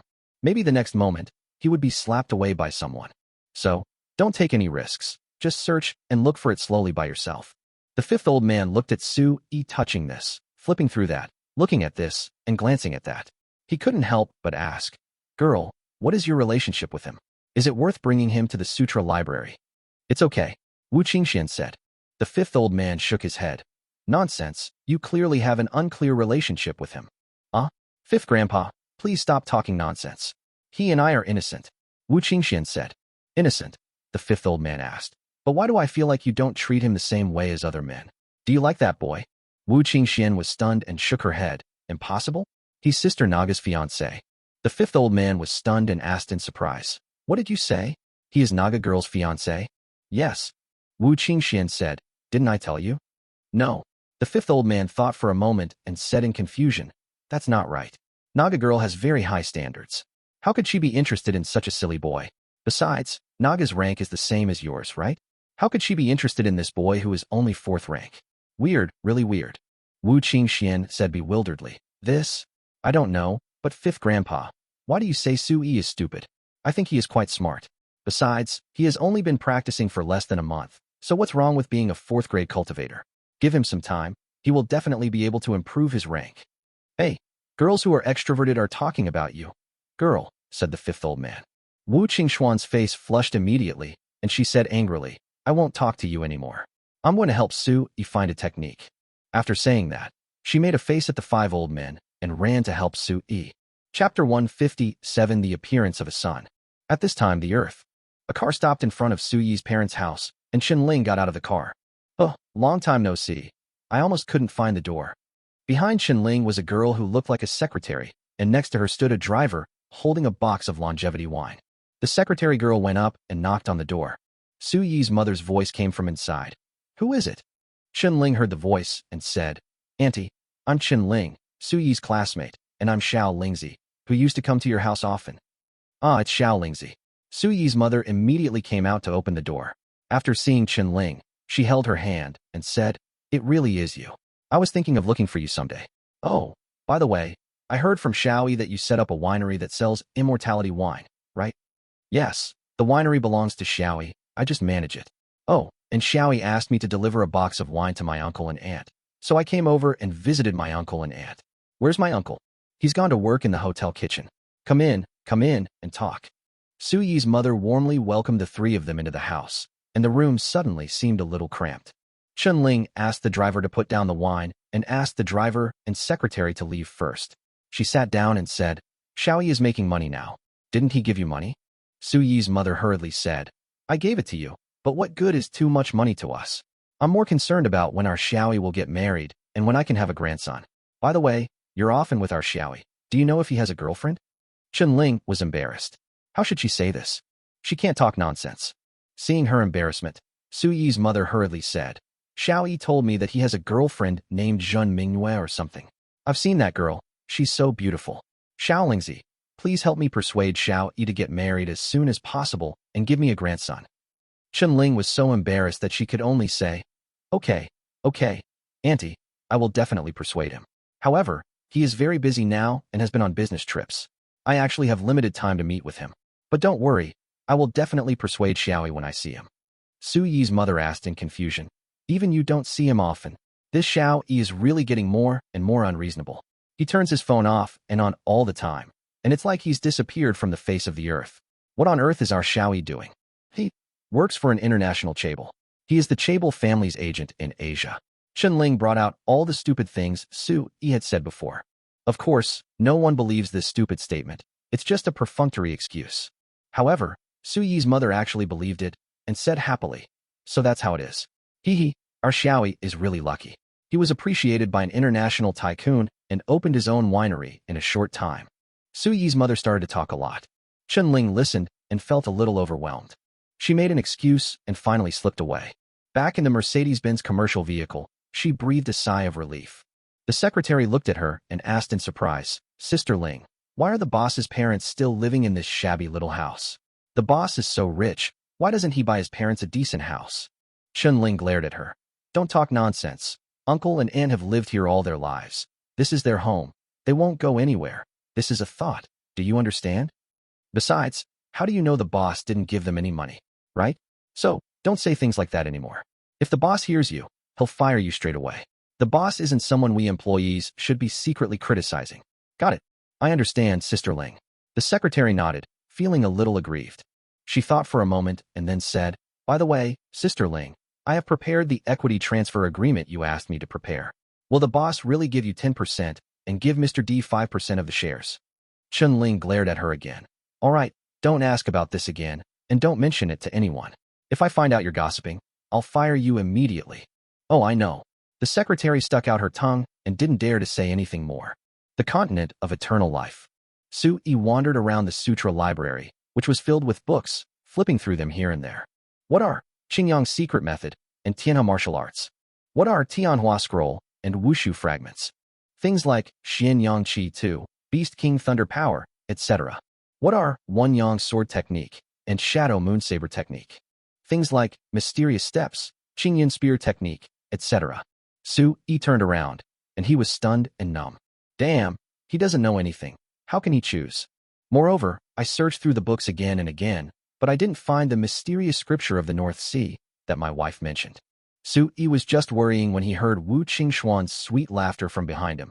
"Brother-in-law, you are such a fool. You will never be able to choose a technique that suits you if you keep choosing like this." Su Yi turned around and saw Wu Qingxian smiling at her. Su Yi said, "Then, how should I choose?" Wu Qingxian smiled and said, "Look, you are now at the 4th level of true essence, but your Qigong method doesn't even have a grade. The most urgent thing is to choose a method to circulate Qi, also known as the internal breathing method. This type of internal energy technique is also divided into different levels: heavenly, earthly, and human. Generally speaking, heavenly level internal energy techniques are the highest and most sophisticated. However, they are also very difficult to practice and require extremely high qualifications from the practitioner." Su Yi said, "Then I will choose the highest level of internal breathing method." Wu Qingxian shook her head. No, no, no. It doesn't mean that a high level is the best. If your aptitude is not up to par, then you won't be able to practice. Instead, it will become an obstacle and bottleneck for you. What kind of practice method you want to choose must be based on your aptitude. Also, now that I have the Qigong method, I still need to practice swords, knives, fists, and kicks. Only by practicing swords, knives, fists, and kicks can I protect myself. Otherwise, even though my true essence is strong, my combat power is weak, which is not good either." When Su Yi heard it, he understood it immediately. Isn't this exactly the same as what is described in the martial arts novels on Earth? The method of moving Qi is to practice internal strength. Swords, fists, and feet are used to train combat power. Internal strength plus swords, fists, and kicks, that's what a martial arts master is. Like Duan Yu in Demigods and Semi-Devils, he initially absorbed people's inner energy and possessed powerful skills, but he didn't know any boxing or kicking techniques, and was just a loser. Later, he practiced Lingbo Weibu and Lu Mai Divine Sword, which gave him the strength to save his life and fight. Su Yi now has 4th grade true essence, which is equivalent to having a good inner self, but his foundation is still poor. He must use good internal breathing methods to sort out the true essence and increase the true essence. Therefore, it is imperative to choose a good internal breathing method. As for swords, knives, fists, and feet, he naturally needs them, but these must be placed after the internal breathing method. Thinking this way, Su Yi now has a clear idea of what to choose and how to choose. Qingxian, Where are the internal breathing techniques stored in the sutra library? Take me to see. Sui said. Wu Qingxian smiled slightly. Follow me. She turned a corner and stepped onto the stairs first, which led to the upper floor. Qigong and inner breathing techniques are the foundation of martial arts and the most important in the secret manual. Therefore, they are all placed on the second floor. Wu Qingxian was walking and talking. Sui looked at her back. Because he was looking upwards, he could see not only Wu Qingxuan's big butt, but also her long, beautiful legs. That big butt, twisting and turning, is definitely the appearance of giving birth to a son. And those long legs, straight and slender, more model-like than a model, Sui swallowed subconsciously. Chapter 158, Mysterious Scripture of the North Sea. This is it. Arriving at the second floor, Wu Qingxian led Sui to a row of bookshelves. Wu Qingxian said, My family's sutra library is built upon the martial arts secret manuals collected by generations of family members on the mainland. It's the product of the efforts of dozens of generations. Among the aristocratic families, my family's sutra library is no less valuable than those of the wealthy and powerful. Take a look first and take your time to choose. If there is anything you don't understand, I will explain it to you. Wu Qingxian said. Sui nodded and began to practice the Qigong method. I turned to a scroll of bamboo slips titled Turtle and Snake Breathing Method. When I saw the name, I thought it sounded so rustic, so I put it down. I saw a piece of jade with a title engraved on it. Spiritual Ape Heart Sutra. Sui complained. Why are there either turtles and snakes or monkeys? Is there no nobler and greater mental method? And I haven't seen the mysterious scripture of the North Sea either. Sui searched quickly and roughly estimated that there were at least hundreds of qi circulation methods here. I came across a book called Dharma Nature Sutra, but I didn't understand it. It was strange and weird, so I put it down. He then turned to another book called Yelin Baojing and put it down. Finally, he flipped through the books again and got tired of it, but he still couldn't find the mysterious scripture of the North Sea. Brother-in-law, what are you looking for? Wu Qingxian watched him flip through a book in a few seconds and put it down in disappointment. She couldn't help but ask. Sui said, I'm looking for a suitable internal breathing method. You pick it up and put it down. What kind of internal breathing method are you looking for? You don't like so many. Wu Qingxian said. Sui asked, which of these books are the heaven-level inner breathing techniques? Wu Qingxian shook her head. The heaven-level inner breathing technique is not here. I guess it's all in fifth grandpa's hands. When Sui heard this, he lost interest and stopped watching. He waved his hand and went downstairs. What's the use if there is no heavenly level? What's the matter? Brother-in-law, don't you want to watch it? Wu Qingxian caught up. Sui shook his head and said, I won't watch it anymore. It's boring. Why is it boring?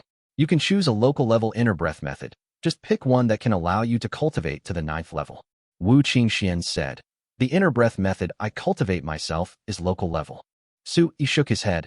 I won't repair it if it's not top level. Wu Qingxian said. Didn't I tell you that choosing the right level of inner breathing technique depends on your aptitude? It's not the case that the higher the level, the better. Why don't you understand? Then what about my aptitude? Sui asked curiously as he walked down the stairs. Wu Qingxian shook her head. I don't know. You should ask fifth grandpa. He has taken your pulse and can tell your aptitude at a glance. Sui nodded and quickened his pace to the place where fifth grandpa was. At this moment, he was having a leisurely drink and felt very comfortable. Senior, how is my aptitude? Sui went straight to the point. The 5 old men smiled and said, Are you telling the truth or a lie? Of course I'm telling the truth. Sui said. The 5th old man said, Roots are also divided into 3 grades, or the 3 grades of heaven, earth, and man. Your roots belong to the human grade. Sui was dumbfounded. What does it mean? My root is my character? Or is it the lowest level of character? Wu Qingxian, standing by, looked embarrassed. She said awkwardly, If your aptitude is your character, then you, brother-in-law, can only choose the human-level Qigong method. You can't even choose the earth-level method. Only by choosing the human-level method and having a high degree of matching can you achieve rapid progress. Sui's face turned black. Damn it. This is too much. I don't believe that I am the lowest kind of person. Damn it. He turned around and left. I don't want to play anymore. But after taking 3 steps, he immediately turned back and angrily took away all the remaining longevity wine, braised beef and peanuts in a mustard bag. He also glared at the 5 old men and Wu Qingxian, then left angrily. You ate what I had and took what I had, and now you say that I have the lowest level of character and aptitude, and you want me to choose a human-level method of regulating qi and breathing internal energy? What if my food is so delicious and easy to get? You think I'm a fool? Get lost. Su Yi left angrily, and the five old men and Wu Qingxian were dumbfounded. They couldn't imagine that Su Yi would change his attitude so quickly, and his speed was faster than turning the pages of a book. No, boy, how come you took away my wine, my meat, and my little bean? The fifth old man was anxious. No, no, you have to bring it back quickly. This thing is too bad for my stomach. How can I live without it? The five old men stood up and waved to Su Yi. Wu Qingxian also came up and said to Su Yi with a smile, "Brother-in-law, don't be angry. This is your nature. Who can you blame?" Okay, okay. I don't blame anyone but myself, okay? I'm leaving now, and don't come to play with me anymore. Goodbye. No, never again. Su Yi was so angry that he was shaking and quickened his pace. Damn it. I can travel between two worlds, and I am a child of destiny. How dare you say that my character is the lowest? Don't bully people like this. Even if it really is a person's character, it is the best among people's characters. Just like Tang San, Blue Silvergrass was a useless martial spirit, but in the end, wasn't it more powerful than any top-grade martial spirit? There is no useless martial spirit or useless talent in the world. I don't believe in this bullshit about grading people's abilities. Brother-in-law, wait, don't be anxious. Let me ask Fifth Grandpa if there is any solution. Maybe he has some heaven-level skills suitable for you to practice. Wu Qingxian couldn't help but say this because she got the perfume and the 3 auspicious treasures. Moreover, she also wanted to get the blood of the spirit tiger. If Su Yi didn't change it, where could she get the blood of the spirit tiger? Su Yi said angrily, "Forget it. You don't have any martial arts that suit me here. I don't care about your character. Humph, your Wu family's scripture pavilion is nothing special." When the 5 old men heard this, they blew their beards and glared at each other. Boy, stop. A shout was like thunder and lightning coming out of nowhere. The whole attic shook. How dare you look down on my Wu family's scripture library? The 5th old man slowly walked over, puffing his beard and saying, "In Qingfeng town, my Wu family is the foremost martial arts family. We have countless martial arts classics. How could there not be an internal energy technique that suits you?" Su Yi curled his lips with some disdain. He wouldn't even bother to use the human-level internal energy technique, even if he was beaten to death. Don't you just want a heaven-level internal energy technique? My Wu family has it, but I can't guarantee whether you can practice it, because with your aptitude, it would be extremely difficult to practice it to perfection. After the 5th old man finished speaking, he flipped his hand, and 3 jade plates appeared in his hand. These 3 jade plates were all imperial green jade plates, and there was a halo on them. It was obvious that these were 3 jade plates full of spiritual energy. Su Yi's eyes widened because he found that there were 3 methods of cultivating internal energy engraved on the jade token. One of them is called Lingxi Neijing, another is Xinjiao Baodian, and the last one is exactly the Baiming Xianjing that my wife mentioned. Chapter 159. No one has practiced this technique for hundreds of years? Su Yi swallowed. It turns out that the heavenly level internal breathing techniques are all in the hands of this old man. What is displayed in the sutra library are only ordinary earth-level and human-level skills. Damn, he's so cunning. No wonder they were so confident in letting me choose before. It turned out to be a bunch of junk, and I couldn't find anything good no matter how hard I tried. Hold. So bad. Su Yi looked up and asked, "Senior, are these 3 methods all Qigong techniques? Are they all heavenly level?" The 5 old men nodded. "Of course." Su Yi said, "Can you introduce these 3 techniques to me? I can make a choice." The 5th old man said, "All right, since I just drank your wine, I'll tell you about it, so that you don't get ahead of yourself and continue to look down on my Wu family sutra library." Su Yi looked embarrassed. When a person is angry, it is inevitable to say some angry words, hee. The 5th old man said, "After mastering the Lingxi Neijing, one's true essence will transform into Lingxi true essence. Its characteristic is that it has no form and no trace.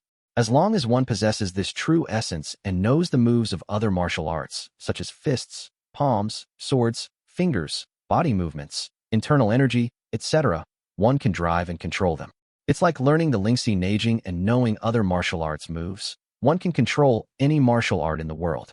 It's even more extraordinary than the original mind-driven method." When Su Yi heard this, he was like, "Damn, this is so perverted. Isn't this the Xiaoyao sect's Xiao Wuxiang Gong? This Lingxi Neijing is really a good thing. I want it, I really want it." Then, the 5 old men continued. The Divine Illumination Manual is the most powerful internal energy method for healing. Even broken tendons and shattered internal organs can be repaired by running the Divine Illumination True Essence. Even severed limbs can be regenerated, and rejuvenation is not a problem. When Sui heard this, he felt itchy again. Damn, this technique is so powerful. Wouldn't practicing it make one immortal? And it can even rejuvenate. What about the mysterious scripture of the North Sea? Sui asked anxiously. The fifth old man pondered and said, this northern deep mysterious scripture is quite overbearing. After practicing it, the true essence in the body transforms into the northern deep true essence. It is a strange and overbearing true essence that is good at plundering and devouring other people's true energy. The most terrifying thing is that the absorbed true energy can strengthen oneself and transform it into one's own true essence. When Sui heard this, he was terrified and shocked, and couldn't help but shout fuck in his heart. According to the old man, isn't the northern mysterious scripture the earth version of the star-absorbing art? Or perhaps it's called the northern divine art? Absorb other people's internal energy for your own use. This is the real, awesome martial art. The fifth old man sighed and said, it's a pity that this northern mysterious scripture is only a fragment. If you want to practice it, you can only practice the first 2 levels. Fragments. Sui was stunned and couldn't help but exclaim fuck again. Damn, after all this time, this is just a fragment. What to do? How to choose? There is no point in finishing the incomplete chapter. Sui was in a state of confusion when he heard the 5 old men say, you can't master the Lingxi Neijing and Xinjiao Budian, because they both require extremely high aptitude, strong comprehension and talent. You don't have the aptitude and character to master them. But the northern deep mysterious scripture is different. Once the northern deep true seed is born within the body, it can grow stronger on its own, no longer requiring innate talent. It's a pity that the northern mysterious scripture is incomplete. Even if you practice it, the highest you can reach is the 8th level. You can't even reach the 9th level. Moreover, after practicing the northern mysterious scripture, you can no longer switch to other Qigong methods. Because the northern deep mysterious scripture is too overbearing, all internal energy will be devoured by the northern deep true seed and transformed into northern deep true essence. No true essence will be left. The 5 old men told the story slowly. Sui was stunned. He had never expected this to happen. What to do? If my aptitude is really low, I won't be able to practice the first 2 parts. Moreover, my wife told him that he should give priority to the mysterious scripture of the North Sea. But does my wife know that the mysterious scripture of the North Sea is only a fragment? If she knew, would she still let him choose? Sui was a little confused. But it seems that there is no choice. He is an earthling. How good can his martial arts skills be? I guess it really depends on his character. Oh, what about talent and understanding? I guess they are all the worst. Forget it. I'll accept my fate and choose mysterious scripture of the North Sea. So what if it's imperfect? Imperfection is also a kind of beauty, isn't it? Sui's eyes were firm, and he said with certainty, Senior, I will choose the northern mysterious scripture. The 5th old man couldn't believe that Sui would actually choose this subject. He looked surprised and asked, are you serious? Really? Sui nodded. The 5th old man said, because this technique is only a fragment, it's useless. Moreover, those who practiced it eventually went astray, either going crazy or disabled, and most died a violent death. Over time, no one dared to practice it anymore. Sui said, were there many people practicing before? The old man seemed to be thinking back to the past. He sighed and said, someone practiced this 100 years ago. Even before that, it was 200 years ago. At that time, I was still a child. Sigh. The past is too painful to recall. Sui swallowed his saliva. It turned out that this old man was over 200 years old. Damn, I can't tell at all. I thought he was only in his 70s or 80s. It turns out that one cannot judge the age of people in this world by their appearance. Sui said, for 100 years, no one has practiced it? He was directly shocked. The 5 old men shook their heads. As far as I know, no. Why? Such a good martial art. Sui was suspicious. Could it be that apart from the reasons given by the 5 old men, there was another hidden secret? Forget it. My lady won't harm him. Since my wife said we can practice, then let's practice. How can a real man be so afraid of wolves in front and tigers behind, looking ahead and behind? Never mind, let's just do it. Senior, how should I practice? How should I accept this technique? Please give me some instructions. Sui asked piously. The 5th old man nodded and said, since you've made up your mind, I won't say much. But you must understand that fortune and misfortune are determined by man, and the laws of nature are determined by nature. No matter what kind of skills you use, there is actually no good or evil, no right or wrong. The difference between good and evil Right and wrong often lies in the person who practices it. Do you understand? Sui nodded. He naturally understood this principle. Seeing Sui nod, the old man couldn't help but say, "Okay, that's all I have to say. Since you have decided to practice this technique, the inheritance is actually very simple. Place your hand on the jade plate of the technique, adjust your true energy, and inhale and exhale the remaining true seed on the jade plate. Once you obtain this true seed, the inheritance will naturally be completed." Ah, so simple. Yes, that's exactly the magical use of the spirit stone jade plate. The fifth old man rolled his eyes at him. Wu Qingxian said, "Big sects all use this method to teach their disciples. Don't worry, if you are suitable for practicing this technique, you will soon obtain the true seed. If you are not suitable for practicing this technique, then even if you kowtow to it, you will not be able to obtain the inheritance." Chapter 160 Out of Control. Boy, let me go. The martial arts technique can also choose people. Sui was dumbfounded. Wu Qingxian shook her head. "It's not the technique that chooses the person, but you choose not to choose it." "I choose," Sui said. Wu Qingxian shook her head again. No, no, no. It's not this you, but your true nature." "True nature? What is that?" Sui was confused. Wu Qingxian said, "How should I put it? It's the nature deep within your consciousness. You can think of it as your soul or your true nature." Well, anyway, that's it. When Sui heard this, he seemed to understand, but not quite. But no matter what, there were so many things he didn't understand in this world, and he couldn't take care of them all. He gritted his teeth and placed his hand on the spiritual jade slab. A cool feeling came from his hand. "All right, adjust your true essence. Follow your previous qi circulation method. Repeatedly absorb the true essence and true seed of the jade stone into your body's true essence. Then circulate qi throughout your body, allowing the two to merge into one, thus allowing the true seed of this technique to grow within you." The five old men patiently instructed. Wu Qingxian was also watching from the side, with a solemn but calm expression. Only Sui was extremely nervous. That feeling is just like when I checked my scores after the college entrance examination. Damn it, let's fight. Star-absorbing technique, North Sea divine art. I'm here. I'm going to charge. Sui circulated his qi fiercely, and the true energy in his body washed over the jade plate of mysterious scripture of the North Sea. At the same time, he absorbed the true energy and true seeds on the jade plate back into his body, merging them with his own true energy in his body. I don't know how long it took, but the witch talisman he wore close to his chest suddenly became hot. The witch talisman seemed to be attracted by some kind of energy and began to resonate. The witch talisman turned into a stream of light and suddenly rushed into Sui's Dantian Qi Si. At the same time, in Sui's Dantian Qi Si, a ball of energy merged with the dragon and the tiger. The wizard talisman's light suddenly rushed into the ball of energy, and the energy suddenly expanded and exploded. The next moment, a bright, strange, true seed that radiated infinite light, infinite mystery, and infinite life actually grew in the exploding turbulence of earth, water, fire, and wind. All of Sui's previously surging fourth-grade true energy instantly rushed towards the newly born true seed. To be precise, he was sucked in by this true seed. This true seed seemed to have a huge magnetic attraction, sucking in all the true energy in Sui's body and devouring it. When Sui saw this scene, he was shocked, and his face turned pale. The next moment, all the true energy in his body was devoured. He felt as weak as if he had been hollowed out by a woman. Just when he was horrified and felt that he was facing great terror, something that could reverse life and death emerged from his true seed.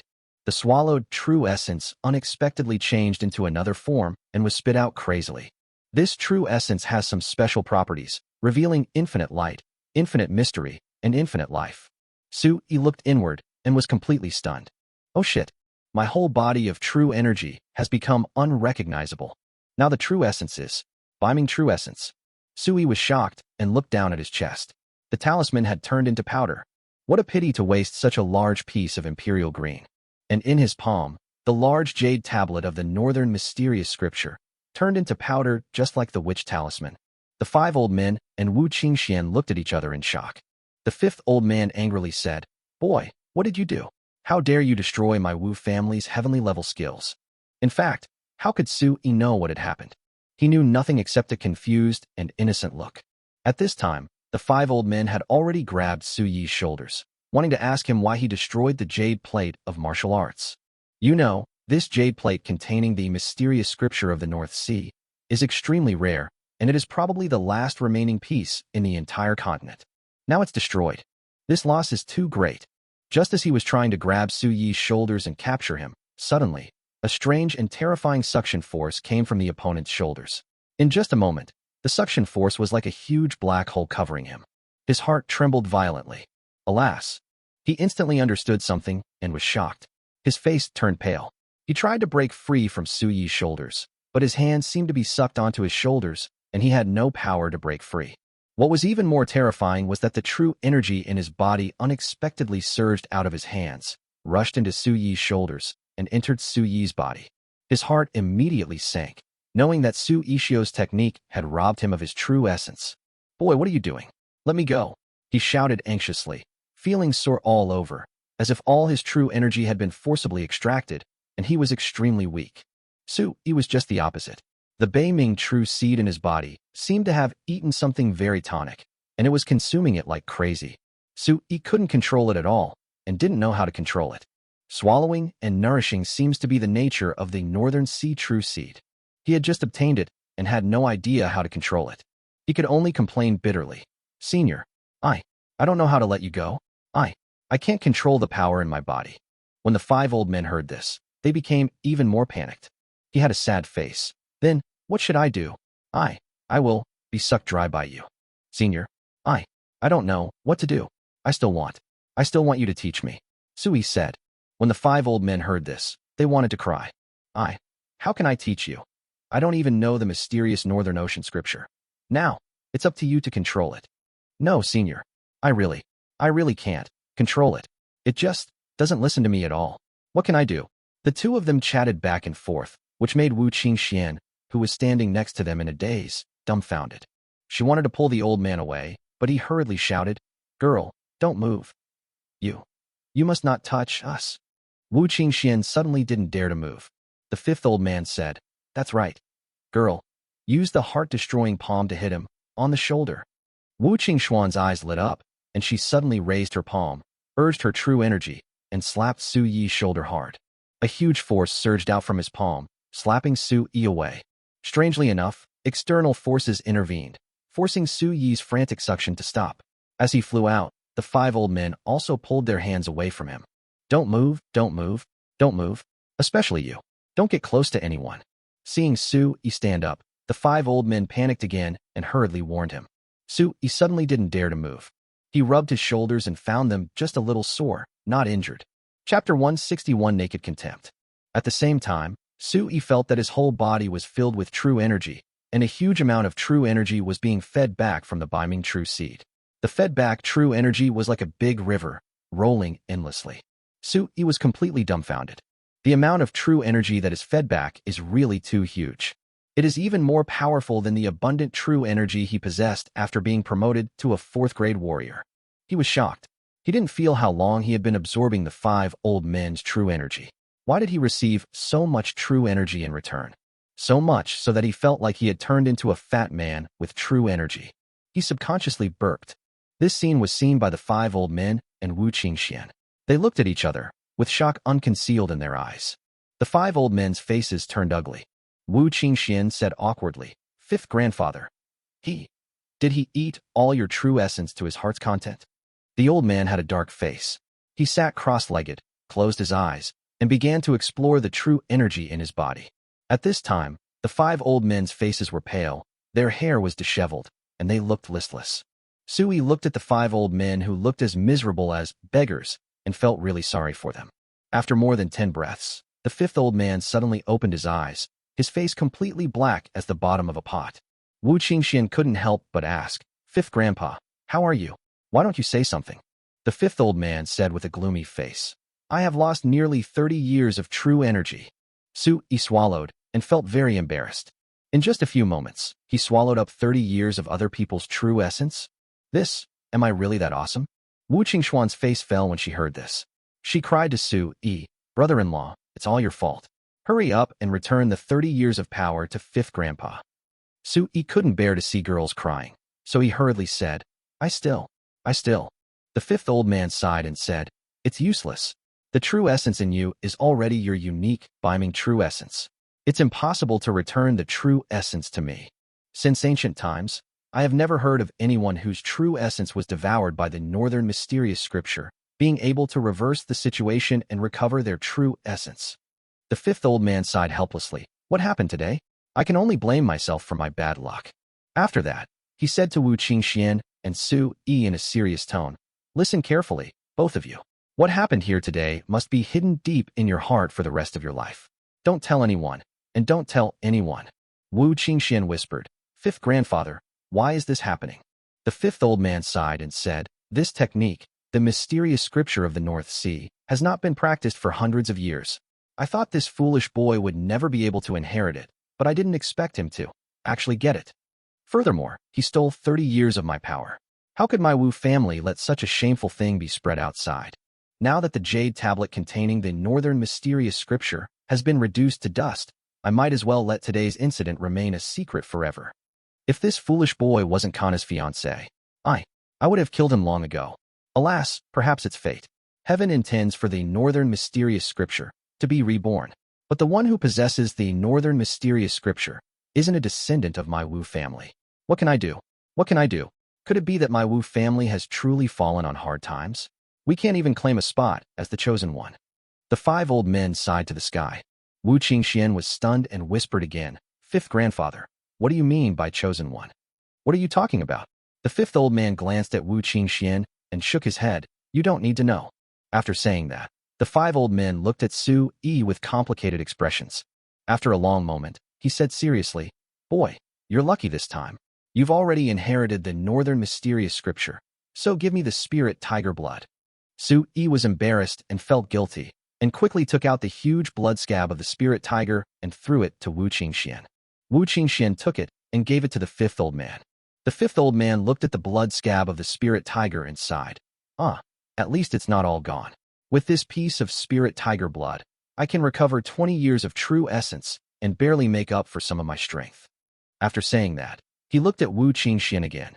Your bloodline can also be purified, allowing you to advance to the lower 7th rank, or directly break through to the 8th rank. Then, he looked at Su Yi and said, and you need to practice the northern mysterious scripture mental method here to perfection, especially the control method of the northern mysterious scripture. Otherwise, you'll be a nuisance to others if you go out. Su Yi nodded. Well, that was all he could do. He doesn't want to go out now, cause trouble to everyone he meets, and then become a rat crossing the street. Girl, you go first. The five old men began to drive people away. Wu Qingxian had no choice but to leave. After Wu Qingxian left, the fifth old man said unhappily, boy, give us back all the good wine and meat you took away earlier. Look at how stingy you were before. Su Yi laughed. Yes. Senior is right. I am a little stingy. Thank you for your help today. Su Yi also knew that he had gotten a huge advantage. Next, he still had to practice here, and he might have to bother the other party a lot and rely on the other party's guidance. He couldn't be negligent. He took out the longevity wine, braised beef, drunkard peanuts, and spicy small yellow croaker. To express his apology, he punished himself by drinking 3 cups, which made the 5 old men feel painful. The fifth old man also hurriedly said, I will also punish myself with 3 cups. Really, you don't know how to respect the elderly and love the young. The old man poured 3 cups and drank them 3 times in a row, and finally, he felt mentally balanced. Su Yi smiled and didn't take it seriously. He sat face to face with the 5 old men, pouring drinks for each other. The old man drank a bottle of wine and got drunk. He said carelessly, you know what? You kid really got a great bargain today. It really is a great bargain. You've swallowed up 30 years of my 200 years of cultivation in one go. I can't do anything to you. I feel so frustrated. By the way, how did you become Naga's fiancé? As far as I know, Naga has very high standards. How could she be interested in you? Su Yi said awkwardly. Well, maybe it's because he's handsome? The 5 old men blew their beards and glared. You're so handsome. How can you be called handsome like this? Don't make me laugh. There are so many handsome noblemen in the Chongqing continent, and you're not even handsome. Su Yi thought to himself, what the hell? Am I that bad? On Earth, he is at least a handsome guy, right? Forget it. I got a great advantage today. In front of my senior, I should just hold back and let him vent his anger. He shamelessly said again, beauty loves talented men. I am talented. Yes, it is because I am talented. The 5 old men gave him a disdainful look. Talent? What is talent? Your roots are your character. You're talking about talent? Are you serious? I don't know why Naga girl would like you. Oh, such vision. Despise. This is contempt. Naked contempt. Sui never thought that he would be looked down upon again and again. Damn it, it's okay to despise me, but it's not okay to despise my wife's vision. Chapter 162, Cultivation, Biming True Seed. Sui said with a straight face. Fifth grandpa, I don't like what you said. My roots may not be good. That just means I don't have talent, but I am talented. I mean acquired talent. Do you understand? Acquired talent. The 5 old men wondered. Sui counted on his fingers and said, I'm humorous and witty. I can compose poetry and books. I can also sing and make wine. Look, the wine I brew is rare in the world. And I can make snacks. Look at this braised beef, these peanuts, this spicy small yellow croaker. Which one isn't delicious? If this isn't talent, what is? When the 5 old men heard this, they were dumbfounded. How could there be anyone in this world who regards these little talents as talents? Are these things important? Can they be relied upon? Can you leave your name in history and govern the country? He glanced at Sui with disdain, pointed at the writing brush, inkstone, and inkstone on a small table, and said, You can compose poems and write books, right? Go, write one for me to see. Just write it. Sui was furious. He could lose the fight, but not the battle. But the next moment, when he stood in front of the small desk, picked up the brush, and was about to start writing, he was stunned. This is not Earth. No one here knows simplified Chinese characters. He has to write an official script. But damn, he can only read a little bit of official script. He can't write it at all.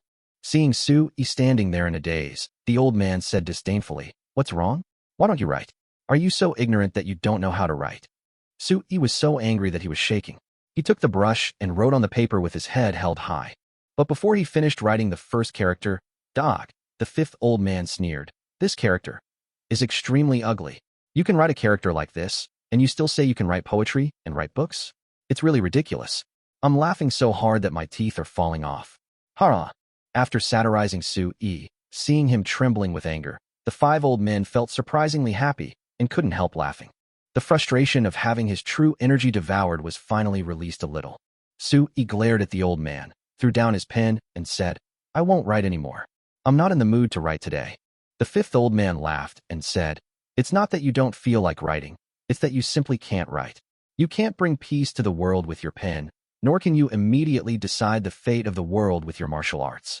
Yet you actually say you have talent? Huh. Sui's face darkened, but after thinking about it, it seemed to be true. He can't maintain peace and stability with his literary skills, nor can he stabilize the country with his military power. Forget it. Let it be despised. It won't hurt me. I'm done. Yes, you are right. Sui spread his hands and sat back down across from the small table. He stopped drinking and eating peanuts, and instead asked seriously about the matter. Senior, how do I control the biming true seed in my body? Please teach me. The old man drank the wine in his glass, put it down, and said word by word.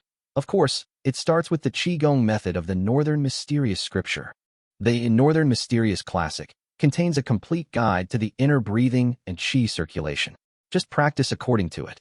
If you practice for 10 days or half a month, I think you will be able to control the biming true seed. Sui looked at the pile of jade slab ruins beside him and said, The jade slabs are all destroyed. The 5th old man said, The jade slab is destroyed, but don't you still have your true seed? Immerse your consciousness in the true seed, and the mysterious scripture of the North Sea will naturally manifest. Sui suddenly realized. He came to a cushion and sat down, closed his eyes, and instantly entered into a state of meditation. He subconsciously looked inward. Suddenly I found that I could easily see everything inside my body, especially the situation of Dantian Shi High. At this time, the Dantian Shi Sea was like the primordial universe, and between heaven and earth a strange green true seed was shining brightly. It looks like a plant seed. Very strange. This seed is somewhere between reality and illusion. When it is empty, it is like a black hole that can swallow everything. When it is ripe, it is as lovely as a seed that can give birth to all things. His mind moved, and his thoughts swam towards the seed. Sui discovered that his mind was very close to this seed, as if this seed was a part of his mind. When he focused his mind on the entire seed, the seed cheered. The next moment, with a loud boom, the whole world was still and quiet, and his mind seemed to stay at a special moment in time. When he came to his senses, he found himself standing in a colorful void. Outside the void is a huge body like a god, and in front of him, a huge diagram of the human body's qi circulation appeared. He sat down and tried to circulate qi according to the qi circulation diagram above. He found that the godlike body would circulate qi crazily according to his thoughts. And every time this happened, he felt extremely comfortable, as if immersed in endless comfort and joy. When the five old men saw Su-yi sitting down, they thought it would take him a long time to immerse his mind in the true seed. But they didn't expect that as soon as he entered the state of concentration, a halo of light immediately emanated from his whole body. Immediately afterwards, waves of energy emerged, as layers of true energy within his body began to overflow. When the five old men saw this scene, their eyes widened. To immerse the mind in the true seed requires hard practice to achieve. An average person would need to practice for at least 10 days or half a month to achieve it, and a genius would need to practice for 3 to 5 days. But Su-yi actually did it in one go, as if this level of thing was no obstacle or difficulty for him. What is going on? His aptitude and character. Are there no obstacles in practicing this level of things? This scene directly overturned the five old men's cognition. This wasn't over yet. Just as he was stunned, he saw waves of energy emanating from Su-yi's body. It was his true essence being mobilized, and he began to circulate qi around his body according to the inner breathing method of the northern mysterious scripture. No way. This isn't done now. The fifth old man couldn't help swallowing.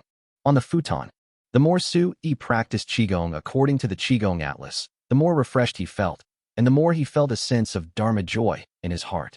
The so-called joy of dharma is the joy that naturally arises from the body and mind when one comprehends some mystery. This kind of joy is indescribable. It's just extremely exciting.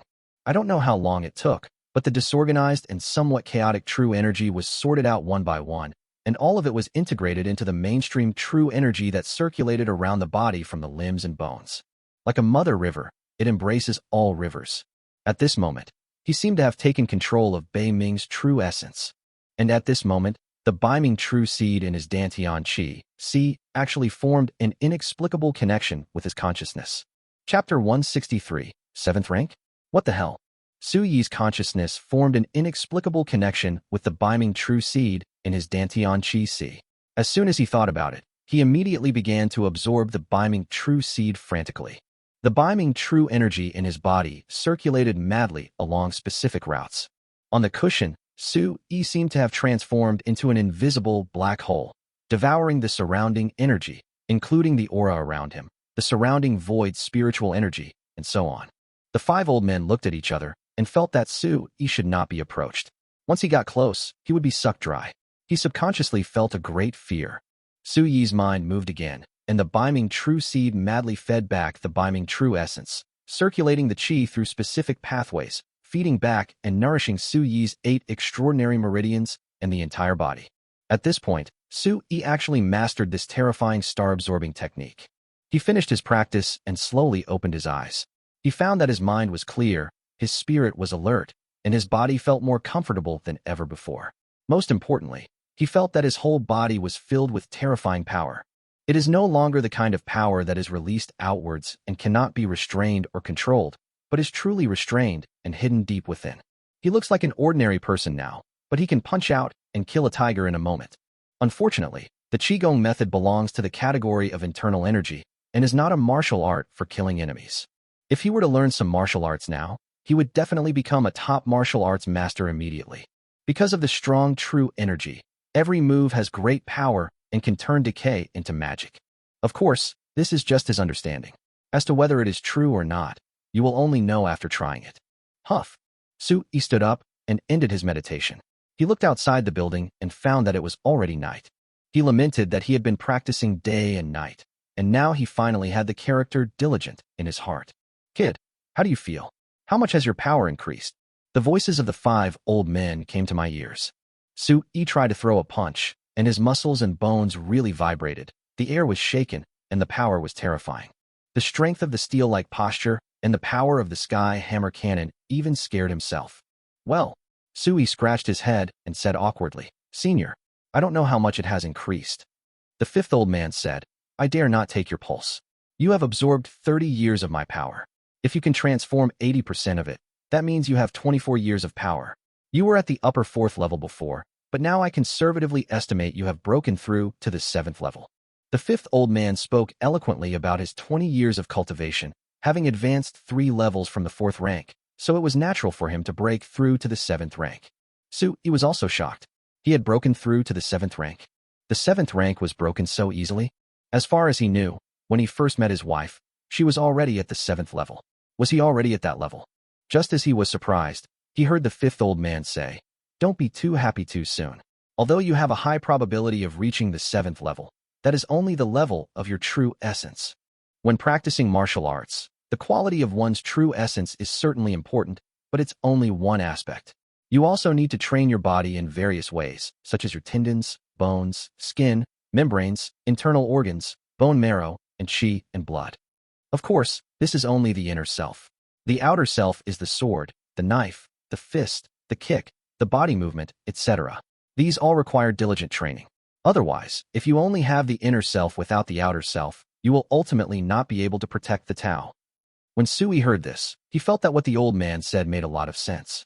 It seems that although this old man was angry that he had swallowed up his 30 years of skills, he was still teaching him with all his heart. Otherwise, he wouldn't have been able to master the mysterious scripture of the North Sea so easily and completely control the North Sea true seed. Hey, this old man. How should I put it? Although he's a bit mean, he's actually quite cute. Of course, if Sui knew that this old man had once wanted to kill him, he would definitely run away immediately.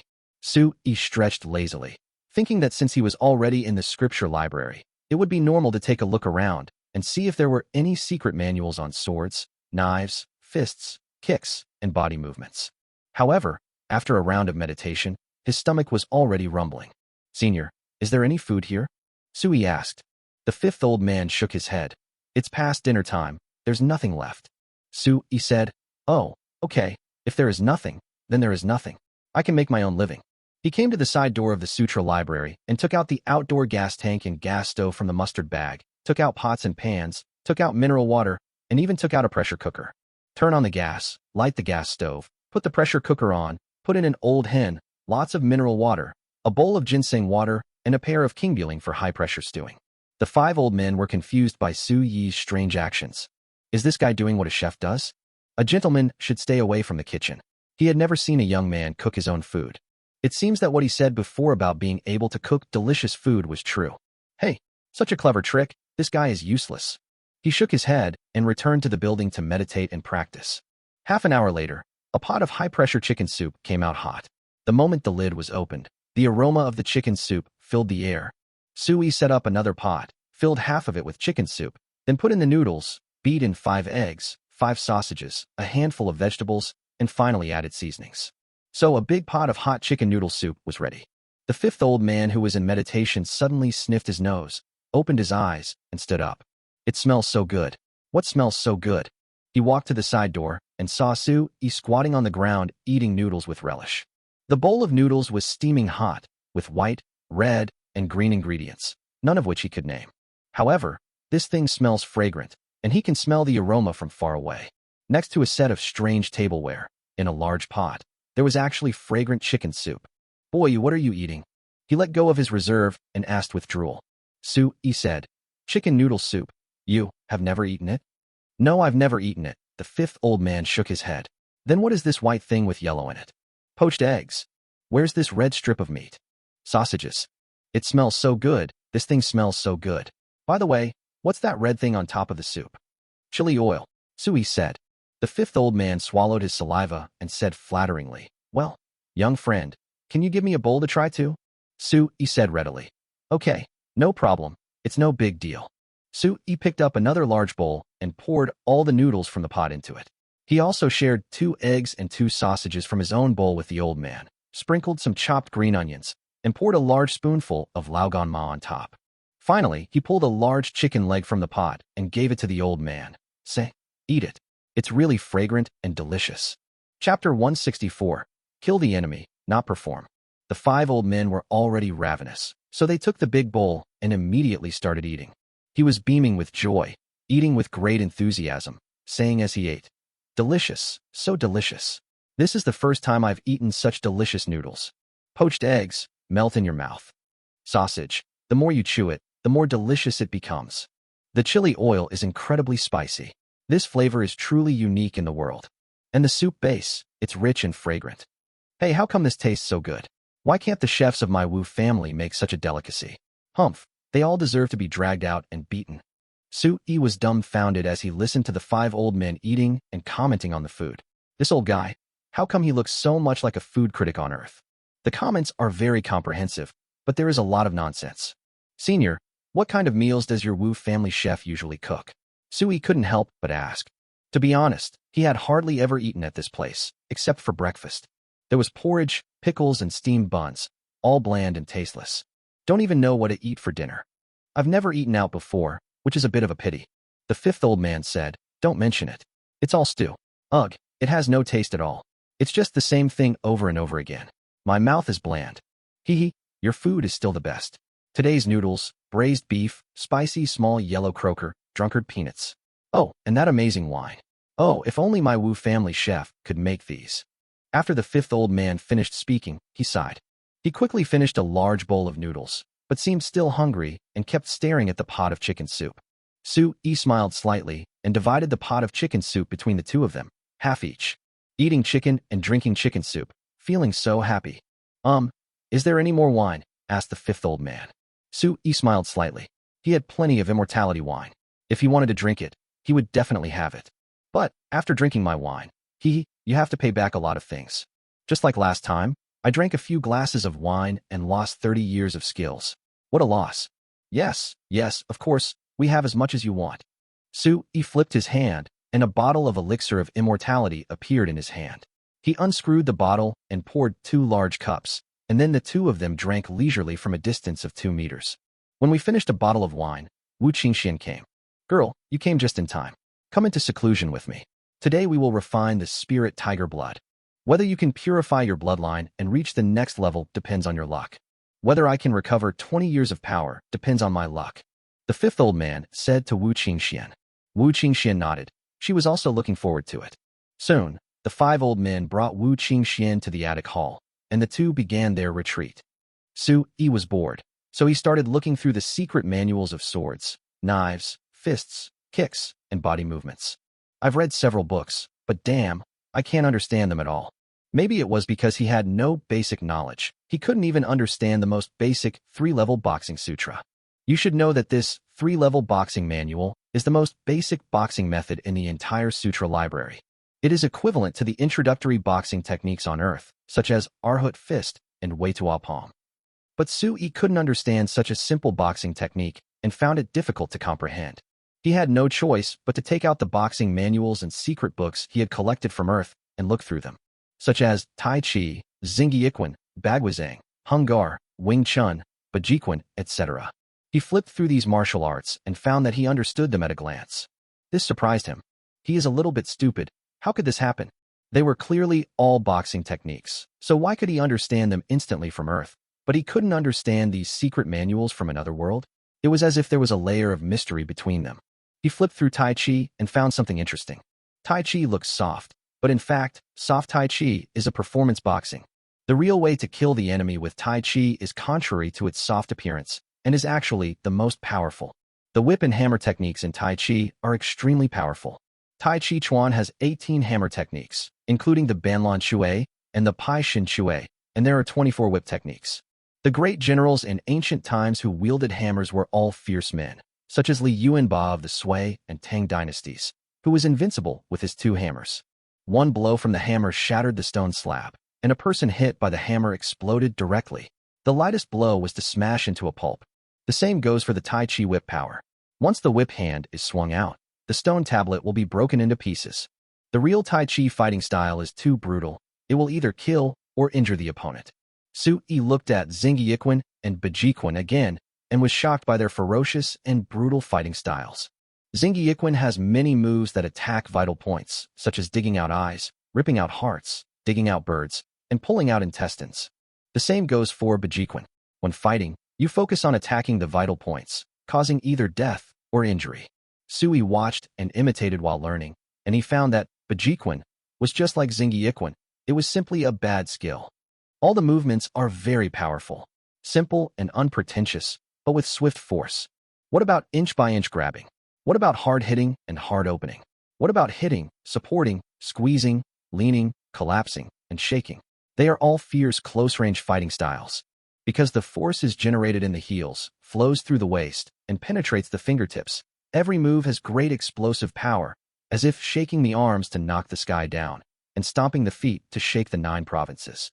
Therefore, in the traditional Chinese martial arts community, Bajiquan has always been known as Tai Chi, and culture brings peace to the world, and Bajiquan in martial arts determines the destiny of the world. Just as Su Yi was immersed in the integration of several martial arts boxing styles, an old voice came over. What kind of boxing style is this? Why is it so strange? And every move hits the vital points. Very cruel. Su Yi turned around and saw a strange old man standing in front of him. This old man is somewhat similar to the 5th old man, but he is more burly and has a strong aura and is very imposing. Even standing there, his expression is intimidating even without anger. If Su Yi's true energy was not strong now and he could ignore the opponent's oppression, if he had seen this old man a few days ago, he would probably have been scared to his knees. Su Yi knew that the other party must also be from the Wu family, so he said calmly, "Martial arts are about killing the enemy. If you don't attack the vital points and don't strike ruthlessly, you may be the one to die. So is there anything wrong with my boxing skills?" When the other party heard this, he seemed to be thinking. He said calmly, "I can't say whether it's right or wrong. If it's killing an enemy on the battlefield, then it doesn't matter. But if friends are sparring and using this kind of fighting method, it's really..." Before Su Yi could finish, he interrupted. "My boxing skills are only for killing the enemy, not for show." When the other party heard this, he was shocked. There was an expression of disbelief in his eyes. After a long moment, he couldn't help but say, "What a great guy who only kills enemies, not performs. If everyone in my Wu family could comprehend this level, our combat power would double." While the two were talking, Wu Qingxian and the 5 old men in the hall finally completed their retreat. The 5 old men recovered their 20 years of skills as they wished, and Wu Qingxian was also promoted. When Wu Qingxian saw the person coming, she rushed over happily and called out, "Grandpa." Su Yi was dumbfounded. This old man was actually Wu Qingxuan's grandfather, the previous head of the Wu family. Chapter 165. How about you become the son-in-law of my Wu family, and I will give Qingxian to you? When the 5 old men saw the person coming, they also stepped forward and respectfully called him second brother. The previous head of the Wu family was named Wu Dingtian. After he abdicated, he became the elder of the Wu family and now holds great power in the Wu family. "Fifth brother, why do you look so embarrassed? Huh? You were depleted in power, and you replenished some of it. What on earth is going on?" Wu Dingtian just took a look at the 5 old men and immediately saw the clue. The 5 old men didn't dare to hide it and whispered in Wu Dingtian's ear for a long time. Su Yi pricked his ears, trying to listen, but he could hear nothing. The old man Wu was talking in secret, even though he was so close. When Wu Dingtian heard this, his expression changed slightly, and he soon looked at Su Yi with a strange expression. Su Yi's hair stood on end when he was looked at by the other party. That look was so wrong. Sometimes it was sharp, sometimes surprised, and sometimes confused. What did he want to do? Just when Su Yi wanted to escape from here, Wu Dingtian seemed to have made up his mind and suddenly asked, "Mr. Su, what do you think of our Qingxian?" Su Yi immediately breathed a sigh of relief, as if he was not going to be beaten to death. Good. Very warm and generous, and very beautiful." Su Yi said casually. In fact, he didn't say the most important point, which is that Wu Qingxian has big breasts, which is what he likes most. Hearing Su Yi say this, Wu Dingtian smiled and said, "Since you like it, how about you become my son-in-law of the Wu family and I promise Qingxian to you?" When Wu Dingtian said this, everyone was stunned. The 5 old men, Wu Qingxian, and Su Yi all looked incredulous. Especially Su Yi, he was dumbfounded. Oh shit, what's going on? This old man promised Wu Qingxian, the beautiful lady of the Wu family, to me right away? Am I so handsome and outstanding? Is there something in this that he doesn't know? No, this old man is being too attentive for no reason. He must be a traitor or a thief. I can't agree to it, otherwise I will be trapped by him. Su Yi waved his hands hurriedly. No, I have a wife. Wu Dingtian pondered. Is the girl from the Wuchan family your wife? Have you officially gotten married? Su Yi shook his head. We didn't get married, but my wife and I have secretly decided to spend our lives together. Wu Dingtian waved his hand. Your private marriage doesn't count. Since ancient times, marriages have been arranged by parents and matchmakers. Su Yi hurriedly said, my wife has invited a matchmaker, and the Wuchan guard and the old lady agreed immediately. They're just too busy and are still considering. Wu Dingtian shook his head and smiled. Since you haven't even gotten married, then it doesn't count. Okay, I'll give Qingxian to you. It's settled. Grandpa, what's going on? Wu Qingxian wanted to say something, but Wu Dingtian immediately scolded her with a stern face. Girl, don't say anything. How can you interrupt in the affairs of marriage? Wu Qingshuan's face turned blue and red, and she pursed her lips but didn't dare to say anything. Su Yi was about to decline again when Wu Dingtian said coldly, Mr. Su, do you know who can enter my Wu family's scripture pavilion to view the classics? Su Yi felt the powerful aura coming at him. He swallowed and shook his head. Wu Dingtian said, only disciples of my Wu family can come in and read the classics. Not only did you come in, but you also inherited a heavenly level technique.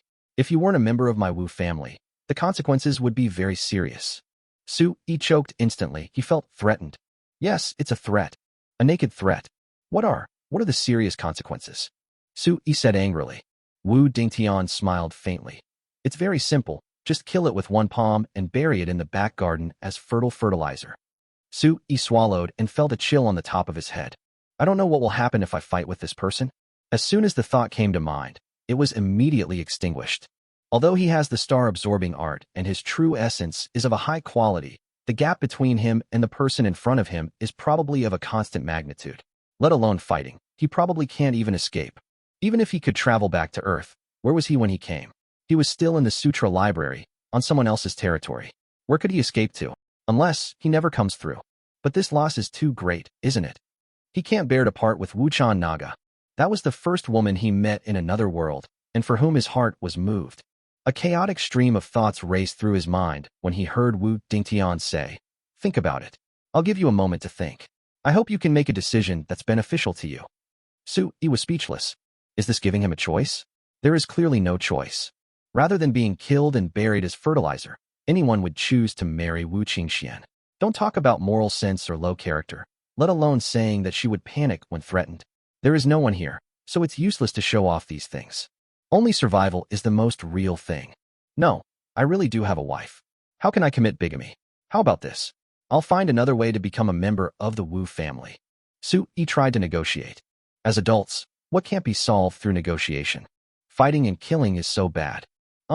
Wu Dingtian raised his thick eyebrows.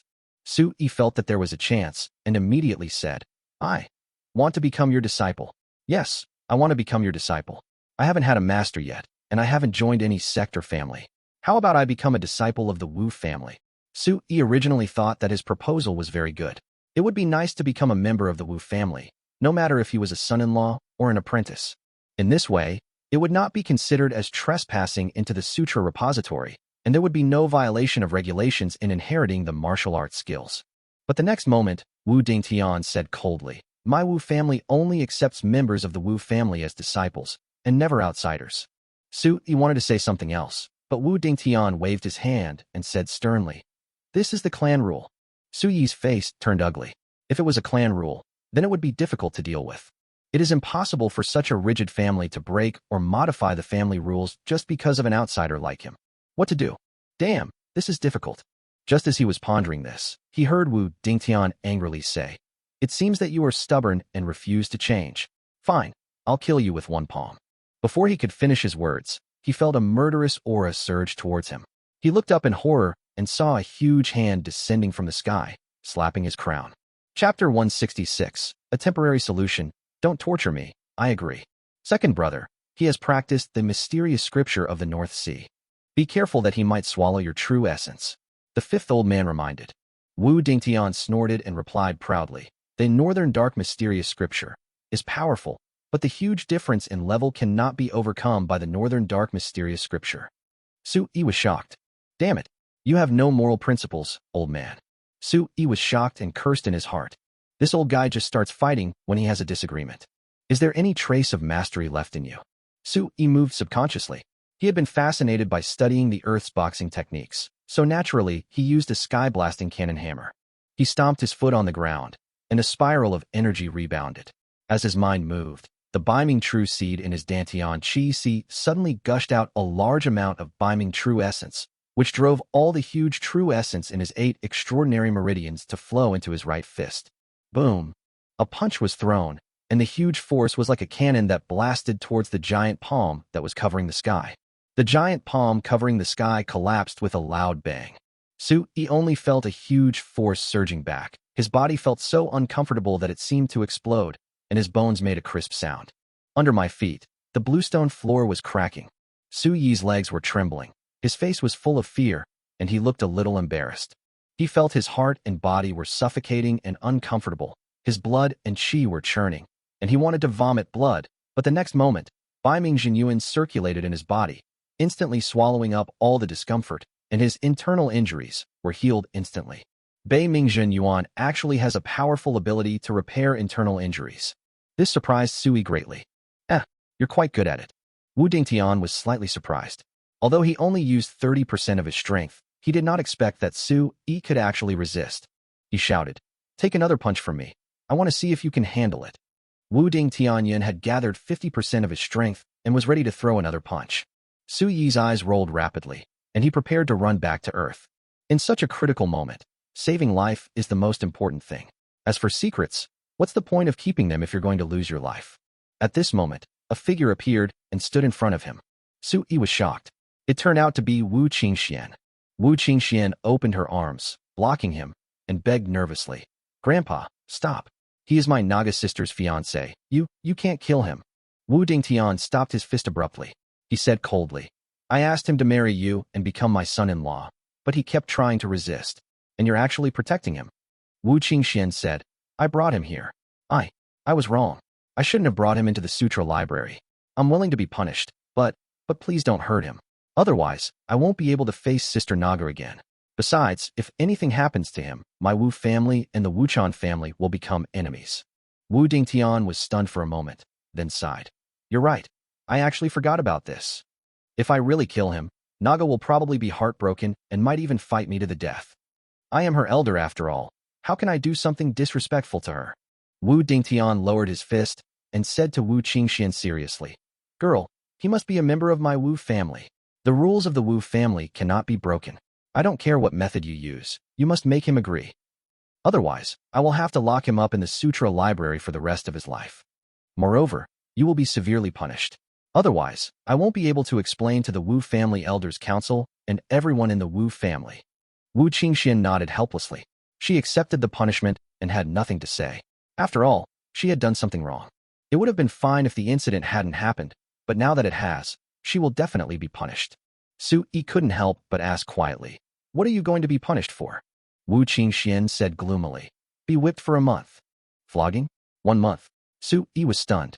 The 5 old men standing by couldn't help but exclaim, "That's right. A big rattan whip, whipping the back once a day, 30 lashes each time. This goes on for a month." When Su-yi heard this, his face turned pale. Damn, wouldn't beating someone to death like this? Isn't this kind of whipping too cruel? The 5th old man continued, "When you're being whipped, you can't even use your qi to resist. After a month, if you don't die, your back will be tattered." Su-yi swallowed his saliva. He was standing behind Wu Qingxian, and the first thing he saw when he looked up was Wu Qingxuan's back. It was a soft back, absolutely smooth and beautiful, at least for now. But if she gets whipped? Shit. This will ruin her. Su-yi's liver was trembling. He couldn't help but blurt out, "No, don't torture her." I agree. Don't torture her." Wu Qingxian was dumbfounded. Did Su-yi agree to marry her? To become the son-in-law of the Wu family? But, if that happens, what will happen to Sister Naga? Su-yi had already risked everything. How could he possibly bear to let a woman be punished for him? And it was a half-death sentence. Just agree to it first, and take it one step at a time. At worst, I can just run away with Wu Qingxian tonight. He just couldn't believe that even though he had hidden in Wu Chan's house and the city lord's mansion, the Wu family would still dare to arrest him. Thinking this way, he was no longer troubled. "That's it. What did you say? Have you thought about it?" Wu Dingtian stared at him with burning eyes. Su-yi nodded. "I've thought about it. Since I can't become your disciple, I can only become the son-in-law of the Wu family. Although I don't know why you insist on me becoming a member of your Wu family, but, compared to losing my life, being the son-in-law of the Wu family is actually a big advantage for me. I'm not that stupid. I wouldn't even push away the benefits I've taken." Wu Dingtian nodded. "Yes, that's the right way to think." After saying that, he said to the 5 old men around him, "Keep an eye on him these few days. The wedding banquet will be held in a few days. I want to piss off that old woman from the Wuchan family to death." Ha ha ha. Wu Dingtian finished speaking, raised his head, and laughed loudly before walking out of the sutra library. Su-yi was dumbfounded again. What does this have to do with the old lady of the Wuchan family? Can it make her angry to death? Su-yi and Wu Qingxian exchanged a glance, and he couldn't help but ask, did your grandfather have a feud with the old lady of the Wuchan family? Wu Qingxian shook her head and said, it's not a festival, but I know they were engaged when they were young. Su-yi said, oh, and his imagination was full of all kinds of things. There is a story here. However, this was not something he could have guessed. However, as things had developed to this point, he felt that there were many things he couldn't sort out, especially some key points, which caused things to develop like a runaway horse. He could not have anticipated it at all. It seemed that there were some secrets involved, but he had no way of knowing. In any case, the most critical hurdle has been passed. He was in a relaxed mood and sat down on the ground. Oh my God, your grandfather is so scary. He's simply an old monster. What level is he? Su-yi couldn't help but complain. Wu Qingxian said, my grandfather is a 9th rank upper. Su-yi swallowed his saliva. Damn, this was the first 9th grade martial arts master he had ever met. No wonder the other party is so powerful. Even if his true energy has reached the 7th level, he will still be terrified when facing him. He couldn't even block a single move. He stood up and thought, Qingxian, take me back to the city lord's mansion now. You should hide yourself then. Let's hide for a while. Wu Qingxian sighed and shook her head. No, I can't hide. Where can I hide? Do you want me to never go home? Su-yi choked. Yes, this is her home. How long can she hide here? When he was stunned, the old man pretended to cough and said in a deep voice, boy, you can't go anywhere now. Just stay in the sutra library. Su-yi's face fell, and he sat down on the ground again. How could he forget about the 5 old men?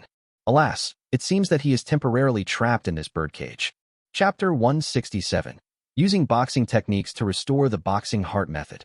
Depression comes and goes quickly. Since it has happened, I might as well make the best of it. Su-yi quickly regained his spirits. In fact, it is not bad to stay here. First, there are beautiful women accompanying him, and second, there are numerous scriptures and books, especially so many martial arts secrets. He might as well treat it as a retreat here. In the past 3 days, Su-yi practiced all the boxing manuals he had bought at the street stall, hoping to master them. In 3 days, he practiced these boxing techniques, as if he had learned them for many years, and each move was performed very skillfully. However, he always felt something was wrong.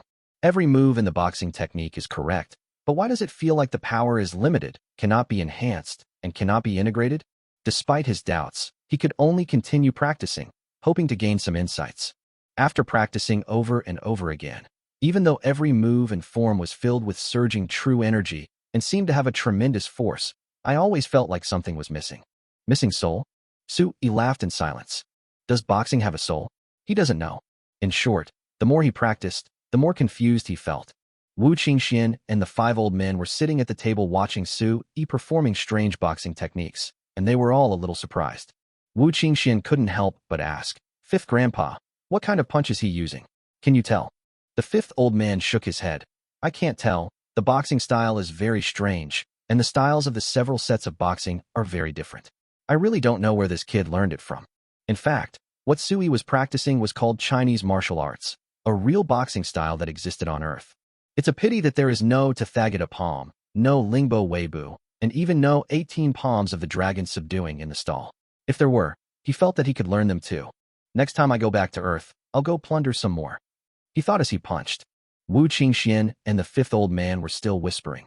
5th grandpa. Do you think his boxing skills are powerful? I don't quite understand. The 5th old man said seriously. His boxing style is very simple. Of course, some of the moves are deceptive, but how should I put it? It's very practical, and every move and every style should be aimed at the vital points of the human body. His boxing style is very sharp and vicious. So you're very powerful? Wu Qingxuan's eyes lit up, and she was eager to compete with Su-yi.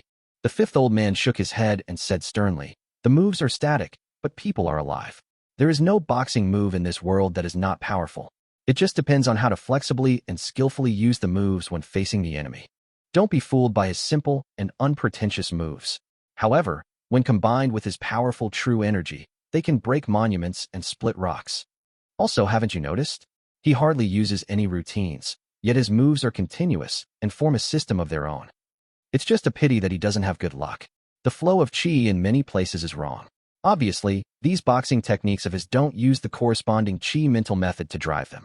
Otherwise, the power of his boxing techniques could be multiplied tenfold, or even higher. Also, he doesn't seem to have practiced any physical skills. His steps are a bit cramped and clumsy. The five old men commented casually, and Su-yi didn't pay much attention to what the five old men and Wu Qingxian said at first, but after hearing the last few words of the five old men, he stopped. His head exploded, as if he had suddenly realized something. He finally understood why he always felt something was wrong when he practiced boxing. Moreover, the power was mediocre. The fundamental reason was that when he was practicing boxing, the true energy in his body was not coordinated properly, and the flow of qi was not correct. Simply put, he doesn't have the fundamental principles for every set of boxing. This is like a computer. It is not enough to have hardware, it also needs software to drive it. His boxing techniques need to be driven by a specific boxing mentality in order to make this set of boxing techniques powerful. However, when he practiced these boxing techniques now, the flow of true energy in his body did not change much. No wonder each move and each style seemed powerful and explosive, but in fact lacked the change of qi and the soul. I think that when the ancient boxing masters created these boxing techniques, they must have also combined them with internal energy techniques. However, as time went by, these internal martial arts techniques have long been lost. So, after suddenly realizing this, Su-yi could no longer fight and stopped immediately. Senior. He stepped forward respectfully, no longer daring to show any disrespect to the old man.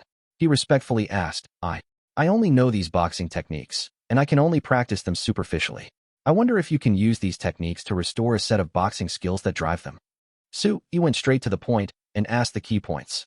This is also what he wants to know and needs most. The fifth old man said proudly, Of course, this is very simple. After saying that, he changed his tone and said, But why should I help you restore them? What good will it do me? Su-yi choked. Yes, it is probably not easy to restore a set of boxing skills, so you have to give him some benefits if you want him to help. But I don't have anything to show for it. So what does he want? Just as Su-yi was feeling awkward, the old man's eyes lit up and he said, How about this? You've already practiced at least 7 or 8 sets of boxing techniques and developed a set of boxing techniques. In exchange, you'll get a feast of wine and meat. How about that? Su-yi was dumbfounded. That's it. A set of boxing techniques can be exchanged for a feast of wine and meat? Damn, this is too cheap for me, right? Just when Su-yi was stunned and couldn't believe it, the old man said, It must have the noodles we ate before, eggs and sausages. Oh, and chili oil. When Su-yi heard this, he almost fell down. Damn, that's it. This is too easy. It will satisfy you in minutes. But please don't give me some crappy boxing skills. I don't want that garbage. Okay, but I must be satisfied with the internal energy and boxing skills that you have restored. Su-yi said. Of course. The 5 old men nodded. The other party was satisfied. This was as it should be. Let's start now. Perform the complete boxing moves again for me to see. The 5th old man was also a little bored, so he asked Su-yi to start directly. Su-yi immediately became excited. He took a deep breath and practiced the hungar with great vigor and vitality.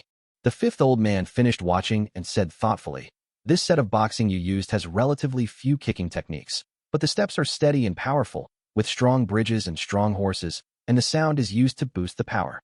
It also contains a lot of animal boxing moves, such as the 4-horse stance, leaping, agile movements, powerful punches, and wide open movements. Practicing boxing skills naturally needs to integrate these characteristics. When starting the stance, the true energy rises from the qi, flows through the 12 meridians of the body, and fills the entire body. From now on, every punch and every move will have a different flow of true energy. For example, this punch requires a frantic influx of true energy, like a spirit tiger descending from the mountains. Only then can the momentum unleashed be unstoppable and invincible. And this punch, it possesses the cunningness of an eagle and the agility of a swallow. When the true energy flows, it must be restrained, using cleverness to overcome clumsiness. Especially when the true energy reaches the arm, it must pass through the giant bone, the arm, the tsuchi, the shisanli, and the yangshi, and gather the true energy at the higu, sanjian, and shanyang points, breathing in and out the energy. Only in this way can this punch be devastating. Chapter 168. The Obstacle of Knowledge. The first strange shackle in the other world. The 5th old man was practicing as he spoke. Su-yi saw him perform the hung fist technique again, and the power increased tenfold. He was stunned. Soon, the 5th old man finished his training and stood up. He praised, Not bad, not bad. Although this set of boxing is simple, it is straightforward and has big openings and closings. It suits my taste very well. After saying that, he took a stack of white papers from a shelf and drew a qi circulation diagram on one of the papers. When Sui took a look, he found that it was actually a proper diagram of qi circulation when practicing boxing. But Sui didn't understand, so he didn't hesitate to ask. The five old men explained patiently, and Sui actually learned most of it by using his mind to circulate qi. He practiced this set of boxing techniques again on the spot. This time, he performed this set of boxing according to the five old men's method of moving qi. He felt different immediately. The whole set of hungar suddenly became full of energy, vitality, and changes. Every punch and every move is more methodical, more powerful, and more harmonious, as if endowed with a soul. After completing this set of boxing, Sui felt refreshed and felt that he had performed the whole set of boxing smoothly. It is completely different from the previous fighting style, without the practice of boxing skills. Wu Qingxian, who was standing by, became jealous and immediately jumped into the arena to fight with Sui. Sui's movements were a bit clumsy, and only after Wu Qingxian fed him appropriate moves did Sui manage to cope with it. After 3 moves, Sui was slapped away by Wu Qingxian. Sui was both embarrassed and excited. In the next 2 days, the 5 old men restored the Tai Chi, Bagua Zhang, Xingyi Quan, Baji Quan, Tan Leg, and other boxing techniques to their original form. Sui practiced them to his heart's content and mastered them smoothly. Every move and every style is performed with great force and explosive energy. Because his true energy is strong, when he fights, he coordinates the flow of true energy and the burst of energy, so that every move and every style of his can unleash 1,000 times the power. Just when he thought he was very strong, Wu Qingxian smiled and said, "Not bad, not bad. You fight quite well. However, I don't understand. My Wu family Sutra Pavilion has so many boxing techniques, boxing manuals, and martial arts secrets. Why don't you read them or learn from them? These boxing secrets are much higher level than the martial arts you've learned." Next to the table, the 5 old men nodded and said, "That's right. Martial arts secrets are also divided into grades. The ones you're fighting over are just character secrets, not even graded." Wu Qingxian even threw out a bamboo slip and placed it in front of Sui. Sui saw the ancient official script written on it, the 3rd grade boxing sutra. He knew that this was the most popular basic boxing style in Chongqing continent. In fact, it's not that he doesn't want to read or learn, but that he simply can't understand it. If these ancient official script characters were broken down one by one, he might be able to recognize 5 or 6, or even 7 or 8 out of 10. But when you connect these words together, 8 or 9 out of 10 of his sentences are incomprehensible. How can I practice this? If you are not careful, you may suffer from qi stagnation, vomit blood, break your hands, qi and blood attack your heart, or even go astray. He now also believed what the 5 old men and Wu Qingxian said, that the earth boxing style he practiced might just be a secret of human character, and it might not even be considered a high-level one. But what can he do? He can't understand these secrets. Before, when I learned the mysterious scripture of the North Sea, I obtained the inheritance through the spiritual jade tablet of the inheritance of the heavenly level skills, and gained it directly through enlightenment. Moreover, this kind of inheritance is limited to internal breathing and qigong methods. Most of the secret manuals of human character and earth quality do not have this kind of inheritance method. Sui said embarrassedly, "I don't understand." The 5 old men and Wu Qingxian were stunned and looked at each other. Wu Qingxian asked doubtfully, "You don't understand the 3rd grade boxing manual? What do you not understand? You can't recognize the words on it." Sui picked up the bamboo slips and flipped through them again. He frowned and said, "I can understand some of the words, but I can't understand a single sentence of these words." "Where's the picture?" "There's a picture above.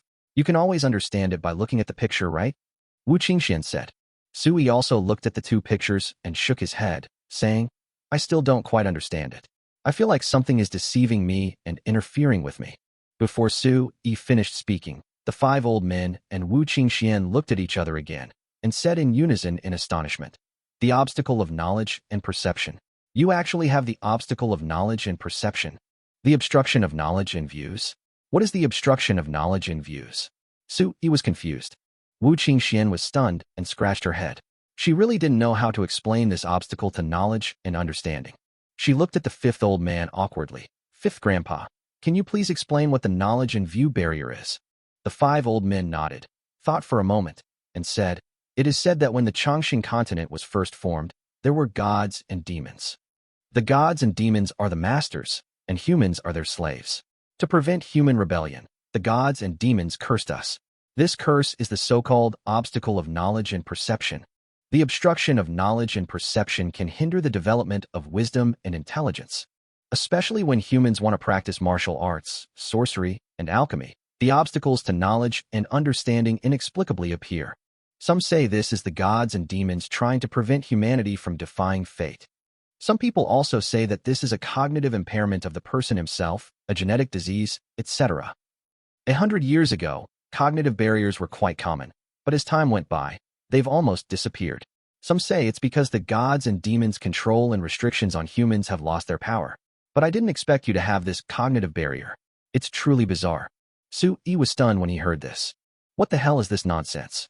Obstruction of knowledge and perception? Genetic disease? So childish. Moreover, what do these people, gods and demons, have to do with gods and demons? Isn't this just bullshit? Just as Su-yi sneered, Wu Qingxian said seriously. You know what? These legends actually make sense, because the knowledge barrier is really incredible. Su-yi said with a dark face. Are you sure I have the knowledge and view barrier? Don't you all have it? Wu Qingxian shook her head. The fifth old man also shook his head, but the next moment he said, my second brother, the girl's grandfather, had cognitive impairment when he was a child.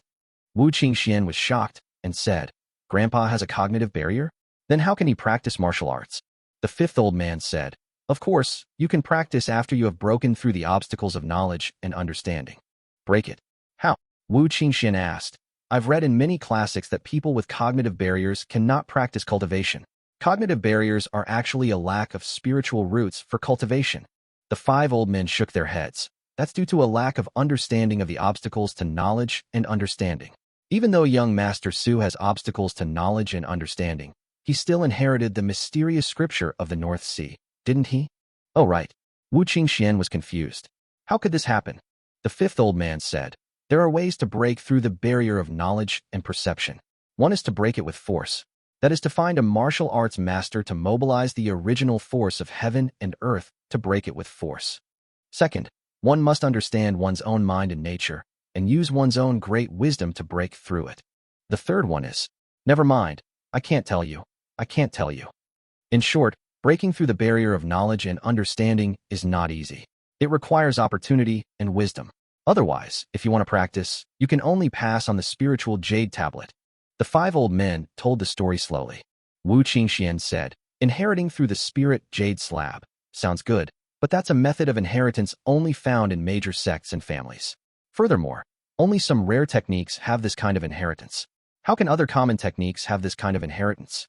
Indeed, in the past, if one had obstacles to knowledge and understanding, that would basically cut off the path to spiritual practice, and it was equivalent to judging that one had no aptitude for spiritual practice. The fifth old man nodded and said that he also felt that breaking the barrier of knowledge and understanding was actually quite tricky. However, Su-yi's situation was rather peculiar. He had a cognitive barrier, but he had also inherited the martial arts tradition and could practice martial arts on his own. The only apparent cognitive barrier was his inability to understand the martial arts manuals. This was very strange, and he couldn't understand why this happened. Su-yi swallowed and saw that they were talking seriously, but why did it feel so absurd to him? How could there be such a strange thing as the obstruction of knowledge and perception in the Chongqing continent? Still restricting people from practicing? Hindering the development of human wisdom? Especially when humans want to practice martial arts, witchcraft, and alchemy, the obstacles to knowledge and views appear inexplicably. Holy shit, is this true? Such a ridiculous thing exists? Su-yi suddenly thought of quantum entanglement and fringe science, such as Schrödinger's cat. For example, quantum has magical properties. It exists as long as it is observed, and it does not exist if it is not observed. The obstruction of knowledge and perception is similar to this. When one wants to practice cultivation, it appears inexplicably, blocking one's understanding of a certain method of cultivation. Chapter 169 being despised. Wu Qingxian couldn't help but run to the bookshelf again, pulled out another roll of animal skin paper, spread it in front of Su-yi, and urged, hurry, take a look, see if you can understand it. Su-yi took a look at it and saw the words Qingyuan Tijiangshu written on it. Looking at the content inside, I recognized most of the words, but I still couldn't understand it. Why? Su-yi was also convinced. The concept of knowledge and view obstacles was simply incomprehensible. Moreover, Su-yi felt extremely terrified when he thought about it carefully. It seems that this world has many mysteries. The last time Ling Hu and I talked to him, he doubted his life. Now, let him doubt again. Damn, people can't help but be scared, especially the fear of the unknown in the unknown world. Hey, why can't this world be simpler? Su-yi's sigh seemed to be contagious. Wu Qingxian also sighed deeply. She turned to the fifth old man and said, "Fifth grandpa, bring out another piece of heavenly grade boxing jade stone and let him try." The five old men glared at her and scolded her. Nonsense. Can you take out the heavenly grade boxing jade plate and use it so easily? You are really ridiculous. Wu Qingxian stuck out her tongue and didn't dare to say anything. After scolding, the five old men left angrily, probably to go to the toilet. Su-yi couldn't help but ask, is the jade plate that inherits the Tianpin boxing technique very precious? Of course. Wu Qingxian nodded subconsciously. That kind of thing isn't something any craftsman can make. It's a heavenly grade martial arts inheritance, or a mind seal inheritance that's truly enlightening. Only a grandmaster who can mobilize the power of heaven and earth can craft it. Also, this kind of inheritance also has a loss of frequency. Generally, after dozens or even hundreds of times, it will be exhausted. So it is really precious. All the major sects and clans will regard it as a family heirloom. If my Wu family hadn't produced a grandmaster 200 years ago, we wouldn't have this precious high-level inheritance stone tablet. Wu Qingxian told the story slowly and leisurely. Has the Wu family ever produced a grandmaster? Su-yi was surprised. Wu Qingxian rolled her eyes at him. Of course I am. Otherwise, how could our Wu family be considered a martial arts family? Without the influence of our ancestors, our family's legacy would have been cut off long ago. Su-yi nodded. No wonder. I think the Wu family member who became a grandmaster left behind many stone tablets of top-grade boxing inheritance to the descendants of the Wu family. Wu Qingxian said, the inheritance stone tablet of the northern mysterious scripture that you broke is one of the pieces left by our ancestors. It was actually meant for the descendants of the Wu family. We hoped that someone would inherit it, but unfortunately, the Wu family was not up to the task, so you got it.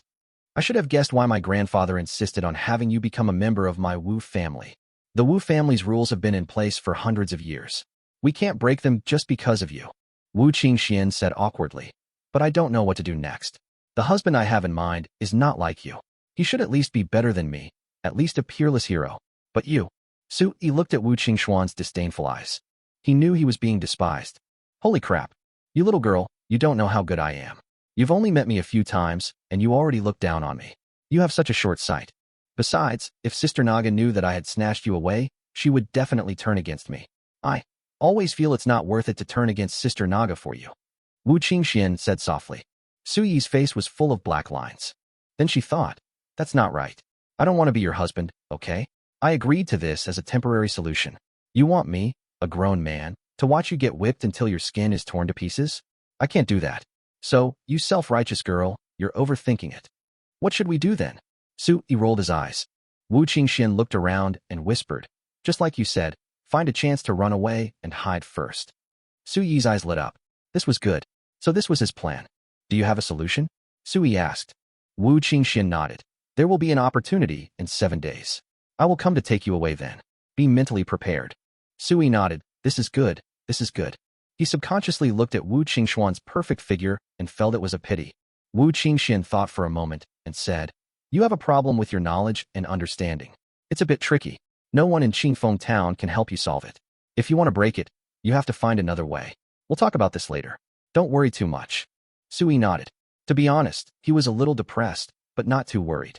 He couldn't practice the martial arts secrets of Changxing continent, but there were no restrictions on those on Earth. He felt that practicing Earth's martial arts would be enough for now. However, at present, all he has practiced are boxing and kicking kung fu. He must go back to Earth again and collect some martial arts secrets such as swords, spears, and guns to practice. Thinking of this, he became so anxious that he couldn't help but stand up and said he wanted to go to the toilet. In a dim corner, he disappeared into the library with a whoosh. Chapter 170. Some things can be practiced, but some books are just written randomly. Earth, Big Villa. Su-yi appeared with a whoosh, and he let out a breath. After lifting the alarm, he immediately took out his cell phone and made 2 calls. One was to the stall owner where he bought the martial arts secrets last time, asking him to deliver the martial arts secrets he had collected, and he would reimburse the entire travel expenses. Another way is to call the restaurant you always order from, order a table of solid dishes, and asked them to deliver the food quickly. He couldn't disappear for too long, or it would arouse suspicion. So, we must race against time now. While the food was being delivered, he quickly took a hot shower.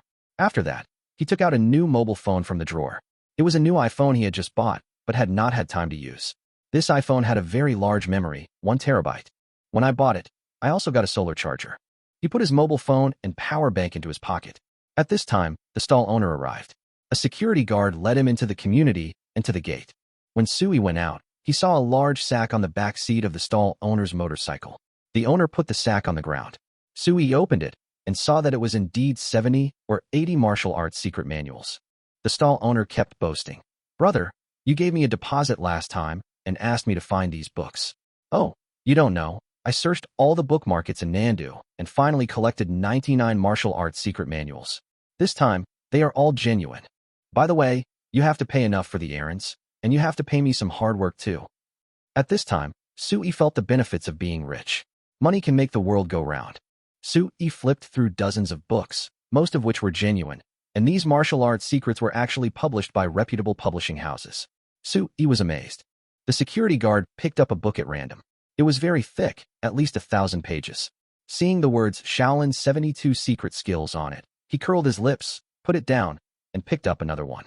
The cover was written Sunflower Manual. His expression suddenly became strange.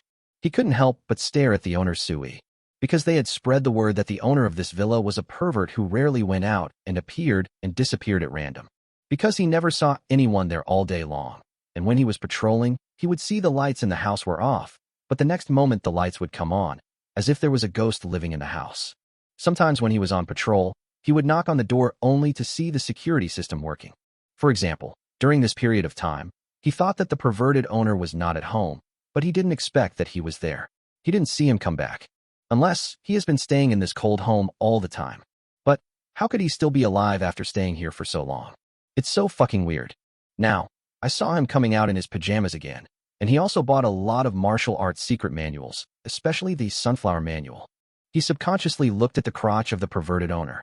He also said that he sometimes follows beautiful female owners. This is pure bullshit. He is about to castrate himself, so why would he follow female owners? What bullshit? Sui had no idea that a small security guard had so many tricks up his sleeve. He flipped through all the useful and useless martial arts manuals, took out a bunch of red books from his wallet, estimated to be worth more than 5 or 6,000 yuan, and threw them directly to the bookseller.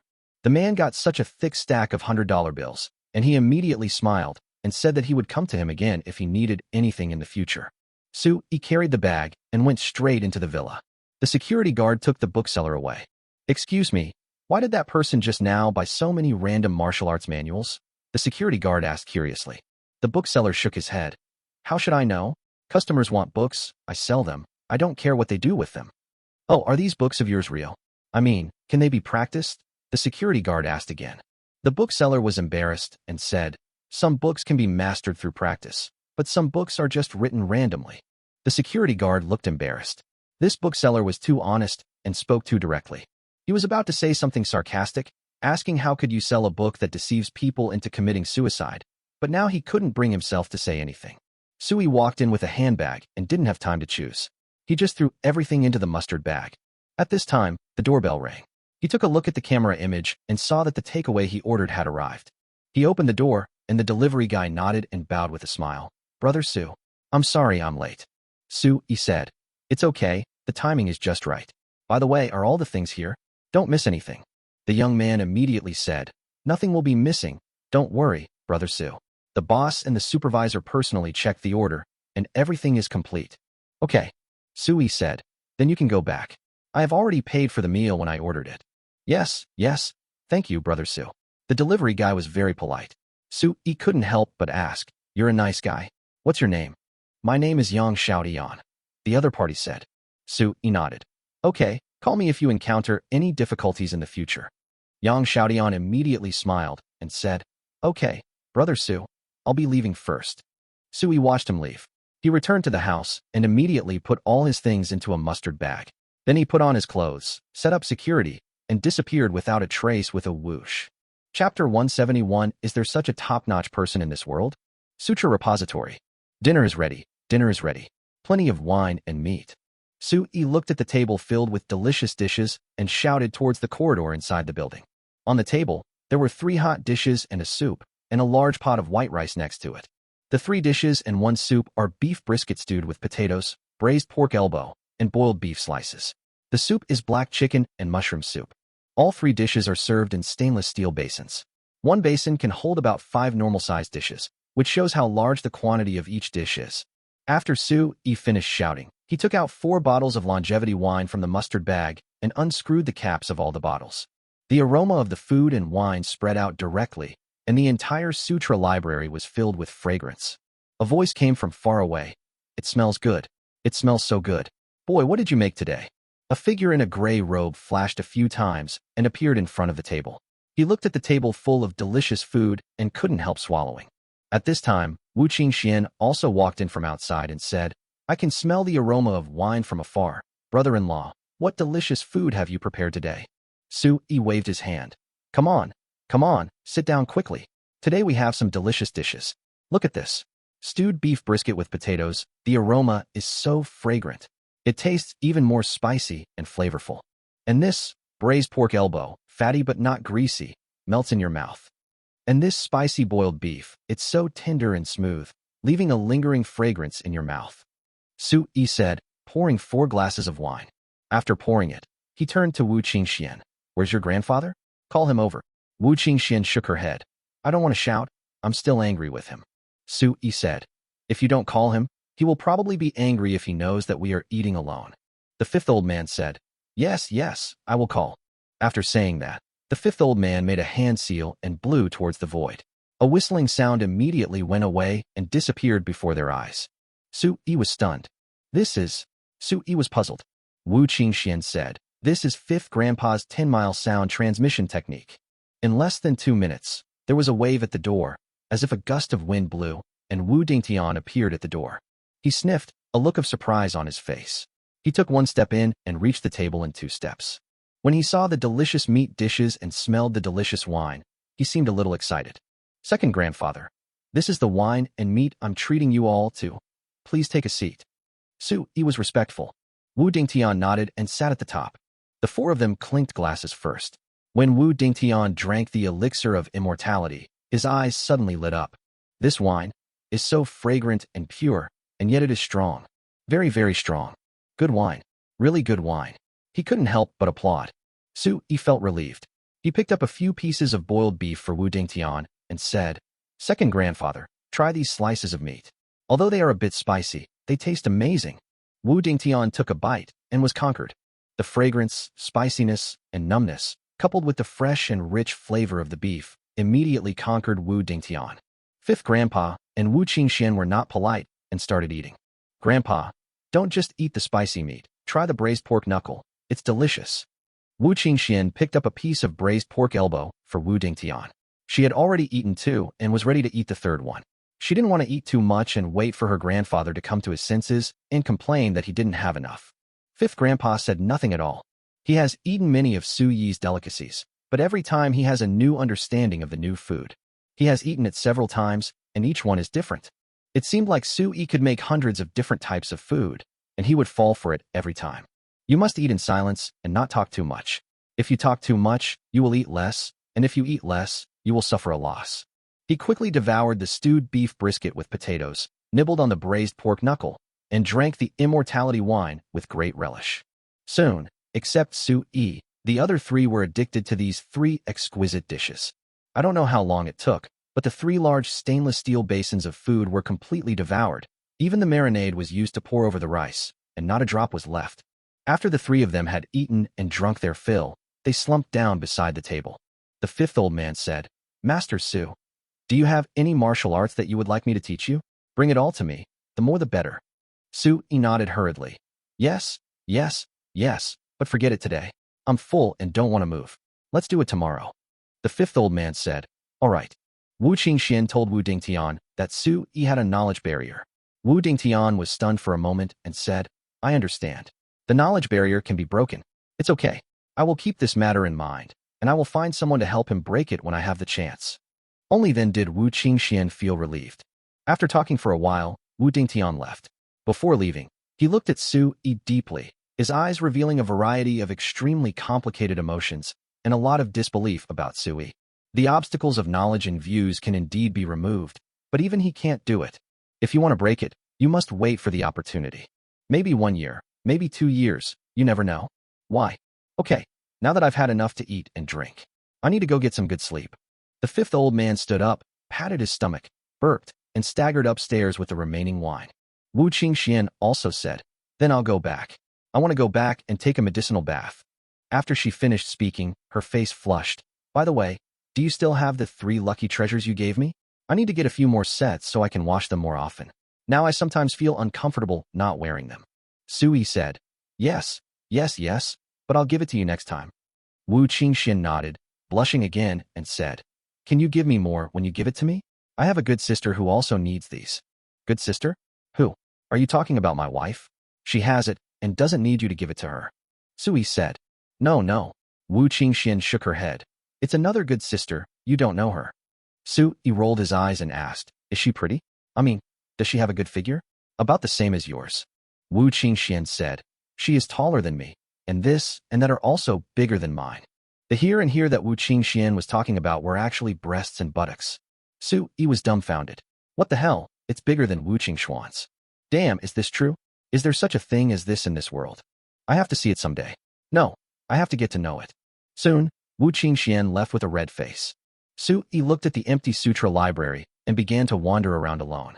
Arriving at the internal skills area, he took out his iPhone, clicked on the video function, and began to flip through the secret manuals one by one, recording them one by one with the phone's video function. To the sutra repository, these may be human-level and earth-level skills, but to the earth, these are supreme cultivation classics. It's the true teaching. It's not a fake. He must pick out the best ones and record them before he leaves here. In fact, this was the only way he could think of to pirate the product. In short, steal as much as you can. Ideally, I could steal all the martial arts secret manuals in the Sutra library. Chapter 172, The Lustful Woman's Zen Heart. This is what Su-yi thought and did. He really wished he had thousands of clones. It can increase his piracy speed by 100 times. The books in this scripture repository are absolutely all the true Dharma on earth. They are not those fabricated empty and rubbish. If he can record one more book now, he will be able to replicate one more unique skill on earth in the future.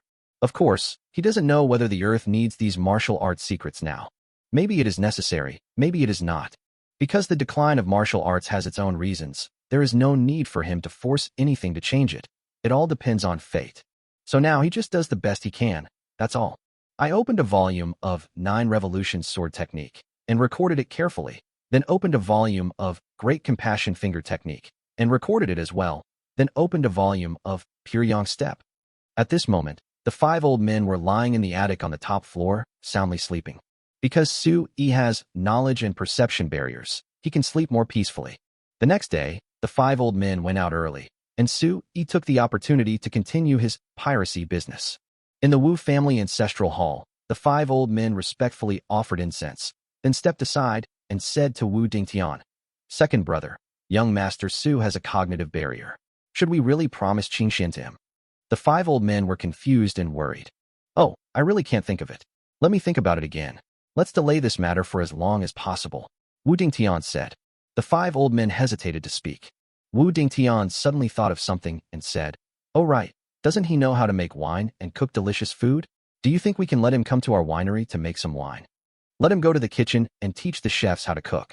Look at what our Wu family chefs make. Are they edible? Look at the food they make. That's what people eat." The 5th old man looked embarrassed. He asked his future son-in-law to brew wine and be a cook in the kitchen. He couldn't bring himself to say that. Besides, he is not the son-in-law of the Wu family. However, he didn't dare to disobey, so he could only bite the bullet and bow, saying, Okay, I'll go back and talk to him." At this time, Su-yi was still working day and night to speed up the piracy. The other side. Outside the gate of Zizhu Villa in the north of Qingfeng town, Wu Qingxian rode on a big red horse and shouted towards Zizhu Villa, "Sister Wan, are you there? I'm Qingxian. Please open the door. I have something for you." Soon, the door creaked open. A maidservant with a rosy face, red lips, and white teeth poked her head out. Seeing that it was Wu Qingxian, she leaned forward and saluted, saying, "It turns out to be Miss Qingxian. My master invites you." Wu Qingxian was overjoyed. She immediately dismounted, tied the horse to the horse post at the door, and then followed the maid into the villa. There are many purple bamboos planted in the villa, which is simply a sea of purple bamboo forest. In the middle of the purple bamboo forest, there is a large two-story courtyard. On a large millstone in the middle of the courtyard, a man holding a sword sat quietly, as if in a trance. In front of the main hall of the courtyard, a tall woman in a purple long dress stood gracefully. Her face was as rosy as a rose, and her eyes were full of spirit. Her figure is actually 3 points better than Wu Qingxuan's. When Wu Qingxian appeared, she looked at Wu Qingxian with a smile on her lips, which was simply charming. This is a top-notch woman with natural charm, Tang Wanner. However, judging from her clothes, she was actually wearing madam clothes. In other words, she is already a married woman. Sister Wanna, what are you doing? I've been calling you outside the door for so long. Why don't you ask your brother, a wooden man, to open the door?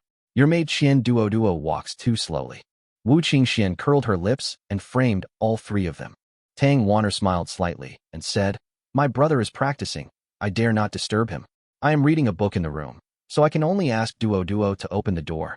When Tang Wanner opened her mouth, her voice seemed to be charming, with lossless sound quality, making people feel relaxed all over, their pores opened, and their ears pregnant. How should I put it?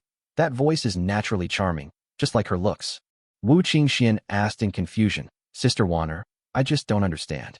Why are you called Qian Duo? Names are so weird. Tang Wanner smiled and said, Besides being my maid, she's also my money manager.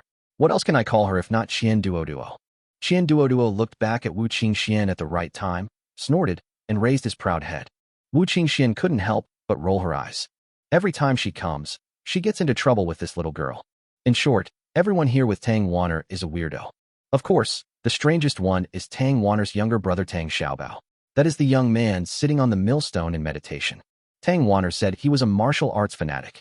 But she couldn't tell at all that this wooden man was a martial arts fanatic. I didn't realize how great he was. Every time I came, I saw him sitting there, motionless, no matter if it was windy, rainy, or snowing. Okay, come in. I see you're in a hurry, so come in and have some tea. Tang Wanner said. Okay. Wu Qingxian smiled sweetly and followed Tang Wanner into the house. The house was filled with ancient charm, and one of the walls was even covered with books. Obviously, the owner here is a book lover. She saw a book lying upside down on the table with the words, The Heart Sutra of Lustful Women written on it. She curled her lips, feeling very bored. The Heart Sutra of Lustful Women? What the hell? She looked up at a large desk under a wall full of books. On it, the ink, paper and inkstone were still wet. On a large piece of rice paper were written 4 words, The Zen Heart of a Lustful Woman. She felt bored. She really didn't understand Zen, mind, or lust. Sister Wanner, you spend the whole day here reading and writing. Aren't you bored? She couldn't help but ask. Tang Wanner smiled slightly. Then let me ask you, are you bored practicing martial arts all day long? Wu Qingxian shook her head. It's not boring. I like practicing martial arts. Tang Wanner also said, Me too. I'm not bored. Wu Qingxian said, Oh, sat down to drink some tea, and said with a smile, Never mind. I came here today to bring you something good. What is it? Tang Wanner asked curiously. Wu Qingxian took out a bottle of perfume, placed it on the table, and said, This is the perfume you like. The last time I came, you smelled my scent and said you wanted to see this perfume, right? Here, this is it. Tang Wanner stared at the perfumed lotion in the transparent container and exclaimed in amazement, How exquisite! How do I open it, and how do I use it? Wu Qingxian smiled slightly, picked up the perfume bottle, opened the lid, and revealed a small nozzle. Then she sprayed it into the air twice, evenly spraying the perfume mist in the air. She then jumped into the perfume mist and slowly turned in a circle. The perfume spray immediately fell evenly on her body. Tang Wanner was touched by this unique usage, and she was amazed again. Chapter 173 Sister Wanner, didn't you say you refused to see any man? This is a really unique way to use it. And this nozzle, it's so finely crafted, and this bottle, it's so unique.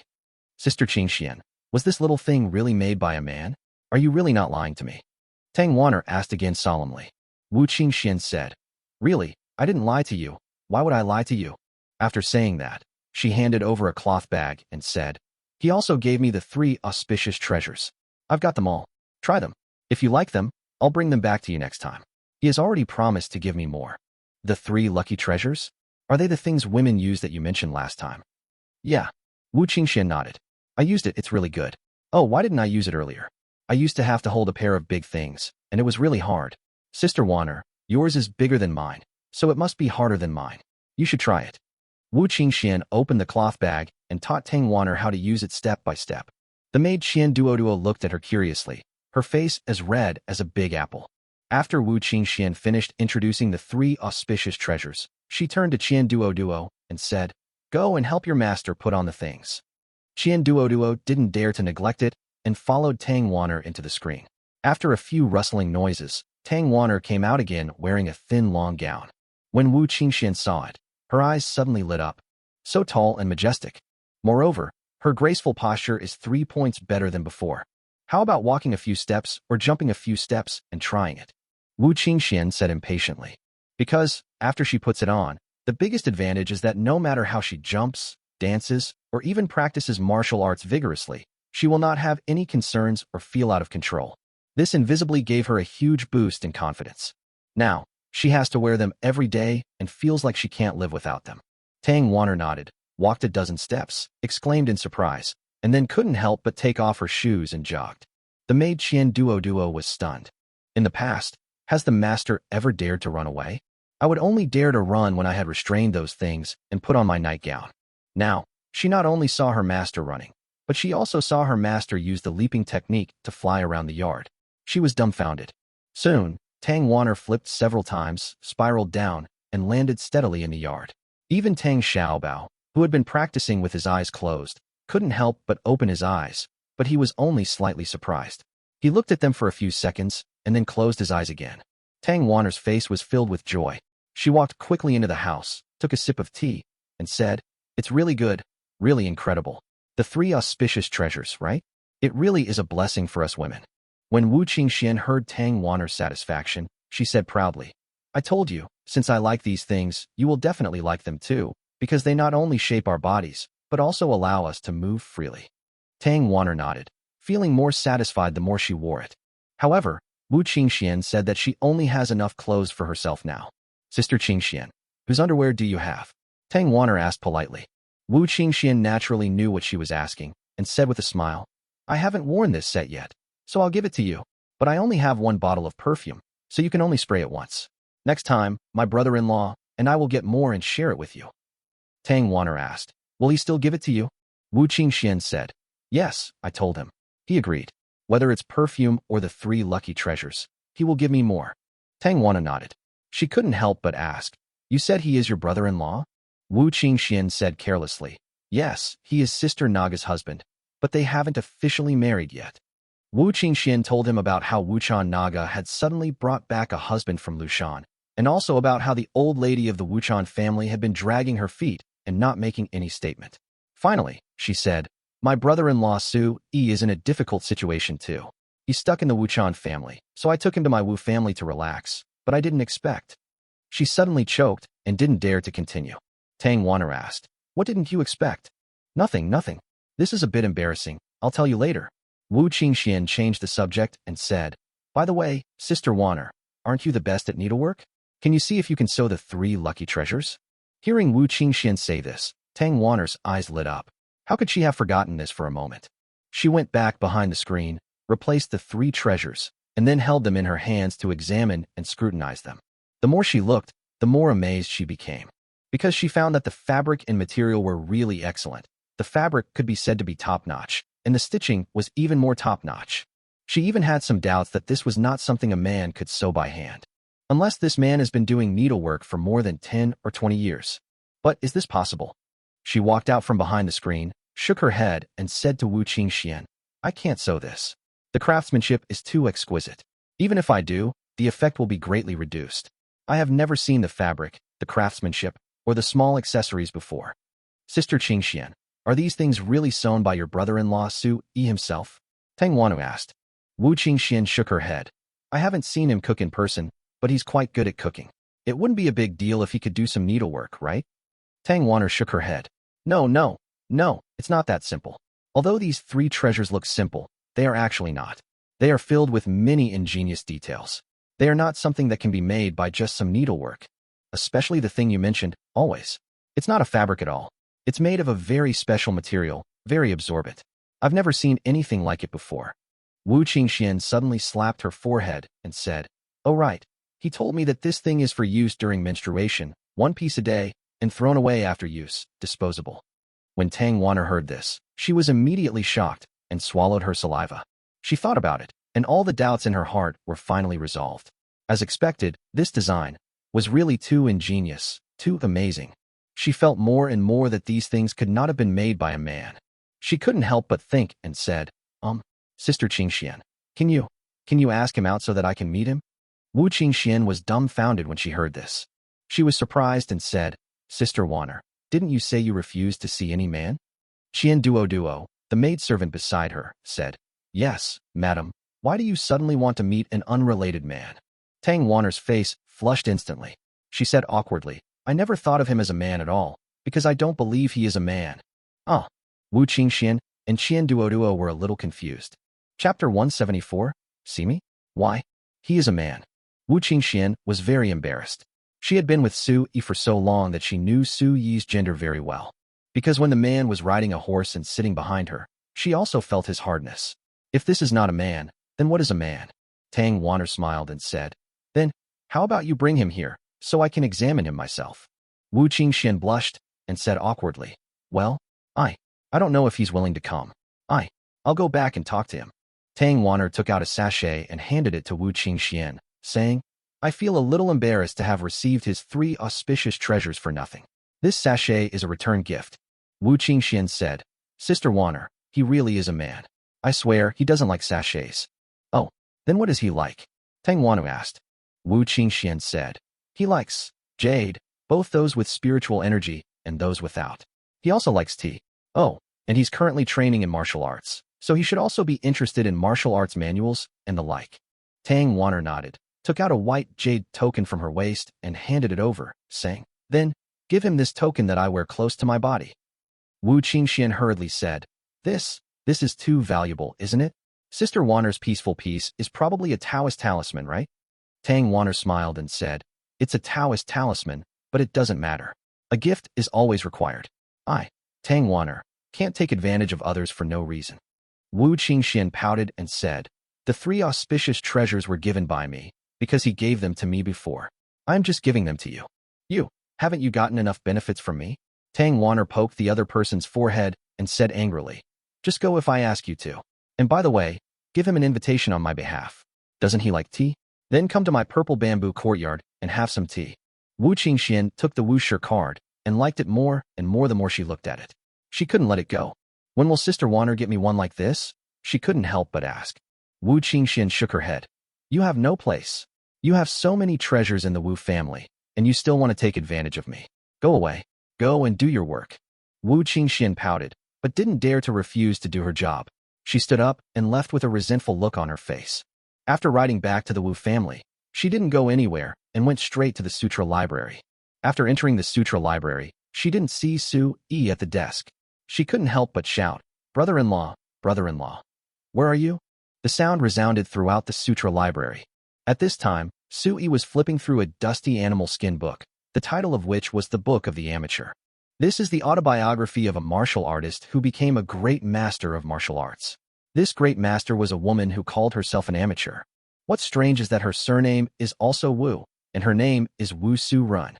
Su Yi was wondering if this person had any relationship with the martial arts grandmaster of the Wu family. He saw that the great master's autobiography did not mention martial arts at all. Instead, she talked about some of her experiences when she was studying abroad. These travel experiences were written in great detail, which helped Su Yi gain a lot of knowledge. When he was about to read about an adventure she had, Wu Qingxuan's voice rang out, and he was so scared that he almost dropped the book on the ground. He casually put the amateur book into the mustard seed bag. Anyway, the book was covered with dust, and no one would notice that there was a missing book from the sutra library. Yes, I'm on the 2nd floor." Su Yi hurried down and saw Wu Qingxian waving at him. "Brother-in-law, come here, I want to tell you something." Wu Qingxian looked around and asked cautiously, "Where's my 5th grandfather? He's not here, right?" Su Yi said, "No, he is not here. These days he is either sleeping or sneaking out. I don't know where he went." Wu Qingxian nodded, took out a white jade token from her waist bag, stuffed it into Su Yi's pocket, and said, "This thing was given to you by someone. Take it." Su Yi was suspicious, picked it up and took a look, and was immediately attracted by the jade token. Awesome, no problem card. But this wuxia pie is actually a jade plate filled with spiritual energy. It felt cool and refreshing in my hand, and the whole card was a little foggy, but the fog was actually all spiritual energy. In other words, this is a piece of spiritual and peaceful card. The so-called wuxia pie is a jade plaque with nothing carved on both sides, implying peace and safety without any troubles. In Su Yi's opinion, the wuxia pie actually has another meaning. That is, nothing is something. Having nothing means having everything. Very dialectical and interesting. Sister Qingxian, this is a good thing. Who gave it to me? Su Yi asked curiously.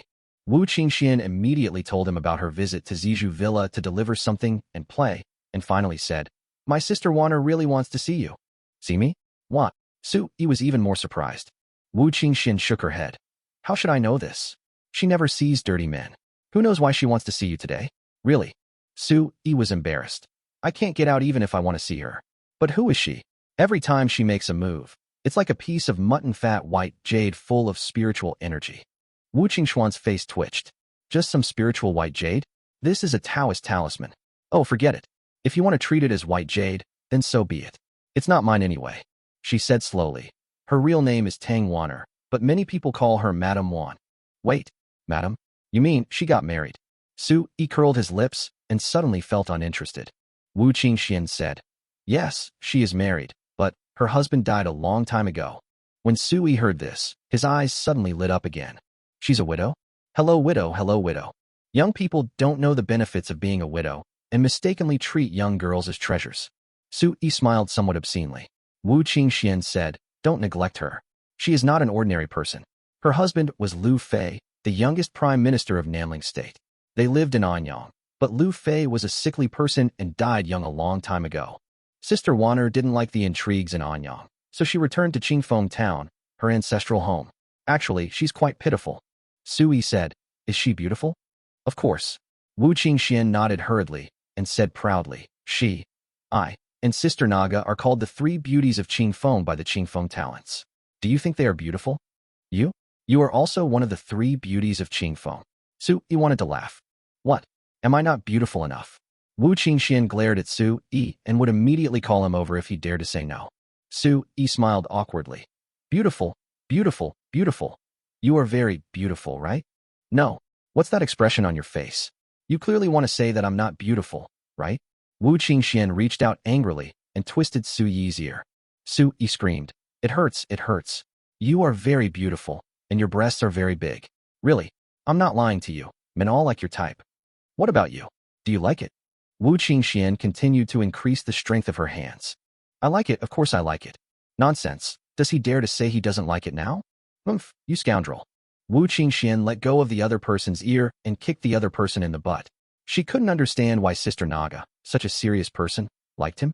Chapter 175. Damn, this is too much of a waste of time to treat my son-in-law as a son-in-law, right? Su Yi spun his feet to avoid Wu Qingxuan's kick.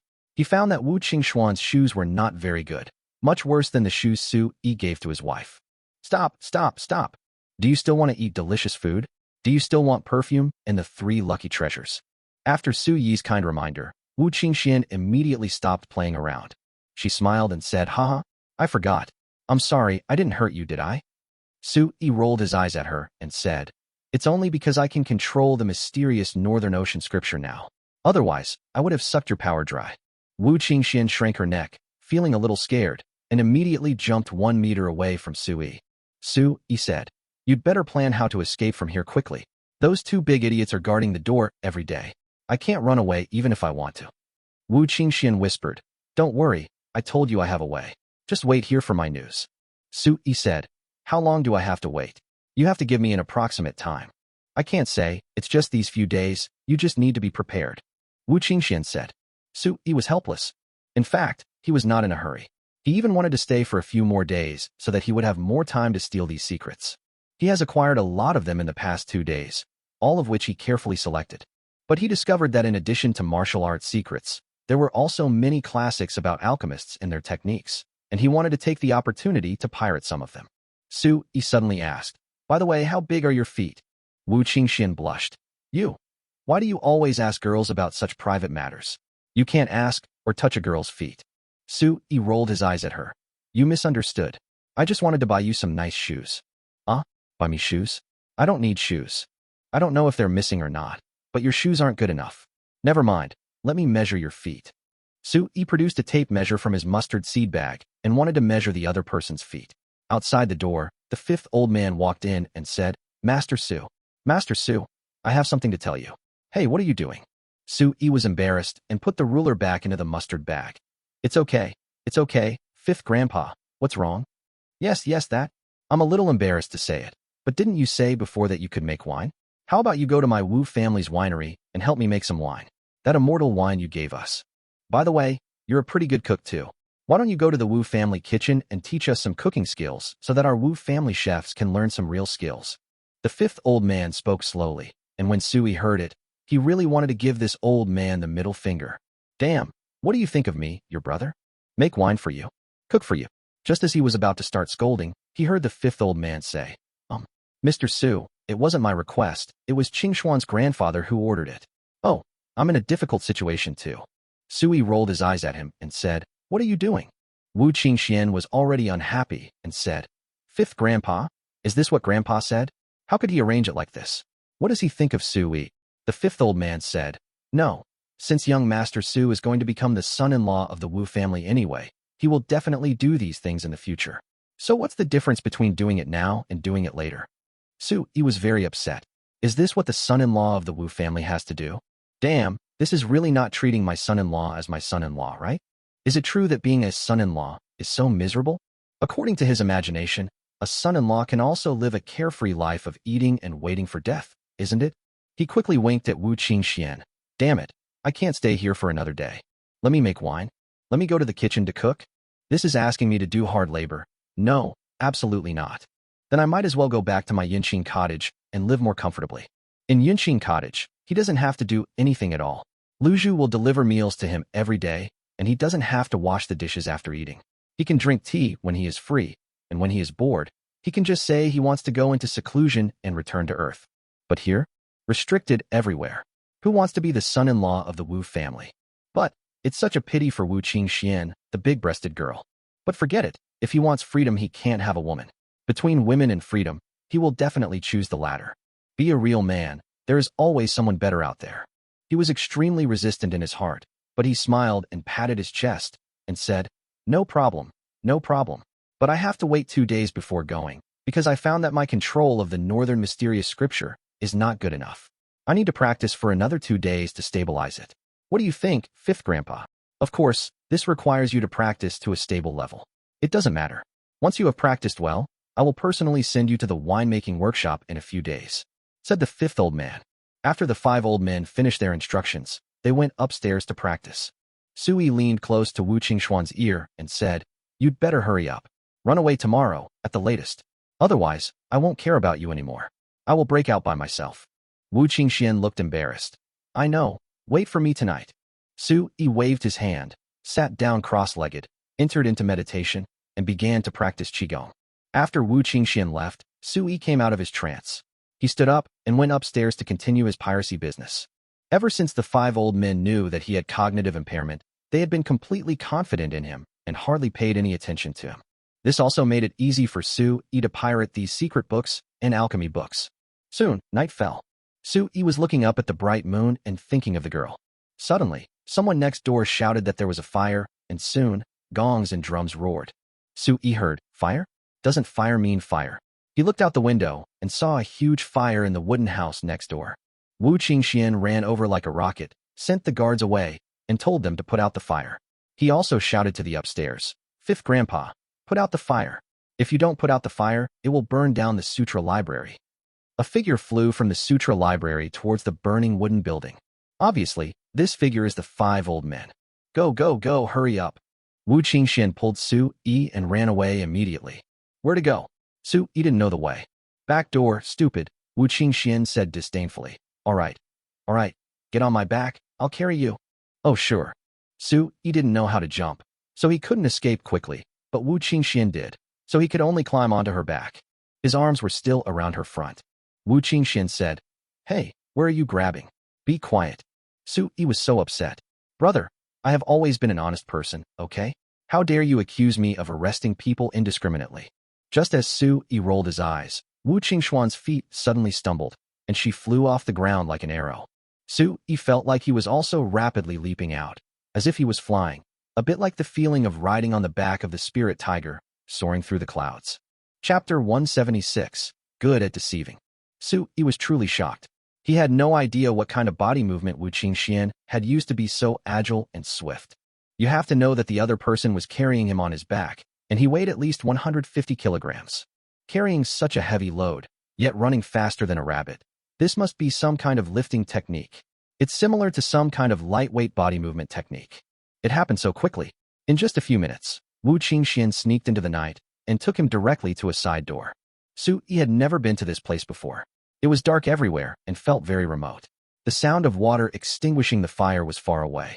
Wu Qingxian suddenly stopped. Su Yi was wondering when he saw Wu Qingxian kick the door of a house in pieces and walked in. Su Yi said, "Sister Qingxian, what are you doing? Aren't you going to run away? Why did you stop?" Wu Qingxian lit a tinder and raised it. Su Yi saw what was placed in the whole house and was instantly stunned. Because this big house is actually a jade warehouse. Looking closely, they are all jade stones that have lost their spiritual energy, which they call waste stones. Su Yi could see that although these jades had lost their spiritual energy, their quality was extremely high. They were all glass, ice, and glutinous jades, and came in various colors, green, purple, white, black, etc., filling the entire large room. When Su Yi was stunned, Wu Qingxian said, "Didn't you say you wanted this kind of waste stone? If you like it, take it. My Wu family has a lot of this kind of stuff piled up. If you want it, take it away. Otherwise, it will be cleared away soon." Su Yi swallowed and couldn't believe it. Damn, so many top-quality jades were obtained so easily? These people are so extravagant that they treat treasures as waste stones? But on second thought, it seems very reasonable, because this world is full of spiritual energy. I wonder how many times more spiritual energy there is than on Earth, maybe 10 times, or even 100 times. With such abundant spiritual energy, it is natural for jade to be produced in the earth veins, and many jades are naturally endowed with spiritual energy. People only adopt those that have spiritual energy, and those that have exhausted their spiritual energy will naturally be abandoned. He didn't think too much about it. Since Wu Qingxian said so, he naturally wouldn't be pretentious. He took out the mustard seed bag and began to chant spells frantically. Soon, he had collected all the jade in the warehouse into the mustard seed bag. Su Yi was extremely excited because there were so many of them. It was estimated that it would take 2 or 3 10-meter trucks to load them all. I guess it's at least tens of thousands of tons, right? Maybe, perhaps, of course, he had no idea about the weight of something like this, and didn't know exactly how much it was. He even saw 2 large stone lions inside, made of black jade or similar material. They were probably used to guard the gate, and some of them might have been damaged and replaced. Su Yi even saw a lot of imperial green, mutton fat white jade and the like, all of which were in one big piece, which shocked Su Yi. He wondered if bringing so much jade back to Earth would immediately drive down the price of jade in the market. But soon, he felt that he was overthinking it. The jade market on Earth was huge. As long as he shipped the right amount and shipped it evenly, there would be no problem. It seems that this time when I go back, I can start cooperation with Zhen Minghua completely. Before, he felt that the Wu family was a bit hateful and actually kept him under house arrest in the Sutra repository, which made him feel somewhat unhappy. But now seeing Wu Qingxian being so understanding, his anger subsided by a lot. Although the Wu family's family qualities are not very good, the girl Wu Qingxian is still good, and most importantly, she is very loyal. There are probably not many girls who are both beautiful and loyal. If it were possible to have 3 wives and 4 concubines in this world, he would definitely put her among his backups. Brother-in-law, hurry up. We're running away. Are you dawdling and want to be discovered? Wu Qingxian urged. Su Yi finally put the pile of jade waste into the mustard bag and contentedly climbed onto Wu Qingxuan's soft back again, wrapping his arms around her shoulders and ribs. He had wanted to move his hands down, but this girl was too sensitive, and she accused him of being dishonest at the slightest touch. He was speechless. Next time, he will definitely go straight down and down. Wu Qingxian stopped, climbed back onto the wall, and jumped out of the Wu mansion. She quickly moved through the night, passed through 2 markets, and finally stopped. Su Yi got off her back, feeling a little reluctant and unsatisfied. It was really so comfortable on her back, almost like being in a paradise. Wu Qingxuan's face was dark. Next time, could you please practice your body skills? You can't even run away, really. Su-yi smiled awkwardly, knowing that he was being despised again. I know. Next time I'll treat you to something delicious and give you a bottle of perfume and a set of cosmetics. Just rouge and powder as compensation, okay? Su-yi said. Wu Qingxuan's eyes suddenly lit up, and she said with a smile. Okay.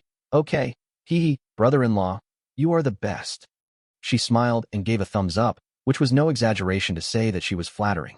Su-yi was speechless. How could this girl change her expression like turning the pages of a book? Her likes and dislikes were all on her face. She was so damn naive. However, Su-yi was more concerned about where he was now, and couldn't help asking, where is this place? Why don't you take me to the city lord's mansion? Wu Qingxian said. The city lord's mansion is just around the corner, but I can't go there with you. Oh, where are you going then? Su-yi was curious. Wu Qingxian said, I'm planning to go to Sister Wanner's purple bamboo courtyard to take shelter. I'm planning to invite you to meet that sister. Are you really not planning to go with me now? Su-yi shook his head. Of course he wouldn't go. Who knows if that Sister Wanner is reliable? Don't let him just leave the wolf's den of Wu Mansion and enter the tiger's den of Sister Wanner. It would be more reliable for him to go back to his wife. As for Zizhu Villa, it's not too late to visit it again if you have the chance. Wu Qingxian saw Su-yi shaking his head, feeling a little sorry. She suddenly frowned and pretended to be dissatisfied, saying, Brother-in-law, let me say something unpleasant. Sister Wanner has given you a precious jade token. You have to show some appreciation, right? What do you mean? Su-yi was dumbfounded. Return the gift, Wu Qingxian said. Also, I just betrayed my family and took away so much jade from you. Shouldn't you also show some appreciation? Wu Qingxian finished her speech, rubbing her pretty little hands together, with a look of flattery and expectation on her face. Su-yi sighed helplessly. All right, you're really petty? How about this? I'll give each of you a cosmetic set in advance, so that you won't say I'm stingy. Su-yi produced 2 sets of top-notch cosmetics from the mustard seed bag. They were L'Oreal products.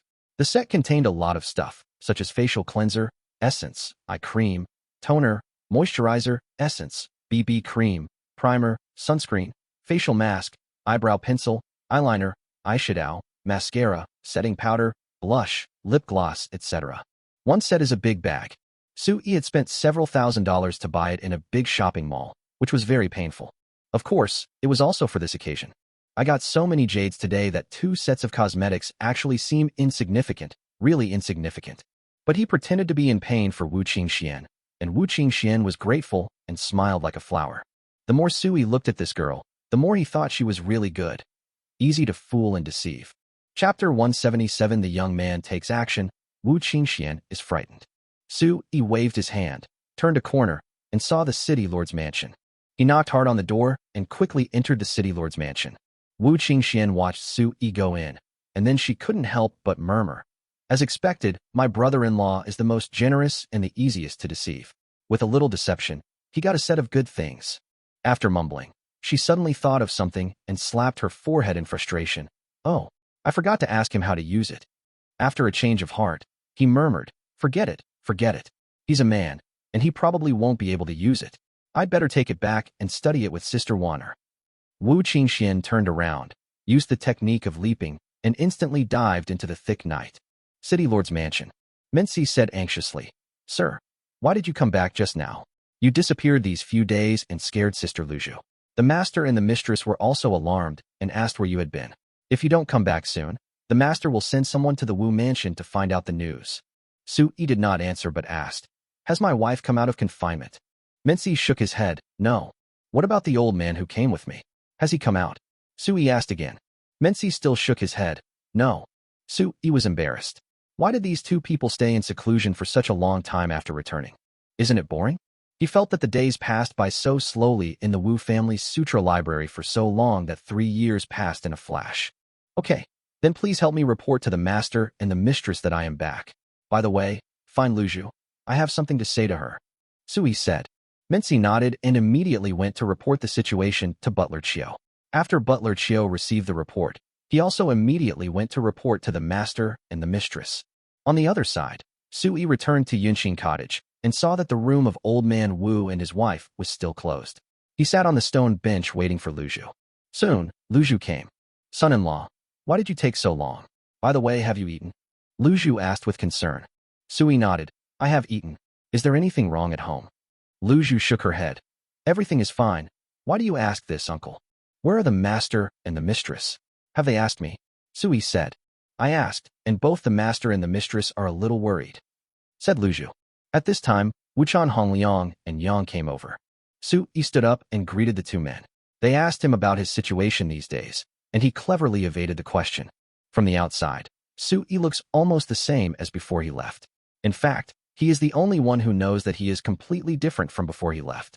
If it weren't for the mysterious nature of the Bei Ming Xian Jing, which could absorb the Bei Ming Jin Qi into the Bei Ming Jin seed, he really wouldn't be able to hide it from Wuchan Hongliang, who had a very high level of martial arts. Okay, since everything is fine, you can rest. We can talk about it tomorrow morning, Wuchan said loudly. Wuchan Hongliang and Yang left quickly. Before leaving, Yang specifically instructed, come to the lobby to chat tomorrow morning. Sui was extremely reluctant, but he could only nod and agree. He returned to his room, locked the door, turned behind the screen, and with a whoosh, he disappeared from the spot. Earth, Big Villa. Sui appeared with a whoosh, and he breathed a sigh of relief the next moment. For some reason, when he returned to Earth, he felt particularly relaxed, as if he had returned to his real home, enjoying 100% freedom and complete stress-freeness. Although no one did anything to him in Wuchan Mansion, he was still worried. Outside the Wuchan Mansion, one sometimes feels even more anxious. And when he returns to Earth, his anxious heart will be completely relaxed. In Zizhu Villa, the young man who was sitting cross-legged on the big millstone suddenly felt his ears twitch. He suddenly opened his eyes, stepped on the millstone, and a surge of force burst out, sending out a wave of air on the millstone, and his whole body flew out. He was galloping on the purple bamboo. Not far away, a figure was also rushing towards him, also flying. Snort. From a distance, he threw a punch. A powerful air wave exploded, and a sound wave resounded over the purple bamboo forest. The man was so shocked that he immediately fell backward and fell to the ground. She looked up and saw the young man pointing his sword at her. The young man didn't draw his sword, but the sharp edge of his sword was exposed, full of murderous intent, and the sword energy pierced her eyebrows. She dodged the attack with a tricky step, but the sword energy still brushed past her face and pierced off a strand of her hair. Bigwood, don't do it. It's me, Wu Qingxian. Wu Qingxian couldn't help but shout in fear. The young man pulled out his sword halfway, and then pushed it back forcefully. Then, without saying a word, he flew backwards and returned to the two-story building. He sat cross-legged on the big stone mill again, like an old monk in meditation.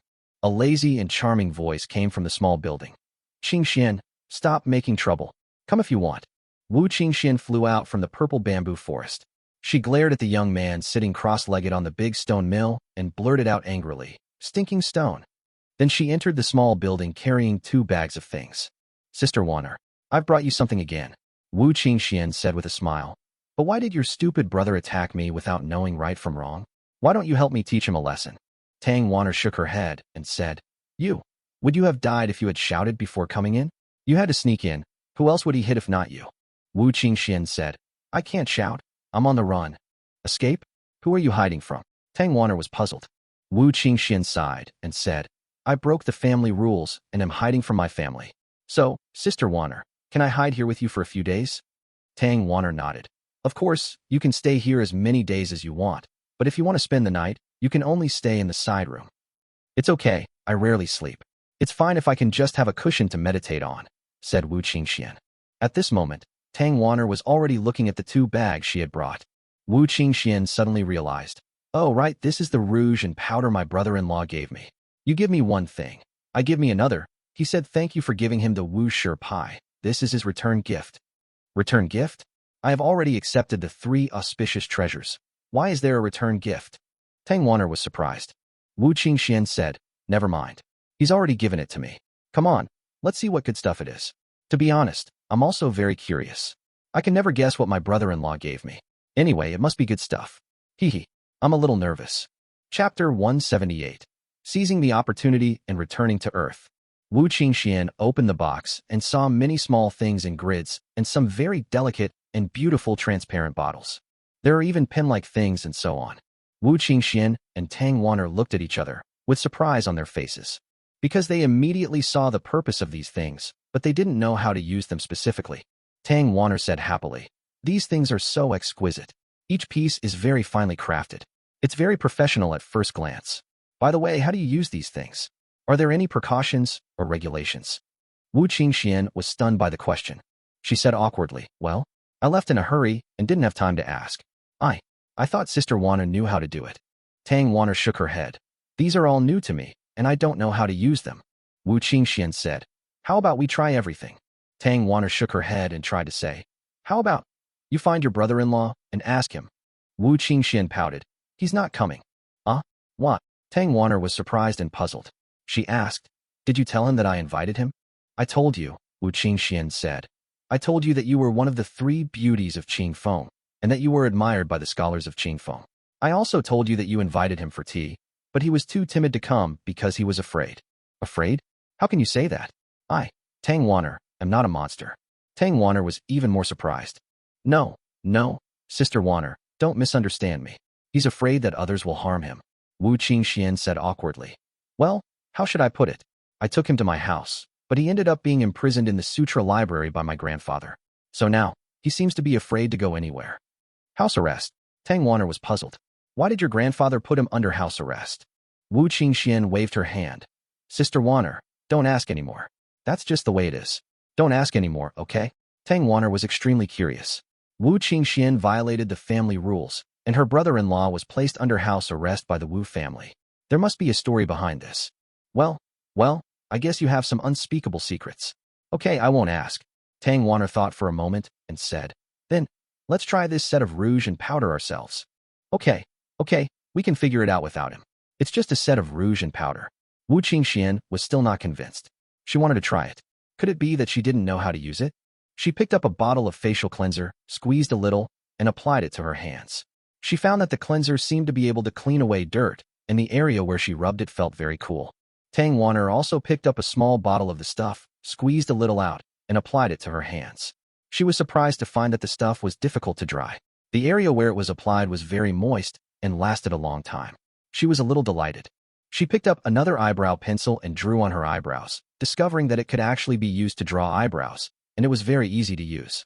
She picked up another strange object and took a look. Inside was red vermilion paste. She found that this thing could be twisted. With a gentle twist, the red paste grew out. Her eyes lit up, and she tried to apply it on her lips. She found that her red lips became brighter and seemed to be glowing. Earth. At this time, Sui was lying in a comfortable bathtub taking a hot bath. There was a mobile phone next to the bathtub, and he was holding a glass of red wine and sipping it slowly. He was calling everyone one by one with the speakerphone on. Hello, Chenling. It's me, Sui. I'm back. Oh, by the way, I just created a group and will add you in right away. Okay.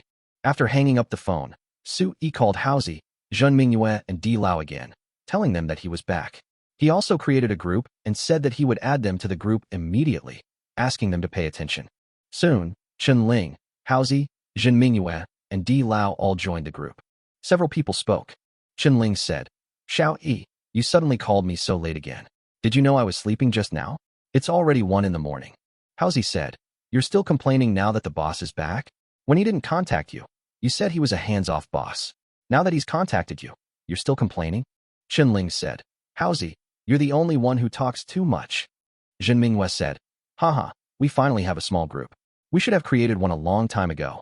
Sui, what were you doing earlier? By the way, what do you think about our cooperation? I've already registered both companies. Di Hong said, boss, it's really not easy to see you. You're so elusive. Can I see you tomorrow? Chen Ling tagged Zhen Mingyue. What company are you registering? Have you discussed other cooperation with your boss?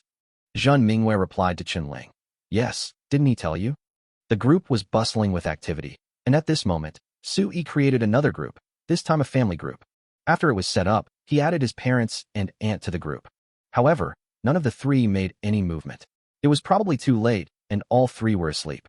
Sui exited the family group and looked at the comments of Chen Ling and others. He smiled slightly and changed the name of the group from In Bitch to Eternal Life Club. As soon as the group name was changed, several people started chattering again. Eternal Life Club? Sui, does this refer to the Chongqing group? Or is there something else? Zhen Mingyue was the first to send a voice question. Sui said, I can't tell you this. I'll keep it a secret for now. I can only tell you once we have a substantial cooperative relationship. Zhen Mingyue said, I've already told you that I've registered the company according to your requirements. When will your funds and supplies arrive? Su Yi said, I'll meet you tomorrow night to discuss it in detail. Zhen Mingwei replied, Okay, then I'll go to bed first, and fell silent. Su Yi tagged Chen Ling, Haozi, and Di Hong again and said, Let's meet tomorrow afternoon to discuss the company's development. I don't know much about it, so you can all report back then. By the way, I promised you shares before, and tomorrow afternoon I'll go to the Industrial and Commercial Bureau and other relevant departments to handle this. You prepare the materials, make time, and make arrangements. The mouse was the first to jump out and say, Got it. Chen Ling said, Okay. Di Hong sent a shameful emoticon. Su Yi set the alarm for 7 in the morning, put down his phone, took a shower, sat cross-legged, and began to practice the northern mysterious scripture. The next morning, Chongqing Continent, Yinqing Cottage. Lu Zhu knocked on the door. Son-in-law, are you awake? Madam, the master and the mistress want to see you. Su Yi opened the door, walked out, and said, Let's go. Are we going to the lobby or somewhere else? Yes, we are going to the dining hall. Lu Zhu said. Su Yi smiled slightly and said, Let's go to the dining hall. They can talk about things while eating breakfast. This means they just want to chat casually. Chapter 179, 9 Dragon Tea, Tianzuan Yunsua, and Tai Bai Shomei. When they arrived at the charity hall, Wuchan Hongliang, Yang, and old lady Zhu were all there, and they sat at the same table. At another table sat Wuchan Hongliang's other wives and concubines. Butler Chiu and several maids were not qualified to sit, and could only stand and serve. Su Yi was led to sit at another table. He found that he was sitting at a table alone. He thought they were just chatting while eating, but he didn't expect that as soon as he sat down and was about to speak, Lu Zhu said, Sir, don't talk while eating and don't talk while sleeping. Su Yi immediately swallowed back what he wanted to say. Damn, what should I do? Sure enough, during the meal, the only sound was the sound of eating, and no one was talking. Only after finishing breakfast did Su Yi breathe a sigh of relief. He was then taken to the lobby. After Grandma Zhu, Wuchan Hongliang, and Yang sat down, the three of them finally followed Su Yi to hear the news. He was asked where he had been a few days ago, why he had not returned, and why he had not sent a servant back to report. Su Yi said a few perfunctory words, saying 3/10 of what he meant, and keeping 3/10 to himself, and he didn't even know what he was saying for the rest. Finally, when Su Yi was about to leave, he stopped Yang, who was also about to return to the backyard, and said, Mother-in-law, I heard from my wife that our Wuchan family is a wealthy family in Qingfeng town, right? Yes. Yang nodded, very confused as to why Su Yi asked this. Su Yi said happily, It's like this, my son-in-law has a batch of snow salt, and I want to ask my mother-in-law if there is any channel to sell it. Snow salt? What kind of snow salt is it? Yang was curious. Su Yi took out a bag of salt that he had prepared long ago from his pocket and handed it to Yang. Yang took it and looked at it. The salt was as white as snow and as fine as sand. Her eyes lit up and she asked, You said this is salt? Yes. Su Yi nodded and said respectfully, Mother-in-law, please use your fingers to dip some and taste it. Out of curiosity, Yang pinched some with her fingers and put it in her mouth. The next moment, she was filled with astonishment and couldn't help but exclaim, This salt is so pure. There is not even a trace of the bitterness of sea salt. Oh my God, this salt is better than the salt used by the royal family and the nobles. She was really shocked. The quality of this salt was so good, better than any other salt she had ever seen. Son-in-law, where did you get this salt? How much do you have? Yang couldn't help but ask. Su Yi said calmly, I made this myself. I can have as much as you want. When Yang heard this, she lost her composure. What did you say? Son-in-law? This is not a joke. This salt is very precious, especially this kind of pure salt, which is even more precious. Yang was serious, and her face still couldn't hide the horror. Su Yi said, I'm not kidding, my wife knows about this matter. Didn't she report it to you? I thought she told you. Upon hearing this, Yang couldn't help but say, Oh, Naga, since she knew such an important thing, why didn't she tell me? Really, if you hadn't told me now, I would have been kept in the dark. Su Yi said, Mother-in-law, do you think? Can our family sell this thing? Of course we can. Moreover, this stuff is very valuable. We can sell it to the royal family, nobles, major sects, and wealthy families. Yang said excitedly, If my Wu family can get this kind of supply, we will quickly grow stronger. Our business will directly reach the entire Nanling kingdom, and even other countries, and even the great Zhou dynasty. Su Yi was embarrassed. Was this too much to say? Yang said, Sir, you may not understand. This quality of salt is unique in the entire Chongqing continent. As long as there is enough supply, my Wuchan family can sell it all over the continent.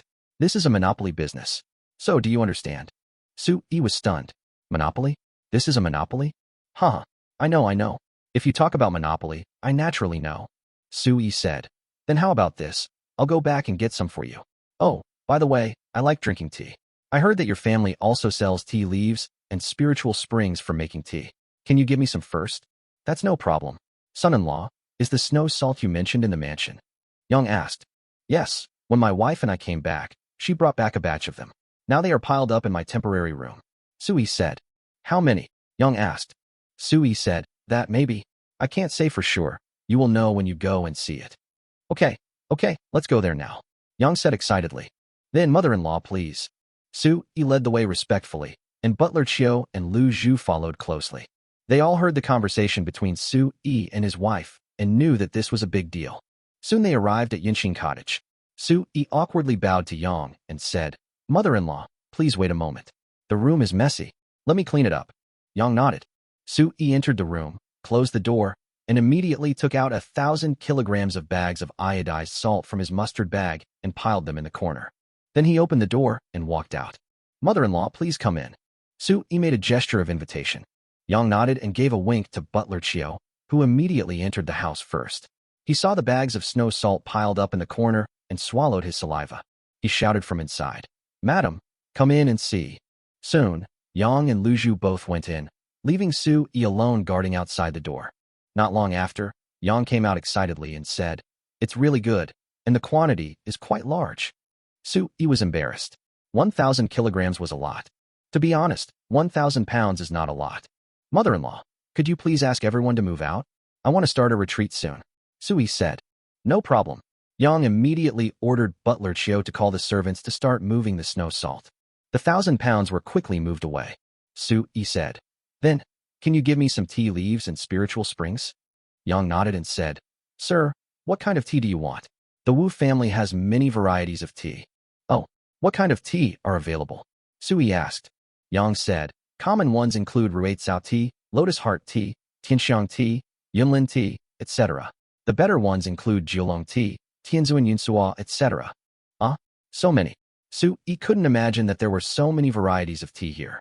He had actually only ever drunk one, tianxiang tea. Moreover, the tianxiang tea is only average.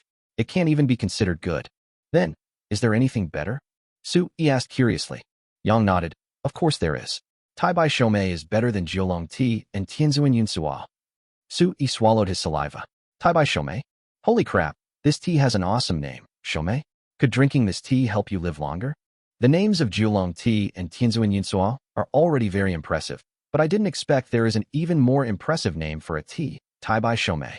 Su-yi really wanted to taste it right away to see what it tasted like.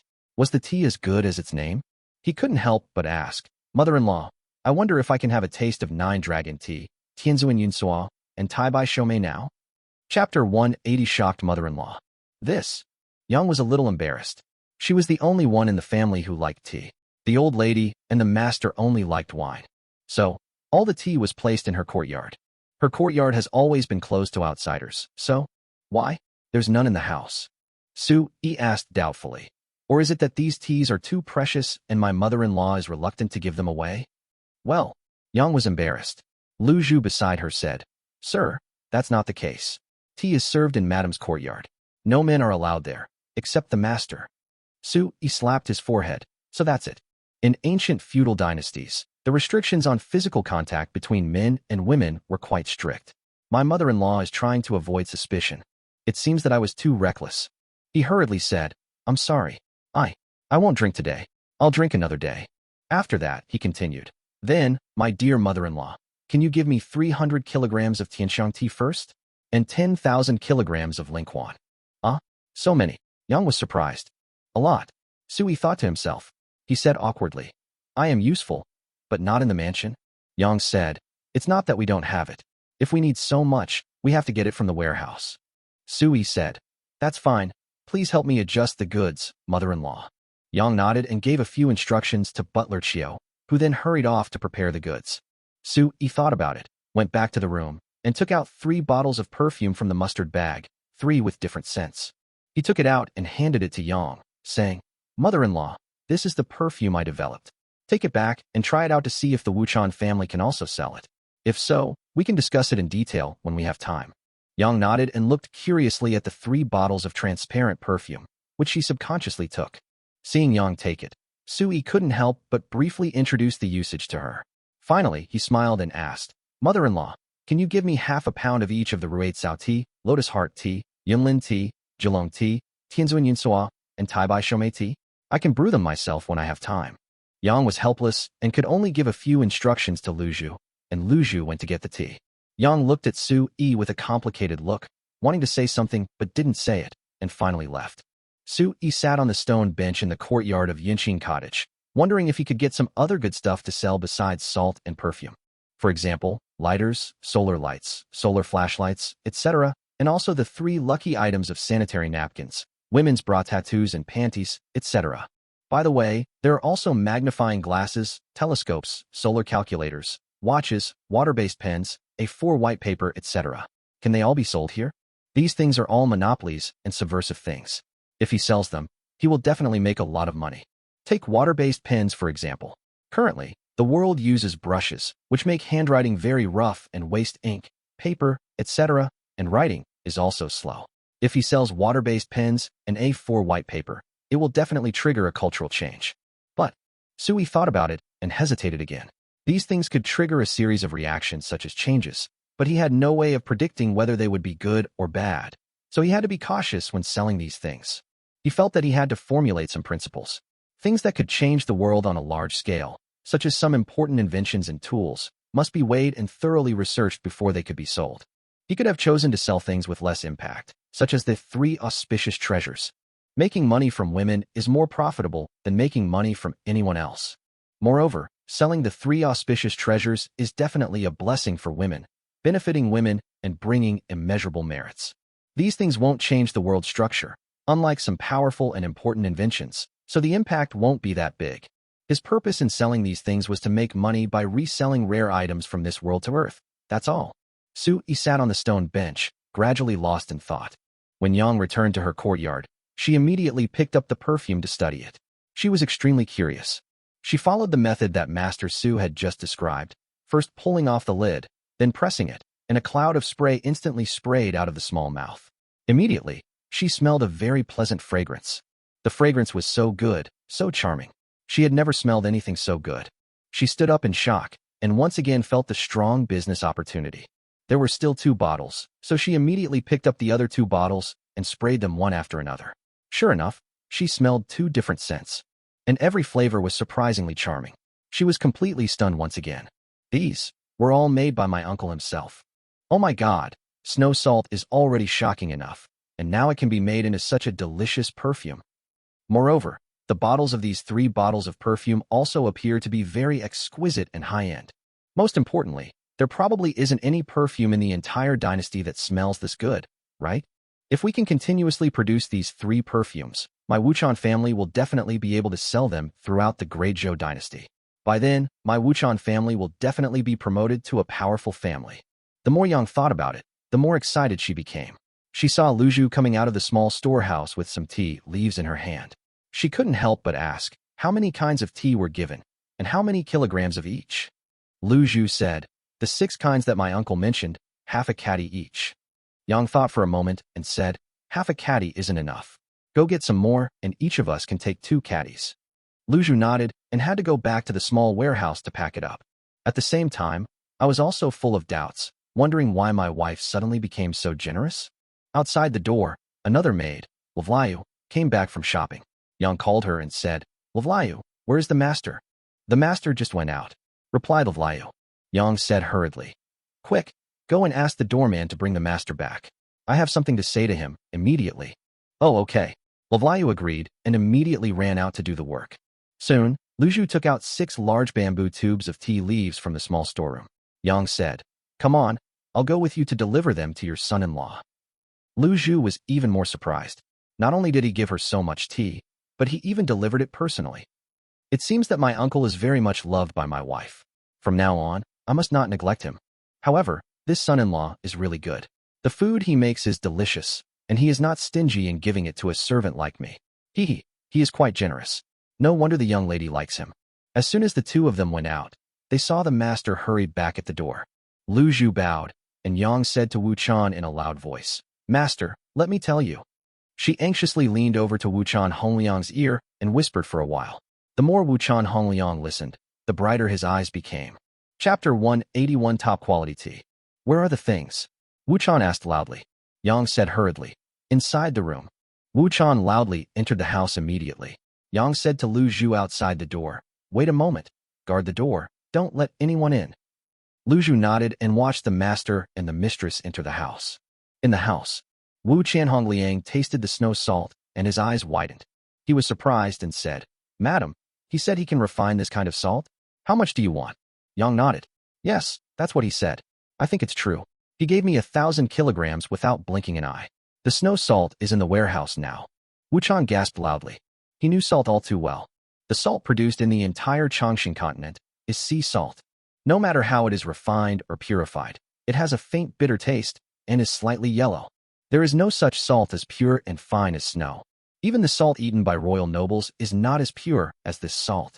In other words, once this salt is put out for sale, as long as the supply continues, the Wu Chan family will definitely grow into a big merchant in the dynasty. Wu Chan Hongliang immediately grasped the key point. But this was not the end.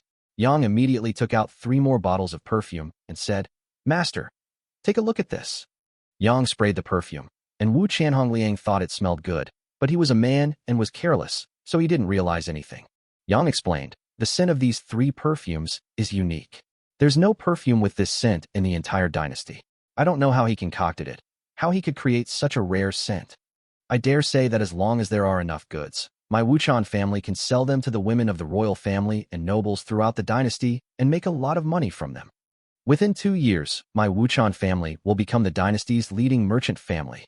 Our influence will spread throughout the entire great Zhou dynasty. Master, you may not know the value of this fragrant dew. It is no less valuable than snow salt." Yang told the story slowly. Wu Chan Hongliang was a little dumbfounded. "Madam, are you serious? You are not joking." "Really?" Yang nodded solemnly, then sighed. "Oh, it's all Naga's fault. She went into seclusion as soon as she came back and didn't tell us in detail about Su Yi. We don't know anything about him at all. Otherwise, Master, can you force Naga to come out of seclusion? I have to ask her carefully." Wu Chan Hongliang's expression suddenly changed, and he shook his head. No, no, you can't do that. You're not a warrior. You don't know the risks of us warriors practicing in seclusion. Forcibly interrupting her retreat might harm her." "Oh, what should we do? We really don't understand this son-in-law," Yang said. Wu Chan said loudly, "Let's keep him hanging for now. Oh, by the way, you need to keep him stable first and start the snow salt and fragrant dew business with him." Yang nodded, "Of course." After she finished speaking, she stood up and said, "All right, I have to go. You can't catch a wolf without sacrificing your child. Now, I'll send him some good tea, and don't make him wait anxiously. From today on, we can't neglect him too much." Of course, ma'am, you can handle it. In this family, I am always at ease with the things you arrange." Wu Chan said loudly. Yang sighed and walked out quickly. She took Lu Zhu and went straight to Yinqing Cottage. On the way, she stopped a servant and asked, "Where's Butler Chiu? How's the task I asked him to do going?" The servant said respectfully, "Butler Chiu has returned with 4 or 5 servants to fetch the goods. They should be here soon." "Well, let's go down. When Butler Chiu arrives, have him bring the tea leaves and spiritual spring water to Yinqing Cottage immediately." After Yang finished speaking, she took Lu Zhu to Yinqing Cottage. She saw Su Yi eating snacks on a stone bench. They were a kind of small thing she had never seen before. Su Yi saw Yang and Lu Zhu coming over and said with a smile, "Mother-in-law, why are you here? Come, crack some melon seeds. They are delicious." Su Yi greeted. Yang smiled and said, "Pumpkin seeds? A kind of snack? Let me try." As soon as she saw Su Yi eating it, she knew roughly how to eat it. She had to crack the shell and eat the seeds inside. She took a few and found that she became more and more addicted. She couldn't help but ask, "Is this thing called melon seeds? Did you make it too, uncle?" Su Yi nodded. "Yes, use sunflower seeds to stir-fry. Of course, the stir-frying method is quite complicated. It's not the most delicious to eat it like this now. It's a perfect match with some tea." Yang suddenly realized, Oh, I've brought the tea and spiritual spring water you requested, sir." "Oh, that's great.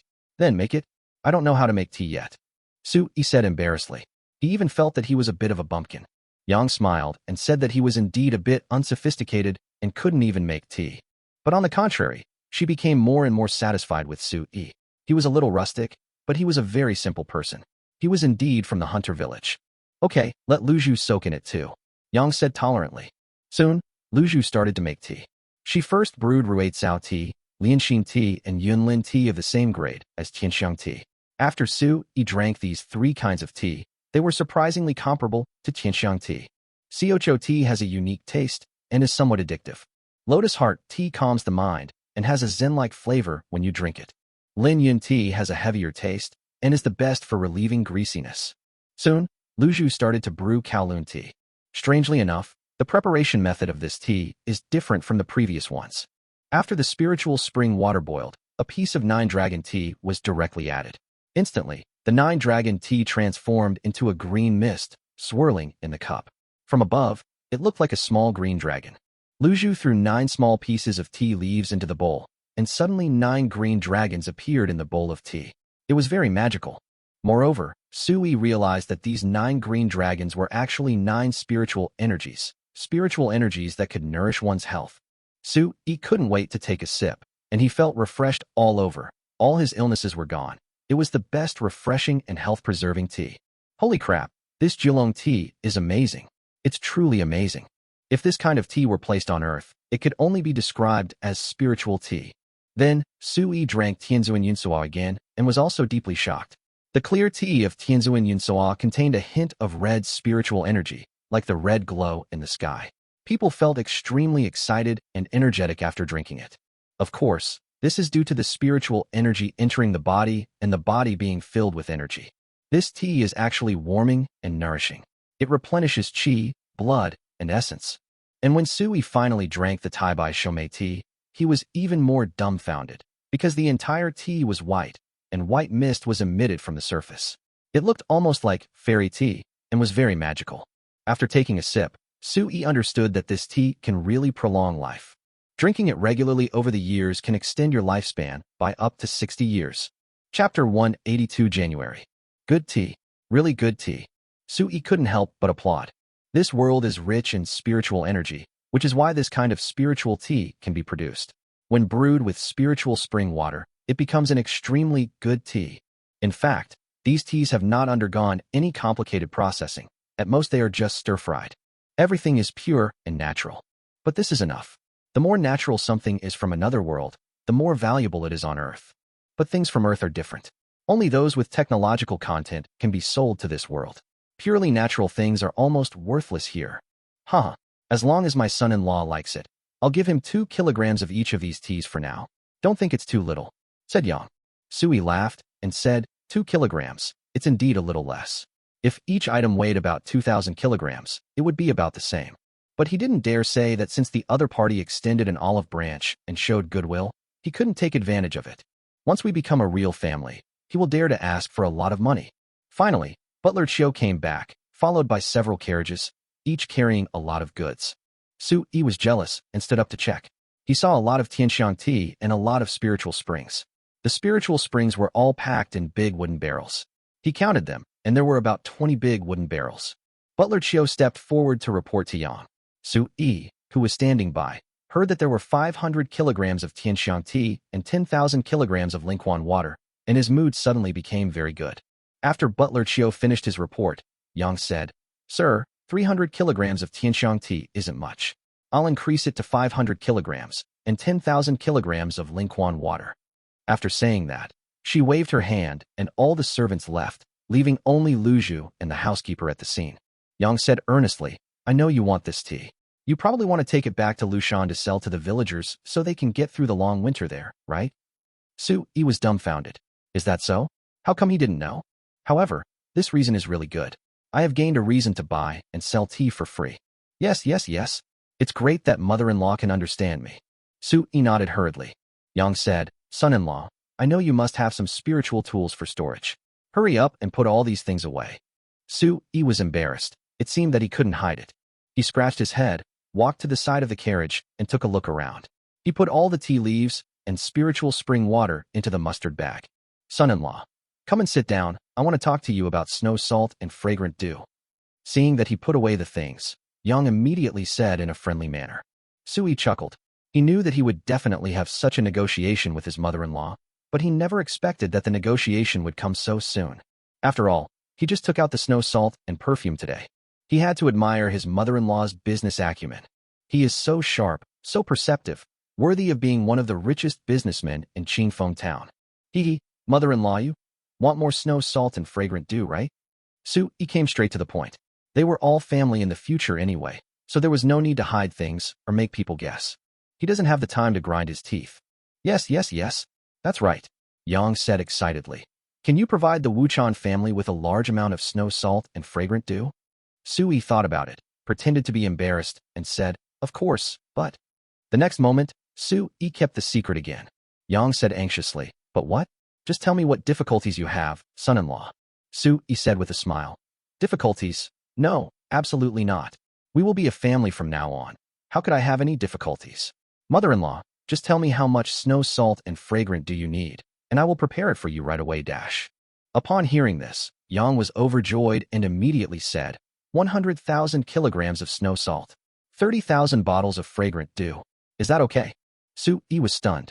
Damn, this is not a small amount, but is that all? This amount is just a drizzle for him. Seeing Sui dumbfounded, Yang thought she had frightened the young son-in-law by asking for too much. She said awkwardly, well, am I asking too much? If it's difficult for you, then reduce the amount by half. Yang tried to say, to be honest, it really hurt her to cut the price in half.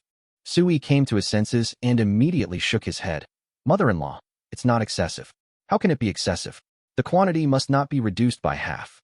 Don't worry, your son-in-law will do his best to supply you with so many goods. Yang's face was filled with joy and excitement as she pressed on. So, when can we expect a large supply? How long will it take? 3 months, definitely within 3 months. Is that okay? Sui was dumbfounded. 3 months? This has been too damn long, hasn't it? How can I have the time to wait so long? I also want more tea leaves, more spiritual springs, more jade. Or you can just give me gold. Oh shit. What should I do? I almost blurted out 3 days of supply just now, but it seems that I can't say that anymore. Otherwise it will reveal too much and easily arouse the other party's suspicion. Sui's mind was racing, but no matter how he thought about it, he felt that 3 months was too damn long. How about just saying that the goods could be delivered in 10 days? It seems too fast. Forget it. Sui gritted his teeth and said, Mother-in-law, how can 3 months be enough? 1 month at most. How about I prepare all the goods for you in 1 month? This time, it was Yang's turn to be shocked. 1 month. After being stunned, Yang was overjoyed. She hurriedly said, Okay, that's great. What about the reward? How will I pay you? Sui immediately said, I don't know about the reward. Wait until my wife comes out of seclusion, then you can discuss it with her. As for me, it doesn't matter if there is a reward or not.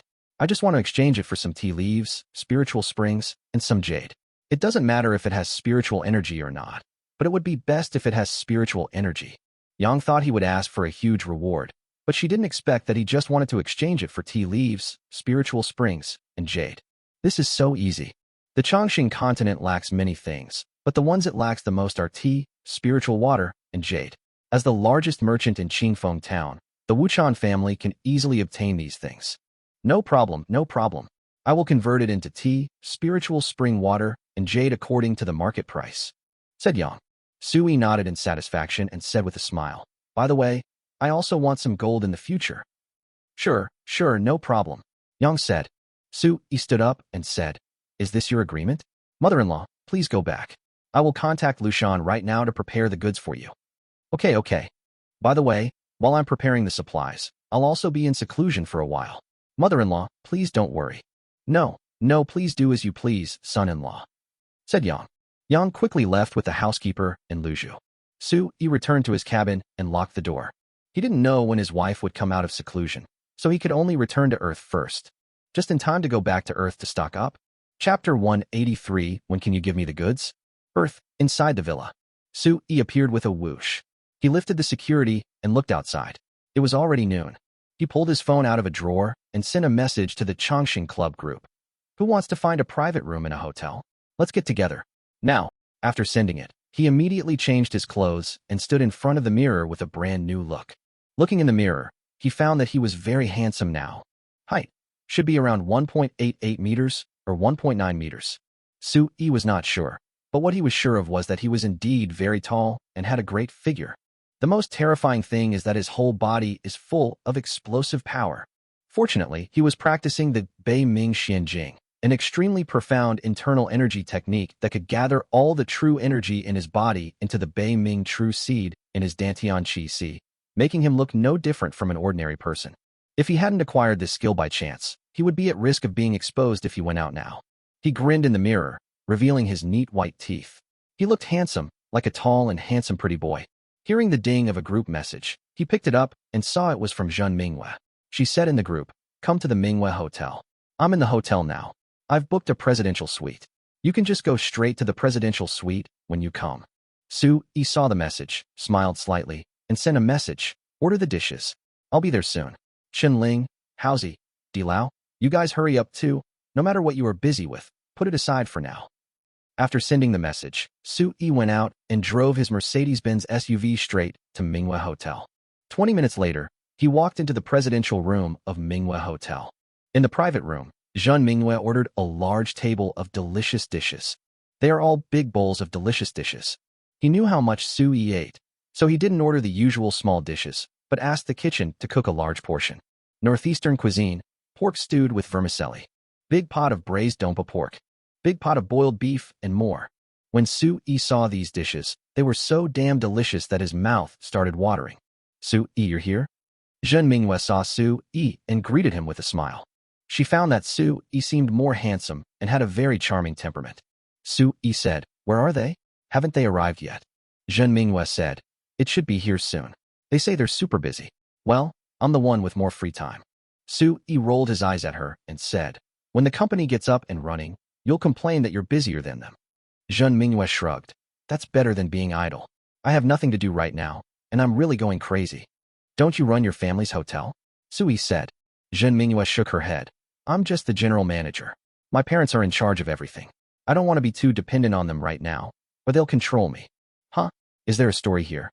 Su Yi was curious. "Well, it's actually quite simple.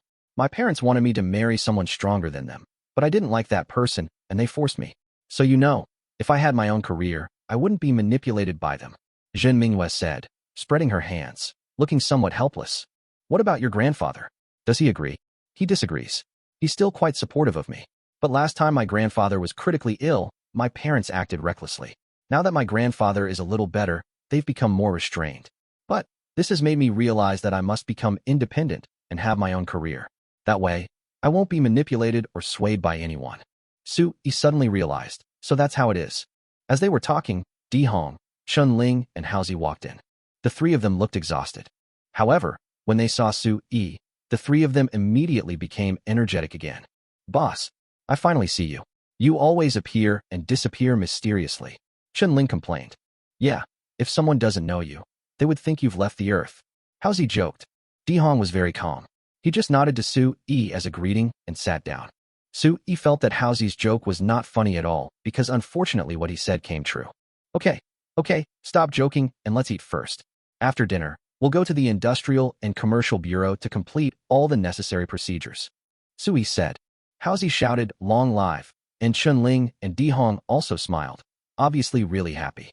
Zhen Minghua on the side was a little envious, because after today, Chen Ling, Haozi, and Di Lao's wealth would skyrocket, and there was a high probability that they would become some of the richest people in the country. "Then what about me?" Zhen Minghua said. Su Yi glanced at her and said, "Don't worry, finish their business first, and we can talk about our business later." "Oh, okay." Zhen Minghua nodded. Su Yi made her feel very safe. She felt that Su Yi's temperament had changed a lot, and now she couldn't even think of disobeying him at all. So strange. "Eat, eat, eat. I'm not welcome." Su Yi greeted him and immediately turned into foodie mode. A few minutes later, everyone looked at him in horror, because Su Yi ate too much and too fast. Moreover, after opening a bottle of elixir of immortality, he actually drank it like water. He gulped it down like a cow, which was really awesome. Su Yi ignored their horrified looks and directly finished several plates of food. Then he touched his 80% full stomach and said, "Okay, I'm satisfied with my meal. You guys just watch me eat. Don't blame me if you're not full." Su Yi took another sip of tea, rinsed his mouth, and spit it out. Alas, the tea on earth is no longer to his taste and is only suitable for rinsing the mouth. Once you have tasted those magical teas from the Changshan continent, there is no going back. It is like after having seen the majesty of Mount Tai, when you go to climb other small mountains, all the other mountains will seem small. Let's go to the Industry and Commerce Bureau. Su-yi looked at the time and stood up to do his work. He looked at Zhen Mingyue and asked, "Are you still going with us? Or are you waiting for my call?" Zhen Mingyue said, "I'll wait for your call." Su-yi nodded and took the three of them out of the hotel. Chun-Ling drove straight to the Industrial and Commercial Bureau. When we arrived at the Industrial and Commercial Bureau, the director came out to receive us. It was obvious that Chun-Ling was a big boss and the director had to curry favor with her. Because we used the VIP channel, the procedures were completed in more than 2 hours. They then went to the bank again to reserve their seals and add some personal information. After finishing the work, Chun-Ling, Haozi, and Di Hong couldn't hide their happiness. At this time, it was already 5 o'clock in the afternoon. Su-yi called Zhen Mingyue, and Zhen Mingyue was still at the Mingyue Hotel. Su-yi said he would be there right away. Soon, Su-yi arrived at the private room. Zhen Mingyue said, "It's 5:30. Are you still having dinner? It's time for dinner." Su-yi rolled his eyes at her. "Do you really think I'm a pig?" Zhen Mingyue covered her mouth and laughed. "Haha, you know what? You really looked a bit like a pig when you were eating at noon today, but you are more handsome than a pig." "Thank you. No one has ever praised me like you." Su-yi declined politely. Zhen Mingyue finally took out 2 large manila envelopes and handed them to Su-yi, saying, "Take a look. These are the information about the 2 companies I registered." Su-yi waved his hand, showing no intention of taking the opportunity to read it. "I won't read these things. For me, the agreement between 2 people is more binding than the agreement in the document." Zhen Mingyue was surprised. Su-yi said, "I've asked Chun-Ling to register another company for me. When the time comes, I'll give you tea, spiritual springs, and jade. Your purchase payments can be directly transferred to my company account. It's a public-to-public business, so we can avoid taxes more reasonably." "Oh, I see." Zhen Mingyue nodded, then asked with more concern, "When can I get the tea, spiritual springs, jade, and other goods?" "The company is open, but without a core product, I can't do anything without the necessary resources." Chapter 184. Rudeness is not his style. Su-yi said, "You can get it anytime. I have put all these things in the warehouse. If you want the goods, you can contact the logistics department to take them away." Zhen Mingyue's eyes lit up. "Are all the goods in Nandu?" Su-yi nodded. In fact, it was all in his mustard bag. "Wherever he says, it can be there." Zhen Mingyue asked excitedly, "Where exactly is it? I can contact the logistics department to get it right away." Su-yi said, "Okay, I'll send you the location later. You can find someone to pick it up tomorrow. I'm leaving first." Su-yi stood up and was about to leave. Leaving already?" Zhen Mingyue was dumbfounded. He left after just a few words? It seemed like there was something very important that they hadn't discussed yet. "Etc." Zhen Mingyue called him. "Anything else?" Su-yi turned around and asked. Zhen Mingyue asked, "What about the price? What price should we pay for these things? Shouldn't we talk about it and set a price?" Su-yi was speechless. Does it matter whether the price is more or less? The company is his, and he holds the majority stake. However, Su-yi immediately understood Zhen Mingyue's psychology. After all, she was a partner, and she also wanted to make money. No one would work for free, right? So, it is better to do everything according to the rules. Su-yi thought about it, but he didn't know how to set the price either, so he could only say, "I don't know how to set the price either." For tea and other items, you can set it at 2 to 3 times the purchase price of the highest standard tea. For jade and other items, you can set it at the market purchase price, 10% to 15% higher. To be honest, on the one hand, Su-yi really didn't understand pricing, so he just gave a random suggestion and left it at that. On the other hand, he was too lazy to think about these things. Swish and snap is not his style. Since these things were handed over to Zhen Mingyue, and since he had decided to cooperate with her, he would trust her 100% and leave everything to her. As the saying goes, trust a person when you employ him, and don't employ him if you don't trust him. He still trusted her. At worst, I can take her in later. No matter how much money the other party makes, in the end, won't both the person and the money belong to him? So, Su-yi really has nothing to worry about. To be honest, with Zhen Mingyue's looks and abilities, she is definitely a gifted lady among the women on Earth, better than 99.9% of women. Su-yi's vision has become higher, and he will only marry a woman like this. If it's a lower level, he won't look down on it and won't be able to get close to it. "Oh, okay, just trust me," Zhen Mingyue said. "Whether it's a tea company or a jade company, I will quickly turn it into a top-tier brand." When Su-yi heard this, he was stunned. because Zhun Mingyue's words suddenly reminded him of the 3 types of high-end tea he got in the other world. That is Jiulong tea, Tianzuan Yunsuo, and Taibai Shomei. Tianxiang tea is the one that crushes all other teas. These 3 types of tea are already considered divine on Earth. Who knows what would happen if he sold these 3 types of tea on Earth? Tea is different from wine. There is no need to go for the masses. The vulgarity will only make the tea look low-grade. Only by taking the high-end route can you make money from rich people. Of course, the same goes for elixir of life. It's not suitable for the public route. After the brand and influence of Chongqing liquor are fully established, he will definitely shrink the scope, reduce production capacity, take the high-end route, and engage in hunger marketing. If you want to make money from rich people all over the world. Now, if the wine has no reputation, there is no way to make money from rich people. Alas, my career has just started, and I still have a long way to go if I want to conquer the whole world. He left the hotel and returned to his Mercedes-Benz, calling Haozi while driving. When the call was connected, Su Yi said, "Haozi, last time I asked you to help me rent a large warehouse near the lumber mill and renovate it. Have you done it? I can use it." Haozi immediately flattered him. "It's done. How could I not do it if you told me to?" "Okay, I'll go there right now and give me the key then," Su Yi said. When Haozi heard that Su Yi was coming over, he was very happy. Okay, I will show you around later." After Haozi hung up the phone, he immediately sent Su Yi an address location, and then he drove over. Su Yi was driving the car. When he saw the location information, he immediately drove towards the location. Just at this moment, a police car drove over and motioned him to pull over. Su Yi had no choice but to do as he was told. As soon as the car stopped, a beautiful traffic police officer got out of the police car. She frowned and said, "Comrade, what's wrong with you? You're driving while talking on the phone and not following the guidelines. You're violating traffic regulations, don't you understand?" Su Yi was embarrassed and could only explain, "I'm sorry. I just had something urgent to do, so I answered the phone. I won't do it again next time." "Next time? There will be no next time. Take out your driver's license and vehicle registration, let me see," said the female traffic police. Su Yi could only obey. Just as he was about to take out his ID, the female police officer sniffed his nose and frowned. "Why do you smell like alcohol? Have you been drinking?" Su Yi was dumbfounded. Damn, he did drink quite a bit of wine during the previous meal, but he actually forgot that he shouldn't drink and drive. I guess he was drifting. Woo-woo. This is Earth.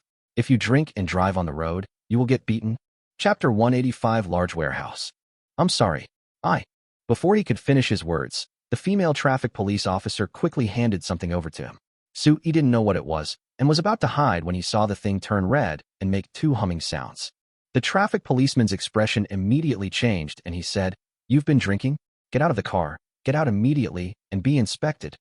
Su Yi was stunned. Damn, this female traffic police officer is so quick. Before I could react, she had already detected that I had been drinking. Even the fastest man can't move faster than her. All right. I can't run away now. But I have something urgent to do right now. How can I let you catch me? Isn't that a waste of my time? Su Yi had no choice but to get off the car, but the next moment, he immediately circulated the beaming true essence in his body. The true essence cleansed the alcohol in his body, especially the alcohol content in his blood, which was completely cleansed by his circulation of the true essence for several cycles. "Please give me your ID and come with me to the hospital for a blood test. We need to determine how much alcohol you drank." The policewoman did her job impartially. Su Yi laughed and said, "It's a misunderstanding. It's really a misunderstanding. I didn't drink. I really didn't drink. If you don't believe me, try testing it again with that breath tester." The policewoman rolled her eyes at him and said, "This is called a breathalyzer, don't you understand?" Su Yi said, Yes, that's it. I want to test it again."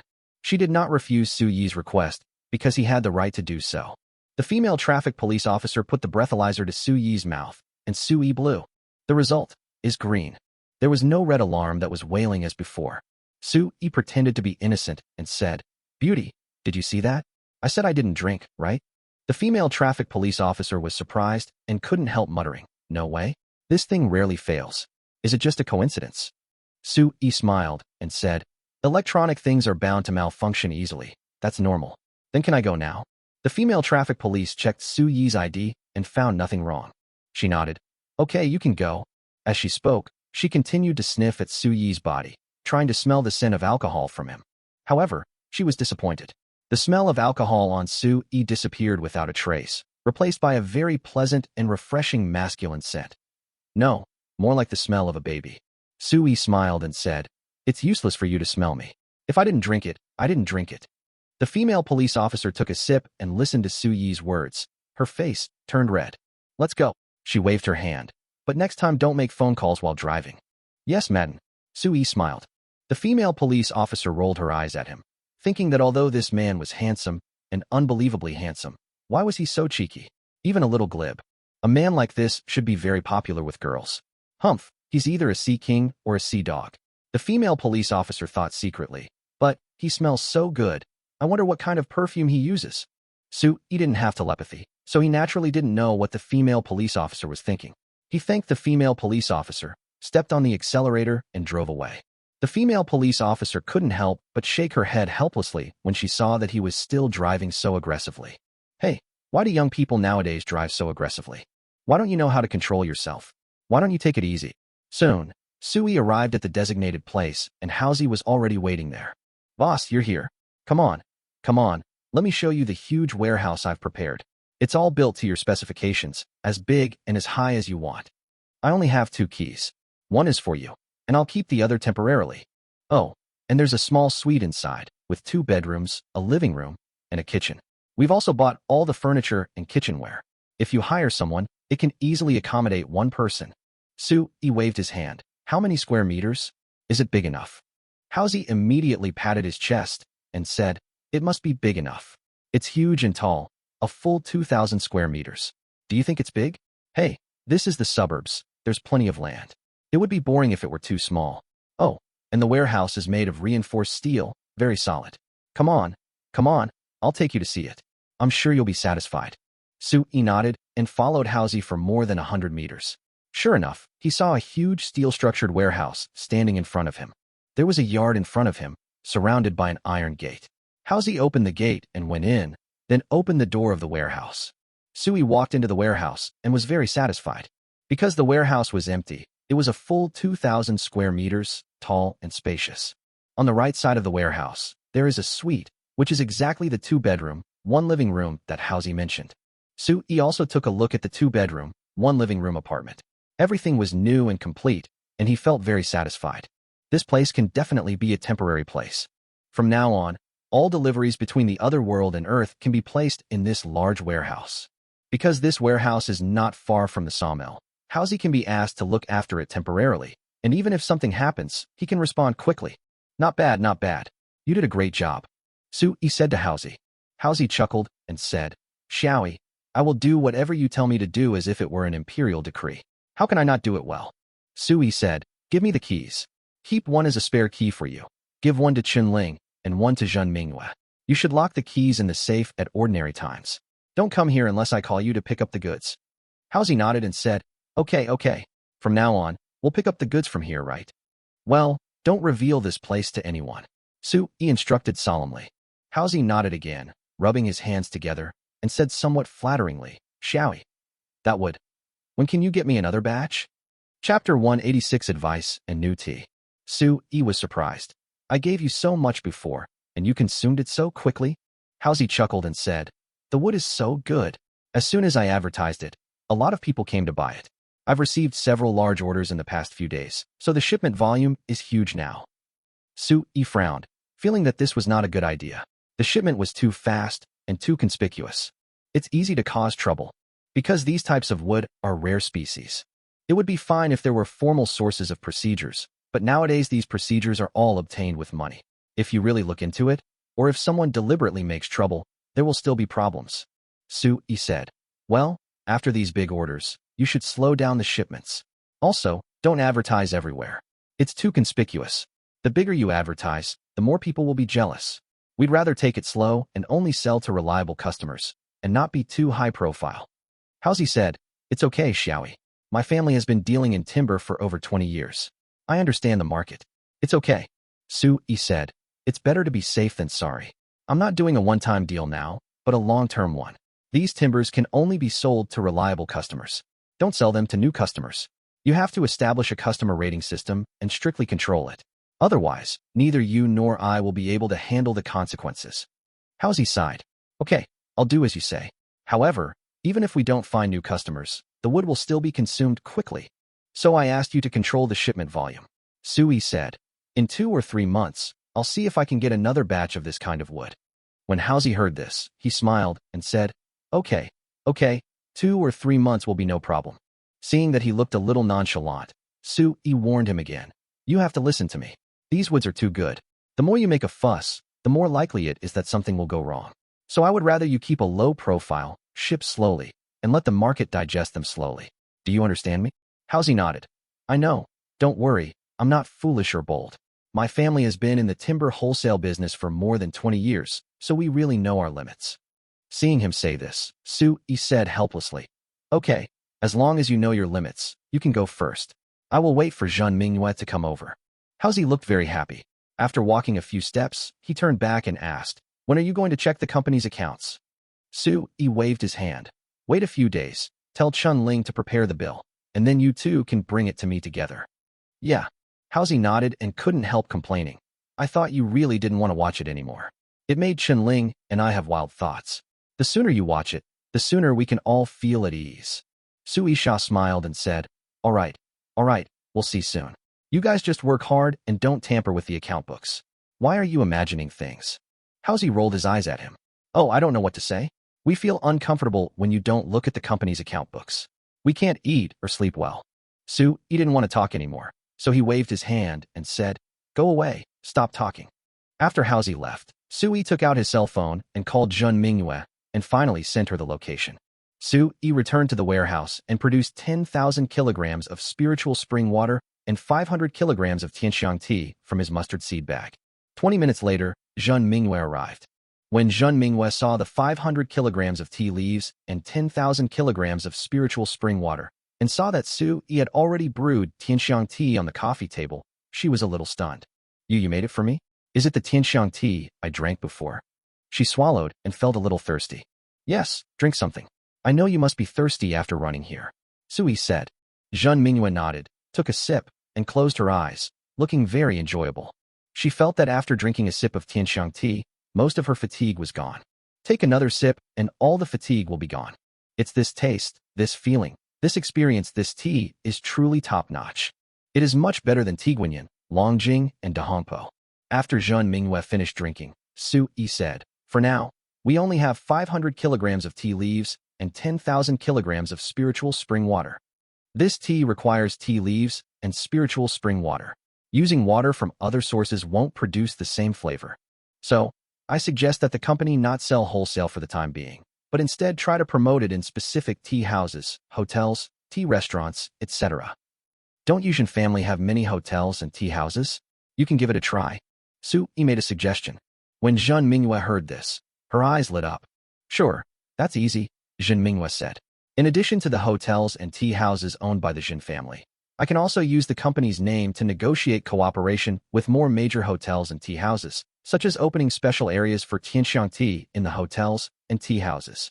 Sui nodded. In this way, tianxiang tea should become popular soon. In fact, whether tea is popular or not depends on its strength and publicity. With the quality of tianxiang tea, there is no need for publicity. It relies on its strength to crush customers. As long as customers take a sip, they will become repeat customers. Such strength crushes any publicity. But, Jean Minghua paused, then continued. Given the taste of this tea, no matter how much it's sold for, it will quickly become a hit. There will definitely be a constant stream of people asking for it. Therefore, I estimate that 500 kilograms of tea will be sold out within 2 weeks. The goods are available, don't worry. Sui smiled and said, Next, I'll make you a few other kinds of tea. Try them first. Jean Minghua was suspicious. What other kinds of tea? Sui smiled slightly and kept the secret. Don't ask so many questions. I'll make it, you drink it. Just give me a comment after you finish drinking it. Jean Minghua's curiosity was completely piqued. Chapter 187 Sui, I need goods, lots of this kind of goods. Sui was very skilled. He took out 3 teacups and brewed 3 kinds of tea. These 3 kinds of tea had different colors, but they all had a refreshing smell. This is called Siocho tea. Try it. Sui pointed to the first cup and said. Jean Minghua picked it up, took a sip, and her eyes suddenly lit up. The characteristic of tianxiang tea is its fragrance, which is so refreshing that it can relieve all fatigue and make the body and mind relaxed. Siocho tea seems more like opium, giving people a psychedelic feeling, but the taste is extremely comfortable, making people want to take a second sip, a third sip. After stopping, they are still thinking in their hearts that it is a bit addictive. Zhen Mingyue quickly finished the small cup, still feeling unsatisfied. Su Yi had drunk it before and understood the feeling. He pointed at the second cup and said with a smile, "Let's drink this one." Zhen Mingyue nodded, picked up the tea, and took a sip.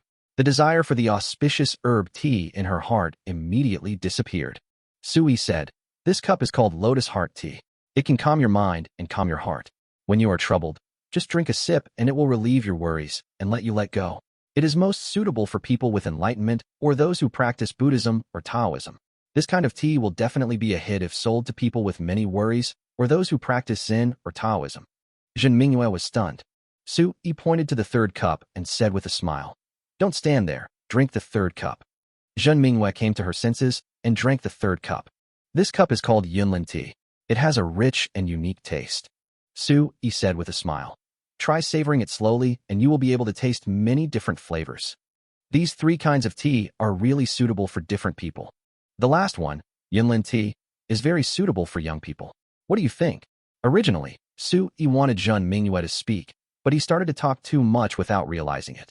Zhen Mingyue slowed down, a look of astonishment slowly appearing on her face, and she even seemed a little excited.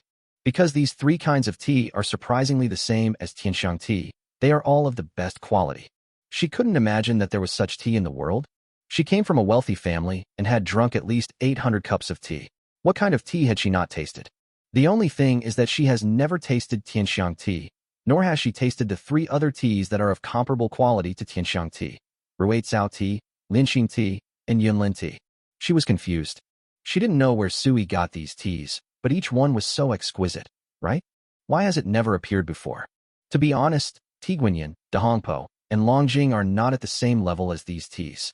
Just when she was confused and frightened, Su Yi suddenly said, "In my opinion, these teas I gave you are all very bad. Next, I will give you some real good tea." Su Yi spoke calmly, but his words sounded like a storm in Zhen Mingyue's ears. "Very bad? Are these teas bad? I'll check." "What do you mean? Are you arguing with me? Really good tea? Is there a tea better than these four? Is it possible?" If so, I chewed my shoehorn. Just as Zhen Mingyue was daydreaming, she saw Su Yi pour a cup of boiling hot spiritual spring water, then use a pair of tweezers to pick out 9 strange tea leaves and drop them into the boiling hot spiritual spring water one by one. Then a strange scene happened. I saw 9 tea leaves transform into 9 strands of green air, swirling in the cup. From above, they looked like tiny green dragons. The dragon head and body are lifelike. And there are 9 green dragons swimming in a bowl of tea. It is very magical. Zhen Mingyue opened her mouth wide with a look of horror. This was the first time she had seen this magical scene. Was this tea? A magic trick, right? Or juggling? As wisps of green air rose from the tea and dissipated on the surface, Su Yi's voice came over. "This is called Jiulong tea. Drink it. Good tea is not something you talk about, but something you taste. After drinking it, you will know that what I said is true." Zhen Mingyue came to her senses and tremblingly picked up the teacup with 9 small green dragons on it, her hands shaking quite badly. She was a little suspicious. Was she going to drink the thing that looked like 9 green dragons? By the way, how did those 9 tea leaves turn into 9 little green dragons? Isn't this too incredible? Drink it, drink it. Don't think too much. Why are you hesitating over tea? There are 2 more kinds of tea later. Zhen Mingyue's face was as red as a monkey's butt. She now feels like a country bumpkin. Before, she thought Su Yi was a bumpkin, but now the roles have been reversed. She took a deep breath and drank the 9 little green dragons directly into her stomach. She immediately felt a change in her body. An inexplicable feeling spread throughout her body. She felt relaxed and her body and mind suddenly felt lighter. This feeling was extremely comfortable. Only Su Yi knew that this was spiritual energy entering his body, and every cell in his body was cheering for joy. Although a cup of tea doesn't have much spiritual energy, it's not too little either. It allows people to feel the changes in their bodies directly and manifests itself immediately. Zhen Mingyue was stunned and stared at Su Yi in amazement. "Su Yi, this tea." She was speechless, because she couldn't describe how she felt. "This tea is amazing. It's so refreshing to drink. It feels like all ailments are gone. It makes you feel like you're floating in the air." Su Yi knew what she wanted to ask, and smiled and said, "This is spiritual tea. The previous 4 kinds were all spiritual tea, but this 9 dragons tea contains more spiritual energy than the previous 4 kinds. This is a good tea. Longjing, Tiguanyan, Maojian de Hongpo. Do you think they can compare with these teas? Su Yi smiled slightly. Zhen Mingyue shook her head violently and blurted out. No comparison, no comparison, not even on the same level. Su Yi smiled and said, if our company can supply a large amount of this tea, do you think rich people will drink it if we sell it to them? How much should we charge for a cup? Zhen Mingyue swallowed and nodded subconsciously. He will drink. He will definitely drink. As long as he takes a sip, no matter how much it costs, he will spend money to drink more. When Su Yi heard this, the corners of his mouth curled up slightly. He did so much today just to hear this sentence. Now, after hearing these words from Zhen Mingyue's mouth, he was completely relieved. Because Zhen Mingyue is a rich person, she can represent the thinking of rich people. Her judgment is not wrong.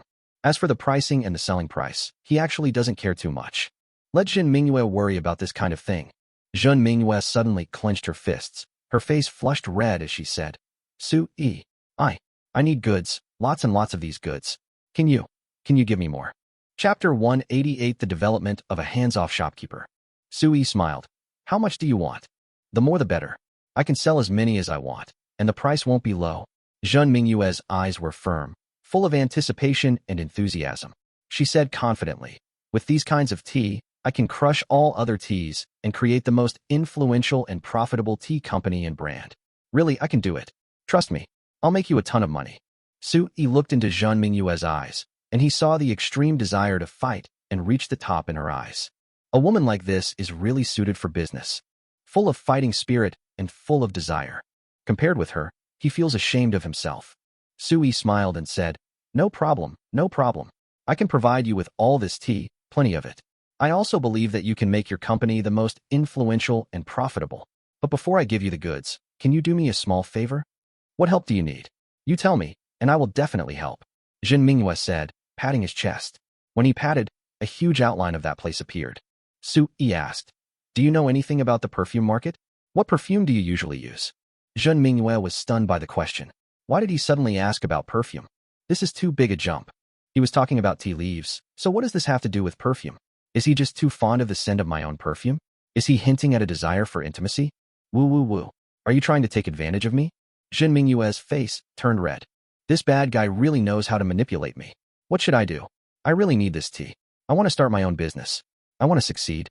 But, while Zhen Mingyue was struggling with her inner struggles, Su Yi said calmly, Just help me open up a perfume supply channel, and then help me buy a salt factory.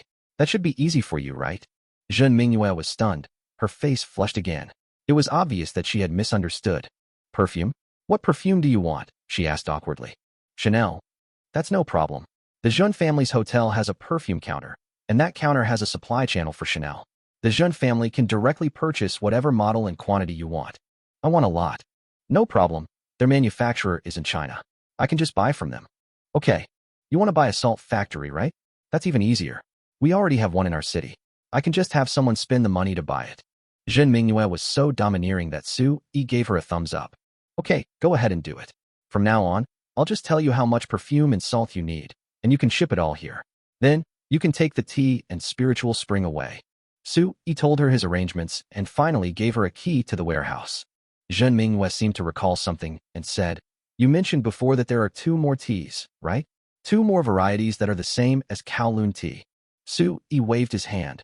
Forget it. I don't plan to make any more. Those teas and Zhulong tea are enough for you to make your company bigger and stronger. You can put the high-end tea aside for now. After saying that, he stood up and said, Then, it's settled. I'll be leaving first. You can find someone to take the stuff away. Zhen Mingyue looked at the 500 kilograms of tea leaves and 10,000 kilograms of spiritual spring water, her eyes full of light. She took out her cell phone and immediately called her assistant. Soon, her 2 assistants arrived, followed by several large trucks over 10 meters long. During the loading process, the 3 of them were in charge of the entire process. After the truck left, Zhen Mingyue left the 2 assistants behind. She asked one person to go to the Chanel manufacturer to order a large amount of perfume, and another person to acquire the salt factory. After arranging everything, her eyes flashed with desire again. Su Yi drove his Mercedes-Benz towards the sawmill. When he arrived at the sawmill, the gatekeeper knew that Su Yi was the big boss and hurriedly let him in. Su Yi asked casually, Is the mouse in there? The guard smiled and said, Yes, yes, yes. Just got back. Su-yi stepped on the accelerator and drove in, then stopped at the office door. He honked the horn twice, got out of the car and shouted, "Mouse!" Housie trotted out and said with a smile, "Xiaoyi, why are you here?" Su-yi glared at him. "Didn't you ask me to look at the account book before?" "What? I came here and you acted stupid again." "Oh, I was so excited that I forgot about this." Housie slapped his forehead and immediately invited Su-yi into the office. Housie had already shouted at the finance department, asking them to bring out the company's account books. The financial department introduces the company's revenue page by page. When Su-yi saw that his income had exceeded 800 million in such a short period of time, he was dumbfounded. How long has it been? The turnover is as high as 800 million? Damn, selling a kidney isn't that profitable. How did this guy Housie do it? Mouse, how much of these would have you sold? How come the company's revenue has reached 800 million? Su-yi asked in surprise. Housie said, "We didn't sell many before. 2 large orders came in over the past 2 days, and the payment will take another 2 days to arrive." "So, these 800 million were earned a few days ago?" Su-yi said. "Yeah." Housie nodded. "These logs are very valuable, easily worth millions, even tens of millions per piece. After these 2 large orders are settled, I estimate we'll earn around 1.5 billion. Mouse said as a matter of course. Su-yi couldn't help swallowing. Damn, this is too much, it's just a money grab. Selling some wood and making so much money was completely beyond Su-yi's expectations. He actually knew how to make money, but he never thought it could be done this way. Damn, will it attract attention? It's too conspicuous. Housie, after finishing these 2 orders, you should take a break. You must sort out your customers. You are too conspicuous. Be careful not to arouse envy and covetousness. It will be bad if you are in trouble. Su-yi reminded again solemnly. I understand. I'll listen to you. Housie nodded. After reading the account book, Su-yi visited several secret warehouses under the guidance of Housie. Seeing that there was still a lot of wood, he nodded. However, since he knew that these woods were so valuable, he must have time to go back to Feisher village and bring back more wood. After leaving the sawmill, Su-yi drove to the Chongqing winery. When Chunling saw Su-yi coming, she also showed the account book to Su-yi. Su-yi was surprised to find that the winery's revenue was not even as good as the timber factories, and the gap was quite large. Its current revenue was only over 400 million. I can't believe it, I really can't believe it, that selling wood is more profitable than selling wine. However, it seems that selling wood will be saturated, but selling wine will not. Moreover, wine has a large audience, and once it is drunk, it is gone. So it seems that selling wine is a more long-term business.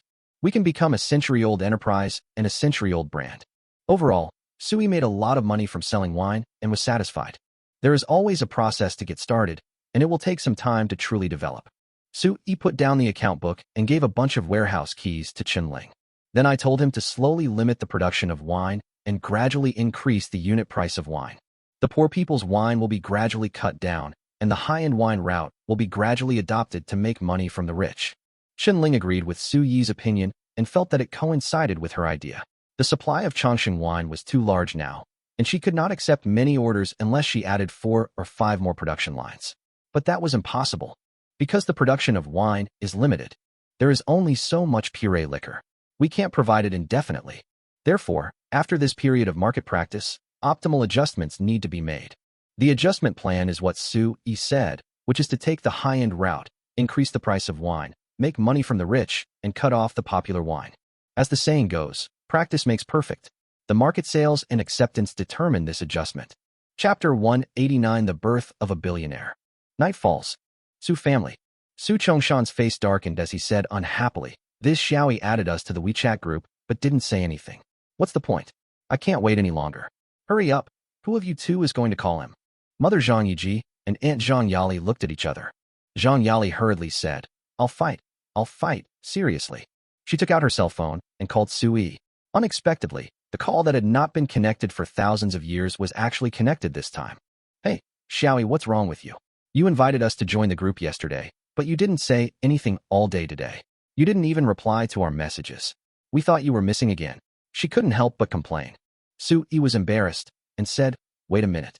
He immediately opened the WeChat family group and found that his settings were to ignore any comments. He looked embarrassed, probably because he accidentally touched this setting. He clicked it again and responded, "Aunt, I'm sorry, I didn't pay attention to the group chat. I created this group this time just to make it easier for family members to talk. By the way, is there anything wrong with you? Is there something wrong?" When will you come back? Asked my aunt. Sui looked at the time. It was only 8 o'clock in the evening. He thought for a moment and said, now, I'll go back now. After hanging up the phone, Sui drove back to the Su family. To be honest, he was very busy and had a lot of things to do, but there was no way. He had to go home. He still needs to pay more attention to his parents, these two lively guys. I gave them money last time. I wonder how they spent it. If he has spent all the money, he will transfer some more tomorrow. Su family. Suddenly it became lively and a bit chaotic. My aunt tied her hair up again and secretly put on some lipstick. Mom urged Su Chongshan. Hurry up, cook some of Xiaoyi's favorite side dishes. When he comes back, we must have a couple of drinks with him. Dad Su Chongshan smiled and said, yes, peanuts, boiled beef, sashimi and dipping sauce are a must. I'll go to the market and get some. Soon, Sui arrived home. As soon as I entered the house, I saw a sumptuous meal on the dining table. It's already 8:30. Haven't you guys eaten yet? Sui was surprised. Mom said, we ate. We ate at 5:30. Now that you're back, we want to have a drink with you. Sui chuckled. Okay, I just didn't eat. You haven't eaten yet so late. The three were surprised. Sui waved his hand. I'm busy, I never stop. What are you busy with all day long? Asked my mother. My dad and aunt also looked curious. After they sat down, Sui said, I'm busy with business. I opened a winery and a timber factory, and I'm planning to open a tea company and a jade company. Before he finished saying the word jade company, he was dumbfounded because he suddenly remembered that he had not given the jade in the mustard seed bag to Zhen Minghua. He couldn't help but complain. It's okay if I'm forgetful, but why didn't she remind me? Really? He took a bite of food, took a sip of wine, took out his cell phone, and called Zhen Minghua in front of his parents and aunt. When the call was connected, Sui said, Zhen Minghua, what's wrong with you? I forgot to give you the jade. Why didn't you ask me for it? Zhen Minghua was dumbfounded and said awkwardly, I thought you weren't prepared. I looked around the warehouse and didn't see any jade, so... Sui slapped his forehead and thought, what a stupid brain I have. He couldn't help but ask, all right, have you taken away the tea leaves and spiritual spring water? Yes, after you left in the afternoon, I called a car to take them all away. Zhen Minghua said. Sui thought for a moment and said, okay, then you go and take the jade away tomorrow morning. I'll have someone pile it up in the warehouse tonight. Okay. Zhen Minghua nodded. After Sui hung up the phone, he felt that he had worked so hard. Come on and eat. Why are you looking at me? Sui called out. He had already opened a bottle of longevity wine, poured a glass for everyone, and they clinked glasses together to drink. A bite of peanuts, a bite of sashimi, a bite of boiled beef, paired with the wine, it tasted extremely refreshing. This is how people live. So cool. My aunt was surprised and asked, Xiaoyi, we know you opened a winery, but why did you also open a lumber mill? Sui asked doubtfully, didn't I tell you before the lumber mill and the winery were opened at the same time? Howsy is helping me manage it. My parents and my aunt swallowed their saliva and said, isn't a lumber mill just for selling wood? Why are you distracted by opening a lumber mill? Can such a mill make money? Sui curled his lips. Can you remove the word ma? The lumber mill makes more money than the winery. I checked the accounts today, and the revenue is very good. My aunt couldn't help but ask, how much is the revenue? Sui curled his lips. Don't ask me, okay? I'm afraid I'll scare you to death if I tell you. The aunt pouted. Xiaoyi, do you look down on me, your aunt? Can I be scared to death? Are you kidding? You can say it. No, you must say it. Sui said helplessly. The current total revenue is 2.3 billion RMB. After Sui finished speaking, he heard a loud bang. Xiaoyi's wine glass fell out of his hand. Her mouth dropped open. How much? How much did you say? Sui rolled his eyes at her. 2.3 billion renminbi. Did you hear that? My aunt suddenly gasped. Mom and Dad also looked at each other, their faces full of shock. After the shock, Sui heard the sound of the three people swallowing their saliva. Sui smiled slightly. Don't worry. This is nothing. I can earn more in the future. So, after Sui finished speaking, he turned around and looked at the furnishings around him and said casually, how about you buy a big villa and move? Or maybe you can't bear to leave your old neighbors and don't want to move. Then, renovate this house. The furniture and appliances are old, so why not replace them all? I'll reimburse you for all the expenses. How about that? Su's father and mother looked at each other and said, we don't want to move. After all, we have lived here for decades and are used to this place. Now that the renovation is complete, let's renovate it. Sui nodded. Okay, you can find a reliable decoration company and ask them to come up with a plan. I think a new Chinese-style decoration would be great. Tell me the budget, and I will reimburse you in full. Sue's father and mother were all smiles. Their son had made it big, really big. Hey, not long ago he was still living off his parents, and I didn't expect that after just a short time, he has become a billionaire. It all feels like a dream. My aunt couldn't help but say, Xiaoyi, can you help me decorate my clinic? No problem. Sue smiled and nodded. You talk to the landlord, let's buy it, and then renovate it. I'll pay for it. Really? Really? Do you think I need that little money? Sue said. My aunt's face was full of joy. Seeing that everyone was happy, Sue was happy too. After eating and drinking for 2 hours, Sue patted his butt and stood up and said, Okay, I have to go. I still have things to do. Chapter 190. In my opinion, they are just a pile of broken stones. Sue left home and drove his Mercedes-Benz to the warehouse again. He wanted to put the jade from the mustard bag into the warehouse. Of course, not all of it, but just a small part. However, when he drove to the previous traffic light, a traffic policeman whistled at him again and gestured for him to pull over. Sue had no choice but to do as he was told. He didn't understand why traffic police were so dedicated these days and were still out directing traffic so late. After he pulled over, the traffic police officer came over. Sue took a closer look and was dumbfounded. Wasn't this the beautiful traffic police officer who stopped him before? Damn, this is such a coincidence. I was stopped by her twice. He greeted with a smile. Madden, what's up? The beautiful traffic police saw Sue and frowned. Why are you here again? After saying that, she sniffed and said, It smells like alcohol. You must have been drinking this time. Sue smiled. He did drink it, but the beaming true energy in Sue's body circulated, and the smell of alcohol on his body disappeared without a trace in an instant. At this time, the beautiful traffic police officer had already handed over the breathalyzer and said, Take a breath. Sue laughed and said, Madden, don't take it so seriously. If you keep bragging to me, I'll think you're targeting me on purpose. The beautiful traffic police blushed. Why was the other party's words so ambiguous? That's too embarrassing. Who blew it to you? No, I did blew it to him, but it wasn't the same blue. Oh, forget it. I just let him blew it. Blow, blow, blow, blow quickly, and stop talking nonsense. The beautiful traffic police frowned and became angry. She is enforcing the law. How could anyone tease her in such an inappropriate way? Sue had no choice but to blow it. He blew it. The indicator light is green. No alarm sounded, indicating no alcohol was detected. The beautiful police officer was surprised again. She clearly smelled alcohol. How strange. She frowned and said, Get out of the car. I'll check. Sue had no choice but to get out of the car. The beautiful police officer came closer to him and sniffed him again. There was no smell of alcohol, but there was a very pleasant smell. This was the second time she smelled it, and she was immediately intoxicated. What perfume do you use? She couldn't help asking. Sue said, I don't use perfume. Why would a man like me use perfume? Then the smell on your body. The beautiful traffic policewoman was surprised. Sue said with a grin, This is my masculine scent. How is it? Are you intoxicated? Or, how about finding a place for you to smell it enough? The beautiful traffic police blushed and waved her hands. Go, go, go. Don't let me see you again. Really, you even dare to tease the traffic police. Sue chuckled, got into the car, stepped on the accelerator, and drove away again. He came to the warehouse, opened the door with a knife, and went in. He turned on the light, and the whole warehouse was brightly lit. The dozens of large wooden barrels of spiritual spring water and 500 kilograms of tea in the warehouse have been emptied. Sue looked around again, and after making sure that no one was around, he produced a large pile of jade from his mustard seed bag. These jades are of various types and of extremely high quality. After all, it turns out that these jades are spiritual jades, containing spiritual energy, but they only become waste stones after the spiritual energy dissipates. But even without spiritual energy, the lowest quality is still glutinous ice grade. Most of them are ice grade, high ice, and glass grade. Sue only released a small part, but even so, it piled up to a height of 10 square meters. When he was done, he turned off the lights, locked the door, and returned to the car.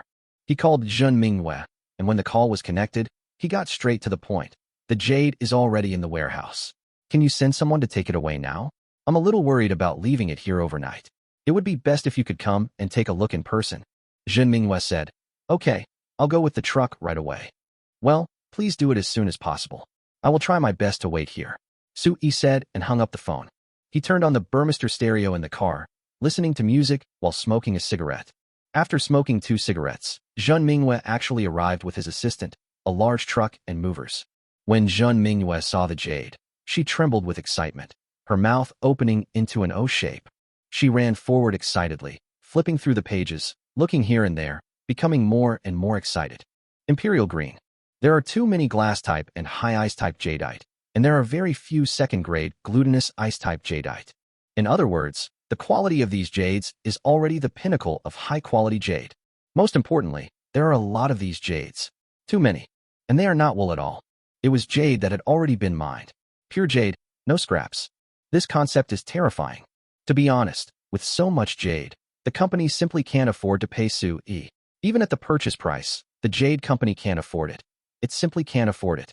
She made a rough estimate and realized that even if she bought so much jade wholesale, it would cost tens of billions or even hundreds of billions of RMB. She swallowed, turned her head and trembled as she said to her assistant, "Where's Boss Sue? Is he still in the car outside?" The assistant also swallowed and nodded dumbfoundedly. Jean Mingyue said solemnly, "You keep watch here. No one is allowed to get close." The assistant nodded hurriedly. She knew the matter was serious and would definitely not let anyone get close. Jean Mingyue trotted out of the warehouse and saw Sue still listening to music and eating snacks in the car from a distance. She walked over, and Sue turned around and said, "That's all the stuff we have. You can move it first. I'm leaving." After saying that, he started the car and was about to leave. Jean Mingyue hurriedly said, Wait, don't go." Sue stopped, turned around and asked doubtfully, "Is there anything else?" Jean Mingyue said anxiously, "The company simply doesn't have the money to purchase this much top-grade jade. Do you know roughly how much it would cost to purchase this jade?" Sue shook his head. He doesn't know. He is not in the jade business, so he knows nothing. He shook his head and said, "I don't need to understand. It's enough for you to understand. I know the company doesn't have the money to purchase so much jade. It's okay, you can process it first, sell it, and then transfer the purchase money to me. I allow the company to use it first and pay later." When Jean Mingyue heard this, she was dumbfounded. Sue said, "The company is mine. I work with my left hand and transfer it to my right hand. It's normal to give some convenience. What are you making a fuss about?" Jean Mingyue swallowed and said, "That's true. But if that's the case, then I'm taking advantage of you. You don't mind?" "I don't mind.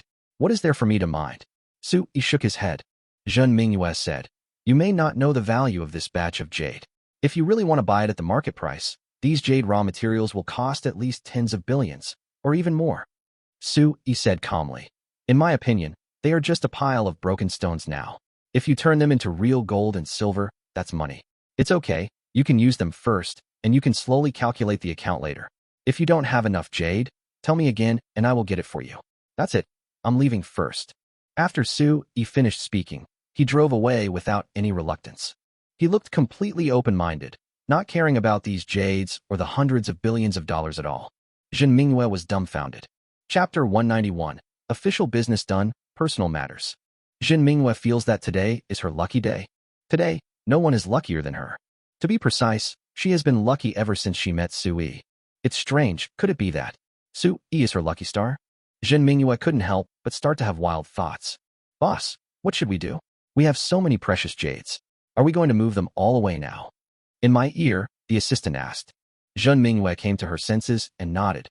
"Move. This is the suburbs. It's not safe to keep these things here. Move them all out." "Okay, I'll ask people to start moving right away," said the assistant. Jean Mingyue told her, "You must keep a close eye on it and record the entire process. After you go back and store it, you must also register and mark it." "I understand." The assistant nodded. Next, Jean Mingyue began to direct and supervise the workers in moving the jade. The other side, Sue was driving and feeling happy. He finally finished all the business, and the speed was quite good. Next, he can finally take care of his own affairs. When he was in the sutra repository, he could not understand many ancient official script characters, which bothered him. If you want to fully integrate into the Chongqing continent, you must learn to listen, speak, read, and write. Therefore, learning to read and write has become a more urgent matter. He drove the car to the gate of Guangnan University, took out his cell phone, and called his cousin Wu Jianan. Wu Jianan is a top student at Guangnan University and is currently studying for a master's degree in computer science. The call was connected, and Wu Jianan's voice came from the inside. "Cousin, I'm playing games. What's up?" Sue said. "Of course I have something to talk to you about. Are you in school?" "I'm at the gate of your school." You're here? Okay. Wait a moment. I'll go downstairs to find you now." Wu Jianan said and hung up the phone. Su-yi sat in the car, turning on the stereo and smoking a cigarette. Unexpectedly, after just a short while, the female college student passing by turned her head back to him repeatedly. I don't know if it was his Mercedes-Benz that made them turn their heads, or his handsome looks. Maybe I should put a bottle of Red Bull on the hood of my Mercedes. Just as Su-yi was thinking, his cell phone rang. Su-yi saw that it was his cousin Wu Jianan. He picked up the phone and heard his cousin say, "Cousin, where are you?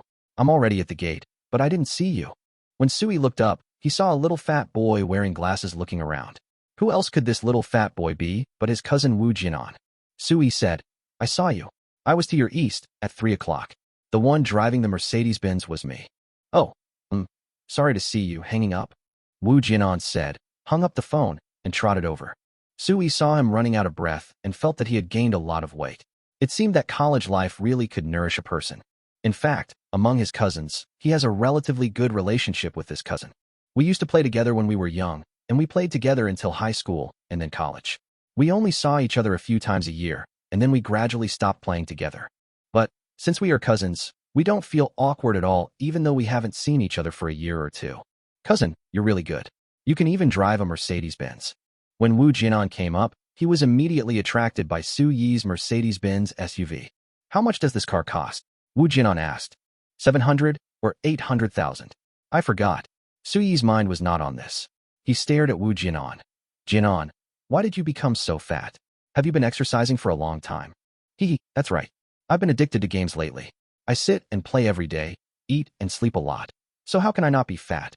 Wu Jianan said awkwardly. "But cousin, you've become a lot more handsome and taller.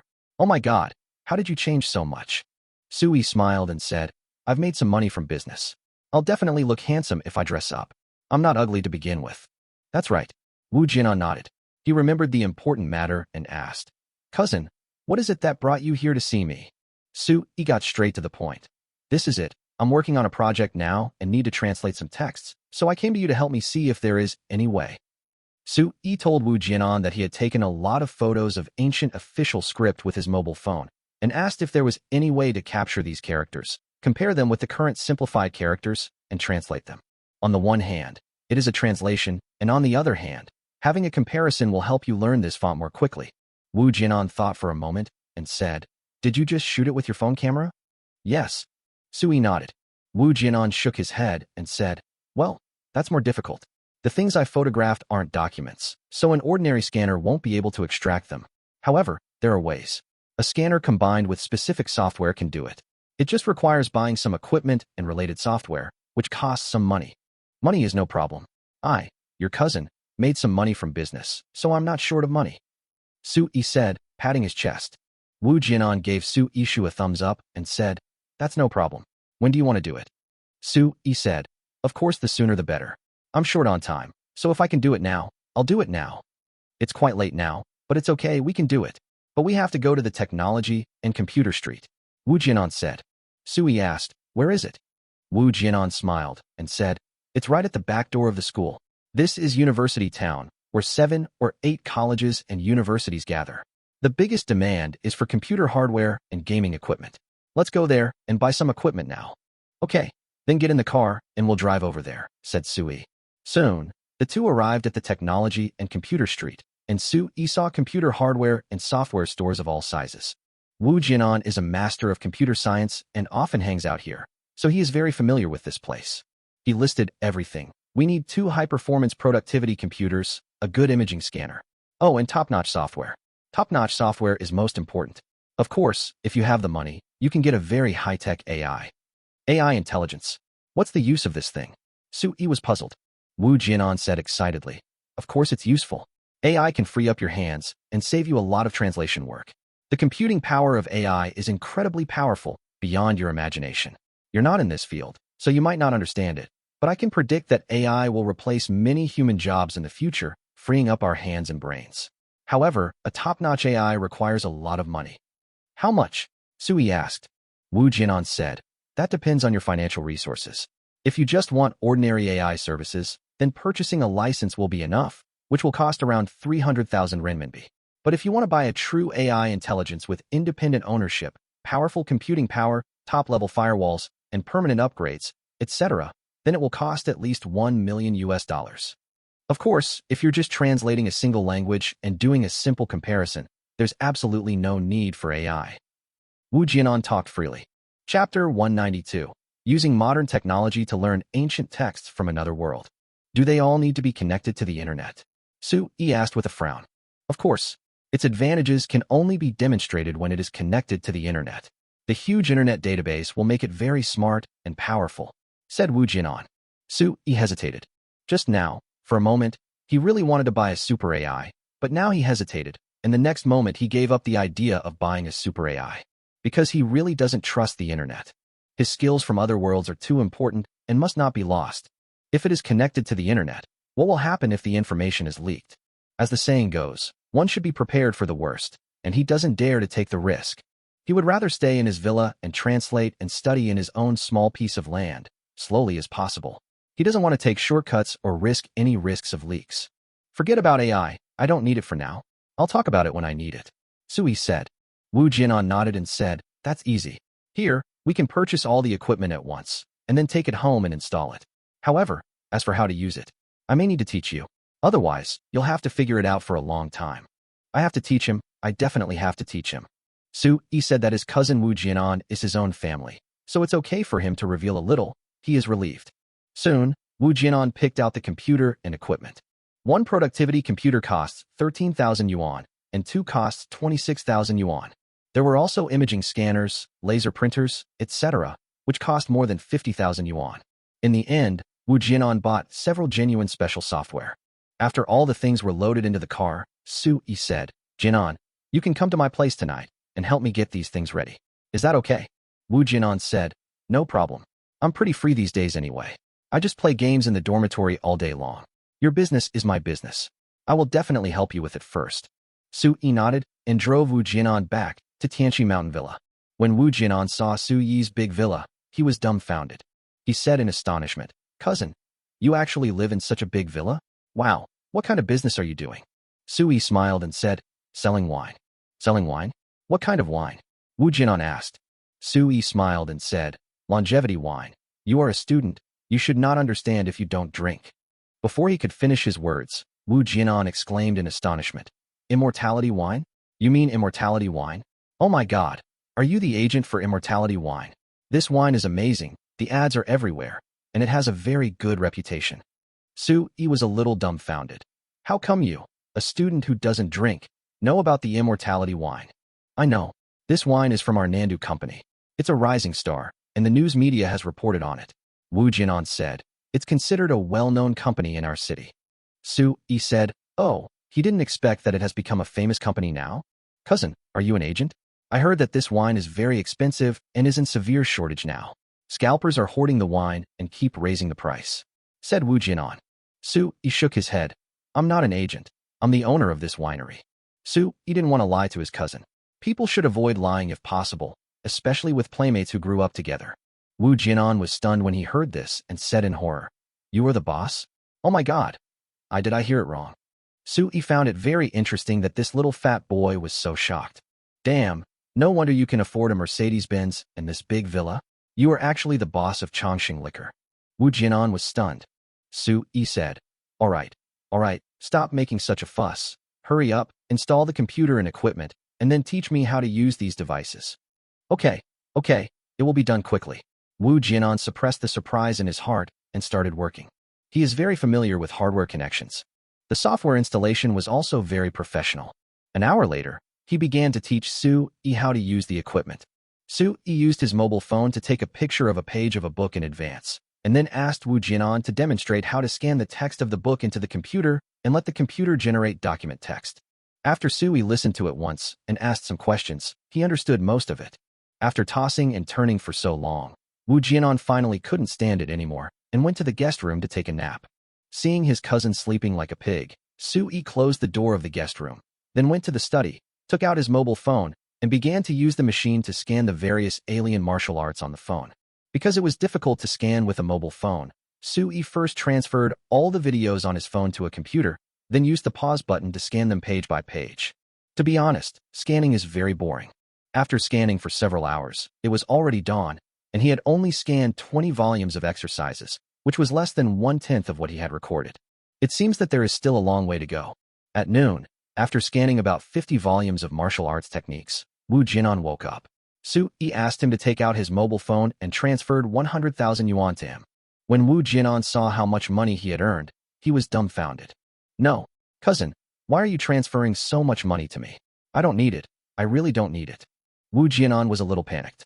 Su-yi said, "Come on, I don't know how tight your life is. You've helped me so much, so I can't give you a little living expenses." Wu Jinan looked embarrassed and wanted to postpone it. Su-yi said, "All right, stop being so coy. Who are we talking about?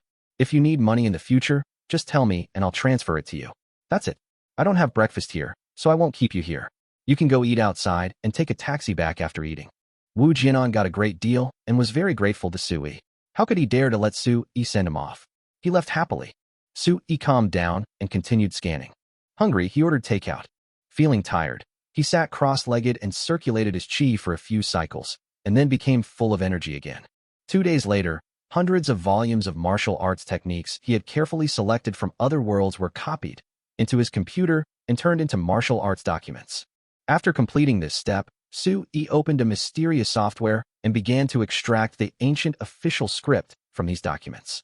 Then, by analyzing and comparing with simplified Chinese characters, we can completely translate the simplified Chinese characters.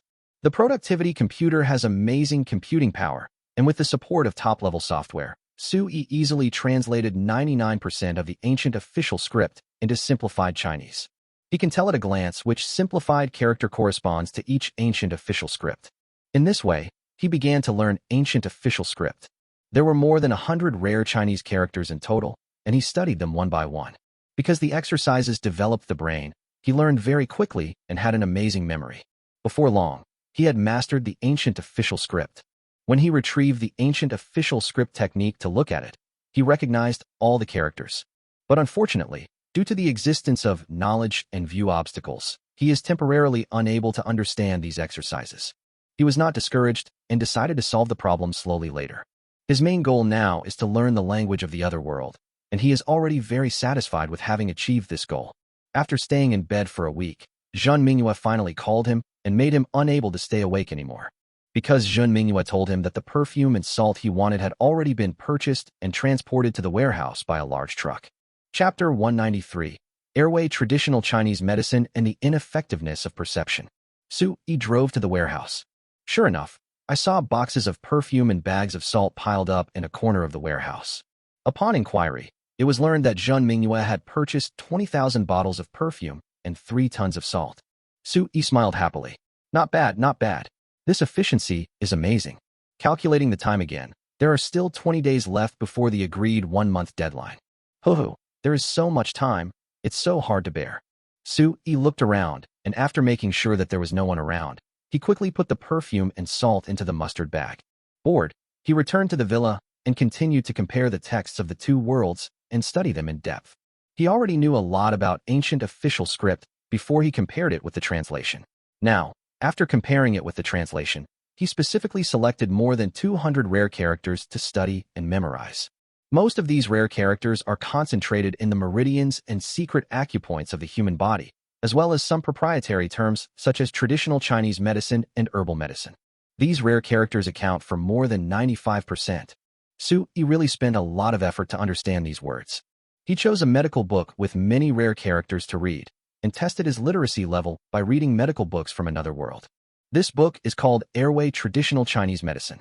The book says that people get sick because the qi in the human body is blocked. When people eat whole grains, waste will remain in the body, causing various blockages in the body, which will eventually lead to diseases. The treatment is also simple. As long as the doctor uses his own powerful true energy to ventilate and regulate the patient's pulse, the pulse will be smooth and the qi will flow, then all diseases will be eliminated. This is the theory of Qi Dao traditional Chinese medicine. After reading it, Su-yi was shocked. This theory is actually completely consistent with the theory of traditional Chinese medicine on Earth. The only difference is that the way Earth uses traditional Chinese medicine, acupuncture, and other means to ventilate and regulate the pulse of patients is slow and ineffective. But this book, Airway Traditional Chinese Medicine, is different. The doctor directly uses his own powerful true energy to perform treatments to ventilate and regulate the meridians. It lists several symptoms, which can directly unblock the vital energy and produce immediate results. Very awesome. Sui closed his eyes and thought carefully. I found that this treatment method is really amazing, and it really works. Before, when he drank alcohol, the alcohol was in his body and blood, but he used the Biming True Essence to circulate a large circle, and all the alcohol was filtered out. This is actually a kind of ventilation and meridian regulation. In a sense, it is also about removing blockages and removing dregs. It is about curing the disease. By the same token, Earth's traditional Chinese medicine uses medication, acupuncture, cupping, etc., in fact, to achieve this goal. However, Earth's doctors do not have true energy in their bodies, so they can only settle for second best and use crude acupuncture methods, or even drugs. This is actually a step down. When Sui understood this, his eyes lit up. He felt that the reason why Chinese medicine on Earth was declining was probably because doctors lack things like true essence and qi, and were unable to use their own true essence to treat patients. You should know that as long as you master the human body's meridians, acupoints, airways, etc., true energy can reach any place inside the human body and flow qi to any part. This is equivalent to performing surgery on the patient from the root. This kind of surgery can eliminate diseases without trauma, bleeding, harming the body, or depleting the patient's energy. If modern Chinese medicine had such methods, why would people still say that all Chinese medicine practitioners are scammers? Alas, no wonder Chinese medicine has declined. It turns out that its inheritance has been cut off from the root. I'll discuss this with Master D some other day. He's a master of traditional Chinese medicine, so he should know a lot about this and have a say. Sui thought about it and continued to read the rare characters in airway traditional Chinese medicine. Unconsciously, he found that he had read this, airway traditional Chinese medicine, several times, and the more he read, the deeper his understanding became. Suddenly, his head buzzed, as if he had been enlightened, and he actually understood the profound insights. Surprised, he quickly read it again, and then he was completely shocked. After reading it through this time, the diagrams of the human meridians, the airways, the acupuncture points, etc., were all imprinted in his mind. He was suddenly startled. How is this possible? Doesn't he have some inexplicable knowledge barrier when he reads all kinds of heaven-defying books about other worlds? Why does it feel like this obstacle has disappeared? After coming to his senses, he immediately took out a copy of the 3-level boxing manual and read it quickly. He discovered that he not only understood the words, but he could also understand the deeper meaning behind them. Could it be that the obstacles to knowledge and perception have been removed? Sui murmured in astonishment. But the next moment, he suddenly became enlightened. It was not that the obstacles to knowledge and understanding were broken, but that this was not the continent of eternal life. He had changed to another world. The obstruction of knowledge and views should only be effective on the continent of eternal life. Once you go beyond the Changshan continent, this divine ban will be completely useless. After understanding this, he was excited. Totally excited. Soon, he suppressed the joy in his heart, because the more he thought about it, the more terrifying it became. Is there really a great existence in the Changshan continent? For example, gods and demons, for example. Sui didn't dare to think about it. He used to think that traveling to the past was very interesting. He thought that his sudden possession of this ability was a coincidence, a result of fate or something like that. Now the more he thought about it, the more scared he felt. If there were gods and demons in the Changshan continent, would his travel to the past be under their surveillance? But the next moment, he comforted himself. I've worn it many times, it's okay. Even if I wear it again, I guess the gods and demons in that world won't have the time to care about a small person like me and meddle in my affairs. The gods and demons are high above, and they have their own important matters. Or perhaps, these guys are all asleep or have fallen. Just like what I said. After a round of self-hypnosis with the spirit of AQ, he felt at peace. Instead of having wild thoughts and feeling uneasy, it is better to calm down and learn the boxing, kicking, swordsmanship, and martial arts of the Changshan continent first. Just as he was daydreaming, the doorbell rang. Only then did he come to his senses and went to the surveillance camera. It was Di Hong. Why is he here? Just as he was wondering, he heard Di Hong outside say, "Boss, are you there? Di Hong is here to visit sincerely." Sui pressed the door open button. The door opened. Di Hong was delighted to see the door open, as it meant Sui was really at home. He walked into the villa and saw Sui sitting on the sofa, boiling water. "Come here. You've come at the right time. I'm just about to make some tea. Let's drink together," Sui said invitingly. Di Hong walked over respectfully, sat on the sofa, and saw a pot of extremely strange tea. This pot of tea was pure white, with white vapor emanating from it. It looked like fairy tea and was quite magical. What kind of tea is this? Dihong was surprised. Sui smiled and said, Tai Bai Shomei. Tai Bai Shomei. Yes, this is the best tea. Drinking it regularly can add 60 years to your life. Sui said with a smile. When Dihong heard this, he was shocked again. Drink it. It's a rare occasion for you to come here, so I brewed it specially for you. Try it. Sui smiled and gestured for him to drink the tea and not be polite. Dihong swallowed his saliva, picked up a cup, took a sip, and his eyes suddenly lit up. Then he couldn't help but drink it down in one gulp. Chapter 194, Recruiting a Disciple, Changxing Palace. Drink slowly, drink slowly. This pot is all yours. Sui smiled. The more he looked at Dihong, the more satisfied he became. This tool man helped him do a lot of things. Without him, the winery could not be opened. Such a person must be kept stable and made to be completely devoted to oneself. Sui said, Old D, you are the only one who knows that I have supernatural powers. Even my parents and my two childhood friends Chunling and Haozi don't know. Do you know? Dihong nodded hurriedly. He looked at Sui and felt a pressure looming over him, making him unable to move. The reason I let you know is because I don't treat you as an outsider. Sui said with a smile. Yes, I understand. Dihong nodded in fear. Sui said, I promised you to live for 60 years, and I haven't forgotten. This is actually very simple for me. For example, this tea is called Tai Bai Shomei.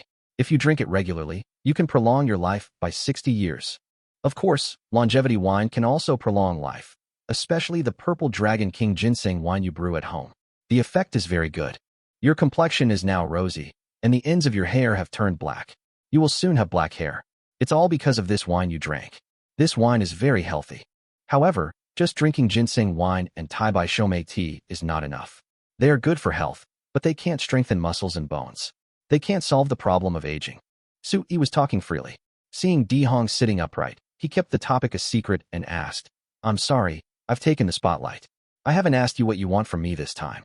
Dihong said awkwardly, I came here to say, the tiger bone wine you asked the winery to brew earlier is ready, and it's also made from raw pulp. Sui said, oh, and smiled. What a coincidence. This tiger bone wine has the effect of strengthening tendons and bones, and it is very effective. It should complement ginseng wine. Upon hearing this, Dihong nodded hurriedly. Yes. I've been researching tiger bone wine in the lab these past few days, and I've learned a little bit about its effects. Your tiger bone wine is at least 200 or 300 times more potent than ordinary tiger bone wine. Oh, so it means it's very effective? Sui asked. Very strong, said Dihong. Okay, I still have a lot of tiger bones here, so I can make a lot of raw wine. Sui said, Mr. D, you're in luck this time. If you drink ginseng wine and tiger bone wine in moderation, you might be able to regain your youth. Yes. Dihong nodded excitedly. He didn't dare to drink it privately before, but now with Sui's permission, he can drink it. Sui was right. Ginseng wine and tiger bone wine were indeed the best combination. Not only could they prolong life, they could also strengthen muscles and bones, allowing the body to return to its middle-aged state. Although birth, aging, sickness, and death are the laws of nature, he can definitely delay them to the greatest extent possible.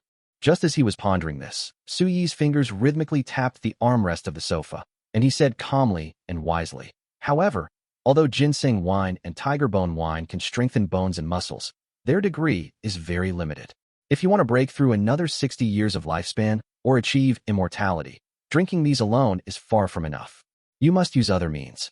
Dihong was shocked and said excitedly, Are you serious? Can you live forever? Sui nodded. People from Changxing continent could indeed do it, so he was not lying. Dihong trembled all over and asked, How? How can I achieve immortality? Of course it's cultivation. Sui said concisely. Su Fu, Patriarch Qin Tuan, and Yuan Tiangang all achieved immortality through cultivation. Now, I am destined to be immortal too. If you want to achieve immortality, then follow me. It's not impossible. As the saying goes, if one person succeeds, everyone else will benefit. Sui told the story slowly, but before he finished, Dihong had already knelt down in front of Sui. This was the second time he knelt down to Sui. The first time he knelt was when he saw Sui display his magical powers, and the second time he knelt was because he wholeheartedly wanted to convert to Sui and follow him. Mr. D, what are you doing? Sui asked knowingly. I am willing to follow you really. Dihong wanted to kowtow. Sui raised his hand, and a powerful energy immediately enveloped Di Hong, directly dragging him up and making it impossible for him to fall down. Di Hong was shocked again. Su, he said calmly, don't be in a hurry to kneel or kowtow. I need to explain the rules clearly to you. If you want to follow me, you must become my disciple and serve me with courtesy for the rest of your life. And you must never betray me for the rest of my life. Also, I, Su, don't accept anyone casually. If you are not pious enough, you cannot become my disciple. Okay, go back and think it over. Come back and talk after you've figured it out. Su was not in a hurry and gave Di Hong time to think about it, because this is indeed a big decision. However, Di Hong seemed to have already made up his mind and said excitedly, don't think about it. I am willing to take you as my master and serve you as a disciple for the rest of my life. I will never betray you. If I break my oath, I will be struck by 5 thunders and die without a burial place. He had a determined look on his face, and it was obvious that he had made up his mind. Suyi's fingers tapped the armrests rhythmically again, as if he was thinking. Finally, he made up his mind and said, okay, since you are sincere, I will accept you as a registered disciple first. To join my sect, you need to submit a letter of surrender. After you complete the test of surrender, I will perform the 3 bows and 9 kowtows. After saying this, Su retracted the energy he had released. Di Hong slowly landed on the ground, bowed his head, and said, thank you, master. Su nodded, very satisfied with Di Hong's performance. He said calmly, a nominal disciple is still a disciple. Please offer me some tea. After this cup of tea, our master-disciple relationship will be complete. Di Hong was overjoyed and immediately poured a cup of Tai Bai Shomei tea. He knelt down and handed it to Sui. Sui took it and drank it in one gulp. After the ceremony, he smiled and said, okay, stand up, sit down, and listen to me. Di Hong nodded and stood up, but did not dare to sit down. Instead, he stood aside and listened attentively to the instructions. Sui was very satisfied. This disciple was very sensible, which was good. He didn't force him to sit down. After thinking for a while, he said, since you have entered my sect, I will not hide many things from you. In addition to the purple Yun Dragon King Ginseng, Tiger Bone, and Tai Bai Shomei, I also have many similar things. However, I cannot take them out right now. Besides the Chongqing wine, I also own Chongqing Wood Industry, which is managed by Haozi. I'm also planning to open a tea company and a jade company. These will all be considered my businesses from now on. As the first disciple of my family, you are considered the eldest senior brother. It is your responsibility to oversee these industries. Do you understand? Di Hong nodded excitedly and couldn't help asking, Master, what is the name of our sect? The Hall of Eternal Life. Suyi's face was serious. Chapter 195, Boxing, Momentum, and Low Martial Arts. The Palace of Eternal Life. Di Hong's eyes lit up. The literal meaning of this sect is very clear, which is immortality. And looking at what Master has done, he has Chongqing Liquor Industry, Chongqing Wood Industry, and now he is planning to open a tea company and a jade company. These industries will probably be under the Chongqing Group in the future. And I heard from my master that Chongqing Group will be a property under the name of Chongqing Palace in the future. I think from now on, the Chongqing Palace will be the most respected. Just as I was imagining this, I heard Su say, from now on, all profitable companies will serve the Chongqing Palace. My core circle is only in the Chongqing Palace. Do you understand? Di Hong nodded. He understood that only core disciples could enter the Hall of Eternal Life. Master is going to establish a new sect. After figuring it out, Su said with a smile, just know it yourself. Currently, you are a registered disciple. Once you complete the Pledge of Allegiance mission, you will enter the Hall of Eternal Life and become a senior disciple. Haha, this is quite a big deal. However, you deserve it. You are old and steady. By fate, you are the only one who can be the eldest brother. Sui said lightly. When Di Hong heard this, he was immediately touched. Sui changed his tone and said, but from now on, don't call me master in public. Call me teacher. The title of master is not very popular in this world. Call me master behind closed doors. Yes, master. Di Hong nodded. He asked, then, what is my token of allegiance? Sui smiled and said, I haven't thought about it yet. I'll talk about it when I think about it. The letter of surrender is a test. You have to take it seriously. Yes. Di Hong looked serious, and it seemed that he had taken it seriously. Sui said, oh, right. I have a large number of tiger bones and poisonous red-capped king cobras. These snakes are very magical. You can take them back and study them to see what they can be used for. Red-crested king cobra? Di Hong was surprised. He had never heard of this kind of snake. Yes, its venom is very special. I heard that some snake venom can cure cancer, but I don't know if it's true. Its meat can be used to make wine. Anyway, you should study it first. Su-yi walked into the basement and put the red-crested king cobra and a tiger bone as big as an elephant into a mustard bag. Then he walked out and took them out in the spacious hall, which scared Di-hong. Out of nothing. Transform objects through the air? Di-hong swallowed and became even more respectful to Su-yi. Look, this one is tiger bones, and these are all red-crested king cobras, hundreds of them. Su-yi said. Di-hong went forward to check, and the more he looked, the more frightened he became. These things are all treasures. A snake is actually the size of a bowl and has a red comb on its forehead, which means it is very poisonous. And judging from the snake's body shape, the environment in which it grew up is very special. This also means that this snake is extremely valuable. As for treating cancer, most snake venoms are useless, but that is not absolute. Some snake venoms have the effect of treating cancer. Cancer cells are actually a type of mutated cells. Some snake venom is like honey, which will be swallowed by cancer cells, causing the cancer cells to die. Of course, he is now researching ways to conquer cancer, and still believes that anti-cancer substances can be extracted from purple dragon king ginseng. For example, the roots of purple dragon king ginseng contain very powerful ginsenosides, and ginseng polysaccharides. Among them, ginsenosides have the effect of enhancing immunity, which is a very powerful effect. He analyzed these saponins and found that saponins Rh2 and Rb1 were the most effective. Ginsenosides with diols also have strong anti-cancer properties. With the fewer sugar molecules, the greater the activity.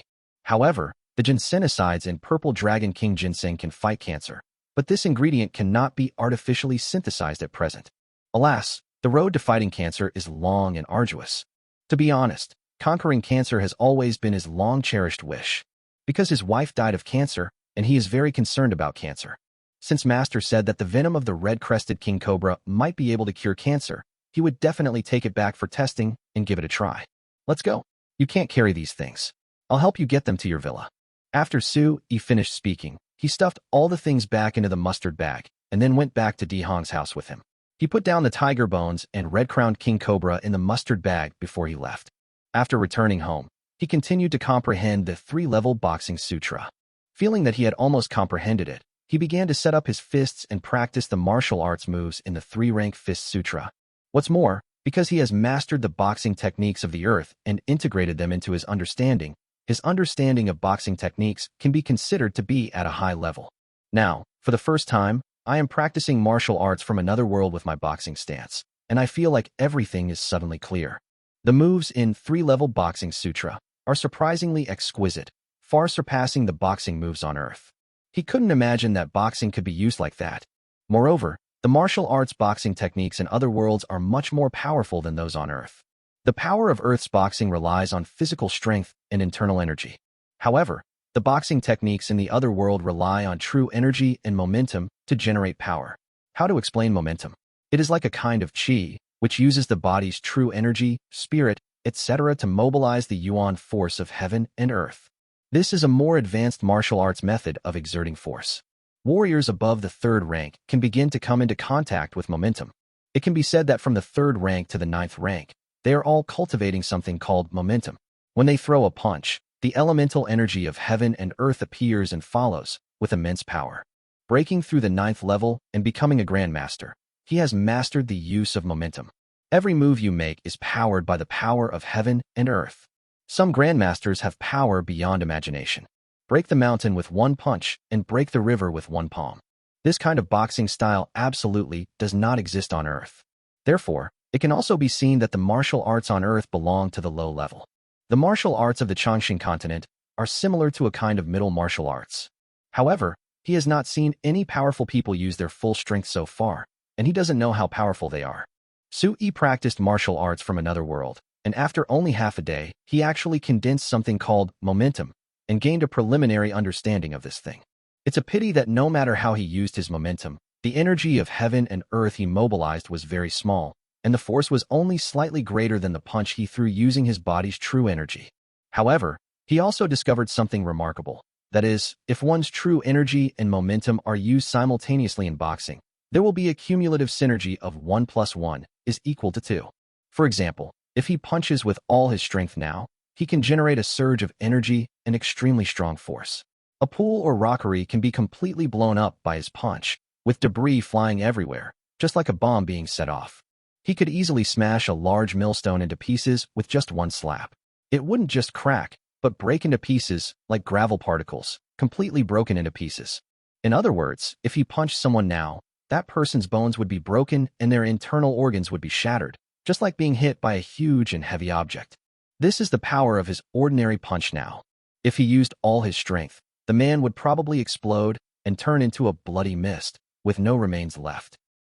He had a clear understanding of his boxing skills, so he began to practice boxing while practicing how to control the strength. There is a secret book that teaches you how to control strength, which is the subtle control of true energy and momentum. While he was studying the 3-level boxing sutra, his main focus was on practicing this secret book.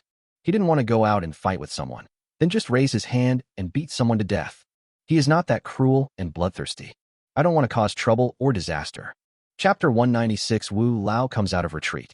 Now that he is on Earth, he should keep a low profile, as low-key as possible. After all, making a fortune quietly is the real truth. For the next few days, Sui stayed in the villa and did not go anywhere. I have been studying and practicing the subtle control of true energy. During this period, he just answered the phone and neither accepted visitors nor went out. Ever since he used high-tech methods to translate and compare the characters of the two worlds, he has thoroughly learned and mastered this language. In addition, without the obstacle of knowledge and perception, he finds practicing martial arts from another world very enjoyable. It's like exploring another world, another realm. It's so exciting. He even had a wish, which was to remain in seclusion, never leave the room, and just practice all day long. He now finally understood why his wife and old Wu had been in seclusion for such a long time. Because after the retreat, it feels so good to practice without distraction. After seclusion for more than 10 days, he finally went out after being so quiet that he wanted to move. He went to the Chongqing winery. Chunling was very busy at that time. However, she began to consider adjusting the production capacity and began to slowly reduce the production of civilian wine until it stopped production. When I asked about the price again, I found out that the prices had increased by 20% across the board. And this is only the first price increase planned by Chunling. Next, it will need to be adjusted again every 3 months or 6 months. In other words, this wine will only be sold at a higher price in the future. He also visited the underground raw liquor warehouse under the guidance of Chunling.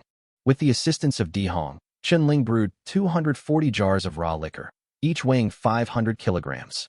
When the time comes, if these wines are simply blended with high-end wines, they will be sold well across the country.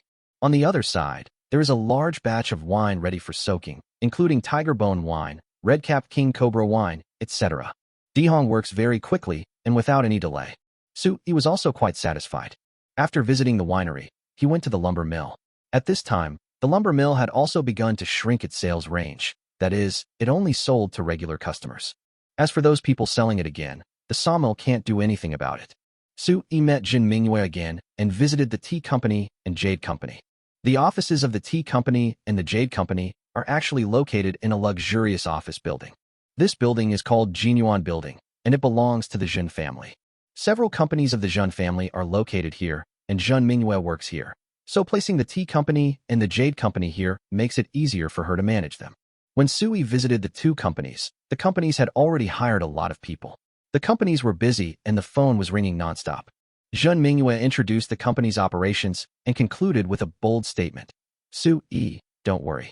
I, Zhen Mingyue, will definitely create a tea brand and a jade brand in the shortest possible time. With the top-grade tea and jade you provide, I can definitely do it. She patted her chest and promised. Sui smiled. Take your time. Don't rush. Don't put pressure on yourself. I always believe in you. Zhen Mingyue was deeply moved. In fact, Sui knew nothing. He just came to inspect and pretend to be cool so that they wouldn't think he didn't care about his career. But the truth is, he really doesn't care much. At least, compared to learning martial arts from another world, these business matters are too troublesome. Learning martial arts from another world is more attractive and more interesting. By the way, please help me purchase some more perfume and also some salt. Besides these, women's underwear, panties, sanitary napkins. You can also help me buy them. Remember, I want large or extra large sizes. Sui's words left Zhen Mingyue dumbfounded. What's going on? You purchased salt and perfume before, and now you want to purchase women's products? I'm so weird too. Oh, don't worry about it. Just do it. Sui said. Zhen Mingyue said awkwardly. What size do you want?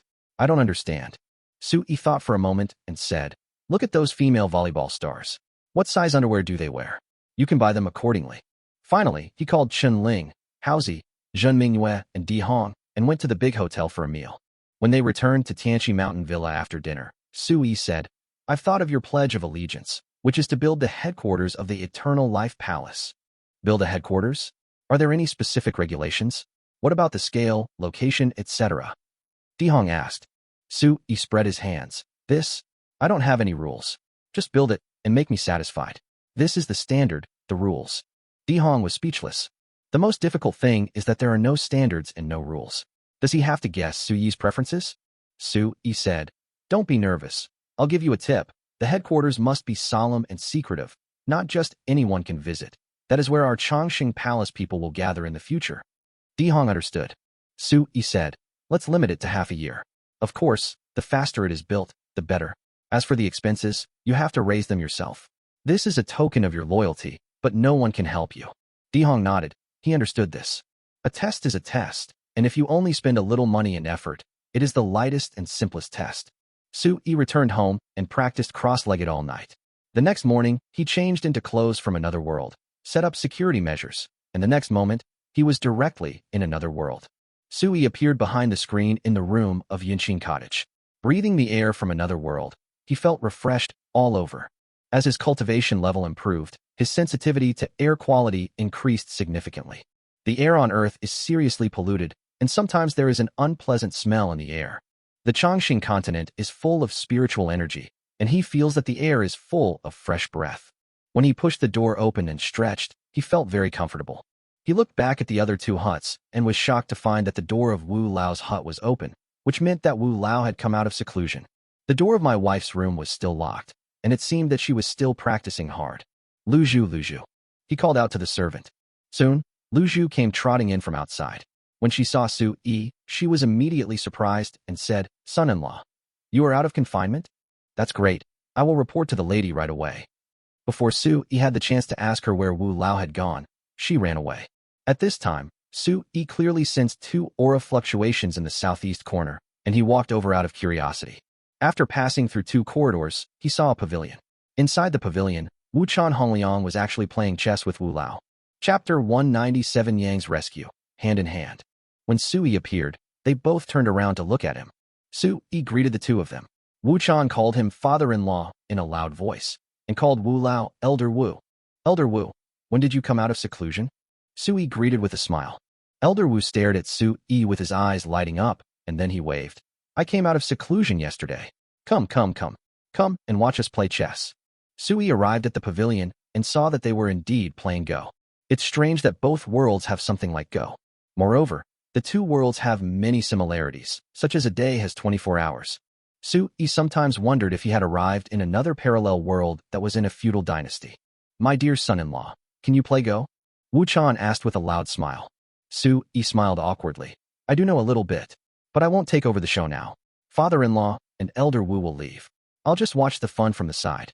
Wu Chan stared at Su-yi loudly for a while, and suddenly asked, You practiced martial arts? Wu Chan Hongliang is a martial artist himself, and he can tell who practices martial arts at a glance. Although Su-yi subtly controlled the Baiming True essence in his body and condensed it into the Baiming True seed, the physical characteristics of his martial arts training were visible at a glance. Elder Wu also stared at Su-yi and exclaimed in amazement, You are not bad, kid. You are completely different from when you came to the City Lord's mansion. If it weren't for the reminder from City Lord Wu Chan, I would have almost made a mistake. The more Elder Wu looked at Su-yi, the brighter his eyes became. Finally, he exclaimed in surprise, Not only have you practiced martial arts, but you have also cultivated an extremely advanced internal breathing method. You have even broken through to the 7th level of martial arts. Su-yi felt that Elder Wu was using some powerful peeping technique that made his hair stand on end, as if he could see through him completely. Huh, the talisman I gave you is broken? You actually have a spiritual tool like a mustard seed bag on you? Did you buy it? Elder Wu exclaimed in surprise, and seemed to have no intention of guarding the door. Wu Chan listened loudly, and was also dumbfounded. A breakthrough in martial arts? Reaching the 7th level? How come I didn't see it? A magic charm? He actually had a magic charm on him? Now there's a mustard bag? What have you been through these days? Asked Elder Wu. He was extremely curious now, because he had met Su-yi in Feisher village. At that time, he was just a beginner, useless, and almost like an ordinary person. But now, how long has it been? He has reached the 7th level in martial arts. Who would believe this if I told them? Moreover, he and the colorful tiger have a secret that cannot be revealed. All these events cast a cloud of doubt over Elder Wu's head. He had never seen anyone who had frequent adventures and suddenly grew rapidly. Sui scratched his head and said awkwardly, "This is a long story. Let's talk about it later. Let's talk about it later." Sui tried to brush it off, but the Wu elder didn't seem to want to let him go. He asked solemnly, "Where's the witch talisman I gave you? Why is it broken?" Sui felt that he couldn't get away with it, so he could only tell the truth. Wu Qingxian and I went to the Wu family sutra library. As a result, when I was using the Lingyu Gongfa slate to obtain an internal breathing method, the witch talisman hanging around my neck inexplicably broke and turned into powder. To be honest, I don't know what happened. Why did the witch talisman suddenly break? Elder Wu, I'm also very sorry, but this is really not my fault. Sui explained. Elder Wu and Wu Chanhongliang beside him were completely dumbfounded. Wu Chan loudly interrupted and asked, "My dear son-in-law, what kind of martial arts did you inherit?" Sui swallowed his saliva. How could he explain this thing? Even if you are old Taishan, you still have to keep secrets. Also, my father-in-law is such a grown man. Why is he asking such a private matter? He really doesn't know the rules. What should I do now? Tell me or not. If I don't tell you, I'm disrespecting my future father-in-law. If I tell you, you'll be showing off your cards. Just when he was in trouble, Wu Chan said loudly and awkwardly, I'm sorry, I said something wrong. The technique is a secret, my dear son-in-law. Please don't tell me, don't tell me. I take back what I said. However, the fact that it allowed you to absorb spiritual energy crazily when you obtained the inheritance, causing the witch talisman to shatter, that means one thing. This technique is of a very high grade. The cicada spoke in a loud and clear voice. Sui was dumbfounded. Damn it, everyone analyzed him so accurately. Are they going to strip him naked? Just then, Yang appeared and rescued him. Yang came over with a smile and said, "Son-in-law, why are you here? Come, follow me to the front hall. Let's talk about business." Yang bowed loudly to Wu Chan, then bowed slightly to Elder Wu before pulling Sui away. Of course Sui dodged. Oh, it's so terrifying to be in front of Wu Chan Hongliang and Elder Wu. It's almost like the feeling of being forced by my mother to go on a blind date. I knew he wouldn't have taken the initiative to come to me just now. Sui secretly looked back and saw the puzzled eyes and solemn expressions of Wu Chan Hongliang and Elder Wu when they looked at him. However, he was indeed very grateful to Yang for showing up in time to save the situation. "Mother-in-law, where are you taking me?" Sui felt strange as he saw his hand being held by Yang. Yang led Sui around 2 corridors before stopping and saying, "The master is playing chess with Elder Wu. Why are you joining in the fun?" Sui was stunned. A rivalry? No, he didn't notice that the two were competing at all. Okay, let's not talk about this anymore. By the way, I've been waiting for you to bring that perfume and snow salt every day. Now you've finally come out of seclusion. Thank God. If you don't want a good son-in-law, will you contact Feisher village right now? Yang seemed a little anxious. Sui asked, "Why is my mother-in-law so anxious? Are those 3 scented lotions and snow salts selling well?" Yang was embarrassed.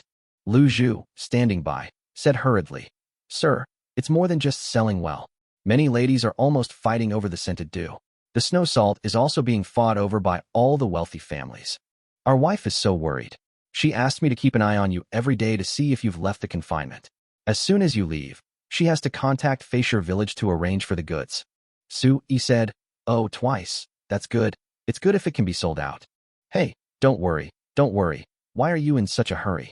The goods are all in their own mustard bags." "Well, okay then," Sui said. "I'll use a secret method to ask over there. If possible, I'll have them transported over." Sui pretended to return to his hut, and after coming out, he said with a smile, Okay, it's okay. They will deliver the goods tomorrow. I will go out to meet them then." When Yang heard this, she immediately smiled happily. Sui said, "Mother-in-law, the tea leaves, spiritual springs, and jade stones mentioned earlier." Before Sui finished speaking, Yang smiled and said, "Don't worry, we've prepared everything. Tea leaves, spiritual springs, and jade. You can have as much as you want." Sui was satisfied. Very, very satisfied.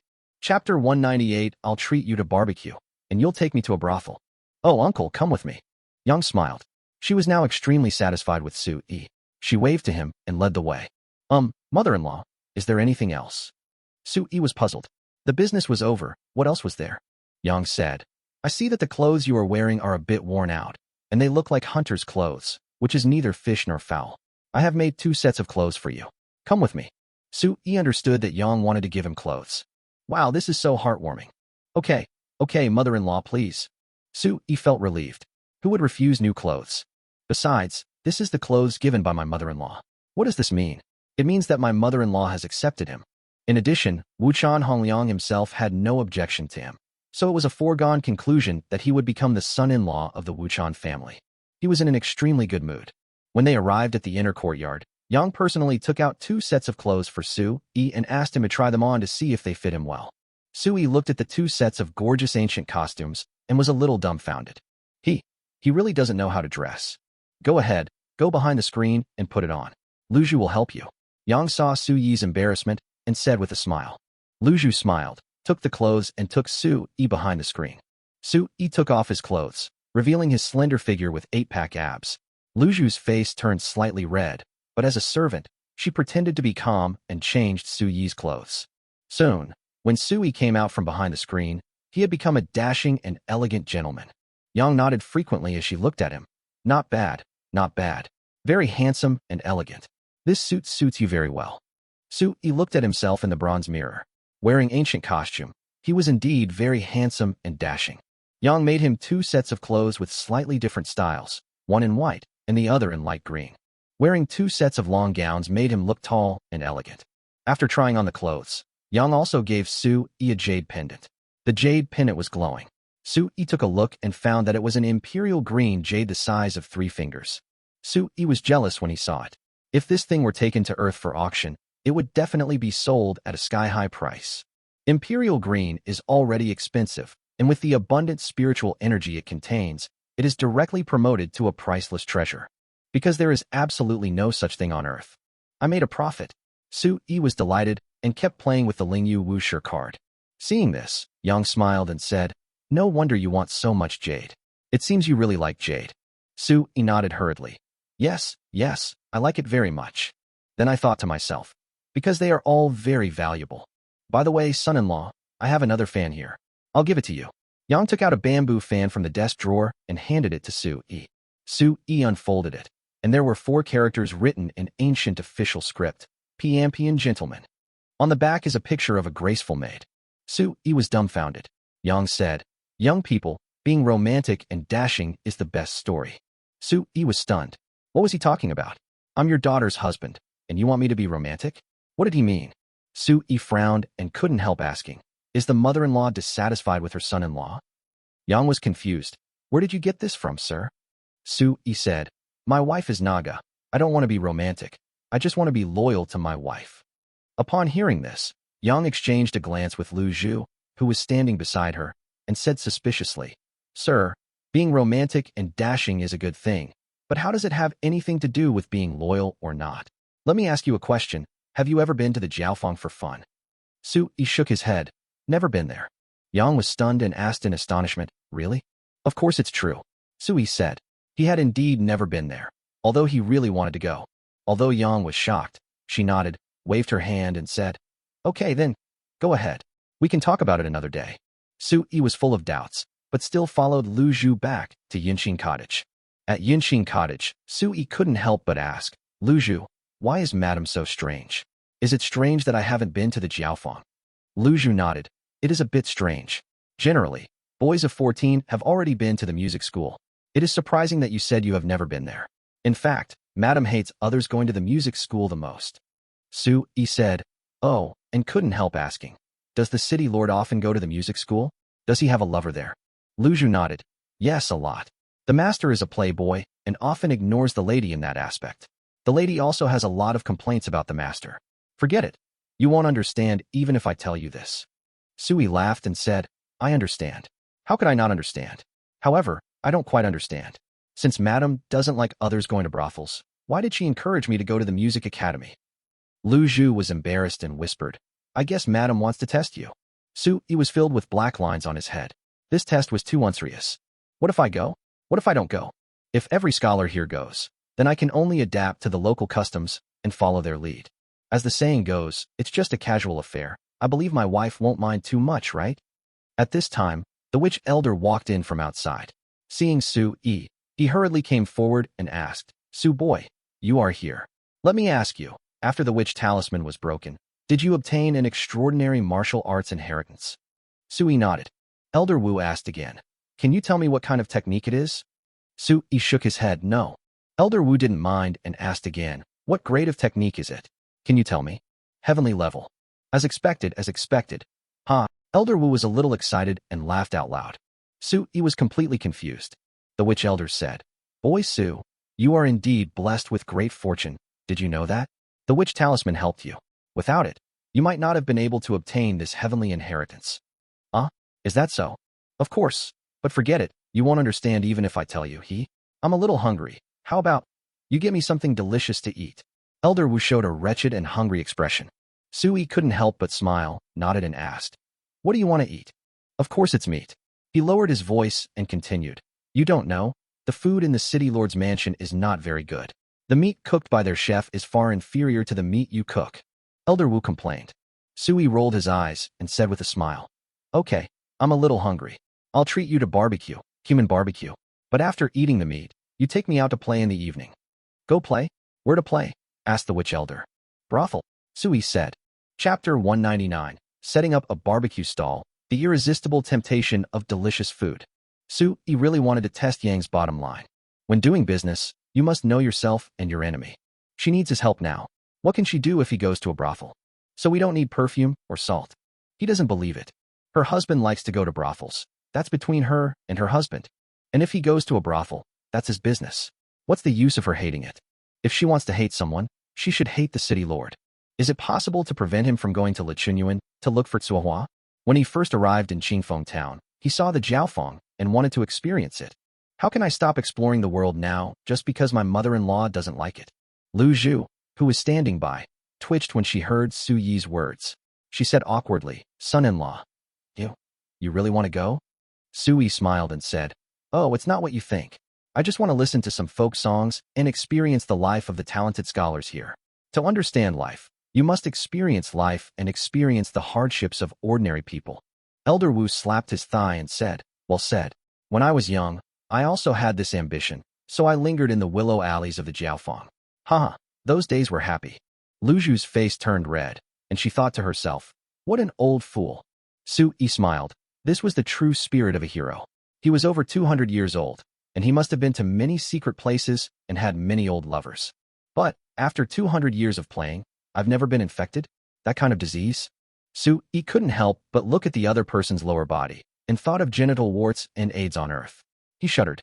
Well, he can just go there to drink some wine, listen to some songs, and have some sex with the big girls. If he really wants to experience the real thing, then, forget it. Brother, I am also a good young man with a bottom line. Elder Wu patted Su-yi's shoulder and assured him with a smile. Don't worry, Su-kid, I'll take you there. Everything will be fine. So, isn't it time for you to get some meat to eat? Yes. Su-yi smiled and took out a barbecue grill and charcoal from the mustard bag. He also asked the witch elder to use witchcraft to make a fire. Su-yi had also taken out the sirloin steak and the beef skewers and started grilling them. Of course, all the barbecue ingredients were also available. At the beginning, he went to the supermarket to do some shopping and had long anticipated this day. The sirloin steak is packed in a bag and has been marinated. The stainless steel tray is placed on the charcoal fire, and the sirloin steak is fried on the stainless steel tray. He put butter in it, and it smelled delicious after frying. While frying the steak, he also took out eggs and fried a few poached eggs. When the steak was almost cooked, he took out the black pepper sauce and poured it on top. The aroma is so pervasive that it makes your mouth water. There were also grilled beef skewers, sizzling with butter. Su-yi sprinkled them with oyster sauce, chili salt, cumin powder, etc., and the aroma was so fragrant that he wanted to bite his tongue off. Of course, Su-yi's gorgeous performance stunned Elder Wu and Lu Zhu. Elder Wu swallowed his saliva, leaned forward and smiled. Su-boy, what did you make? It smells so good. Lu Zhu also said, yes, my dear, it smells so good that I am drooling. Su-yi rolled his eyes at the two of them, took out a skewer of roasted beef and handed it to them. Don't talk, try it. For Su-yi, everyone's mouths were used to eat, not to ask questions. He took a bite himself first. Wow, it was still the same recipe, the same familiar taste. Oh, it seems like something is missing. Bingo, there is no wine. How can we have barbecue without wine? Sui produced 3 more bottles of elixir of immortality from the mustard seed bag, one for himself, one for Elder Wu, and even one for the maid Lu Zhu. Come on, why are you standing here? Sit down and eat and drink together. As he spoke, Sui had already taken 3 large steaks out of the pan, along with a handful of grilled beef skewers. While eating, he put 10 sweet potatoes on the oven. He wants to eat while roasting sweet potatoes. Time must be used wisely. Elder Wu had eaten roasted sweet potatoes before and found them extremely delicious. When he saw the roasted sweet potatoes, he smiled with satisfaction. Only the maid Lu Zhu was ignorant and ate the fatty beef and black pepper steak happily. By this time, the fragrance had already drifted to other yards and the front yard. The aroma of roasted sweet potatoes, barbecue, and even the aroma of 52% alcoholic liquor. A large group of servants and guards came in search of the scent and finally gathered in front of the Yunqing cottage. As they were about to have lunch, Grandma Zhu, Madame Yang, and Wuchan Hongliang all smelled the fragrance and couldn't help themselves. They stood up and came to the front of Yunqing cottage. When we got to the yard, the smell was even better. Get out of the way, everyone is gone. After Yang gave the order, the servants and guards all left reluctantly. Wuchan Hongliang had eaten Su Yi's food before, so he was the thickest skinned. He immediately slid in with a smile to please him. My dear son-in-law, what are you cooking? Why does it taste so good? When he saw the immortal wine, the alcohol bug in his stomach began to tempt him again, and he said embarrassedly, My dear son-in-law, give me some wine too. Su Yi was not a stingy person, so he directly gave his elixir of immortality to the other party. Then continue with the barbecue. This time, he added a grill and lit a full fire. He worked left and right, grilling both fat and lean beef, adding a few handfuls of leeks, and ordered 5 more steaks with black pepper sauce. Because the charcoal fire was strong, the aroma began to rise after 1 minute of roasting, and it was almost cooked after 3 minutes. Su Yi began to add various seasonings. The next moment, the aroma filled my nose. The old lady was originally standing outside Yunqing cottage, hesitating whether to come in. Now she couldn't help herself and said to Yang, Come on, let's go in and see what delicious food Sun Xianqiu has made. Let's go and have some of his food. When Su Yi saw so many people coming in, it was both expected and unexpected. In order to free up his hands, he immediately grabbed 2 maids to serve as soldiers. These 2 maids were Lu Zhu and Lu Lu.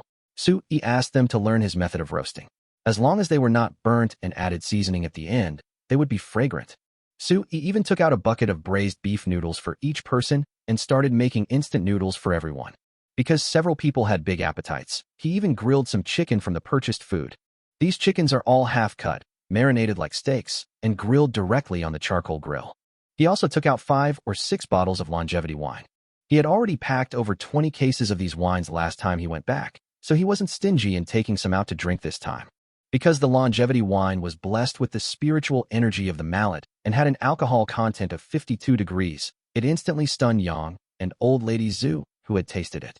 They couldn't imagine that in addition to perfume and salt, Su Yi actually had such a strong wine that was full of spiritual energy. Yang immediately saw a strong business opportunity. Chapter 200 Little Ginseng, called Gigai. In addition to the wine, Yang tasted the instant noodles and drank a sip of the instant noodle soup, and her eyes lit up. There is also steak. I feel that the sauce combined with the medium-rare steak is simply delicious.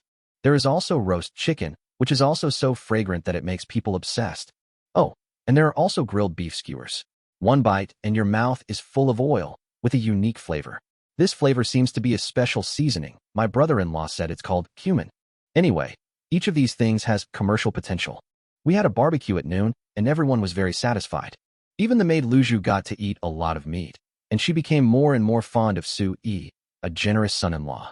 The barbecue and longevity wine were hastily finished at 3 in the afternoon, and it ended with a feeling of not having finished enough and being a little unwilling to let it go. Yang once again clung to Su Yi and said with a smile, Son-in-law, you have such a good immortality wine. Why didn't you take it out earlier? This kind of wine is pure and strong, and it's basically not available in the Chongqing continent. Besides, this wine is absolutely nectar. If we sell it, it will definitely fetch a good price. Su Yi shook his head. This wine needs a mallet, but I don't have that many mallets. If you can provide me with mallets, I will give you as much of this wine as you want. Banshui? You mean the earth spirit? Yes, it's the earth spirit. Su Yi nodded. The mallet, earth spirit, and ginseng are all the same thing. Yang frowned and shook her head, saying, Earth spirits are hard to find. The place with the most earth spirits is Lushan. But there are ferocious spirit beasts in Lushan Mountain. It's not a place where ordinary people can enter and exit at will. It's easy to get killed stealing earth spirits. It's very dangerous there. Su-yi was surprised and said, No way. Lushan is very peaceful. How could it be dangerous? Yang's face was filled with black lines. Lushan is the legendary land of demons. It is only friendly to the indigenous people. Don't you know this? Is that so? Su-yi was dumbfounded. He was not a native of Lushan, but he didn't seem to have encountered any danger, nor did he seem to be unfriendly. Of course it is. Otherwise, why do you think no one has gone to mine the numerous natural treasures in Lushan? Especially in the depths of Lushan, where spiritual beasts linger, even a 9th-rank warrior would be trembling with fear if he went in, fearing the danger of death, not to mention ordinary warriors. Yang said. Su-yi said, How can the lady go then? Yang said, Naga has her own opportunities. Besides, she is only on the outskirts of Lushan Mountain. She will not easily enter the depths of Lushan Mountain. Do you know what is deep in Lushan Mountain? Su-yi asked. I know. Yang said, Didn't I just say that it's a forbidden place for gods and demons? Su-yi. Naga didn't say anything about this situation. Damn, Elder Wu never mentioned this. There is also the colorful spirit tiger lion, which was not mentioned either. What is the forbidden land of gods and demons? Su-yi frowned. Yang said, The forbidden land of gods and demons is the forbidden land of gods and demons. It has been said like this for thousands of years. Su-yi was speechless. It seemed that his mother-in-law was also a person with only a superficial understanding. Asking her would definitely not yield any results. It would be better to ask Wu Qingxian. At least, the Wu family's scripture library must have records. But unfortunately, he didn't stay there for many days, and most of the things he copied were techniques. He didn't even copy some historical records. He suddenly remembered that there was a travel book in his mustard seed bag that he had stolen from the Sutra library. It was written on animal skin and was called the Book of the Common People. That was the self-transformation of a martial arts grandmaster. This grandmaster was a woman, and she called herself an amateur. In this grandmaster's autobiography, there was no mention of martial arts. Instead, she talked about her experiences while studying abroad, which were written in great detail. It also seemed to mention that she had entered the depths of Lushan Mountain and had some adventures there. But when he reached the important part, he was interrupted by Wu Qingxian, and then he threw the book into the mustard seed bag without thinking. I'll take it out and read it next time when I have time. It's quite interesting to read as a travelogue, Su-yi thought to himself. Let's not talk about this. Can I use something else to replace the earth spirit? Yang asked. Replace? That shouldn't work, Su-yi said.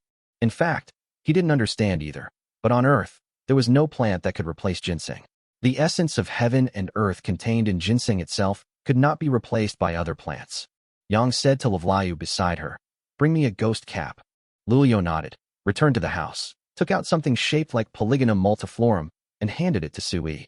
Su-yi took a look and saw that this thing was in human form, a bit like Polygonum multiflorum. But after a closer look, it was not Polygonum multiflorum, because this thing was not so black, but plump and rosy. Yang said, This thing is called a ghost cover. Damn, Su-yi complained in his heart. This name is really scary. Why is it called Gigai? Su-yi asked. Yang said, Because this thing prefers shade to sunlight, it only grows in damp places. As you know, damp places are full of yin energy, which often breeds demons and monsters. That's why it's called ghost cover. Its efficacy is similar to that of a goblin, but not as strong as a goblin. It's only equivalent to a goblin of about 100 years old. It can't compare to goblins of older ages, but it shouldn't be a problem to use it to make wine. It also has another nickname, Little Earth Spirit. When the herbal medicine shop doesn't have Earth Spirit, they use this as a substitute. The only advantage of this thing is that it's easy to grow and can be cultivated artificially, unlike Earth Spirit, which needs to grow for hundreds of years. It can be harvested after about 30 years. Yang told the story slowly. Su-yi was shocked. He was excited, so excited. Is there such a magical thing in the world? Is it similar to ginseng? It's just that its efficacy is weaker than that of older ginseng, but it can still be compared with ginseng that is about 100 years old. Oh shit. The benefits of century-old ginseng are already pretty amazing, right? It is indeed no problem to use it to make wine. The most important thing is that this thing can be cultivated in large quantities, which means it can be supplied in large quantities. Holy crap! Holy crap! Holy crap! Doesn't this mean that if he uses this to brew the wine of immortality, he can greatly increase the output, or even have no limit on the output. If they could produce as much as they wanted, wouldn't Earth's wine industry be completely destroyed by the immortality wine? Sui was extremely excited, but he suppressed his excitement and didn't let it show. His mind was racing, and he was thinking a lot. He can use this thing, but wine still cannot be produced without limit and supplied to the market on a large scale without limit. Scarcity makes things valuable, and he only wants to make high-end wine. He just wants to make money from the rich people all over the world and fleece the rich. Before he could protect himself, he had to slow down, take steady steps, and slowly chip away at the high-end market. He didn't want to move too fast, attracting others' attention and causing unnecessary trouble.